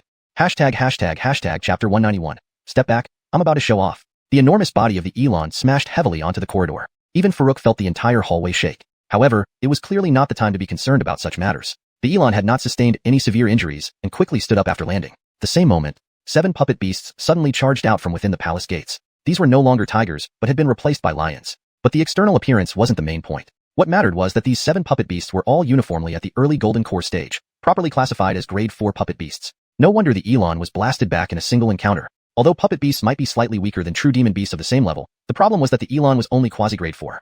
Furthermore, its demonic power was also restricted. But most importantly, the opposing side had an overwhelming numerical advantage, 7 early Golden Core puppet beasts. This outnumbered even the 6 early Golden Core cultivators they encountered near the barrier earlier. This made Farouk's heart involuntarily fill with bitterness. Fortunately, he was far enough away that the puppet beasts did not attack him.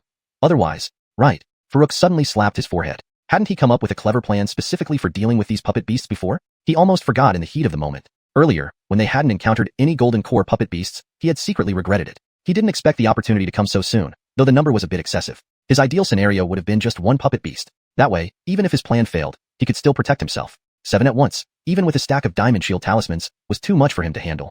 On the other side, although the Elon was defeated in a single encounter, it did not show any fear. After exhaling a breath of hot air through its nostrils, it charged forward again with 4 powerful hooves. Now, compared to its pre-bloodline awakening self, it was completely reversed. Previously, let alone 7 early Golden Core puppet beasts, it probably would have cowered behind Farouk after facing nearly 20 early Foundation establishment puppet beasts in the first wave. It wouldn't have been fighting so bravely like this now. As it charged, the 7 puppet beasts on the opposite side rushed to counterattack again. Unsurprisingly, the Elon was once again knocked flying. Though it managed to knock one of the puppet beasts away, this exchange for injury tactic couldn't last long. Farouk naturally noticed everything. He understood the situation was not optimistic. The Elon's brutal fighting style had no chance of winning. Seeing it panting heavily, with blood seeping from its body, yet showing no signs of stopping, Farouk immediately stopped it. Wait. Though the Elon was puzzled, it halted its charge and looked towards Farouk. Master, I can still fight? Farouk shook his head. Not yet.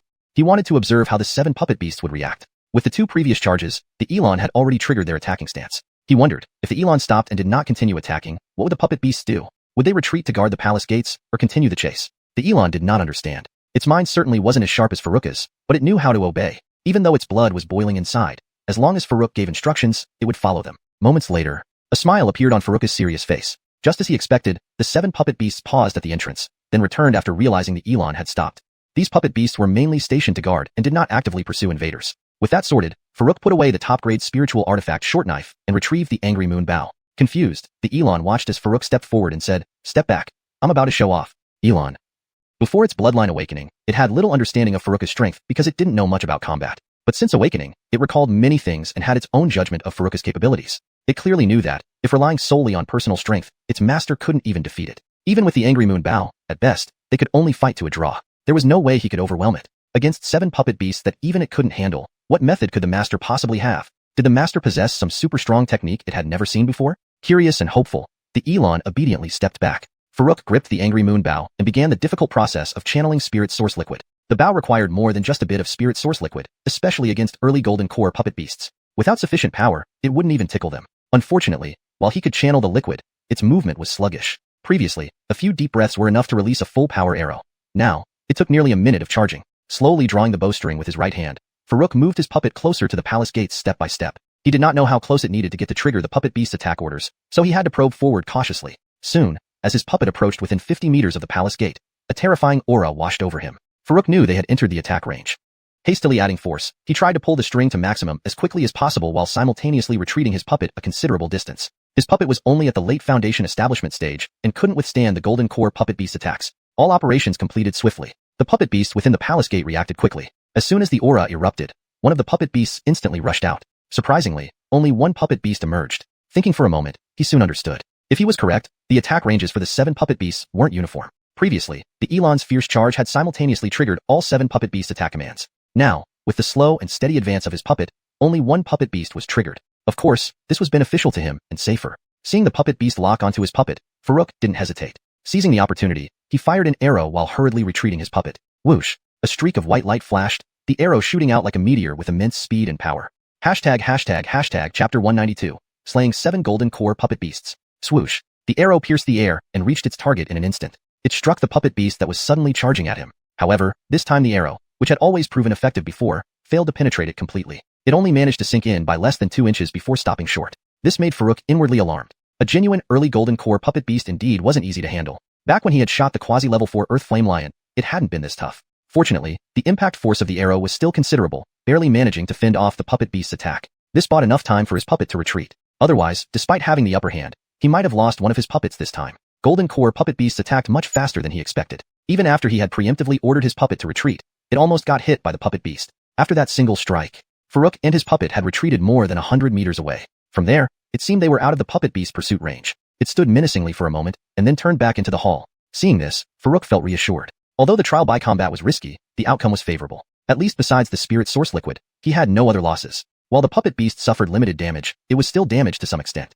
Given this, if he repeated the process a few times, he would eventually exhaust it. With this thought, Farouk did not hesitate. He drew the bowstring again, ready to repeat the earlier strategy. He maneuvered his puppet to trigger another attack from the same position. Reacting as before, the puppet beast inside unleashed a burst of energy, then instantly charged out, aiming for a fatal blow to Farouk's puppet. However, Farouk anticipated this and remained calm. Based on the previous experience, he estimated the attack range of the puppet beast. The trigger point was at 50 meters, and once triggered, the puppet beast's attack range extended to about 150 meters. So, as long as Farouk maneuvered his puppet to retreat beyond 150 meters quickly after triggering the attack, he could avoid being hit. Moreover, even without a target, the puppet beast wouldn't return immediately but would remain menacingly for a while. This gave Farouk enough time to fully charge his arrow. Events unfolded as he expected. After the puppet swiftly retreated, the attacking puppet beast lost its target and resumed its menacing stance. Farouk, who had already prepared, released his arrow straight at the puppet beast. By the time the puppet beast sensed it was targeted and attempted to retaliate, it was too late. The arrow carried tremendous force and struck the puppet beast so hard it nearly sent it flying backward. Enraged, the puppet beast could do nothing as its attack range was limited, unable to reach Farouk's position. Farouk again drew and prepared the bow. His current strength was still below the peak late foundation establishment stage, while the opponent was a genuine early golden core puppet. Even with the Rage Moon bow in hand, the damage he could inflict was very limited. It truly fit the saying, even if you stand still, you can't be killed. Of course, Farouk's situation was slightly better. Not impossible, just time-consuming. Unfortunately, his next arrow was interrupted before fully charged, as the puppet beast, unable to find the enemy, returned to the hall. Farouk had to control his puppet to lure it out again. Shoot an arrow, lure again, shoot again. Repeating this process, after over 10 rounds, the first puppet beast finally fell and couldn't get up. Exhausted, Farouk sat down to rest. If his spiritual energy wasn't restrained, or the spirit source liquid flowed smoothly, it wouldn't have come to this. He could have fired 5 arrows at once and riddled it with holes in 2 rounds. Instead, he now had to spend nearly a minute charging each arrow, let alone firing 5 at once. Still, he had completed 1/7 of the task. After a brief rest, Farouk began testing further ahead with his puppet. There were 6 more puppet beasts left, all needing to be lured out and eliminated one by one. Time passed quickly. Finally, with his last arrow striking another puppet beast, all 7 were defeated. Elon watched in disbelief. With its limited intelligence, it couldn't understand the tactics. It only saw the puppet beasts continually charging out, getting shot by its master, and retreating without retaliating, occasionally charging out again to take another arrow. It felt these puppet beasts were either charmed by its master or stupider than itself. Eventually, it concluded it was smarter. It wouldn't just stand and be hit without fighting back. Unaware of what was on its mind, Farouk directly stored the 7 early Foundation establishment puppet beasts into the Alchemy Cauldron. Unless necessary, he didn't plan to refine them into spirit source liquid. The bodies, impervious even to the Rage Moon bow, must be incredibly valuable materials. He intended to use them for crafting his own puppets. However, the cauldron's capability was currently weak. Though it could refine level 4 monster bodies, the puppets produced were only at the late Foundation establishment stage and couldn't reach Golden Core. When asked, the cauldron simply said it could only produce those puppets now. Upgrading wasn't easy either. The last upgrade consumed several thousand cubic meters of spirit source liquid. By the previous patterns, upgrading again would require at least tens of thousands of cubic meters. He needed to store more spirit source liquid for himself, especially for condensing the Golden Core. Preparing more was necessary. Of course, upgrading the cauldron was equally essential. For repairing, crafting artifacts, creating permanent intermediate talismans, and completing Ancient Crane's puppet, upgrades were necessary. If I could have 100,000 cubic meters of spirit source liquid descend from the sky now, Farouk muttered wistfully, but he knew it was impossible. Just a dream. Resting briefly, he started leading Elon into the hall. Assuming the situation was similar to last time, entering should mean no more puppet beasts. Farouk cautiously proceeded, alert and wary. Entering the hall, Farouk found it almost identical to the previous one. Even the plaque was the same, except it now read Earth Hall, Human Hall, Earth Hall. Is there a Sky Hall too? Farouk pondered silently. Like before, he cleared the hall of items. The most valuable, he assumed, were the pills in the porcelain bottles beneath the plaque. These were named bone casting and blood coagulating pills. Though not many, they sounded powerful. Based on his analysis, the bone casting and blood coagulating pills should be more precious than the muscle regenerating pills. Since the previous hall was guarded by a late Foundation establishment puppet beast, and this one by an early Golden Core puppet beast, their relative value was clear. Without lingering, he ensured nothing was missed and exited through another side door.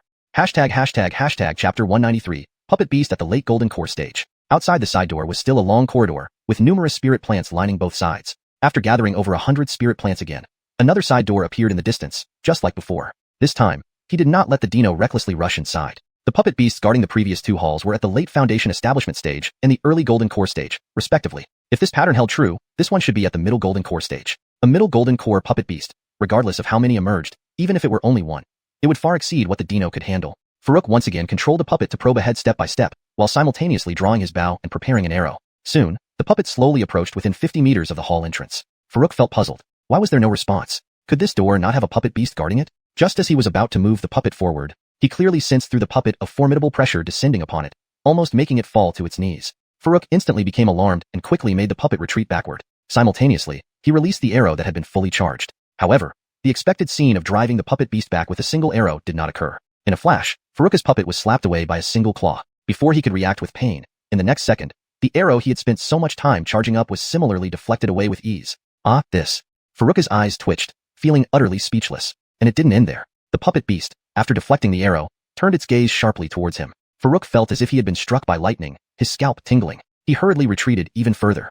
To his surprise, the puppet beast seemed to have no intention of attacking him. It glanced at him once more before turning around and heading back into the hall. Farouk gazed at the now empty entrance, his mind struggling to settle. If his perception was correct, this puppet beast was not merely at the middle golden core stage, but at the late golden core stage. Even more terrifying, this puppet beast seemed more intelligent than those he had encountered before. Despite retreating beyond the attack range, he was still detected. Fortunately, the puppet beast still adhered to some rules. Even after discovering him, it did not pursue him. Otherwise, with such formidable power, how could he possibly escape? After recovering from the lingering fear, Farouk looked at the puppet that had been smashed into several pieces by a single claw. He couldn't help but wear a bitter smile. A late golden core puppet was truly terrifying. Even though he had the upper hand and immediately withdrew when things went awry, he was still slapped away. This situation left him empty-handed and at the cost of a puppet. Farouk waved his hand, collecting the shattered remains of the puppet. Although they were too broken to repair, perhaps they could be remelted for use as materials. At the very least, they could be refined into spirit source liquid. For Little Cauldron, anything could be refined into spirit source liquid.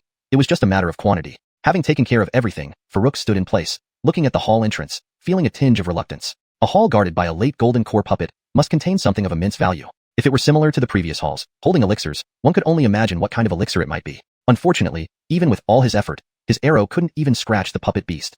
What could he do in such a situation, despite his reluctance? After pondering for a while, Farouk ultimately decided to return with the dino. He considered his options. The fastest way to deal with the late golden core puppet beast would be to upgrade Little Cauldron's level and complete the puppet made from Ancient Crane's remains. With another late golden core puppet, they could certainly engage in battle. Of course, this wasn't foolproof. There could be more than one puppet beast inside. If engaging in combat brought out more puppet beasts, Ancient Crane's puppet wouldn't fare well either. Even in a one-on-one fight, it wasn't certain whether Ancient Crane's puppet could truly defeat the other. Ideally, he himself should possess the strength to slay a late golden core opponent. But how difficult was that? He hadn't even reached the peak late foundation establishment stage yet. And although the Raging Moon Bow, as a magic treasure, would have little advantage against a late golden core puppet, spirit weapons, even excellent ones, posed minimal threat to late foundation establishment cultivators. But the Raging Moon Bow wasn't quite up to par with the best of magic treasures. He wasn't overly concerned about others taking what was inside first. Aside from whether anyone could discover this palace, the fact that it confined spiritual energy was enough to stop most cultivators. Confined spiritual energy meant relying on physical prowess. According to his knowledge, there were almost no body-refining cultivators left on the entire continent, let alone finding one who could match a late golden core puppet beast. It would be nearly impossible to find one. As for someone like him, who could still draw on spirit source liquid even with spiritual energy confined, that was even rarer. Perhaps some people had similar methods, but none were as efficient as his. In summary, few cultivators would be able to discover this palace and successfully pass through the late golden core puppet guard. Farouk soon returned to the first human hall with the dino. There was another side door in this hall he hadn't explored yet, and he wasn't going to miss it. After the incident with the late golden core puppet, he no longer dared to send the dino first. Instead, he used a puppet to explore ahead. This puppet, though crafted from numerous materials, was still inferior to the dino. Surprisingly, after exiting the door, it wasn't a corridor but something resembling a plaza. Farouk continued controlling the puppet, cautiously exploring forward. For safety, he kept alert, not rushing ahead blindly. The entire plaza wasn't particularly large, maybe the size of 10 soccer fields. Yet, it took Farouk over an hour to finally leave the plaza. Exiting the plaza led to a forest. Farouk looked up at the sky. It was already broad daylight. Based on his calculations, an entire night had passed outside. If not for his spiritual energy still being confined, he might have wondered if he had already left that strange place. Thinking about it, he turned to look at the misty area behind him. Unfortunately, it was too far, and the barrier blocked his view, preventing him from seeing beyond it. I wonder if the mist has dispersed. Farouk thought about returning to check, but after considering it, he dismissed the idea. Since he was already within the palace's range, he should first search for a way out here. If he couldn't find it, he could always return later. Finding a way out here would be best. He really didn't want to go back to the misty area. Every direction looked the same, making it hard to determine directions, let alone find a way out. Chapter 194. The spirit field protected by a barrier. It took the better part of the day to explore the entire forest, but Farouk didn't encounter anything. Continuing forward, as soon as he emerged from the woods, Farouk's eyes lit up at what he saw far ahead. He had spotted the outline of spirit fields. Indeed, after searching in vain, you find it effortlessly. Farouk couldn't help but feel a surge of joy. Without realizing it, he quickened his pace. The dino was even more impatient and, lifting its 4 hooves, charged straight ahead. Back when it served an ancient mystic sect, it had also been assigned as Farouk's spirit field manager. If not for Farouk constantly supervising it with puppets, it would have ravaged the entire spirit field long ago. Now that they had finally come across an unclaimed spirit field, it needed to rush over and claim its share before Farouk gave any orders. Otherwise, if Farouk noticed first, it wouldn't get anything. Although tempted by the spirit field, Farouk still maintained a level of vigilance, which somewhat restrained his speed. Suddenly, something flashed past him. By the time Farouk turned to look, the dino had already reached near the spirit field. Trying to stop it was too late. The ox had already leaped toward the field. Knowing its time was limited, it gave it everything it had. However, in the next second, bang, a loud explosion sounded, and the massive body of the dino was brutally repelled back, crashing heavily into the ground with a thunderous sound, creating a large depression in the earth. Seeing this, Farouk wasn't overly worried. Since the barrier protected it, whether he could break through or not remained uncertain. Rushing was pointless. Walking up slowly, Farouk nudged the dino with his toe. Do you guys actually get addicted to ramming barriers? Ignoring it further, he walked past the ox towards the edge of the spirit field. Given the ox's thick hide, Farouk wasn't concerned about it getting hurt from that collision. Reaching the spirit field's edge, Farouk examined the area. As expected, there was a barrier. This barrier, however, differed from those he had encountered before. It was completely transparent, allowing a clear view of the inside. He could see several familiar spirit herbs such as the Grade 4 Golden Sunflower, Grade 5 Dragon Pattern Grass, and Grade 6 Blood Ulysses Grass. There were also many unknown varieties. Of course, not all were high grade.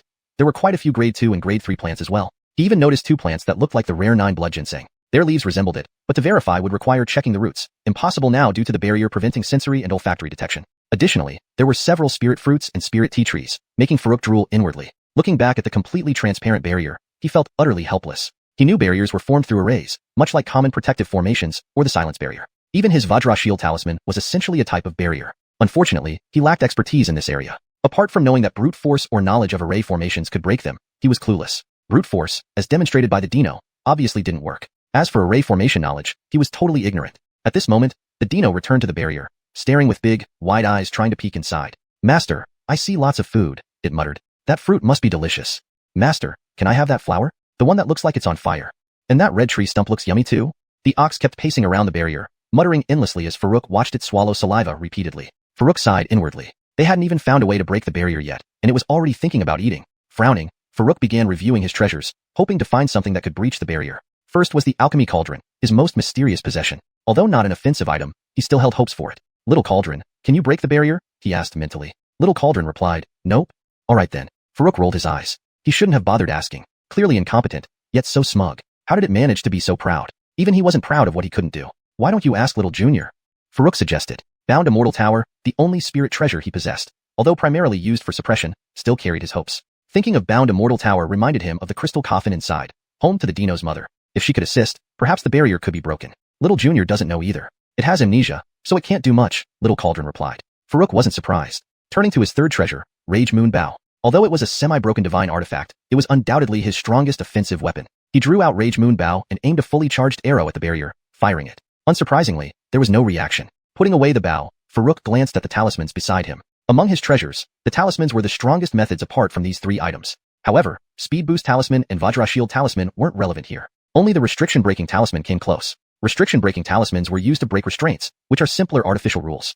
Barriers, on the other hand, were more complex systems created using runes and array formations, harnessing celestial energy. While similar, their differences were significant. Restrictions were akin to ordinary locks, easily opened if you cut the latch without the key. Runes and array formations, however, resembled dynamic password locks. Unless you destroyed them instantly, the password changed automatically and repaired itself. Forcibly opening them was thus much harder. Still, restrictions had their advantages, convenience, and speed. For instance, the master-slave restraint Farouk used on the dino was convenient and didn't require much effort to set up. Since it was placed on the soul, forcibly breaking it without harming the soul was extremely difficult. In summary, restriction-breaking talismans might not be ideal for breaking barriers. Nevertheless, speculation wasn't enough. Practical action was required. So, he had Little Cauldron draw a few restriction-breaking talismans. He still had over 10 intermediate blank talismans, and recently acquired many third-grade spirit materials, plus the Earth Flame Lion Fur and Beast Core. This allowed for the creation of more intermediate blank talismans. Thus, he didn't worry too much about wasting them.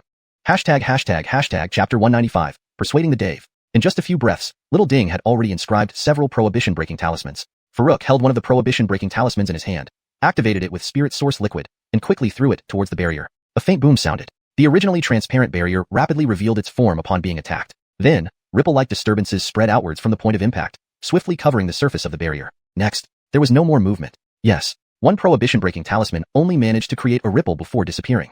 Farouk was not willing to give up. He directly activated 3 prohibition-breaking talismans and launched them all at once. Again, ripples spread out after the impact, then everything returned to stillness. The only difference was that this time, there were a few more ripples than before. But if he wanted to break through the barrier with this, he was still far off, possibly by 10,000 miles. Farouk was very troubled. At this point, he had used all his means, but with minimal effect. Desperate, he could only seek help from the person inside the crystal coffin. Farouk looked at the Ricky who was still straining to look inside, and said with a gentle smile, "Little Daniel, come over here, I need to talk to you." Hearing this, the Ricky turned around, looking at Farouk with doubt as if unsure if Farouk was really calling him. Seeing that Farouk was indeed waving him over, it hesitantly walked over. Previously, wasn't it always called Stupid Bull? Why was it suddenly called Little Daniel today? Farouk's sudden change clearly made it very uncomfortable. "Master, are you calling me?" The Ricky stared at Farouk with big eyes, unable to believe it. Farouk nodded, smiling gently. "Of course I'm calling you. You said you want to eat the fruits inside, right? And that wooden steak? What else? There's also the flower on fire." The Ricky blurted out, but soon it realized something was amiss. Based on its understanding of its master, it was impossible for Farouk to be so generous and let it choose. This felt very wrong. Definitely some kind of trick. Thinking this, it hurriedly shook its head. No, don't say that. I didn't think about eating anything. I'm just looking." Farouk was speechless. Did he look like someone who would skin people alive? "No problem, just speak your mind. The treasures inside belong to whoever sees them first. How could I be the type to keep everything for myself?" Farouk continued to coax gently. Seeing this, the Ricky became bolder. "Really?" Farouk nodded. Truer than true gold. The Ricky completely believed him. It hopped over to the barrier and pointed inside. "Besides those 3 things, there's also the red grass, the biggest flower, the golden large fruit, that?" It listed over 10 items without stopping. Farouk stood nearby, unable to control the dark lines appearing on his face. This stupid bull, though usually quite dim, was now picking all the most valuable-looking items when it came to food. More cunning than a monkey. By the time it had picked over 20 items, the Ricky suddenly sensed a faint aura of killing intent beside it. This made it shiver involuntarily and hurriedly closed its mouth, looking at Farouk. Seeing Farouk's face covered with dark lines, and his expression seeming ready to kill it and eat its meat, its heart trembled again. It weakly added, "I don't want any of these." Farouk took a deep breath and tried to smile. "Everything you want, I've noted down. When we get them, I'll study them first. If they're not immediately useful, I'll give them to you, alright?" "Okay, I have no objections. But master, do you have some ulterior motive against me? I feel like you're acting strange." The Ricky looked dumbfounded at Farouk. It could sense Farouk was behaving abnormally, but with its limited intelligence, it couldn't figure out why. Farouk hadn't expected such directness either. For a moment, he was speechless, but soon he regained his composure and smiled. "Well, I studied the barrier and found it hard to break." The Ricky anxiously interjected. "But I can't break it either." Farouk laughed. "I know you can't break it. Listen, isn't your mother very powerful? Why not ask her to try?" The Ricky fell silent at this. After a long pause, it hesitated. "But my mother." Farouk naturally understood its concerns. Its mother was injured and shouldn't exert herself. He had thought of this already. Otherwise, why would he have taken so long winding around? After thinking for a bit, Farouk said, "Here's what you should do. Talk to your mother first, and see if she has confidence in breaking it. If she does, let her try. If she expends too much energy, we'll find her more spirit springs. If she can't do it, I won't force her." The Ricky seemed very hesitant, staring at Farouk and unable to decide. Farouk didn't urge further. He respected the Ricky's protectiveness over its mother. If this didn't work, it could only mean he had no fate with these spiritual materials. He seriously said, "It's fine. I won't blame you. Your mother has been through a lot. Let's leave. I'll take a look around." With that, he went to the side alone. Looking at the spiritual plants inside the barrier, he mumbled to himself, "That flower is so strange, like a ball of fire. If a fire-type beast got it, it would be incredible. TSK, that wooden steak is weird too. Never seen anything like it. That fruit on the ground is huge, bigger than my head. It must be Earth-type. If an Earth-type beast ate it, it might transform on the spot." Whether intentional or not, the Ricky's heart was thoroughly tickled by these words. Both the flower and the wooden steak, as well as the large fruit, were things it had eyed first. How could they be left for other beasts? Absolutely not. Thinking this, it quickly rushed up to Farouk and urgently said, "Master, I want to ask my mother to try." Farouk suppressed his laughter and pretended to hesitate, nodding, "Sure, she can try, but don't push her too hard, okay?" Without giving the Ricky more time to think, Farouk waved his hand and tossed out the immortal binding tower. The tower grew rapidly in the wind, expanding to over 10 meters tall. The Ricky flashed inside instantly. Only then did Farouk reveal a victorious smile. Little Ricky, handled perfectly, but he didn't follow inside. Only the Ricky could communicate with the great demon inside the crystal coffin. He couldn't communicate with it, and going inside would be useless. It was better to wait outside. This way, the great demon might truly believe this was its child's idea, not his. Don't underestimate the trust seemingly established with the demon. If it discovered Farouk had ulterior motives, it might ask for a heavy price. Such ancient demons, having cultivated for hundreds or thousands of years, were far too cunning for a simple young man to handle. Farouk held one of these talismans and activated it with spirit origin liquid before quickly launching it at the barrier. There was a soft boom. The originally transparent barrier revealed its form rapidly after being struck. Subsequently, wave-like ripples spread out from the point of impact across the surface of the barrier. Then, all was silent again. Yes, one prohibition-breaking talisman only created some ripples and then dissipated. Farouk was not satisfied. He directly activated 3 prohibition-breaking talismans and launched them all at once. After more ripples spread out, everything returned to calmness again. The only difference was that there were more ripples this time compared to the first attempt. But to break through the barrier with this, it was still miles away from achieving that goal. Farouk felt very frustrated. He had exhausted all his methods, but with little effect. With no other options, he decided to seek help from the one in the crystal coffin. Farouk glanced at the Dave who was still peering curiously inside and smiled gently. "Little Daniel, come here, I need to talk to you." Upon hearing this, the Dave turned around with a puzzled expression, as if doubting whether Farouk was calling it. Seeing Farouk indeed waving to it, it walked over hesitantly. Weren't they always calling it stupid Nyo? Why suddenly call it Little Daniel today? Farouk's sudden change clearly made it feel uncomfortable. "Master, are you calling me?" the Dave asked in disbelief, its large eyes wide open. Farouk nodded and said amiably, "Of course, I heard you want to eat the fruits inside and that wouldn't stake, right? What else?" "The fiery flowers too," the Dave blurted out, but soon it realized something was amiss. Based on its understanding of its master, he would never be so generous as to let it choose freely. This was definitely strange and probably a trap. Thinking about this, it shook its head hurriedly. "No, I didn't think of eating anything, I was just looking." Farouk was speechless. Did he look like such a miser? "It's okay, just speak your mind. All treasures here belong to everyone who sees them. I'm not the type who hoards everything," Farouk continued persuasively. The Dave, seeing this, mustered up some courage. "Really?" Farouk nodded. "Truer than gold." The Dave fully believed him and jumped beside the barrier, pointing inside. "Apart from the 3 items I mentioned, there's also the red grass, the largest flower, the golden fruit, and..." It kept listing over 10 things without stopping. Farouk's face darkened involuntarily as he listened. This stupid bull, which usually seemed foolish, picked all the rarest items when choosing food. It was smarter than a monkey. When the Dave listed 20 items, it suddenly sensed a faint aura of killing intent beside it. It shivered uncontrollably and looked back at Farouk. Seeing Farouk's dark expression and the look as if he wanted to kill it for meat, its heart trembled again. Hastily, it added weakly, "I don't want any of these." Farouk took a deep breath, forcing a smile. "I've noted down all the items you want. When we get them, I'll study them. If there are any not needed immediately, I'll give them to you. How about that?" "That's fine. I have no objections, but master, do you have some plan against me? You seem off today." The Dave looked at Farouk dumbly. It could sense Farouk's unusual behavior, but couldn't figure out why. Farouk didn't expect such directness either, momentarily at a loss for words. However, he quickly recovered and smiled. "Here's the thing. I studied the barrier and can't break it yet." The Dave anxiously responded, "But I can't break it either." Farouk chuckled. "I know you can't. Let me explain. Isn't your mother very powerful? Why not ask her to try?" The Dave fell silent. After a while, it spoke hesitantly. "But my mother..." Farouk naturally understood its concern, that its mother was injured and shouldn't exert herself. He had already considered this. Otherwise, he wouldn't go through such trouble. After pondering, Farouk said, "Talk to your mother first and see if she has confidence in breaking it. If she can, then she can try. If she expends too much energy, we'll find her more spirit springs. If she can't, I won't force her."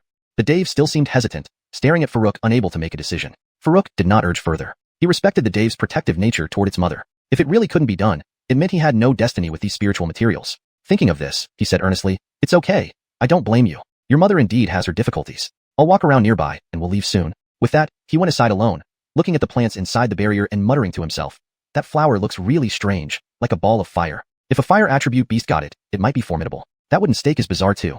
Never seen anything like it. And that giant fruit is bigger than my head, probably earth attribute. If an earth attribute beast ate it, would it transform on the spot?" Whether intentional or not, his words stirred the Dave deeply. It had its eyes on those items first. How could they be left to other beasts? No way. Absolutely not. With this thought, it rushed up to Farouk eagerly. "Master, I'll talk to my mother and see if she can try." Farouk suppressed a laugh and nodded hesitantly. "All right, give it a try, but don't overexert her, understand?" Without giving the Dave more time to think, he waved his hand, releasing the immortal binding tower, which grew rapidly in size. The Dave flashed inside immediately. Farouk smiled triumphantly. Tiny Dave. Gotcha. However, he did not follow inside. Only the Dave could communicate with the great demon in the crystal coffin. Entering would serve no purpose since he couldn't communicate with it. Waiting outside was better. This way, the great demon might believe everything was his child's idea, not his. Though he seemed to have formed an initial trustful relationship with the great demon, if it found out he had ulterior motives, it might demand exorbitant rewards. Such ancient demons, having cultivated for hundreds or thousands of years, were far more cunning than a simple young man like him. Chapter 196. Method to break through the barrier. It didn't take long for the Ricky and the crystal coffin to fly out of the immortal binding tower simultaneously. The Ricky eagerly transmitted, "Master, my mother said that she can only display limited power now, and it's quite difficult for her to break through this barrier on her own." On her own? Quite difficult?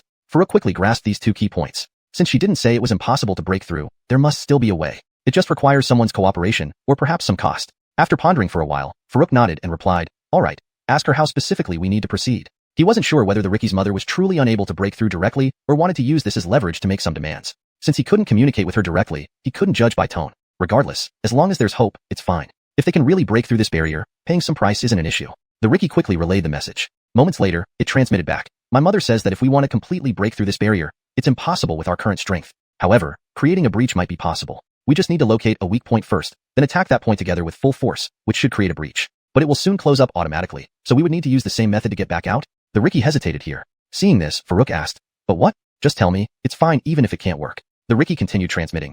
But when my mother uses full force once, she consumes a lot of spirit springs. Moreover, to use full force again, at least 3 months are needed. 3 months? So, if we go in, we have to stay inside for 3 months before breaking another breach? Farouk was startled. Spirit springs weren't too much of an issue. He had plenty of level 1, 2, and even 3 puppet beasts that could be fully refined into about 8 to 9,000 cubic meters of spirit source liquid, not to mention the 7 level 4 puppet beasts, which would yield nearly 10,000 cubic meters more. Even giving away several thousand cubic meters wouldn't be a problem. But the condition of waiting inside for 3 months made him hesitant. 3 months, neither long nor short, could be spent in seclusion without issues. But being trapped for 3 months was too passive. What if something dangerous happens? He wouldn't be able to run away, leaving him feeling very insecure. However, abandoning so many spirit materials felt like a huge loss. This dilemma left him torn. The Riki stood dumbly to the side, not quite understanding its master's hesitation. For it, 3 months wasn't an issue worth considering. Staying anywhere for 3 months is just staying. What it worried about more was whether its master would be unwilling to part with the spirit springs, which was why it hesitated earlier. Seeing its master deep in thought, it was about to remind him about the spirit springs so that he wouldn't need to consider the 3-month issue anymore. But at this moment, Farouk suddenly decided, alright, 3 months it is, let's go for it. He figured since he had enough spirit source liquid, he could spend these 3 months cultivating and reach the peak of foundation establishment stage, while also contemplating the mysterious wood longevity decree. Even if danger arises, he could hide inside the Alchemy Cauldron. Who could do anything about it then? Moreover, within the palace's range, there were restraining rules that bound spiritual energy. Even a gold core cultivator would be restrained, so why should he fear? If he couldn't risk this, he might as well go home and grow sweet potatoes instead of practicing cultivation. The Riki hesitated. But those spirit springs. Oh right, how much spirit spring liquid do we need?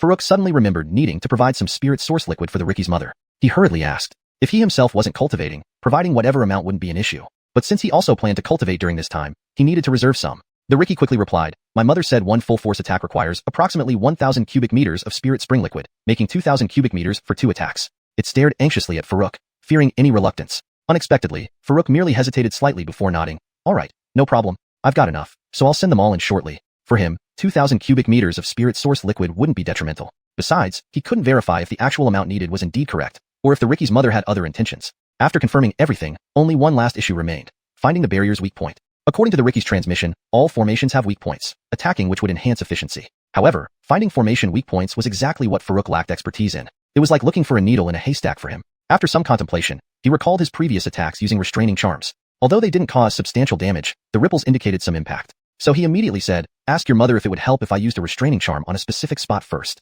The Riki promptly communicated with its mother. Moments later, it transmitted back. My mother says it would be useful. If you have restraining charms, we don't need to find the weak point. You attack first with a restraining charm, and we attack the same point simultaneously. With luck, we can create a breach. Okay. Farouk gave a thumbs up. He was excited about breaking the barrier and gaining piles of spirit materials. To ensure better coordination, he specially activated a puppet to handle the charms while he focused on charging the moon Ulysses rebow with spirit source liquid. Charging an arrow now took almost a minute, and waiting to activate the charm afterward would be too late. Soon, after receiving confirmation from the Riki that everything was ready, Farouk began drawing the bowstring to prepare for his strongest shot, while controlling the puppet to hold 3 restraining charms ready to be activated and fired. 1 minute later, the puppet launched a restraining charm, followed swiftly by Farouk's arrow. Bang! Bang! 2 consecutive sounds echoed. The barrier responded similarly to the previous attacks, spreading ripples upon being struck by the restraining charm. Farouk's arrow then hit the center of the expanding ripples. Visibly, the ripples became denser, almost hinting at potential collapse. In reality, this was the formation barrier's automatic defense and repair mechanism. Each attack hitting a single point would spread out via these ripples, distributing the impact over a wider area. Under unchanged attack power, the larger the area affected, the less damage each point receives. Similar to how a single chopstick breaks easily, but multiple chopsticks together resist breaking. Initially, the point attacked would bear the most destruction. That's why the Riki's mother emphasized everyone attacking the same point, to exceed the barrier's short-term maximum distribution capability and successfully create a breach. Chapter 197, Black-Scaled Python. Following closely behind Farouk's arrow was the earthly wild ox's attack. The ox was most proficient at using its horns for charging. Though it had seemed somewhat clumsy during battles with the earth flame lions and puppet beasts, when faced with a stationary, living target, it could still unleash its full power. With its front hooves raised, it charged hundreds of meters in an instant. Farouk could clearly feel the fierce wave of air generated by its charge. Without exaggeration, any monster below level 3 would be thrown off even if just grazed by this attack. The 2 horns were like sharp sickles, striking the barrier with immense force. Again, the epicenter was where the ripples spread out. Immediately, the surface of the barrier became more densely rippled, seeming to show a hint of urgency. However, the barrier remained intact without any signs of breaking. Now it was up to the crystal coffin. Farouk's eyes didn't leave the crystal coffin for a second. This attempt could make or break everything. The crystal coffin reacted quickly, though no one saw how it moved.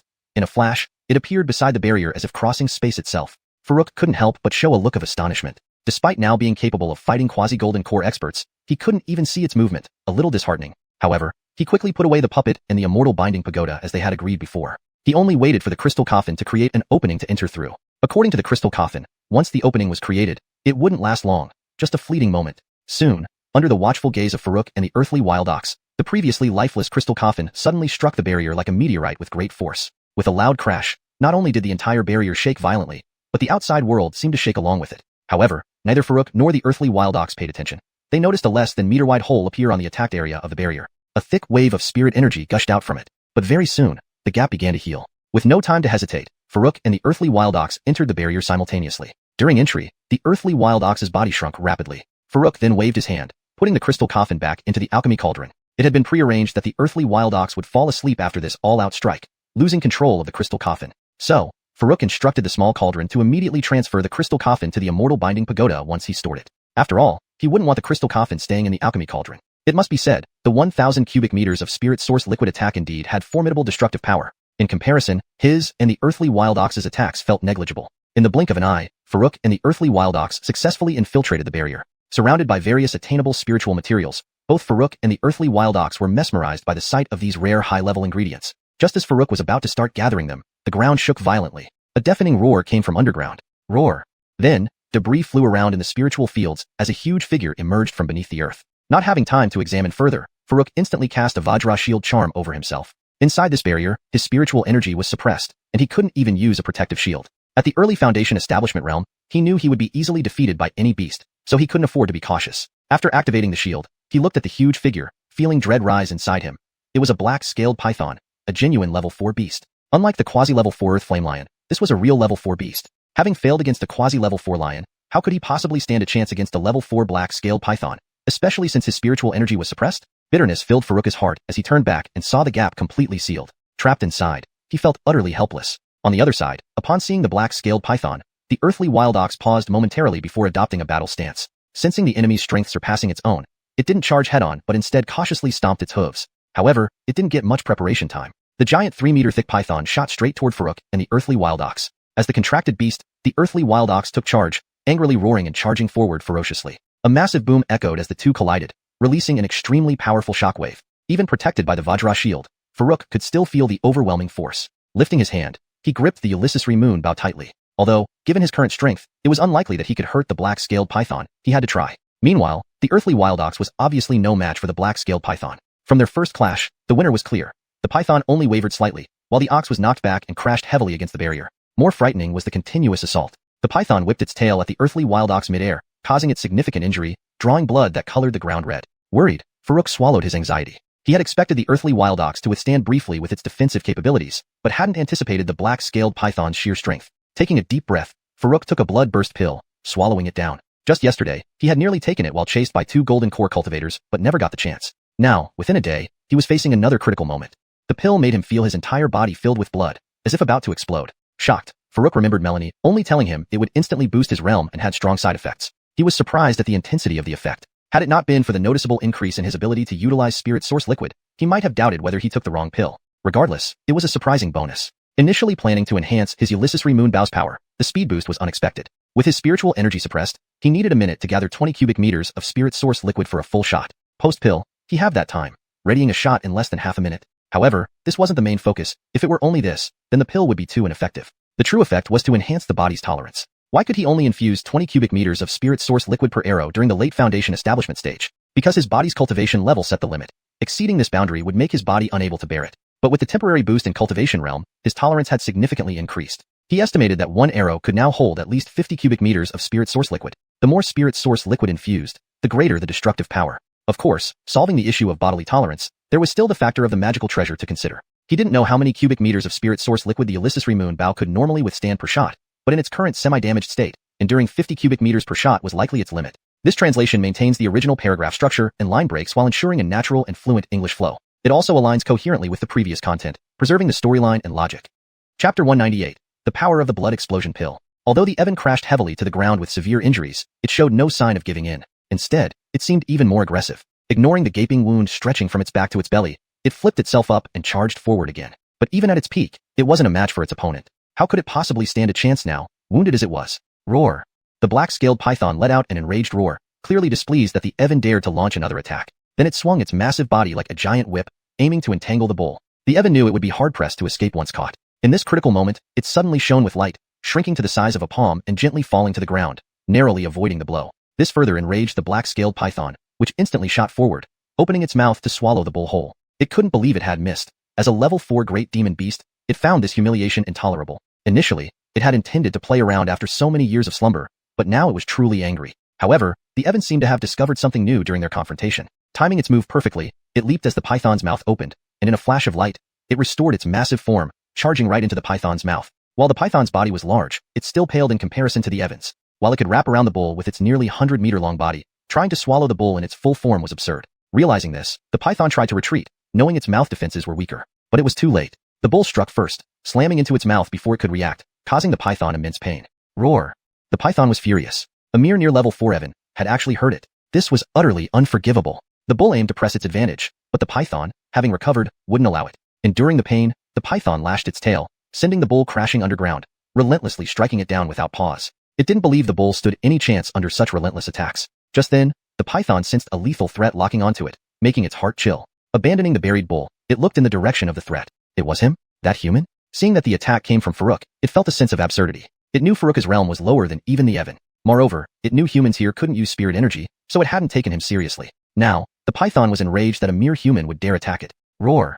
The python roared, lunging toward Farouk. It couldn't bear that a human dared to challenge it, not even counting the insolent bull. Since taking the pill, Farouk had been channeling his power into the arrow. He had reached his limit, infusing 55 cubic units of spirit essence liquid into it. Even the moonrage bow trembled slightly. Pushing further might destroy the bow entirely. As the python rushed at him, jaws wide open, Farouk remained calm. Releasing the arrow with one swift motion, it flew out in a burst. Whoosh! The arrow streaked through the air with a deafening sonic boom, accompanied by a buzzing sound like space itself vibrating. Everything seemed to darken, illuminated only by the path of the arrow. Even the surrounding barrier shook.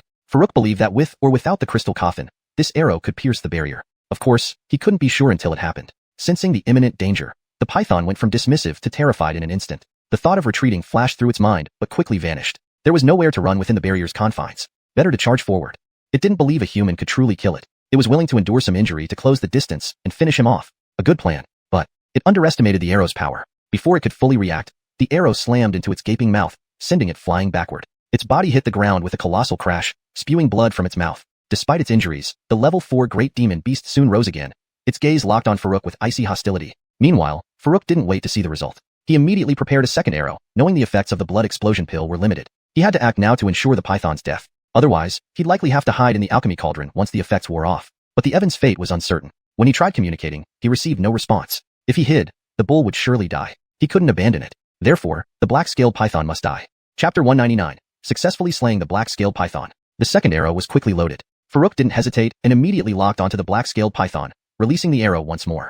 The arrow tore through the air. The black-scaled python immediately sensed its approach. Having experienced the might of the arrow, it no longer dared to underestimate it, and it swiftly tried to dodge by launching itself to the side, attempting to evade the attack. But with the spiritual energy arrow already locked onto it, how easy would it be to evade? In a flash, the arrow closed in on its target, striking the python's head directly. The force knocked it back into the ground with great impact, spewing blood all over. Despite this, the black-scaled python was still not mortally wounded and, after a moment, it raised its head once more. Meanwhile, as Farouk prepared the third arrow, he suddenly felt a change. The feeling of his bloodline expanding within him seemed to be weakening. Was the effect of the potion fading? Farouk felt an urgency. With the potion's effect starting to wear off, this would be his last shot. If he couldn't finish the python now, Russell might be in grave danger. After calming himself down for a brief moment, Farouk forced himself to stay calm while continuously pumping Lingyuan liquid into the Anger Moon bow until his arm started hurting and the bow trembled slightly. Yet, he did not stop. There was no other choice now. Even if it meant destroying the Anger Moon bow, he had to unleash his strongest shot. Chill glared out from the black-scaled python's eyes. It did not understand why that human could unleash such powerful attacks here, where neither spirit nor demon energies could be utilized.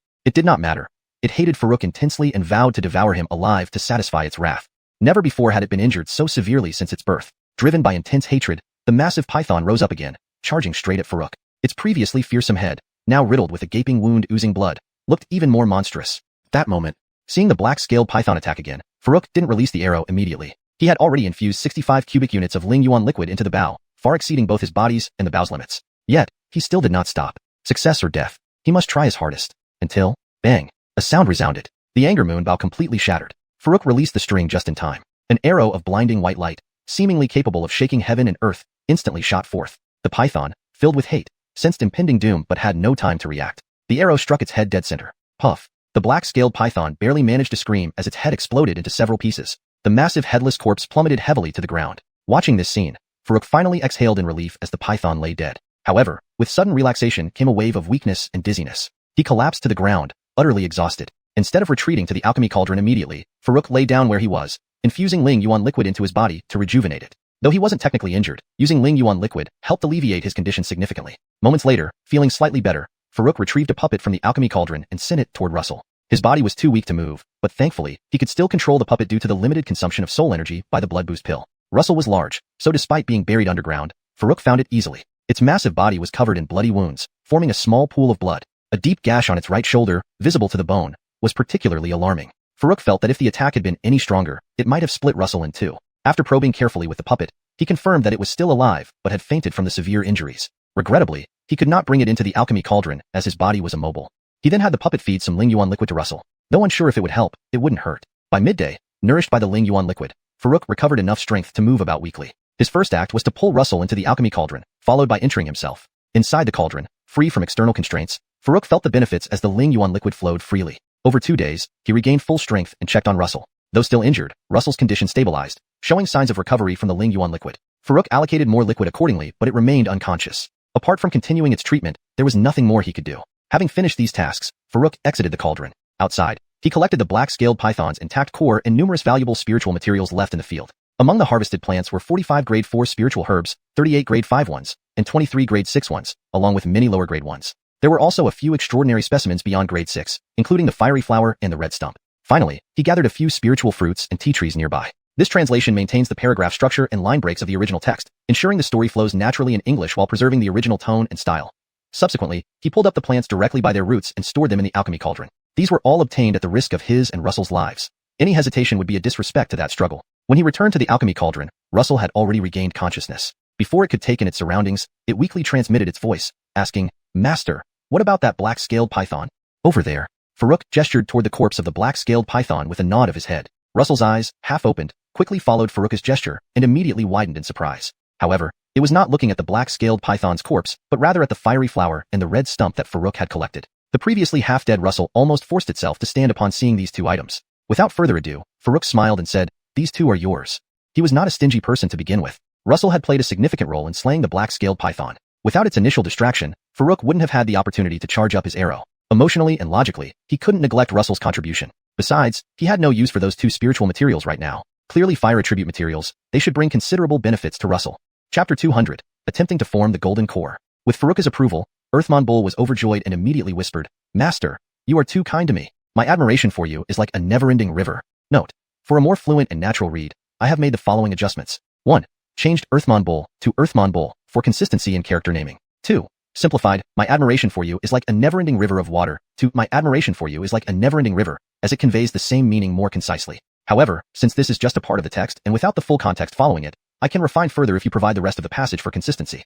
While expressing gratitude through telepathy, it endured the intense pain from its injuries and hurriedly moved toward the two spirit materials. However, it struggled even to stand, with blood still seeping from the wound on its right shoulder blade. It could only lie on its side, slowly dragging itself forward using 3 hooves. But even so, it showed no intention of giving up, as if fearing that Farouk might change his mind if it delayed. Farouk watched, feeling both helpless and amused. Did he look like someone who would renege on his promises? Nevertheless, he did not stop the creature. If it wanted to be a fool, let it be. At the moment, his own condition wasn't optimistic either. After more than 2 days, he had only recovered to the level of an ordinary person. Reaching the late Foundation establishment stage again seemed uncertain. Until then, all he could do was use spirit source liquid to continuously nourish his body. The power of the Bloodstorm pill was indeed astonishing, but its side effects were equally tormenting. Anyone who took this pill and couldn't quickly defeat their enemy might only be left waiting for death.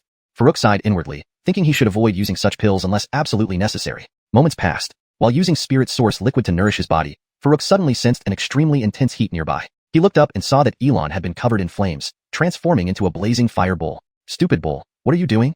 Farouk shouted. Looking to the side, he noticed the flame flower had disappeared. Clearly, Earthmon Bull had taken the flower. He thought the creature would wait until its injuries healed before consuming the materials. Instead, it had taken them directly, without fear of being burned to death. Asterisk note: for a more natural flow in English, Dave should be used instead of Earthmon Bull. Here is the revised version asterisk. Looking to the side, he noticed the flame flower had disappeared. Clearly, Dave had taken the flower. He thought the creature would wait until its injuries healed before consuming the materials. Instead, it had taken them directly, without fear of being burned to death. As Farouk pondered whether to help put out the flames, Elon said, Master, I'm fine. It feels very comfortable. Note, Earthmon Bull is corrected to Elon for consistency and natural fluency in English. Hearing this, Farouk was slightly relieved. Observing closely, he found that the flames were indeed emanating from the wounds on the Earthmon Bull's body, spreading outward along those injuries that had yet to heal.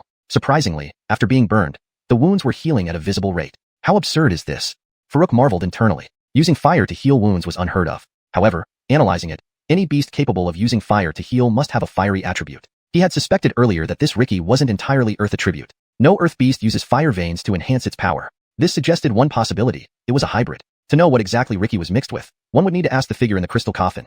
Note, Mon is translated as savage to better fit the context and name style in English. Observing further, seeing no danger, Farouk let it be, kicking it outside via the small tripod. Playing with fire should be done outside, lest it damage the alchemy tripod. After sending Earthmon Bull away, Farouk continued using spirit source liquid to nourish his body. For days passed quickly. During this time, Farouk would occasionally go out to check on Earthmon Bull. In the initial checks, there was not much change. The wounds were merely healing gradually under the burning of the flames. Until the fourth day, when Farouk saw Earthmon Bull again, he noticed that all the wounds on its body had completely healed, including the most severe one on its right shoulder blade. However, the flames on its body did not dissipate but instead seemed even more intense, completely enveloping its massive body, making it hard to see through. Farouk focused intently for a while but still couldn't figure out what was going on. He speculated that it might be similar to the previous situation with the magma in the fire veins, requiring some time to fully absorb the effects. Thus, Farouk returned to the Alchemy Cauldron without further interference. With several days of nourishment from the spirit source liquid, his body had almost fully recovered. Next, he planned to push himself to the peak of the Foundation Establishment stage. There were no bottlenecks between the late Foundation Establishment stage and the peak Foundation Establishment stage. As long as there was enough spirit source liquid, advancement would come naturally. So Farouk didn't encounter much difficulty. Half a month later, after absorbing nearly 7,000 cubic units of spirit source liquid, Farouk finally stabilized his cultivation at the peak of the Foundation Establishment stage. At this point, if he continued practicing according to the previous cultivation technique, he wouldn't make any progress. To continue advancing, he needed to use the Golden Core stage cultivation technique to successfully form a golden core. Farouk took out the Mystic Wood longevity technique once again. During the period of nourishing his body, although he could not practice, he had spent considerable time comprehending this technique and believed he had gained some insights. According to this technique, forming a golden core involved compressing the spiritual liquid in the dantian until it solidified into a spherical shape. It sounded simple, but in practice, it was definitely not easy. This fact was evident from the low ratio of golden core cultivators to late Foundation Establishment cultivators across the northern region. Taking Ancient Mystic Sect as an example, he knew dozens of late Foundation Establishment cultivators, but there were only 2 golden core cultivators, Melanie and Harmony. The huge disparity indicated that many late Foundation Establishment cultivators had tried countless times, but failed to break through. Taking a deep breath, Farouk reviewed the Mystic Wood longevity technique again before setting it aside and preparing for his first attempt at forming a golden core. As he circulated the technique, he observed through internal vision that the spiritual liquid in his dantian indeed began to slowly rotate and showed signs of converging towards the center. This gave him a brief moment of joy, thinking he might succeed on his first try. However, before he could fully celebrate, with a soft pop, the compressed spiritual liquid burst open. Startled, Farouk wondered what went wrong since he followed every step precisely. After the explosion, the once full dantian became empty instantly, forcing him to start replenishing the spirit source liquid again. This explained why forming a golden core also required a large amount of spirit source liquid. Unless successful on the first try, each failure would drain the dantian's spiritual liquid, necessitating the use of spirit source liquid to refill it. For his current dantian capacity, each failure required about 2,000 cubic units of spirit source liquid to refill completely. The next day, Farouk attempted forming a golden core again. However, the result was no different. With another pop, all his efforts turned to nothing. This is truly tormenting, Farouk sighed inwardly. After just 2 attempts, he already felt frustrated. He could only imagine how those veteran cultivators over 100 years old felt, facing the imminent end of their lifespan, spending decades trying and failing repeatedly. On the 4th day, when Farouk saw Earthmon Bull again, he noticed that its wounds, including the severe one on its right shoulder blade, had completely healed. However, the flames did not dissipate, and instead seemed even more intense. Now, Earthmon Bull's massive body was fully engulfed in flames, making it difficult to see through. Tailoring it might be similar to absorbing magma from the fire vein. Requiring time to fully absorb, Farouk returned to the alchemy tripod. His body had nearly recovered after these days of nourishment. Next, he aimed to reach peak late Foundation Establishment stage. There was no bottleneck from late Foundation Establishment to peak. Sufficient spirit source liquid could naturally achieve it. So, Farouk proceeded without much trouble. Half a month later, after absorbing nearly 7,000 cubic meters of spirit source liquid, Farouk stabilized his cultivation at peak late Foundation Establishment. Continuing to practice his cultivation technique wouldn't improve him further. He needed to form a golden core. Farouk retrieved the mysterious wood longevity technique once again. During his recovery, though unable to practice, he had deeply studied the technique, gaining insights. According to the technique, forming a golden core meant compressing the spiritual liquid within the chi until it solidified into a spherical golden core. Easier said than done, as evidenced by the scarcity of golden core cultivators compared to late Foundation Establishment ones. In the Ancient Mystic Sect alone, he knew dozens of late Foundation Establishment cultivators, but only Melanie and Harmony were golden core. Those failed attempts indicated countless tries and inevitable stagnation at late Foundation Establishment. Taking a deep breath, Farouk reviewed the mysterious wood longevity technique once more, setting it aside and beginning his first attempt at forming a golden core. With continuous cultivation, he noticed the spiritual liquid in his chi slowly rotating, hinting at condensation. Seeing this, Farouk felt a glimmer of hope. He might have some talent. Success on the first try. But joy was short-lived. With a slight explosion, the compressed liquid burst apart. Startled, Farouk wondered what went wrong. Everything seemed correct. Following instructions meticulously, how could it fail? After the burst, his previously full chi emptied instantly. He had to absorb more spirit source liquid to replenish it, highlighting why forming a golden core required immense resources. Unless successful, every failure drained the chi, needing refilling with spirit source liquid. His current chi required around 2,000 cubic meters of liquid each time to fully replenish. The next day, he tried again, only for the same outcome. The effort turned to nothing with another burst. Truly tormenting. Farouk sighed inwardly. Just 2 failures had already frustrated him. Imagining those elderly cultivators facing imminent death after decades of futile attempts brought a heavy heart. ####Chapter 201. Out-of-the-box ideas. Time flew by, and nearly 10 days had passed again. Farouk had already spent a month inside the barrier. During this period, through his continuous efforts and several experimental attempts at forming a pseudo-dan, he finally depleted all the spirit source liquid. The spoils from this expedition, apart from the 3rd grade and above spirit materials, the corpse of the black scale python, and the 7 4th grade puppet beast that hadn't been refined, everything else had been thoroughly refined. Oh right, there was still one barely alive 1st grade puppet beast. He originally intended to keep it for study, hoping to figure out its control mechanism. But after spending quite some time on it, all he discovered was a soul-like existence similar to an artifact spirit inside it. Nothing else. But don't artifact spirits have self-awareness? How could these puppets be so dim-witted? This puzzled him greatly. However, thanks to the stupidity of these puppets, it was also impossible for him to capture those 7 4th grade puppet beasts otherwise. Additionally, the ground brood ox underwent significant changes after consuming the fire flower and the wooden stump in succession. Its 4 hooves upward, the skin which was originally earthy yellow, had now completely turned dark red. Its body was covered as if with hard scales. Moreover, the previously somewhat cumbersome body had become more compact and solid. Overall, its appearance radiated strength and explosive power. More importantly, the 2 large ox horns on its head, resembling curved blades, had now transformed into a single central horn. At first glance, who would believe that this was once a clumsy ground brood ox? It looked more like a horse or a unicorn. Of course, appearance was secondary. The most significant change was undoubtedly in its strength. The ground brood ox had successfully upgraded from near 4th grade to a true 4th grade demon beast. This made Farouk both relieved and frustrated. Relieved for the ground brood ox, for the 2 high-quality spirit materials finally paid off with its successful upgrade. But the frustration was genuine too. He had strived for nearly 10 days, expending countless amounts of spirit source liquid, yet he couldn't break through his current stage. Meanwhile, the ground brood ox reached this level haphazardly. Could this not make someone frustrated? Sigh. One can only say that comparing humans to oxen is infuriating. Master, if we encounter that black scale python again, do you believe I can gore it to death? The newly 4th grade ground brood ox, possibly due to early enlightenment or peculiar bloodline, could now speak human language directly. While scavenging for leftovers in the abandoned spirit fields, it kept shouting incessantly. Farouk was utterly speechless. This creature had repeated that sentence no less than 10 times since fully recovering. His ears were getting calloused from hearing it. A bull trying to regain dignity for him? There was no way he would let it happen. So he casually said, I don't believe it. Unless you can break this barrier, I'll believe it. After saying this, he left without further ado and returned to the Alchemy Cauldron. Although the outside world was rich in spiritual energy, it was bound by rules, preventing cultivation. He truly did not want to hear the ground brood ox's forced claims of valor anymore. Back in the Alchemy Cauldron, Farouk did not continue to comprehend the Xuanmu longevity technique, but took out the condensing dan technique. This technique was used for forming a pseudo-dan. Of course, he wasn't foolish enough to cultivate this ruinous technique. He was still young. Even if he couldn't form a dan soon, there was no need to worry excessively. He wanted to leverage this technique to see if he could gain any useful insights to increase his chances of successfully forming a dan. He had failed multiple times already and didn't even know the reason why. By his own analysis, it might be because the Xuanmu longevity technique was too low grade, just at the Xian level. Added to that, this body's aptitude was not up to par. If not for the help of spirit source liquid, he wouldn't even reach the gathering chi stage. It couldn't possibly be due to a lack of insight, right? After all, he had received 9 years of compulsory education and was quite confident about his comprehension ability. The principle of the condensing dan technique actually had similarities with normal dan formation. According to the technique, when cultivators reached the peak late-stage foundation establishment, during the process of compressing the spiritual liquid within their chi, as the liquid formed a spherical mass, the internal pressure would keep increasing until it burst under excessive pressure. Farouk agreed with this. Basic physics dictated that anything under intense compression risked bursting. Since people could successfully form a dan, it proved this path was feasible. As for why many couldn't achieve it, it boiled down to failing to balance the pressure within the liquid sphere. This was Farouk's understanding. As for how to stabilize the pressure within the liquid sphere, this technique did not provide much detail. After all, it was not designed for regular dan formation. However, it provided an unconventional solution. That was the method for forming a pseudo-dan.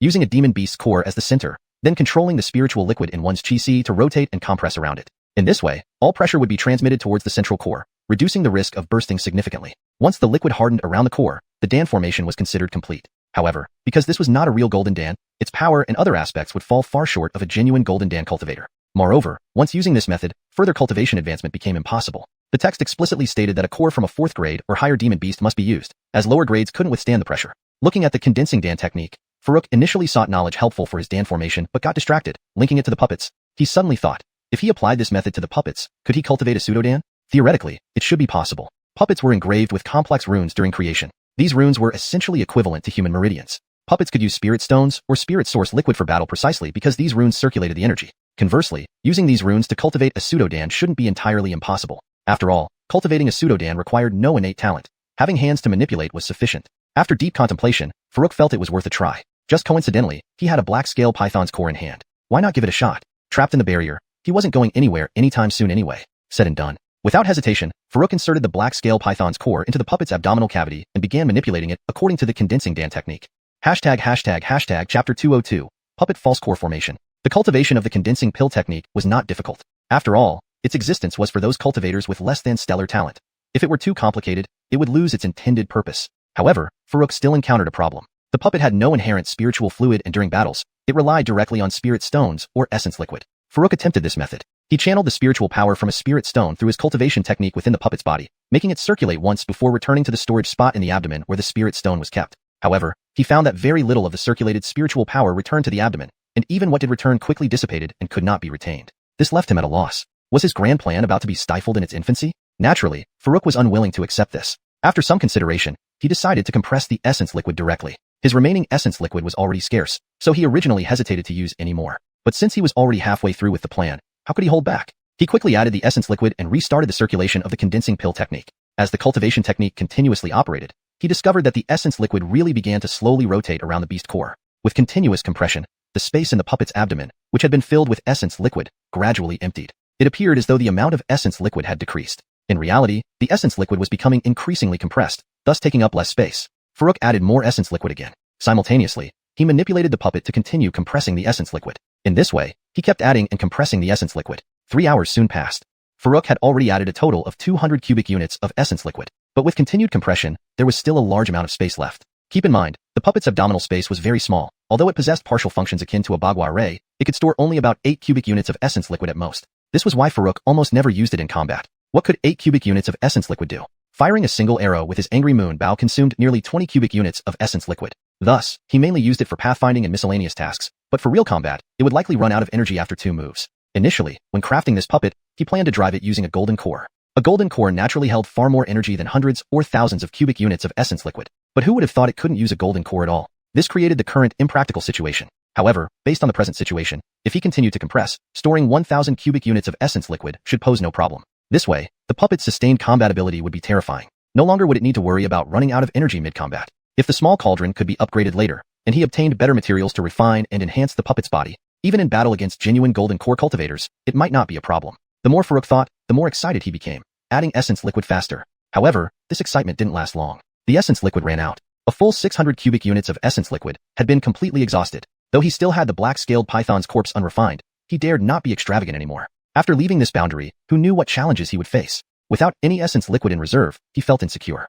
Fortunately, the essence liquid inside the puppet had begun to show signs of solidification. Though he stopped adding more essence liquid, the condensing pill technique did not stop. Continuously rotating and compressing, the already small sphere of essence liquid shrank another half, finally beginning to slowly solidify from the center. The entire process lasted half a day. Starting with 600 cubic units of essence liquid, the final false core was less than half a meter in diameter. Remember, it still contained a beast core within it. By this ratio, to fill the puppet's entire internal space with an 8 cubic unit false core, wouldn't it require nearly 10,000 cubic units of essence liquid? Isn't that a bit ridiculous? Farouk muttered to himself. Considering his current sea of cheese capacity, it only needed 2,000 cubic units of essence liquid to be filled. Suppose this was the standard capacity for late-stage foundation establishment cultivators. Then what would 10,000 cubic units mean? Wouldn't it imply that he could sustain a drawn-out battle against 5 late-stage foundation establishment cultivators? However, 10,000 cubic units of essence liquid, even for his current capabilities, was not a small sum. Both upgrading the small cauldron and his own golden core formation required large amounts of essence liquid. Even if he could accommodate that much, he had no extra essence liquid to add. As Farouk halted the circulation of the technique, the puppet's false core slowly stopped rotating. Seeing no adverse reactions, Farouk finally sighed in relief. Here, the entire process of forming the false core was completed. Although it differed from his initial conception, the outcome was undoubtedly favorable. Solving the energy deficiency issue meant the puppet could now truly be used in combat. Farouk directed his thoughts and brought the puppet outside the refining cauldron. Having been absent for half a day, The Dave had already scoured the surface and burrowed underground. Upon sensing Farouk's presence, the ground rumbled and shook as broken stones flew everywhere, and the Dave surged out from underground. Master, look what I found! It huffed and rushed toward Farouk. Coming closer, it opened its mouth and spat out a clatter of scales. Farouk picked them up and examined them. These were likely scales shed by the black-scaled python. They could be useful for forging protective gear. However, their quality was inferior compared to those on the python's body, probably from before it reached level 4. Currently short on essence liquid, there wasn't much to complain about. Every little bit helps. Farouk waved and stored everything. This material was useless to the Dave. According to his knowledge, the Dave could only benefit from devouring the cores of fire-type beasts or high-grade fire-attributed celestial materials. Alright, as a reward, go stand over there and don't move. Let me test your defense with a couple of slashes. Farouk smiled faintly. This was the true reason he came to find the Dave. His angry moon bow had broken, and without a magical treasure, he lacked absolute suppressive power compared to other cultivators at his level. Of course, he wouldn't be weak, but against a stronger opponent, swiftly ending the battle would be harder. He either depended on the Dave in battle or relied on the puppet's newly formed false core. He wanted to first test the puppet's new strength after forming the false core. Chapter 203, Departure from the Spirit Field. The Ricky had just broken through to level 4 and was brimming with confidence, not noticing anything unusual in Farouk's words. It honestly believed Farouk was specifically testing its defenses. It naively ran out and stood 100 meters away, looking at Farouk with an inviting expression. Farouk originally intended to take out the heavy blade but reconsidered. Instead, he equipped the puppet with the superior quality spirit short sword. During the previous battle with the quasi-level 4 Earth Flame Lion, even the heavy blade couldn't penetrate its defenses. Against a level 4 Ricky, it would likely be equally ineffective. He wanted the puppet to display at least no less power than his own to be effective in battle. If it were weaker, what use would such a puppet be after expending so much effort on it? Even forming a false core with spirit source liquid, wouldn't it just be better for pathfinding or mind sweeping if that were the case? For such purposes, wouldn't it be more practical to use lower grade materials to create simpler puppets? Soon, the puppet, now holding the short sword, stepped forward. As it began to channel energy, the false core stored within its abdominal space started rotating. Upon closer inspection, this rotation was in the opposite direction of the initial one when forming the false core. As it continuously rotated, thin threads of spirit source liquid detached from the false core and flowed along the runes inside the puppet's body towards the arm and the sword. Though only thin threads, almost instantly, the puppet's short sword was aglow with brilliant light, clearly fully activated. For the first strike, Farouk did not intend to use full strength. Unfamiliar with the puppet's exact capabilities, injuring the Ricky would be undesirable. So, he only controlled the puppet to use 3/10 of his power. The sword technique was simple, a vertical slash. A massive blade aura immediately swept out, covering the distance of 100 meters in an instant, hitting the Ricky directly. A metallic clang echoed as the blade aura failed to penetrate, being deflected immediately. Master, didn't you feed it? I can't feel a thing. The Ricky looked at Farouk with a clear yet foolish expression. Farouk ignored its clumsy provocation, calmly saying, be careful. Then, he controlled the puppet to use 8/10 of his power for another slash. After assessing the puppet's strength from the first strike, using 8/10 should not harm the Ricky. Soon, another blade aura struck, far more formidable and intense than the last. In the blink of an eye, it hit the Ricky again. With a loud boom, caught off guard, the Ricky was pushed back slightly, though its defense remained unbroken. Rickies were naturally defensive creatures. Their upgraded defenses at level 4 made them even stronger. Below the golden core stage, few cultivators could penetrate its defenses without powerful artifacts. Let's try again, master. Can I hold my ground? The Ricky asked, seemingly unsatisfied. Farouk glanced at it. I said this is to test your defenses. Would it still be a defense test if you held it? Through these 2 strikes, he understood the puppet's attack potential better. Ulysses wielding a superior quality spirit weapon, its strength was comparable to Carver's past, but it was still inferior to the quasi-level 4 Earth Flame Lion. With an artifact, it might match the latter. Overall, it was somewhat stronger than him, a decent combat force. Farouk was quite satisfied. He knew his path to successful core formation was still uncertain, and all he could do was enhance external forces to protect himself better. Without more spirit source liquid to squander, Farouk focused on studying the profound wood immortal scripture and refining several cultivation techniques, especially the Luo Yuan Divine Palm, whose potential he hadn't fully mastered yet. Reaching Alizé's level would provide an invaluable survival skill in emergencies. Time quickly passed over 2 months. Farouk kept the crystal coffin outside, wary that if the great demoness inside woke up and found herself ignored, she might fall back into a deep sleep, complicating matters. Disappointingly, the crystal coffin remained undisturbed day after day. Nearly 10 days later, the Ricky finally spoke up. Master, mother has woken up. We can leave now. Farouk's spirits lifted. Finally, they could depart. The Ricky arranged the departure timing with its mother, needing Farouk only to cast the restriction-breaking talisman. Aware of his limited destructive power without the angry moon bow and the bull's enhanced strength post-level up, Farouk willingly played the supporting role, firing 3 restriction-breaking talismans toward the barrier. The Ricky followed with an attack, shattering the barrier with the final blow from the crystal coffin. A gap ripped open. Farouk and the Ricky swiftly exited. Deeply breathing. Although the outside air wasn't fresher, being out still felt refreshing. Without delay, Farouk stowed the crystal coffin back into the immortal binding pagoda and directed the Ricky to continue the journey. Half a day later, another barrier appeared ahead. Unlike before, it wasn't transparent and blocked direct passage. Investigating nearby, Farouk found it extensively covered the entire area, obstructing their way forward. Could this be the barrier preventing people from leaving the palace grounds? Or maybe entering? Just as he pondered, the barrier began shaking violently, waves rippling across its surface. This scene was too familiar. Master, Someone else is breaking the array, the Riki pointed out. Sure enough, it mirrored their previous experience at the spirit field. Good luck. Someone's trying to break the array right after we arrived. Hopefully, they succeed so we can go straight out. Farouk felt fortunate. Breaking the array themselves would have taken 3 more months, starting only after the crystal coffin awakened. But encountering someone already doing it saved them that wait. However, his amusement was cut short as the barrier turned transparent, revealing 4 cultivators outside, casting various spells to breach it. They were unmistakable, the 4 among the 6 golden core cultivators previously encountered due to the Riki's misadventure. The other 2 who chased them into this strange place were nowhere to be seen, perhaps dead outside.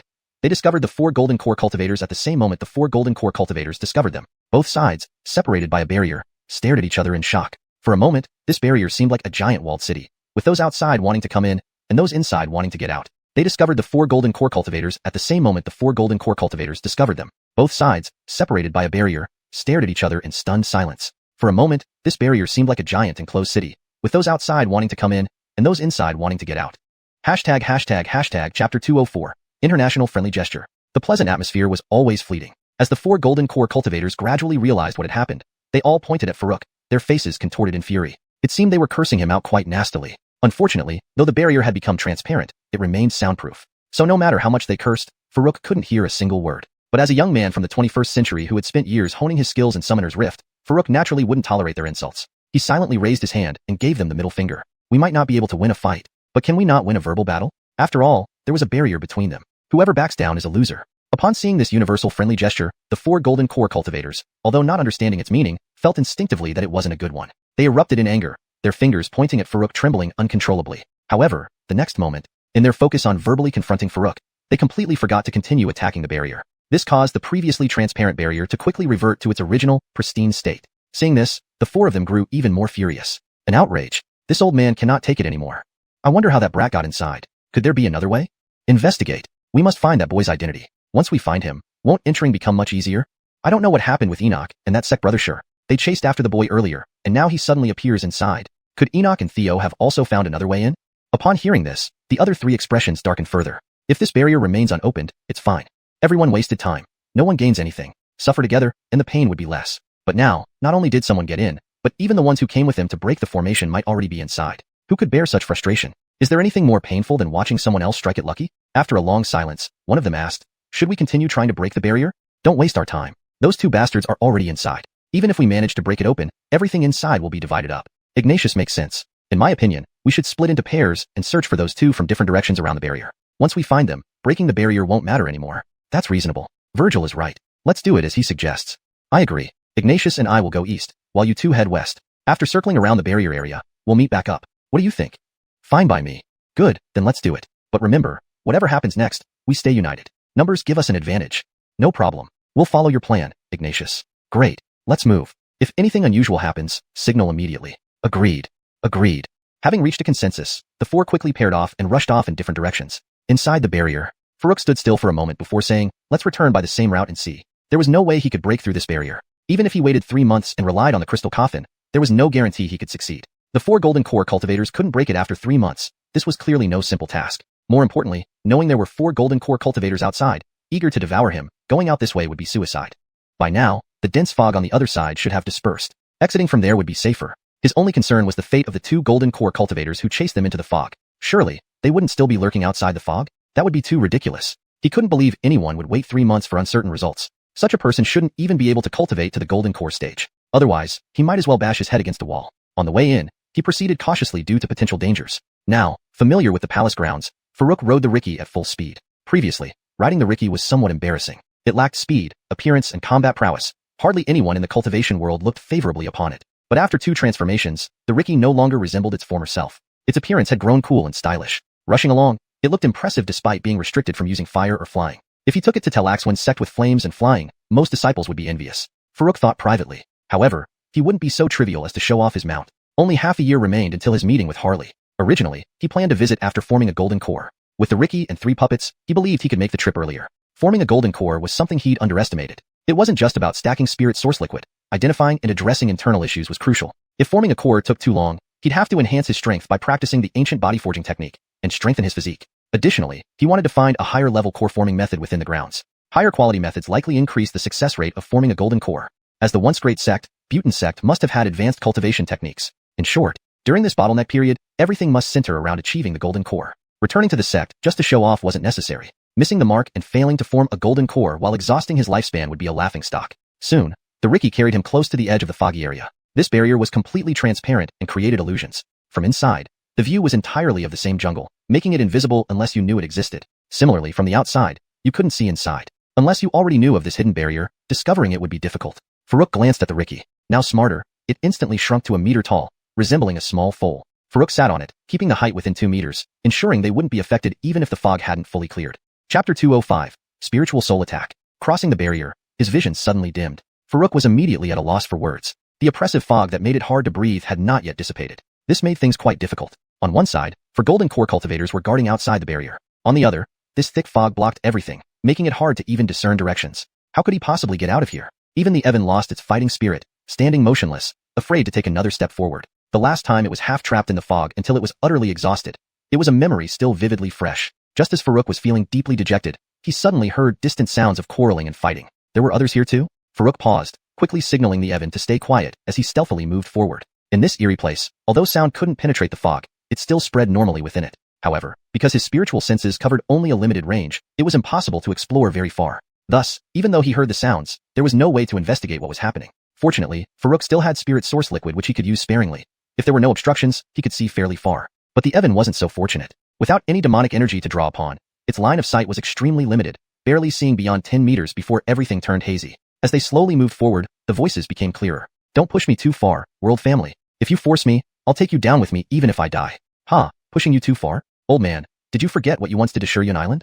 What? You? You are from Xianxia Island? Aren't you just an independent cultivator? It looks like you haven't forgotten. Then give up your life. Even if we both die, I won't let you leave this place alive. You. Wait until the fog clears before we fight again. Are we not both cultivators, unable to wait for our spiritual power to recover before battling? Following the direction of the voices, Farouk guided the Evan to continue moving forward. Soon, 2 figures, one chasing, one fleeing, appeared in his line of sight. Once he recognized them clearly, he couldn't help but show a look of realization. No wonder only 4 people were breaking the formation by the barrier. It turns out these 2 fools are fighting each other. The 2 people in his sight were unmistakably the same 2 golden core cultivators who chased them into this strange place 3 months ago, none other than Enoch and Theo mentioned by the other 4. One thing that piqued Farouk's curiosity, however, was their earlier hesitation near the entrance, suggesting they understood something about the inside conditions. Why, then, would they have ventured into this place? Despite pondering over it, Farouk couldn't find an answer. But one thing he was sure of. Based on their conversation and actions, neither of them had any spiritual energy left. In that case, don't blame me for avenging the chase. Farouk muttered under his breath. Without spiritual energy, the golden core cultivators didn't faze him at all. Stupid bull, charge and ram them. Farouk immediately ordered the Evan. The bull tilted its head in confusion. Ram who? Where? Farouk paused, realizing the bull couldn't see as far as he could. That presented a problem. Spirit source liquid couldn't be used directly by beasts. It had to be converted into demonic energy first. Moreover, this area suppressed both spiritual and demonic energy. Giving it spirit source liquid would be useless. I'll guide you. Just charge, Farouk said, sitting on the bull's back. Go straight. Turn right. More to the right. Watch out for trees. Now left. That's good. A bit more to the right. Almost there. Meanwhile, the loud galloping of the Evan caught the attention of Enoch and Theo. Do you hear that? A demonic beast is coming. Let's stop fighting, shall we? Once we deal with this beast, we can settle things later, Enoch proposed. Enoch was much older than Theo. Though both were early-stage golden core cultivators, if not for the suppression of their spiritual energies, Enoch might have been stronger. However, physically speaking, he was now no match for Theo after being pursued for so long. He desperately wanted to rest. Demonic beast or not, he just needed to stall Theo until the fog lifted and his spiritual energy returned. Then, he could easily make Theo beg for mercy. But Theo saw through his intentions. The demonic beast is better. Since I brought you here, I never intended to leave alive. As long as I see you die first, it doesn't matter how I die, he calmly stated, continuing his attack. Enoch became flustered. He parried Theo's strike, rolled back, and clumsily climbed to his feet. Friend, sure, it was a misunderstanding. I had my reasons. Can I explain? Explain to my hundreds of disciples at Xianxia Island, Theo coldly replied, raising his sword high for another strike. Suddenly, Enoch's exhaustion vanished, replaced by sharp eyes. Humph, this is on you. With fierce intensity, he stared intensely. No further visible action was taken. Yet, Theo, moments away from delivering a blow, seemed to see something terrifying, his eyes bulging, collapsing backward without warning. Enoch fared little better. This soul attack technique he'd obtained years ago was taxing even for an early-stage golden core cultivator, especially with his spiritual soul partially restrained. Performing it risked mutual destruction. If not pushed to extremes, he wouldn't have resorted to such a risky move. After the strike, he appeared even more exhausted, stumbling several steps back, leaning against a tree to catch his breath. He looked even more aged. Witnessing this from atop the approaching Evan, Farouk stopped abruptly, alarmed. Though he hadn't seen exactly what happened, the sudden collapse of the previously dominant middle-aged man was undeniable. He thought these two, lacking spiritual energy, could be easily dealt with. but it seemed more complicated. Golden Core cultivators indeed possessed extraordinary means. At this moment, Enoch also noticed Farouk, turning his head with difficulty, squinting to recognize him through blurred vision. Is it him? Chapter 206, The Wretched Enoch. Farouk dismounted from the earth bovine's back, letting the beast walk ahead while he followed at a leisurely pace behind. The earth bovine was now officially a 4th stage fiend beast. At least in terms of its realm, it was on par with the opponent. Even if the opponent had some bizarre tricks up their sleeve, the earth bovine's strength would make it easier to handle the situation. When they were 50 meters away from Enoch, both man and beast stopped directly in place. Farouk stood calmly where he was, his gaze appraising both Enoch and Theo. Enoch tried to sound casual as he said, I didn't expect you to still be alive. Is this your flying earth bovine? The earth bovine replied, I'm your grandpa bull. What are you going to do about it? It can talk to? Enoch looked at the earth bovine with astonishment, disbelief plastered all over his face. He had already been surprised when he saw the earth bovine fly, let alone speak. Most fiend beasts only learn to speak once they reach the 7th stage. Some special ones might only gain this ability after assuming humanoid form. Of course, there were rare bloodline fiend beasts that could speak before the 7th stage, but this definitely did not include an ordinary earth bovine. The earth bovine lifted its head and stomped its 4 hooves on the ground, proudly declaring, You can speak too, can't you? Humph. Enoch coldly snorted, ignoring the earth bovine. Instead, he turned his attention back to Farouk. I'm curious, what kind of dog's hit luck did you step into these past 3 months that made this bull undergo such a drastic change and even advance to the 4th stage? Farouk met his gaze from afar, his expression calm. Because you're curious, I have to tell you, as the son of destiny, isn't it normal for a bull to reach the 4th stage within 3 months? You see rare things and get amazed. Enoch's lips twitched. Although he had never heard the term, son of destiny, he understood it easily. As cultivators, they either follow fate or defy it. No matter which path they choose, they cannot escape the heavenly Tao. However, a mere foundation establishment stage kid, who hasn't even reached the core formation realm dares to claim himself as the son of destiny? If it weren't for him being afraid of angering Farouk, he wouldn't hesitate to curse, Who do you think you are? Master, let me gore him to death? The earth bovine stomped its hooves impatiently, glaring at Enoch. This old man had chased him until he was exhausted last time, and he had long harbored resentment towards him. Farouk nodded slowly, Go ahead, but be careful. Old folks tend to be devious. He wasn't sure if Enoch had any other tricks up his sleeve, but it was necessary to let the earth bovine probe first. They couldn't just stand there chatting and hope to defeat the enemy verbally. Moo old man, your grandpa bull is here. With permission, the earth bovine charged forward with high spirits. Seeing this, Enoch's heart skipped a beat. He hurriedly shouted, Wait, I have something to say.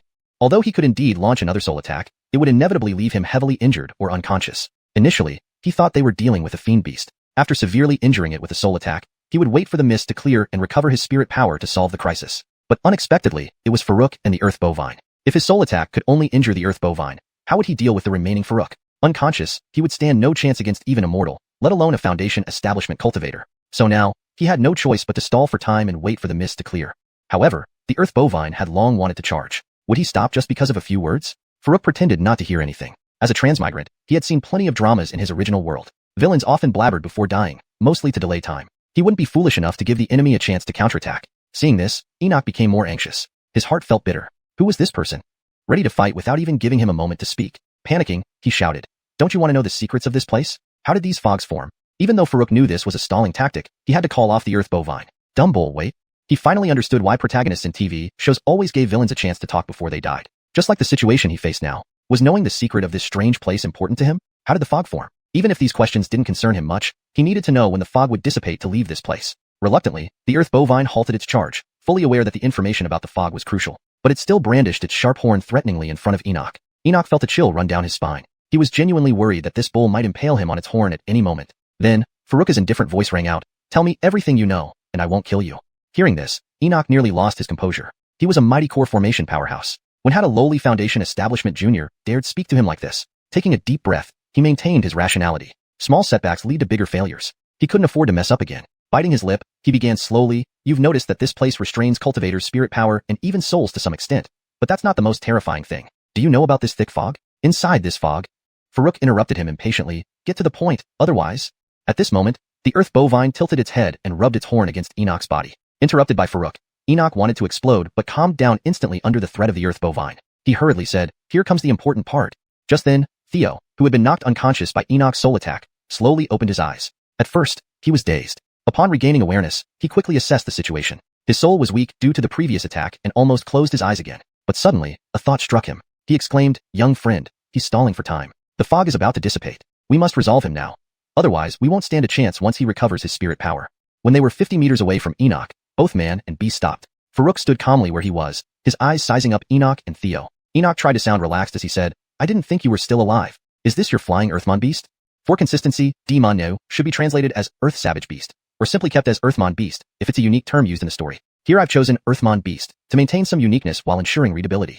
Note: in the following parts of the text, ensure Demon is consistently referred to as Earthmon Beast. Satisfied? If not, feel free to ask for further adjustments. Earthmon Bull replied arrogantly, "That's right, your Grandpa Bull here. What do you want to do about it?" Note: the phrase, "what do you want to do about it?" more naturally conveys a confrontational tone in English, fitting the context of the dialogue. Huh? It can speak? Enoch stared at the Earthmon Bull in disbelief, thoroughly astonished. He was already surprised by the sight of an Earthmon Bull flying.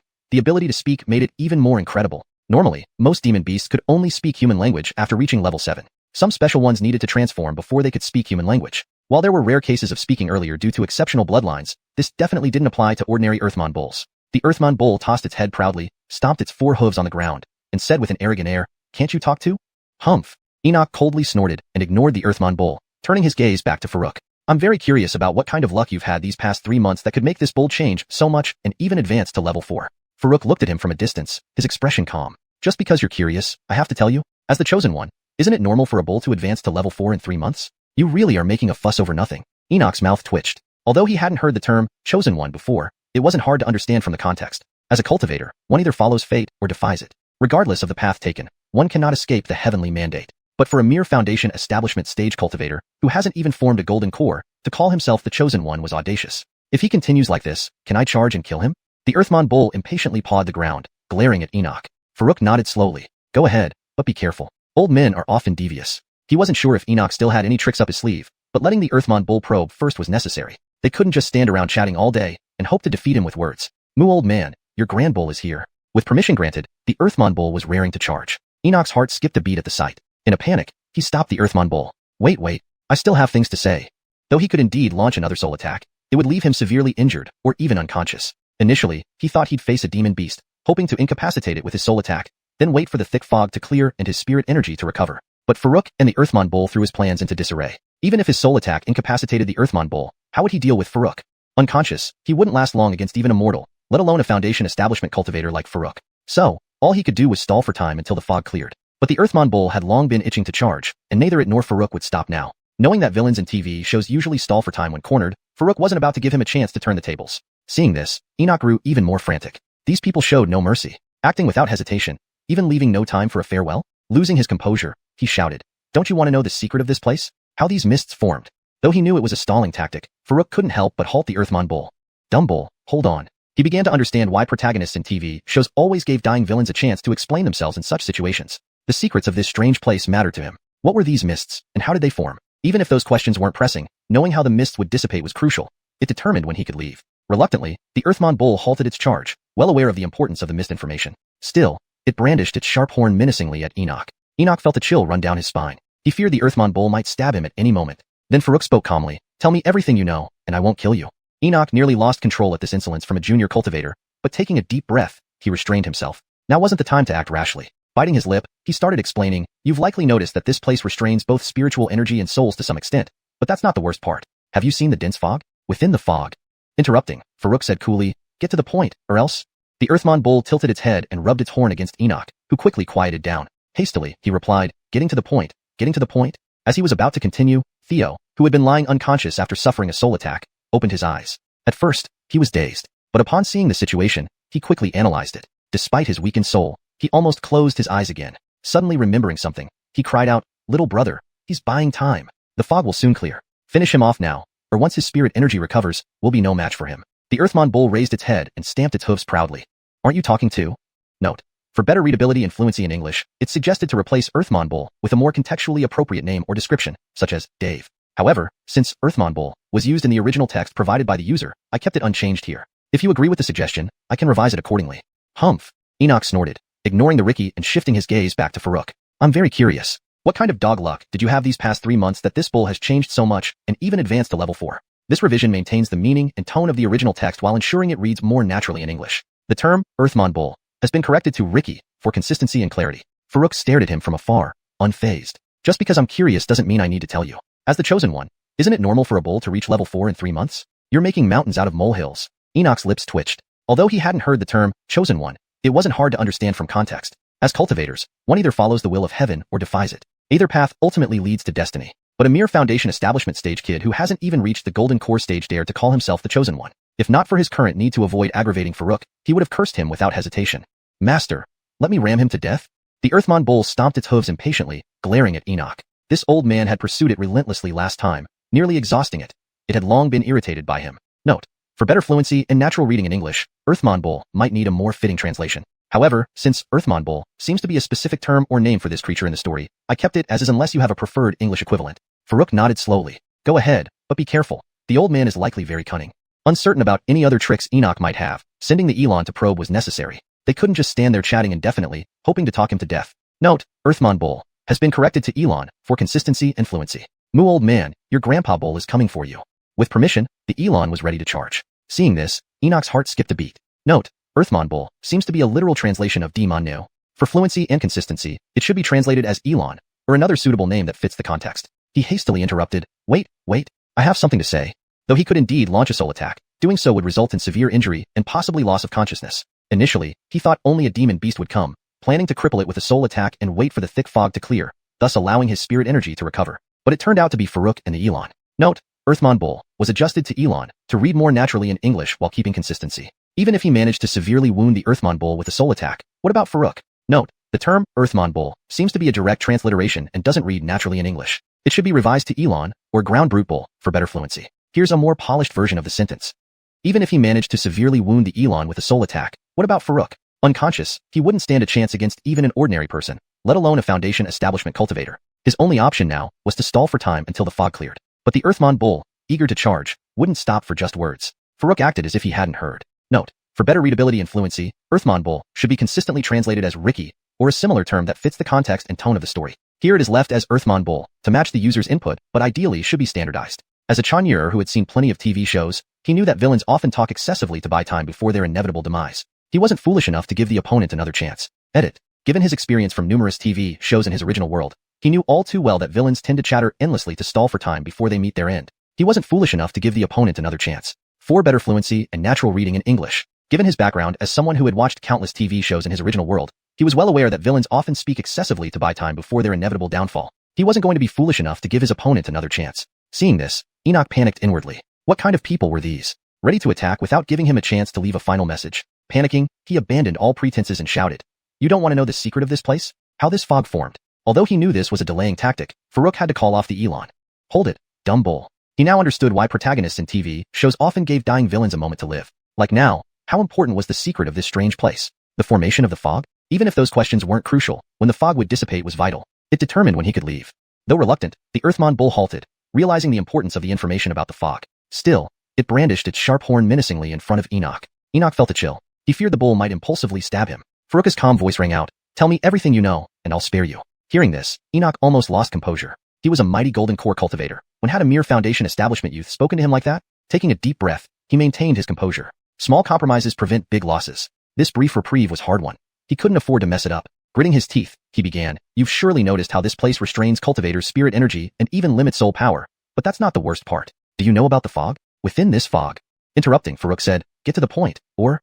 The Earthmon bull tilted its head, rubbing its sharp horn against Enoch. Note: for better fluency and to add more detail, I've added the word sharp to describe the horn. If you want a more literal translation, it would be, the Earthmon bull tilted its head, rubbing its horn against Enoch. However, this may not read as naturally in English. Given the context, it might be better to translate Earthmon bull as Elon for clarity. The Elon tilted its head, rubbing its sharp horn against Enoch.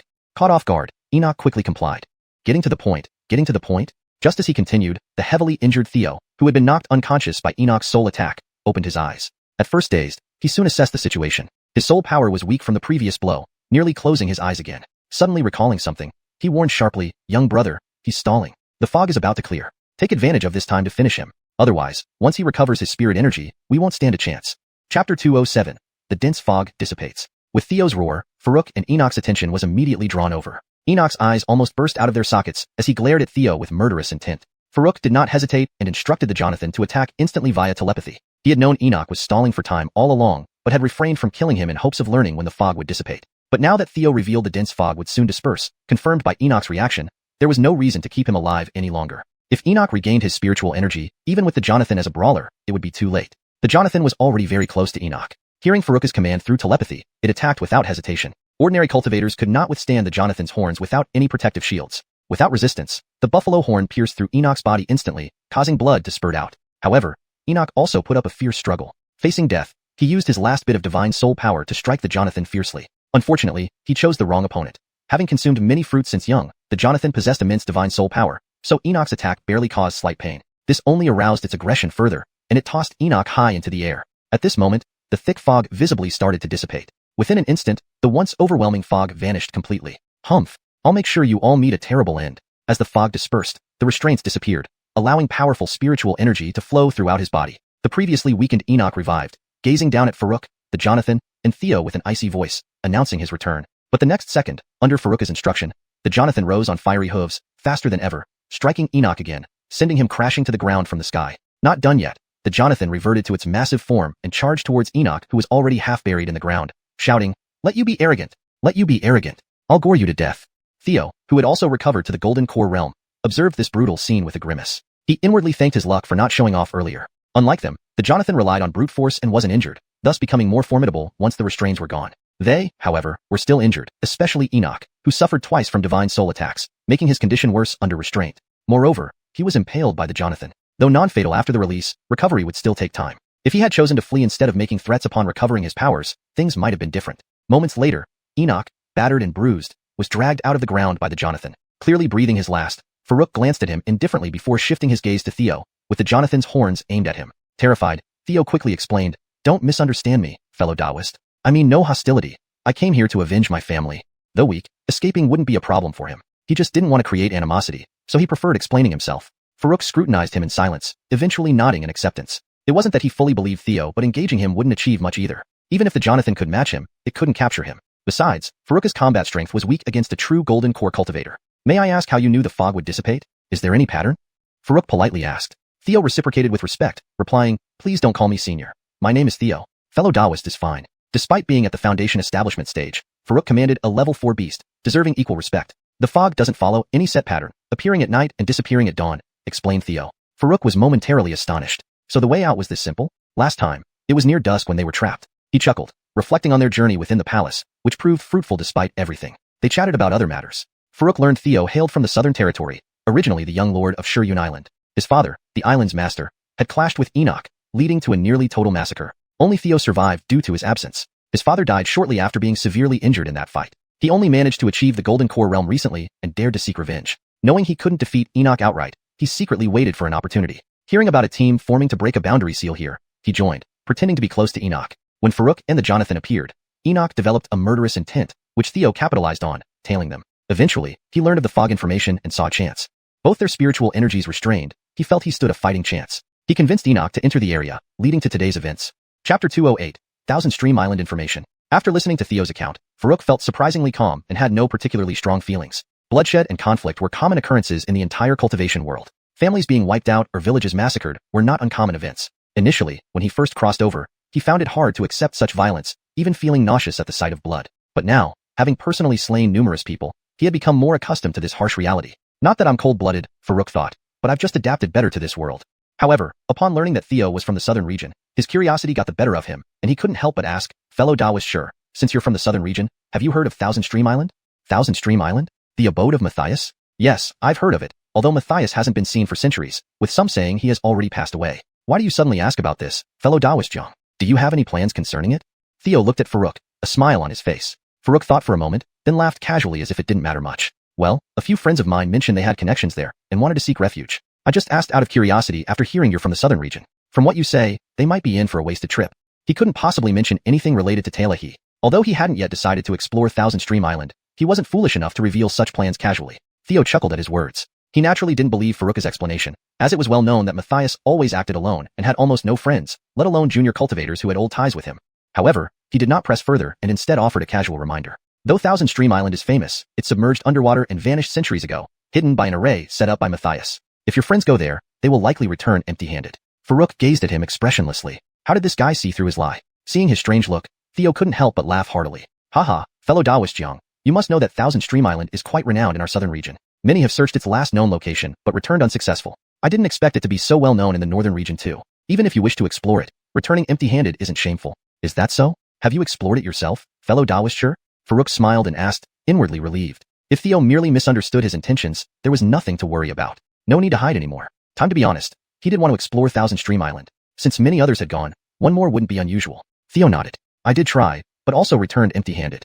Farouk didn't respond immediately. A moment later, he asked, by the way, fellow Daoist Sure, since you're from the southern region, did you cross the Endless Sea to get here? Theo shook his head. No, the Endless Sea is too dangerous for us. I used a teleportation array to reach the barren city of your northern region. Oh. Farouk understood and nodded. He initially thought only the Endless Sea could connect the regions, but it made sense that the barren city would have a teleportation array. He then asked, what are your plans next? Theo glanced at the thoroughly dead Olaf, whose golden core had already been taken by Farouk. With my vengeance achieved, I'll return to the southern region to oversee World Cloud Island. If you ever visit the south, you're welcome to my island. Farouk smiled and bowed. Very well then. Just as he was about to say goodbye, he sensed two figures rapidly approaching. Naturally, Theo noticed as well. They exchanged glances, both preparing for battle. For Farouk, this meant relying mainly on his Earth Savagely bull. Boy, hand over the treasure, and we might leave your body intact. Before they arrived, their voices reached them. Two of the four men who had been searching within the barrier were here. Both seemed relatively young, comparable to Theo in age. The shorter one was named Gage, and the taller one, Leo. Finding Farouk meant they had secured one corner of the treasure. They rushed over without noticing Theo nearby until they approached closely. Fellow Daoist Sure? Humph. You and that boy truly entered the barrier. Where is Enoch too? Gage and Leo spoke one after another. Realizing the potential danger of facing 3 golden core cultivators plus the Earth Savagely bull, they hesitated, not daring to advance further. Theo stepped forward, bowing to them. Both fellow Daoists farewell. We did not enter the barrier. Don't play dumb, Leo sneered, looking disdainfully at Theo, doubting his sincerity. Gage whispered telepathically to Leo, look at that bull's feet. Doesn't it look like Enoch too? Leo's heart skipped a beat as he focused on the bloody remains. Despite the mess, he recognized Olaf's body by its size and clothing. This realization left him hesitant. Could they really have killed Olaf, who was nearly at the mid-golden core stage? Olaf should have been able to escape from 2 opponents of similar strength. So how did he end up dead? Could these 2 be so powerful that even Olaf couldn't withstand them? He quickly sent a message to Gage. Signal for reinforcements. All right. Gage began forming hand seals, closing his eyes in concentration. Theo immediately realized they were sending a signal through long-distance communication and warned Farouk telepathically, they're signaling to old Daryl. He should arrive soon. We need to decide quickly whether to fight or flee. Farouk understood the urgency. After a brief moment of contemplation, he said, let's part ways here, Sure Dao you. You should leave before the other 2 arrive. They likely won't chase after you. Theo looked surprised. And what about you? Farouk met his gaze, knowing Theo was questioning his true intentions. He had to make a quick decision. Meanwhile, Gage continued concentrating, his hands forming seals rapidly. Clearly, he was using a Chanli Chanyin, long-distance communication technique, to send an urgent message. The situation demanded immediate action. Farouk understood. After a brief pause, he suggested, let's part ways here, fellow Daoist Sure. Leave before the others arrive. They won't chase you. What about you? Theo was surprised. He hadn't expected Farouk to let him go at such a critical moment. Glancing doubtfully at Farouk, he wondered whether this was sincere advice or a test. Chapter 209. Deception. Facing Avon's inquiry, Farouk smiled faintly. I have a way to extricate myself. You should leave first. Avon frowned upon hearing this. Are you serious? Why don't we leave together? They may not be able to catch up with us. Farouk shook his head. No need. I'm serious. You go ahead. In the future, when I reach the southern region, I'll come and disturb you. Puzzled by this, Avon scrutinized Farouk for several seconds. Seeing that Farouk didn't seem to be joking, Avon became even more confused. With only 2 of them currently facing the opponents, whether fighting or fleeing, they still had the initiative. Once Daryl Lao 2 and the other person arrived, they would lose all options. Could Farouk possibly have some method to defeat 4 opponents single-handedly? Thinking about it, Avon suddenly had an epiphany. It seemed there were hidden secrets in this place. A secret sufficient enough for Farouk to escape smoothly. He had long suspected that Farouk had made some discovery here. Otherwise, how could 3 months pass without him leaving this area? Moreover, he and Enoch had not encountered him despite being nearby. When Leo pointed out they had entered the barrier earlier, it further confirmed his suspicion that Farouk had spent these 3 months inside the barrier. Although he never intended to ask Farouk about the details, learning Farouk went inside the barrier did not change his mind either. Matters like personal fortune and opportunities were delicate. Casually prying might lead others to think he coveted those chances. He was not here to seek fortune, but to find an opportunity for revenge. Now that vengeance was taken, he saw no reason to create additional trouble. Thus, he decided not to delay any further. After bowing respectfully and saying goodbye to Farouk, he quickly turned and sped off. Watching him depart, a hint of hesitation flashed across Leo's face. Gage immediately intervened. Virgil, you keep an eye on this kid. I'll chase after him. But before he could move, Leo stopped him. Leave him be. Let's deal with this kid first. Leo considered pursuing Avon, but feared missing out on treasures if they were all on Farouk. He also doubted Gage alone could handle the Jonathan. Therefore, he decided to work with Gage to quickly subdue both the Jonathan and Farouk before Daryl Lao 2 arrived, thus keeping all the spoils for themselves. However, things did not go as planned. Just as he was about to act, 2 figures rapidly approached, the older one being Manny, known as Old Daryl, and the younger one, Dermot. Manny's strength rivaled that of the late Enoch, making him the most formidable among them now. Dermot, while not exceptionally strong, matched Avon in power. Upon seeing them arrive, Farouk felt relieved rather than worried. He had been anxious that they wouldn't arrive in time. as a premature attack from Leo would thwart his plan. Boy, hand over all your treasures and guide us into the barrier. We can spare your life. Manny's voice echoed from afar even before he arrived. They had spent over a year preparing and several months trying to break the barrier without success. Finally capturing someone who had gone inside, their urgency was palpable. Arriving on both sides of Farouk, Manny and Dermot positioned themselves in such a way as to form a semicircle around him, with looks that seemed eager to devour him alive. Farouk remained calm. Bowing respectfully, he said, "Elder predecessors, my presence here is solely to bring you into the barrier. To be honest, I found a spirit field within, protected by an array formation that I couldn't breach. If you can manage to break through it, I only ask for a share of its bounty."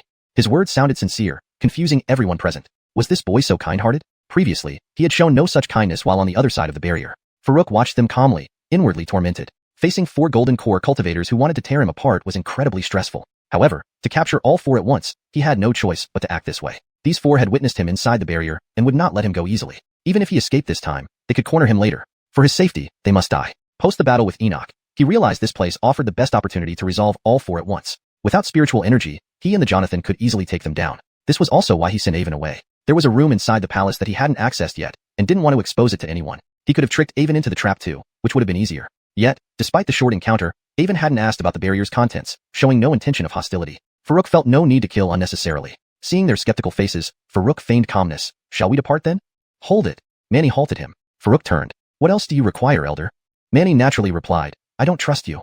Farouk cursed inwardly at the old man's caution, the very thing he feared. Golden core cultivators weren't fools, and weren't easy to deceive. Winning their trust wasn't simple. Fortunately, he anticipated this. Frowning and pretending to be displeased, he asked, "You don't trust me? What do you mean? Had I not wished to share the bounty, I would have left already. Why wait for you?" Manny nodded slightly. "Your explanation makes sense, but it's not enough to gain our trust." "Indeed," Leo added. "Before, you used the barrier to mock and insult us. Not exactly a generous gesture." Gage and Dermot chimed in, "Don't play tricks to deceive us. Do you really think it's that easy?" Farouk feigned confusion. "Insult? I don't recall insulting any elders. How could I have done so?" Leo raised his middle finger angrily. "Wasn't this gesture an insult?" Farouk feigned shock and said, "Is this an insult? Isn't this a gesture of international goodwill? It's a sign of friendliness. At that time, I meant for all of you seniors to wait for me. I was about to come out from here to find you, but when I came out, I ran into Theo and Enoch fighting, so I was delayed a bit. Then, you came looking for me." Upon hearing this, Manny and the others exchanged glances, momentarily uncertain. Based on their first impression, that gesture was definitely an insult. But since they had never seen it before, Farouk effectively had the final say in its interpretation. The key was that if Farouk's explanation were true, it made perfect sense with no loopholes. As they hesitated inwardly, Farouk seized the opportunity to drive his point home. "Seniors, I'm merely a foundation establishment cultivator. How could I have the audacity to deceive you?" This statement made the 4 of them feel even more convinced. A mere foundation establishment cultivator. He could be extinguished with a wave of their hands. Even with a 4th stage Jonathan, could he really stand up to all 4 of them? Taking advantage of the moment, Farouk proposed again to take them into the barrier immediately. This time, none of the 4 objected. So, Farouk led them toward the direction of the palace. Chapter 210. Laying an ambush. Farouk rode the Riki ahead, while Manny and his 3 companions kept a certain distance behind. They dared not get too close, fearing they wouldn't have time to react if something went wrong. Yet they also couldn't stay too far back, worrying Farouk might escape. As they ventured further forward, an intense unease began to grow in the 4 men's hearts. This was their cultivator's instinct telling them something was off. Consequently, they became even more hesitant to approach him closely. Farouk appeared calm as he walked ahead but was actually under great stress. Being watched by 4 gold core cultivators gave him a strong sense of unease, like thorns on his back. Fortunately, they were not far from the barrier leading into the palace. In just a few breaths, Farouk was within several hundred meters of the barrier. Only he and the Riki knew its location. It was completely colorless, formless, and odorless. Those who had never been there could not detect it beforehand. Just as he secretly breathed a sigh of relief, thinking he would finally be in his territory, Manny, feeling increasingly uneasy, suddenly shouted, "Wait." Already tense, Farouk's heart leaped at this sudden cry. He silently cursed under his breath. Smiling, Farouk turned around and asked, "Is there something you need, senior?" However, he did not stop the Riki. At this distance, he thought that if the bull sprinted at full speed, it could instantly enter the barrier. He didn't dare take the risk lightly. The 4 people behind him were definitely ready to attack at any moment. If he was caught now, all his previous efforts would be for nothing. "Stop first," Manny said, frowning slightly, feeling a vague sense of impending danger. What did you say, senior?" Farouk pretended not to hear. At the same time, he secretly instructed the Riki, "Slowly increase your speed, don't let it seem suspicious, and be ready to dash at any moment." "The old man ordered you to stop," Manny roared, raising his hand to summon a giant palm shadow that lunged toward Farouk. Farouk hadn't expected such a direct move, and immediately urged the bull, "Dash, Ulysses speed." Simultaneously, he revealed a Vajra escape talisman, which he activated instantly. The Riki leapt high into the air, flames spouting from its hooves, carrying Farouk forward with immense speed. Meanwhile, Manny's attack was equally swift. As soon as Farouk activated the talisman, the giant palm enveloped him but failed to grasp him tightly. A loud boom echoed as the palm and the Vajra shield simultaneously dissipated. Though the Vajra shield had never failed before, Farouk felt as if he had been struck hard, causing him considerable shock. Clearly, the old man's attack had surpassed the average early gold core stage, still having residual force after breaking through the shield. Thankfully, Farouk had reached the peak of the foundation establishment stage and could withstand this remaining impact without serious injury. Meanwhile, seeing Manny act, the other three also joined in, attempting to intercept Farouk. However, their reactions were too slow, and by the time they attacked, Farouk and the Ricky had vanished into thin air. Huh? What happened? Manny and the others furrowed their brows, immediately sending out their senses to cover the area. But despite searching for a long time, they found nothing. Farouk seemed to have disappeared without a trace. Ignatius, what do you think? Leo looked anxiously at Manny. Their almost grab duck had just vanished. The other two also turned their gazes towards Manny. Without speaking, Manny used his senses repeatedly over the spot where Farouk disappeared. After a while, he looked at them uncertainly and said, if I didn't misperceive, there should be a hidden barrier ahead. That boy didn't vanish into thin air. He entered the barrier. Barrier? Why can't we detect it? What kind of barrier can evade our perception? So what should we do next? Should we chase inside? Upon hearing it was a barrier, the three questioned in succession. Manny shook his head. I suggest waiting here. Of course, if you want to chase in, I won't stop you. With that, he sat down nearby, indicating he would wait it out. In truth, he wasn't entirely sure it was a barrier. He only sensed a faint, unusual spiritual fluctuation during his probing. It might or might not be a barrier. But regardless, he felt it best to wait and see. If it really was a barrier, Farouk had clearly led them here to trap them. Entering now would play right into his hands. Of course, if the others wanted to test it, he wouldn't mind either. Another possibility was that it wasn't a barrier at all, and Farouk had merely hidden using some means. Staying here to guard would prevent Farouk from slipping away unseen. Seeing Manny's attitude, the other three exchanged glances, unsure what to do. Although they had probed the area multiple times and found nothing, they still believed in Manny's judgment, given his unparalleled strength among them. Yet, waiting required patience, especially for Leo. Before Manny and Dermot arrived, he had been eager to attack Farouk. Now, having lost track of him, how could he bear it? What if Farouk escaped via another exit? Yet entering would require caution. Surely Farouk intended to lure them into a trap. Or could this obvious ploy be a bluff? If they waited, wouldn't they be falling into Farouk's plan? Leo found himself torn between worrying Farouk might escape and fearing the potential ambush. Elsewhere, after being carried into the barrier by the Ricky, Farouk immediately released the puppet with the fake core and instructed the bull, prepare for ambush. Anyone who enters must not leave alive. Now separated by a barrier, the four outside did not know his situation. His greatest advantage lay in the spirit restraining rules within. If they discovered this information, his ambush would fail. Chapter 211. Man dies for wealth, birds die for food. Farouk stood inside the barrier. On either side stood the puppet and the Jonathan. They were positioned in three directions, completely surrounding the entrance of the barrier. Anyone who dared to enter would surely not leave, though they could not guarantee a one-hit takedown. But after nearly 10 minutes of high alert, no one came in. This left Farouk somewhat puzzled. Were they not curious about why he had disappeared? However, he did not let his guard down. He remained prepared beside the barrier. Another 10 minutes passed quickly. Farouk couldn't help but admire their caution. These guys were really meticulous. And just then, Farouk saw a figure flash before him as someone rapidly rushed in from the air. But at the moment of entry, the figure seemed to lose control, plummeting directly towards the ground. Heh, let me handle it.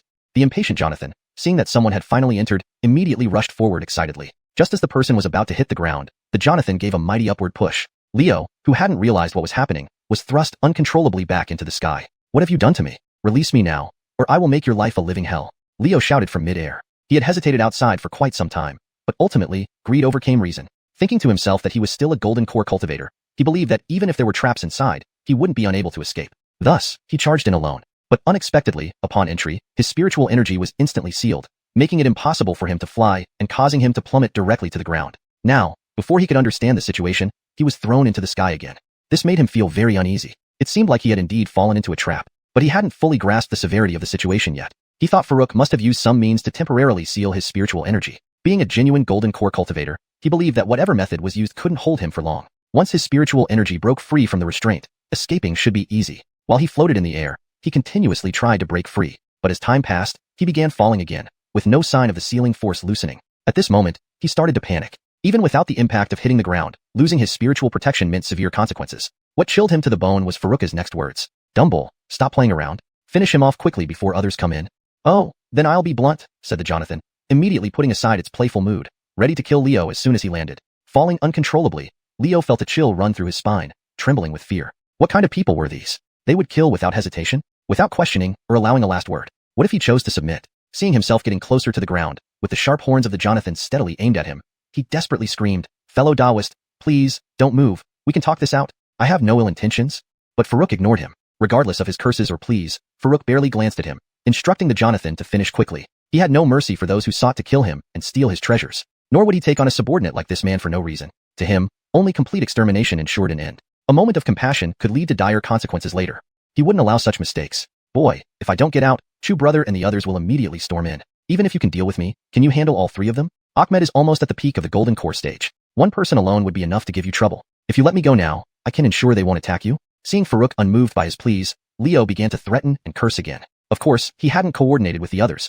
These were fabricated claims to gain a lifeline. Unbeknownst to him, Farouk hoped the other three would come in simultaneously, so he could resolve everything at once and leave before nightfall. Otherwise, with thick fog setting in, it would be hard to leave. Fellow Taoist, stop, spare my life. I can lure them in one by one. Without spiritual energy, Leo was no match for the Jonathan, only able to beg repeatedly under relentless attacks. Soon, despair set in. Farouk paid no attention to his pleas, focusing solely on the barrier. You damned little beast. May you die a horrible death, you. After several rounds of attacks, covered in blood and near death, Leo cursed at Farouk until his last breath. In his final moments, a phrase often heard but never taken seriously crossed his mind. Man dies for wealth, birds die for food. A saying he had never valued, yet it now rang true. Outside the barrier, Gage and Dermot watched anxiously where Leo had vanished. They had been happy to let Leo explore first, but with time passing and no return, unease grew. Was he ambushed, or had he taken the treasure and fled? They couldn't resist the allure of the treasure within the place they had spent months trying to access. Dermot looked at Ahmed and asked, Chang brother has been inside for so long. Should we check? Sitting cross-legged, Ahmed glanced at the place Farouk had vanished into and calmly replied, If you wish to go in, I won't stop you, but I won't enter. If things went as expected, Leo has likely fallen into an ambush and might already be dead. What? Chang brother is dead? Impossible. Dermot and Gage exchanged incredulous looks. Leo was a golden core cultivator. What kind of trap could have killed him so quickly? That boy was only a foundation establishment cultivator. With the buffalo, Leo might have lost, but surely he could have escaped. Hashtag chapter 212. Why can you use spirit power? Inside the barrier. After disposing of Leo, the Ricky resumed its guard nearby, ready to intervene at any moment. If anyone dared to enter, they would surely be detained immediately. Apart from it, there was also a false core puppet standing guard beside it. Farouk took out the storage rings of Enoch and Leo and began to investigate their contents. He was currently short on spirit essence liquid. Anything miscellaneous or seemingly useless was directly given to Little Cauldron for refinement. The items inside the two storage rings yielded nearly 8,000 cubic units of spirit essence liquid after refining. What remained, apart from the equivalent of nearly 30,000 medium-grade spirit stones, were several cultivation techniques, a few spirit weapons, some materials that looked good, and one magic treasure. The magic treasure was found in Enoch's storage ring and was not a common sword or knife but a fan. Its appearance was almost identical to the folding fans used by young masters to show off. Farouk almost refined it away directly. Had he not suddenly detected strong spiritual fluctuations from the fan at the last moment, it would have been a waste. It was hard to imagine how deadly this old man must have seemed when he whipped out the fan to show off. Farouk inwardly mocked him, then put the fan away for later. Now was not the time to study it. The other few cultivation techniques, though not high grade and all being mystic level, caught his attention because one of them was named Mystic Soul Thrust. Just hearing the name made Farouk think back to the scene where Enoch glared at Theo and sent him sprawling. It was incredibly impressive. Although he didn't know its power, it was certainly unexpected. Farouk did not study it immediately either, but put it aside and took out another puppet. Studying cultivation techniques or magic treasures now wouldn't quickly increase his combat power. To rapidly enhance his fighting strength, he had to focus on puppets. With 8,000 cubic units of spirit essence liquid in hand, he could fully form a false core for another puppet. Fortunately, he found several level 4 beast cores in Enoch's storage ring, which were perfect for the task. Though puppets using spirit essence liquid in this place would still face some restrictions, it was not as severe as the restriction on cultivator's spirit power. They could still use some amount of it, just not as smoothly. When both puppets acted together with the Ricky, even if the three outside were stronger, he felt confident he could take them all down. Half a day soon passed. Farouk successfully formed another false core puppet, putting in 1,000 cubic units of spirit essence liquid, making the golden core much larger than the previous one. This would suffice for the puppet to use for a long time. Unfortunately, half a day had passed without anyone else entering. Farouk did not dare to go out. Without the restriction on spirit power outside, even with another puppet, he was no match for them. He did not believe the three would leave. At worst, they could wait each other out. Once night fell and the dense fog arrived, he could still handle them. However, just as he was preparing to study the magic treasure fan while waiting them out, two figures suddenly flew into the area. Like Leo, they began to fall uncontrollably upon entry. Hee, let me handle it. The Ricky eagerly charged forward again. For safety, Farouk hurriedly controlled both puppets to attack as well. To his surprise, the two newcomers reacted swiftly and summoned a flying mount, a fat-headed eagle. Though ordinary and not particularly fast, it was enough to carry them without falling to the ground. The Ricky, unable to fly without wings or demon energy, stomped its hooves in frustration, looking up at the sky helplessly. As expected, there is an ambush here. It turns out this place has a rule restricting spirit power. Kid, I have to admit, you're quite daring to set a trap for us. But since your bull can't fly, what can you do? The newcomers were none other than Gage and Dermot. Riding the fat-headed eagle, they quickly understood the rule within the barrier and taunted Farouk. In their view, Farouk's only threat was the Ricky, whose formidable physique gave him the confidence to set an ambush. If they hadn't summoned the fat-headed eagle in time, they might have struggled against the Ricky after falling. But now, with the ability to stay airborne, what could the Ricky do? As for Farouk, forget about it. Even a golden core cultivator couldn't break free from the restraint. How could a foundation establishment junior? Looking at the vast palace ahead, their eyes sparkled with excitement, eager to explore. Suddenly, Faruka's voice rang out from behind them. Where are the two of you heading? Huh, wasn't he below? Startled by the sudden voice, Gage and Dermot turned around in shock, their faces pale like they'd seen a ghost. Why can you use spirit power? Gage pointed at Faruk, utterly baffled. He had tried to break free from the restraint, but to no avail. How could a Foundation Establishment Junior achieve what even a Golden Core cultivator couldn't? Faruk did not answer. He held a heavy blade high and rode a sword through the air. He wasn't using spirit power but spirit essence liquid. The fat-headed eagle, though a flying demonic beast, was slow and far slower than Faruk. In an instant, Faruk reached behind them and slashed with his desolate blade. Without spirit power, they couldn't even cast shields, let alone withstand Faruka's powerful blow. With a loud boom, the fat-headed eagle and the two men were slammed deep into the ground. The Ricky rushed over. While ramming them repeatedly, it shouted, "Flying, huh? Let's see how you handle this." Gage and Dermot, not exceptional even among Golden Core cultivators, stood no chance against the Ricky without spirit power. They quickly begged for mercy. "Spare our lives, fellow Taoist. We didn't mean to offend you. Please show mercy. That's right, young brother. Let's settle things amicably. Spare us, and we'll leave immediately." Faruk remained unmoved. He could not let them go. Since they entered, they had no hope of leaving alive. Chapter 213, Lihua Fan. As expected, there were no surprises. Under the continuous attacks of the Evan, the two Golden Core cultivators, Gage and Dermot, died one after another. Faruk now had 2 more storage rings and 2 Golden Cores. Unfortunately, these 2 Golden Core cultivators seemed quite poor. They didn't have any extraordinary treasures, and even their spirit stones only amounted to less than 10,000 mid-grade spirit stones, not even as much as what an early-stage Foundation Establishment cultivator would have. I wonder how they could possibly go out in public, Faruk scoffed inwardly. Thankfully, after refining all sorts of miscellaneous items, he managed to obtain nearly 10,000 cubic feet of spirit source liquid. This was more than what Leo and Enoch had contributed. Of course, this wasn't because their possessions were better than those of Leo and Enoch. On the contrary, it was precisely because most of their items were subpar, and Faruk used them entirely for refining spirit source liquid that he produced more. But after refining, there was barely anything else left. Meanwhile, although Leo and Enoch's items only refined about 8,000 cubic feet of spirit source liquid, a lot of valuable things remained after refinement. The difference between the two was quite significant. Calculating the time, it was still about 2 hours until nightfall. Faruk guessed that the last cautious old man surnamed Daryl wouldn't dare to come in rashly anymore. So, he began to examine the magical treasure fan he had taken out. In appearance, this folding fan didn't look much different from ordinary ones. It had dark black ribs and a fiery red face, which though rather bright, wasn't too unsightly. At the head of the fan, there were small characters engraved, Lihua Fan, Separation Fire Fan. From its name, it was clear that this fan was of the fire attribute. The material of the fan face was unknown, but despite being only thinly layered, it possessed great flexibility. When Faruk tried stabbing it with his spiritual weapon longsword, it failed to cause any damage. Excellent. Truly worthy of being a magical treasure. Faruk flipped through the Lihua fan in his hand, growing more satisfied. Just don't know how powerful it is. Faruk thought for a moment and started channeling spirit source liquid into the fan. As the liquid flowed in, the entire surface of the fan ignited with intense flames. Because the spirit source liquid supply inside this barrier wasn't very smooth, the process was relatively slow. Faruk could clearly feel that as more liquid was channeled, the heat intensity of the flames on the fan's surface became stronger. However, the flames seemed to do him no harm, only feeling a bit hot without any discomfort. After channeling approximately 25 cubic feet of spirit source liquid, Faruk felt the flames on the fan become obviously hotter. He knew that this was the limit his current body could withstand. Without forcing more liquid into it, Faruk held the fan in front of his chest and swung it suddenly from left to right. Boom! A loud explosion echoed as a water bucket-thick flame serpent shot out from the fan at incredible speed towards the front. Wherever the flame serpent passed, the originally lush forest was instantly burnt to nothingness. Upon colliding with a mountain wall hundreds of meters away, the flame serpent exploded violently, scattering sparks while creating a huge crater directly in the massive mountain. Watching this scene, Faruk couldn't help but be awestruck. This is incredibly strong. In terms of destructive power, it's not weaker than the Raging Moon Bow. Bear in mind, this was just his current limit, not the Lihua fan's ultimate limit. If his realm improved, and he unleashed the full potential of this fan, it would be even more terrifying. He then channeled more spirit source liquid again, aiming to get more familiar with controlling the fan. Such weapons were rare, and Faruk had never used one before. Unlike common weapons like swords, anyone could swing them without systematic training, but if used before, a fan might easily expose vulnerabilities in fast-paced combat. Soon after, as Faruk channeled the liquid and held the fan out, swinging it again. Boom! Once again, a loud explosion occurred, and numerous flames erupted from the fan's surface. But this time, instead of a flame serpent shooting out, a huge flame barrier formed in front of Faruk. Is this defensive?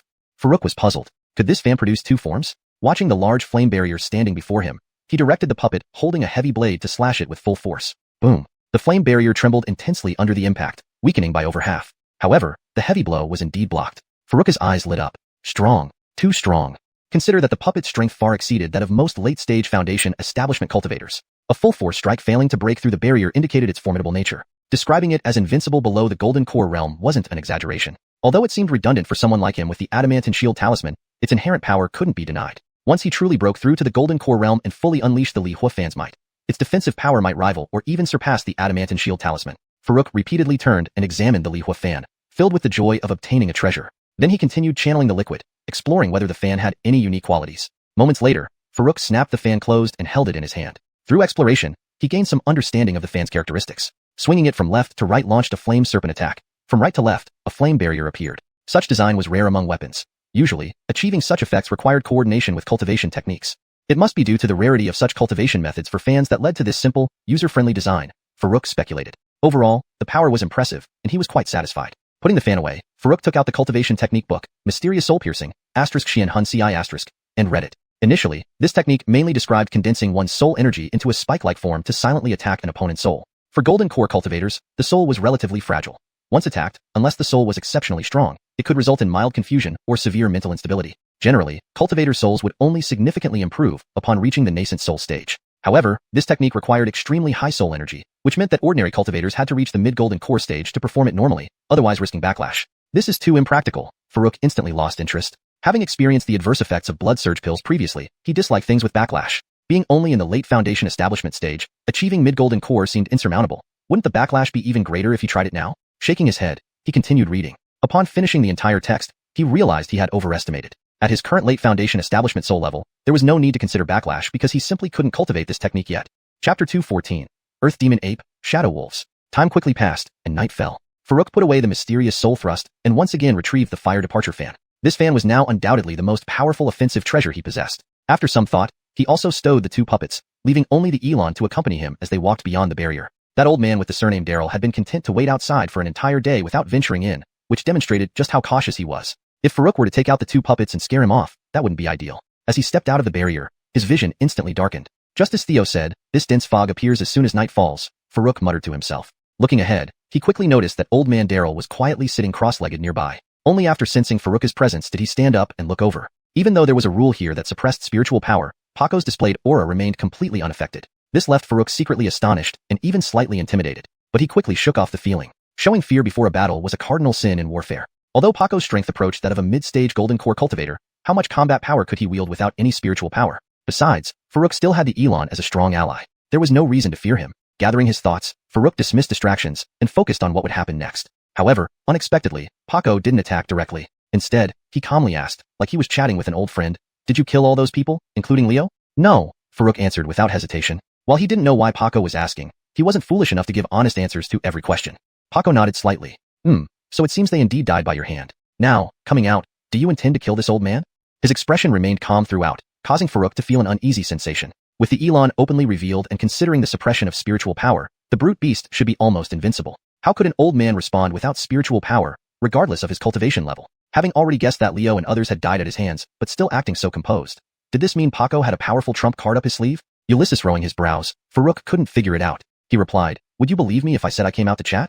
"Haha, well, then let me give you a chance. Tell me everything you know about what's inside the barrier, then become my disciple, and we can have a nice chat." Paco laughed heartily, his eyes fixed on Farouk, speaking words that left Farouk momentarily stunned. The more Farouk listened, the less he understood this old man. They were clearly mortal enemies, yet he wanted Farouk to become his disciple? Was he nuts? "What if I refuse?" Farouk asked coolly. Paco's expression suddenly turned cold. "Then I cannot let you live." With that, he manipulated his divine sense. The ground behind Farouk violently exploded, and a massive ape-like beast burst from underground in a thunderous roar. Earth Demon Ape?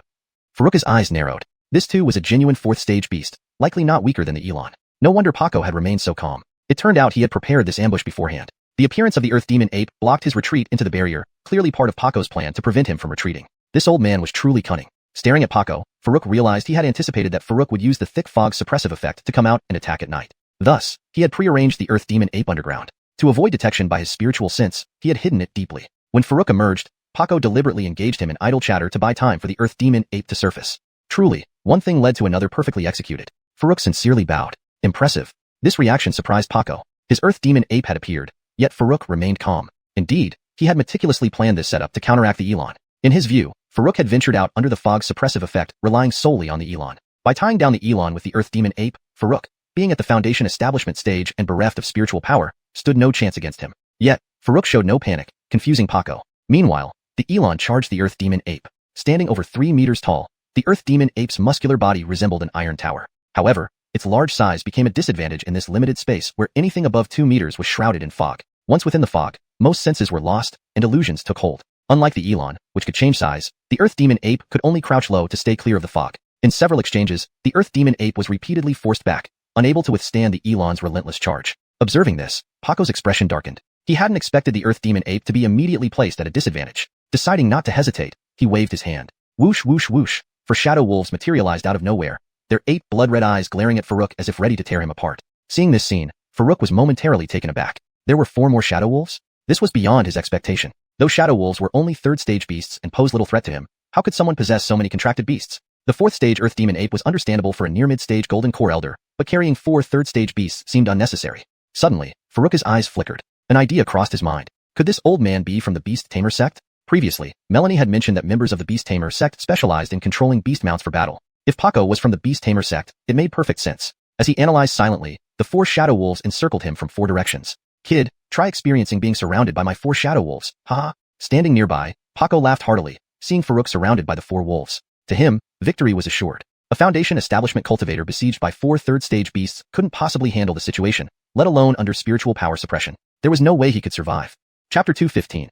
Alastair's dumbfounded reaction. Facing the encirclement of 4 shadow wolves, Farouk did not show the slightest hint of panic. With a wave of his hand, 2 pseudo-Dan puppets were released and stood on either side of him. At this moment, he couldn't help but feel somewhat relieved. Fortunately, after obtaining the spirit source liquid, he had promptly created another pseudo-Dan for the puppets. Otherwise, dealing with this situation would have been quite challenging. For 3rd-tier beasts, if encountered under normal circumstances, would not intimidate him.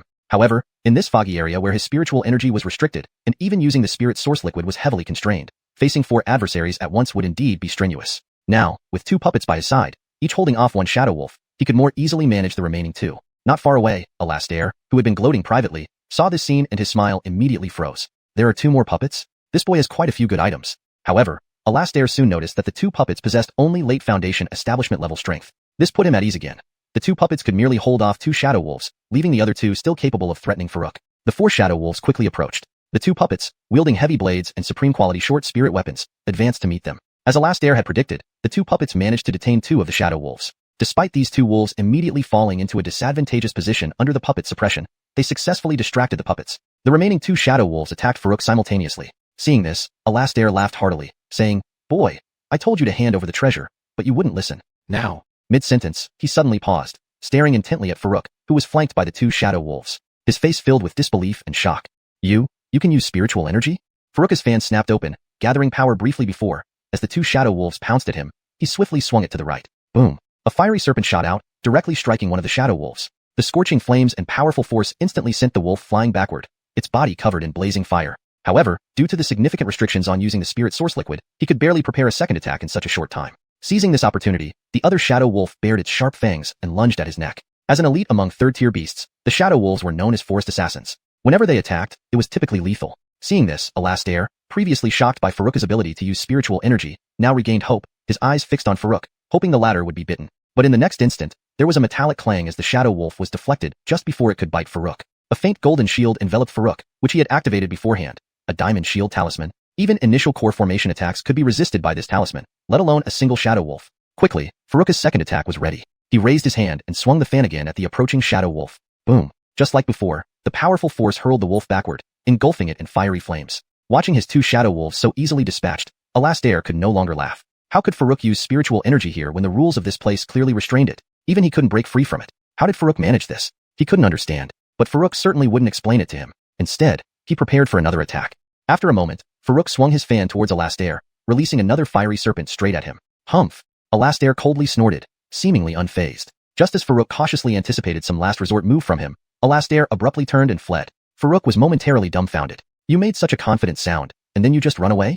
Stupid ox, chase quickly. Don't worry about that monkey, Farouk shouted to Hyder, Dino. While the Lihua fan's attack was strong, it lacked the enema locking feature of the Angry Moon Bow. If the opponent was at a distance, it could be easily evaded. Moreover, knowing the beast-taming sect members generally had stronger souls than ordinary cultivators, Farouk didn't dare chase recklessly. What if Alastair had a soul attack similar to the Profound Soul Strike? He couldn't withstand it, given that even Theo hadn't held up against the old man Wong's Profound Soul Strike. Upon hearing Farouk's call, Hyder abandoned the Earth Demon Ape and rushed toward Alastair. Farouk followed at a distance while controlling the 2 puppets to trail behind. The 2 injured shadow wolves struggled but were manageable for the puppets. The most challenging was the Earth Demon Ape. Despite being disadvantaged in the earlier fight, as a 4th-tier beast, it was still formidable. Sensing the Earth Demon Ape closing in, Farouk launched a stored attack backward. A fiery serpent surged forward, chasing the Earth Demon Ape. Reacting swiftly, the ape leaped sideways, narrowly avoiding the full impact of the fiery serpent. This minor damage wasn't significant, and it resumed pursuit. However, Hyder caught up with Alastair first. Without hesitation, it charged headfirst at him. Cursing inwardly at the cunning beast, Alastair directed his soul attack at Hyder. As intended, Hyder paused mid-charge, its gaze appearing dazed. Just you, a beast. Before he could finish, the dazed Hyder seemed unfazed, its eyes turning wildly crazed. How dare you hit my head? I'll charge you to death. Roaring like a mad ox, Hyder charged again at Alastair. Still bewildered by his failed attack, Alastair wasn't sure whether to cry or scream. Translation completed as per your guidelines, maintaining paragraph structure, tone, and style from the original text.